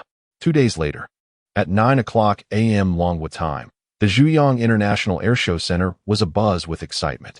Thousands of military equipment enthusiasts had gathered early in anticipation of the unveiling of a new fighter jet. Embracing Yifeng, Mu Qingyue sat at the VIP viewing area, accompanied by Zhang Pingyuan, surrounded by several military dignitaries from other nations. Nearby, a figure holding a golden cane, distinguished by a cloth atop his head, drew considerable attention. Yifeng, however, seemed unimpressed by the spectacle, leaping onto a table to gnaw on a specially provided natural fish rod. The sky was a pristine blue. The sun shone brilliantly, and a gentle breeze caressed the air, an ideal day for aviation. To maximize the impact of the airshow, Longhua's Central Media commenced a live broadcast through satellite television and social media, instantly attracting millions of military enthusiasts. Greetings, viewers. Welcome to the exclusive live coverage of the Zhuyang Airshow by Longhua Central Media. This year's event differs from previous ones, as the organizers have shortened the schedule to satisfy the curiosity of military fans, allowing them to better appreciate the advancements in Longhua's aviation industry. The flight demonstrations have been moved up, and according to our performance agenda, 2 special aircraft from the Eastern Theater will also participate. We can expect to see the much-anticipated aircraft soon. As the announcer spoke, 8 newly modified Longhua J-20s soared through the air, their bodies exhibiting a heightened sense of technological sophistication. The camera operators, upon hearing the roar of the planes, quickly focused on the approaching J-20s. Now flying over is our nation's main combat aircraft. After years of development, the Longwood J-20 has been equipped with a brand new engine, significantly enhancing its stealth capabilities and power, earning its rightful title as the guardian of our skies. The 8 J-20s formed a petal shape as they spread outwards. However, as a popular aircraft, the J-20's appearance did not garner the enthusiasm it once did among online viewers, who had grown accustomed to seeing it frequently on social media. While I understand the J-20 is impressive, why does it fail to excite me? One viewer lamented. We want to see what the Eastern Theater has in store. Don't try to dazzle us with the J-20. As comments like Madam Yo, please step aside. We wish to see something sweet, flooded in. The director felt a twinge of apprehension. It wasn't that they were tired of the J-20. She couldn't fathom such indifference, especially for an upgraded model. Just as she pondered how to ease the atmosphere, 5 shimmering points of light appeared in the distance, slowly approaching the camera. The crowd erupted in astonishment. What on earth is that? Glimmering with vibrant colors. Could it be a fighter jet? Gasped one observer. No way. Could we actually encounter extraterrestrials at an airshow? What a fortune! Amidst the chorus of excitement, a nervous American, who had previously experienced the Snoopy mecha crisis, panicked. Get out of my way. I need to leave. Those are aliens. Last time they came, it led to a nuclear crisis in the States and a complete network collapse. Move aside, run. Hearing his frantic cries, the atmosphere in the viewing area began to shift. The cameraman expertly adjusted the lens towards the 5 luminous points, which were not on the agenda. The host felt a wave of panic, unsure how to explain this development to the audience. Would she truly have to claim that UFOs had arrived? That would surely spell disaster for her career. Fortunately, just as she was about to speak, the director handed her a freshly printed A4 sheet. Reading its contents, she felt an instant wave of relief and grasped the microphone. Ladies and gentlemen, what is now approaching us is the new fighter jet from the Eastern Theater, the J-0000. Designed and constructed under the leadership of our distinguished comrade Feng. As the 5J-0000S hovered above the venue, disengaging their optical camouflage, they glimmered magnificently in the sky. Although the host questioned the absurdity of her script, she knew it had been approved, so she continued. Comrade Feng's J-000000 boasts exceptional flight speed and optical stealth capabilities. Adorned with vibrant ambient lighting, state-of-the-art subwoofers, and zero-gravity massage seats to provide pilots with a comfortable flying experience while alleviating fatigue. The aircraft is equipped with a high-capacity air conditioning system capable of withstanding extreme temperatures and is designed to deliver fresh, forest-like air. Since its commissioning, this model has successfully engaged in numerous operations, achieving remarkable accolades. However, due to the advanced nature of its weaponry, propulsion, communication, and autonomous systems, we cannot display them. Upon hearing the host's introduction, the live chat erupted in disbelief. Are you seriously claiming this is a fighter jet? This sounds more like a car advertisement. And you can't display any key information. Before the audience could voice their opinions further, the entire sky above the venue suddenly darkened. Sensing the change in light, Feng looked up, and in an instant, he spat out the milk he had just sipped. Chapter 126. Is this a patchwork creation? Above the entire Zhuang airshow, 5J-000000 aircraft hovered, when suddenly a massive, rounded aircraft, resembling the J-000000, but 5 times larger, deactivated its optical stealth. This colossal, jet-black plane completely blotted out the sunlight, casting a shadow over the venue. It was evident that this vessel was an adaptation of the J-000000, with the most striking difference being the complete removal of all luminous devices, utilizing quantum supercomputing to meticulously analyze the schematics. It was clear that those luminous points were no longer present. Before Feng could fully absorb this spectacle, 2 hatches on the side of the massive craft opened, releasing 2 billowing clouds of black mist that spread densely across the venue. The mist then arranged itself into a neat formation, spelling out welcome to the Zhuang Airshow in gigantic letters. Moments later, a 3D rendering of the new transport aircraft began to rotate 360 degrees at the center of the venue. Over 1,000 orange mechanical cats leaped from the aircraft's hatch, landing in perfect unison on the ground. Suddenly, music erupted, and alongside the dazzling lights of the J000000, the mechanical cats gracefully danced on their hind legs. The host from the Long Kingdom's central media, holding another sheet of A4 paper, excitedly raised the microphone.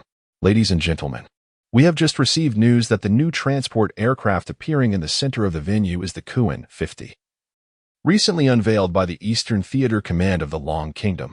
This new transport aircraft has been independently developed by the Military Academy of the Eastern Theater Command and is capable of carrying 500 combat mechanical cats and 358 million combat drones.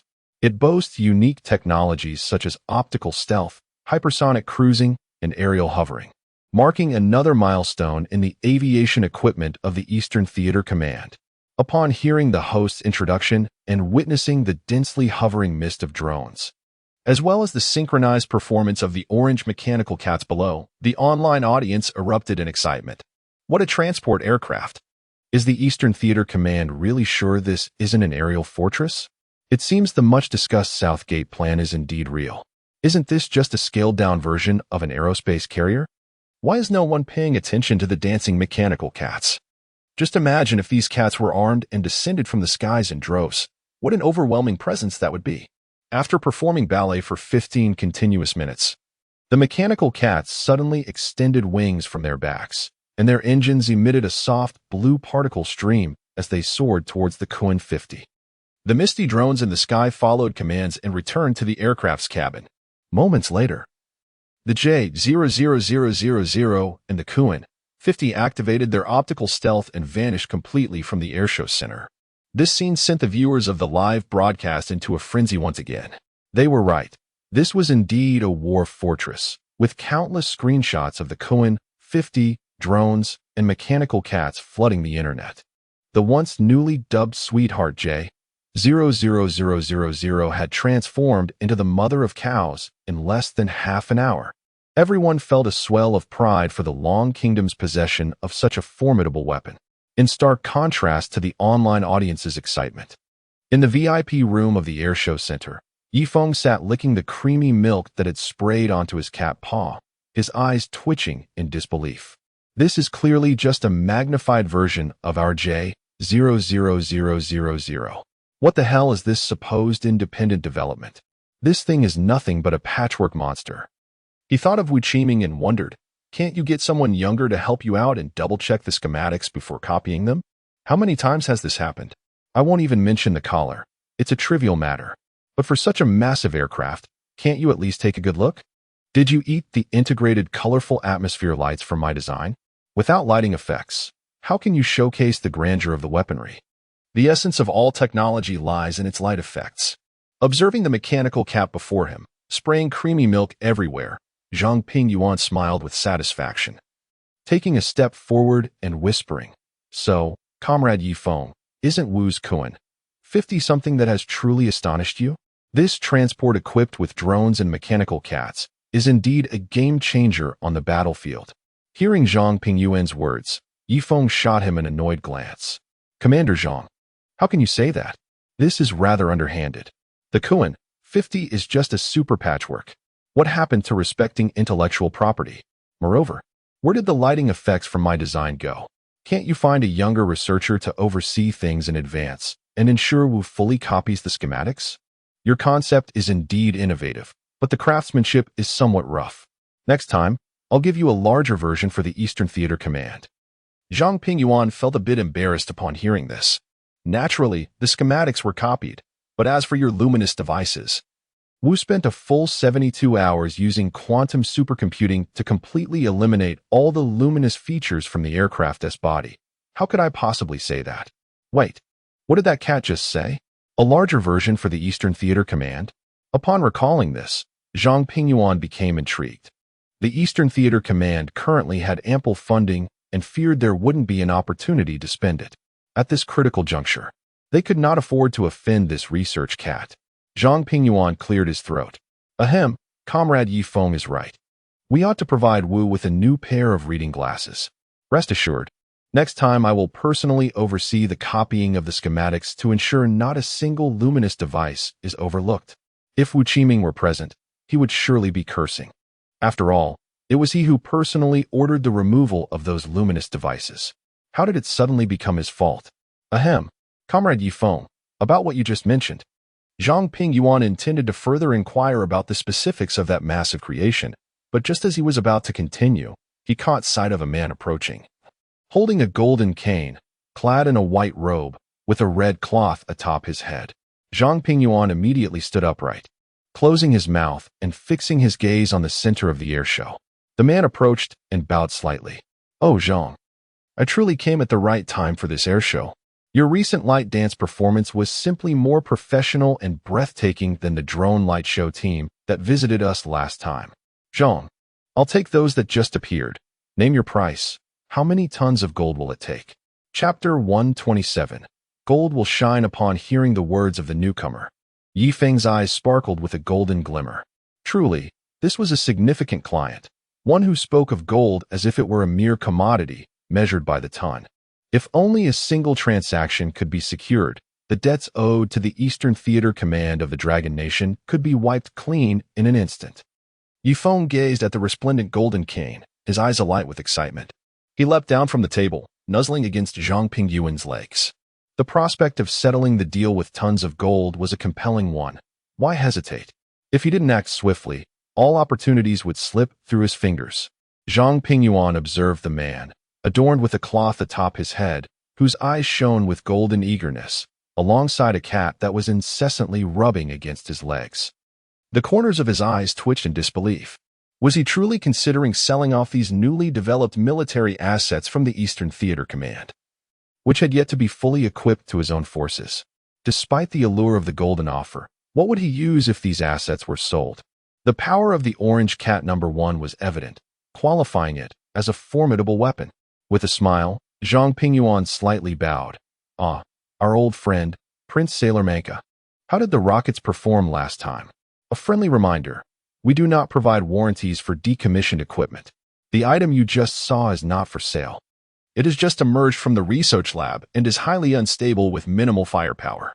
Those mechanical cats and drones are mere decorative props, not to be taken seriously, purely a ruse to mislead the beautiful nation. Prince Sailor Manka's brows furrowed at Zhang Pingyuan's words. Historically, he had been quite generous during the Zhuyang Air Show when purchasing from the Dragon Nation. Why this sudden refusal? Perhaps it was due to a lack of clarity regarding the pricing? Apologies, I didn't clarify the price earlier. It's 999 tons of gold. How about that? Upon hearing the figure, Yi Feng nearly lost his balance. What was he waiting for? This heap of electronic junk needed to be sold. He circled around Zhang Pingyuan, eager for a swift transaction. Zhang Pingyuan felt a pang of surprise. Prince Sailor Manka had always been the largest buyer at the air show, yet this unprecedented offer of 999 tons of gold was astounding. However, the Kuan 50 and J00000 were not to be sold. Prince Sailor Manka, it's not merely a matter of money. Before Zhang Pingyuan could complete his thought, Prince Sailor Manka struck the ground with his golden staff. 999 tons. This figure sent a shiver through Zhang Pingyuan. It was enough to produce hundreds of thousands of J00000 aircraft based on Yi Feng's original glowing model. Sweat began to bead on his forehead. Prince Sailor Manka, this truly isn't 999 tons, Zhang. This is the utmost sincerity I can offer. Any more, and I would have to consult my father. As Zhang Pingyuan attempted to respond, Yi Feng leaped, gripping Zhang Pingyuan's collar with his teeth. The situation had escalated, and Zhang Pingyuan was no longer composed. Esteemed Prince Sailor Manka, please excuse me for a moment. I shall return shortly. He then whisked Yi Feng away to a confidential meeting room. As he entered, a team of elite soldiers from the Eastern Theater Command surrounded the room, ensuring absolute security. After activating a series of interference devices, Zhang Pingyuan set Yi Feng down on the table. Comrade Yi Feng, our meeting room is secure now. Please speak freely. Yi Feng opened his mouth, which was sore from gripping, and fixed his gaze on Zhang Pingyuan. Commander Zhang, how can you hesitate when the offer stands at 999 tons of gold? That heap of scrap electronics ought to be sold without further ado. What are you waiting for, to stash it away for the new year? Zhang Pingyuan grew tense at Yifeng's dismissal of their top-tier military assets. Comrade Yifeng, such words do not sit well with me. I need not mention the Kun-50, the light show drones, the J-00000, and the Orange Cat No. 1 are all products of your own craftsmanship. How can you deem them as mere electronic refuse? Furthermore, you are well aware of the Orange Cat No. 1's combat capabilities. Its laser eyes could alter the battlefield's dynamics. And we have yet to equip our own forces with it. Selling it off would jeopardize our national security. It transcends mere financial considerations. Faced with Zhang Pingyuan's reasoning, and recalling Prince Sailormanka's staggering offer of 999 tons of gold, Yifeng began to pace anxiously. Commander Zhang, the mechanical cat is merely a modified toy. What potency can you expect? The J-00000 is just a transitional model, created for your experimental use. The Kunping is nothing more than an unrefined prototype. Rest assured, I can procure something superior for you. As for the Orange Cat No. 1, while your concerns about its laser capabilities are valid, you did not showcase its weaponry during the demonstration. Prince Sailormanka is unaware. We can inform him of enhanced weaponry, return it for upgrades, and add some Gatling guns and missiles. We can even offer VIP rescue services at a separate fee. Your Kun-50 is not slow. We can toss over the original Orange Cat No. 1 for an additional profit. Zhang Pingyuan's mouth fell open at Yifeng's audacity. His admiration for Yifeng's business acumen surging like an unrelenting tide. This cat had mastered the nuances of VIP services. It dawned on him that as long as they safeguarded Yifeng, there would be no shortage of advanced equipment for the Dragon Nation. Drawing a deep breath, he gazed at the gleaming orange cat on the table and proclaimed, "Shall I make a call to inquire further? Let us expedite this." Chapter 128. Toys should look like toys. What did you say? 999 tons of gold? Upon hearing Zhang Pingyuan's report, Old Long's hand trembled slightly while holding the secure phone. He was aware that the wealthy individuals from the Middle East were rather extravagant, but he never anticipated that this young Crown Prince Salman Kar would be so outrageously lavish. Unlike the paper profits from Yifeng's Zihai No. 1 a while ago, 999 tons of gold is pure, tangible wealth. Indeed, Old Long, we fully understand Comrade Yifeng's concerns regarding our sale of the Kun-50, J-00000, and Orange Cat No. 1. He proposed to reduce the offensive and defensive capabilities of Orange Cat No. 1 to mitigate the impact and mentioned that he would subsequently provide us with more advanced weaponry to further enhance our national defense. Listening to Zhang Pingyuan, Old Long gazed at the images transmitted from the Eastern Theater's target range and the testing footage of the Kun-50, falling into deep contemplation. After a long pause, Old Long slowly spoke. Comrade Zhang Pingyuan, considering the future upgrades of our equipment and the potential support for any over-budget luminous components in Yifeng's upcoming projects, I tentatively agree to this transaction with Salman Kar. However, in light of the current regional security balance on Blue Star, we must impose restrictions on the number of drones for the Kun-50, limiting them to no more than 5,000 units, and Orange Cat No. 1 to no more than 1,000 units. Furthermore, regarding the attack capabilities of the combat subsystems, we must reduce them as much as possible while still ensuring battlefield effectiveness. Additionally, I believe we should not market Orange Cat No. 1 as a weapon. After all, toys should look like toys. Just a few days ago, Mu Qingwei and her company, Klaus Moon, released companion pets. Let them handle the coordination. Our Dragon Nation cherishes peace, and such devastating weapons will never be sold by us. The rest, Comrade Zhang Pingyuan, you may handle at your discretion. Upon hearing Old Long's approval of the transaction, Zhang Pingyuan felt a surge of excitement. Yes, Old Long. I assure you I will complete the task. After hanging up, Zhang Pingyuan turned to Yifeng, who was playfully licking his paw at the conference table. Ha! Comrade Yifeng, Old Long has agreed to this deal. but it will be conducted through Qingyue's Klossmoon Company. Remember to remove what needs to be removed. We will proceed with the simplified configurations for the Kuan 50 and J00000, and you will be responsible for Orange Cat number 1. Yifeng nodded. No matter how it turned out in the end, as long as they could secure that 999 tons of gold, it would suffice. After all, this gold would pass through Zhang Pingyuan's hands, and the subsequent projects would likely leave him with nothing. Then, Commander Zhang, let's hurry out. It would be impolite to keep the top bidder waiting. With that, Yifeng leapt into Zhang Pingyuan's arms, prompting him to carry him out of the conference room. If one is to act like a cat, one must embody the essence of a cat.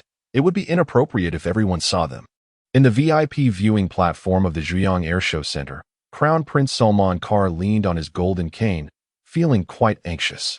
Over the past few decades, the demand for oil in the beautiful nation had surged.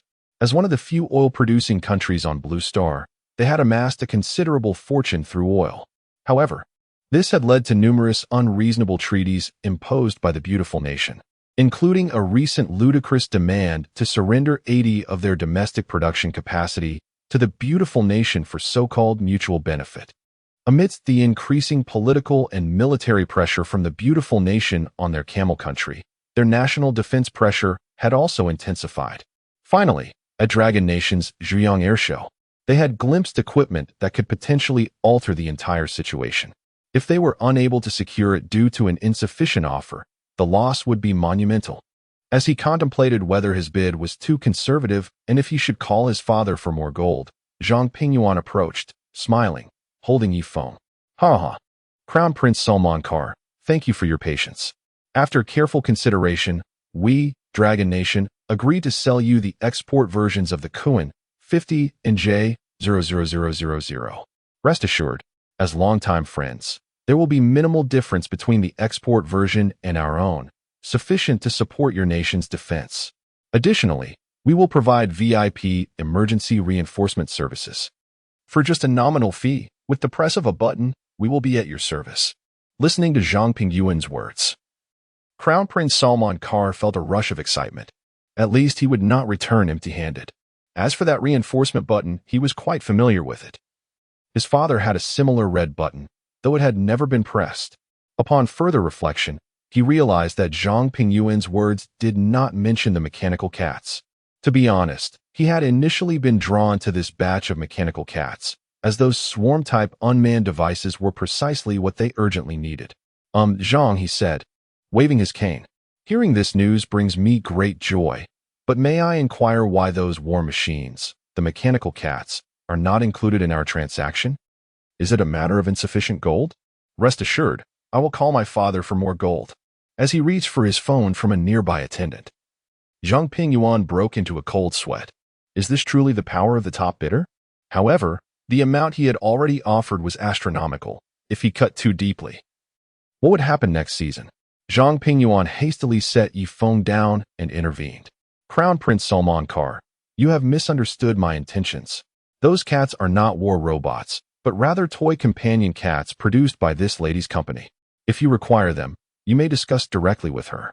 You know, bringing peace to Blue Star and joy to children has always been our Dragon Nation's goal. Upon hearing Zhang Pingyuan's words, Crown Prince Salman Kar was taken aback. He had long noticed the stunning lady holding the cat, but initially thought she was merely a guest invited by Zhang Pingyuan. He never imagined that these war machines were produced by her company. A warm smile spread across Salman Kar's face as he turned to Mu Qingwei. Oh, beautiful lady. You must know that in our country, many children adore cats, yet they are too impoverished to afford the daily care of a pet cat. Witnessing their unfulfilled love for living beings fills me with profound remorse as the crown prince of Camel Country. I find your company's mechanical cats quite appealing. How about we proceed with the earlier price? I am certain the children of Camel Country will cherish them. Faced with Salman Kar's sincere and earnest gaze, Mu Qingwei felt a bit bewildered. Who am I, where am I, and what am I doing? I came to watch an air show. Yet somehow I find myself entangled in this situation. Noticing Mu Qingwei's dazed expression, Yifeng leaped beneath Salman Kar's golden cane, using it as leverage to spring onto Mu Qingwei. Chapter 129, Close Moon, Orange W. Cat as Mu Qingyue felt the soft, furry head of her cat nuzzling against her. She instantly grasped the feline's intentions. With a hint of shyness, she spoke. Your Highness, the Crown Prince. Our mission at Close Moon is to ensure that everyone can appreciate the charm of cats, helping them navigate this hurried life. Rest assured, we will do our utmost to meet the needs of these adorable creatures. Observing the cat in Mu Qingyue's arms, which was playfully seeking affection, Crown Prince Sailor Meika chuckled. He could easily discern the shift in attitude from Zhang Pingyuan and the lady before him, which was intricately tied to the presence of this cat. As for the cat's undisclosed secrets that could sway the commander of the Eastern Theater of the Dragon Country and influence such a significant arms deal, it was of little concern to him. Just like the red button beside his father's needle, everyone has their own privacy. Noticing the unfamiliar collar around the cat's neck, he speculated that this feline must possess extraordinary qualities, and befriending it could yield benefits. Sailor Meika weighed his golden scepter and turned to Mu Qingyue, saying, "Haha. I shall patiently await your good news, General Mu. This cat in your arms is simply delightful, intelligent, and lively. It seems quite intrigued by my scepter. Perhaps I should gift it to her." As he spoke, Sailor Meika extended the staff towards her. Initially, Mu Qingyue hesitated to accept a gift from a crown prince, especially something made of pure gold. Before she could voice her refusal, Feng leaped onto the scepter, his eyes gleaming with golden light. With a gentle scratch, he left faint paw prints on the staff. Indeed, it was gold. This esteemed individual was truly generous, and Mu Qingyue felt fortunate to be at the Pearl Ocean Exhibition Center. The sight of the cat testing the gold amused Crown Prince Sailor Meika immensely. "Haha, Zhang. I find this cat utterly fascinating," he exclaimed. "Now that the deal is settled, I will have my staff handle the remaining formalities, so I won't disturb you both." With that, Sailor Meika extended his hand. Feng, puzzled by the prince's actions, soon realized the enormity of the moment. A man in a white robe and sunglasses approached, retrieving a more substantial golden scepter from a long case, which he respectfully handed to Sailor Meika. Like a fleeting gust, the prince shimmered with gold as he walked away, leaving Feng to ponder the affluence of his surroundings and his own navet. The scene at the exhibition, where over 1,000 mechanical cats danced ballet beneath the Kunping 50, quickly went viral online, prompting observant viewers to draw parallels with Close Moon's Orange Cat No. 1. Have you noticed? The cat at the exhibition resembles the Orange Cat No. 1 produced by Close Moon. Could they be from the same production line? One person mused. Now that you mention it, that cat seemed to have a dancing feature. In an instant, Close Moon and Orange Cat No. 1 surged to trending status, causing a massive influx of visitors to Close Moon's website, which subsequently crashed. When they finally gained access, they discovered that the product reservation page had vanished, replaced by a bold sold-out notice. What on earth happened? When did this become so in demand? I remember we had 200,000 units in stock. One could only wonder which affluent individual possessed such purchasing power. Similarly perplexed was Lu Ruyan, the CEO of Close Moon. Lu, an astonishing sum of 999 yuan has appeared in our accounts, labeled as a deposit. We've sent an inquiry, and they wish to purchase 1,000 units of Orange Cat. But we currently lack this model. Additionally, the product is set for FOB shipping from Jianfu Port in the Eastern Theater of the Dragon Country, with the destination only noted as the Blue Star Middle East region. How do we proceed? Lu adjusted her black frame glasses, inhaling deeply as she furrowed her brow at the unexpected influx of nines in their accounts. The funds had already been deposited, and yet they had no Orange Cat. The stock of Orange Cat No. 1 had been fully allocated to military vehicles from the Eastern Theater of the Dragon Country. Suddenly, a realization struck her. This influx of orders must somehow be linked to the talking cat in Mu Qingyue's arms. After contemplating this, she turned to her secretary. "Since we have the funds and a clear trade partner, let's not miss this opportunity. Expand the production of Orange Cat No. 1 by 3 million units, and of those, 1,000 should be made with golden fur, rebranded as Orange Cat, and shipped directly. The rest can be disregarded." Upon hearing Lu's directive, her secretary, now unfettered by financial constraints, promptly set to work. Yes, CEO Liu, I will take care of it. As the secretary departed, Liu Ruyan dialed a number. Hello, Aunt Lon. This is Ruyan. Soon after, the government of the Camel Country issued a statement declaring its investment of 999 yuan to acquire 1,000 units of Orange Cat from Close Moon, praising its superior performance and exquisite design, as well as its advanced artificial intelligence. The announcement sent shockwaves across the Blue Star, igniting widespread excitement. Chapter 130. Is there a two-piece hidden inside? It is well known that the Camel Kingdom is the most extravagant nation on Blue Star. However, the price they paid to purchase toys from the Close Moon Company is absurdly excessive. An astonishing 999 Dragon Country coins for 1,000 units of Orange W. Cat. What on earth is the Camel Kingdom doing? This is a blatant act of throwing money at this toy company. I am curious. What is so special about these 1,000 mechanical cats that prompts Crown Prince Salman Khan to spend lavishly? Hurry. The Close Moon official website is now open for reorders of their mechanical cats. This time, the limit is a staggering 5 million. We must buy them back and sell them to the Camel Kingdom. I don't need 999. Just give me 10 million. The announcement from the Camel Kingdom has thrust Close Moon Company into the spotlight, and people from all over Blue Star are rushing to the Close Moon website, hoping to capitalize on the price difference to achieve their own pinnacle of success.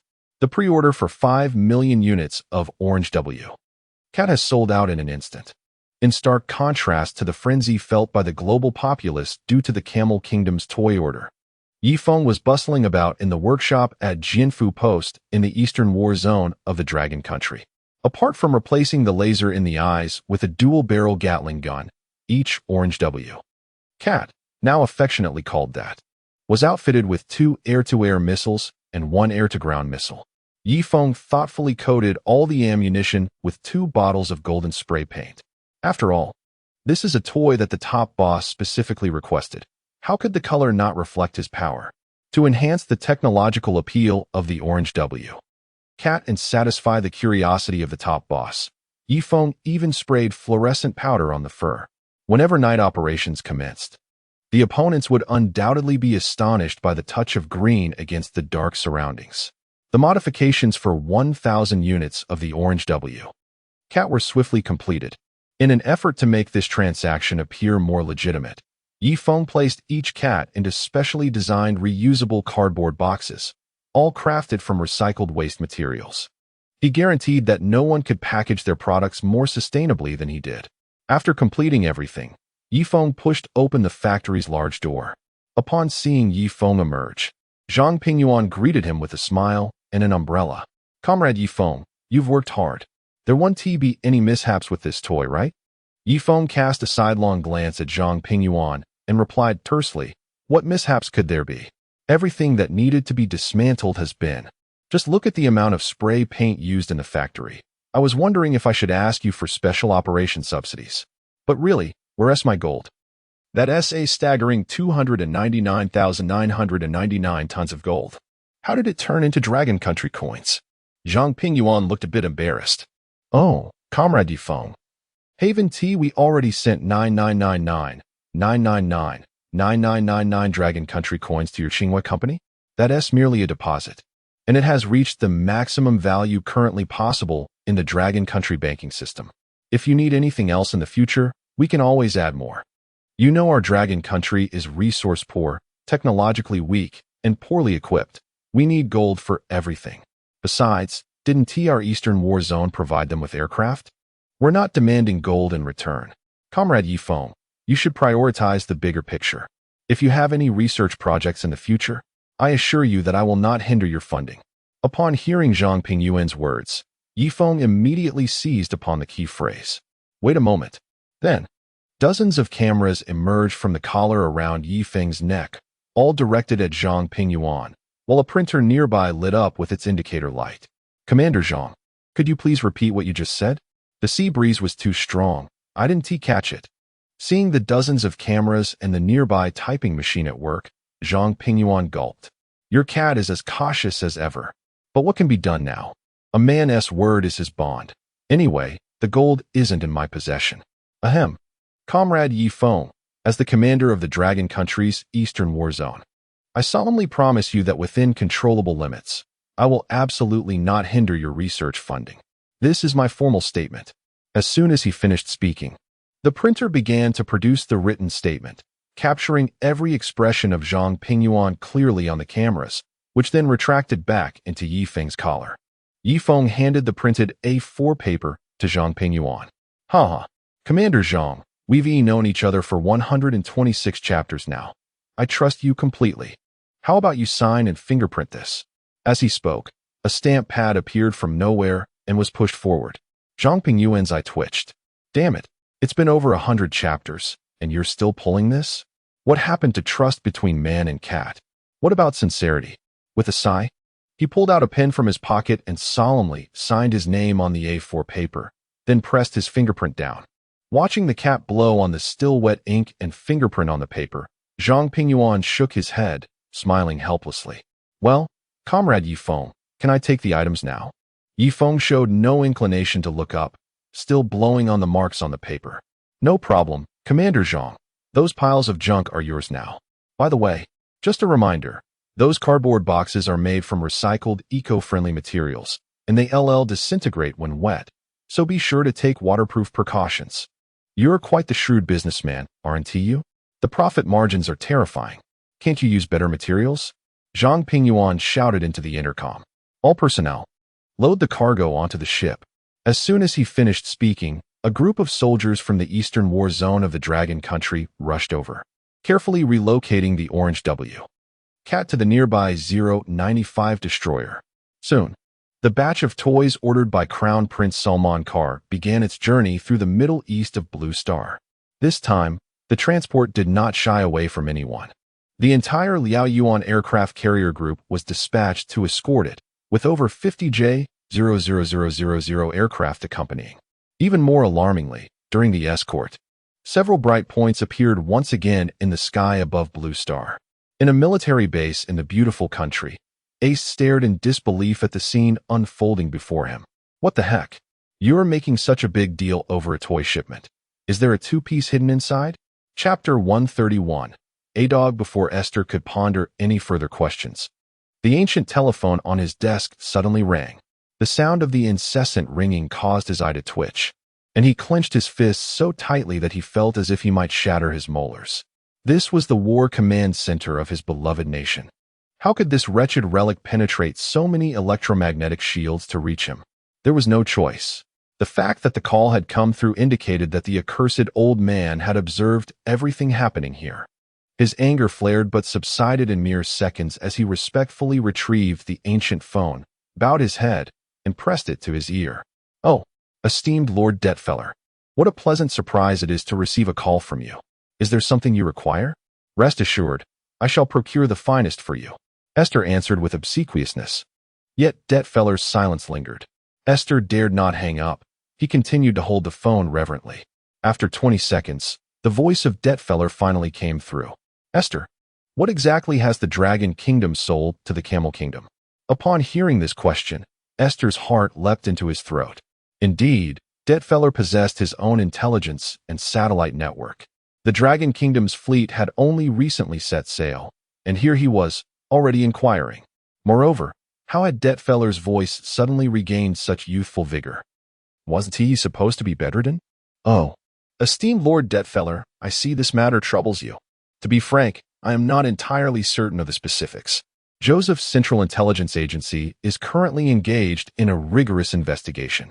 Based on our meticulous analysis, it is highly likely that the shipment consists merely of toys. As you know, the affluent in the Middle East have extremely extravagant lifestyles.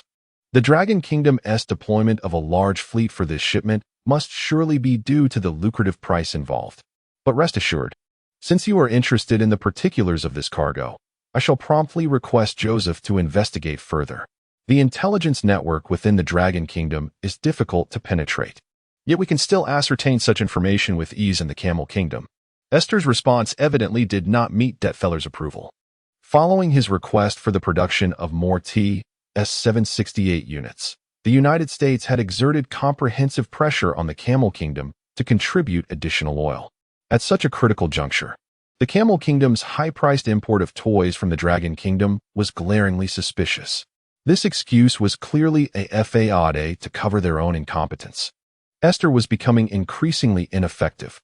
After a brief silence, Detfeller spoke slowly. Esther, I am not concerned with what is aboard that ship, but the extraction process of the TS-768 must not be interrupted.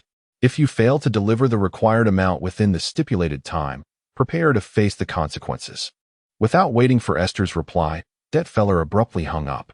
As those final words echoed in Esther's mind, he felt an overwhelming surge of anger, which was soon eclipsed by an even greater sense of fear. He was acutely aware of the Detfeller family's ruthless methods. Whenever the United States sought to alter the status quo or expose the president of that department, the outcomes were invariably assassination, mysterious death, or at the very least, being ousted due to inexplicable scandals, all orchestrated by the Detfeller family. Esther's heart raced, his adrenaline surged. Damn it! Damn it! Damn it! Why does that old man treat me this way? He exclaimed, seizing a document from the console and hurling it into the distance. Just then, Joel burst into the command center, holding a tablet. The document landed directly at his feet. Seeing Esther in a fit of rage, Joel swallowed hard. Had his absence during the recent outbreak of the Blue Star rot virus provoked this reaction? You throw things at me the moment I walk in? This is outrageous, he thought, stepping over the scattered documents and rushing to Esther. Mr. President, I have thrilling news. After a month of intense research and development by our Defense Department and specialized units, we have successfully created a combat robotic dog. Please take a look. Upon hearing Joel's words, Esther calmed down. What had he just said? A combat robotic dog? This was indeed the only piece of good news he had received all day. He accepted the tablet and observed the robotic dog on the screen, deftly evading Gatling gunfire and rapidly breaching multiple defenses, accurately targeting its foes with the machine gun mounted on its back. Esther's heart swelled with excitement. This was a revolutionary breakthrough in the realm of unmanned combat equipment. Noting the joy spreading across Esther's face, Joel continued, Mr. President, we have named this combat robotic dog A-Dog. It possesses exceptional battlefield adaptability and autonomous decision-making capabilities. Rest assured, we have implemented new algorithms and technologies to prevent any recurrence of the previous Snoopy incident. More importantly, this robotic dog is equipped with specialized weaponry from that department. Look, as Joel dragged the progress bar to the end, the A-Dog's limbs plunged into the earth, its body splaying outwards to reveal a crimson core. 2 seconds later, that core unleashed a tremendous energy burst, firing a beam of green energy that struck directly at the United States main battle tank. In that instant of contact, a gaping hole the size of a soccer ball appeared at the center of the tank. Is this a laser weapon? Esther gasped in astonishment. The concept of laser weapons had been proposed during the Cosmic War Initiative, and now, Joel and that department had actually brought it to fruition. Yes, Mr. President. This is similar to a laser beam but with greater power. Each A-Dog can unleash this energy beam twice before exhausting its energy. Twice? That should suffice. Their main battle tanks are among the finest on Blue Star. If this can penetrate them, there is nothing that can withstand the A-Dog.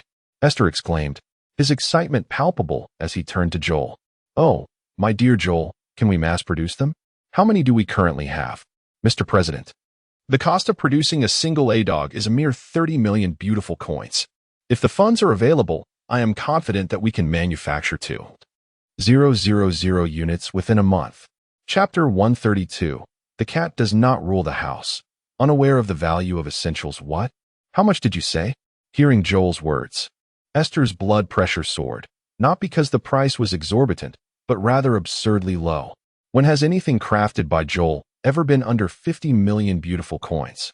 Moreover, the formidable A-Dog could produce 2,000 units, double the imports from Camel Country. Regardless of the advanced nature of the product, could I not manage 2 against 1? The laser eye that could pierce through an entire tank was simply an invincible presence on Blue Star. 1 A-Dog could fire 2 shots. Thus, 2,000 A-Dogs could unleash 4,000 shots. By any calculation, This was an investment guaranteed not to incur losses. Though the economy of the beautiful nation was not in the best shape, with various sectors struggling financially, a more pressing matter loomed: the oil from Camel Country. While the economy could be revived, failure to acquire the oil from debt filer could mean the end of one's own existence. With this thought, Esther's heart raced with excitement as he stood up and approached Joel. Joel, I knew that you were the only one in the entire beautiful nation capable of holding this position. The A-dogs you are producing will have a profound impact on our country. On behalf of the beautiful nation, thank you. Do not worry about the finances. Produce according to the standard of 4,000 units. I can offer you a doubled price of 60 million beautiful coins per unit, regardless of how you manage. I expect to see these A-dogs in combat readiness by the end of this month. Do you understand, Joel? Listening to Esther's words, Joel, who was accustomed to motivational speeches, felt invigorated. He suddenly perceived himself as the backbone of the beautiful nation. Without him, the country would falter, especially with the tantalizing price he was offered, which was already 6 times the original 30 million quote. Now, with an additional doubling, it felt like money was being handed to him. However, when he heard the demand for the production speed of the A-dogs, a chill ran through him. Wasn't he, as the president of the beautiful nation, aware of his own industrial capacity? The hollowing out of the industry had reached a shocking level. He himself had dismantled the F-45 production line. Now he was being asked to produce 4,000 units in a month. Was this a joke? The latter part of the demand was undoubtedly a threat. Wiping the sweat from his brow, Joel pondered his options. He needed to find a way to meet this man's demands. After all, he had recently made new acquaintances on TikTok, all of whom required financial support. Worst case, he could outsource some components from Dragon Country and sneak them over. Resolutely, Joel stood tall. Yes, Mr. President, everything as you wish. As Joel exited the war room with his tablet, Esther's smile returned to a state of calm. He gazed at the naval formation of Dragon Country on the operational map, a glimmer of cunning in his eyes. Let us withdraw our forces from the waters near Camel Country to avoid conflict with Dragon Country. We shall wait for the new equipment to arrive at the front lines and then launch another assault. Camel Country must be compelled to compromise on the oil issue. Yes, Mr. President, everything will proceed as you wish. Esther nodded, taking a deep breath as he looked at the map of the Middle East on Blue Star. With A-dogs at our disposal, I wonder what tricks you can still employ. My apologies, Camel Country. It is not my desire to seize your oil, but I am left with no choice. Should I fail this time, I might truly end up as vulture fodder. After nearly 25 days of slow sailing, the naval fleet of Dragon Country finally arrived at the grand port of Camel Country. At this moment, Damam Port was clear of clouds, adorned with colorful flags, and entirely sealed off by Camel Country's soldiers. Crown Prince Salman stood at the dock, anxiously watching the Dragon Country's 095 destroyer approach. Logically, having paid such a hefty sum in gold, the ship should have arrived long ago. Yet, the delivery was delayed by over 10 days compared to normal cargo ships. Soon, the 095 destroyer docked securely at the Grand Port. Liang Yukai, head of the military logistics department of the Eastern Theater of Dragon Country, slowly descended the gangway. Upon seeing this, Crown Prince Salman hurried over. Haha, Liang, it has been too long. Welcome to our Camel Country. I am truly thrilled that you have come for the handover. Was there any issue with that orange W? Cat, why did it take so long to arrive? I was quite worried. Hearing the Crown Prince's inquiry, Liang Yotsai's gaze faltered. Come now, this is not an urgent task. Why the rush? Accelerating would require more fuel, wouldn't it? For your orange W. Cat, the cat used up all the golden spray paint in the warehouse. I thought it best to take my time returning. A cat that does not rule the house knows not the value of essentials, if it does not conserve. Who will suffer when it suddenly has a new project in mind? Clearing his throat, tears shimmered in Liang's eyes. Oh, esteemed Crown Prince Salman, you cannot imagine our plight. We in Dragon Country lack the super capabilities you possess. Our 095 destroyer was entangled in seaweed at sea, and we exerted great effort to free it. We rushed here immediately. I hope for your understanding. Upon hearing Liang's explanation and observing the containers marked with Close Moon Toy Company being unloaded, Crown Prince Salman felt a swell of gratitude. What a splendid Dragon Country. They even risked damaging their ship to deliver my goods. It seemed appropriate to bring them some local specialties as a gesture of appreciation. Liang, you are truly too considerate. What about the fighter jets we discussed earlier? Noticing that the Crown Prince accepted his rather absurd justification, Liang Yukai felt a surge of joy. Oh, esteemed Crown Prince Salman, rest assured, we shall not forget such significant items. With that, Liang Yukai raised his right arm and waved. Instantaneously, 5J-000000 fighter jets appeared in the previously empty sky. Unlike the distant view from Dragon Country's Zhuyang port, these aircraft were massive up close, their enormous bodies obscuring the entire sky above the port. This sight genuinely astonished Crown Prince Salman, who grasped Liang's hands tightly. Liang, you Dragon Country are truly remarkable. I am at a loss for words to express my feelings. Please stay. I wish to host you properly. Seeing that the containers had been fully unloaded, Liang Yukai smiled and responded, Crown Prince Salman, you are too gracious. Dragon Country has always cherished peace and stands as a guardian of peace on Blue Star. Although the export version of the J-00000 has reduced firepower, it should suffice for your needs. Now that your toys have been delivered, we have other military matters to attend to, so we shall not intrude any longer. With that, Liang Yukai turned to leave. Wait, Liang, have you forgotten something? Chapter 133. The Golden Service Card. Upon hearing the call of Crown Prince Salamanca, Liang Yukai turned around, his expression tinged with confusion. Noticing this, Crown Prince Salamanca grew anxious. The last time the Dragon Kingdom delivered items, they presented his father with a red button. After spending an immense amount of gold, surely they could not provide nothing in return. Salamanca gestured with his hands in the air. Liang, I mean the golden one with a large red emblem on it, right? Did Zhang forget to give that to you? That is crucial for us. Could you please inquire about it again? Hearing the Crown Prince's words, Liang Yikai suddenly realized, oh, you must be referring to the maintenance service warranty card, right? With a hint of embarrassment, he retrieved a golden yellow plastic card from his pocket and awkwardly handed it to Crown Prince Salamanca. Originally, Zhang Pingyuan had intended to present a pure gold VIP service card, but that feline insisted that profit equals income minus costs. Strict control over production was necessary to ensure higher profits. He handed Zhang Pingyuan a printed A7 sheet, arguing that the button's cost was high and that a service code was not worth the effort of producing a pure gold button. Commander Zhang felt that presenting such a card to Crown Prince Salamanca would tarnish the image of the Dragon Kingdom. Therefore, after a brief discussion, Zhang Pingyuan instructed Liang Yukai to visit a local print shop, where he procured a card adorned with gold powder for a mere 30 cents. After printing the contents and laminating it, he sealed the key and brought it to the Camel Kingdom.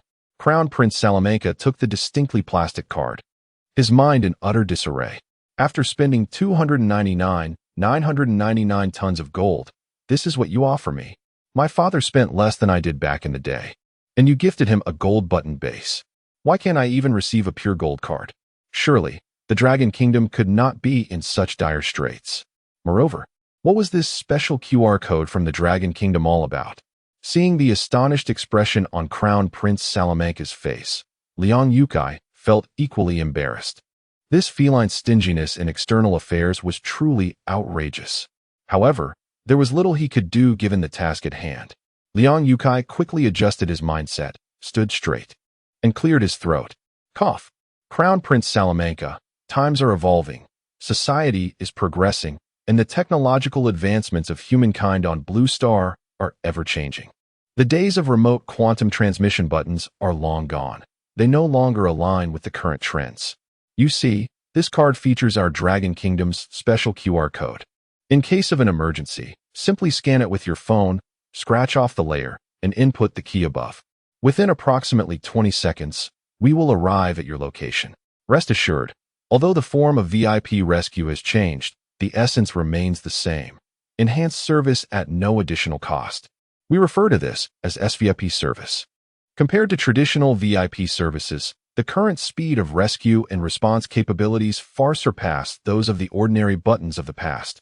Furthermore, Your Highness Crown Prince Salamanca, delivering our SVIP service in this manner is more environmentally friendly and aids in achieving Blue Star's carbon emission goals, thereby benefiting the advancement of humanity on Blue Star. Would you not agree? Liang Youcai's eloquent explanation left Crown Prince Salamanca momentarily speechless. In truth, he had yet to recover from the shock of receiving the plastic card.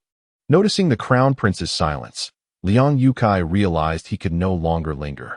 Since everything has been delivered, I shall take my leave. Our foreign trade version of the J00000 will have personnel remaining to train you. Fear not, this model is exceptionally easy to operate, akin to a child's ride-on toy. Until we meet again. With that, Liang Youcai turned and hastily returned to the Dragon Kingdom S-095 destroyer. Quickly, cut off all communications. Set sail at full speed immediately. Yes, set sail at once. As Liang Youcai's destroyer sped away, Crown Prince Salamanca finally regained his senses. He waved his hand, signaling his aides to bring forth a gold-plated safety box, carefully placing the plastic-feeling golden card inside. Regardless of the circumstances, the security of the Camel Kingdom was assured. He then departed the Grand Port with his entourage. A month later, at the Stania military airbase of the beautiful nation, A-Dog boarded the C-19, Blue Star King transport aircraft in droves, excitement coursing through his veins. He turned to pat Joel on the shoulder, saying, "You did not disappoint me, nor the citizens of the beautiful nation. You have indeed made it possible. No one can now hinder our conquest of the Camel Kingdom." Receiving his state as trust and praise, Joel felt an inexplicable swell of pride. "Mr. President, I shall once again rely on your wise leadership. Without you, how could those senators of the beautiful nation have willingly entrusted me with such a vast sum of money? Rest assured, A-Dog will not let you down." Est, pleased with Joel's response, nodded. "I will command the 5th Carrier Group and the beautiful nation's 303 Airborne Division to support your operations. Ground forces will advance simultaneously. Remember, your sole task is to utterly dismantle the defenses of the Camel Kingdom. Also, be sure to protect the oil mines that are currently being exploited. Neither we nor the Camel Kingdom can afford any mishaps at those oil fields. Understood?" Under the weight of Est's gaze, Joel swallowed hard. "Rest assured, Mr. President. I will instruct them to proceed with caution. If there is nothing else, I will take my leave now." Est nodded. With the Dragon Kingdom's fleet having retreated, the Camel Kingdom was now within his grasp. In the Abraha Sea of Blue Star, the surface of the water churned violently as dark clouds obscured the scant moonlight. At 10 p.m., F-35 fighter jets erupted into the sky, their tails spewing blue flames as they launched swiftly from the beautiful nation's aircraft carrier. All vertical launch systems aboard the destroyers were activated, missiles locked onto their targets. At 10:33 p.m., after several base transfers and aerial refueling, multiple C-19, Blue Star King transport planes of the beautiful nation reached the airspace near the Camel Kingdom. All preparations were complete. Crown Prince Salamanca, having engaged in some physical activity, was just about to retire for the night when suddenly a deafening alarm echoed throughout the palace. He sat upright in shock, shouting, "Someone tell me. What on earth is happening?" Chapter 134. No longer waiting for them, the door to the Crown Prince of Salamanca's bedroom was flung open with a loud bang by a guard, whose face was etched with terror. "Prince Salamanca, at 22:33 tonight, the aircraft carrier group of the beautiful nation has launched all its carrier-based aircraft. Our radar, imported from the Dragon Nation, has detected over 20 C-19 Blue Star transport aircraft approaching us. King Salamanca has already headed to the operations center. You must quickly seek refuge in the shelter." Listening to the man's report, Salamanca's heart leapt into his throat. He had believed that by ostentatiously importing a plethora of goods from the Dragon Nation, the beautiful nation would hesitate and delay its actions against the Camel Nation. He never anticipated that they would strike so swiftly. Thinking of his elderly father, who was still on the front lines, how could he, as a prince, cower in a shelter? Taking a deep breath, Salamanca grabbed a white robe nearby and draped it over himself. "Without the Camel Nation, what worth is my title as prince? Let us proceed to the operations center." Just as he stepped out, a sudden thought crossed his mind. He abruptly returned to his bedside. Retrieving a plastic-coated card from beneath his pillow, clenching it tightly in his palm as he rushed outside. In the operations hall of the Camel Nation, the command center was in disarray. King Salermica stood at the center, his gaze fixed intently on the dynamic information displayed on the large screen. It must be said that the military satellite purchased by the Camel Nation from the Dragon Nation boasted an alarming level of precision, revealing the status of the beautiful nation's warships and aircraft with crystal clarity. However, the battlefield situation was indeed worrisome, although the beautiful nation's warships continued to maneuver. Their trajectory was unmistakable. They were headed straight for the Camel Nation. Salermica toyed with the red button on the golden base in his hand and turned to an elderly man in military cap beside him. Casa, what is the current situation? Has Manka taken refuge? Upon hearing the king's inquiry, Casa nodded. Your Majesty, I have dispatched personnel to inform Prince Salermanka to seek shelter. Currently, the silent fire we imported from the Dragon Nation has been activated, and the J-00000, along with the equipment brought back by Prince Manka a few days ago, have been dispatched to our border front. However, it appears that the scale of the beautiful nation's military forces is unprecedented. If I may speak candidly, Your Majesty, the numbers opposing us are overwhelming. We have only tested the combat capabilities of the Dragon Nation's equipment on a small scale, and I am uncertain whether we can withstand such a saturated assault from the beautiful nation. Hearing Cass's response, a wave of despair washed over Salermica, gripping the oversized red button even tighter. Was it truly necessary to resort to that device salvaged from the desert? If he pressed it, the Camel Nation would have no chance of recovery.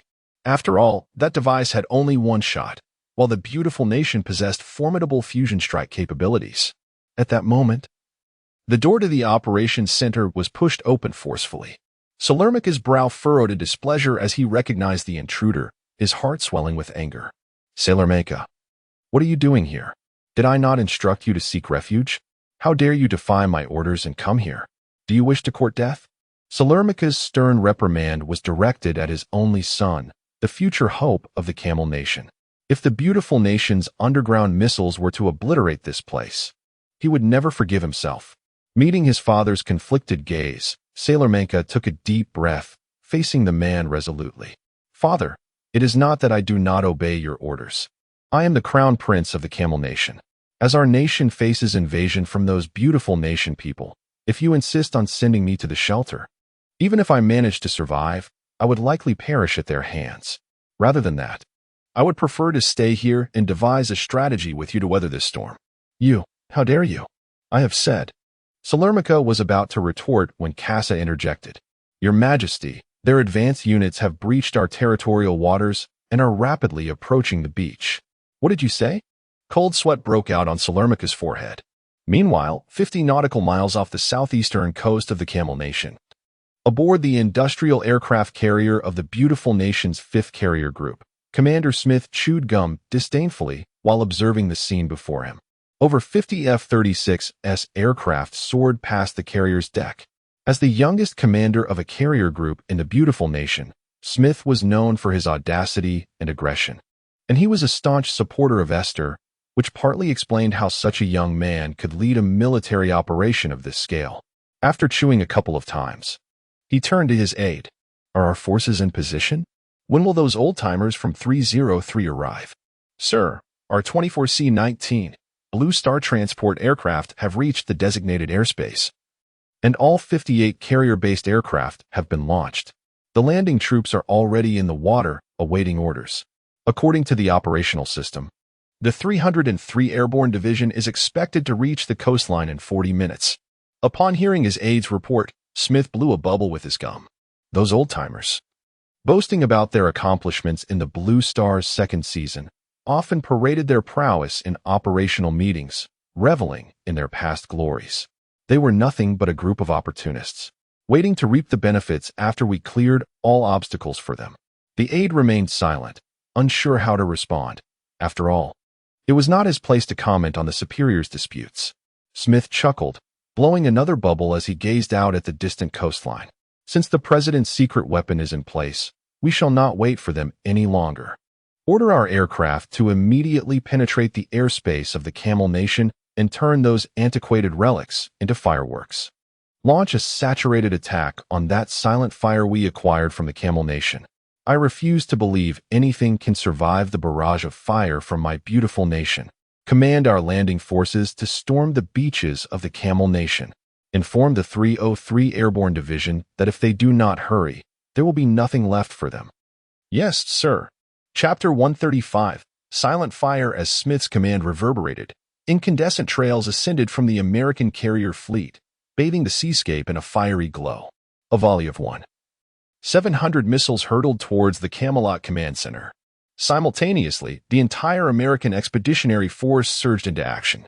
128 landing crafts, laden with 50 tanks, 29 self-propelled howitzers, and 500 American soldiers advanced relentlessly towards the distant shore. Within the command center, Salemico watched the dense swarm of incoming missiles on the tactical display.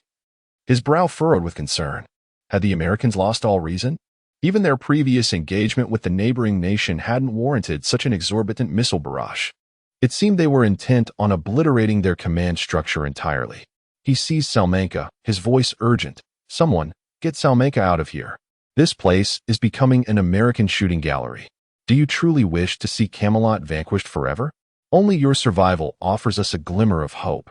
Upon this decree, a contingent of soldiers advanced, attempting to extract Salamanca from the operations hub. Salamanca, however, stood his ground, his gaze resolute, causing the soldiers to hesitate. After all, he was the crown prince of Camelot, and forcing him would carry significant implications. Father, Salamanca asserted, where could I possibly seek refuge?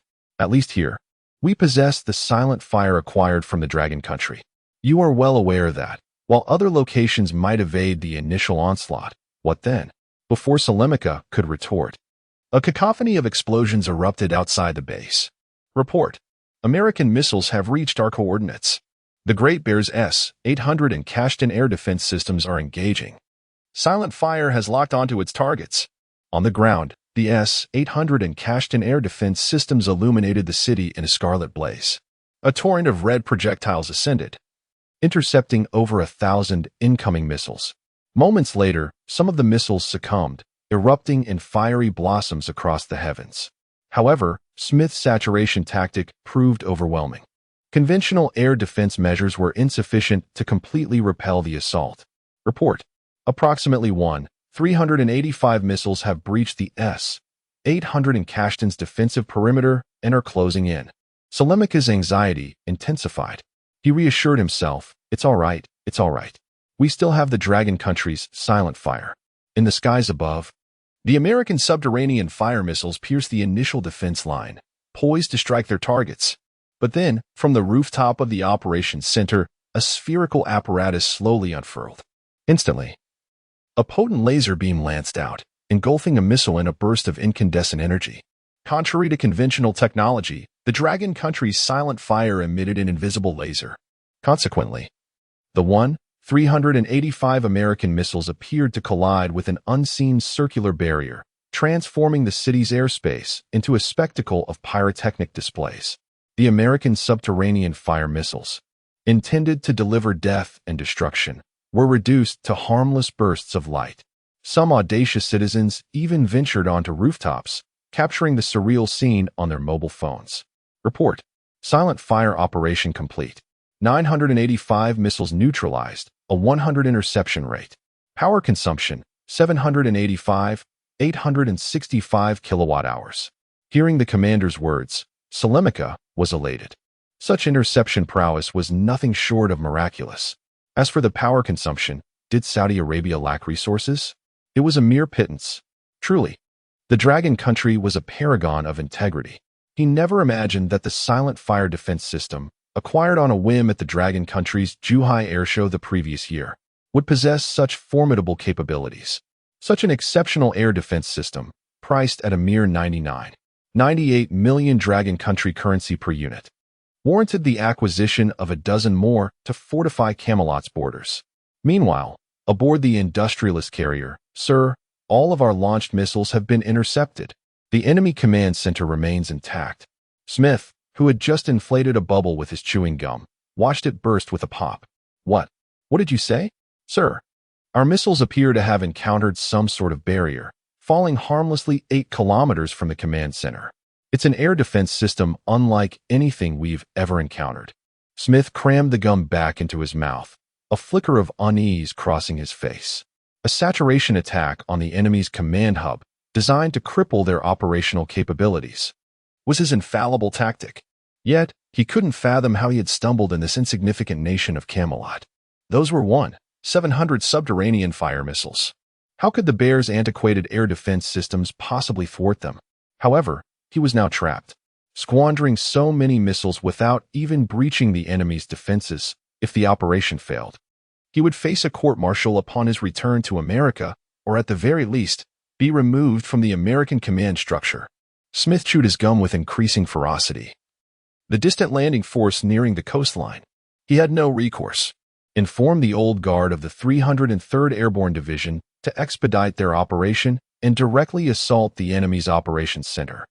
Tell them that if they fail to execute my plan and the operation goes awry, the 303rd Airborne Division will bear full responsibility. Copy. 303rd Airborne Division. This is the industrialist carrier. Listening to the communications officer relay the message to the 303rd Airborne Division, Smith felt a modicum of relief. If things went south, he would ensure someone else took the fall. He turned his gaze towards the inky coastline, hoping for a successful landing operation. 10 meters from the shoreline, the landing crafts commenced their final assault on the beachhead. Tom, the commander of the beach landing force, felt a knot of apprehension in his stomach. Landing operations typically faced formidable resistance, including long-range artillery barges and countless bunkers and barbed wire entanglements on the beach. Their mission was daunting, yet until now, they had encountered no resistance. The beachhead appeared undefended, even less challenging than his training exercises back in America. Suddenly, with a grating sound, the landing craft scraped against the sandy shore. The ramp slowly lowered, revealing a deserted beach with no fortifications. Tom took a deep breath and activated his intercom. Boys, go. Go, go. Chapter 136. The Emerald Phantom. The moment Tom issued the command, the hatches of 128 landing craft opened in unison. 50 tanks and 29 self-propelled howitzers commenced firing at the beach ahead, as per their training. In an instant, the sound of explosions echoed across the shoreline, and the fierce flames illuminated the sand in a brilliant red hue. The over 3,000 soldiers from the beautiful nation, adhering to their training, dashed a few paces before swiftly crawling forward to guard against potential attacks from the bunkers on the beach. Approximately 15 minutes later, the landing forces had crossed the midpoint of the beach. Typically, this would signify the successful completion of the landing operation. A substantial contingent had established a foothold on the sands. Yet, at this moment, Tom felt a sense of unease. Despite the prolonged barrage of firepower and the successful establishment of their position, an eerie silence enveloped the beach. The anticipated staunch defense from the Camel Nation was conspicuously absent. It was as if they were performing a solo act. All the craters and the lingering scent of gunpowder were of their own making. Upon confirming the absence of gunfire from the enemy, over 30 illumination flares shot into the sky. The beach revealed no trace of Camel Nation soldiers. As the commander of the landing troops, Tom's composure faltered. Damn it, did these soldiers from the Camel Nation just let us land so easily? It's almost unbelievable that such a military could have safeguarded their nation for so long. Observing Tom's frustration, Jerry swiftly interjected to diffuse the tension. Oh, Chief, perhaps the soldiers from the Camel Nation recognized our military might and voluntarily relinquished this beachhead. After all, in the entirety of Blue Star, only the Dragon Nation can truly contend with us. Do not worry, they are not as formidable as you might think. Reflecting on Jerry's words, Tom nodded thoughtfully. Perhaps Jerry was right. They had indeed surrendered the beachhead willingly. This was, in fact, preferable, as he wished to avoid a deluge of gunfire. Now, their mission had become significantly simpler: traverse the woods ahead, and a vast expanse lay beyond, with the next objective being the capture of the operational oil wells.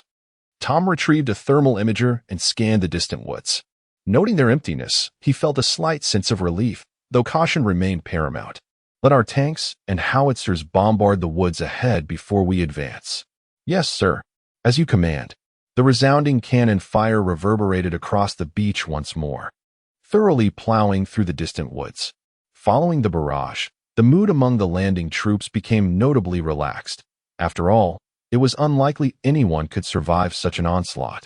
Tom lit a cigar, puffing out a cloud of smoke as he waved his hand. "Boys, the path has been cleared. Remain vigilant. We shall proceed." "Yes, sir." With the order given, the entire unit advanced toward the distant woods. The atmosphere was now markedly different from the earlier apprehension. While many had trembled with anxiety on the sea, fearing their fate upon reaching the shore, they now felt an unusual lightness, even sharing laughter. This landing was remarkably smooth, akin to a leisurely outing. The previously bombarded woods lay in charred remnants, wisps of smoke rising intermittently. As a breeze swept through, a dark cloud obscured the scant moonlight, casting the entire forest into inky blackness. Jerry was engaged in conversation with a soldier from the beautiful nation. "Oh, America, guess who I stumbled upon on TikTok last time?" "Jerry, I already know you watch those things daily. You see." Suddenly, the soldier was cut short as he felt a sharp pain, only to witness a claw-like object pierce through his chest. This horrifying scene sent Jerry into a panic, forcing him to stagger backward and fire his weapon. The sound of Jerry's gunfire jolted everyone from their previously relaxed demeanor as they swiftly formed a combat formation and opened fire in all directions. 20 seconds later, the gunfire ceased, and Jerry beheld an unbelievable sight. From the charred forest emerged a horde of glowing green monsters, encircling them menacingly. This is a ghost." "A ghost?" Jerry shouted in terror. Tom, with a cigar between his lips, took a deep breath, skeptical of any supernatural existence. Expelling a smoke ring, he bellowed, "Fire the illumination flares. Let these creatures reveal their true forms." Upon his command, 40 illumination flares soared into the sky, bathing the entire area in daylight. Yet upon witnessing the true nature of the eerie green creatures, Tom's cigar fell from his mouth. Surrounding him were golden-painted mechanical cats, glaring at him with predatory intent. What? Are these unmanned warfare robots? Panic began to set in. The concept of such unmanned equipment had already been proposed in their nation, with civilian manufacturers even producing robotic dogs. These machines were nothing short of slaughterers on the battlefield, devoid of pain, executing orders without hesitation. If they operated as he understood, these mechanical felines, coupled with an artificial intelligence combat cluster, could very well be their graves. Tom's eye twitched as he pressed down on his communicator. "All units, open fire. We cannot allow these creatures to approach. Obliterate them." Upon receiving the command, the tanks and howitzers opened fire first, followed by the 500 soldiers from the beautiful nation, all firing at the surrounding creatures. However, an unexpected scene unfolded. The impact points of the shells, even the trajectories of the shrapnel, seemed meticulously calculated. The mechanical cats evaded shell after shell with astonishing agility. Then, from their backs, wings unfurled, and small nozzles expelled flames, propelling them into the air. The cat's abdomens slowly opened, unleashing hundreds of armor-piercing rounds with a piercing shriek, while the rear of the missiles emitted blue flames, hurtling towards the center of their formation of tanks and self-propelled howitzers. Tom's eyes widened in horror as he instinctively shielded his head, exclaiming, "Oh my God!" RPG. Chapter 137, Orange W. Cat vs. A dog as the words fell. Missiles launched from the surrounding Orange W. Cats whizzed past Tom's head. He quickly dropped to the ground, turning his back to the central tank battalion. Just as he settled down, a deafening explosion erupted behind him, accompanied by an immense wave of heat. The detonation of tanks and howitzers triggered a secondary explosion of munitions, sending shrapnel, propelled by the inferno, in all directions. The scene was horrifying as the fragments mercilessly pierced the bodies of soldiers who had not taken cover. The forest was filled with cries of anguish and despair. "Why did I come here?" Tom lamented. "What in the world are these cursed machines? Ah, my leg is broken. Medic, hurry, save me." Tom's right arm was struck by debris from the tank explosion, and after a brief surge of adrenaline, excruciating pain coursed through him. He slowly lifted his head to survey his surroundings, realizing that his landing team was ensnared in a hellish nightmare. He had never witnessed such carnage before. The previously light-hearted atmosphere was obliterated. Some soldiers, overwhelmed by the horror, clutched the charred tree trunks nearby and retched uncontrollably. Regret began to seep into Tom's mind, wishing he had adhered to the original battle plan and dispersed the armored units.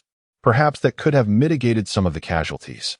Suppressing the agony in his arm, he shouted, "Damn those mechanical cats. Jerry, quickly, call for artillery support. Jerry, Jerry." Yet, the only response was an eerie silence. Tom glanced around, his eyes widening in disbelief as he beheld Jerry, who had failed to take cover in time, now reduced to cinders by the heat wave from a detonating tank. His eyes widened in horror, and his sanity began to unravel. Was this the brutal reality of unmanned warfare?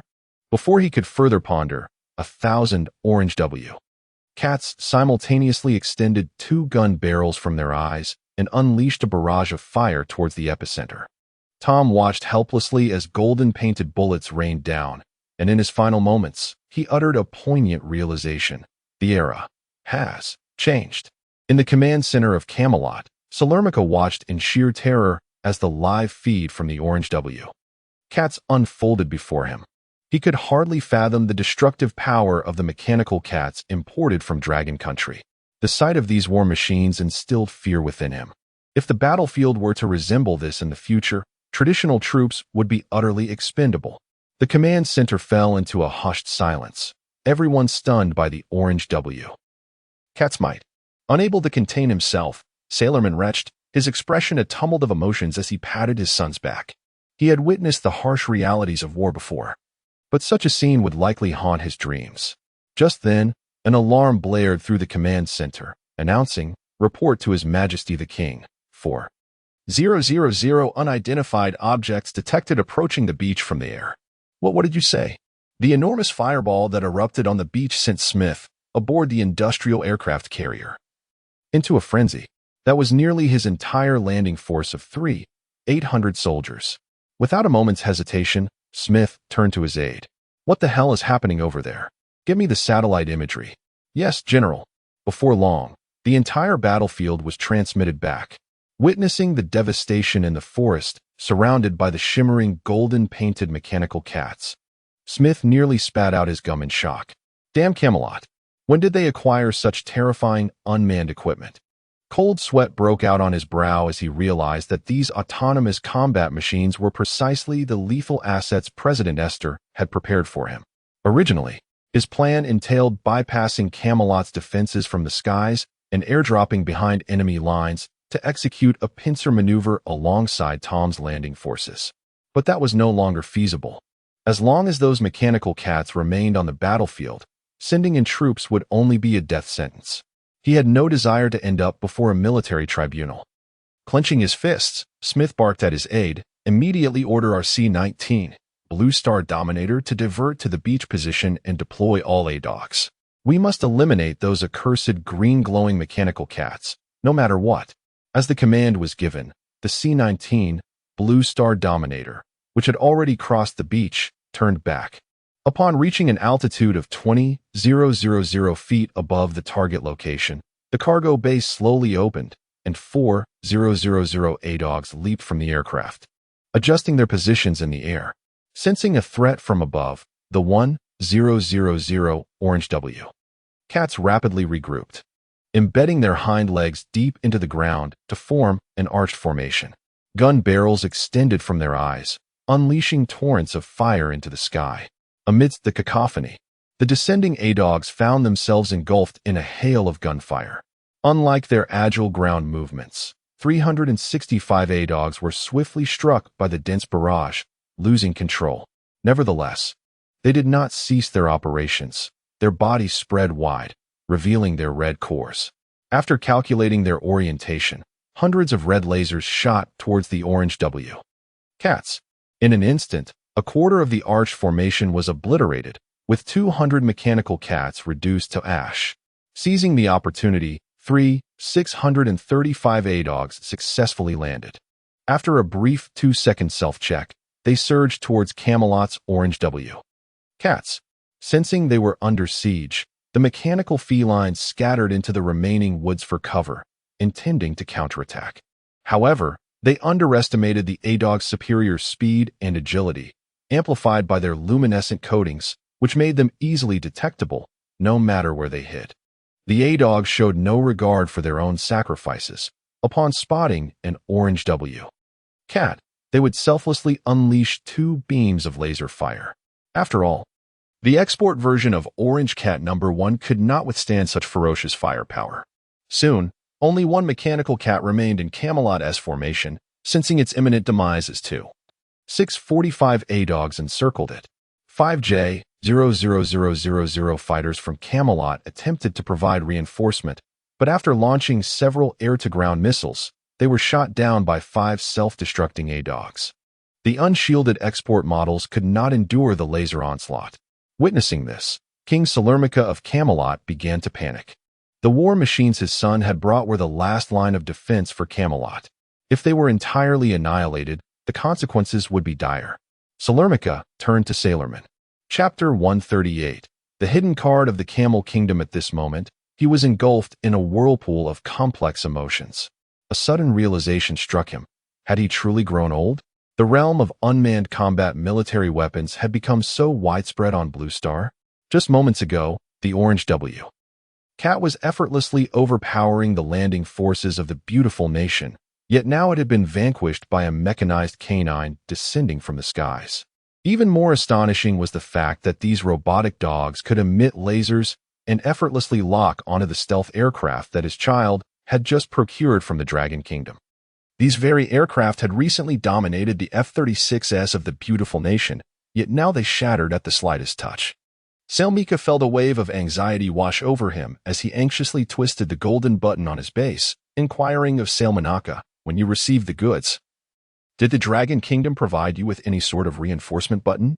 At the sound of his father's question, Sailmanaka's eyes twitched. After spending so much gold, there had been no mention of any so-called golden reinforcement button. Who knew the Dragon Kingdom had become so miserly? It was rather appalling. Embarrassed, Sailmanaka retrieved a flimsy golden plastic card from his inner pocket and handed it to Sailmica. "Father, the Dragon Kingdom did not provide me with any buttons. I even specifically inquired with Minister Liang during the handover.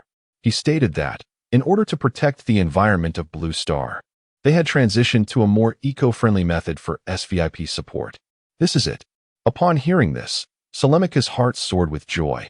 Whether it was gold or buttons mattered little. What truly concerned him was that the Dragon Kingdom had left them something. With a mixture of excitement and apprehension, Sailmica accepted the plastic card, which he realized was the Dragon Kingdom's hidden card. He hurriedly flipped it over and saw Camel Kingdom script inscribed. "In case of special circumstances, please scan the QR code on the card, scratch off the layer, and enter the confidential key to obtain reinforcements." Reading such a description left Sailmica momentarily bewildered. Wasn't this card's information rather dubious? Was it possible he truly had become out of touch with the times? Nevertheless, the urgency of the situation left no room for further contemplation. Obtaining assistance from the Dragon Kingdom was paramount. Without hesitation, he took out his solid gold phone and scanned the QR code on the card. To his surprise, a rather simple interface appeared on his phone screen, along with an input box that read, "Please enter the confidential key below." Presumably, this referred to the text hidden beneath the card's layer. Without a moment's hesitation, Sailmica used his golden button base to scratch off the gray protective layer, revealing a string of numbers: 8888888888888. In an instant, Sailmica was struck by the cleverness of the Dragon Kingdom. Who would have thought that the activation key would be such an inconspicuous series of digits? Without a second thought, he entered the 14 eighths and pressed the confirmation button. Almost simultaneously, a text message popped up on Salemika's golden phone. "Dear user Sailmica, you have successfully made a payment of 888888888888888 Dragon Kingdom currency to Close Moon Company. For inquiries, please call." Upon reading this message, Salemika's mind went blank. Wasn't that 88 trillion? Just like that, it was gone. As he gazed at the Orange W cat still surrounded and the unchanged situation on the military satellite, a cold sweat broke out on Salemika's brow, and he trembled, looking at Sailmanaka beside him. "Are you sure this card came from the Dragon Kingdom?" It hasn't been swapped out? No, father. I obtained it directly from Minister Liang in the Eastern Theater of the Dragon Kingdom. I carried it with me the entire time. No one else has touched it. And look at the quality of this card. Even our domestic replicas couldn't be this cheap. In that moment, Salemika's heart sank. Had he truly fallen victim to a scam? Meanwhile, thousands of miles away within the borders of the Dragon Kingdom, Feng was nestled in Mu Qingyue's embrace, watching a cartoon about mice and cats on television. Suddenly, Mu Qingyue's phone rang urgently. Seeing the caller ID, she quickly answered. Hello, Ruyan, what's happened? On the other end, Lu Ruyan shouted anxiously into the phone. It's bad, Mo. Our company's account has suddenly received 8 Dragon Kingdom currency, with no order information. Only a payment account from outside the Dragon Kingdom. Are we victims of a scam? Should we report it? You said how much? 88 trillion, 8,888 million. 8,888. The sheer absurdity of the amount sent Mu Qingyue's heart racing. Even having grown up in a well-off family, she had never seen such a sum. Suddenly, Feng jumped down from her arms, shaking his head. Ahem. Qingyue, I need to step out for a bit. Don't submit that payment. It's my service fee. Oh, and if Zhang Pingyuan calls, just tell him I'm out earning extra money, and settle the accounts for me. With that, Feng dashed out of Mu Qingyue's villa. In the courtyard, particles emanated from his neck ring, forming a suit of armor that enveloped him, adorned with a golden exterior, resembling the orange W. Cat. Feng slowly ascended, the armor extending 256 layers of dazzling shields, shimmering in the sky. Ling Ling, help me mark the location. Yes, father. Connecting you to the toy cat now. In the Camel Kingdom's operations command room, Salemika was in a state of panic. His finger hovering over the red button embedded in the golden base. He cursed himself for not enhancing his awareness of online scams. Such a shabby card and ludicrous key. Upon reflection, how could it be meant for urgent military assistance? Salemika, being young and naive, could be forgiven for not understanding the complexities of society and falling victim to deception. But Salemika had spent so many years on Blue Star and never expected to be tricked. He touched the golden button base in his hand, resolute that it was authentic. Brought back directly from the Dragon Kingdom. With his thumb poised above the button, he prepared to press it, determined to confront whatever awaited him. Just as he was about to act, Khazar suddenly exclaimed, Wait, Your Majesty, the orange W. Cat on the battlefield has changed. At the sound of Khazar's shout, Salemika quickly withdrew his finger from the button, turning to gaze at the command center's screen. In an instant, his eyes widened, and his blood pressure skyrocketed. What is happening? Chapter 139, The Celestial Cat on the Grand Screen, the last orange W. Cat, encircled by its comrades, seemingly received some signal. Its entire body split apart, sprawling across the ground. In an instant, a brilliant holographic blue beam shot into the heavens, casting a luminous hue across the entire area. A second later, at the pinnacle of the beam, an enormous inverted red triangle began to rotate slowly, surrounded by vast RGB rings shimmering with unusual light. In the lower region of the beam, a massive orange cat had spun gently in the air, suspended 1,500 meters above the ground. This abrupt transformation of the orange W. Cat, coupled with the emergence of the holographic beam on the battlefield, left the A-Dog war machines, which had previously encircled it, utterly perplexed. Their core database frantically searched. A flurry of binary code flickering rapidly before the A-Dog's eyes. However, this scene was entirely absent from their predefined models. Who among their adversaries could spontaneously fracture and emit radiant light? Moreover, from a physical standpoint, the target had seemingly vanished. Father, I have discovered the precise coordinates for the toy you requested, and I have thoughtfully marked the corresponding landing instructions. Please praise me quickly. Ling Ling. How many times must I remind you?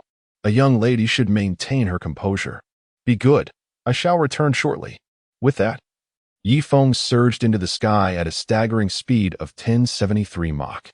This extraordinary velocity triggered immediate alarms within the entire air defense system of the Eastern Theater of Long Country.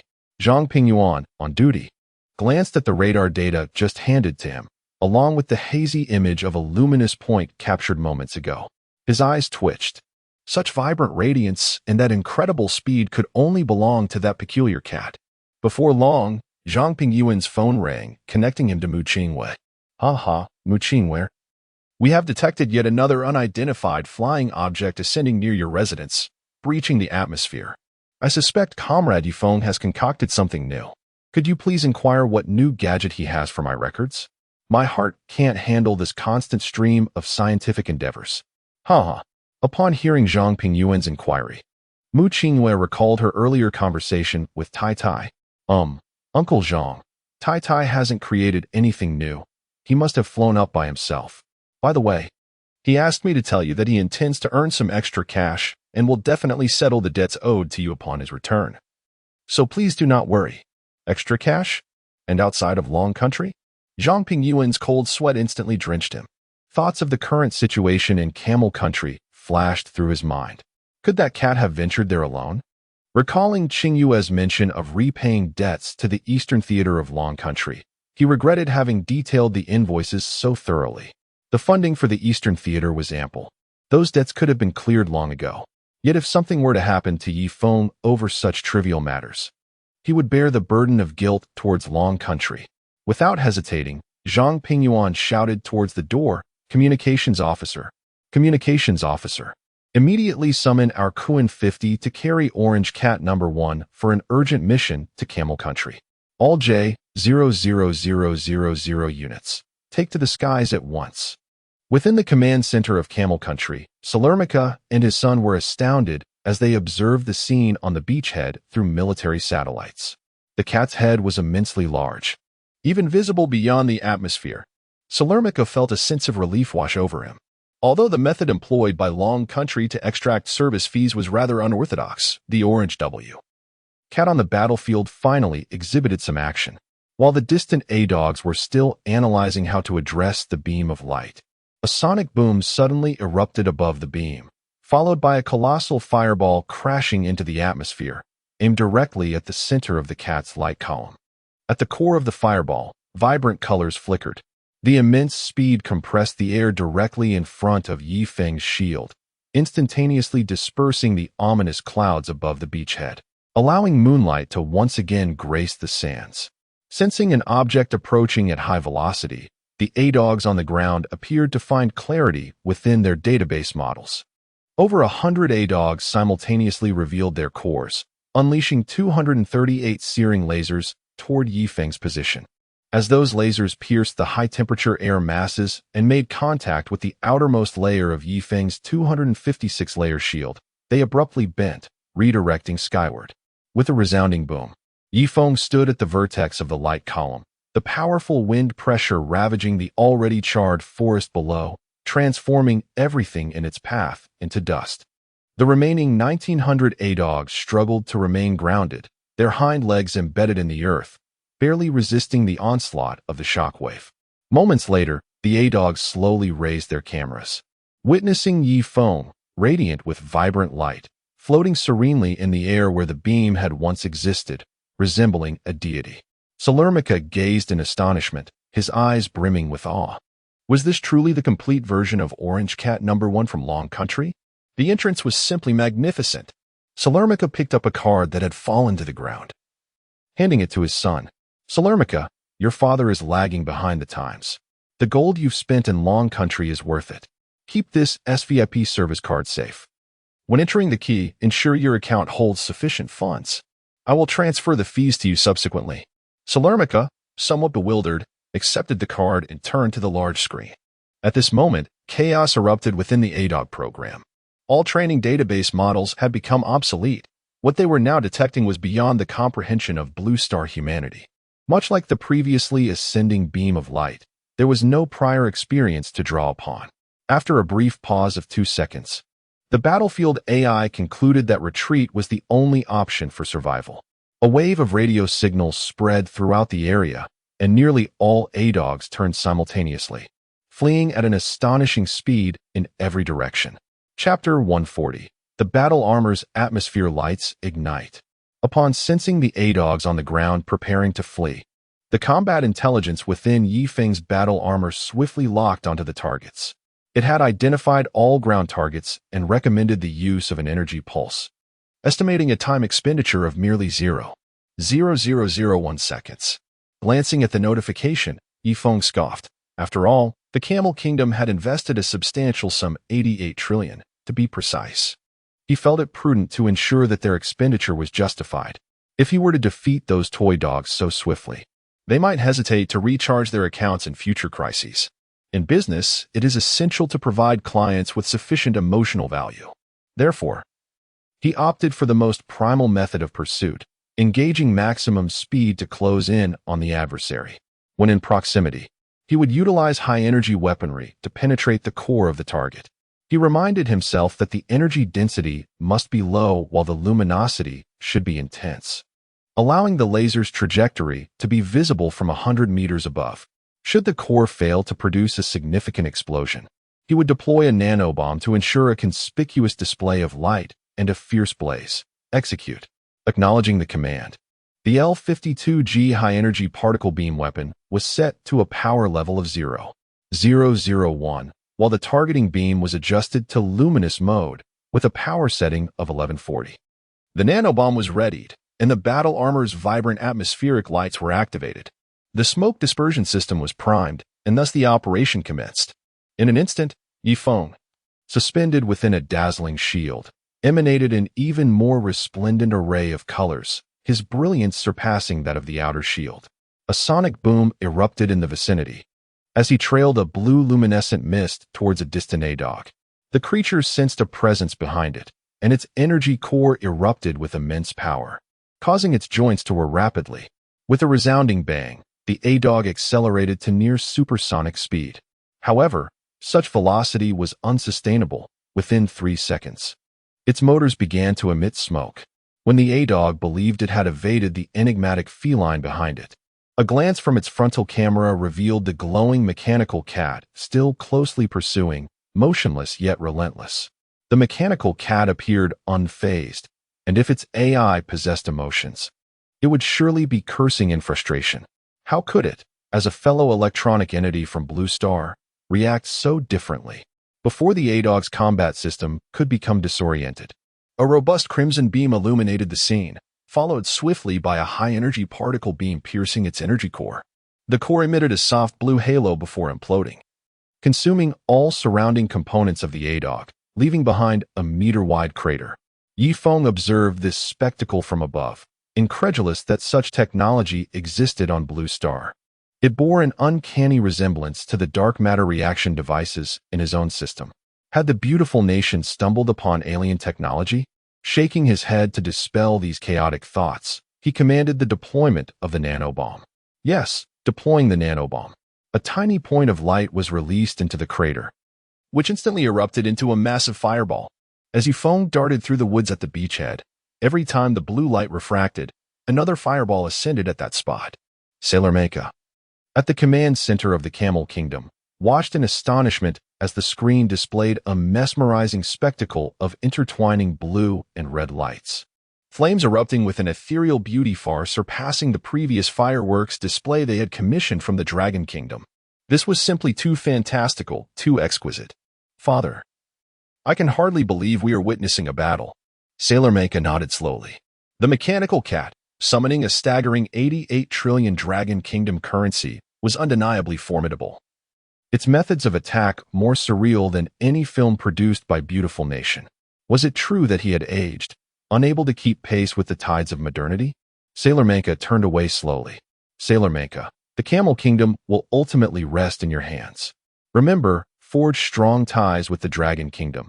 With such a powerful ally behind us, we can establish our foothold on this Blue Star. Sailor Mecha nodded, gripping the plastic card in his hand more tightly. Rest assured, I shall adhere to your guidance. Meanwhile, aboard the industrial carrier of Beautiful Nation, Smith watched in sheer disbelief as the satellite relayed the unfolding scene. His chewing of gum quickened. Initially, the A-dogs provided a tactical advantage, and he had envisioned basking in admiration and boasting to the beautiful women at the celebratory banquet about his achievements. Yet, The sudden emergence of the colossal cat head and the golden mechanical feline descending from the skies completely derailed his plans. Glaring at the screen displaying the rapidly pursued A-dogs and the rising fireballs, Smith clenched his fists, his chest heaving violently. Damn it! Who can tell me where the Camel Kingdom found this mechanical cat? How can it achieve such astonishing speed? The response was a chilling silence, as it became evident that the cat's current methods of attack and speed had surpassed the understanding of all personnel in the command room. They had thought their A-dogs were futuristic, yet this cat was beyond all expectations. After a few rapid chews of gum, Smith gradually calmed himself. Immediately lock all our missiles onto that peculiar cat. Deplete all munitions. Additionally, send orders to the 303rd Airborne Division, altering the original battle plan to target the Camel Kingdom's beachhead. Command the A-dogs on the battlefield to initiate concentrated fire. No matter the means, obliterate that cat. I refuse to believe any metal can withstand the saturation attack of beautiful nation. Yes, sir. Immediately executing. As Smith's orders were issued, 357 missiles soared into the sky above the Camel Kingdom's waters, their fiery trails illuminating the entire sea. The final 645 fleeing A-dogs halted, their hind legs entrenched in the soil, turning to face the glowing Feng. Chapter 141. The Pillar of Death. As missiles ascended around him and the A-dogs came to a sudden halt, Feng's armor reacted instantly, elevating his altitude. A warning echoed in his ears. Target cluster battlefield mode had changed, preliminarily assessed as a cluster attack. The calculations indicated that the energy level had reached the lower limit of the reverse charging device, with an anticipated energy recovery of merely 0.000001. Moreover, numerous primitive fireworks devices on the battlefield's periphery had locked onto their position, likely impacting the armored air conditioning's fresh air system. Consequently, the internal temperature of the armor had been preemptively lowered by 0.1 degrees Celsius. Hearing the combat AI's report, Feng's eyelid twitched.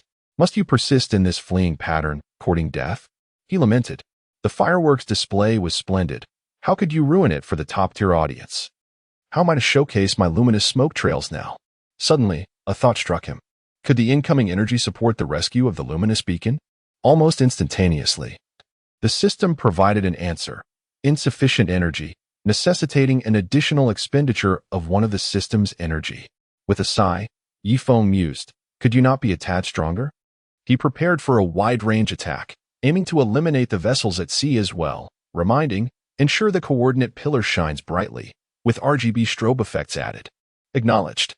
Suspended in the air, Feng made it easier for the 645 A-dogs below to lock onto him. The 654 mechanical dogs split at their course, unleashing a dazzling red pillar of light. A total of 290 lasers struck the outermost shield of Feng almost simultaneously, while 357 missiles from the sea detonated at his location. In an instant, the entire bay was illuminated by searing flames, plunging the battlefield into a sea of fire. Inside the command center of the Camel Kingdom, Salermica and his son anxiously watched the scene unfold, their spirits sinking. This was the full fleet firepower of the beautiful nation, not to mention the bizarre laser beams emitted by the mechanical dogs. The fate of their mechanical cat from the Dragon Country seemed grim. Salermica sighed. Perhaps this is the destiny of our Camel Kingdom. He turned to his son. Salermanica, I regret not having kept you in the Dragon Country. Had you remained there, we wouldn't be in this predicament. Before he could finish, his son gasped, Father, look. Salermica turned to see the mechanical cat on the battlefield, its flames extinguished, replaced by a radiant orb of light. A second later, a massive rainbow pillar shot into the sky, distinctly brighter than the previous distress signal from the mechanical cat, even surpassing the sun. No, this cannot be. On the industrial carrier of the beautiful nation, Smith shielded his eyes, squinting in terror at the distant pillar, his gum falling to the floor. It was evident that this brilliance exceeded even that of a fusion strike explosion. It was not the glow of their missiles. For the first time, he encountered the essence of unknown fear, casting doubt on the firepower coverage he had always believed in. Smith contemplated retreating. Quick! Command our fleet to turn around urgently. Leave this place at full speed. They had exhausted all their ammunition, and the carrier-based aircraft had been annihilated in the initial clash with the Camel Kingdom's J-00000. They were now akin to lambs awaiting slaughter, mere targets on the ocean's surface. The laser beams from President Esther's secret weapon, the A-Dog, had failed to harm the enigmatic mechanical cat. What could the steel beneath his feet accomplish? Before the communication officer could relay the order, a wave of blue energy radiated from the cat in the sky, slicing through everything in its path like blades. The entire fleet of the beautiful nation was nearly severed in half, with searing energy spreading from the cut, turning everything into molten iron. Smith, in abject terror, watched as the deck beneath him began to glow red and slowly melt away. No, this cannot be. Smith screamed in anguish, engulfed in flames, desperately closing his eyes. 200 kilometers away from the carrier fleet, 38 mighty bull transport planes of the beautiful nation's 303rd Airborne Division were steadily approaching the Camel Kingdom's coast. Commander Jericho seethed with anger. This was already the third time they had received an urgent mission prompt. To make matters worse, the last prompt had altered their entire operational deployment plan, forcing them to parachute directly onto the Camel Kingdom's coast. It was evident that their operational plan had overlooked something, a situation they had not anticipated. Damn Smith. Leveraging his connections to climb to the commander's position, persistently urging us. Does he truly think he's exceptional? A steady approach is fundamental. That man has never seen real combat. Damn it. How long until we reach that cursed place? Report. We estimate 15 minutes to the drop zone. Jericho took a deep breath. His young soldiers had earned their place on the battlefield, and as their commander, he had to be accountable for them. Suddenly, a brilliant light flashed through the cabin. Jericho hurriedly closed his eyes, and as he slowly opened them again, he beheld a blinding pillar of light shooting skyward from the distant coastline of the flight path. Moments later, flames erupted from the sea. Sir, there must be some incident with the carrier fleet. Should we accelerate? Jericho smacked the soldier on the head. Where to? To our doom? The carrier fleet is surely in trouble. Without long-range fire support, charging in would be tantamount to suicide. We cannot advance recklessly. Compile all navigational footage. Someone must relay the news of defeat back to the beautiful nation. Inform the aircraft to turn back. Yes, in the brilliant skies above the sea. The 38 mighty bull transport planes collectively turned, heading toward the overseas base of the beautiful nation. Feng observed this scene quietly from the sky. Reflecting on their good fortune, the Camel Kingdom had only paid for the basic service fee of Orange W. Cat, making further pursuit unnecessary. Suddenly, the battlefield AI issued a warning. Report, a fully loaded Kuan, 50 and over 200 J-00000 aircraft are rapidly approaching the eastern theater of the Dragon Country. Chapter 142. Are you seriously going to buy Feng? Upon hearing the report from the AI within his battle armor, Feng felt a twitch at the corner of his eye. Hadn't he already instructed Mu Qingyue to inform them that he was out earning some extra cash? The scale of their operation was rather excessive. Should he be obliged to share a portion of his earnings with them, even if they intended to assist? He had already resolved all matters at hand. Their arrival felt rather.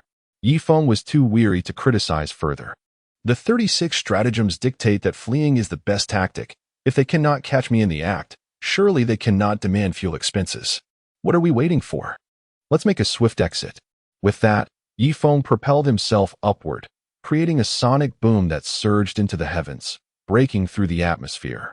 In the cockpit of the Kuan 50 stationed in the eastern theater of Long Kingdom, Zhang Pingyuan anxiously observed the distant beach. Upon hearing Mu Qingyue mention that the cat intended to earn some extra cash, he immediately rallied the aerial forces of the eastern theater. This had happened before. Feng had faced a nuclear attack while rescuing his compatriots, confronting a fleet of nuclear-powered aircraft carriers from the United States single-handedly. Although it was improbable for the United States to deploy nuclear weapons now, the thought of Feng encountering any mishap on the battlefield weighed heavily on him. As he watched a blue pillar of light suddenly rise in the distance, Zhang Pingyuan's heart skipped a beat. Could it be that his intuition was correct? Was there truly trouble brewing? Hurry, we must act swiftly. We cannot allow anything to happen to Comrade Feng. Yes, Commander Zhang. The Kuan 50's afterburners are now engaged. Zhang Pingyuan's aerial formation drew ever closer to Yi Feng's position. He could even see the dazzling shield of the cat amidst a barrage of lasers and missiles aimed at the core. Just as Zhang Pingyuan's squadron neared the ascending pillar of light, a resounding explosion echoed through the air, and the distant fleet of American aircraft carriers was abruptly severed in half, engulfed in flames. Comrade Yi Feng. Yi Feng.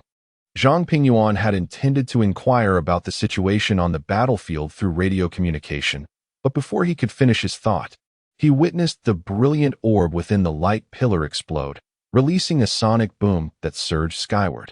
Zhang Pingyuan's eye twitched. Had he traveled such a great distance only to ensure your safety, only for you to flee upon seeing me? Did you think I could capture you and sell you off? However, now that it was confirmed that Comrade Yi Feng was safe, there was no longer a need for them to remain in that location. Zhang Pingyuan took a deep breath and activated the communication system of the Kun-50. Everyone, we are preparing to. Before he could finish the sentence, an elderly voice crackled over the public channel, speaking in broken Long Kingdom dialect. Oh, Zhang. Is that you, Zhang? I am Salermica. I am truly overjoyed. Are you here to reinforce us? As the king of the Camel Kingdom, Salermica warmly welcomed their arrival. I have already sent you the coordinates of the command center. Old friend, let us not part again. Upon hearing the voice on the radio, Zhang Pingyuan recalled the extravagant old man he had encountered at the Long Kingdom Equipment Exhibition years ago, the very one who personally oversaw the gilding of pure copper buttons. It seemed he had no choice but to go. After all, this was the top dog of the Long Kingdom, and one must always save face after such significant financial contributions. Oh, it is indeed King Salermica. You are correct. Upon receiving your message, we promptly dispatched the elite aerial forces of the Eastern Theater of Long Kingdom to provide support. I shall head over immediately and look forward to our meeting. With that, he ended the call, casting a glance at the fiery scene unfolding on the ocean and the over 100J-0000 aircraft behind him, feeling a sense of dread. Such a multitude of fighter jets could easily devastate a nation. Taking a deep breath, he pressed the communication button. Order, aside from 2J-00000 for escort. All other aircraft are to engage stealth mode and return to base. Yes, we will ensure the mission is accomplished. 15 minutes later, the Kun-50, in which Zhang Pingyuan was aboard, landed smoothly at the airport of the Camel Kingdom's command center. A massive boarding ladder slowly extended from the cockpit of the Kun-50, and as Zhang Pingyuan descended, King Salermica and Crown Prince Salermica rushed forward. Salermica grasped Zhang Pingyuan's hands tightly, tears welling in his eyes as he exclaimed, "Oh, Commander Zhang Pingyuan, it has been so long since we last met. I truly cannot thank you enough. The Long Kingdom's kindness towards us, the people of the Camel Kingdom, shall forever remain in our hearts. Without your help, we would have been at a loss against those American mechanical hounds." Seeing the king on the verge of tears, Zhang Pingyuan quickly offered reassurance. Your Excellency Salermica, please do not say such things. The people of the Long Kingdom have always been good friends and partners with the people of the Camel Kingdom. It is only right that we assist you in the face of such unfair treatment from the United States. Moreover, you have purchased our equipment, and it is our duty to ensure the effectiveness of your weaponry. Tears rolled down Salermica's cheeks. How wonderful the Long Kingdom was. Although the purchase of equipment had caused him some financial strain, it ultimately safeguarded his nation's borders. Upon hearing Zhang Pingyuan's words, Crown Prince Salermica also felt immensely moved. The Long Kingdom was indeed a trustworthy partner. Suddenly, he recalled the golden cat that had descended from the heavens during the battle, while it bore a striking resemblance to the orange W. Cat he had acquired from the Long Kingdom's Zhuyang base. Its offensive capabilities were exponentially more formidable. Clearing his throat, Crown Prince Salermica looked at Zhang Pingyuan with excitement. Oh, esteemed Commander Zhang, that original orange W. Cat that descended from the sky was absolutely remarkable. It effortlessly defeated the American carrier battle group and those mechanical hounds that wreak havoc. Before this mechanical cat, they were little more than toys. Zhang, you are aware of the perilous situation we currently face. As you have seen, the export version of the orange W. Cat we purchased from you simply cannot withstand the American mechanical hounds. While I am uncertain where that mechanical cat has flown off to, I urge you, Zhang. Name your price. We want that cat we just witnessed. And if you have more, the merrier. Upon hearing Crown Prince Sailor Manka's inquiry, Zhang Pingyuan's eye twitched uncontrollably. Did you just say what I think you said? You are seriously going to buy Yifeng?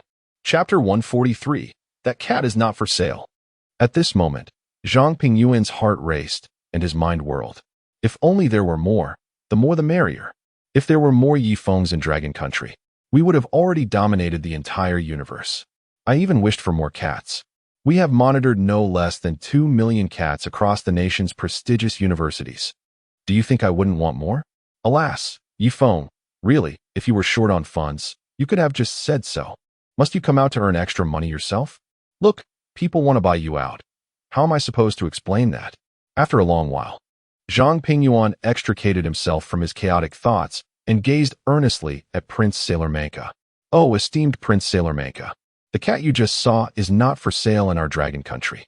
Ahem. In fact, what you witnessed was merely an illusion created by our domestically developed space projector, casting a light effect onto the ground. The real deal is this one. Look. As he spoke, Zhang Pingyuan gestured to a soldier behind him. In response, the soldiers swiftly opened the hatch of the Kuin-50 transport aircraft. One by one, the orange cat number 1 strode down from the aircraft with a graceful demeanor. Esteemed Prince Sailor Manka, we received your distress signal and rushed here without delay. What you see now is our Dragon Country's Eastern War Zone's orange cat number 1. The very version of Orange W. Cat you are currently using. Everything you witnessed earlier was orchestrated by these cats. As for those American warships that were split in two, that was purely a light effect. By the way, I must say, our scientific comrades have an astonishing pursuit of lighting effects. It is only natural that everyone on the ground could witness such a spectacle. Now, do you believe it? Haraha. Zhang Pingyuan's laughter echoed, masking his unease, nearly gasping for air from the mirth. Meanwhile, Prince Sailor Manka remained silent, clearly unimpressed. If you don't want to sell, then so be it. Is this reason even interesting? An illusion? Tell me, what is the principle behind your satellite? How did it allow all our monitoring instruments to detect energy fluctuations? Moreover, how did this lighting effect manage to split American warships? With such technology, I would go bankrupt to acquire it. Watching Zhang Pingyuan nearly laugh himself into oblivion, Sailor Manka's eyes twitched. Though the notion of a lighting effect and satellite illusion was utterly absurd, the mechanical cats descending from the Dragon Country aircraft were undeniably real. Instantly, Sailor Manka burst into laughter. Haha, I truly feel old, unable to keep up with the times. Dragon Country, you are remarkable. Such magical technology has become a reality. I am genuinely impressed. I know this is your secret weapon, and we have no desire to covet such technology. Commander Zhang Pingyuan, these mechanical cats are meant to compensate for our losses, correct? Sailor Manka, observing Zhang Pingyuan's slight tremor, thought to himself, old tricks still work. Compensate for our losses? This is the self-use version of Orange Cat number 1, and only they are equipped with these in the entire Dragon Country. If we trade you 1,000, what do we use? Just one could take you down. Ahem, King Sailor Manka, you are correct. We are here to compensate for your losses. Based on our observations of the current battlefield, we will gift you 10 upgraded Orange W. Cat second-generation models. Trust me, Your Majesty, these 10 Orange W. Cat second-generation models can surely defeat those mechanical dogs from earlier. Upon hearing Zhang Pingyuan's words, Sailor Manka's eyes sparkled. He had initially intended to cause a stir to see if any advantage could be gained, but they were genuinely willing to offer new combat mechanical cats. Oh, Zhang, that is truly wonderful. Your service is impeccable, and it is worth every bit of the 88, 888, 888, 888, 888 I spent on your value-added services. How much? King Sailor Manka repeated, and upon hearing that staggering figure, Zhang Pingyuan was left dumbfounded. How could these cats possibly cost so much? Also, why hasn't this amount been credited to our Eastern War Zone's account? Zhang Pingyuan sighed and turned to the soldier behind him. Xiao Zhang, bring a can of spray paint and lead the 10 cats over here. Yes, Commander Zhang. Soon, 10 Orange Cat number 1 stood before Zhang Pingyuan. With a golden spray paint can in hand, he personally painted each of the 10 cats.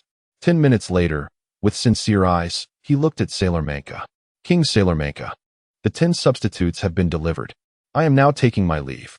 Before Sailor Manka could respond, he turned and walked towards the Kuin 50.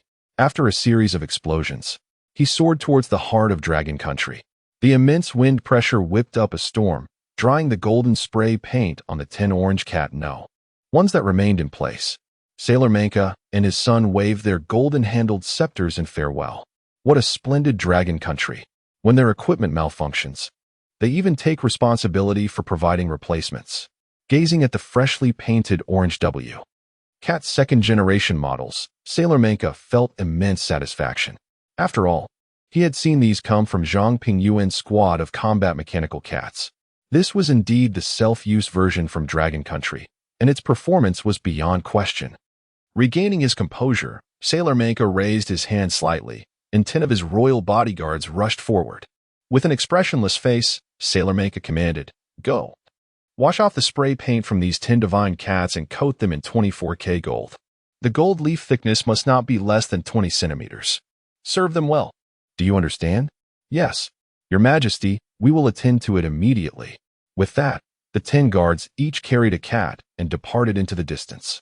In stark contrast to Sailor Manka's excitement over his new toy, in the command center of the American White House across the ocean, Esther stared at the last images transmitted from the industrial aircraft carrier, nearly grinding his teeth in frustration.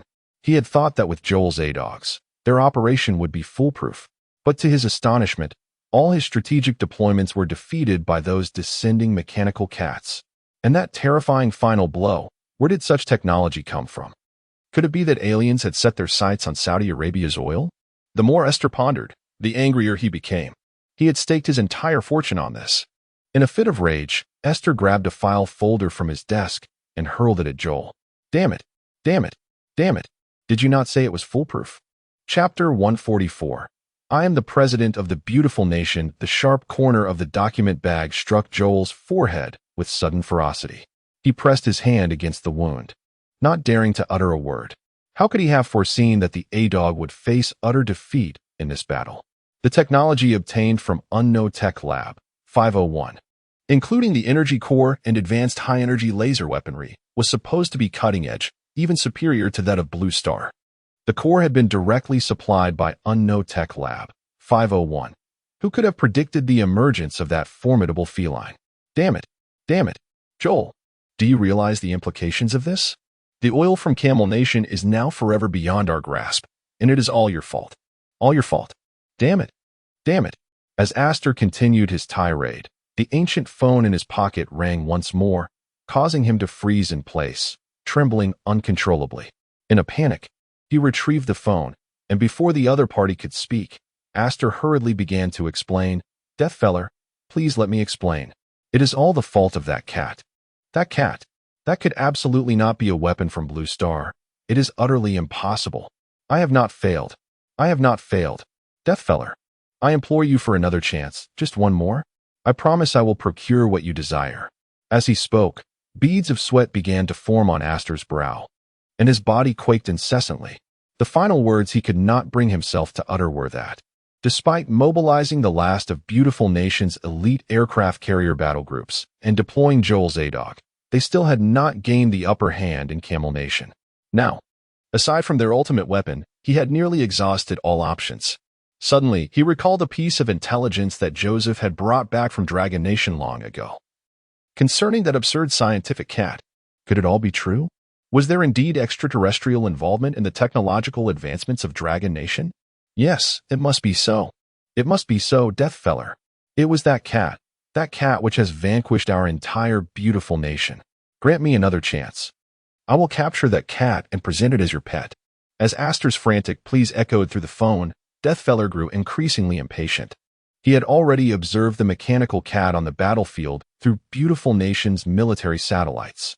Just as they had procured energy cores and laser technology far surpassing that of Blue Star from Meow-tech Lab 501. It was plausible that Dragon Nation had also acquired alien technology through some clandestine means. The universe is vast. How could only they possess extraterrestrial advancements? The mechanical cat was indeed formidable, but it merely indicated that Dragon Nation had access to superior technology, far exceeding that of the Deathfeller family. The crux of the matter lay in how to decrypt the main control computer of the spaceship beneath the manor, designated TS-678. Clearly, Astor's current policies could not provide adequate oil for himself. His aggressive military stance crumbled before Dragon Nation. As a mere pawn, Astor had outlived his usefulness. Deathfeller cast a glance at the expressionless Alice kneeling beside him, took a deep breath, and said, "Astor, you are delusional. Perhaps you should remain in the asylum." Upon hearing these emotionless words, Astor's eyes widened in shock, his body stiffened in place. Suddenly, he erupted in a frenzied scream into the phone, "Deathfeller, I beg you to." But the line was met with the busy signal.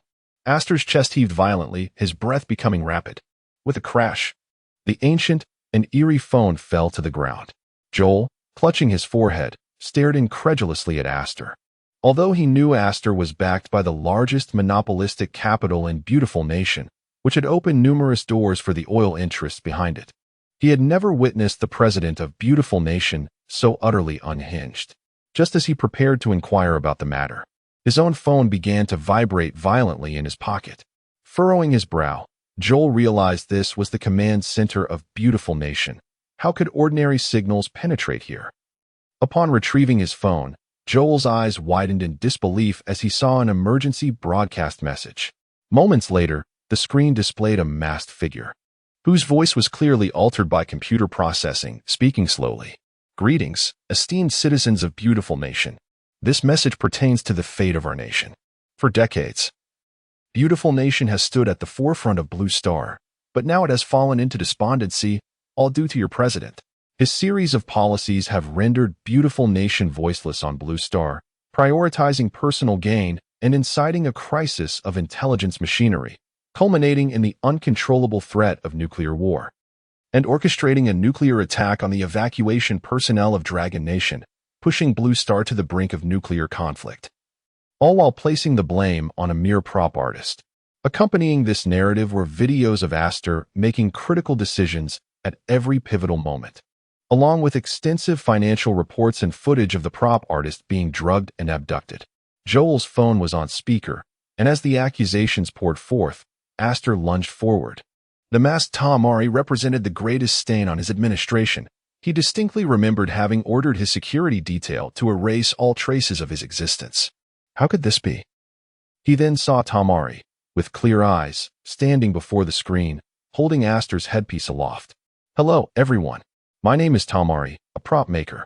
That day, I was enjoying a drink at the tavern when suddenly, the video depicted how he had been drugged at the tavern and inadvertently found himself at the press conference. Watching the surveillance footage and Tamari's accusations, Astor's spirit plummeted. How could they have done this? How could they possibly? I am the president. I am the president." Astor frantically clawed at his hair, forcefully knocking Joel's phone to the ground. Gathering all his strength, he seized a nearby chair and hurled it at the large screen in the command center that was also broadcasting Tamari's video. Astor's manic outburst terrified everyone in the command center, causing them to scurry to the corners, fearing being struck by flying debris. "I am the president. I am the president of Beautiful Nation. I am. Chapter 144. The Distracted Cat. A series of mechanical clicks echoed as the door of the command center slowly creaked open. A burly man with golden hair, broader than Astor, entered with a smile, accompanied by 3 attractive officials from the Republic and several armed soldiers clad in khaki uniforms. Upon seeing the intruder, Astor's eyes flared with fury. "Trailing. By what right do you dare to enter here? This is the command hub of the Republic. Without my orders, no one is permitted to trespass. Soldiers! Throw this damned fool out!" Astor shouted hoarsely, glancing frantically towards the entrance. Yet, he was met with an oppressive silence. The soldiers who should have been stationed at the door had vanished. Observing Astor's frantic demeanor, Trailing approached him slowly. "Astor, it appears your mental state has deteriorated. According to the Constitution of the Republic and the judgments of both the Senate and the House of Representatives, you are deemed unfit to continue serving as the president. Soldiers, remove this mentally unstable individual from our operations center." Yes. With that, two soldiers rushed forward, seizing Aster and dragging him towards the exit. No. I am the president. I am the president. Trailing, you bastard, how dare you? As Aster's voice faded into the distance, the command center fell eerily silent. Trailing adjusted his attire and turned to the two officials behind him with a smile. Gentlemen, now that the lunatic has been escorted away, can we attend to business? The two officials in suits nodded and retrieved the Constitution from a nearby bag, cradling it in their hands. Trailing placed his hands upon it and solemnly proclaimed, I, Trailing, as the President of the Republic. Following a brief ceremonial act, an officer approached carrying a briefcase. Your Excellency, this is the Republic's fusion football case. We are now inputting your biometric information. Trailing nodded in acknowledgement. Joel, filled with trepidation, observed the unfolding events. It was the first time he truly comprehended the immense power wielded by the monopolistic capital behind the presidency, reflecting on how closely he had once allied himself with Aster. He swallowed hard, awaiting the judgment from the newly appointed President Trailing. Once the handover was complete, Trailing cast a mocking glance at Joel in the corner. Oh, my dear Joe, why do you appear so anxious? Fear not. Your service has not gone unnoticed by Lord Detweiler over the years. Aster is Aster, and you are you. As long as you follow in my footsteps and assist in executing Lord Detweiler's agenda, you and your TikTok friends will remain unharmed. What do you say, my esteemed Minister of Defense? Joel was profoundly astonished by Trailing's words. It was evident that the new president possessed an intimate knowledge of his affairs. He could sense that Trailing had no genuine desire to retain him, further deepening his understanding of the Detweiler family's influence. Rest assured, Your Excellency, I believe under your leadership, the Republic will experience a rejuvenation. The scandal surrounding former President Aster rapidly spread across Blue Star. Under the orchestrations of the Detweiler family, the Republic's Ministry of Justice launched an astonishingly swift investigation into Aster, ultimately sentencing him to a staggering 613 years in prison for war crimes, massive undisclosed wealth, and treason. Aster boarded the prison transport vehicle with a blank expression, the shouts of the Republic's citizens echoing around him. Damned Aster, go to hell. You owe me my wife, my children. You cursed demon, I was blind to have voted for you. Most of them had lost their beloved ones during the Snoopy AI crisis, initially blaming it on the detestable aliens. Unaware that Aster had allowed combat AI to take control of nuclear weapons, precipitating the catastrophe. As the cacophony surrounded him, Aster's head struck heavily against the transport vehicle. Hearing the commotion from behind, one of the guards glanced back, teasingly addressing his companion Tom. Look at him. We are escorting a president, so take it slow. Tom exhaled a puff of smoke, rolling his eyes at Jerry beside him. Quit the chatter. My wife has roasted a turkey tonight, and I don't want to spend the night with this guy. All right, whatever you say, Chief. As they spoke, Jerry slammed the accelerator, heading towards the sprawling desert prison in the Western Republic. Just as they reached the center of the desert highway, a missile descended with a piercing sound, engulfing Aster in a massive fireball. Meanwhile, in the villa of Mu Qingwei in Long Country, she cradled Feng while watching the latest Blue Star news. On the screen, the newly inaugurated President Trailing was making a statement. Breaking news. Former President Aster has been exposed in a shocking scandal, sentenced to 613 years in prison for multiple offenses. New President Trailing assumed office 3 days ago, completely overturning Aster's rigid policies. Gently stroking the back of her pet, Tai-Tai, Mu Qingwen mused. You know, this republic is quite intriguing. They actually sentenced a former president to such a lengthy imprisonment. What could have possibly led to this? Originally intending to chat with her beloved Tai-Tai, she noticed that the cat seemed preoccupied, showing no interest even in its favorite natural fish treats.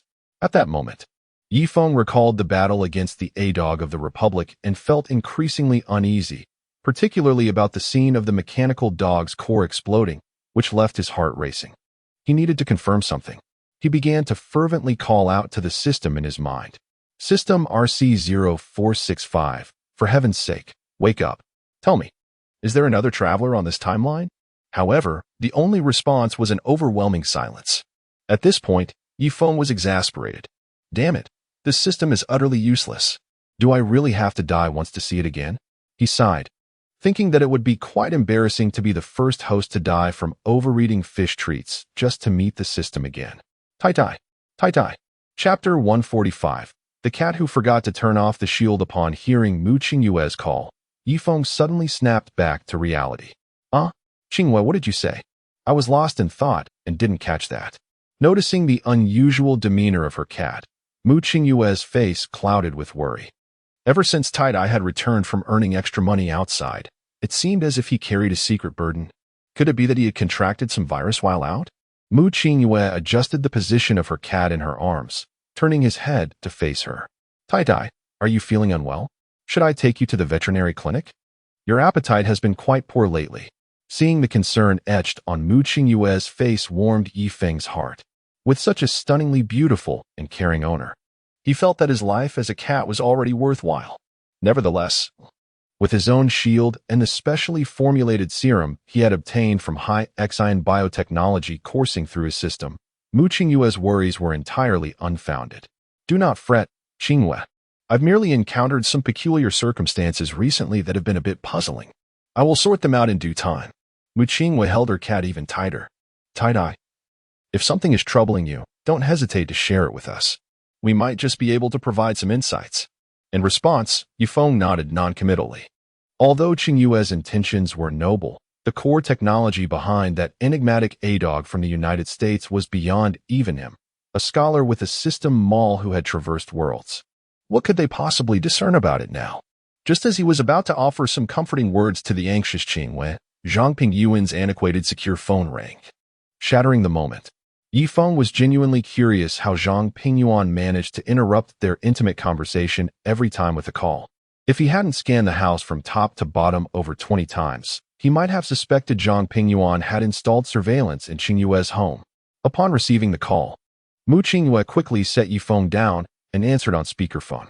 Hello, Uncle Zhang. I'm with Yifeng. What is the matter? This was already the 145th chapter, and Zhang Pingyuan had never contacted her before. Apologies, Ms. Mu Qingyue. The situation is such that our country has recently come into considerable wealth. Tomorrow, Old Long has convened a meeting in Longjing to discuss the next phase of our nation's development plan. We were wondering when Comrade Yifeng could come by. We want to be dispatching a plane to collect him this time, as our transport aircraft's protective measures are not as formidable as Comrade Yifeng's shield. It would be far safer for him to come on his own. Hearing Zhang Pingyuan's words, the corners of Yifeng's eyes twitched. Are you not even pretending anymore? My shield may be robust, but is it truly necessary to scrimp on transport costs? Very well, Commander Zhang. I shall have Tai-tai make the trip tomorrow. Thank you immensely. I won't keep you any longer. Goodbye. With that, Zhang Pingyuan ended the call. Wait, Qingyue, how could you so readily agree to that? Look at his stinginess. I am a distinguished scholar of our nation. At least have the decency to send a plane. His voice was tinged with frustration. He didn't even bother to send the address, as if he assumes I can access all the information. Observing the almost frantic demeanor of the cat on the sofa, Mu Qingyue stifled a laugh. Oh, Tai-tai, with great power comes great responsibility. After all, it is for the development of our nation. Perhaps you should bear the burden and go tomorrow. Yifeng leapt onto the coffee table, swallowing a small fish snack in one gulp. If frugality is the goal, then I have a matter I wish to discuss. The following day, in a secret meeting room at a base in Longjing, Old Long had been seated for a full 2 hours. The prominent political figures of Longhua, including Zheng Zhuiyuan, Wu Yicheng, and Lu Anren, had already gone through their 5th cup of tea. The ticking of the second hand echoed throughout the room as Old Long glanced at the guard beside him. Has there been any discovery from the all-wave radar in our J00000? Upon inquiry, the guard checked his tablet and shook his head, reporting to Old Long. Our defense forces and air surveillance radar have detected nothing thus far. Old Long took a deep breath and turned to Zhang Pingyuan. Comrade Zhang Pingyuan, you did confirm yesterday that Comrade Yifeng would be coming, correct? Zhang Pingyuan felt a twinge of embarrassment. Had he known the cat would become so unreliable with timekeeping, he should have taken the original J00000 to fetch him yesterday. Why skimp on those few expenses? Old Long, I personally spoke with Mu Qingyue last night. Comrade Yifeng should. Before he could finish, the room suddenly flooded with brilliant light, illuminating everything within. Old Long's eyes twitched. Was the cat really this ostentatious now? Although he was unaware of the technology powering that neck ring, why could it not conserve energy during the day? If he had an excess of energy, he could spare some. After all, there were still many places on Blue Star without electricity. Furthermore, could he not upgrade the radar system for Longua? The radar detection capabilities at this base were already among the best in the nation, yet they were not registering anything, which was quite frustrating. 5 minutes later, the meeting room door slowly opened, revealing a cat bathed in dazzling, radiant light, striding confidently into the room and illuminating it in its entirety. Everyone, including Old Long, instinctively shielded their eyes. Haha, my apologies, Old Long and everyone else. Qingwei insisted on giving me a thorough wash before allowing me to attend such an important meeting, so I arrived a tad late. Please forgive me. Cough, cough. Comrade Yifeng, there are no outsiders here. Could you please turn off your shield? It's rather blinding. Upon hearing Old Long's reminder, Yifeng suddenly realized he had forgotten to deactivate his shield upon landing. Oh, I forgot. My apologies. Instantly, the meeting room returned to normal. Yifeng's orange fur, meticulously groomed, gleamed with a silky sheen, and a charming red bow tie was adorably tied at his neck. The sight was utterly comical, prompting Old Long to suppress a chuckle as he cleared his throat. All right, as all participants are present, let us commence the meeting. As we all know, our nation has recently garnered substantial foreign exchange and gold reserves thanks to Comrade Yifeng's Zihai No. 1 and Orange W. Cat. This windfall presents us with an opportunity to consider how we might further elevate our nation's development. I invite everyone to share their thoughts on how we should allocate these funds. Chapter 146. The Hongyan Orbital Defense Plan. Upon grasping the agenda of the meeting, the attendees engaged in fervent discussion. Zheng Zhuiyuan, the Minister of Science and Technology of the Dragon Nation, proposed a swift advancement in fundamental theoretical research, advocating for the comprehensive verification of Yifeng's treatise, Future Science. Su Guoqiang, the Minister of Energy, expressed a desire to construct additional commercial controllable nuclear fusion reactors, aiming to usher in an energy revolution for the Dragon Nation, liberating it from reliance on fossil fuels. This initiative could even enable the transmission of ultra-high voltage electricity to other nations on Blue Star, thereby forging closer ties with them. Others suggested large-scale improvements to the living standards of the Dragon Nation's populace. The conference room buzzed with excitement as Dragon Lao nodded in agreement, acknowledging that with the nation's newfound wealth, these ambitions were well within reach. Observing Yifeng, who remained silent while grooming himself, Dragon Lao rose and gestured for quiet, the room falling into stillness. Comrade Yifeng, do you have any insights to share? He inquired.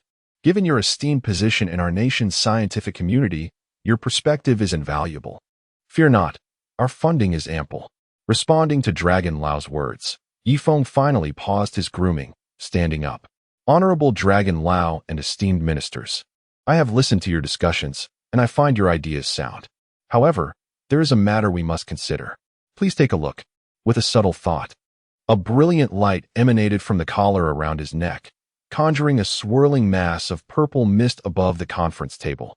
This spectacle left the attendees perplexed. What could this chaotic fog signify? Was it merely a new atmospheric display? Yifeng had intended to project images from the battlefield, but the bow that Mu Qingyue had adorned him with obstructed the projector, resulting in the current bizarre manifestation. A bit embarrassed, he removed the bow with a paw, restoring the image to clarity.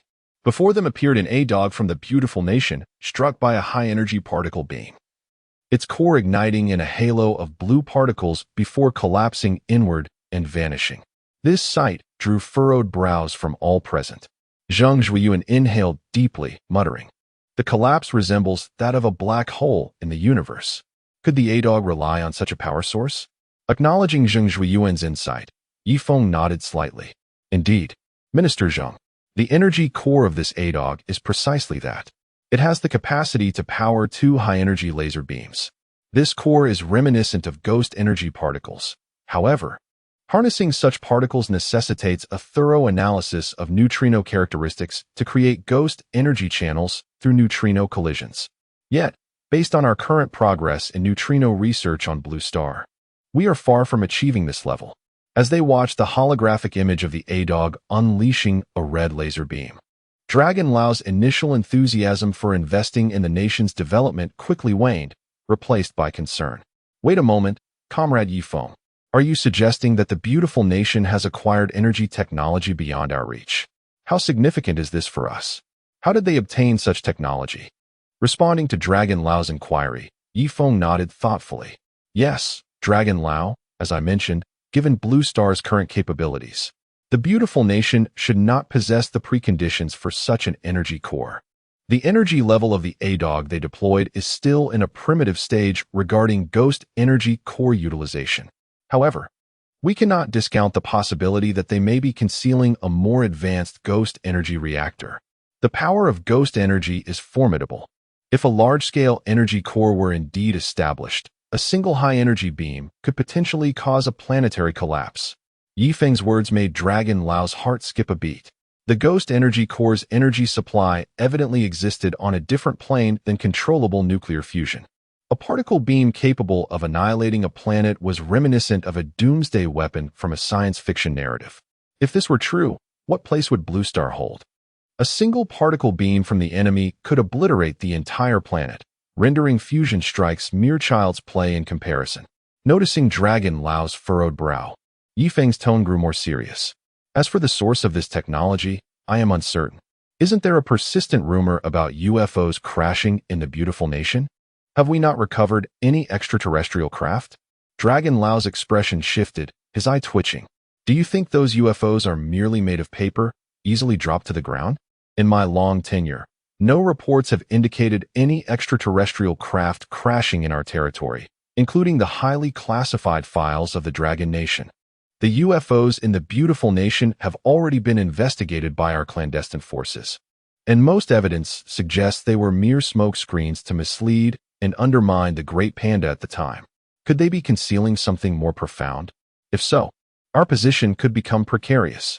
With a grave expression, Dragon Lau turned his gaze to Yifeng. Comrade Yifeng, to my knowledge, there have been no reports of such extraterrestrial craft crashing in our nation.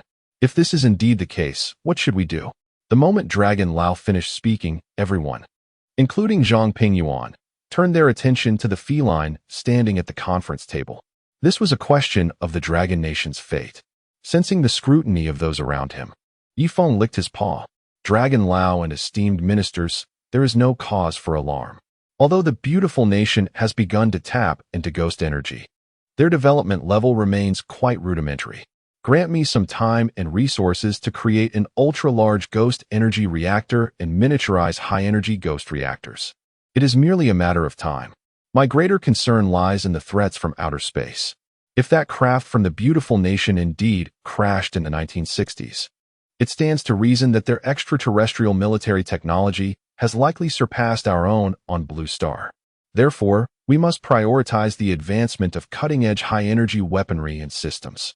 To this end, I have forsaken my comfort, abstaining from milk and treats, and after much contemplation, I present to you this, the Hongyan Orbital Defense Plan. Chapter 147. Hollowing out the moon. As soon as the words fell, a holographic projection of the blue planet and the moon appeared above the conference table. Subsequently, the image of the blue planet was magnified, revealing 586 massive satellites encircling it, orbiting at high speed. One of these satellites was then enlarged individually. The attendees inhaled sharply at the sight of its size. Elder Long's eyes widened in disbelief. Is this what you call a satellite? It dwarfs the current space station by several magnitudes. Noticing Elder Long's expression, Yifeng smiled lightly. Elder Long, Commander Zhang, esteemed ministers of Long Country. This is a part of the Hongyan Orbital Defense Plan.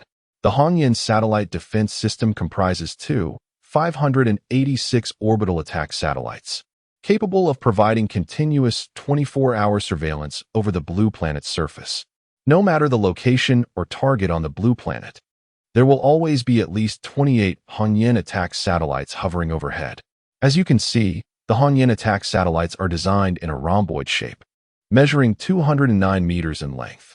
Each of its 6 faces can launch 128 high-energy particle beams, with an energy equivalent to 500 tons of TNT. Once the Hongyan satellites are deployed, they can effectively destroy any intercontinental ballistic missiles or ground targets on the blue planet. Should any threats materialize on the surface, we can detect and eliminate them instantly. If the adversaries come from deep space, we can establish a dense network of high-energy particle beams near the blue planet, capable of delivering devastating strikes against any intruding objects, including asteroids. The only drawback of these satellites is their somewhat limited firepower, but we can manage until we replace them with the completed energy core. Yi Feng's words left everyone in the conference room gasping in astonishment. Elder Long's eyelid twitched.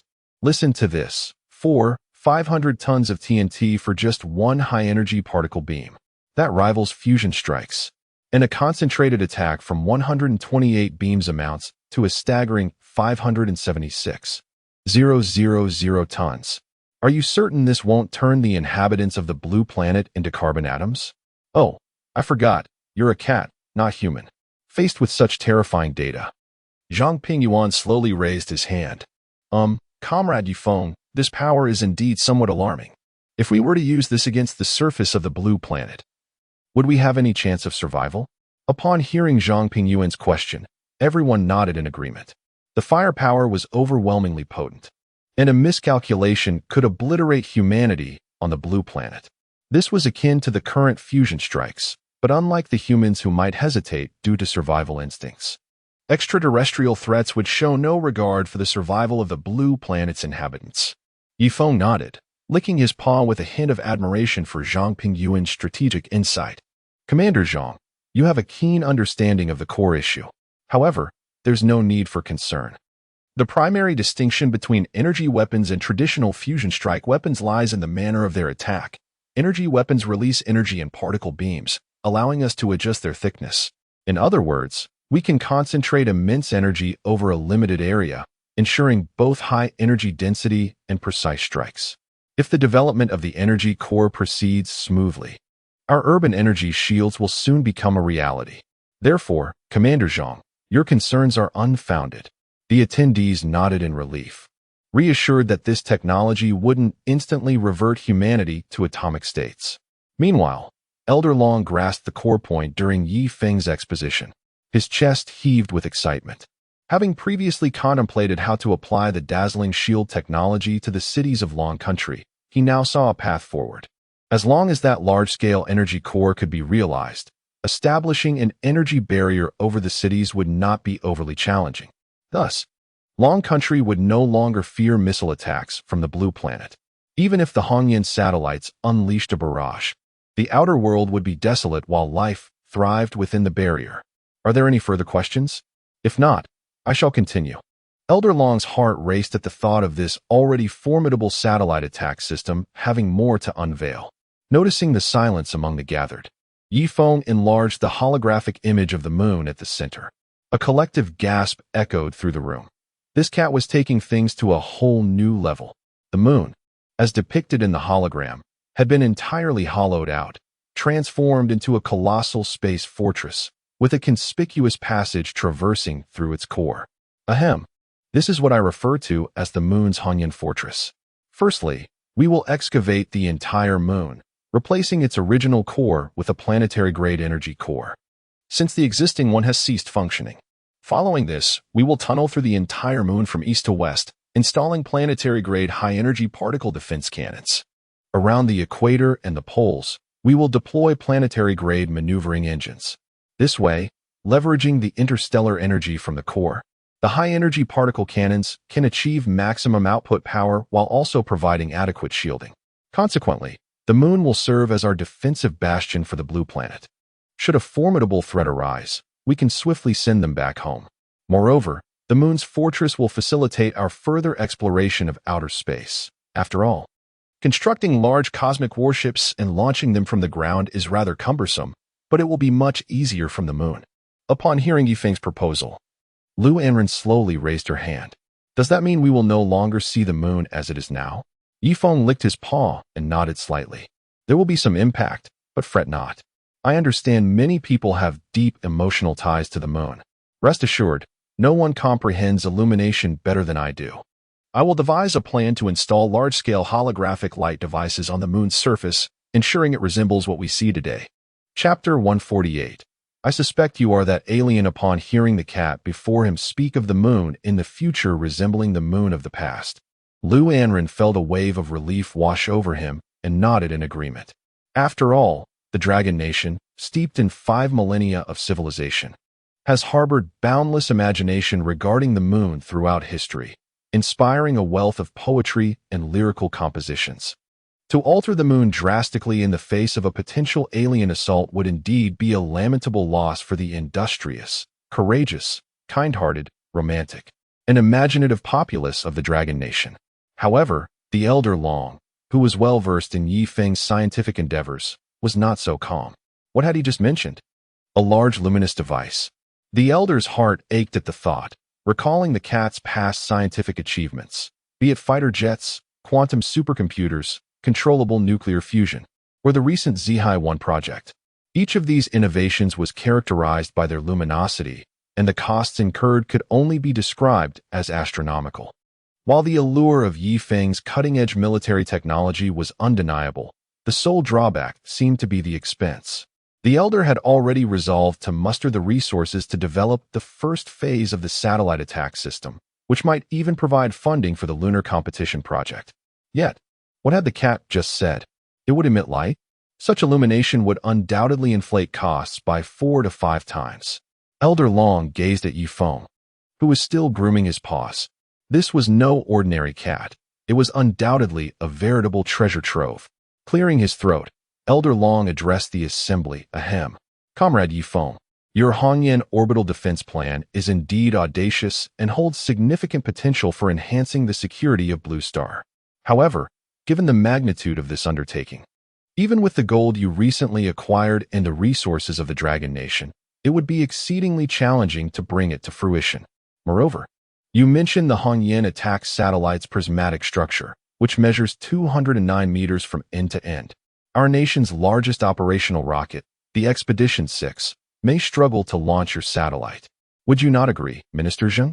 Elder Long shifted his gaze to Zhang Zhuiyuan, who nodded in agreement. Elder Long is correct. Currently, our heaviest operational rocket, the Expedition 6, has a payload capacity of 869 tons. Judging from the schematics, the total weight of this satellite surpasses its carrying capacity. Even our moon-bound Expedition 16 rocket would be incapable of launching it. Setting aside the weight limitations, the satellite's form may not fit securely within the cylindrical rocket body. If we were to increase the rocket's diameter to accommodate 209 meters, we would face a significant theoretical challenge in ensuring its safe launch. Zhang Zhuiyuan's words cast a pall over the assembly, akin to a bucket of cold water. If the satellite could not be launched, then regardless of its advanced capabilities, it would remain unfulfilled. All eyes turned to the orange cat perched atop the table. Yifeng licked his lips, acknowledging the lengthy duration of the meeting, and proceeded to lay his entire body across the conference table. Well, Elder Long, Minister Zheng, I understand your concerns. Let's first address the launch issue. Who suggested using firework rockets to launch the satellite? This satellite is designed with an anti-gravity engine. Once constructed, it can ascend autonomously without requiring immense thrust. Of course, if you insist on modifying the rocket, I can provide the anti-gravity technology, which would certainly be an intriguing endeavor. Regarding the funding issue you mentioned, Elder Long, I propose we launch a few Hongyan attack satellites first. Even if we cannot achieve full coverage of Blue Star, at the very least, we can ensure that our Dragon Nation no longer fears the hypersonic missiles of other nations. After all, no matter the speed, it cannot surpass the speed of light. While our resources may be limited, other countries possess wealth we can leverage to utilize the technology from the Hongyan orbital defense satellites. We can then create innovative civilian products to sell globally, fortifying our defenses with the resources of Blue Star. The remaining smaller projects, such as space aircraft carriers and combat mechs, can be developed subsequently without concern. A collective gasp reverberated through the room. What had they just heard? Anti-gravity technology. Space aircraft carriers, combat mechs? Elder Long was taken aback. What manner of black technology was this? Humanity on Blue Star had yet to grasp room temperature superconductors. And here was a mention of anti-gravity technology. Moreover, to refer to space aircraft carriers and combat mechs as mere trinkets? If it were not for the fact that this cat was currently lounging on the conference table in Dragon Capital, he might have suspected it was an extraterrestrial. Yet, Feng had indeed struck a chord. Such formidable military equipment would constitute a dimensional strike against all nations on Blue Star. The cat was right. Even if producing all 586 satellites was not feasible, launching a few would suffice. Given Feng's acumen for profit, it was unlikely that funding would pose a constraint on the project's development. Now, Elder Long, Commander Zhang, esteemed ministers of the Dragon Nation, are there any remaining questions? If not, I must return home to enjoy my special supply of fish jerky. Oh, Commander Zhang, I must mention that the quality of the recent batches has noticeably declined. I require pure, eco-friendly products. Feng's comment nearly caused Zhang Pingyuan to topple from his chair. Is this the appropriate setting for such remarks? Elder Long and the others are still present. I assure you, I have not cut any corners. It would be most unfortunate for them to misunderstand. I must inquire with Liang Yukai to determine if there was an issue with the production batch. Noticing the awkward atmosphere in the conference room, Elder Long stepped in to mediate.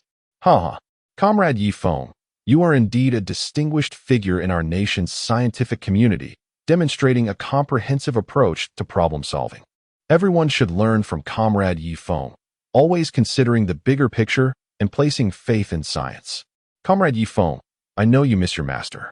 Rest assured, I shall arrange for some fresh fish jerky to be sent your way. Thank you, Elder Long. With that, Feng leapt from the conference table. His entire body enveloped in a dazzling armor, the 256 layers of colorful shields radiating brilliantly. As the conference room returned to normalcy, Elder Long's expression turned serious as he slowly spoke. Now, we shall commence the vote on Comrade Feng's Blue Star Hongyan orbital defense plan. With that, Elder Long raised his right hand solemnly. Chapter 149. The explosive news from Blue Star upon seeing Elder Long raise his hand in agreement. The surrounding ministers of the Dragon Nation pondered for a moment before also lifting their right hands in unison. Elder Long surveyed the room, noting that everyone, including Zhang Pingyuan, had expressed their consent. He nodded slowly. Well, since there are no objections, we shall proceed with this matter. All departments are to give the green light for the Hongyan Orbital Defense System project. After a moment's contemplation, Elder Long turned to Zhang Pingyuan. Comrade Zhang Pingyuan, you and Comrade Feng are already quite familiar with each other. As for the defense system, it will be under your jurisdiction in the Eastern War Zone of the Dragon Nation. Furthermore, 80 of the gold and other funds previously acquired by Comrade Feng will be fully injected into your Eastern War Zone for the development of the Feng project. A prepayment of 35 will be deposited into your account, while the excess will need to be covered by you initially, and we shall reimburse you later. Should Comrade Feng have any new research projects, they must be reported promptly and accurately. Upon hearing Elder Long's words, Zhang Pingyuan immediately stood up and saluted. Yes, I assure you we will accomplish the task. After which, he hesitated momentarily, bending slightly to request, Elder Long, you know how Comrade Feng can be. If his research projects involve some bizarre glowing devices, could we perhaps secure additional funding? I fear the 80 may not suffice to contain his whims. Upon hearing Zhang Pingyuan's plea, Elder Long's eyes twitched. Am I unaware of how extravagant this fellow can be when it comes to lights? I have already allocated 80 of the funds to you. Do you require more? Do you realize how substantial that sum is? Taking a deep breath, Elder Long's demeanor turned serious. Comrade Zhang Pingyuan, there are many other areas in the Dragon Nation that require these funds. The 80 injection is already a significant amount. Isn't that cat serving as the chairman of Longting Technology? Let him earn the expenses for his glowing devices. It is essential for him to experience the difficulties of making money. Understanding Elder Long's stance, Zhang Pingyuan dared not press further. Yes, Elder Long, you are right. The items are meant to provide emotional value. Whatever he desires, Let him earn it himself. By the way, could you provide a written acknowledgement for this? Hearing this, Elder Long's eyes twitched again, recalling the promise jotted on a napkin. Since when did you, the commander of the Eastern War Zone, start resembling a merchant? Who have you learned this from? He then grabbed a note from beside him and wrote, "This certifies that 80 of the funds earned by Comrade Feng will be allocated to the Military Research Department of the Eastern War Zone of the Dragon Nation. This serves as a formal acknowledgement." He then signed his name and handed the note to Zhang Pingyuan. "Now, is this satisfactory?" Acting like a miser. One would think you learned this from someone. Zhang Pingyuan quickly caught the note before it fell to the ground, carefully folded it, and tucked it inside his clothing, his face lighting up with a radiant smile that revealed his delight. Yes, Elder Long, your criticism is well taken. I will certainly amend my ways, he. Elder Long shot him a glance. All right, since the Hongyan matter is settled, let us discuss the details. Soon, news from the Dragon Nation went viral online. To further explore the cosmos and prevent asteroid collisions with Blue Star, thereby sparing its inhabitants from the same dire fate as the dinosaurs, the Dragon Nation announced the commencement of the Blue Star Asteroid Defense Plan, codenamed Hongyan. This initiative will initially establish a near-Earth orbital defense system, including asteroid early warning detection and near-Earth destruction capabilities. Additionally, large-scale aerospace motherships and combat mechas will also be subject to verification processes. It is reported that upon completion, the Hongyan Orbital Defense Plan will effectively mitigate the catastrophic damage posed by asteroids, ensuring the survival and safety of all humanity on Blue Star. Concurrently, a plan for extraterrestrial life detection will also be initiated. The announcement sent shockwaves through the online community, igniting fervent discussions among netizens. Am I still dreaming? Has our technological prowess reached such heights? One user exclaimed, "Hey, are you out of touch with Blue Star News? The J-00000 and Mechanical Cat showcased at the Zhuang Air Show are already top-tier weaponry on Blue Star. Am I the only one who noticed the alien? Why do I feel like this Hongyan orbital defense system is not really defending against asteroids at all?" As the news spread rapidly across the internet, it soon reached overseas. In the White House of the beautiful nation, the newly inaugurated President Terry Lawn perused the intelligence report handed to him by Joseph, a characteristic smile adorning his face. "Oh, dear Joseph, what do you think Dragon Nation's Hongyan plan is truly about?" Taken aback by Terrylan's inquiry, Joseph felt a jolt of surprise.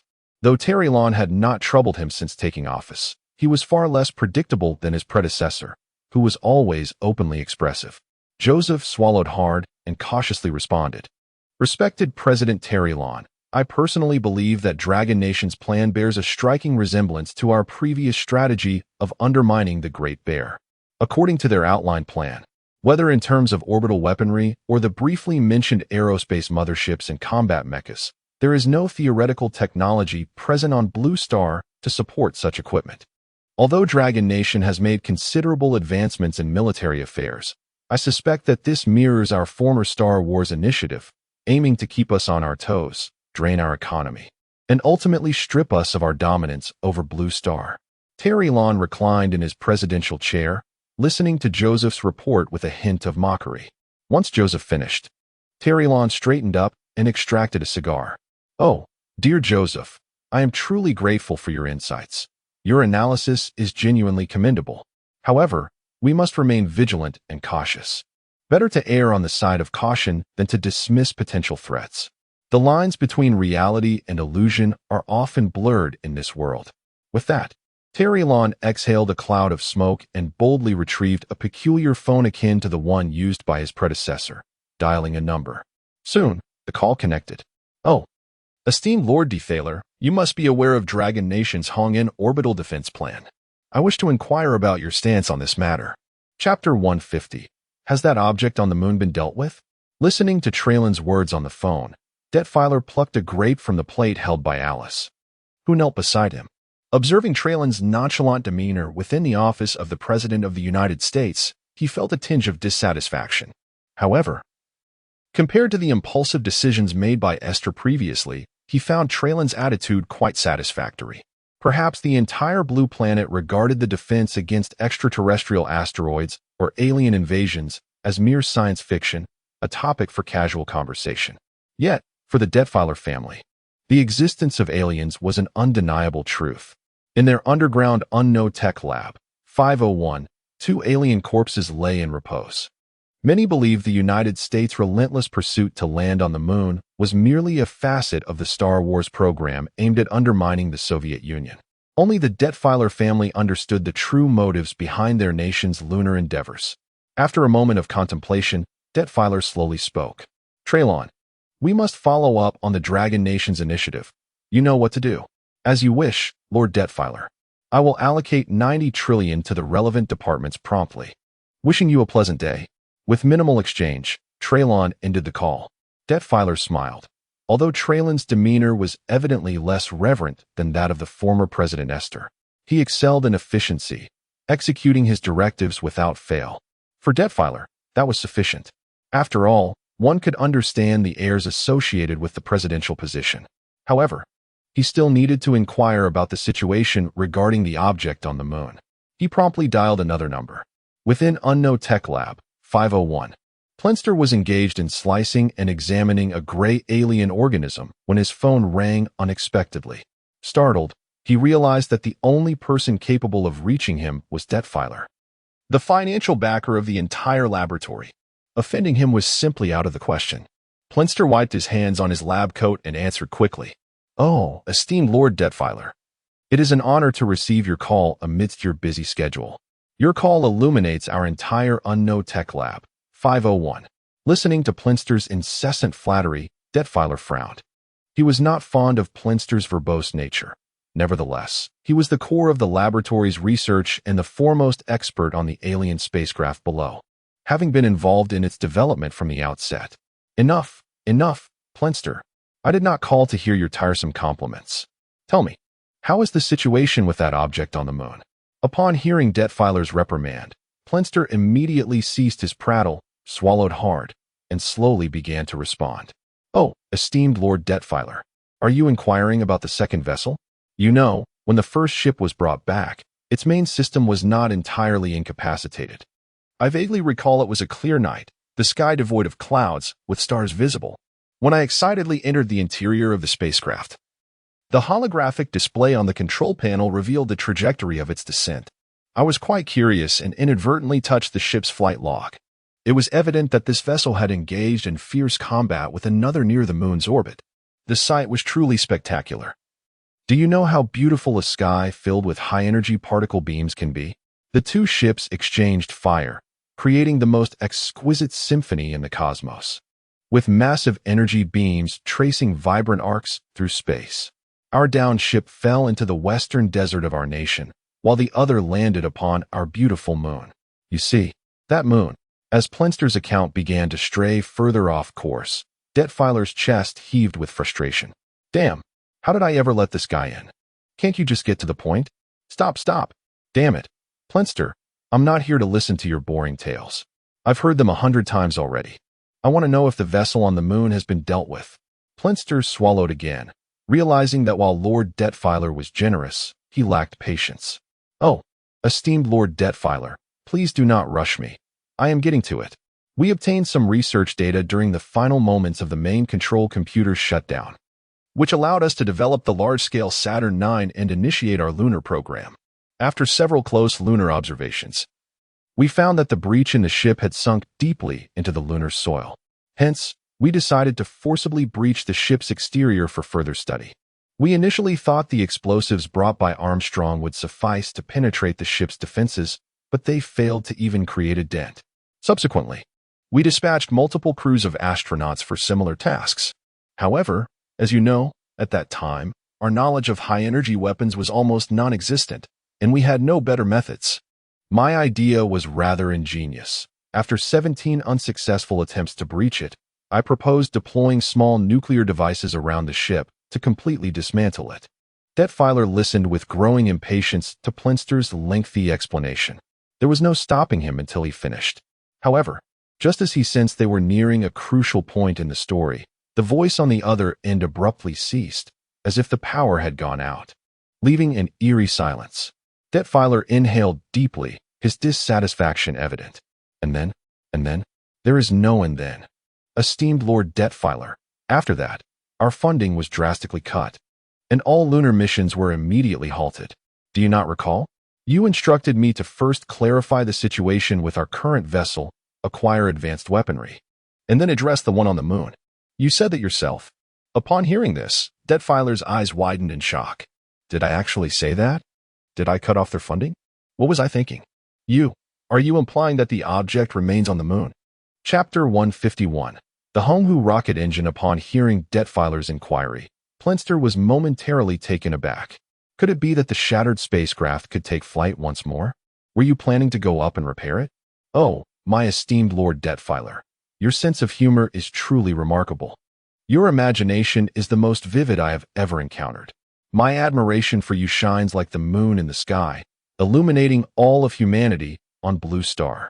Are you suggesting that the alien spacecraft activated its self-repair system and departed from the moon?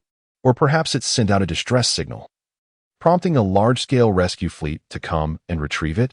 Dear Lord Debt Filer, we have been meticulously monitoring the orbit near the moon for years, and at least 10 minutes prior to our conversation, we observed no signs of any approaching spacecraft.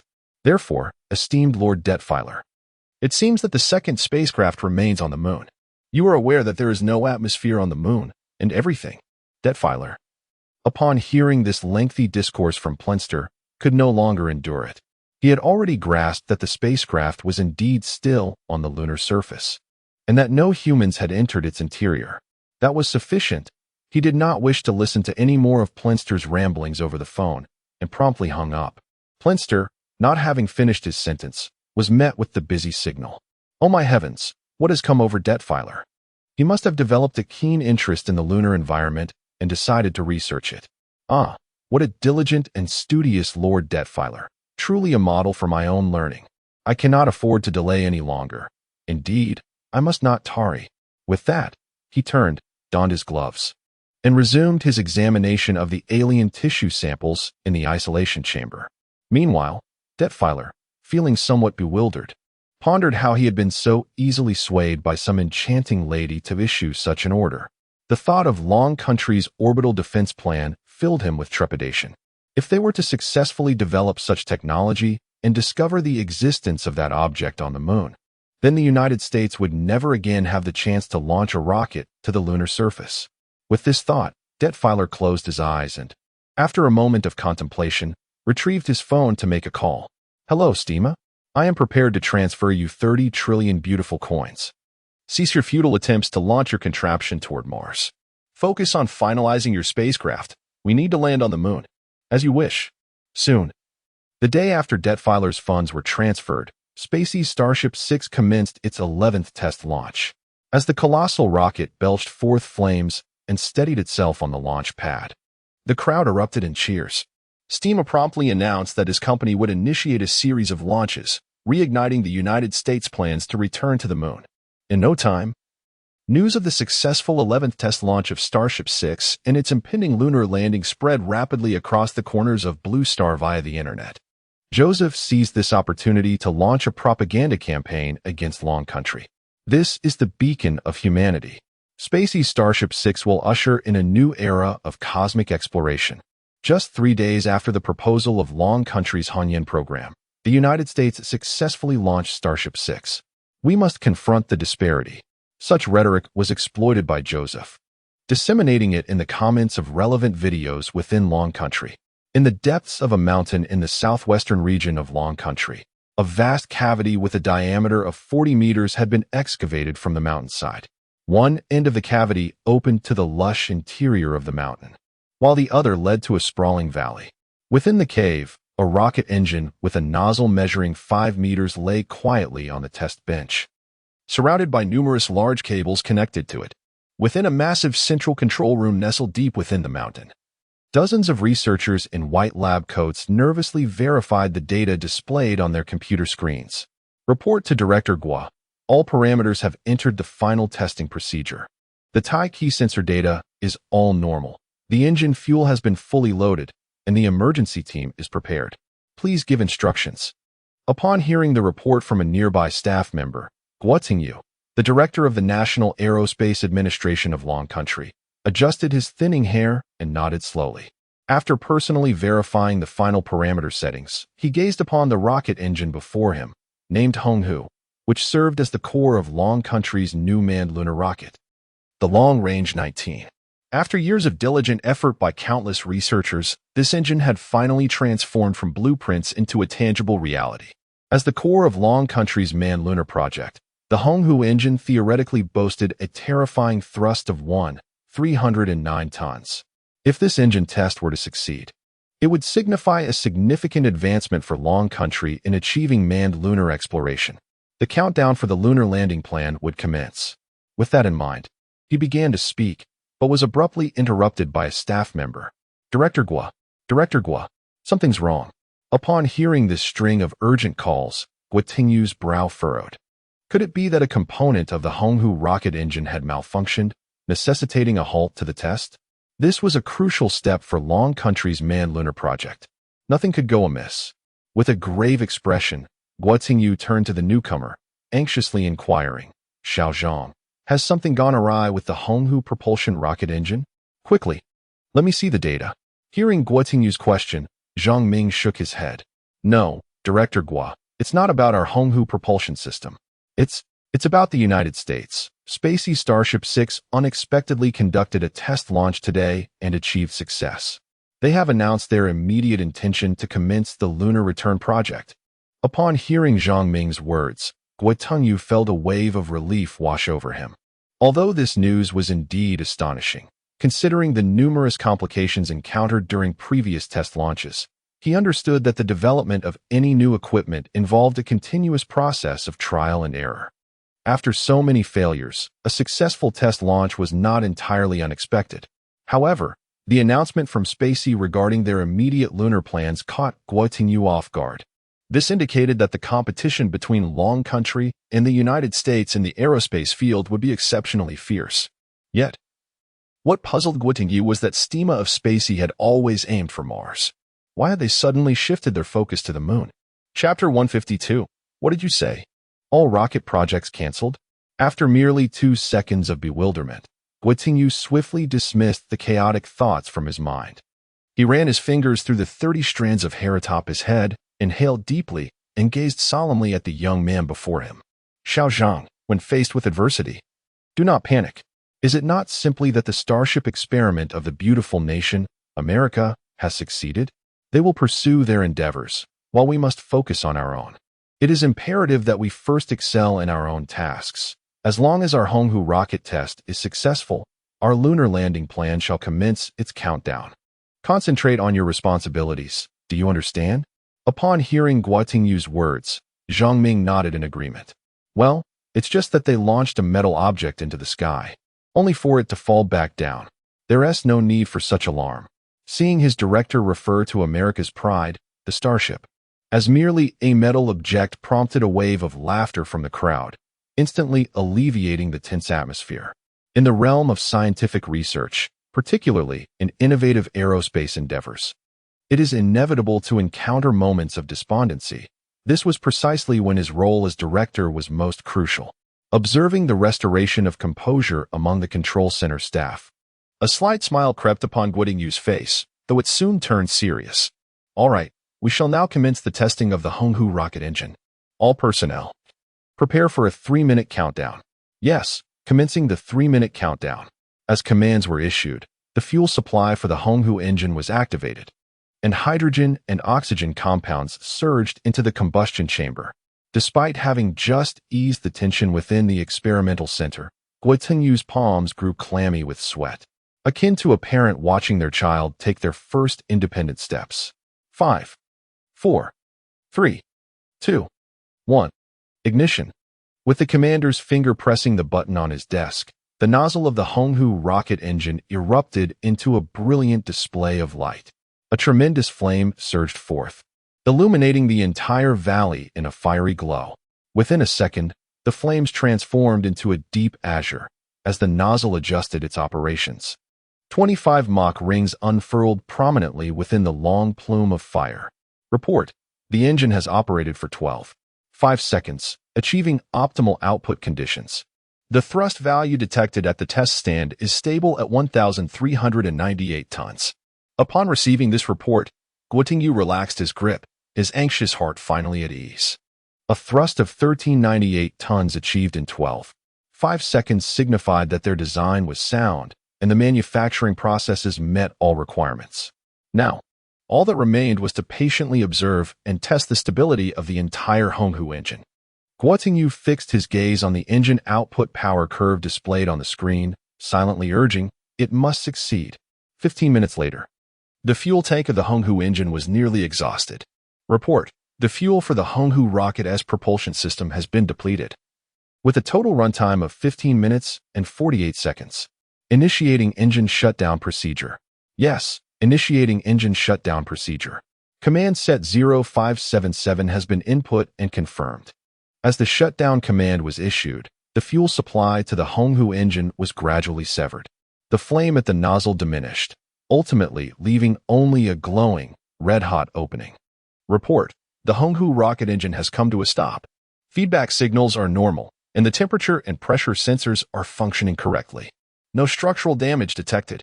With this announcement, a wave of exhilaration swept through the control center. This achievement signified that, after years of relentless effort, they had transformed a rocket capable of surpassing America's Saturn V from mere blueprints into tangible reality. The control center fell into a profound silence, so quiet that one could hear the heartbeat of every individual present. All eyes were fixed on Guotingyu, who bore only 30 strands of hair. Internally, he was a tempest of emotions, struggling to contain his elation as he meticulously verified all experimental data. Rising to his feet, he scanned the room, closed his eyes, inhaled deeply, and proclaimed loudly, I hereby announce that the Long Nation's new rocket engine, Honghu No. 1, has successfully completed its ignition test. As his words echoed, the command center erupted like a spark igniting a fire. A cacophony of applause and cheers filled the air, with colleagues embracing one another in joyous celebration. Some female colleagues were so overcome with emotion that tears flowed freely. For them, this was not merely a new generation of rocket engine for Long Nation, but the culmination of countless nights spent toiling over calculations of over a decade of youth. Witnessing this scene, Guotingyu felt a swell of emotion, tears unwittingly moistening his eyes. The manned lunar landing program of Long Nation was assured. Amidst the jubilation, Zhang Ming received a phone call and rushed towards Guotingyu, his expression fraught with anxiety. This is bad. Director Guo, we have a major crisis. At the sound of this exclamation, Guotingyu was abruptly pulled from his earlier elation. What could possibly be amiss now that the Honghu rocket engine had achieved success? He turned to face Zhang Ming, a smile still lingering on his face. Oh, Xiao Zhang, I just told you not to panic. The sky isn't falling. Now, what is it? Zhang Ming swallowed hard, uncertain how to convey this news to the still exuberant crowd. However, recalling the source of the call, he steeled himself to speak. Director Guo, our Honghu rocket engine project has been cancelled. Oh, it's just the Honghu rocket engine project that has been cancelled. What's the big deal? Wait, what did you say? Repeat that. The Honghu rocket propulsion project has been cancelled. Guotingyu was momentarily struck dumb, unable to comprehend the gravity of Zhang Ming's words. He stared in disbelief, for this was a crucial step for Long Nation's manned lunar exploration. How could it possibly be cancelled? Zhang Ming's statement plunged the command center into an eerie silence, all eyes fixated on him. He gulped again and solemnly replied, Director Guo, I just received a call from the Ministry of Science and Technology. Our Honghu rocket engine project has been cancelled. Not only ours, but all related rocket engine projects have been scrapped. Moreover, all ongoing satellite projects and the manned lunar landing program of Long Nation are to be immediately suspended. Upon hearing this, Guotingyu nearly lost his footing, gripping the table behind him as his voice trembled. You say what? The rocket projects, cancelled? All projects suspended. Chapter 153. The Hongyan Orbital Defense Satellite. Upon hearing Zhang Ming's words, Guotingyu trembled all over. This meant the entire space exploration program of the Dragon Nation was brought to a standstill. At a time when resources on Blue Star were scarce in countries, especially the United States and the European Space Agency, were keenly focused on the depths of space and the ocean. Such actions by the Dragon Nation amounted to self-sabotage. Were they to lose space as they had lost the sea in the past? Guo Yu's brows furrowed instantly, an inexhaustible fury surging within him. This was outrageous. He exclaimed. This is a crime. Absurd. What do you mean, Ministry of Science and Technology? I will call Zheng Zhuiyuan right now and demand to know who has led him astray to make such an incomprehensible decision. I want to see which fool wishes to ruin our century-long plans. As he spoke, Guo Yu pulled out his secure phone and dialed. The call connected swiftly. Oh, so it's Director Guo of our National Aeronautics and Space Administration. I was just about to call you.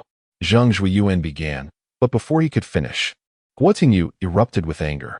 Zheng Zhuiyuan, spare me your platitudes. I refuse to listen to your empty words.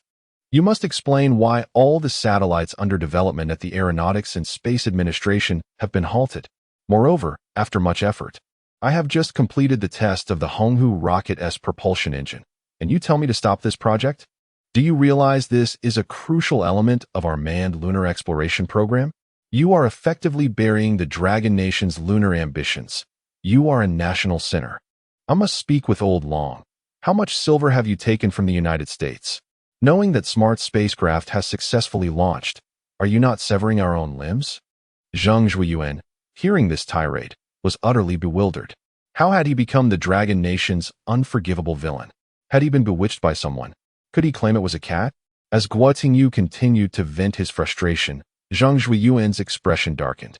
If this continued, he might be implicated in his own grave, and he hastily interjected. Ahem, Director Guo. Please hold on a moment. Let me explain. Explain? Yes, explain to me why you are jeopardizing the Dragon Nation's century-long fortune. This man was thoroughly incensed. If he let him continue, he might lose an entire head of hair. Ahem, Director Guo, it is as follows. The Dragon Nation has encountered new technology. It is not just your rocket project that has been halted. Everything capable of flight has been suspended. What did you say? Guo Yu's hand trembled as he held the phone, incredulity washing over him as he awaited further clarification. Director Guo, according to Old Long's directives, our research and development strategy has undergone a directional adjustment. I called to inform you that we hope you can gather some highly capable and skilled frontline researchers to prepare for a visit to the Eastern Theater of the Dragon Nation. Make sure they are truly competent individuals. This is crucial. As for more details, I cannot explain over the phone. You will understand once you arrive at the Eastern Theater. Upon hearing Eastern Theater, Guo Yu's eyes sparkled with interest. He recalled the time he had been hastily summoned to a secret meeting, where a talking cat had lounged on the table. He was well aware that Feng, who had recently received the Dragon Nation's national medal, was that very cat. Due to confidentiality regulations, this was top secret. Remembering the audacious ideas proposed at that meeting, Guo Yu's eyes brightened. Could it be that the cat had achieved all technological breakthroughs? If that were the case, halting everything would indeed be warranted. Hello? Director Guo, can you hear me? Zheng Zhuiyuan's voice broke through Guo Yu's thoughts, snapping him back to reality. Ahem. Minister Zheng Zhuiyuan, you should have informed me about such a significant matter beforehand. Rest assured, I will organize our research backbone at the Aeronautics and Space Administration to observe this. Honestly, you've made me anxious. You must compensate me with a bottle of Meow-tech, Guo Yu added. Hearing this, Zheng Zhuiyuan's corners of his mouth twitched. But your phone is notoriously difficult to reach. How can you blame me? I did nothing wrong and yet endured your tirade. And now I must sacrifice a bottle of liquor? Just as he prepared to object, Guo Yu's hearty laughter echoed through the line. Ha, Minister Zheng, you are so busy with affairs of state. I shall not disturb you further. It's settled then.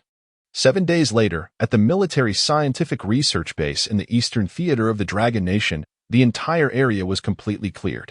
The deep pits created by previous explosions had been filled, and the small hills, once ravaged by Orange Cat No. 1, remained half destroyed, showing little change. Clearly, even though the Eastern Theater was no longer financially constrained, Zhang Pingyuan had not invested more resources in the restoration of the hills. In the center of the testing ground lay a diamond-shaped satellite, towering at 108 meters, with a diagonal length reaching an astonishing 209 meters. The entire Hongyan orbital defense satellite was cloaked in black, its surface seemingly covered by some special material that reflected not a single ray of light. The exterior of the satellite appeared seamless, as if it had been cast in one piece, cold and smooth.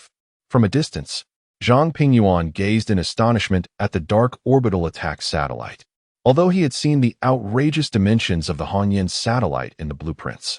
Witnessing the actual object in person left him profoundly unsettled. This thing was colossal. He swallowed hard, pondering whether the cat had misunderstood the concept of a satellite. This could very well be termed a spacecraft. Realizing that this was only one satellite, with plans to launch 586 more, Zhang Pingyuan gulped again.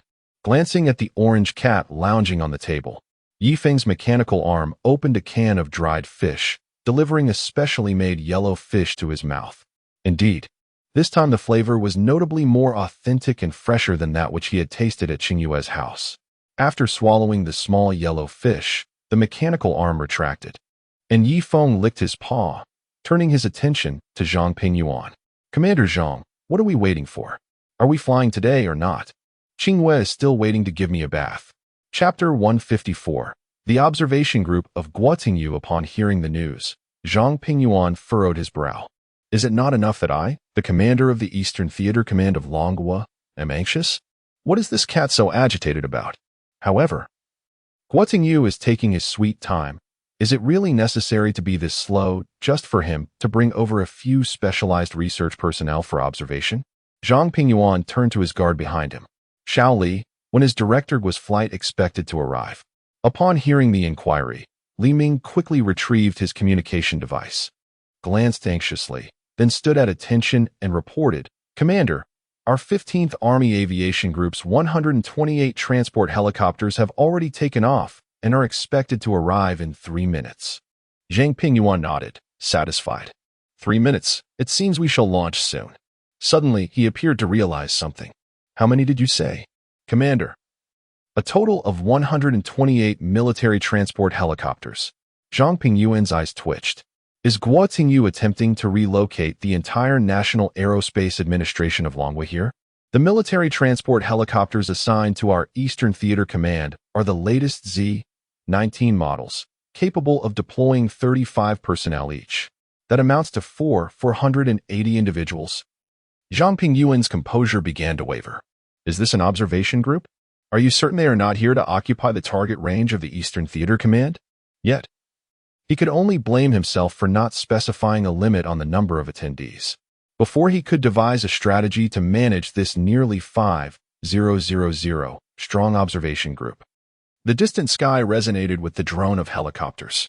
The 128 helicopters hovered above the target range of the Eastern Theater Command, continuously alternating their landings. Soon, the entire area was teeming with people clad in white research uniforms, their heads gleaming under the sun. Guotingyu descended the helicopter's ladder, taking a deep breath. The 30 strands of hair atop his head swayed in the wind as the Z-19 ascended. His heart raced with excitement.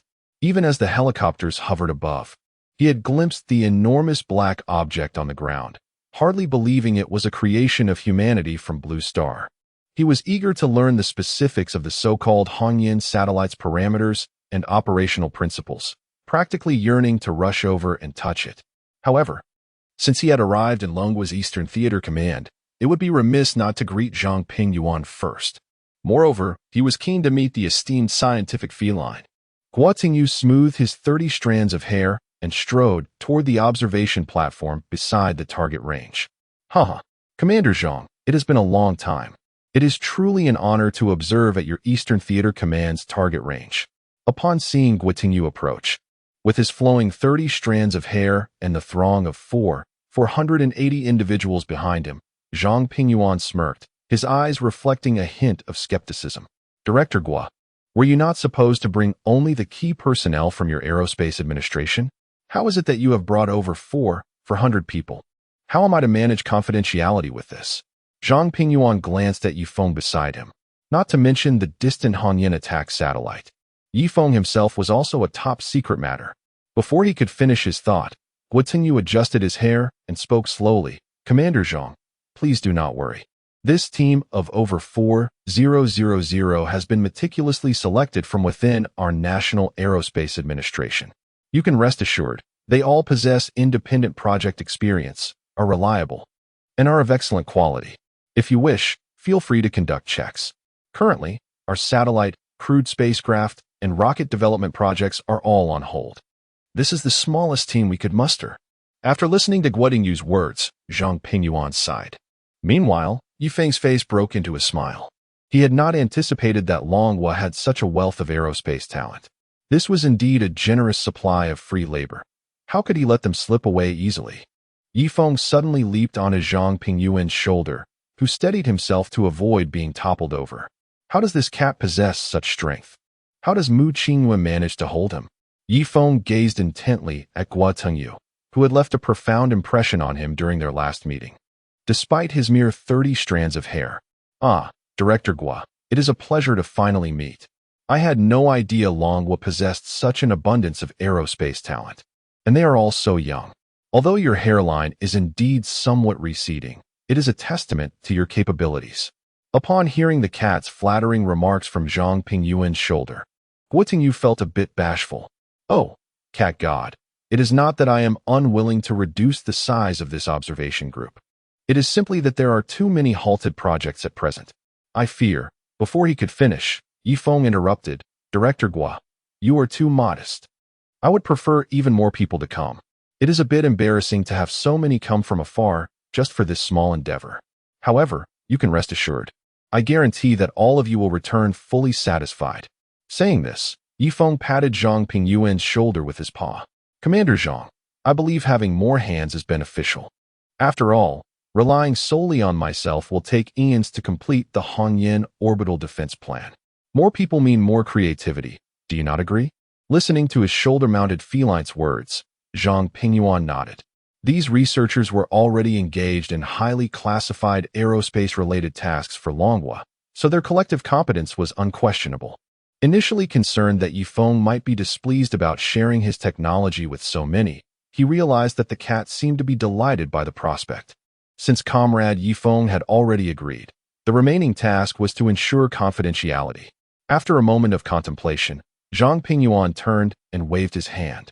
Li Ming quickly approached. Li Ming, activate the Mosey supercomputer immediately to conduct a background check on the research personnel brought by Director Guo. Should we discover any close connections or financial ties with individuals outside Longhua, restrict their access immediately.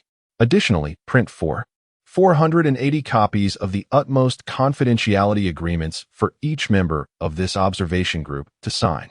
Yes, immediate execution. With that, Li Ming dashed away. Utilizing the extraordinary capabilities of the Mosey quantum supercomputer, the past information of all attendees was meticulously scrutinized. It must be said that the batch of researchers Guo Tengyu selected had undergone thorough vetting. Neither they nor their relatives exhibited any trace of connections with individuals outside Longhua, rendering them remarkably reliable. Soon, all 480 confidentiality agreements were signed. Looking at the report in hand, Zhang Pingyuan nodded in satisfaction, while Guo Tengyu appeared exceedingly excited. Glancing at Yifeng, who was munching on dried fish atop the table. Cat God, may we begin? Chapter 155. Did you not say it would not shine? Yifeng swallowed the little yellow creature in his mouth and licked his lips. I have been eagerly waiting. Qingyue is expecting me to return for a bath. To be honest, had it not been for your sightseeing group, that iron lump would have long been in space. Guo Tengyu felt a bit embarrassed. Indeed, his team had grown somewhat unwieldy. However, this cat seems a bit too ostentatious. That enormous figure in the distance is high-tech. Yet you refer to it as an iron lump. Isn't that a tad excessive?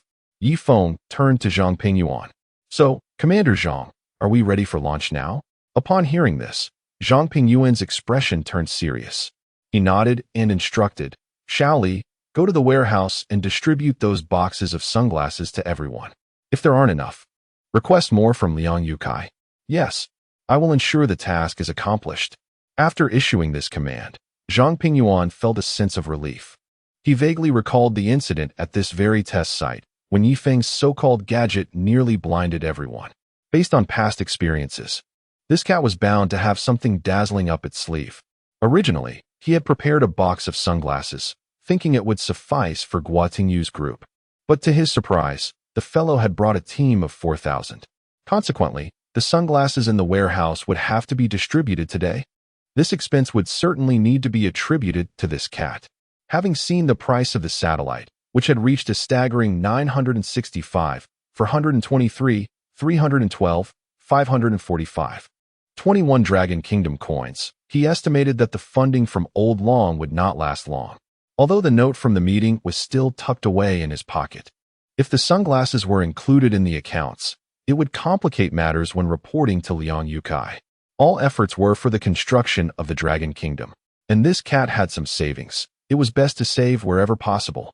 With this thought, a trace of an inscrutable smile appeared on Zhang Pingyuan's face. Upon hearing that sunglasses would be distributed to everyone present, Yi Feng was momentarily bewildered. Wait, ISNT, this just an orbital attack satellite launch experiment? What else with the sunglasses? Suddenly, Yi Feng leaped off the table and intercepted Li Ming, who was about to rush out. As Yi Feng stood in front of him, Xiao Li immediately stood at attention. The cat's rank far exceeded his own, and obeying orders was paramount. Yi Feng looked at Zhang Pingyuan. Commander Zhang, what do you mean by distributing sunglasses? It's just a satellite launch, right? Why the sunglasses? Ahem. Comrade Yi Feng, as I understand it, all your high-tech devices emit blinding light. This is for the safety and health of everyone present. These are all precious scientific talents of our Dragon Kingdom, and losing them would be a significant loss. Yi Feng began to grow anxious, jumping back onto the table, exclaiming, But Commander Zhang, after all this time, why do you still misunderstand me? Do you not care for? Ahem, am I that kind of person? I am not a lighting enthusiast. Can this satellite really emit such a blinding light? It is meant to be discreet, used for defense. Installing a glowing device like the FG-00 onto this Hongyan orbital defense satellite would be like announcing to aliens, Hey, I'm here. I'm an orbital energy defense satellite. Come attack me. Do you think I'm that foolish? The earlier part of Yi Feng's statement almost caused Zhang Pingyuan to faint. He felt a sense of déjà vu. It was as if he heard these familiar phrases daily. I can't believe this cat speaks so grandly, claiming to detest light. Why can't I trust him? Ahem. Comrade Yi Feng, are you certain it won't emit light? If so, I won't prepare the sunglasses. Rest assured, it absolutely will not emit light. Enough of this chatter. We've been at it for over half a chapter, and the ocean doesn't construct itself. Let us launch. Upon hearing this, Zhang Pingyuan nodded and made a call to the air defense forces of the Eastern Theater of the Dragon Kingdom, instructing them not to panic if they spotted anything unusual on the optical and active phased array radar. After a few calls, Zhang Pingyuan glanced at the increasingly impatient cat on the table. Ahem, Comrade Yi Feng, everything is ready. Yi Feng nodded and produced a red button from his collar. With a swift paw, he pressed it. At the moment the button was activated, the immense Hongyan orbital satellite began to experience fluctuating gravitational forces, even causing light to distort. The sand on the ground was stirred by the gravitational pull, swirling around the satellite. 2 seconds later, the Hongyan orbital attack satellite slowly ascended from the ground, without any flames or sound, quietly hovering 10 meters above the surface. This sight left everyone present breathless. My heavens, what technology is this? It's actually a non-propulsive drive, and there is not a sound. Am I dreaming? Is this anti-gravity technology from a science fiction film? Previously, I thought observing the Eastern Theater of the Dragon Kingdom would be just a dull formality, but now it feels worthwhile. My goodness, is this incredible technology truly from our Dragon Kingdom? If such technology exists, what have I been learning in school? Everything seems outdated. From a distance, Guotingyu stood on the viewing platform, utterly astonished. He turned to observe the cat licking its paw on the table. He had known from the start that this cat had proposed anti-gravity technology, but he never expected it to be realized so soon. The Honghu rocket engine he had just successfully tested now seemed trivial in comparison to this anti-gravity technology. It was evident that the majority of projects at the Dragon Kingdom Aerospace Agency were rightly suspended. With this breakthrough, the entire previous aerospace plan could be overturned and redone.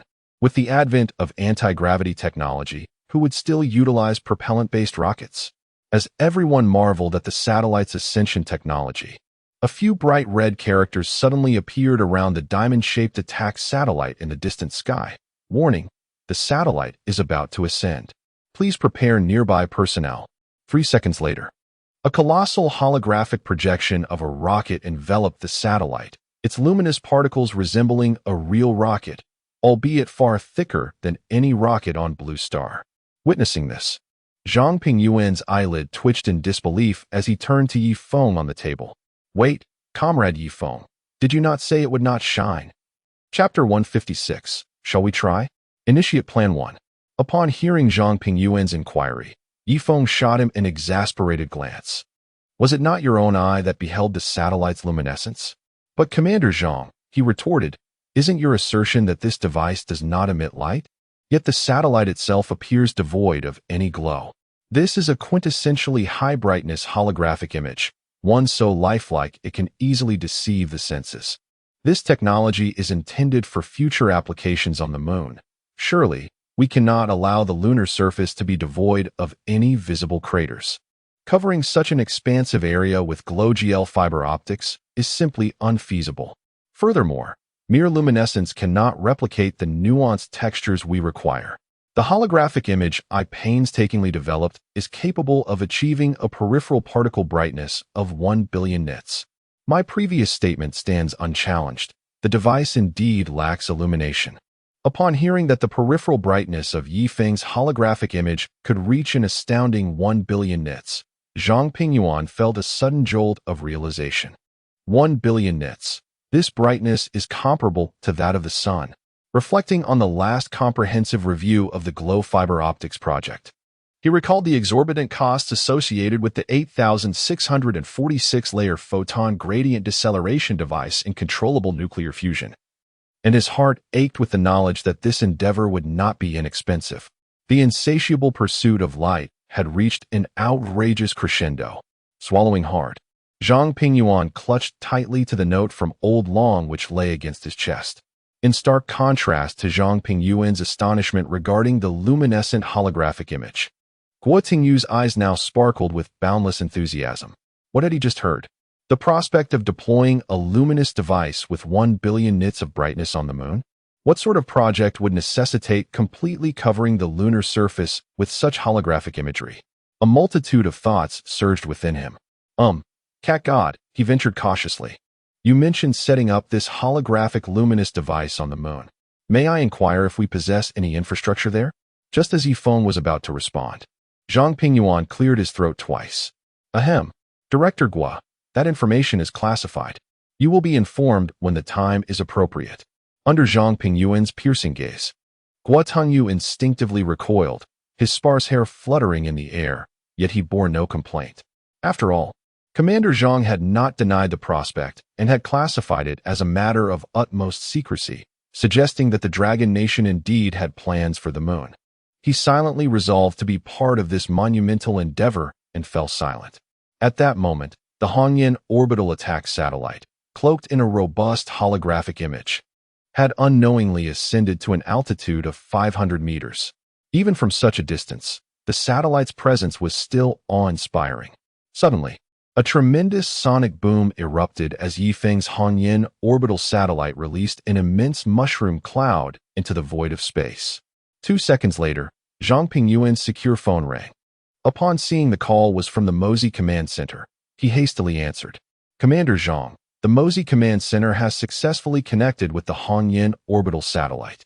All equipment component systems have passed self-diagnostics. The ground observation and warning systems are online, and the weapon systems are operational. Shall we initiate the first phase of testing? Upon receiving the report from the Mosey Command Center, Zhang Pingyuan gazed at Yi Feng, who was licking his paws, as if he were a monster. Did your satellite really achieve orbit in just 2 seconds? This speed rivals that of the new hypersonic missile you developed. Through the neck ring, Yi Feng had already learned of the satellite's successful orbit. Had it not been for the lengthy delays caused by the tour group, he would have already completed his preparations. Placing a specially supplied dried fish in his mouth, he turned to Zhang Pingyuan. Commander Zhang, since the satellite has successfully entered orbit, shall we proceed with the test? I strongly recommend Plan 1. Plan 1. Zhang Pingyuan replied, somewhat taken aback. He had perused the testing proposals Yi Feng provided. Plan 2 involved firing at full power towards the moon, while Plan 3 aimed at the oceans of Earth.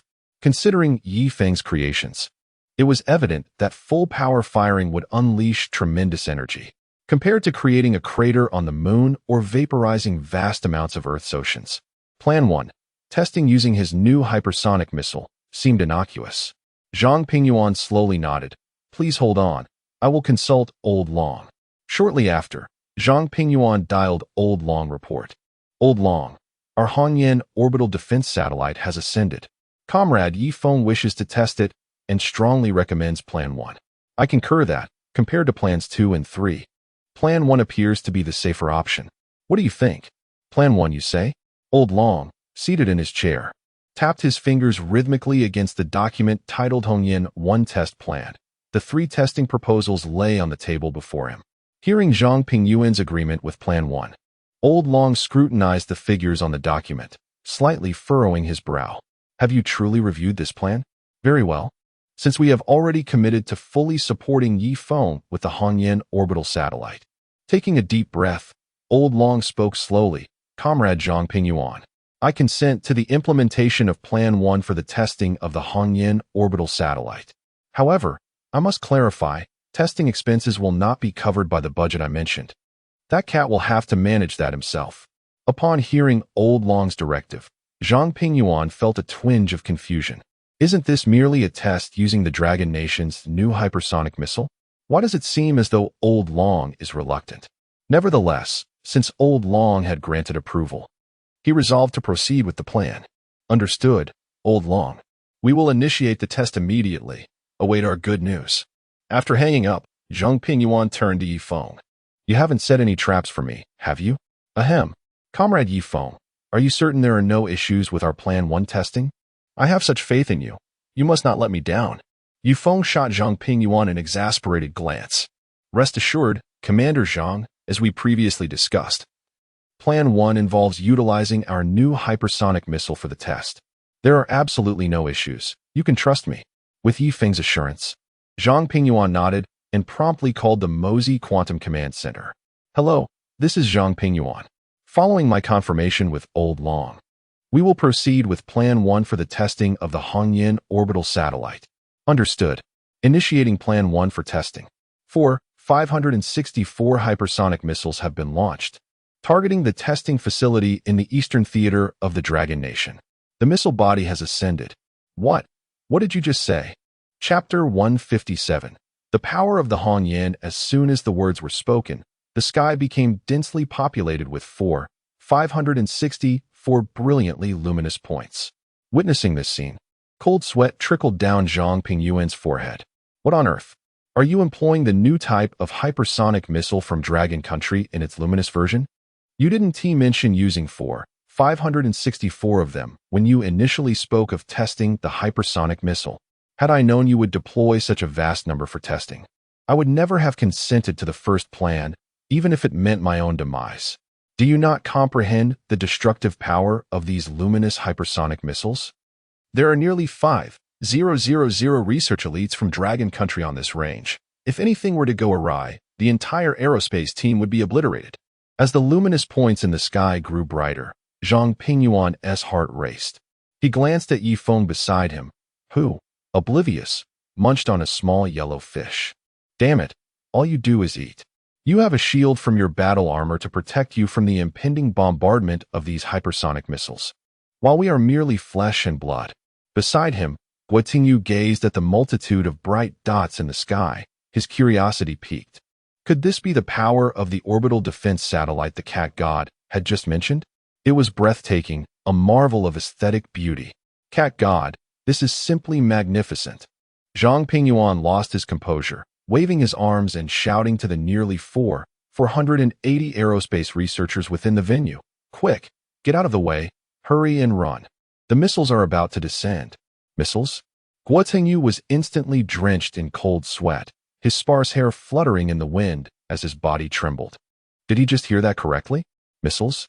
Wasn't this the first testing plan the cat had just mentioned? The sheer number of missiles seemed poised to blanket the entire range. If that were the case, wouldn't the elite researchers from the Dragon Country Aerospace Agency be? He dared not dwell on the thought and rushed to the edge of the stands, joining Zhang Pingyuan in shouting. However, the 480 researchers had never encountered such a spectacle. The myriad points of light captivated their attention, and they all craned their necks in wonder. One individual, hearing a faint voice, looked towards the distant stands. Director Gua? Observing Gua Tingyu's animated gestures from afar, he felt a pang of guilt. When his project had been abruptly cancelled, he had harbored some resentment, feeling that years of hard work had been abruptly halted. But now, witnessing the incredible black object, possibly utilizing anti-gravity technology, soaring into the clouds, and the astonishing holographic projection enveloping it, along with the surreal array of bright dots, his perception shifted dramatically. This visit to the Eastern Theater of Dragon Country had not been in vain. If he could grasp any of these technologies, particularly the one enabling that black object to ascend, it would elevate his research project to an entirely new dimension. Watching Gua Tingyu frantically waving his arms in the distance, he felt an overwhelming urge to sacrifice himself for the sake of his esteemed colleague, overflowing with gratitude. He too began to wave his arms towards the stands and deeply bowed in respect. Gua Tingyu was taken aback. What the hell does your bow mean when I told you to run? The luminous points in the sky intensified, reaching a brilliance that was nearly unbearable to behold. At that moment, from beyond the atmosphere, the dark Hongyan orbital defense satellite suddenly adjusted its angle. A blinding flash of white light followed, creating a massive disturbance in the force field. Subsequently, 50 groups of 128 high-energy particle beams, radiating a dazzling azure glow, shot towards the surface of the Dragon Country's Eastern Theater target area in an extreme temporal span. The new hypersonic missiles from Dragon Country were hurtling toward the center of the range at astonishing speed. Suddenly, the entire missile body became enveloped in the eerie blue particle beams, and an immense energy dissipated, scattering all atomic bonds within the missile. In an instant, the missile seemed to vanish as if it had never existed, disappearing from the sky. On the ground, Zhang Pingyuan felt a chill as he watched the missile approach. Damn it, this cat has truly gone too far. Abruptly, the already luminous hypersonic missiles were engulfed by an azure force emanating from space. One after another, the bright points in the sky vanished in batches, and after 50 flashes, the sky was cloaked in blue, as if nothing had ever transpired. Moments later, Zhang Pingyuan's secure phone rang. Without hesitation, he answered. Report, Commander Zhang, the execution of the first testing plan is complete. A total of 564 new luminous hypersonic missiles were launched, all at maximum speed. Our Hongyan orbital defense satellite instantaneously detected the targets and, within 0.0000001 seconds, launched 50 groups of 564 high-energy particle beams, obliterating all targets. Our high-altitude particle detection satellites indicate that radiation levels over the target area in the Dragon Country's Eastern Theater are normal. Atmospheric oxygen content has increased, air quality is good, PM2.5 levels are acceptable, and no anomalies have been observed. The expert team from the Mosey Command Center has determined that this Hongyan orbital attack satellite test has been successful. Report concluded. Listening to the report from the Mosey Command Center, Zhang Pingyuan's heart nearly leapt from his chest. Destroying 564 hypersonic missiles in 0.0000001 seconds? This is utterly outrageous.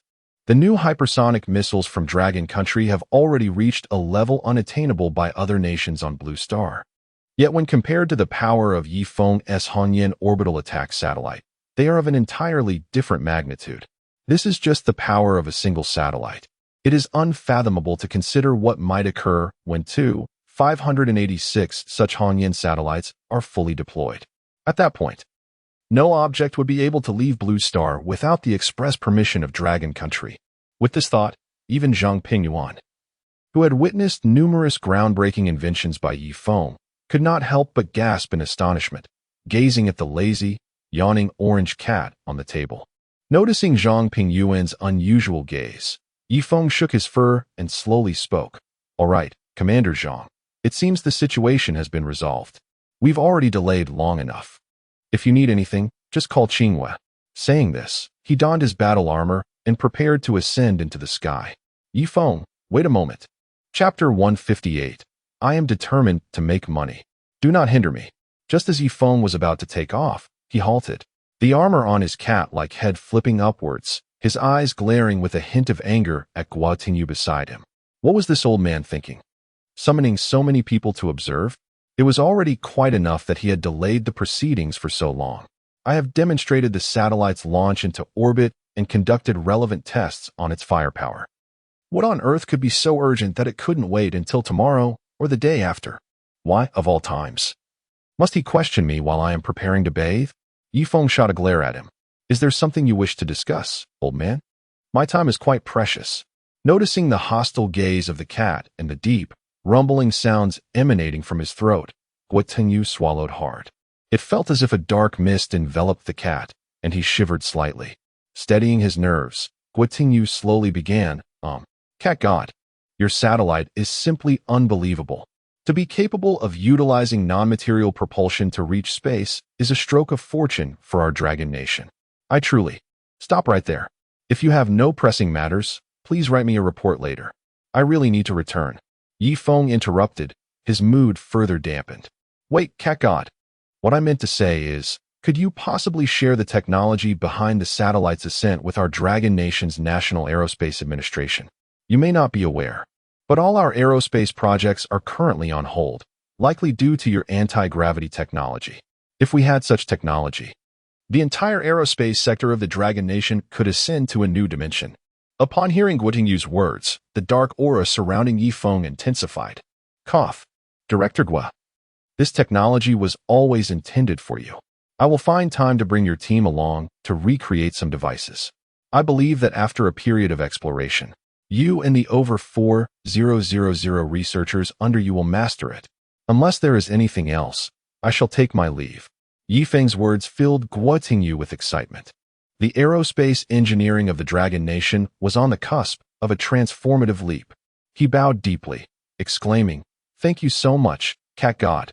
Please, carry on with your work. Feeling that he had finally wrapped up the matters at hand, Yifeng's mechanical faceplate re-engaged, slowly ascending into the air. Wait, Yifeng. Comrade Yifeng.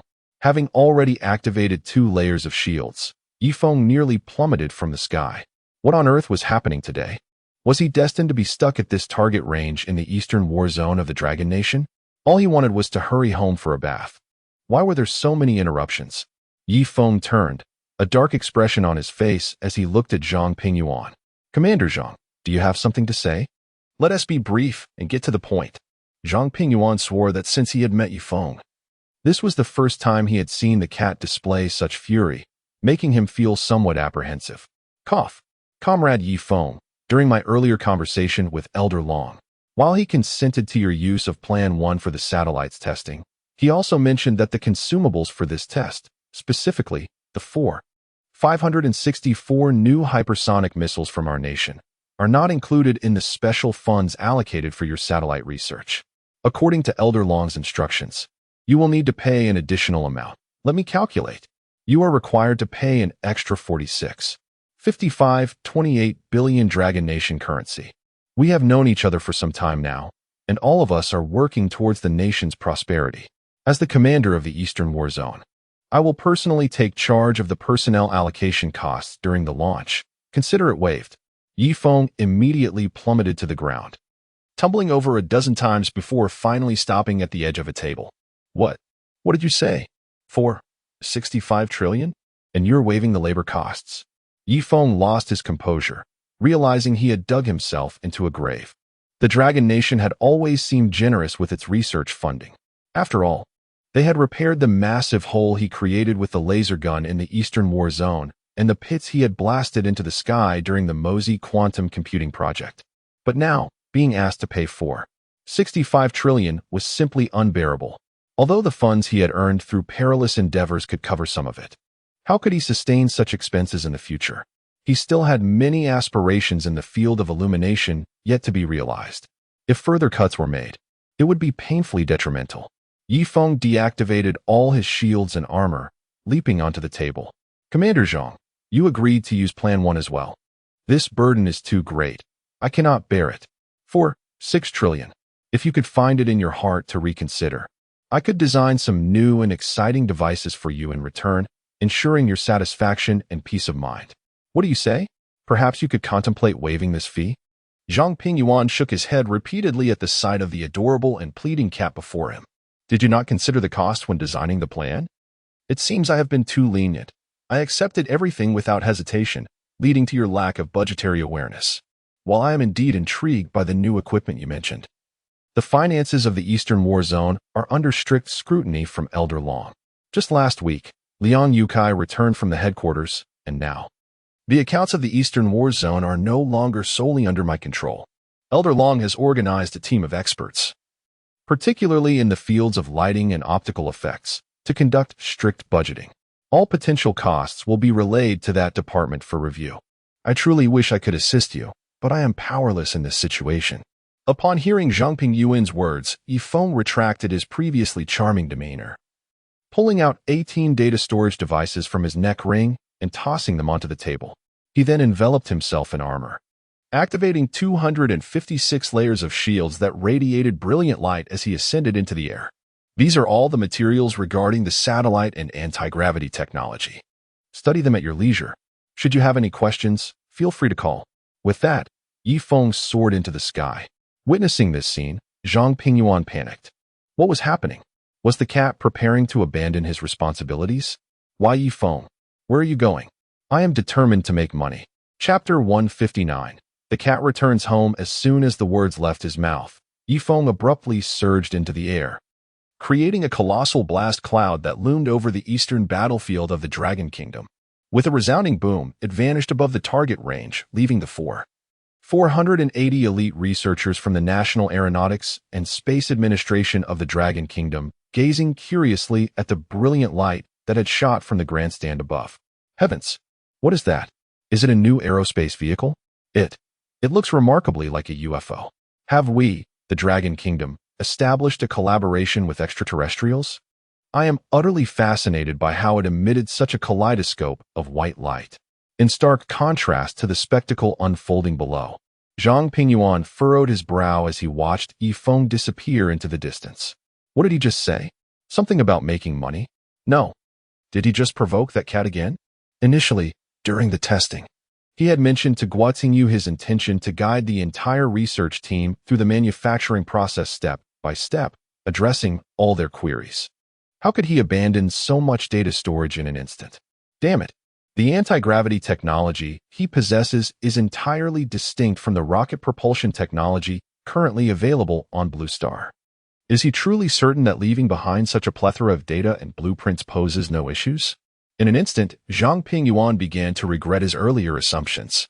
He had thought Feng had acquired an astronomical sum of 888 Dragon Kingdom coins from the Camel Kingdom. More than enough to cover the missile launch expenses. Had he known that this cat was in such dire financial straits, he would have insisted on waiting until Feng had brought his apprentices back before discussing monetary matters. Guotingyu, eyeing the 18 data storage devices that Feng had left on the table, found himself swallowing nervously.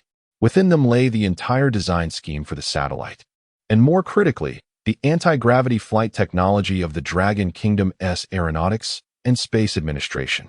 A burning curiosity about new processes and a thirst for advanced theoretical knowledge surged within him. Clearing his throat, Guotingyu awkwardly glanced at Zhang Pingyuan. Ahem, Commander Zhang. As you can see, all projects at the National Aeronautics and Space Administration of the Dragon Kingdom are currently suspended. Comrade Feng has graciously left us with such invaluable materials. When can we commence our research on these blueprints? Rest assured, the 480 research elites under my command are all exceptional talents, and they will certainly uphold the dignity of our eastern battlefield. By the way, I heard you mention potential funding issues. Do not worry. We are all equipped with basic accommodations, and as long as we have food, We will not incur any unnecessary expenses for the Eastern battlefield. Guo Tingyu's words jolted Zhang Pingyuan from his tumultuous thoughts. Wait, are you implying that I'm being stingy?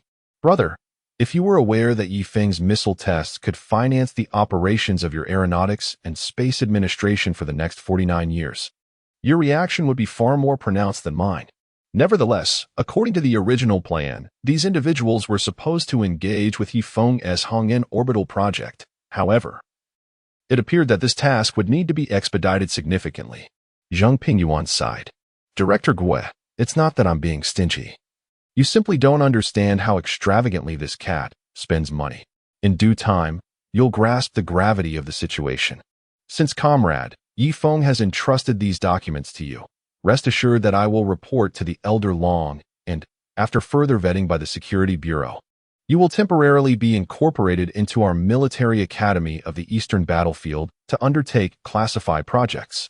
As for your earlier mention of basic accommodations, let us not dwell on that. My esteemed Eastern Battlefield does not lack for quarters. With that, Zhang Pingyuan waved his hand, and Li Ming, who stood behind him, promptly approached. Shall Li, secure all 18 of these data storage devices left by Comrade Yi Feng in the confidential archives. Yes, Commander Zhang. I'll take care of it immediately. A minute later, Li Ming returned with a specially designed explosion-proof secret box and carefully placed the 18 data storage devices inside. Accompanied by several armed Special Forces personnel, he exited the Eastern Battlefield's target range. Observing Guo Tingyu, who had only a scant 30 strands of hair atop his head, gazing longingly at the box being taken away, Zhang Pingyuan patted his shoulder. Come now, Director Guo. It's time for you to help select the team you've assembled. In the near future, when you find yourself losing hair, the theories of Comrade Yi Feng will have undoubtedly spurred a surge in demand for hair care products within our military academy of the Eastern Battlefield. I suspect I will need to request Minister Liang to allocate you some additional supplies. Feeling the weight of Zhang Pingyuan's hand on his shoulder and hearing his words, Guo Tingyu nodded solemnly, sensing a heavier burden upon him. Yi Feng swiftly traversed the skies of the Dragon Kingdom, soon arriving at Mu Qingwe's boudoir. As he glided through the open window, he retracted his protective shield, and his armor melted back into the collar around his neck. The golden sunlight streamed through the expansive window, casting a warm glow across the pink room, while the sheer curtains danced gently in the breeze, enveloping the space in a romantic aura. The only sound that filled the room was the gentle trickling of water.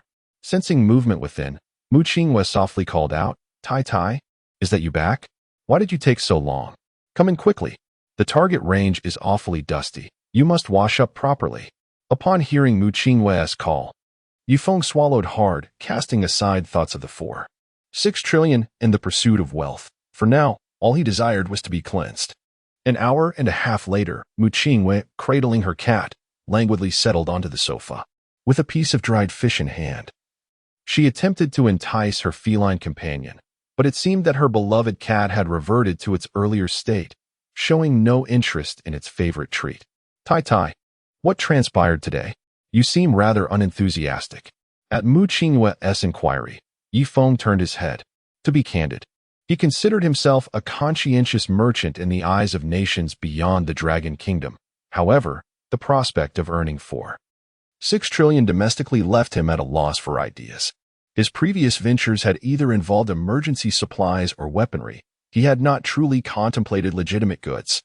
Yet, Mu Qingwe's question sparked a glimmer of inspiration. While he was uncertain about what could be profitable within the Dragon Kingdom, his diligent litter box attendant was the daughter of a well-known entrepreneur raised amidst such dynamics. Surely, she possessed unique insights. Qingwe, may I ask you something? What industries do you believe could generate quick profits? Chapter 160. The concerns of Lu Ruoyan upon hearing the inquiry from the cat nestled in her arms. Mu Qingwe found herself momentarily taken aback.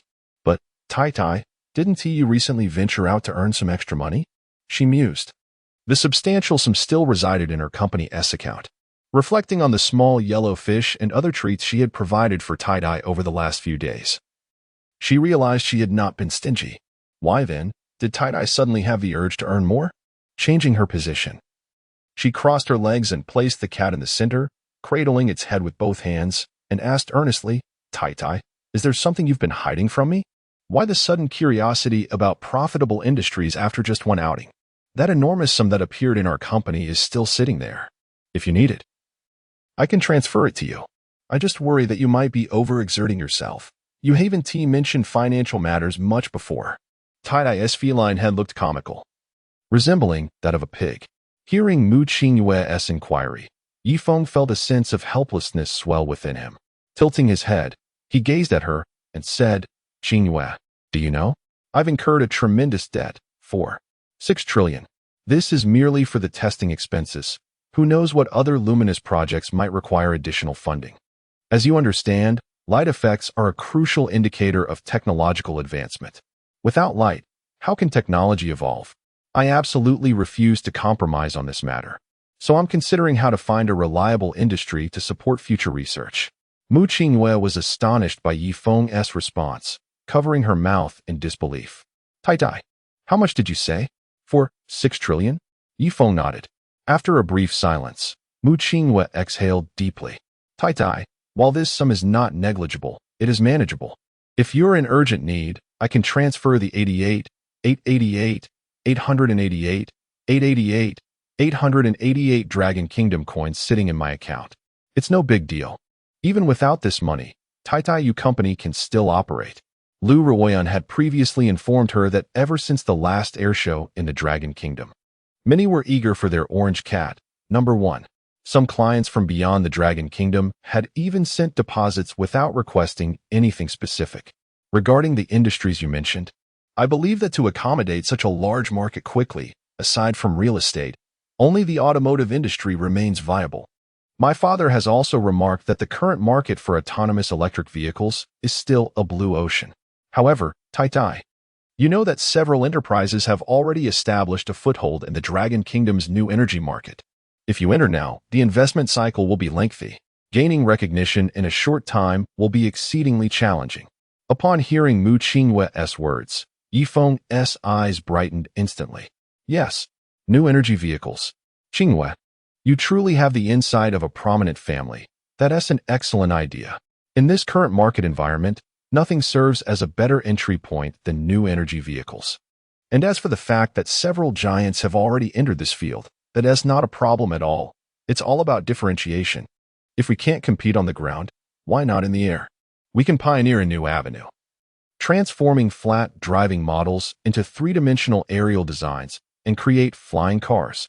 Across the Dragon Kingdom, no one understands anti-gravity technology better than I do. Qingyue's father is involved in Huawei, and R&T they also venturing into cross-disciplinary projects? Perhaps I can collaborate with them and secure some intellectual property rights as well. Surely no one would refuse the thrill of flying. Since the roads are congested, surely the skies would offer a respite from traffic. As he pondered, a smile spread across Yifeng's feline face.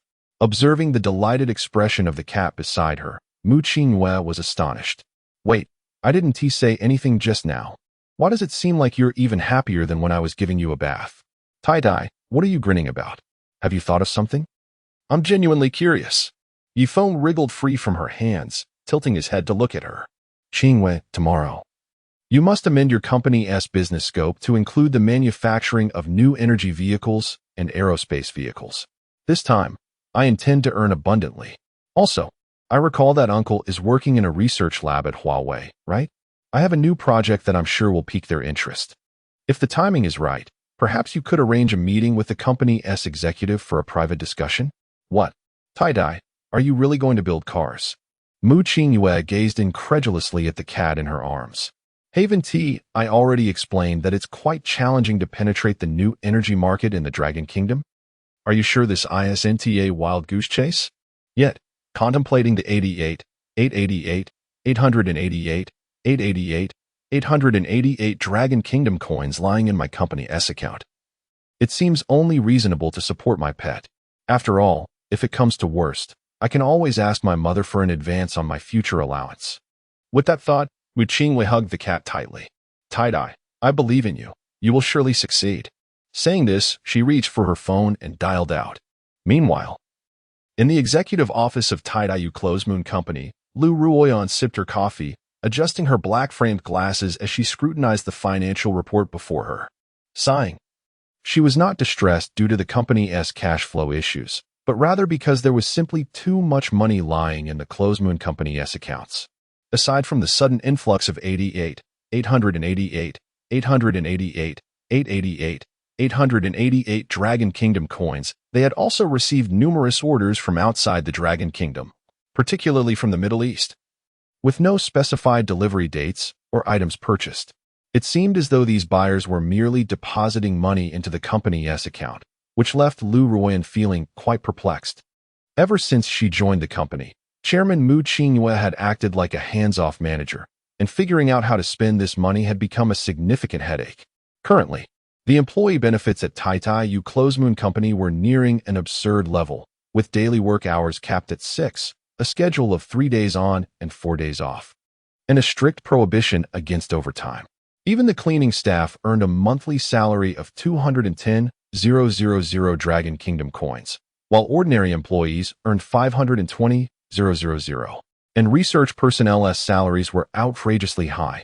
After thorough evaluations, they had recruited 12,000 capable university graduates. However, when Lu Ruoyan proposed further increases in employee benefits, everyone opposed it, fearing the company would be drained dry by the executive. Employees requested longer working hours, more tasks, and broader market exploration, which posed quite a dilemma. As Lu Ruoyan pondered how to allocate these funds, her phone suddenly rang. Upon seeing the caller ID, she quickly answered. "Hello, General Manager Mu, this is Lu Ruoyan." Chapter 161. Change of business scope. Rian, I apologize for calling you so late. There is something I would like to ask of you. Upon hearing this, Lu Ruoyan felt a wave of frustration wash over her. Haven't I been in the company long enough? Do you even know how much you've managed? As the executive president, her working hours far exceeded those of her employees. At times, she truly felt like an ordinary employee of Close Moon Company. Taking a deep breath to steady her emotions, Lu Ruoyan adjusted her black-framed glasses. "Oh, President Mu, please don't say that. The company has provided me with such a wonderful platform. To be honest, I have learned so much during this time, and I still rely on your guidance. Whatever you need, I will ensure it gets done." Hearing Lu Ruoyan's words, Mu Qingyue felt a surge of emotion. What a wonderful employee. Perhaps it's time to consider a raise for our staff. Ahem. Ruoyan, tomorrow I need you to change our company's scope of business to include the manufacturing of new energy vehicles and aerospace equipment. After a moment's contemplation, Mu Qingyue took a deep breath. Or perhaps, just add every industry we currently have in Longhua. We might need it in the future. Lu Ruoyan abruptly rose from her chair, knocking over the half-full cup of coffee onto the table. What? New energy vehicle manufacturing? Aerospace? At all categories? What on earth is happening? Our company is a toy manufacturer. The very name includes toys. And now you want to venture into new energy vehicles and aerospace production? Isn't this a bit too ambitious? Yes, new energy vehicles are a hot topic in Longhua, but you must also consider our existing business scope.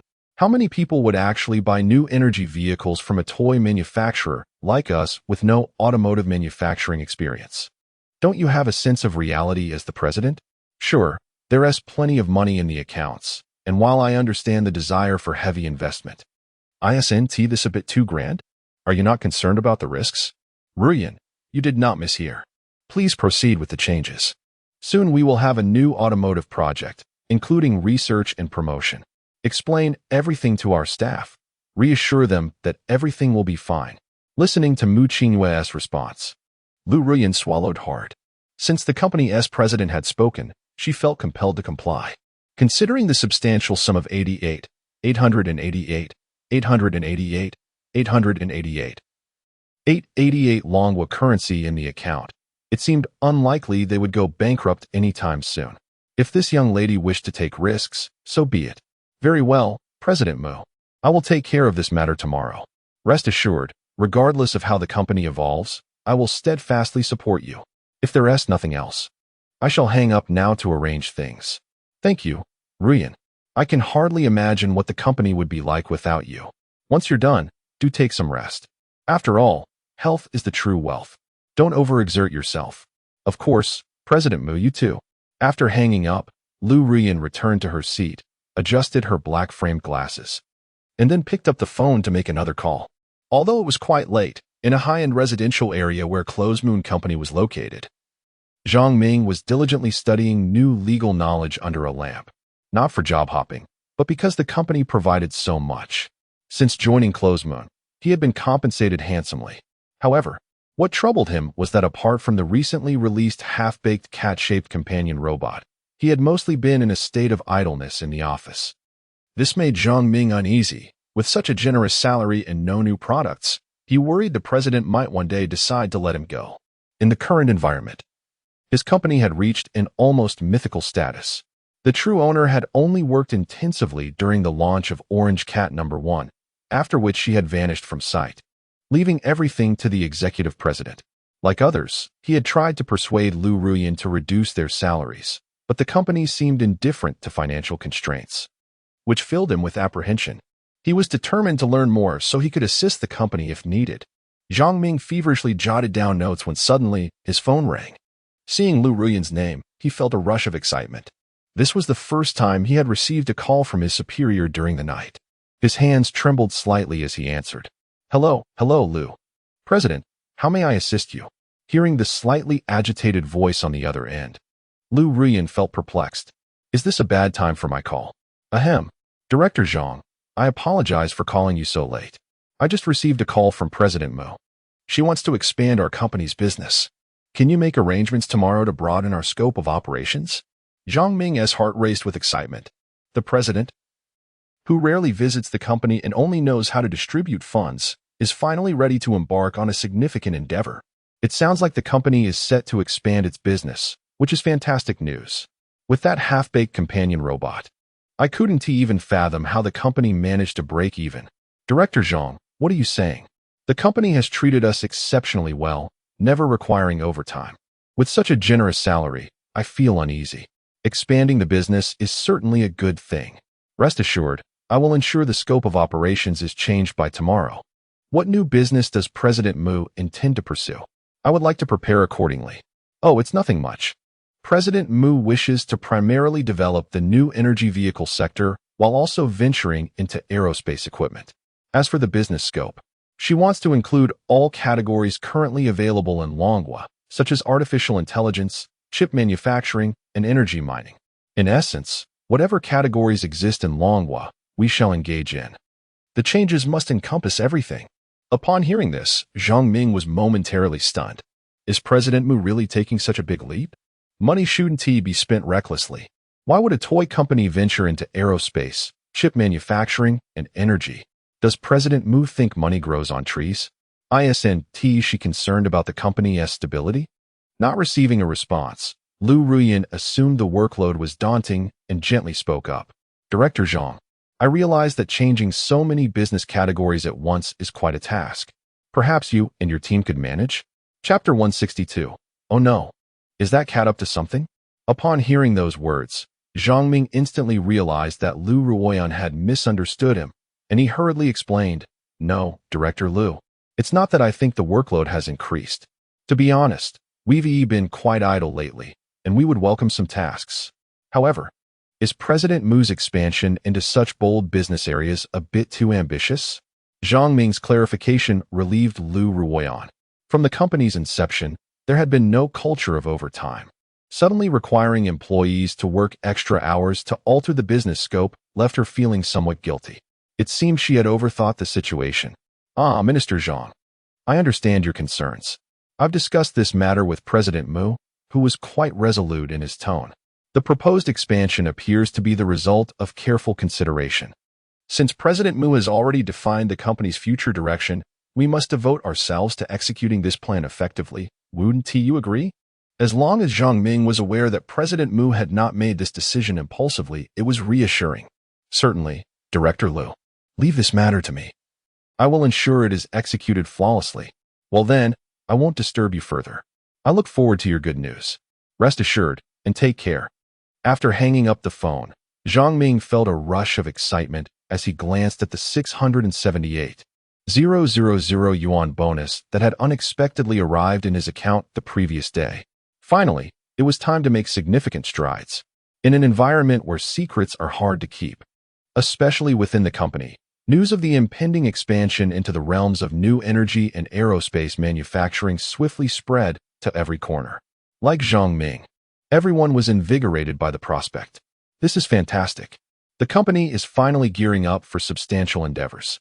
Ever since I graduated with a degree in mechanical engineering and secured such a high salary, I have felt a sense of unease. Now, I can finally contribute meaningfully. Who would argue otherwise?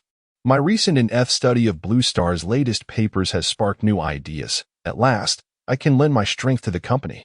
Let's all rally together. We must not allow such a promising enterprise to falter.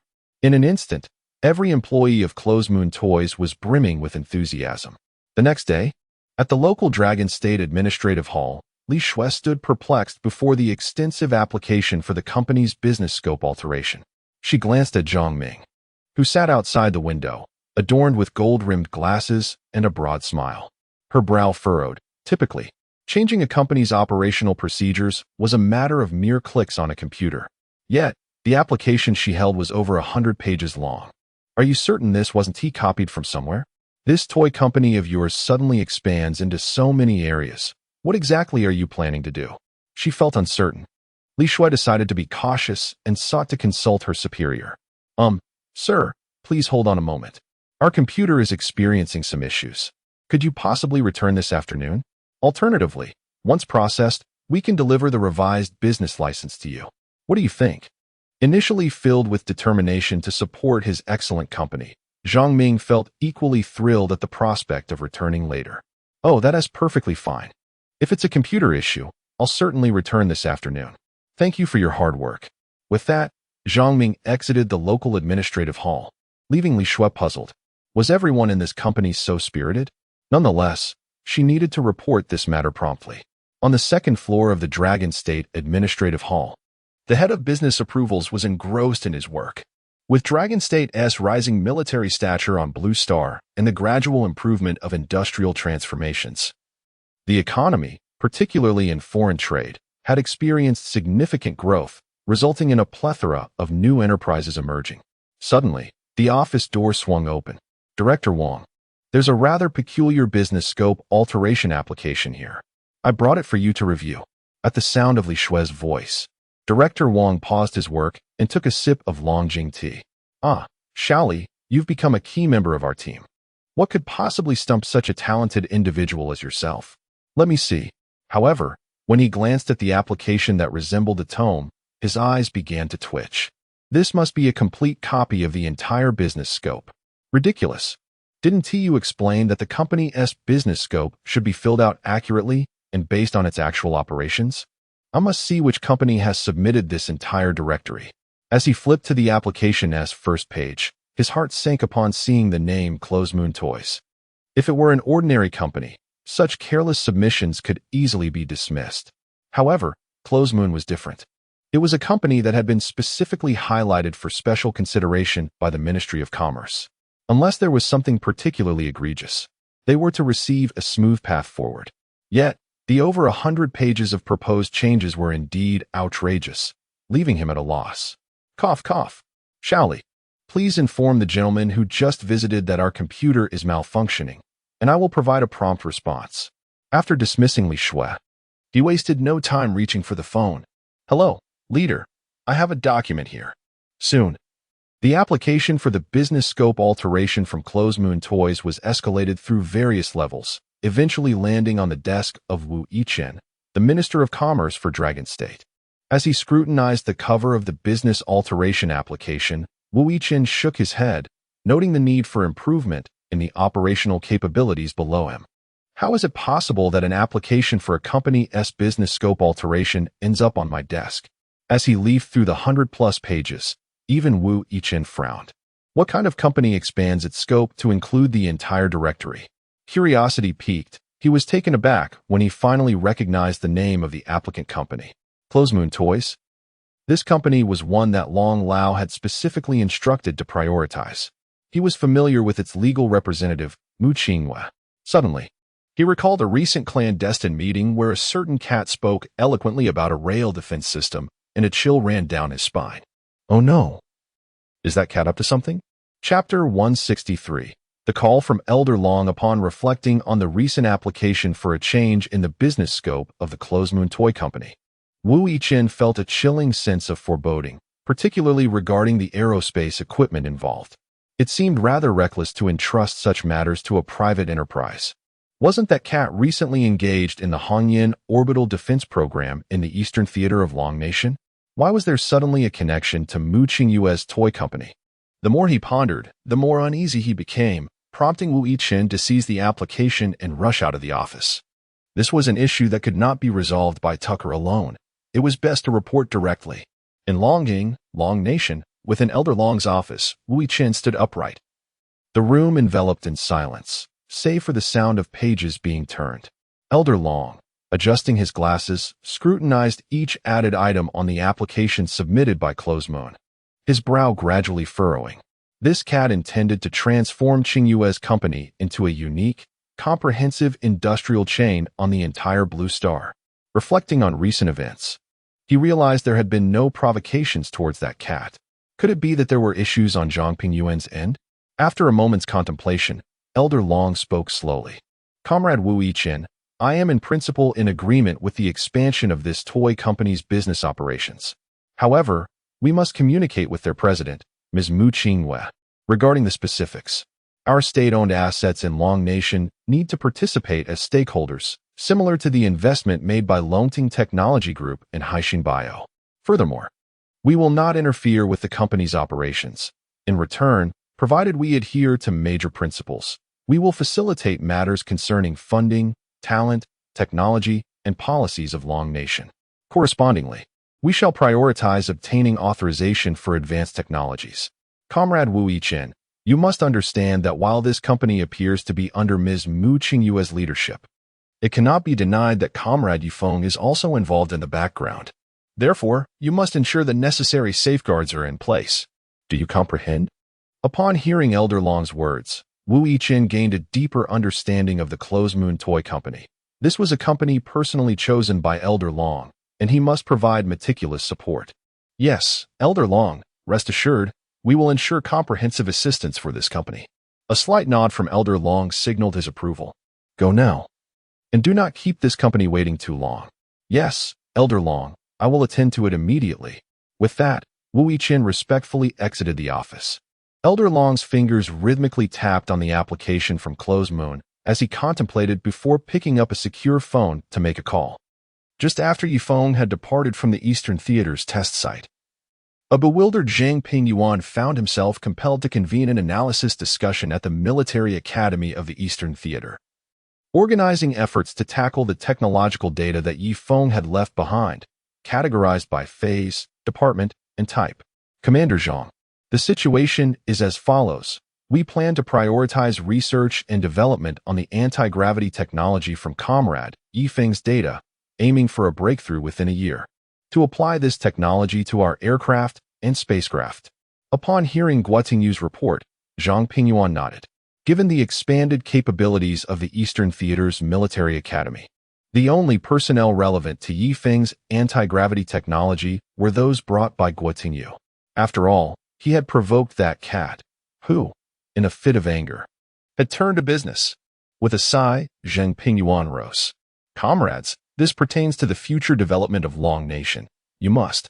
Before he could finish, his secure phone rang. Noticing the caller ID displaying 001, Zhang Pingyuan immediately stood up and gestured to step outside the meeting room. Elder Long, this is Zhang Pingyuan. What instructions do you have? However, there was no response on the line, causing Zhang Pingyuan's heart to skip a beat. After a brief silence, a voice devoid of emotion broke the stillness. Comrade Zhang Pingyuan, I recall that Comrade Feng is engaged in the Hongyan orbital defense program in your Eastern Theater. Is there a problem? What is Comrade Feng's emotional state? Taken aback by the unexpected inquiry, Zhang Pingyuan struggled to comprehend. Reporting to Elder Long, our satellite testing for the Hongyan orbital is proceeding smoothly, with all projects on track. We have begun the replication of the anti-gravity device, and as for Comrade Feng, He seems fine. Nothing unusual. Nothing unusual?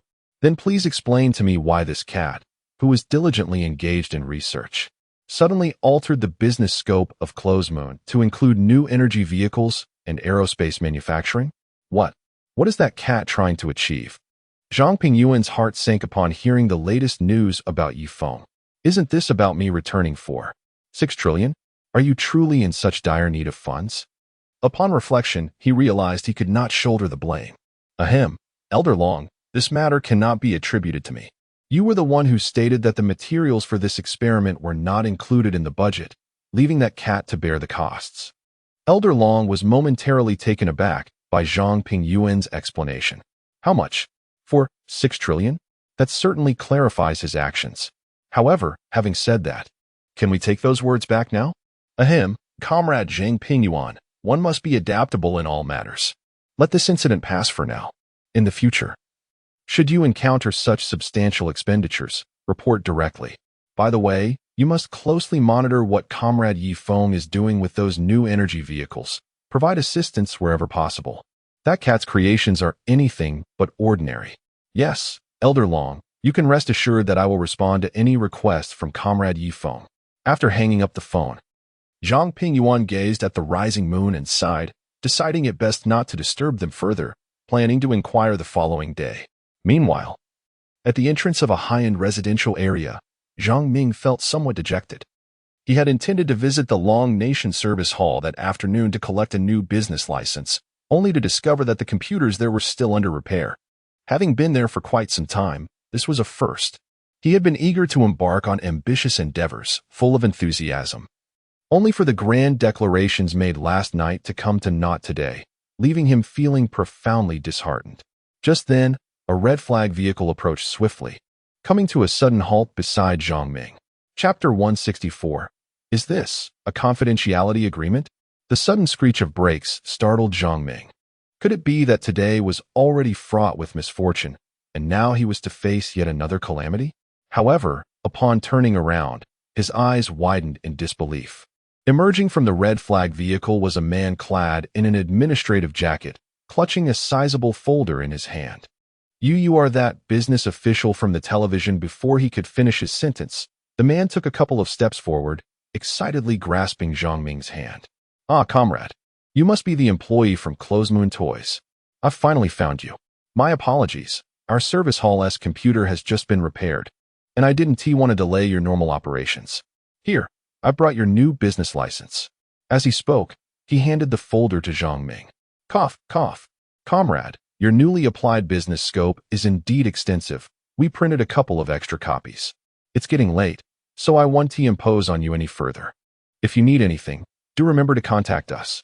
Before Zhang Ming could utter a word, the man returned to his car and sped off like the wind, leaving Zhang Ming standing there, bewildered.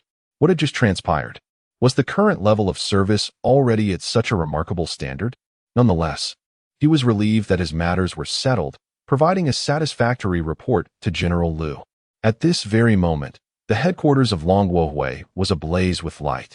Mu Qiming, utilizing the carbon-based chip technology provided by Feng, had dramatically transformed the chip scarcity in Longhua, breaking the blockade imposed by the beautiful nation. The day after tomorrow marked the release of the new generation of products, which would place Huawei far ahead of its competitors. The entire company was laboring diligently for this grand event.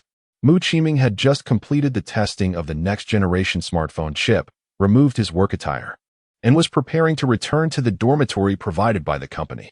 Ever since he learned of Feng's contributions to Longhua, Mu Qiming was profoundly moved by the spirit of that cat. One must leave something worthwhile in this world during their lifetime. At that moment, his phone suddenly rang. He pulled it out to see the name Mu Qingwei flashing on the screen, and a pang of guilt washed over him. Ever since his daughter had contracted the virus and had been rescued by Feng's Purple C1, he had yet to visit her. He hurriedly answered the call. Hello, Qingwei. Oh dear, it's entirely my fault for being so busy lately that I haven't had the chance to see you. My precious daughter. How is everything at your company? I heard from your mother that you've been doing quite well. Congratulations. Hearing her father's words, Mu Qingwei felt a bit bashful. Oh, Dad, what are you saying? I know you're busy. As for the company, It's all thanks to Tai Tai's efforts and Lu Rian's meticulous management. By the way, Dad, it's quite late, and I called to ask if you could arrange a meeting with General Yu from Huawei. Well, to be precise, Tai Tai has a promising project that we'd like to discuss with General Yu. Upon hearing his daughter's words, Mu Qiming stood frozen in place. What? That cat has a project to collaborate with Huawei? The thought of the cat's prior scientific achievements stirred an inexplicable excitement within him. The innovations this cat had brought forth were undoubtedly revolutionary. Not to mention, its carbon-based chip had already propelled Huawei to the forefront of the chip industry. This new project could certainly present new opportunities, and the revolutionary technologies piqued his curiosity immensely. My dear girl, rest assured, I will speak with General Yu immediately. Await my message. After ending the call, Mu Qiming dressed quickly and made his way to the office of the executive president of Huawei. Yu Qinan was originally in his office preparing for the upcoming release, when suddenly, a knock echoed at the door of the president's office. Come in. Upon seeing Mu Qiming, Yu Qinan promptly rose to his feet. This was the chip magnate whose collaboration with the behind-the-scenes genius had disrupted the entire chip industry landscape of Blue Star. Oh, it's Engineer Mu. Please, take a seat. What brings you here? Feeling slightly bashful at Yu Qingnan's warm welcome, Mu Qiming closed the office door and slowly settled onto the adjacent sofa. Well, General Yu, my daughter's company wishes to discuss a collaboration with Huawei. I'm not entirely clear on the specifics, but the individual behind the chip I mentioned previously will also be joining us. Could you check if you are available tomorrow? Oh, it's your daughter's company. No worries, wait a moment.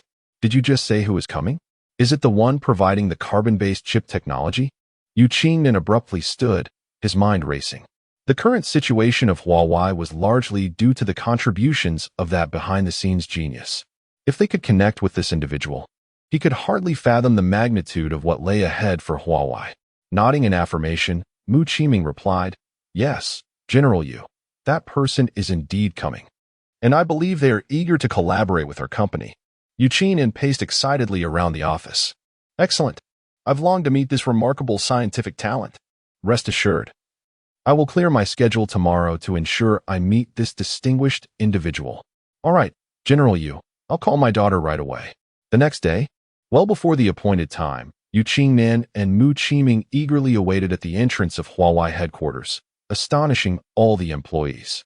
Wait, have you heard who is coming to inspect our company? Why is General Yu personally waiting here? I haven't heard anything. Let us hurry. We still have yesterday's demands to meet, and the deadline is fast approaching. Just then, a car smoothly pulled up at the entrance, and a young woman carrying a cat stepped out. Seeing this, Yu Qingnan glanced at Mu Qiming, who nodded in response, and he strode forward. Ha! You must be Mu Qingwei. Engineer Mu speaks of you often. It's a pleasure to finally meet you. Oh, General Yu. It is my honor to meet you as well. Ha, not at all. While Yu Qingnan exchanged pleasantries, he peered into the car until it drove away, before turning back. So, Ms. Mu, are you here alone? Mu Qingwen nodded, then shook her head. Well, General Yu, if it's convenient, could we find a secure place to discuss? Yu Qingnan felt a twinge of curiosity at her words. Why did this young lady sound as if she required a confidential meeting room? What project warranted such precautions? Nevertheless, he gestured for her to follow. This way, please. 10 minutes later, in Hawaii's confidential meeting room, all electronic shielding devices were activated, and the door was securely locked. Ms. Mu, may we proceed?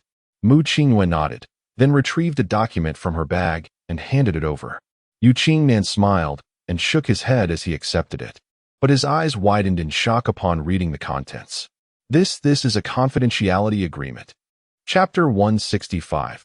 The postponed press conference, gazing at the confidentiality agreement before him, marked by the bold seal of the Eastern Theater Command of the Dragon Nation. Yu Qingnan found himself momentarily stunned. Wasn't this a toy company? How had it become entangled with the Eastern Theater Command? Moreover, wasn't there supposed to be a mysterious project to discuss? And what of the eminent scientists behind it all? Wait a moment. Could it be that Chief Engineer Mu's daughter is the enigmatic genius responsible for the carbon-based chip? As this revelation dawned upon him, Yu Qingnan stared incredulously at the young woman before him. At that moment, Mu Qingwei sat quietly, effortlessly stroking a peculiar cat adorned with an unusual collar. This only strengthened Yu Qingnan's conviction that his earlier thoughts had unveiled the truth. After all, given Mu Qiming's situation, how could he possibly gain access to such an evidently groundbreaking technology? Without a moment's hesitation, Yu Qingnan retrieved a pen from his pocket and solemnly inscribed his name, followed by his fingerprint, before respectfully handing the confidentiality agreement to Mu Qingyue. Ms. Mu, is everything in order now? Mu Qingyue opened the agreement for the cat in her arms, revealing it to Yi Feng, who nodded in approval before placing the document back into her bag. This sight left Yu Qingnan utterly bewildered. What did it mean to show a confidentiality agreement to a cat? Did she think this was some fantastical tale? However, the next moment left him utterly astounded. The cat leaped onto the conference table, its eyes sparkling with intelligence as it regarded Yu Qingnan. As his mind raced to comprehend the unfolding situation, Yu Qingnan's thoughts abruptly short-circuited. Mr. Yu, I have long anticipated this meeting. I am here to discuss a collaboration. The talking cat declared. Yu Qingnan shook his head vigorously, rubbing his eyes in disbelief. Surely, he and T engaged in any strenuous activities last night. Why was he hallucinating now? Mr. Yu, are you all right? You must take care of yourself. Don't stay up late. The feline's voice broke through his daze, and Yu Qingnan realized he was not dreaming. This cat was truly speaking. Suddenly, a realization struck him with a jolt. You are an extraterrestrial? Upon hearing this exclamation, Yi Feng furrowed his brow and replied, Mr. Yu, how could you say such a thing? I am a native Dragon Nation cat, named Yi Feng. If you persist with such talk, I might become quite upset. Hearing the cat's growls, Yu Qingnan swallowed hard. Mr. Yi Feng, I mean cat sir. May I inquire about your purpose for visiting our company? Come now, Mr. Yu. There's no need to be so anxious. I am merely a talking cat. It's nothing extraordinary. Did Qingyue not inform you? I am here to discuss a project and earn a little profit. Take a look at this. As he spoke, the collar around Yi Feng's neck gradually opened, and a mechanical arm emerged, placing a metallic ring resembling a fitness tracker onto the table. Is this a fitness tracker? Yu Qingnan asked, intrigued.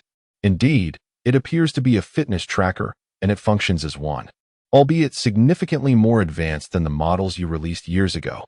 Why not give it a try? Skeptical, yet curious, Yu Qingnan picked up the metallic ring from the table. Examining it closely, he discovered a latch at the bottom and, after opening it, extended his wrist towards the device. Just as he was about to fasten it, he hesitated, a serious expression crossing his face as he glanced at Yi Feng. This won't pose any danger, will it? Like controlling my mind or initiating an interstellar war? Yi Feng nearly toppled off the table at the absurdity of Yu Qingnan's words. Mr. Yu, do you have an overly vivid imagination? I just told you. I'm a Dragon Nation cat, not an alien. Ahem. You are overthinking this. You are my meal ticket. Heir, partner. How could I possibly harm you? This device is essentially a substitute for a mobile phone, guaranteed to be one of a kind on Blue Star. Give it a try. Upon hearing Yi Feng's explanation, Yu Qingnan placed the ring on his arm. The moment the latch clicked shut, countless particles coalesced in the air, forming a holographic display. Staring in disbelief at the cat's face materializing before him, Yu Qingnan couldn't fathom the reality of it. He swiped his hand across the holographic projection, causing the cat's head to rotate in response, even adopting an endearing expression. This is holographic projection technology without a medium. Yu Qingnan was no longer composed. He recognized that since the advent of the fruit phone over a decade ago, mobile technology had seen little in the way of groundbreaking advancements. It was either focused on chips, cameras, or foldable screens, still shadowed by the fruit phone's legacy. Although Huawei had developed some naked-eye imaging technology, it was prohibitively expensive and remained dormant in their labs. In comparison, the holographic effect Yi Feng presented was on an entirely different plane. If such technology could indeed be attained, it would revolutionize the entire mobile industry. Noticing the astonishment etched on Yu Qingnan's face, Yi Feng's feline visage revealed a barely perceptible smile. So, Mr. Yu, are you surprised? I can provide you with a comprehensive holographic wristband technology.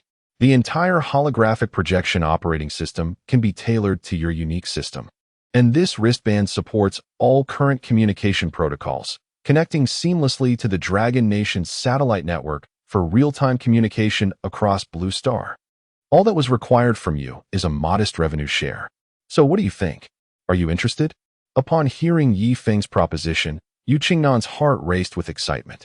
Yi Feng, cat god, you truly intend to share such technology with us at Huawei? Yi Feng nodded, assuring him, rest assured. This technology aligns perfectly with your ethos. It is undeniably ahead of its time. At this affirmation, Yu Qingnan's chest heaved with exhilaration. What constituted disruptive innovation? What signified world-changing technology? What was true leadership? It was all laid bare before him. Suddenly, an idea struck him, and he dashed out of the room, dialing a number. Hello, Xiao Lu, immediately postpone our press conference. Chapter 166. The Floral Realm. Upon hearing Yu Qingnan's words over the phone, Lu Min, who was in charge of the new product launch, was utterly bewildered. But our new Mate E90 model is ready to hit the market. The entire company has been preparing for this launch for nearly 6 months. All pre-sale units have already been dispatched to major stores across Longhua, and numerous consumers have already placed deposits.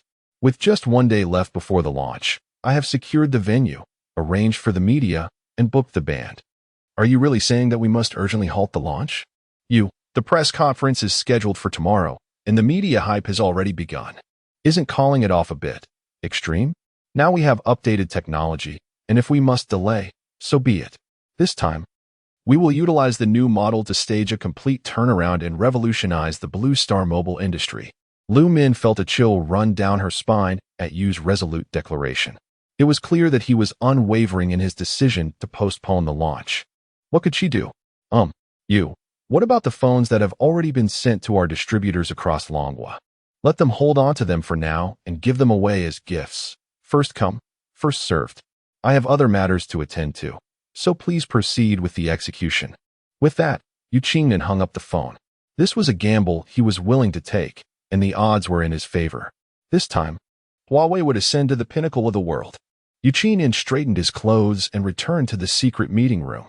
He closed the door and smiled at the cat before him.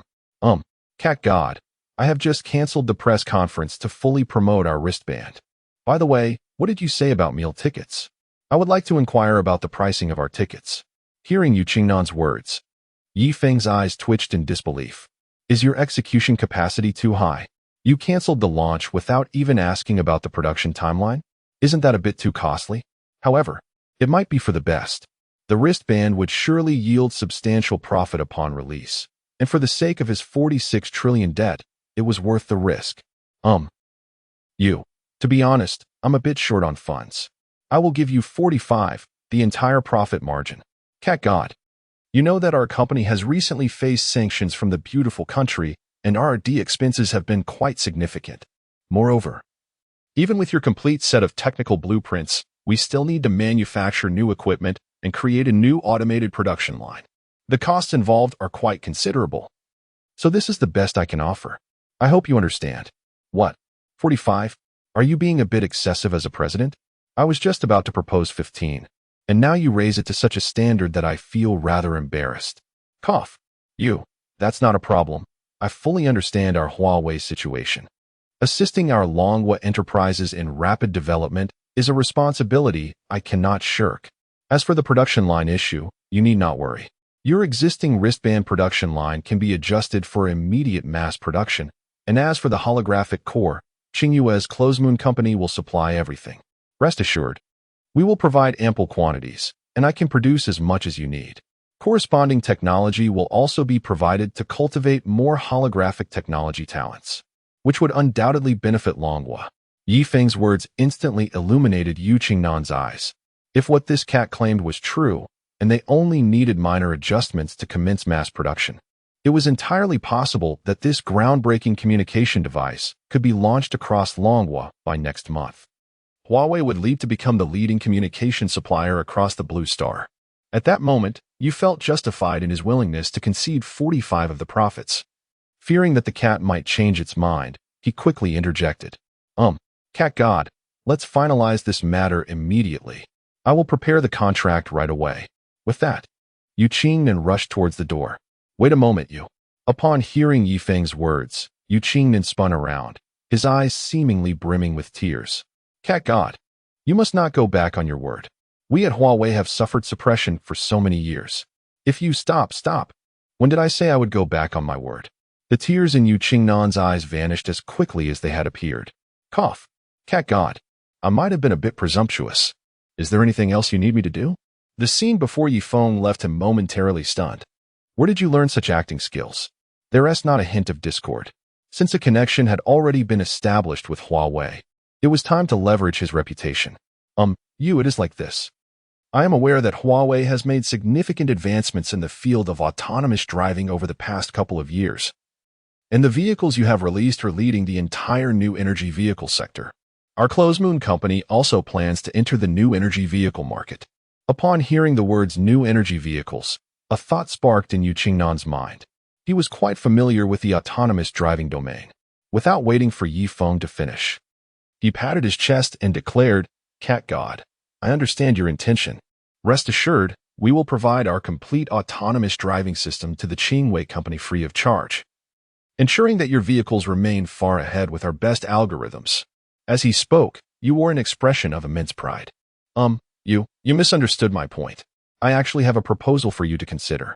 With that, Yi Feng released a multitude of particles from his neck, conjuring a three-dimensional holographic image on the table.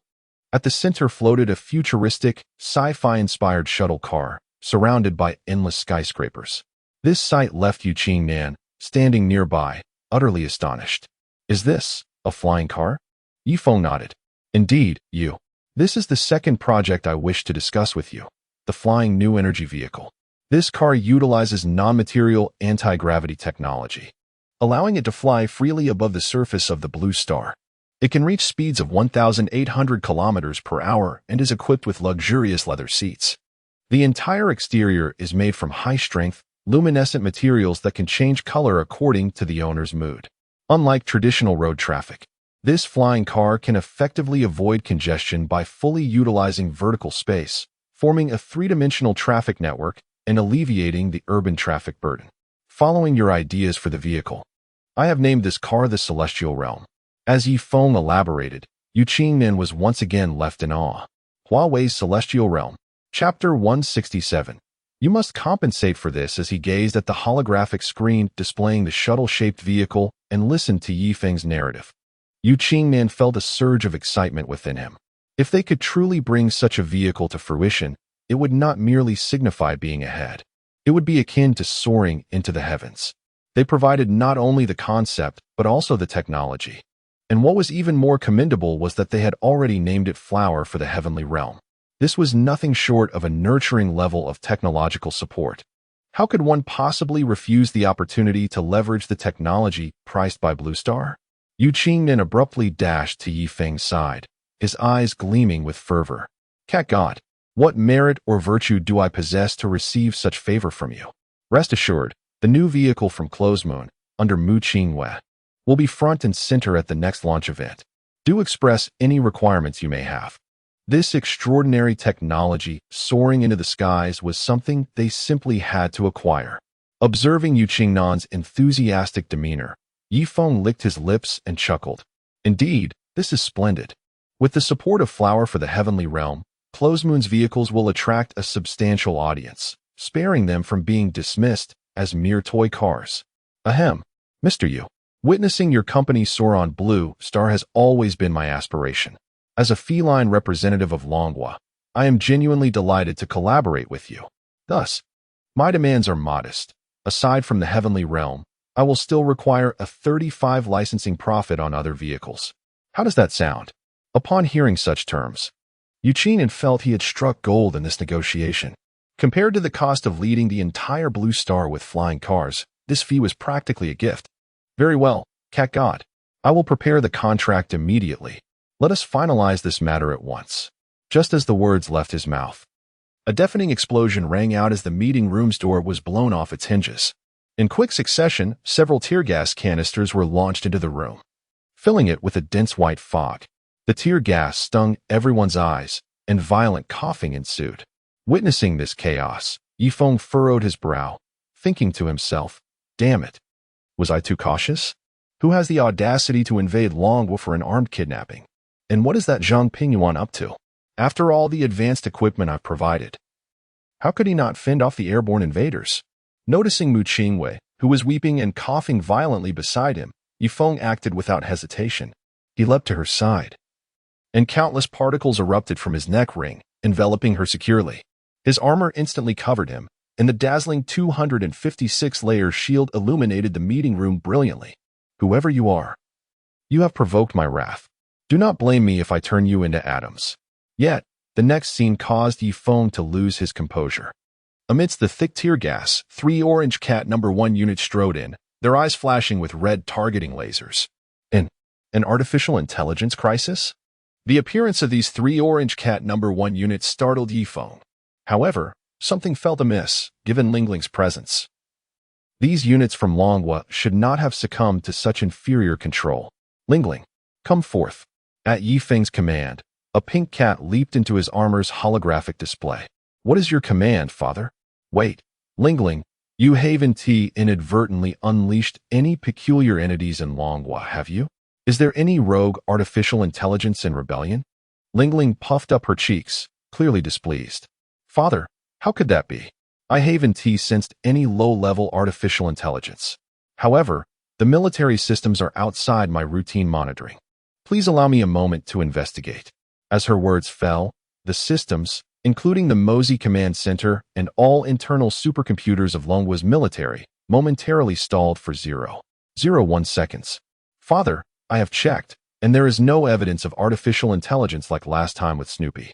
Everything remains under control, and I detect no signs of rebellion. Upon receiving Lingling's report, Feng frowned. Then what on earth is happening with these 3 Orange Cat No. 1 units? No matter, let us neutralize them first. With this thought, 3 bright points appeared on his armor, and the system locked onto the intruding units. Just as he prepared to fire, a familiar voice echoed from the meeting room entrance. Damn it, I want to see who dares to lay hands on our nation's scientific talents. This is outrageous. The voice unmistakably belonged to Zhang Pingyuan.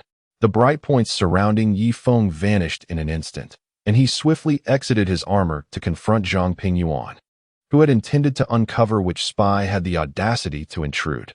Suddenly, a furry creature lunged at him, its sharp claws knocking off his gas mask, leaving deep scratches on Zhang Pingyuan's face. With the mask removed, he was immediately engulfed by the tear gas, coughing intensely. He instinctively reached for his weapon, but squinting through the haze, he spotted a cat staring intently at him. Cough, cough. Feng, are you all right? Feng was utterly speechless. If you hadn't thrown tear gas in here, I would be much better. Cough. Commander Zhang, what brings you here? Had I not been cautious, you would have already been reduced to atomic particles. 15 minutes later, the tear gas dissipated, leaving the confidential meeting room of Flower for the Heavenly Realm in disarray. Armed members of the Eastern Theater Command stood guard at the entrance, with Orange Cat No. 1 units strewn at their feet. Outside the room, Zhang Pingyuan, sporting a deep scratch on his face, resembled a contrite child as he sat beside the conference table. Noticing everyone's gaze upon him, he felt a twinge of embarrassment. Cough. Feng, please allow me to explain. I initially intended to call you to discuss a few matters, but Mu Qingwei's phone was unreachable, and I couldn't contact you. Fearing the worst, I traced your whereabouts through the Longwa Sky Eye system and led a team for rescue. My intentions were good. Feng found himself at a loss for words. Do you really think it wise to cause such a ruckus? Who kidnaps someone right in their corporate conference room? Suddenly, realization dawned upon him. He understood where the previous soldier's absurdity stemmed from. Deploying such resources is nothing short of wasteful. Couldn't you have just... Wait a moment. Funding. Feng's thoughts shifted as he glanced at the shattered door. A smile crept across his face. Cough. Commander Zhang, I sincerely appreciate your concern.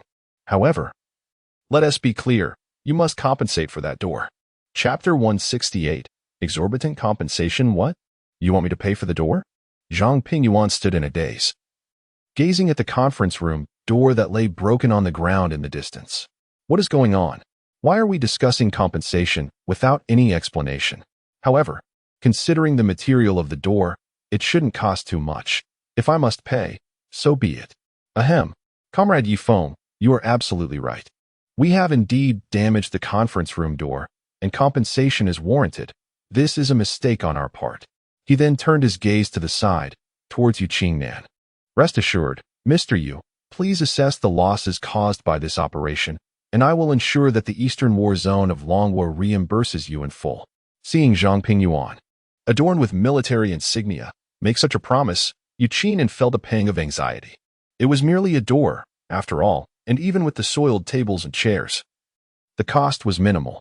If this led to a compensation claim from the Eastern War Zone, he would feel terribly guilty. Ahem, Commander Zhang, this loss is inconsequential. We can handle it ourselves. Before he could finish, Yu Qingnan abruptly stopped, swallowing hard. The moment he uttered "we," the cat on the table turned its head sharply, its piercing gaze fixated on him, as if it could devour him with its eyes. Noticing Yu Qingnan's silence, Yi Feng turned to Zhang Pingyuan. Yes, indeed, Commander Zhang. The confidential conference room, crafted at great expense by my own hands, has been shattered, and to be frank, it pains my heart. However, given our long-standing acquaintance, I shall offer you a discount of 64, so a mere 900 billion Longwa currency will suffice. What? 900 billion? Upon hearing such a figure, Zhang Pingyuan felt utterly bewildered. Is this cat truly in such desperate need of money? This is nothing short of extortion. Even if this door were made of gold like those of the wealthy from Camelot, it wouldn't be worth 900 billion. Such inflation must not be tolerated. Ahem. Comrade Yi Feng, your assertion is flawed. Setting aside whether this door is truly worth 900 billion, you claim it is a product of your painstaking efforts. I find that hard to believe. If I recall correctly, you were not even born when this building was constructed, were you? At this remark, Yi Feng's face flushed with embarrassment. Oh no, I forgot that I am a mere cat. Indeed, I might have still been a kitten when this building was erected, let alone discussing the creation of a confidential conference room. However, having said it, how could I take it back? After pondering for a mere 0.001 seconds, Yi Feng seized a pen and leaped beside Yu Qingnan. Mr. Yu, kindly draft a statement as I instruct. This conference room was constructed at a cost of 900 billion Longwa currency by Comrade Yi Feng, and please affix your seal.